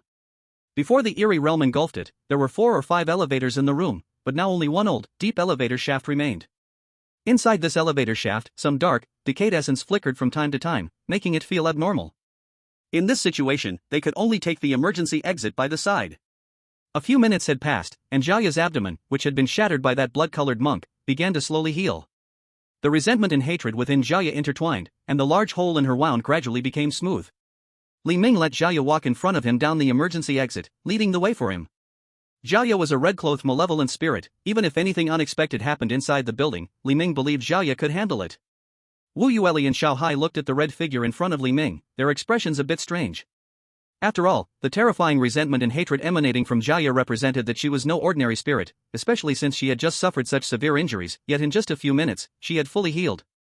Xiao Hai mustered his courage and whispered, "Li Ming, is this your spirit?" After all, only a tamed spirit could be as powerful as Jiaya while still obeying human commands. Li Ming calmly shook his head upon hearing Xiao Hai's question. "She is not my spirit, she is my roommate." Hearing Li Ming's explanation, Wu Yueli and Xiao Hai exchanged incredulous glances. After all, having a roommate like the red-clothed malevolent spirit Jiaya was simply too surreal. Just then, Jiaya stopped in front of Li Ming. In a low, calm voice, she said, "There's something ahead, it's a corpse." "A corpse?" "Yes, just recently dead, a fresh corpse," Jiaya stated. The group approached the corner of the stairwell, while Jiaya stood still at the front. The emergency escape passage was narrow to begin with, and after being altered by the eerie realm, broken items like red bricks and incandescent lights cluttered what was once a smooth passageway. The dim lights flickered, and at times, a black, foul-smelling liquid flowed from the walls. In this situation, an ominous and eerie scent lingered in the air. Li Ming stepped up to Jiaya. He glanced ahead and frowned slightly. The emergency passage was completely blocked by old objects like broken sofas, old mattresses, tables, and chairs. Among these items were garbage bags soaked in blood and the corpses of stray cats and dogs. At the front of the clutter was a woman's corpse, dissected and arranged in front of the blocked emergency passageway. That was a woman's corpse, her abdomen neatly split open in an octagonal shape, revealing various internal organs that had been removed. Her head had been severed. Her arms and legs were folded, placed on her abdomen, making her look like a blooming bloody lotus, gruesome and bizarre. Blood and the stench of cruelty emanated from the corpse. Upon seeing this body, Li Ming's face showed a strange expression. Although Xiao Hai and Wu Yueli could not tell who this person was, as she had no head, ordinary people naturally couldn't recognize her. But Li Ming, by her stature and the shape of her hands and legs, could roughly deduce who she was. This person was the female manager of the building who had guided them earlier. Just a few minutes ago, she was alive and guiding them. Now she had met such a tragic end, it could be said that her body was unrecognizable. However, this also indicated that there were strange things on this floor that were claiming lives. Li Ming did not explain the woman's identity to the two behind him, for fear of increasing their fear. So he just quietly warned them, saying, "Be careful, there are strange things on this floor." Then, following Jiaya, Li Ming, and the others entered this level of the building. The power of the strange realm was very bizarre. This level had clearly just been an ordinary private room, but now, it had turned into an old-fashioned department store from decades ago. All kinds of old, intriguing products were laid out before them. Old tin warm water kettles, various colorful bowls and dishes primarily in red, wooden wardrobes carved with dragons and phoenixes, big black and white TVs, nougat, fruit candy, radios, pagers, and Big Brother phones. For a moment, it was as if time had truly traveled to another era. Li Ming casually picked up a piece of nougat from a stall, tore off the wrapper, and took a bite. The faint creamy taste felt real. Strange realm, it seems to really have the ability to change time and space. Just then, a pale figure flashed behind Li Ming. Be careful. Almost at the moment Wu Yueli spoke, a blood-red figure sprang into motion. Zhao Ya. Though she had been injured by that strange monk before, Zhao Ya's strength was still formidable. In nearly the same instant the white figure lunged at Li Ming, Zhao Ya's hatred surged forth, her palm instantly morphing into a black claw, gripping the white figure tightly. Li Ming turned around to look at this thing that had attacked him. What Zhao Ya had caught was a creature with black skin and white hair, looking half monkey and half human. This creature had bloody eyes, bulging muscles, sharp claws in its hands, a mouthful of sharp teeth, and an odd appearance. However, Li Ming often surfed the internet and had seen many strange things, so he barely recognized the ghastly creature before him. Mountain demon? This creature belonged to supernatural beings. He did not expect it to appear in this strange building. But this mountain demon was covered in fresh blood, indicating it had attacked other humans before coming for him. Li Ming shook his head. Zhao Ya understood instantly, tightening her claw of hatred, ripping the mountain demon apart in thin air. Seeing Zhao Ya's incredible strength, both Wu Yueli and Xiao Hai felt a strange sense of relief, as if Zhao Ya no longer seemed so terrifying. The group continued onward. Though the emergency exit was no longer functional, there were still pathways within the various spliced floors of the building. Under Zhao Ya's lead, they quickly headed downward. They encountered several evil spirits and creatures along the way, but Zhao Ya dealt with all of them effortlessly. As they descended, they passed dozens of floors. Seeing Zhao Ya so powerful, Wu Yueli quietly asked, Li Ming, big brother. Sister Zhao Ya is so powerful, so why was she severely injured by the person tracking you in that elevator room before? Li Ming heard Wu Yueli ask this and, having nothing to do, explained to her what had just happened. When Wu Yueli heard about the monk from Li Ming, her eyes slightly moved. Brother Li Ming, hearing you say this reminds me that a few years ago, an exorcist in a certain city clashed with an organization called the Bodhi Tree. At that time, almost 3 S-class exorcists were dispatched to barely expel them from that city. Bodhi Tree? Yes. Could it be you don't know? The Bodhi Tree is a famous supernatural organization that almost overturned a city with a population of 1 million. 2 years ago, they were almost all over the news headlines. 2 years ago, to be honest, I was still in the hospital receiving treatment. Oh, I see. Then Wu Yueli explained the origin of this Bodhi Tree to Li Ming. In this bizarre world, besides the chaotic supernatural forces, there are also some human-organized mysterious organizations with unclear purposes. These mysterious organizations include the Church of the Children of Demons, the Grand Cluster, and the Blood Queen's Servants. After investigation, these organizations existed even before the supernatural outbreak. They all worship some evil spirits or ancient gods, using them as their belief, and they could even exchange for some evil powers through various cruel rituals. The followers of the Bodhi Tree worship the so-called Bodhi Buddha. Li Ming frowned and said, Bodhi Buddha? I have only heard of Bodhi Ancestor, isn't he just the master of the Monkey King? Wu Yueli shook her head with an unsightly expression. Bodhi Buddha, the followers of the Bodhi sect believe in Bodhi Buddha. I heard that they have 5 Bodhi seeds, all of whom bow before Bodhi Buddha and possess certain powers. The one who harmed Sister Zhao Ya could be using Bodhi Buddha's abilities. Just as Li Ming wanted to ask more about the Bodhi Tree, Zhao Ya in front of them spoke again. Ahead, there are many dead people. Chapter 122, Strange Buddha Statue. As a red-clothed ghost, Zhao Ya is very sensitive to blood. So when she said this, Xiao Hai and Wu Yueli immediately tensed up. After all, when Zhao Ya said the words, many dead people, the two of them could feel that the scene ahead was very unusual. Li Ming, however, nonchalantly said, aren't they just a few fresh corpses? You two should act a bit more like exorcists. But the next moment, Li Ming's eyes widened, and he suddenly stopped in his tracks. Because the scene that appeared before them was indeed somewhat eerie. A rundown stage appeared before them. On the stage, there was a dilapidated red curtain covering the entire stage, and on the red curtain was printed a white 5-leaf Bodhi tree. Beneath the stage, old plastic stools were arranged in rows, all filled with people sitting in a crooked manner. In the dark and dim light. Their backs were silent, their necks stiff, and without exception, their bodies and eyes were all fixed unwaveringly on that dilapidated stage. Li Ming stared at these people, his gaze stunned for a moment. Among these people were modern individuals like the previous female manager, as well as some dressed in tattered burlap clothing from the bizarre realm. But no matter what era they came from, at this moment, they were all dead. Hundreds of them, their heads and hearts had all been hollowed out. The scalps on their heads were torn open, and their brains had been neatly removed. As for the heart's position, there was a bull-sized gap, and their hearts had been universally excised, with blood vessels around their hearts still pumping blood. Blood flowed silently from their bodies to the ground, and then bizarrely gathered toward that dilapidated stage. Hundreds of spectators, having their brains and hearts removed, sat stiffly on plastic stools, their eyes dull, staring intently at the red curtain on the stage. This scene was beyond mere horror. Wu Yueli took a deep breath. If it weren't for Xiaohai and Li Ming by her side, she might have run away upon seeing this. This sight was simply chilling for an ordinary person. Just as Li Ming was about to leave, a sharp voice exploded from behind the thick red curtain on stage. Since the Bodhi Buddha came to the mortal realm, slay demons, vanquish evil, descend the gods. May I ask where the Bodhi Buddha is? I invite everyone to the Western Paradise, to the Western Paradise. This voice was extremely piercing, like someone singing with a blade stuck in their throat. It was neither male nor female and was even somewhat bizarre. Playing tricks and conjuring spirits. Li Ming flicked his right hand, and a black aura of ominous power shot towards the back of the stage like a bullet. The back of the stage let out a scream upon being hit by the ominous power.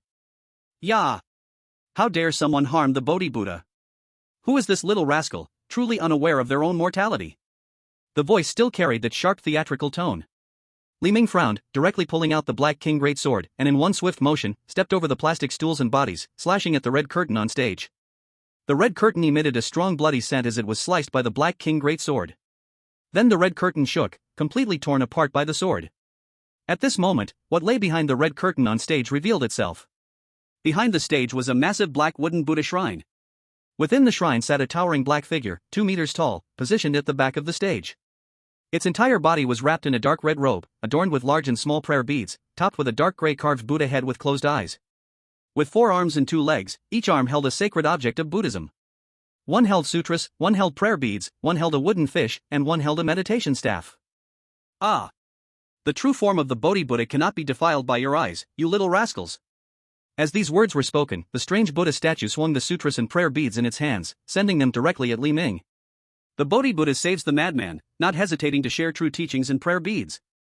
At that moment, bloody scriptures erupted from the sutras and prayer beads in the Buddha statue's hands, the red scriptures flickering with a terrifying light in the darkness, swiftly flying toward Li Ming.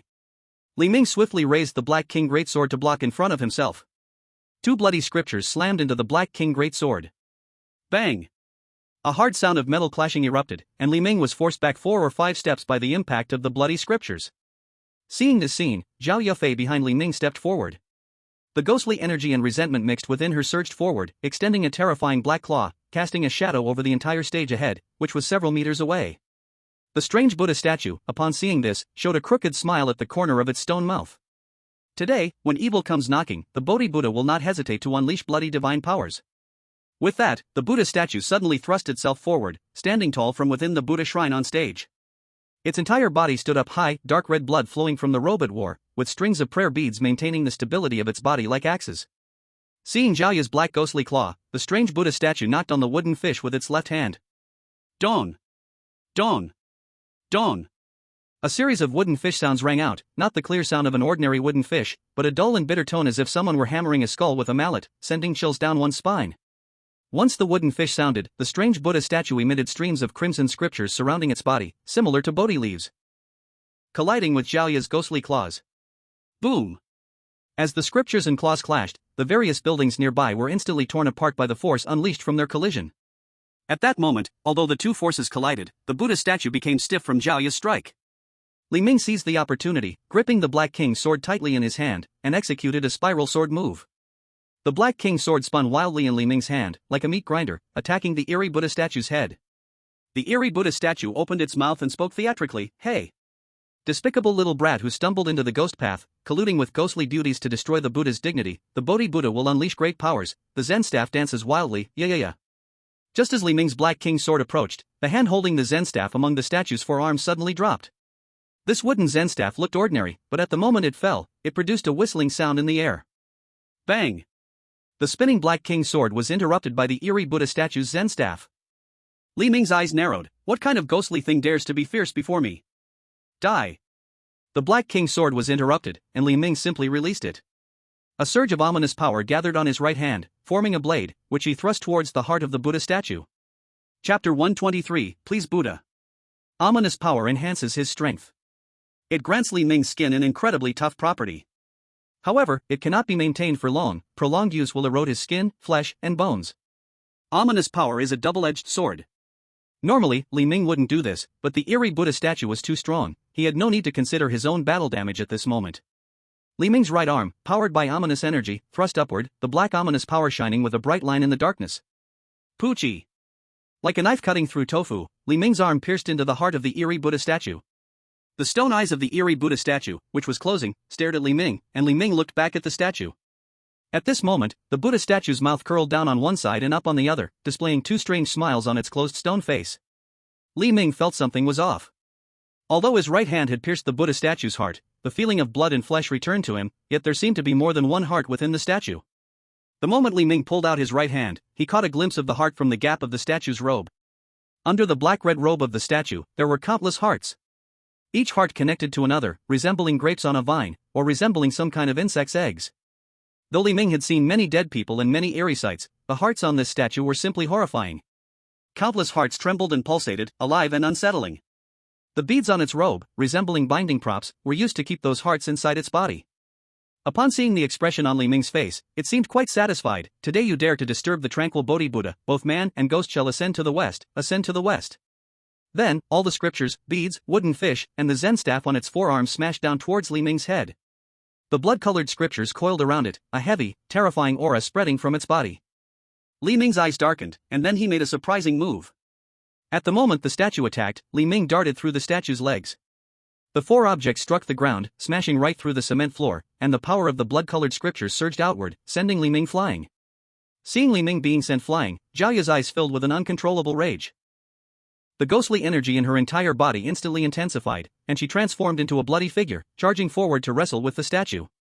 Li Ming watched as Jiaya grappled with the statue, a hint of helplessness flickering in his eyes. They were no longer in the happy community, room 404, and it was only around 7 or 8 in the evening. Earlier, Jiaya had been sneak attacked and injured by that strange monk, preventing her from unleashing her full power. At that moment, Xiao Hai and Wu Yuli saw the fierce battle in front of them and quickly hid to the side. But soon, the brainless and heartless figures in front of the statue began to move, responding to the statue's eerie cue. Dear kind donors, there are many evil foes ahead, and the Bodhi Buddha calls for your assistance. Then, the wooden fish and Buddhist scriptures on the statue's two arms unleashed a frenzied surge of bloody power, filling the floor with an enchanting aura. These soulless corpses suddenly stood up under the influence of the power from the wooden fish and scriptures, swaying as they charged toward Li Ming and Zhao Ya. Xiao Hai and Wu Yuli exchanged glances. They were demon exterminators, and now Li Ming, an ordinary person, stood in front of them to protect them. This seemed wrong. Xiao Hai immediately pulled a handgun from his pocket, loaded it with spiritual bullets, and began shooting at the corpses revived by the statue's strange abilities. Wu Yuli took out a thunder talisman and threw it into the masses of corpses. The scene was chaotic. On the stage, Zhao Ya was locked in battle with the eerie statue, while Xiao Hai and Wu Yuli fought against the countless corpses below. Li Ming watched the strange statue, and his gaze gradually became calm. No, this guy's power is too strong, and its robe is filled with beating hearts. Li Ming grew calmer, observing the fierce fight between the eerie statue and Zhao Ya, while the melodious chants from its mouth never ceased. This guy's power comes from that stone Buddha's head. That is its weakness. Seeing this, Li Ming sneered. He picked up the Black King greatsword from the ground.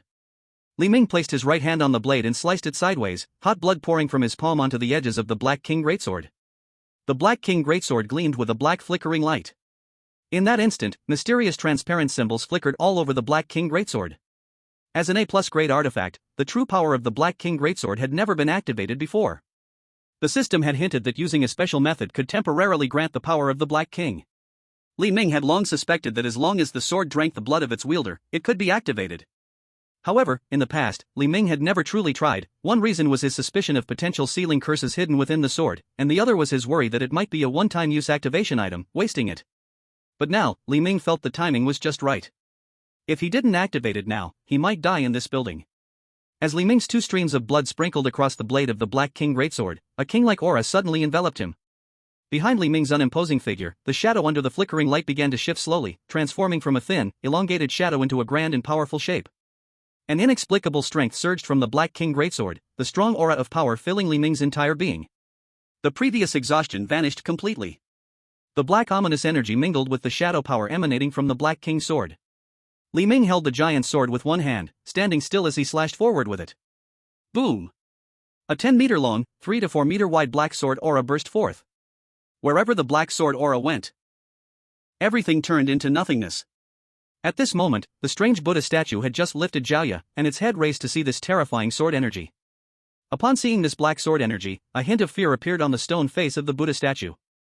The eerie chant sounded again. Today, there are many strange tricks from demons. I need the Bodhi Buddha to protect me.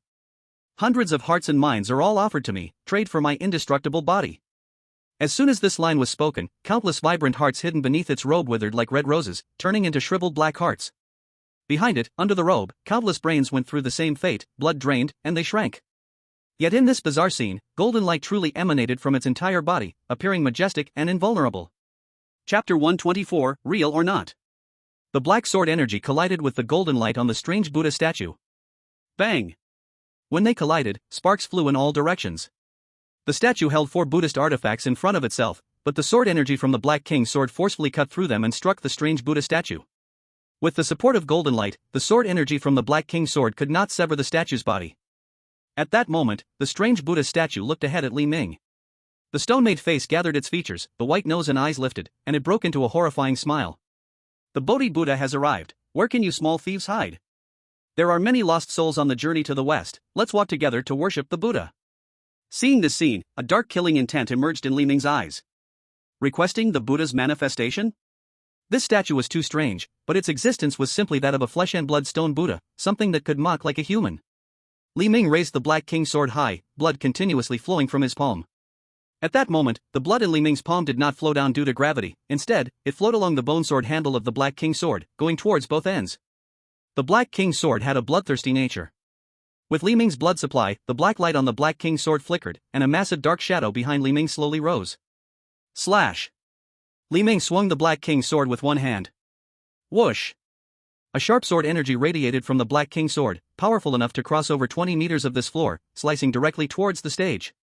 The strange Buddha statue attempted to withstand this sword energy with its body. But this strike was completely different from the previous one. If one could closely observe Li Ming's right hand. At this moment, it was evident that not only had a notch formed in his palm, but the entire palm, including the back of his hand, was exposed to the bone. In order to gain power, Li Ming nearly cut open his entire right hand. Rich, ominous power lines were severed by Li Ming, and the scarlet blood infused with ominous energy poured into the Black King's sword. At this moment, it was no longer the ordinary weapon it had been used as before. The strange Buddha statue felt the approaching sword energy and showed a hint of fear on its stone face. The rich sword energy released from the Black King's sword was pure power. At its absolute limit, this pitch-black sword energy exuded a force capable of cutting through anything. Crack! This sword energy passed over the strange Buddha statue's head, slicing it and the stage behind it in half. Today the rogue is too powerful, the Bodhi Buddha should retreat first. After finishing this line, the strange Buddha statue's head and body separated. The stone statue's head lost all expression, and those below who were attacking Xiao Hai and Wu Yuli also fell to the ground in an instant, completely dead. Zhao Ye saw that Li Ming's right hand was almost disabled, and her expression looked somewhat anxious. However, she quickly found a few pieces of white cloth and began to wrap Li Ming's right hand. Zhao Ye looked at Li Ming's almost useless right hand, feeling a bit heartbroken, her bright red eyes filled with concern. As for Li Ming, he simply waved his hand, saying, "It's nothing serious, just some flesh wounds." At this moment, Li Ming glanced behind him, his blood was slowly drying on the Black King greatsword, and the enormous shadow behind him was also slowly fading away. It seems the power within the Black King greatsword could only be unleashed when he sacrificed his blood. Normally, without blood sacrifice, it was just a sharper ordinary greatsword. At this moment, Wu Yuli and Xiao Hai stepped forward, both had injuries after being attacked by the corpses. Their expressions were grim. Because they were still far from the bottom of the building, previously Zhao Ye and Li Ming only descended a little over 10 floors from the 40th floor, and already such a strange Buddha statue had appeared. Going further down, who knows what else they might encounter. Just then, a clear voice echoed through the building. One yin and one yang are the way of heaven and earth. One opening and one closing are the mechanics of movement and stillness. Yin and yang, void and solid, opening and closing in cycles, decree. Qing Yang Zi supported Zipa, who wore a black and white tassel long robe, standing outside the strange domain in the center square of the new city. He held a black and white chessboard in his hand, the yin and yang energy swirling on the board. As soon as he finished speaking, the yin and yang energy flowed between heaven and earth, rotating and shifting, with yang energy rising and yin energy sinking, separating and condensing, landing on the upper and lower positions of the strange domain. In that moment, the yin and yang returned to their places, and the strange domain enveloping the Jiangcheng commercial building shattered like a glass mirror. Seeing this, Qing Yang Zi's face lit up with joy. Great! Senior Zipa. The strange domain has been broken. Zipa gazed at the building, which had returned to its original state, but his expression grew heavy. We were a bit late, many innocent civilians have died and been injured. Quickly send someone to rescue them. Inside the building, the strange domain was suddenly dispelled. The surroundings, once retro, were restored to the modern architecture of the commercial building as the strange domain was removed. But numerous people around had died or been injured. Those who had previously appeared on the plastic chairs below the stage were also all like those in the strange domain, with hearts cut open and brains scooped out, dead beyond recovery. Wu Yuli approached the window to take a look and discovered the exorcists coming to rescue from below. She happily exclaimed, "Great! Big brother Li Ming, high-level exorcists are here, we're saved." Upon hearing Wu Yuli's words, Li Ming's expression subtly changed. He took out the red embroidered shoes and first put Jiaya inside. This was the new city. Once something strange appeared, it would become a target for the exorcists. Although Li Ming was not afraid of the exorcists, he didn't want to get involved with those high-level exorcists just yet. Especially since they had the ability to dispel the strange domains, he was even less inclined to come into contact with them. If they discovered Jiaya with him, it would be troublesome if they wanted to eliminate evil. Thinking of this, Li Ming looked at Wu Yuli and Xiao Hai, calmly saying, "That's good, I'm leaving now. We can meet again if there's a chance." Wu Yuli and Xiao Hai were taken aback by Li Ming's words, but they still understood what he meant. After both nodded, Li Ming quietly mingled in the crowd of injured people, taking the elevator down and leaving the commercial building. A strange domain appeared in the new city, and many people died in an instant. The main job of the demon slayers is to handle the corpses of the deceased, while lightly injured people are not strictly monitored. Li Ming mixed with the crowd, putting away all his tools, quietly leaving the new city like an ordinary civilian. On the way back to the happy community in the old city area, Li Ming's eyes held a hint of contemplation. The appearance of the bloody monk from the Bodhi Tree organization was too strange, and that person's power was very strong, as they could directly harm Jiaya and create a puppet like the eerie statue. Especially that monk before, the things he said were somewhat inexplicable. "Why are you stalking me? I shouldn't have a grudge against this organization. So does this mean I have something they want?" After thinking about it, Li Ming felt that he was probably guessing right. If these cultists weren't driven by interests, he shouldn't have been targeted. These guys from the Bodhi Tree can easily create strange realms, and they don't care at all about the lives and deaths of ordinary people. But at this moment, Li Ming suddenly came back to his senses. Looking at the dilapidated old community and various streets around him. If that's the case, something seems off. Right now, the 404 apartment should be the safest place for me. The new city has demon slayers, which is the second safest place. Yet this strange outbreak, with so few people managing, has turned the old city into my most dangerous area. Thinking of this, Li Ming's eyes suddenly contracted. He was clearly walking on the road, but without realizing it, the surroundings had all transformed into alleys built of red bricks and white walls. When did this happen? There was nowhere to retreat, nowhere to avoid. Li Ming was trapped in this alley. The guys from the Bodhi Tree haven't left, they have been watching me the whole time. At this moment, Li Ming wanted to draw the Black King's sword to fight back, but he was surprised to find that his system had actually failed.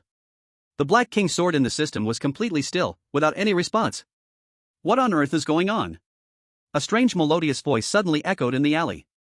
Bodhi has no tree, Bright Mirror is not a platform, originally there is nothing, where does the dust settle? Master Li Ming, you are deluded. What the hell are you? A blood-red Bodhi seal flickered underneath Li Ming's feet.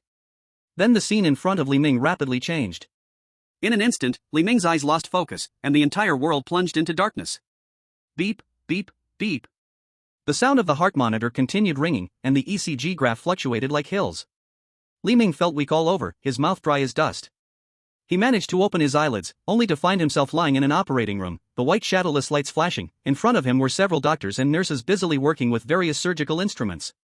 Li Ming opened his eyes and saw a main surgeon wearing glasses and a full surgical gown staring at him. Where is this?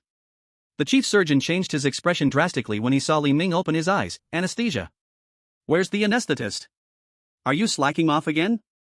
The dosage is so small, how can this kind of surgery keep the patient from waking up? The anesthetist standing by the anesthetic machine looked surprised when he saw Li Ming open his eyes. Then he said to the chief surgeon, "Boss, how dare I reduce the dosage of anesthetic? It's all according to the standard, if the anesthesia fails, the patient will die. Stop talking nonsense, quickly increase the anesthesia." Then a strong dizziness surged in Li Ming's mind. Where am I? Are these before my eyes, real or fake? Chapter 125, Surgery. Anesthetic drugs continuously flowed into Li Ming's nerves through the machine. Li Ming felt fuzzy and disoriented, the whole world spinning, and his body was slipping out of his control. No, this can't go on. If this continues, I might die. Li Ming struggled to lift his body and unexpectedly fell towards the operating table. However, the various tubes of anesthesia machines and heart monitors hanging on him suspended Li Ming in midair. Li Ming's mind was fuzzy, his body hung halfway on the bed, unable to go up or down. Seeing this scene, the 5 or 6 doctors and nurses in the operating room were all frozen in shock.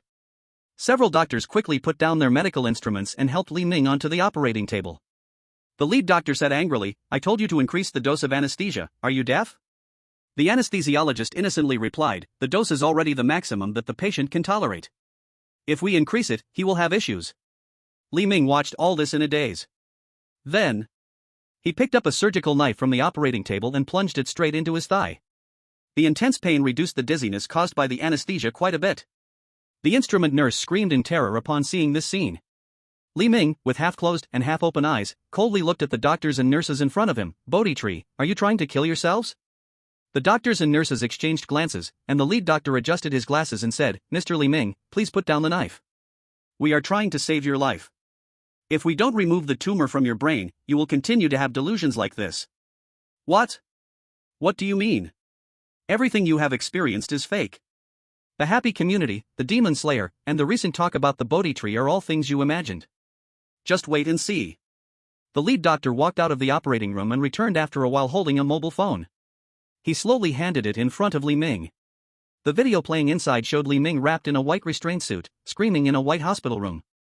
The content was roughly about the things inside the happy community. Li Ming was silent upon seeing this. Could the world that felt so real just a moment ago be a product of his imagination?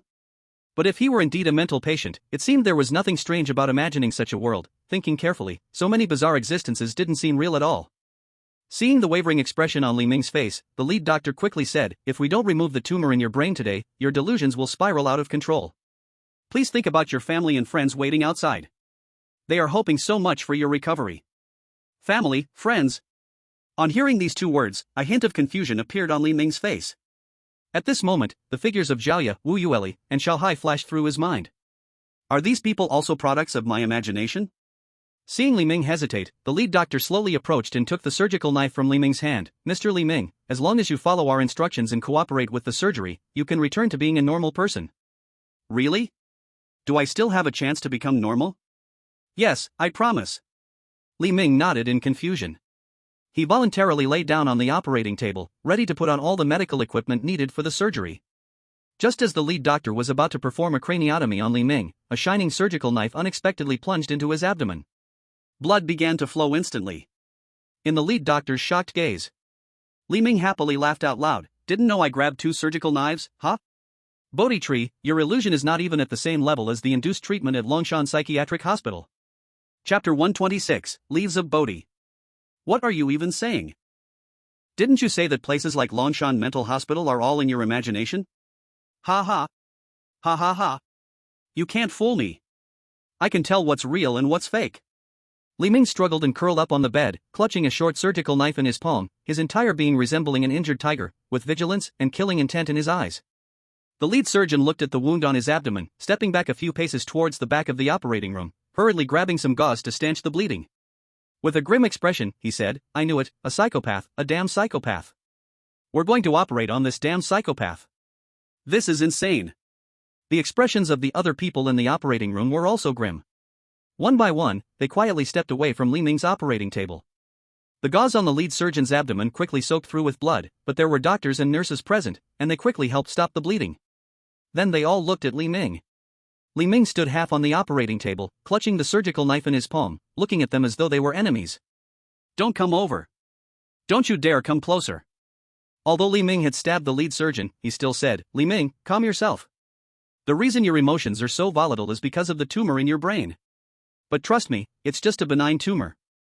We will help you remove it, and after it's removed, your fantasies and abnormal emotional fluctuations will disappear."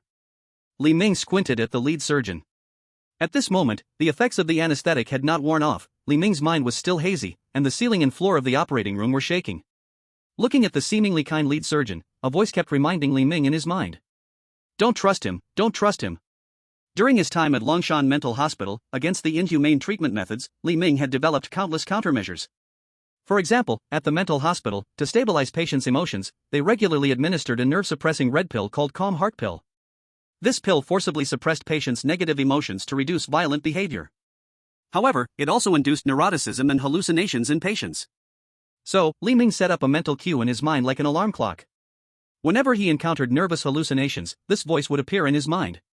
At this moment, as the voice echoed, Li Ming's gaze became clearer, and he was almost certain that this was an illusion. Hearing the lead surgeon's words, Li Ming supported himself on the edge of the bed and slowly got down from the operating table, smiling as he asked, "Then let me ask you a few questions. If you can answer them, I will agree to the surgery. If not, you will let me go." The lead surgeon, hearing Li Ming, spread his hands and said, "Ask whatever you want, I can answer." "Don't be so sure." Li Ming pulled out the needle connected to his arm, saying, "First question, what is your name, and where is this hospital, and what is its name?" The lead surgeon replied calmly, "My name is Sap, this is Tianhai City, and this hospital is called Tianhai City First People's Hospital." At this time, Li Ming took all the needles off his arm and continued to ask, "Good, what are the names of the doctors and this nurse beside you?" The questions Li Ming asked were simple, and the lead surgeon quickly named the other doctors and nurses. "Not bad, now tell me about a few important departments of Tianhai City First People's Hospital." The lead surgeon spoke confidently, naming several departments. Li Ming smiled and continued asking, "Very well, it seems you are quite familiar with Tianhai City." "Of course, we have always lived in Tianhai City. I don't know who else could know better." Li Ming glanced at the wedding ring on his right hand and asked with a smile, "So, what date is your wedding anniversary, and how old is your wife?" "July 15th, she is 32 years old this year." "And what about this nurse beside you? How old is her husband, and when is their wedding anniversary?" 38 years old, October 9th, the lead surgeon answered naturally. Li Ming's eyes narrowed slightly. "So it's like this, could this world really be true?" "This world is certainly real." "Then for the last question, if you can answer it, I will believe you." "Alright, ask away." "I am determined to devote my all to eliminate human suffering, assist in perfect health, uphold the sanctity and honor of medicine. What comes next?" "What?" Upon hearing Li Ming's words, the lead surgeon's face flashed with astonishment. But soon he adjusted his expression and explained to Li Ming, "I don't know what you are talking about." Li Ming grinned and said, "This is the most basic oath of a medical student. How could a famous doctor in Tianhai City not know this?" I just temporarily forgot." A world built on lies, the more perfect it is, the more it will show flaws. The previous questions were merely testing the surgeon's grasp and control of his surroundings, and then he posed one that included some professionalism. This is a question that a person in a mirage might not notice, and as the question started, the flaws in the illusion began to unfold before them. "Really?" Li Ming's eyes flickered, then he calmly asked, "It's okay if you've forgotten the physician's oath, but where is my brain tumor located? What is the specific size of the tumor? Is there edema in the brain affecting it? When you perform the craniotomy to remove my tumor, will it be a complete removal or something else? What will be the effects afterwards? Please explain it to me in detail." Hearing Li Ming's questions, the lead surgeon's face grew more and more unpleasant. What's true is true, what's false is false. In this illusion, the lead surgeon might be able to concoct seemingly real names and wear neat-looking clothes, but he could never restore the knowledge and skills of reality. At this moment, Li Ming had shed all the bindings on him. Li Ming stood up straight and mocked, "And how can a chief surgeon know the birthday of the nurse's husband? You even remember their wedding anniversary? Are you a fan of those little films from certain islands?" After Li Ming said this, the lead surgeon's body began to slowly twist, blood flowing from the corners of his eyes, nostrils, and mouth. His eyes and body began to melt away like wax figures, turning into blobs of gelatinous substance. The melting eyeballs stared at Li Ming and spoke in a strange voice, "Li Ming, you are indeed very strong, able to discern the difference between truth and falsehood in the Bodhi tree." "Bodhi tree? Is this a weapon of your Bodhi sect that distorts reality and illusion? Who are you?"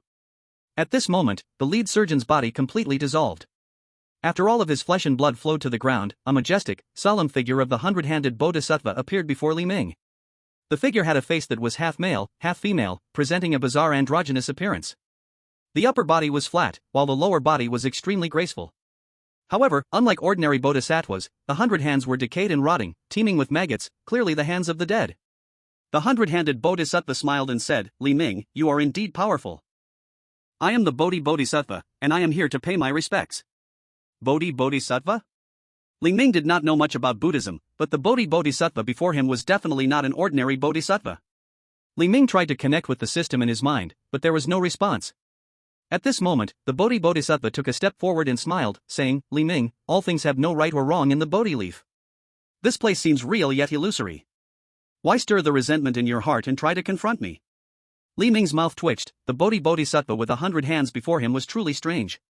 She could even sense the change in his mood. So Li Ming asked directly, "I clearly left the new city, but how did you pull me into this illusion?" the Bodhisattva stepped forward. From behind her, one of the 100 decaying hands extended. In the rotten palm was a long, emerald green leaf of the Bodhi tree. One leaf can obscure a mountain.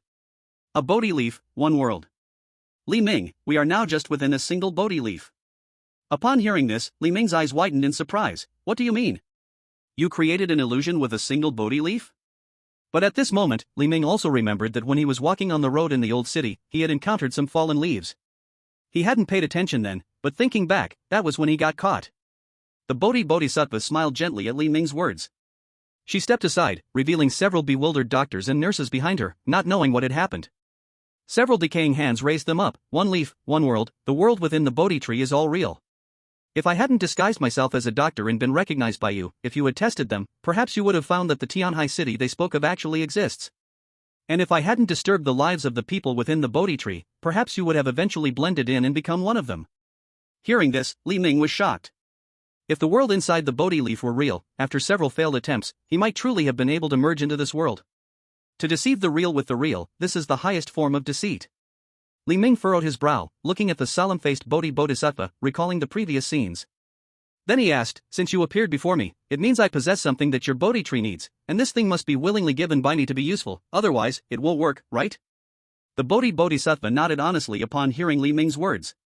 If I could deceive you, I would naturally take what I want, but you are too sharp, Li Ming. In the world of Bodhi, you can discern truth from illusion so clearly. If it were anyone else, they might have already believed in their own situation. Li Ming looked at the Bodhisattva before him. At this moment, the Bodhisattva showed no sign of attacking. Standing before her, Li Ming felt a sense of unease. S level? No, her power is even above S level. Moreover, in this Bodhi world, the system seemed completely disconnected from him, and his Black King greatsword and other weapons could not be summoned. But at this moment, the Bodhisattva smiled and said, Li Ming, we have no deep hatred between us. On the contrary, I think we can make a deal. What deal? I will help you leave the Bodhi leaf, and you will willingly give me what I need. How about that? Li Ming looked at the Bodhisattva, thought for a moment, and then said, no, you were the one who brought me into this Bodhi leaf world. By all accounts, this is a threat. The Bodhisattva smiled and said, so what? In this world of Bodhi leaves, without my help, you can never leave. Li Ming smiled coldly, how? If you can't leave here, then I can only not give you what you want. I think you don't have something like mine on the Bodhi tree, and the layout of the happy community can't be realized, right? No matter what you plan to do, Zhao Ye, the money BK01, and the things from the girl with the last name Sun in the second bedroom, you must have gathered all of them. But without my thing, you definitely can't achieve your goal. The system had previously clearly warned that the hell task in room 404 required 4 tickets. Li Ming himself had already collected 3 of them, and the last one was on him. Thinking of this, Li Ming showed some confidence on his face and continued, Bodhisattva, you wouldn't want the so-called Bodhi Buddha of your Bodhi tree to punish you, right? Upon hearing this, the strange face of the Bodhisattva changed slightly. Li Ming continued to apply pressure. There are only a few days left until the Ghost Festival of Zhongyuan, you don't think I can't endure just 2 or 3 days, right? We'll see then whether it's your Bodhi tree that suffers, or me. The Bodhisattva did not say much after hearing Li Ming's words. She just asked, okay, what conditions do you want? As long as it's within my acceptance, I can satisfy you. But the premise is, you must give me the things the Bodhi tree wants. It was clear that some of Li Ming's previous words had struck the Bodhisattva mentally. Without thinking, she relaxed her conditions. Li Ming had taken control of the initiative and said calmly, then let me leave this Bodhi leaf world first. I am not used to being here. Although the Bodhisattva said that this Bodhi leaf was another world. In Li Ming's eyes, the world created by the Bodhi leaf was just like the one created by the system. No matter how real it was, no matter how vivid it seemed, it was still different from the real world. Chapter 127, The Deal. The Bodhisattva watched the change in Li Ming's expression, finally letting out a helpless sigh. Since Li Ming realized that he could control the conditions, the home field had already been completely taken over by Li Ming. The Bodhisattva said, then I agree to your conditions, Li Ming, I will let you leave this Bodhi leaf world, but you must give me the things the Bodhi tree seeks. Li Ming nodded. Then, the hundreds of corpse hands behind the Bodhisattva began to twist. One of the completely decayed, bone-exposed hands slowly lifted the Bodhi leaf. Countless thoughts, Bodhi world. With the Bodhisattva's control, a scarlet light shot out from the green Bodhi leaf. This scarlet light was the same as the scarlet light released by the monks and the puppet Buddha statues Li Ming had encountered before. It seemed to carry a mysterious and terrifying power. The Bodhi leaf in the Bodhi Bodhisattva's hand was withering, and the doctors and nurses behind her were also melting. The world where the Bodhi leaf existed was also starting to collapse and crack, just like an iceberg meeting the core of a star. Seeing this, Li Ming frowned. The doctors and nurses looked at their bodies slowly melting and the world behind them in fear. In their terrified eyes, there was helplessness and confusion. The Bodhi Bodhisattva explained calmly, "This world was born from the Bodhi tree. Li Ming, don't be sad. When the tree dies, the leaves wither. It is the law of nature. I am merely speeding up this process." After saying this, the Bodhi leaf quickly withered. But unlike the usual leaves that lose water and nutrients and turn into little black powder when they wither, the Bodhi leaf in the Bodhi Bodhisattva's hand, after withering, actually turned into hard, bone-like transparent substances. The scene in front of him rapidly changed. Until the Bodhi leaf completely withered, the scene before Li Ming finally returned to normal. At this moment, Li Ming was standing on a wide road in the old city. As the evening light slowly turned on, a few wilted leaves from the Bodhi tree gently fell from Li Ming's eyelids. Li Ming caught the wilted Bodhi leaf in his hand, his gaze filled with emotion. "What could you Bodhi trees possibly need from an ordinary person like me?" Li Ming was not flattering with his words. The blood-colored monk from before should be considered a kind of arhat within the Bodhi sect. Yet, such a monk could directly injure Zhaoye with a single strike. And the strange Buddha statue encountered in the eerie building required him to activate the Black King's great sword to handle it. The Bodhi Bodhisattva before him, with 100 hands behind, squeezing Bodhi leaves into worlds, had already stepped into the realm of gods. For an organization of this level, Li Ming was unaware of what they desired. At that moment, the figure of the Bodhi Bodhisattva appeared before Li Ming. She took a step forward, causing the wall behind her and a large tree on one side to shake violently. Li Ming's eyes narrowed.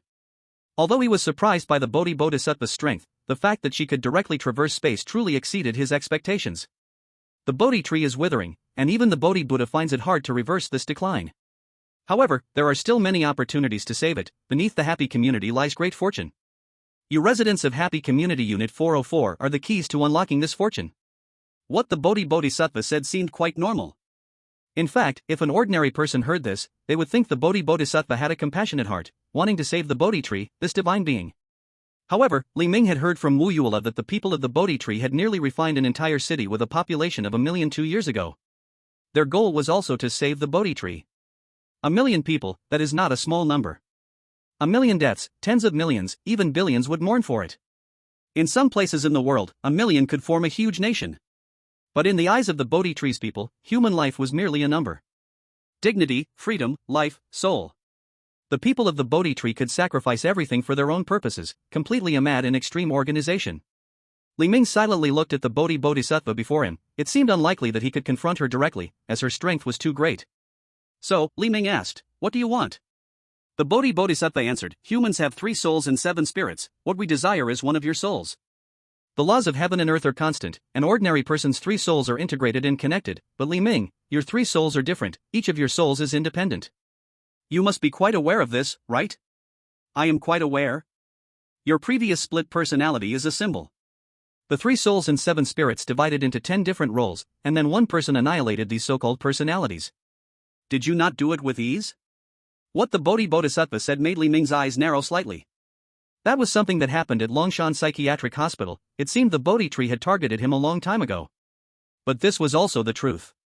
Li Ming had once experienced a period of significant memory loss because 10 different personalities, with different roles, had emerged in his mind.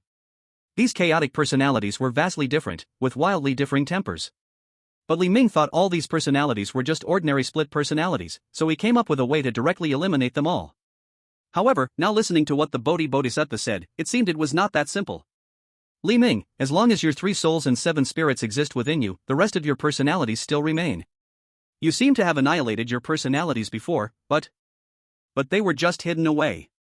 The 3 souls of heaven, earth, and man, the hidden arrow, the corpse dog, the stinky lung, the non-poison, devouring thieves, the sparrow shadow, and the 7 filth exorcising spirits. Your physique is very special, just like the other residents in room 404 of Happiness Community, where everyone has different destinies, bloodlines, and physiques from ordinary people. Li Ming, although a bit confused, still nodded. So you Bodhi tree have gathered us together to open up the opportunity of the location of Happiness Community? That's right, this opportunity might save the withering Bodhi tree. The Bodhi Bodhisattva had a righteous face, but Li Ming felt that if killing everyone in Jiangcheng could save what she called the Bodhi tree, she might act without hesitation. You want one of my souls? What will happen to me after I lose one? The solemn face of the Bodhi Bodhisattva showed a hint of a strange smile. What will happen? An ordinary person who loses a soul might go mad, but for you, Li Ming, losing one soul is nothing. Even losing 3 souls and 7 spirits isn't a big deal, right? What do you mean? Li Ming, I said it before, your body is very special, and you are already a madman. As long as you don't lose all 3 souls and 7 spirits, the worst outcome is just becoming even more insane. More insane? From Li Ming's personal perspective, he was still just an ordinary mental patient, not yet completely mad. But at this moment, Li Ming's mind spun around, and he grinned, asking the Bodhisattva, well, what will you offer in exchange for my one soul? This is one of my life souls, its value goes without saying, right? The Bodhisattva seemed to have anticipated that Li Ming would threaten her with a price. She sighed, Li Ming, you truly are different. Most people in this situation would think about how to protect their life soul, but you directly want to make a grand trade with me. 10 minutes later, the Bodhisattva disappeared on the street with a transparent shadow that resembled Li Ming. That was one of Li Ming's life souls. In Li Ming's hand, there was a green Bodhi leaf and a blood-colored scripture. At this moment, Zhaoya crawled out from the red embroidered shoes in Li Ming's pocket. She had wanted to help Li Ming but was stopped by him. Li Ming knew that the Bodhisattva's combat power was on the same level as Zhaoya. Even if Zhaoya and he worked together, they might not be able to hurt each other even once. Right now, Zhaoya anxiously said, Li Ming, you gave her a strand of your life soul. Your soul will be incomplete. Only lonely souls and wild ghosts have incomplete souls. Once your soul is incomplete, you can't even enter the cycle of reincarnation. An incomplete soul is indeed a serious matter. Especially in the Eastern underworld, a complete soul is equivalent to a pass to enter the underworld. Only with a complete soul do you qualify for reincarnation. Without complete 3 souls and 7 spirits, you don't even have that qualification. You can only wait slowly for your soul to dissipate in the world. Li Ming shook his head dismissively, it's fine, I want to go where the Bodhi tree is going. I believe I can collect my life soul back. A strand of soul being separated is a wonderful feeling. Li Ming could feel his soul drifting away from him, that sense of detachment originating from his heart, but along with that detachment, he also felt an extremely vague sense of distance. Li Ming could sense the location of his life soul. Looking down at the Bodhi leaf and blood-colored scripture in his hand, Li Ming smiled calmly. I want the soul, and I want the things too. These 2 items were what Li Ming exchanged for a life soul from the Bodhisattva. Bodhi leaf, S1 flower, 1 world, 1 leaf, 1 Bodhi. The Bodhi leaf, which contains the power of a wonderful world, also holds a strange force. The Sutra of Bodhi, a plus Bodhi has no tree, where does dust settle? Originally, there is nothing, the bright mirror is not a platform. The sutra created by Buddha Bodhi allows cultivation of this method to gain the power of the Bodhi tree. Li Ming looked at the small Bodhi leaf in his hand, his eyes shook, it actually is an S-rank item. Finally, the end of the month has come. Let me share my true feelings with the hundreds of readers who have read from the beginning to here. The book I opened at the end of April should have started writing around April 23rd, and now it is July 31st, which is exactly 3 months. I have always updated seriously, not disappointing the few readers who have been following. However, the results of this book should be evident to the readers. A rating of over 7, with thousands of ongoing readers. Any random book has results many times better than mine, several times, even a dozen times. So far, I have earned over 300 yuan in manuscript fees, averaging just over 1 yuan a day for 3 months. To be honest, picking up bottles to beg absolutely earns more than writing this stuff. A bottle counts as 1 dime. Picking up more than 20 bottles a day is better than writing. Last night, when I realized this, I cried out. Tears dropped on the keyboard, I cried in helplessness, but no one understood me. Especially since I am still in a lot of debt, writing this truly is a constant torment to my mind and body. My back hurts, my eyes ache, and my fingers sometimes twitch. But even so, I treat this book very seriously, even if there are only a few readers, I want to live up to you. Before I wrote this book, I made a complete outline of 1,000,000 words, which readers from the beginning to this chapter can understand. Every layout has its traces. The worldview that unfolds in the later part of this book will be very grand, and I am confident I can handle such a scene because I am prepared. Eternal Life Corporation, ancient gods, and various containment objects. Demon hunters cooperating with philosophers from various schools behind their backs. There are also Bodhi trees, hells, past lives, and other elements. I have prepared too much in the outline. Moreover, the next part 1 I'm about to write about hell-level dungeons will be the biggest plot in the early stages, and the content will be very exciting. At least I think it will be very exciting. But I am like the protagonist Li Ming, my luck is always negative, I can't get good feedback no matter what I do. Even if I meticulously prepare and make all kinds of efforts, things often don't go as hoped. Even if I had dozens of dollars in income every day, I could still persevere. But the reality is, this book only has a pathetic income of a few dollars a day. When this book had less than 100,000 words and hardly anyone was reading, maybe I already had some anticipation in my heart. I thought what I wrote might not be seen by many, and the results would be poor, yet I still persisted. But now, I never expected the results to be this bad. To describe my current state in 2 words, despair. A few days ago, I tried to tell the editor that I could absolutely guarantee the quality of the upcoming content, but the other party didn't even bother to glance at my book. At first, I was very angry. Why should what I write be rejected? But soon, I realized the data was that bad, there was nothing I could do. Then came despair. Endless despair. Looking up and around, my heart is lost. No one stands up to help me in my despair. It has always been this way. I should have understood this truth long ago. However, the only good thing while writing this book is that I feel I owe it to the few readers who are reading it. I write very smoothly, and the plot can be completely connected in my mind. The worldview can also unfold. Even if I haven't written great results, even if I am at a low point in life, I still haven't given up. I am not a heartless person. When readers can read my book and leave a good review, I feel very satisfied. But the cold reality stands before me. After 3 whole months of writing, I can't even pay my rent and utilities for a month. I've been relying on borrowed money for rent. These past few months, I've been in a state of eating only 1 meal a day. I didn't want to say anything because I still held on to a glimmer of hope. Until now, that hope has almost worn away. Life is about to crush me. I can't stop struggling altogether. Let's put this book here for now. If next month I get lucky and the results improve, if I manage to write a few more tens of thousands, I might continue writing. This is completely dreaming. The stars and moon are still early. Wish everyone a good night. Today, I am tired and wish to rest.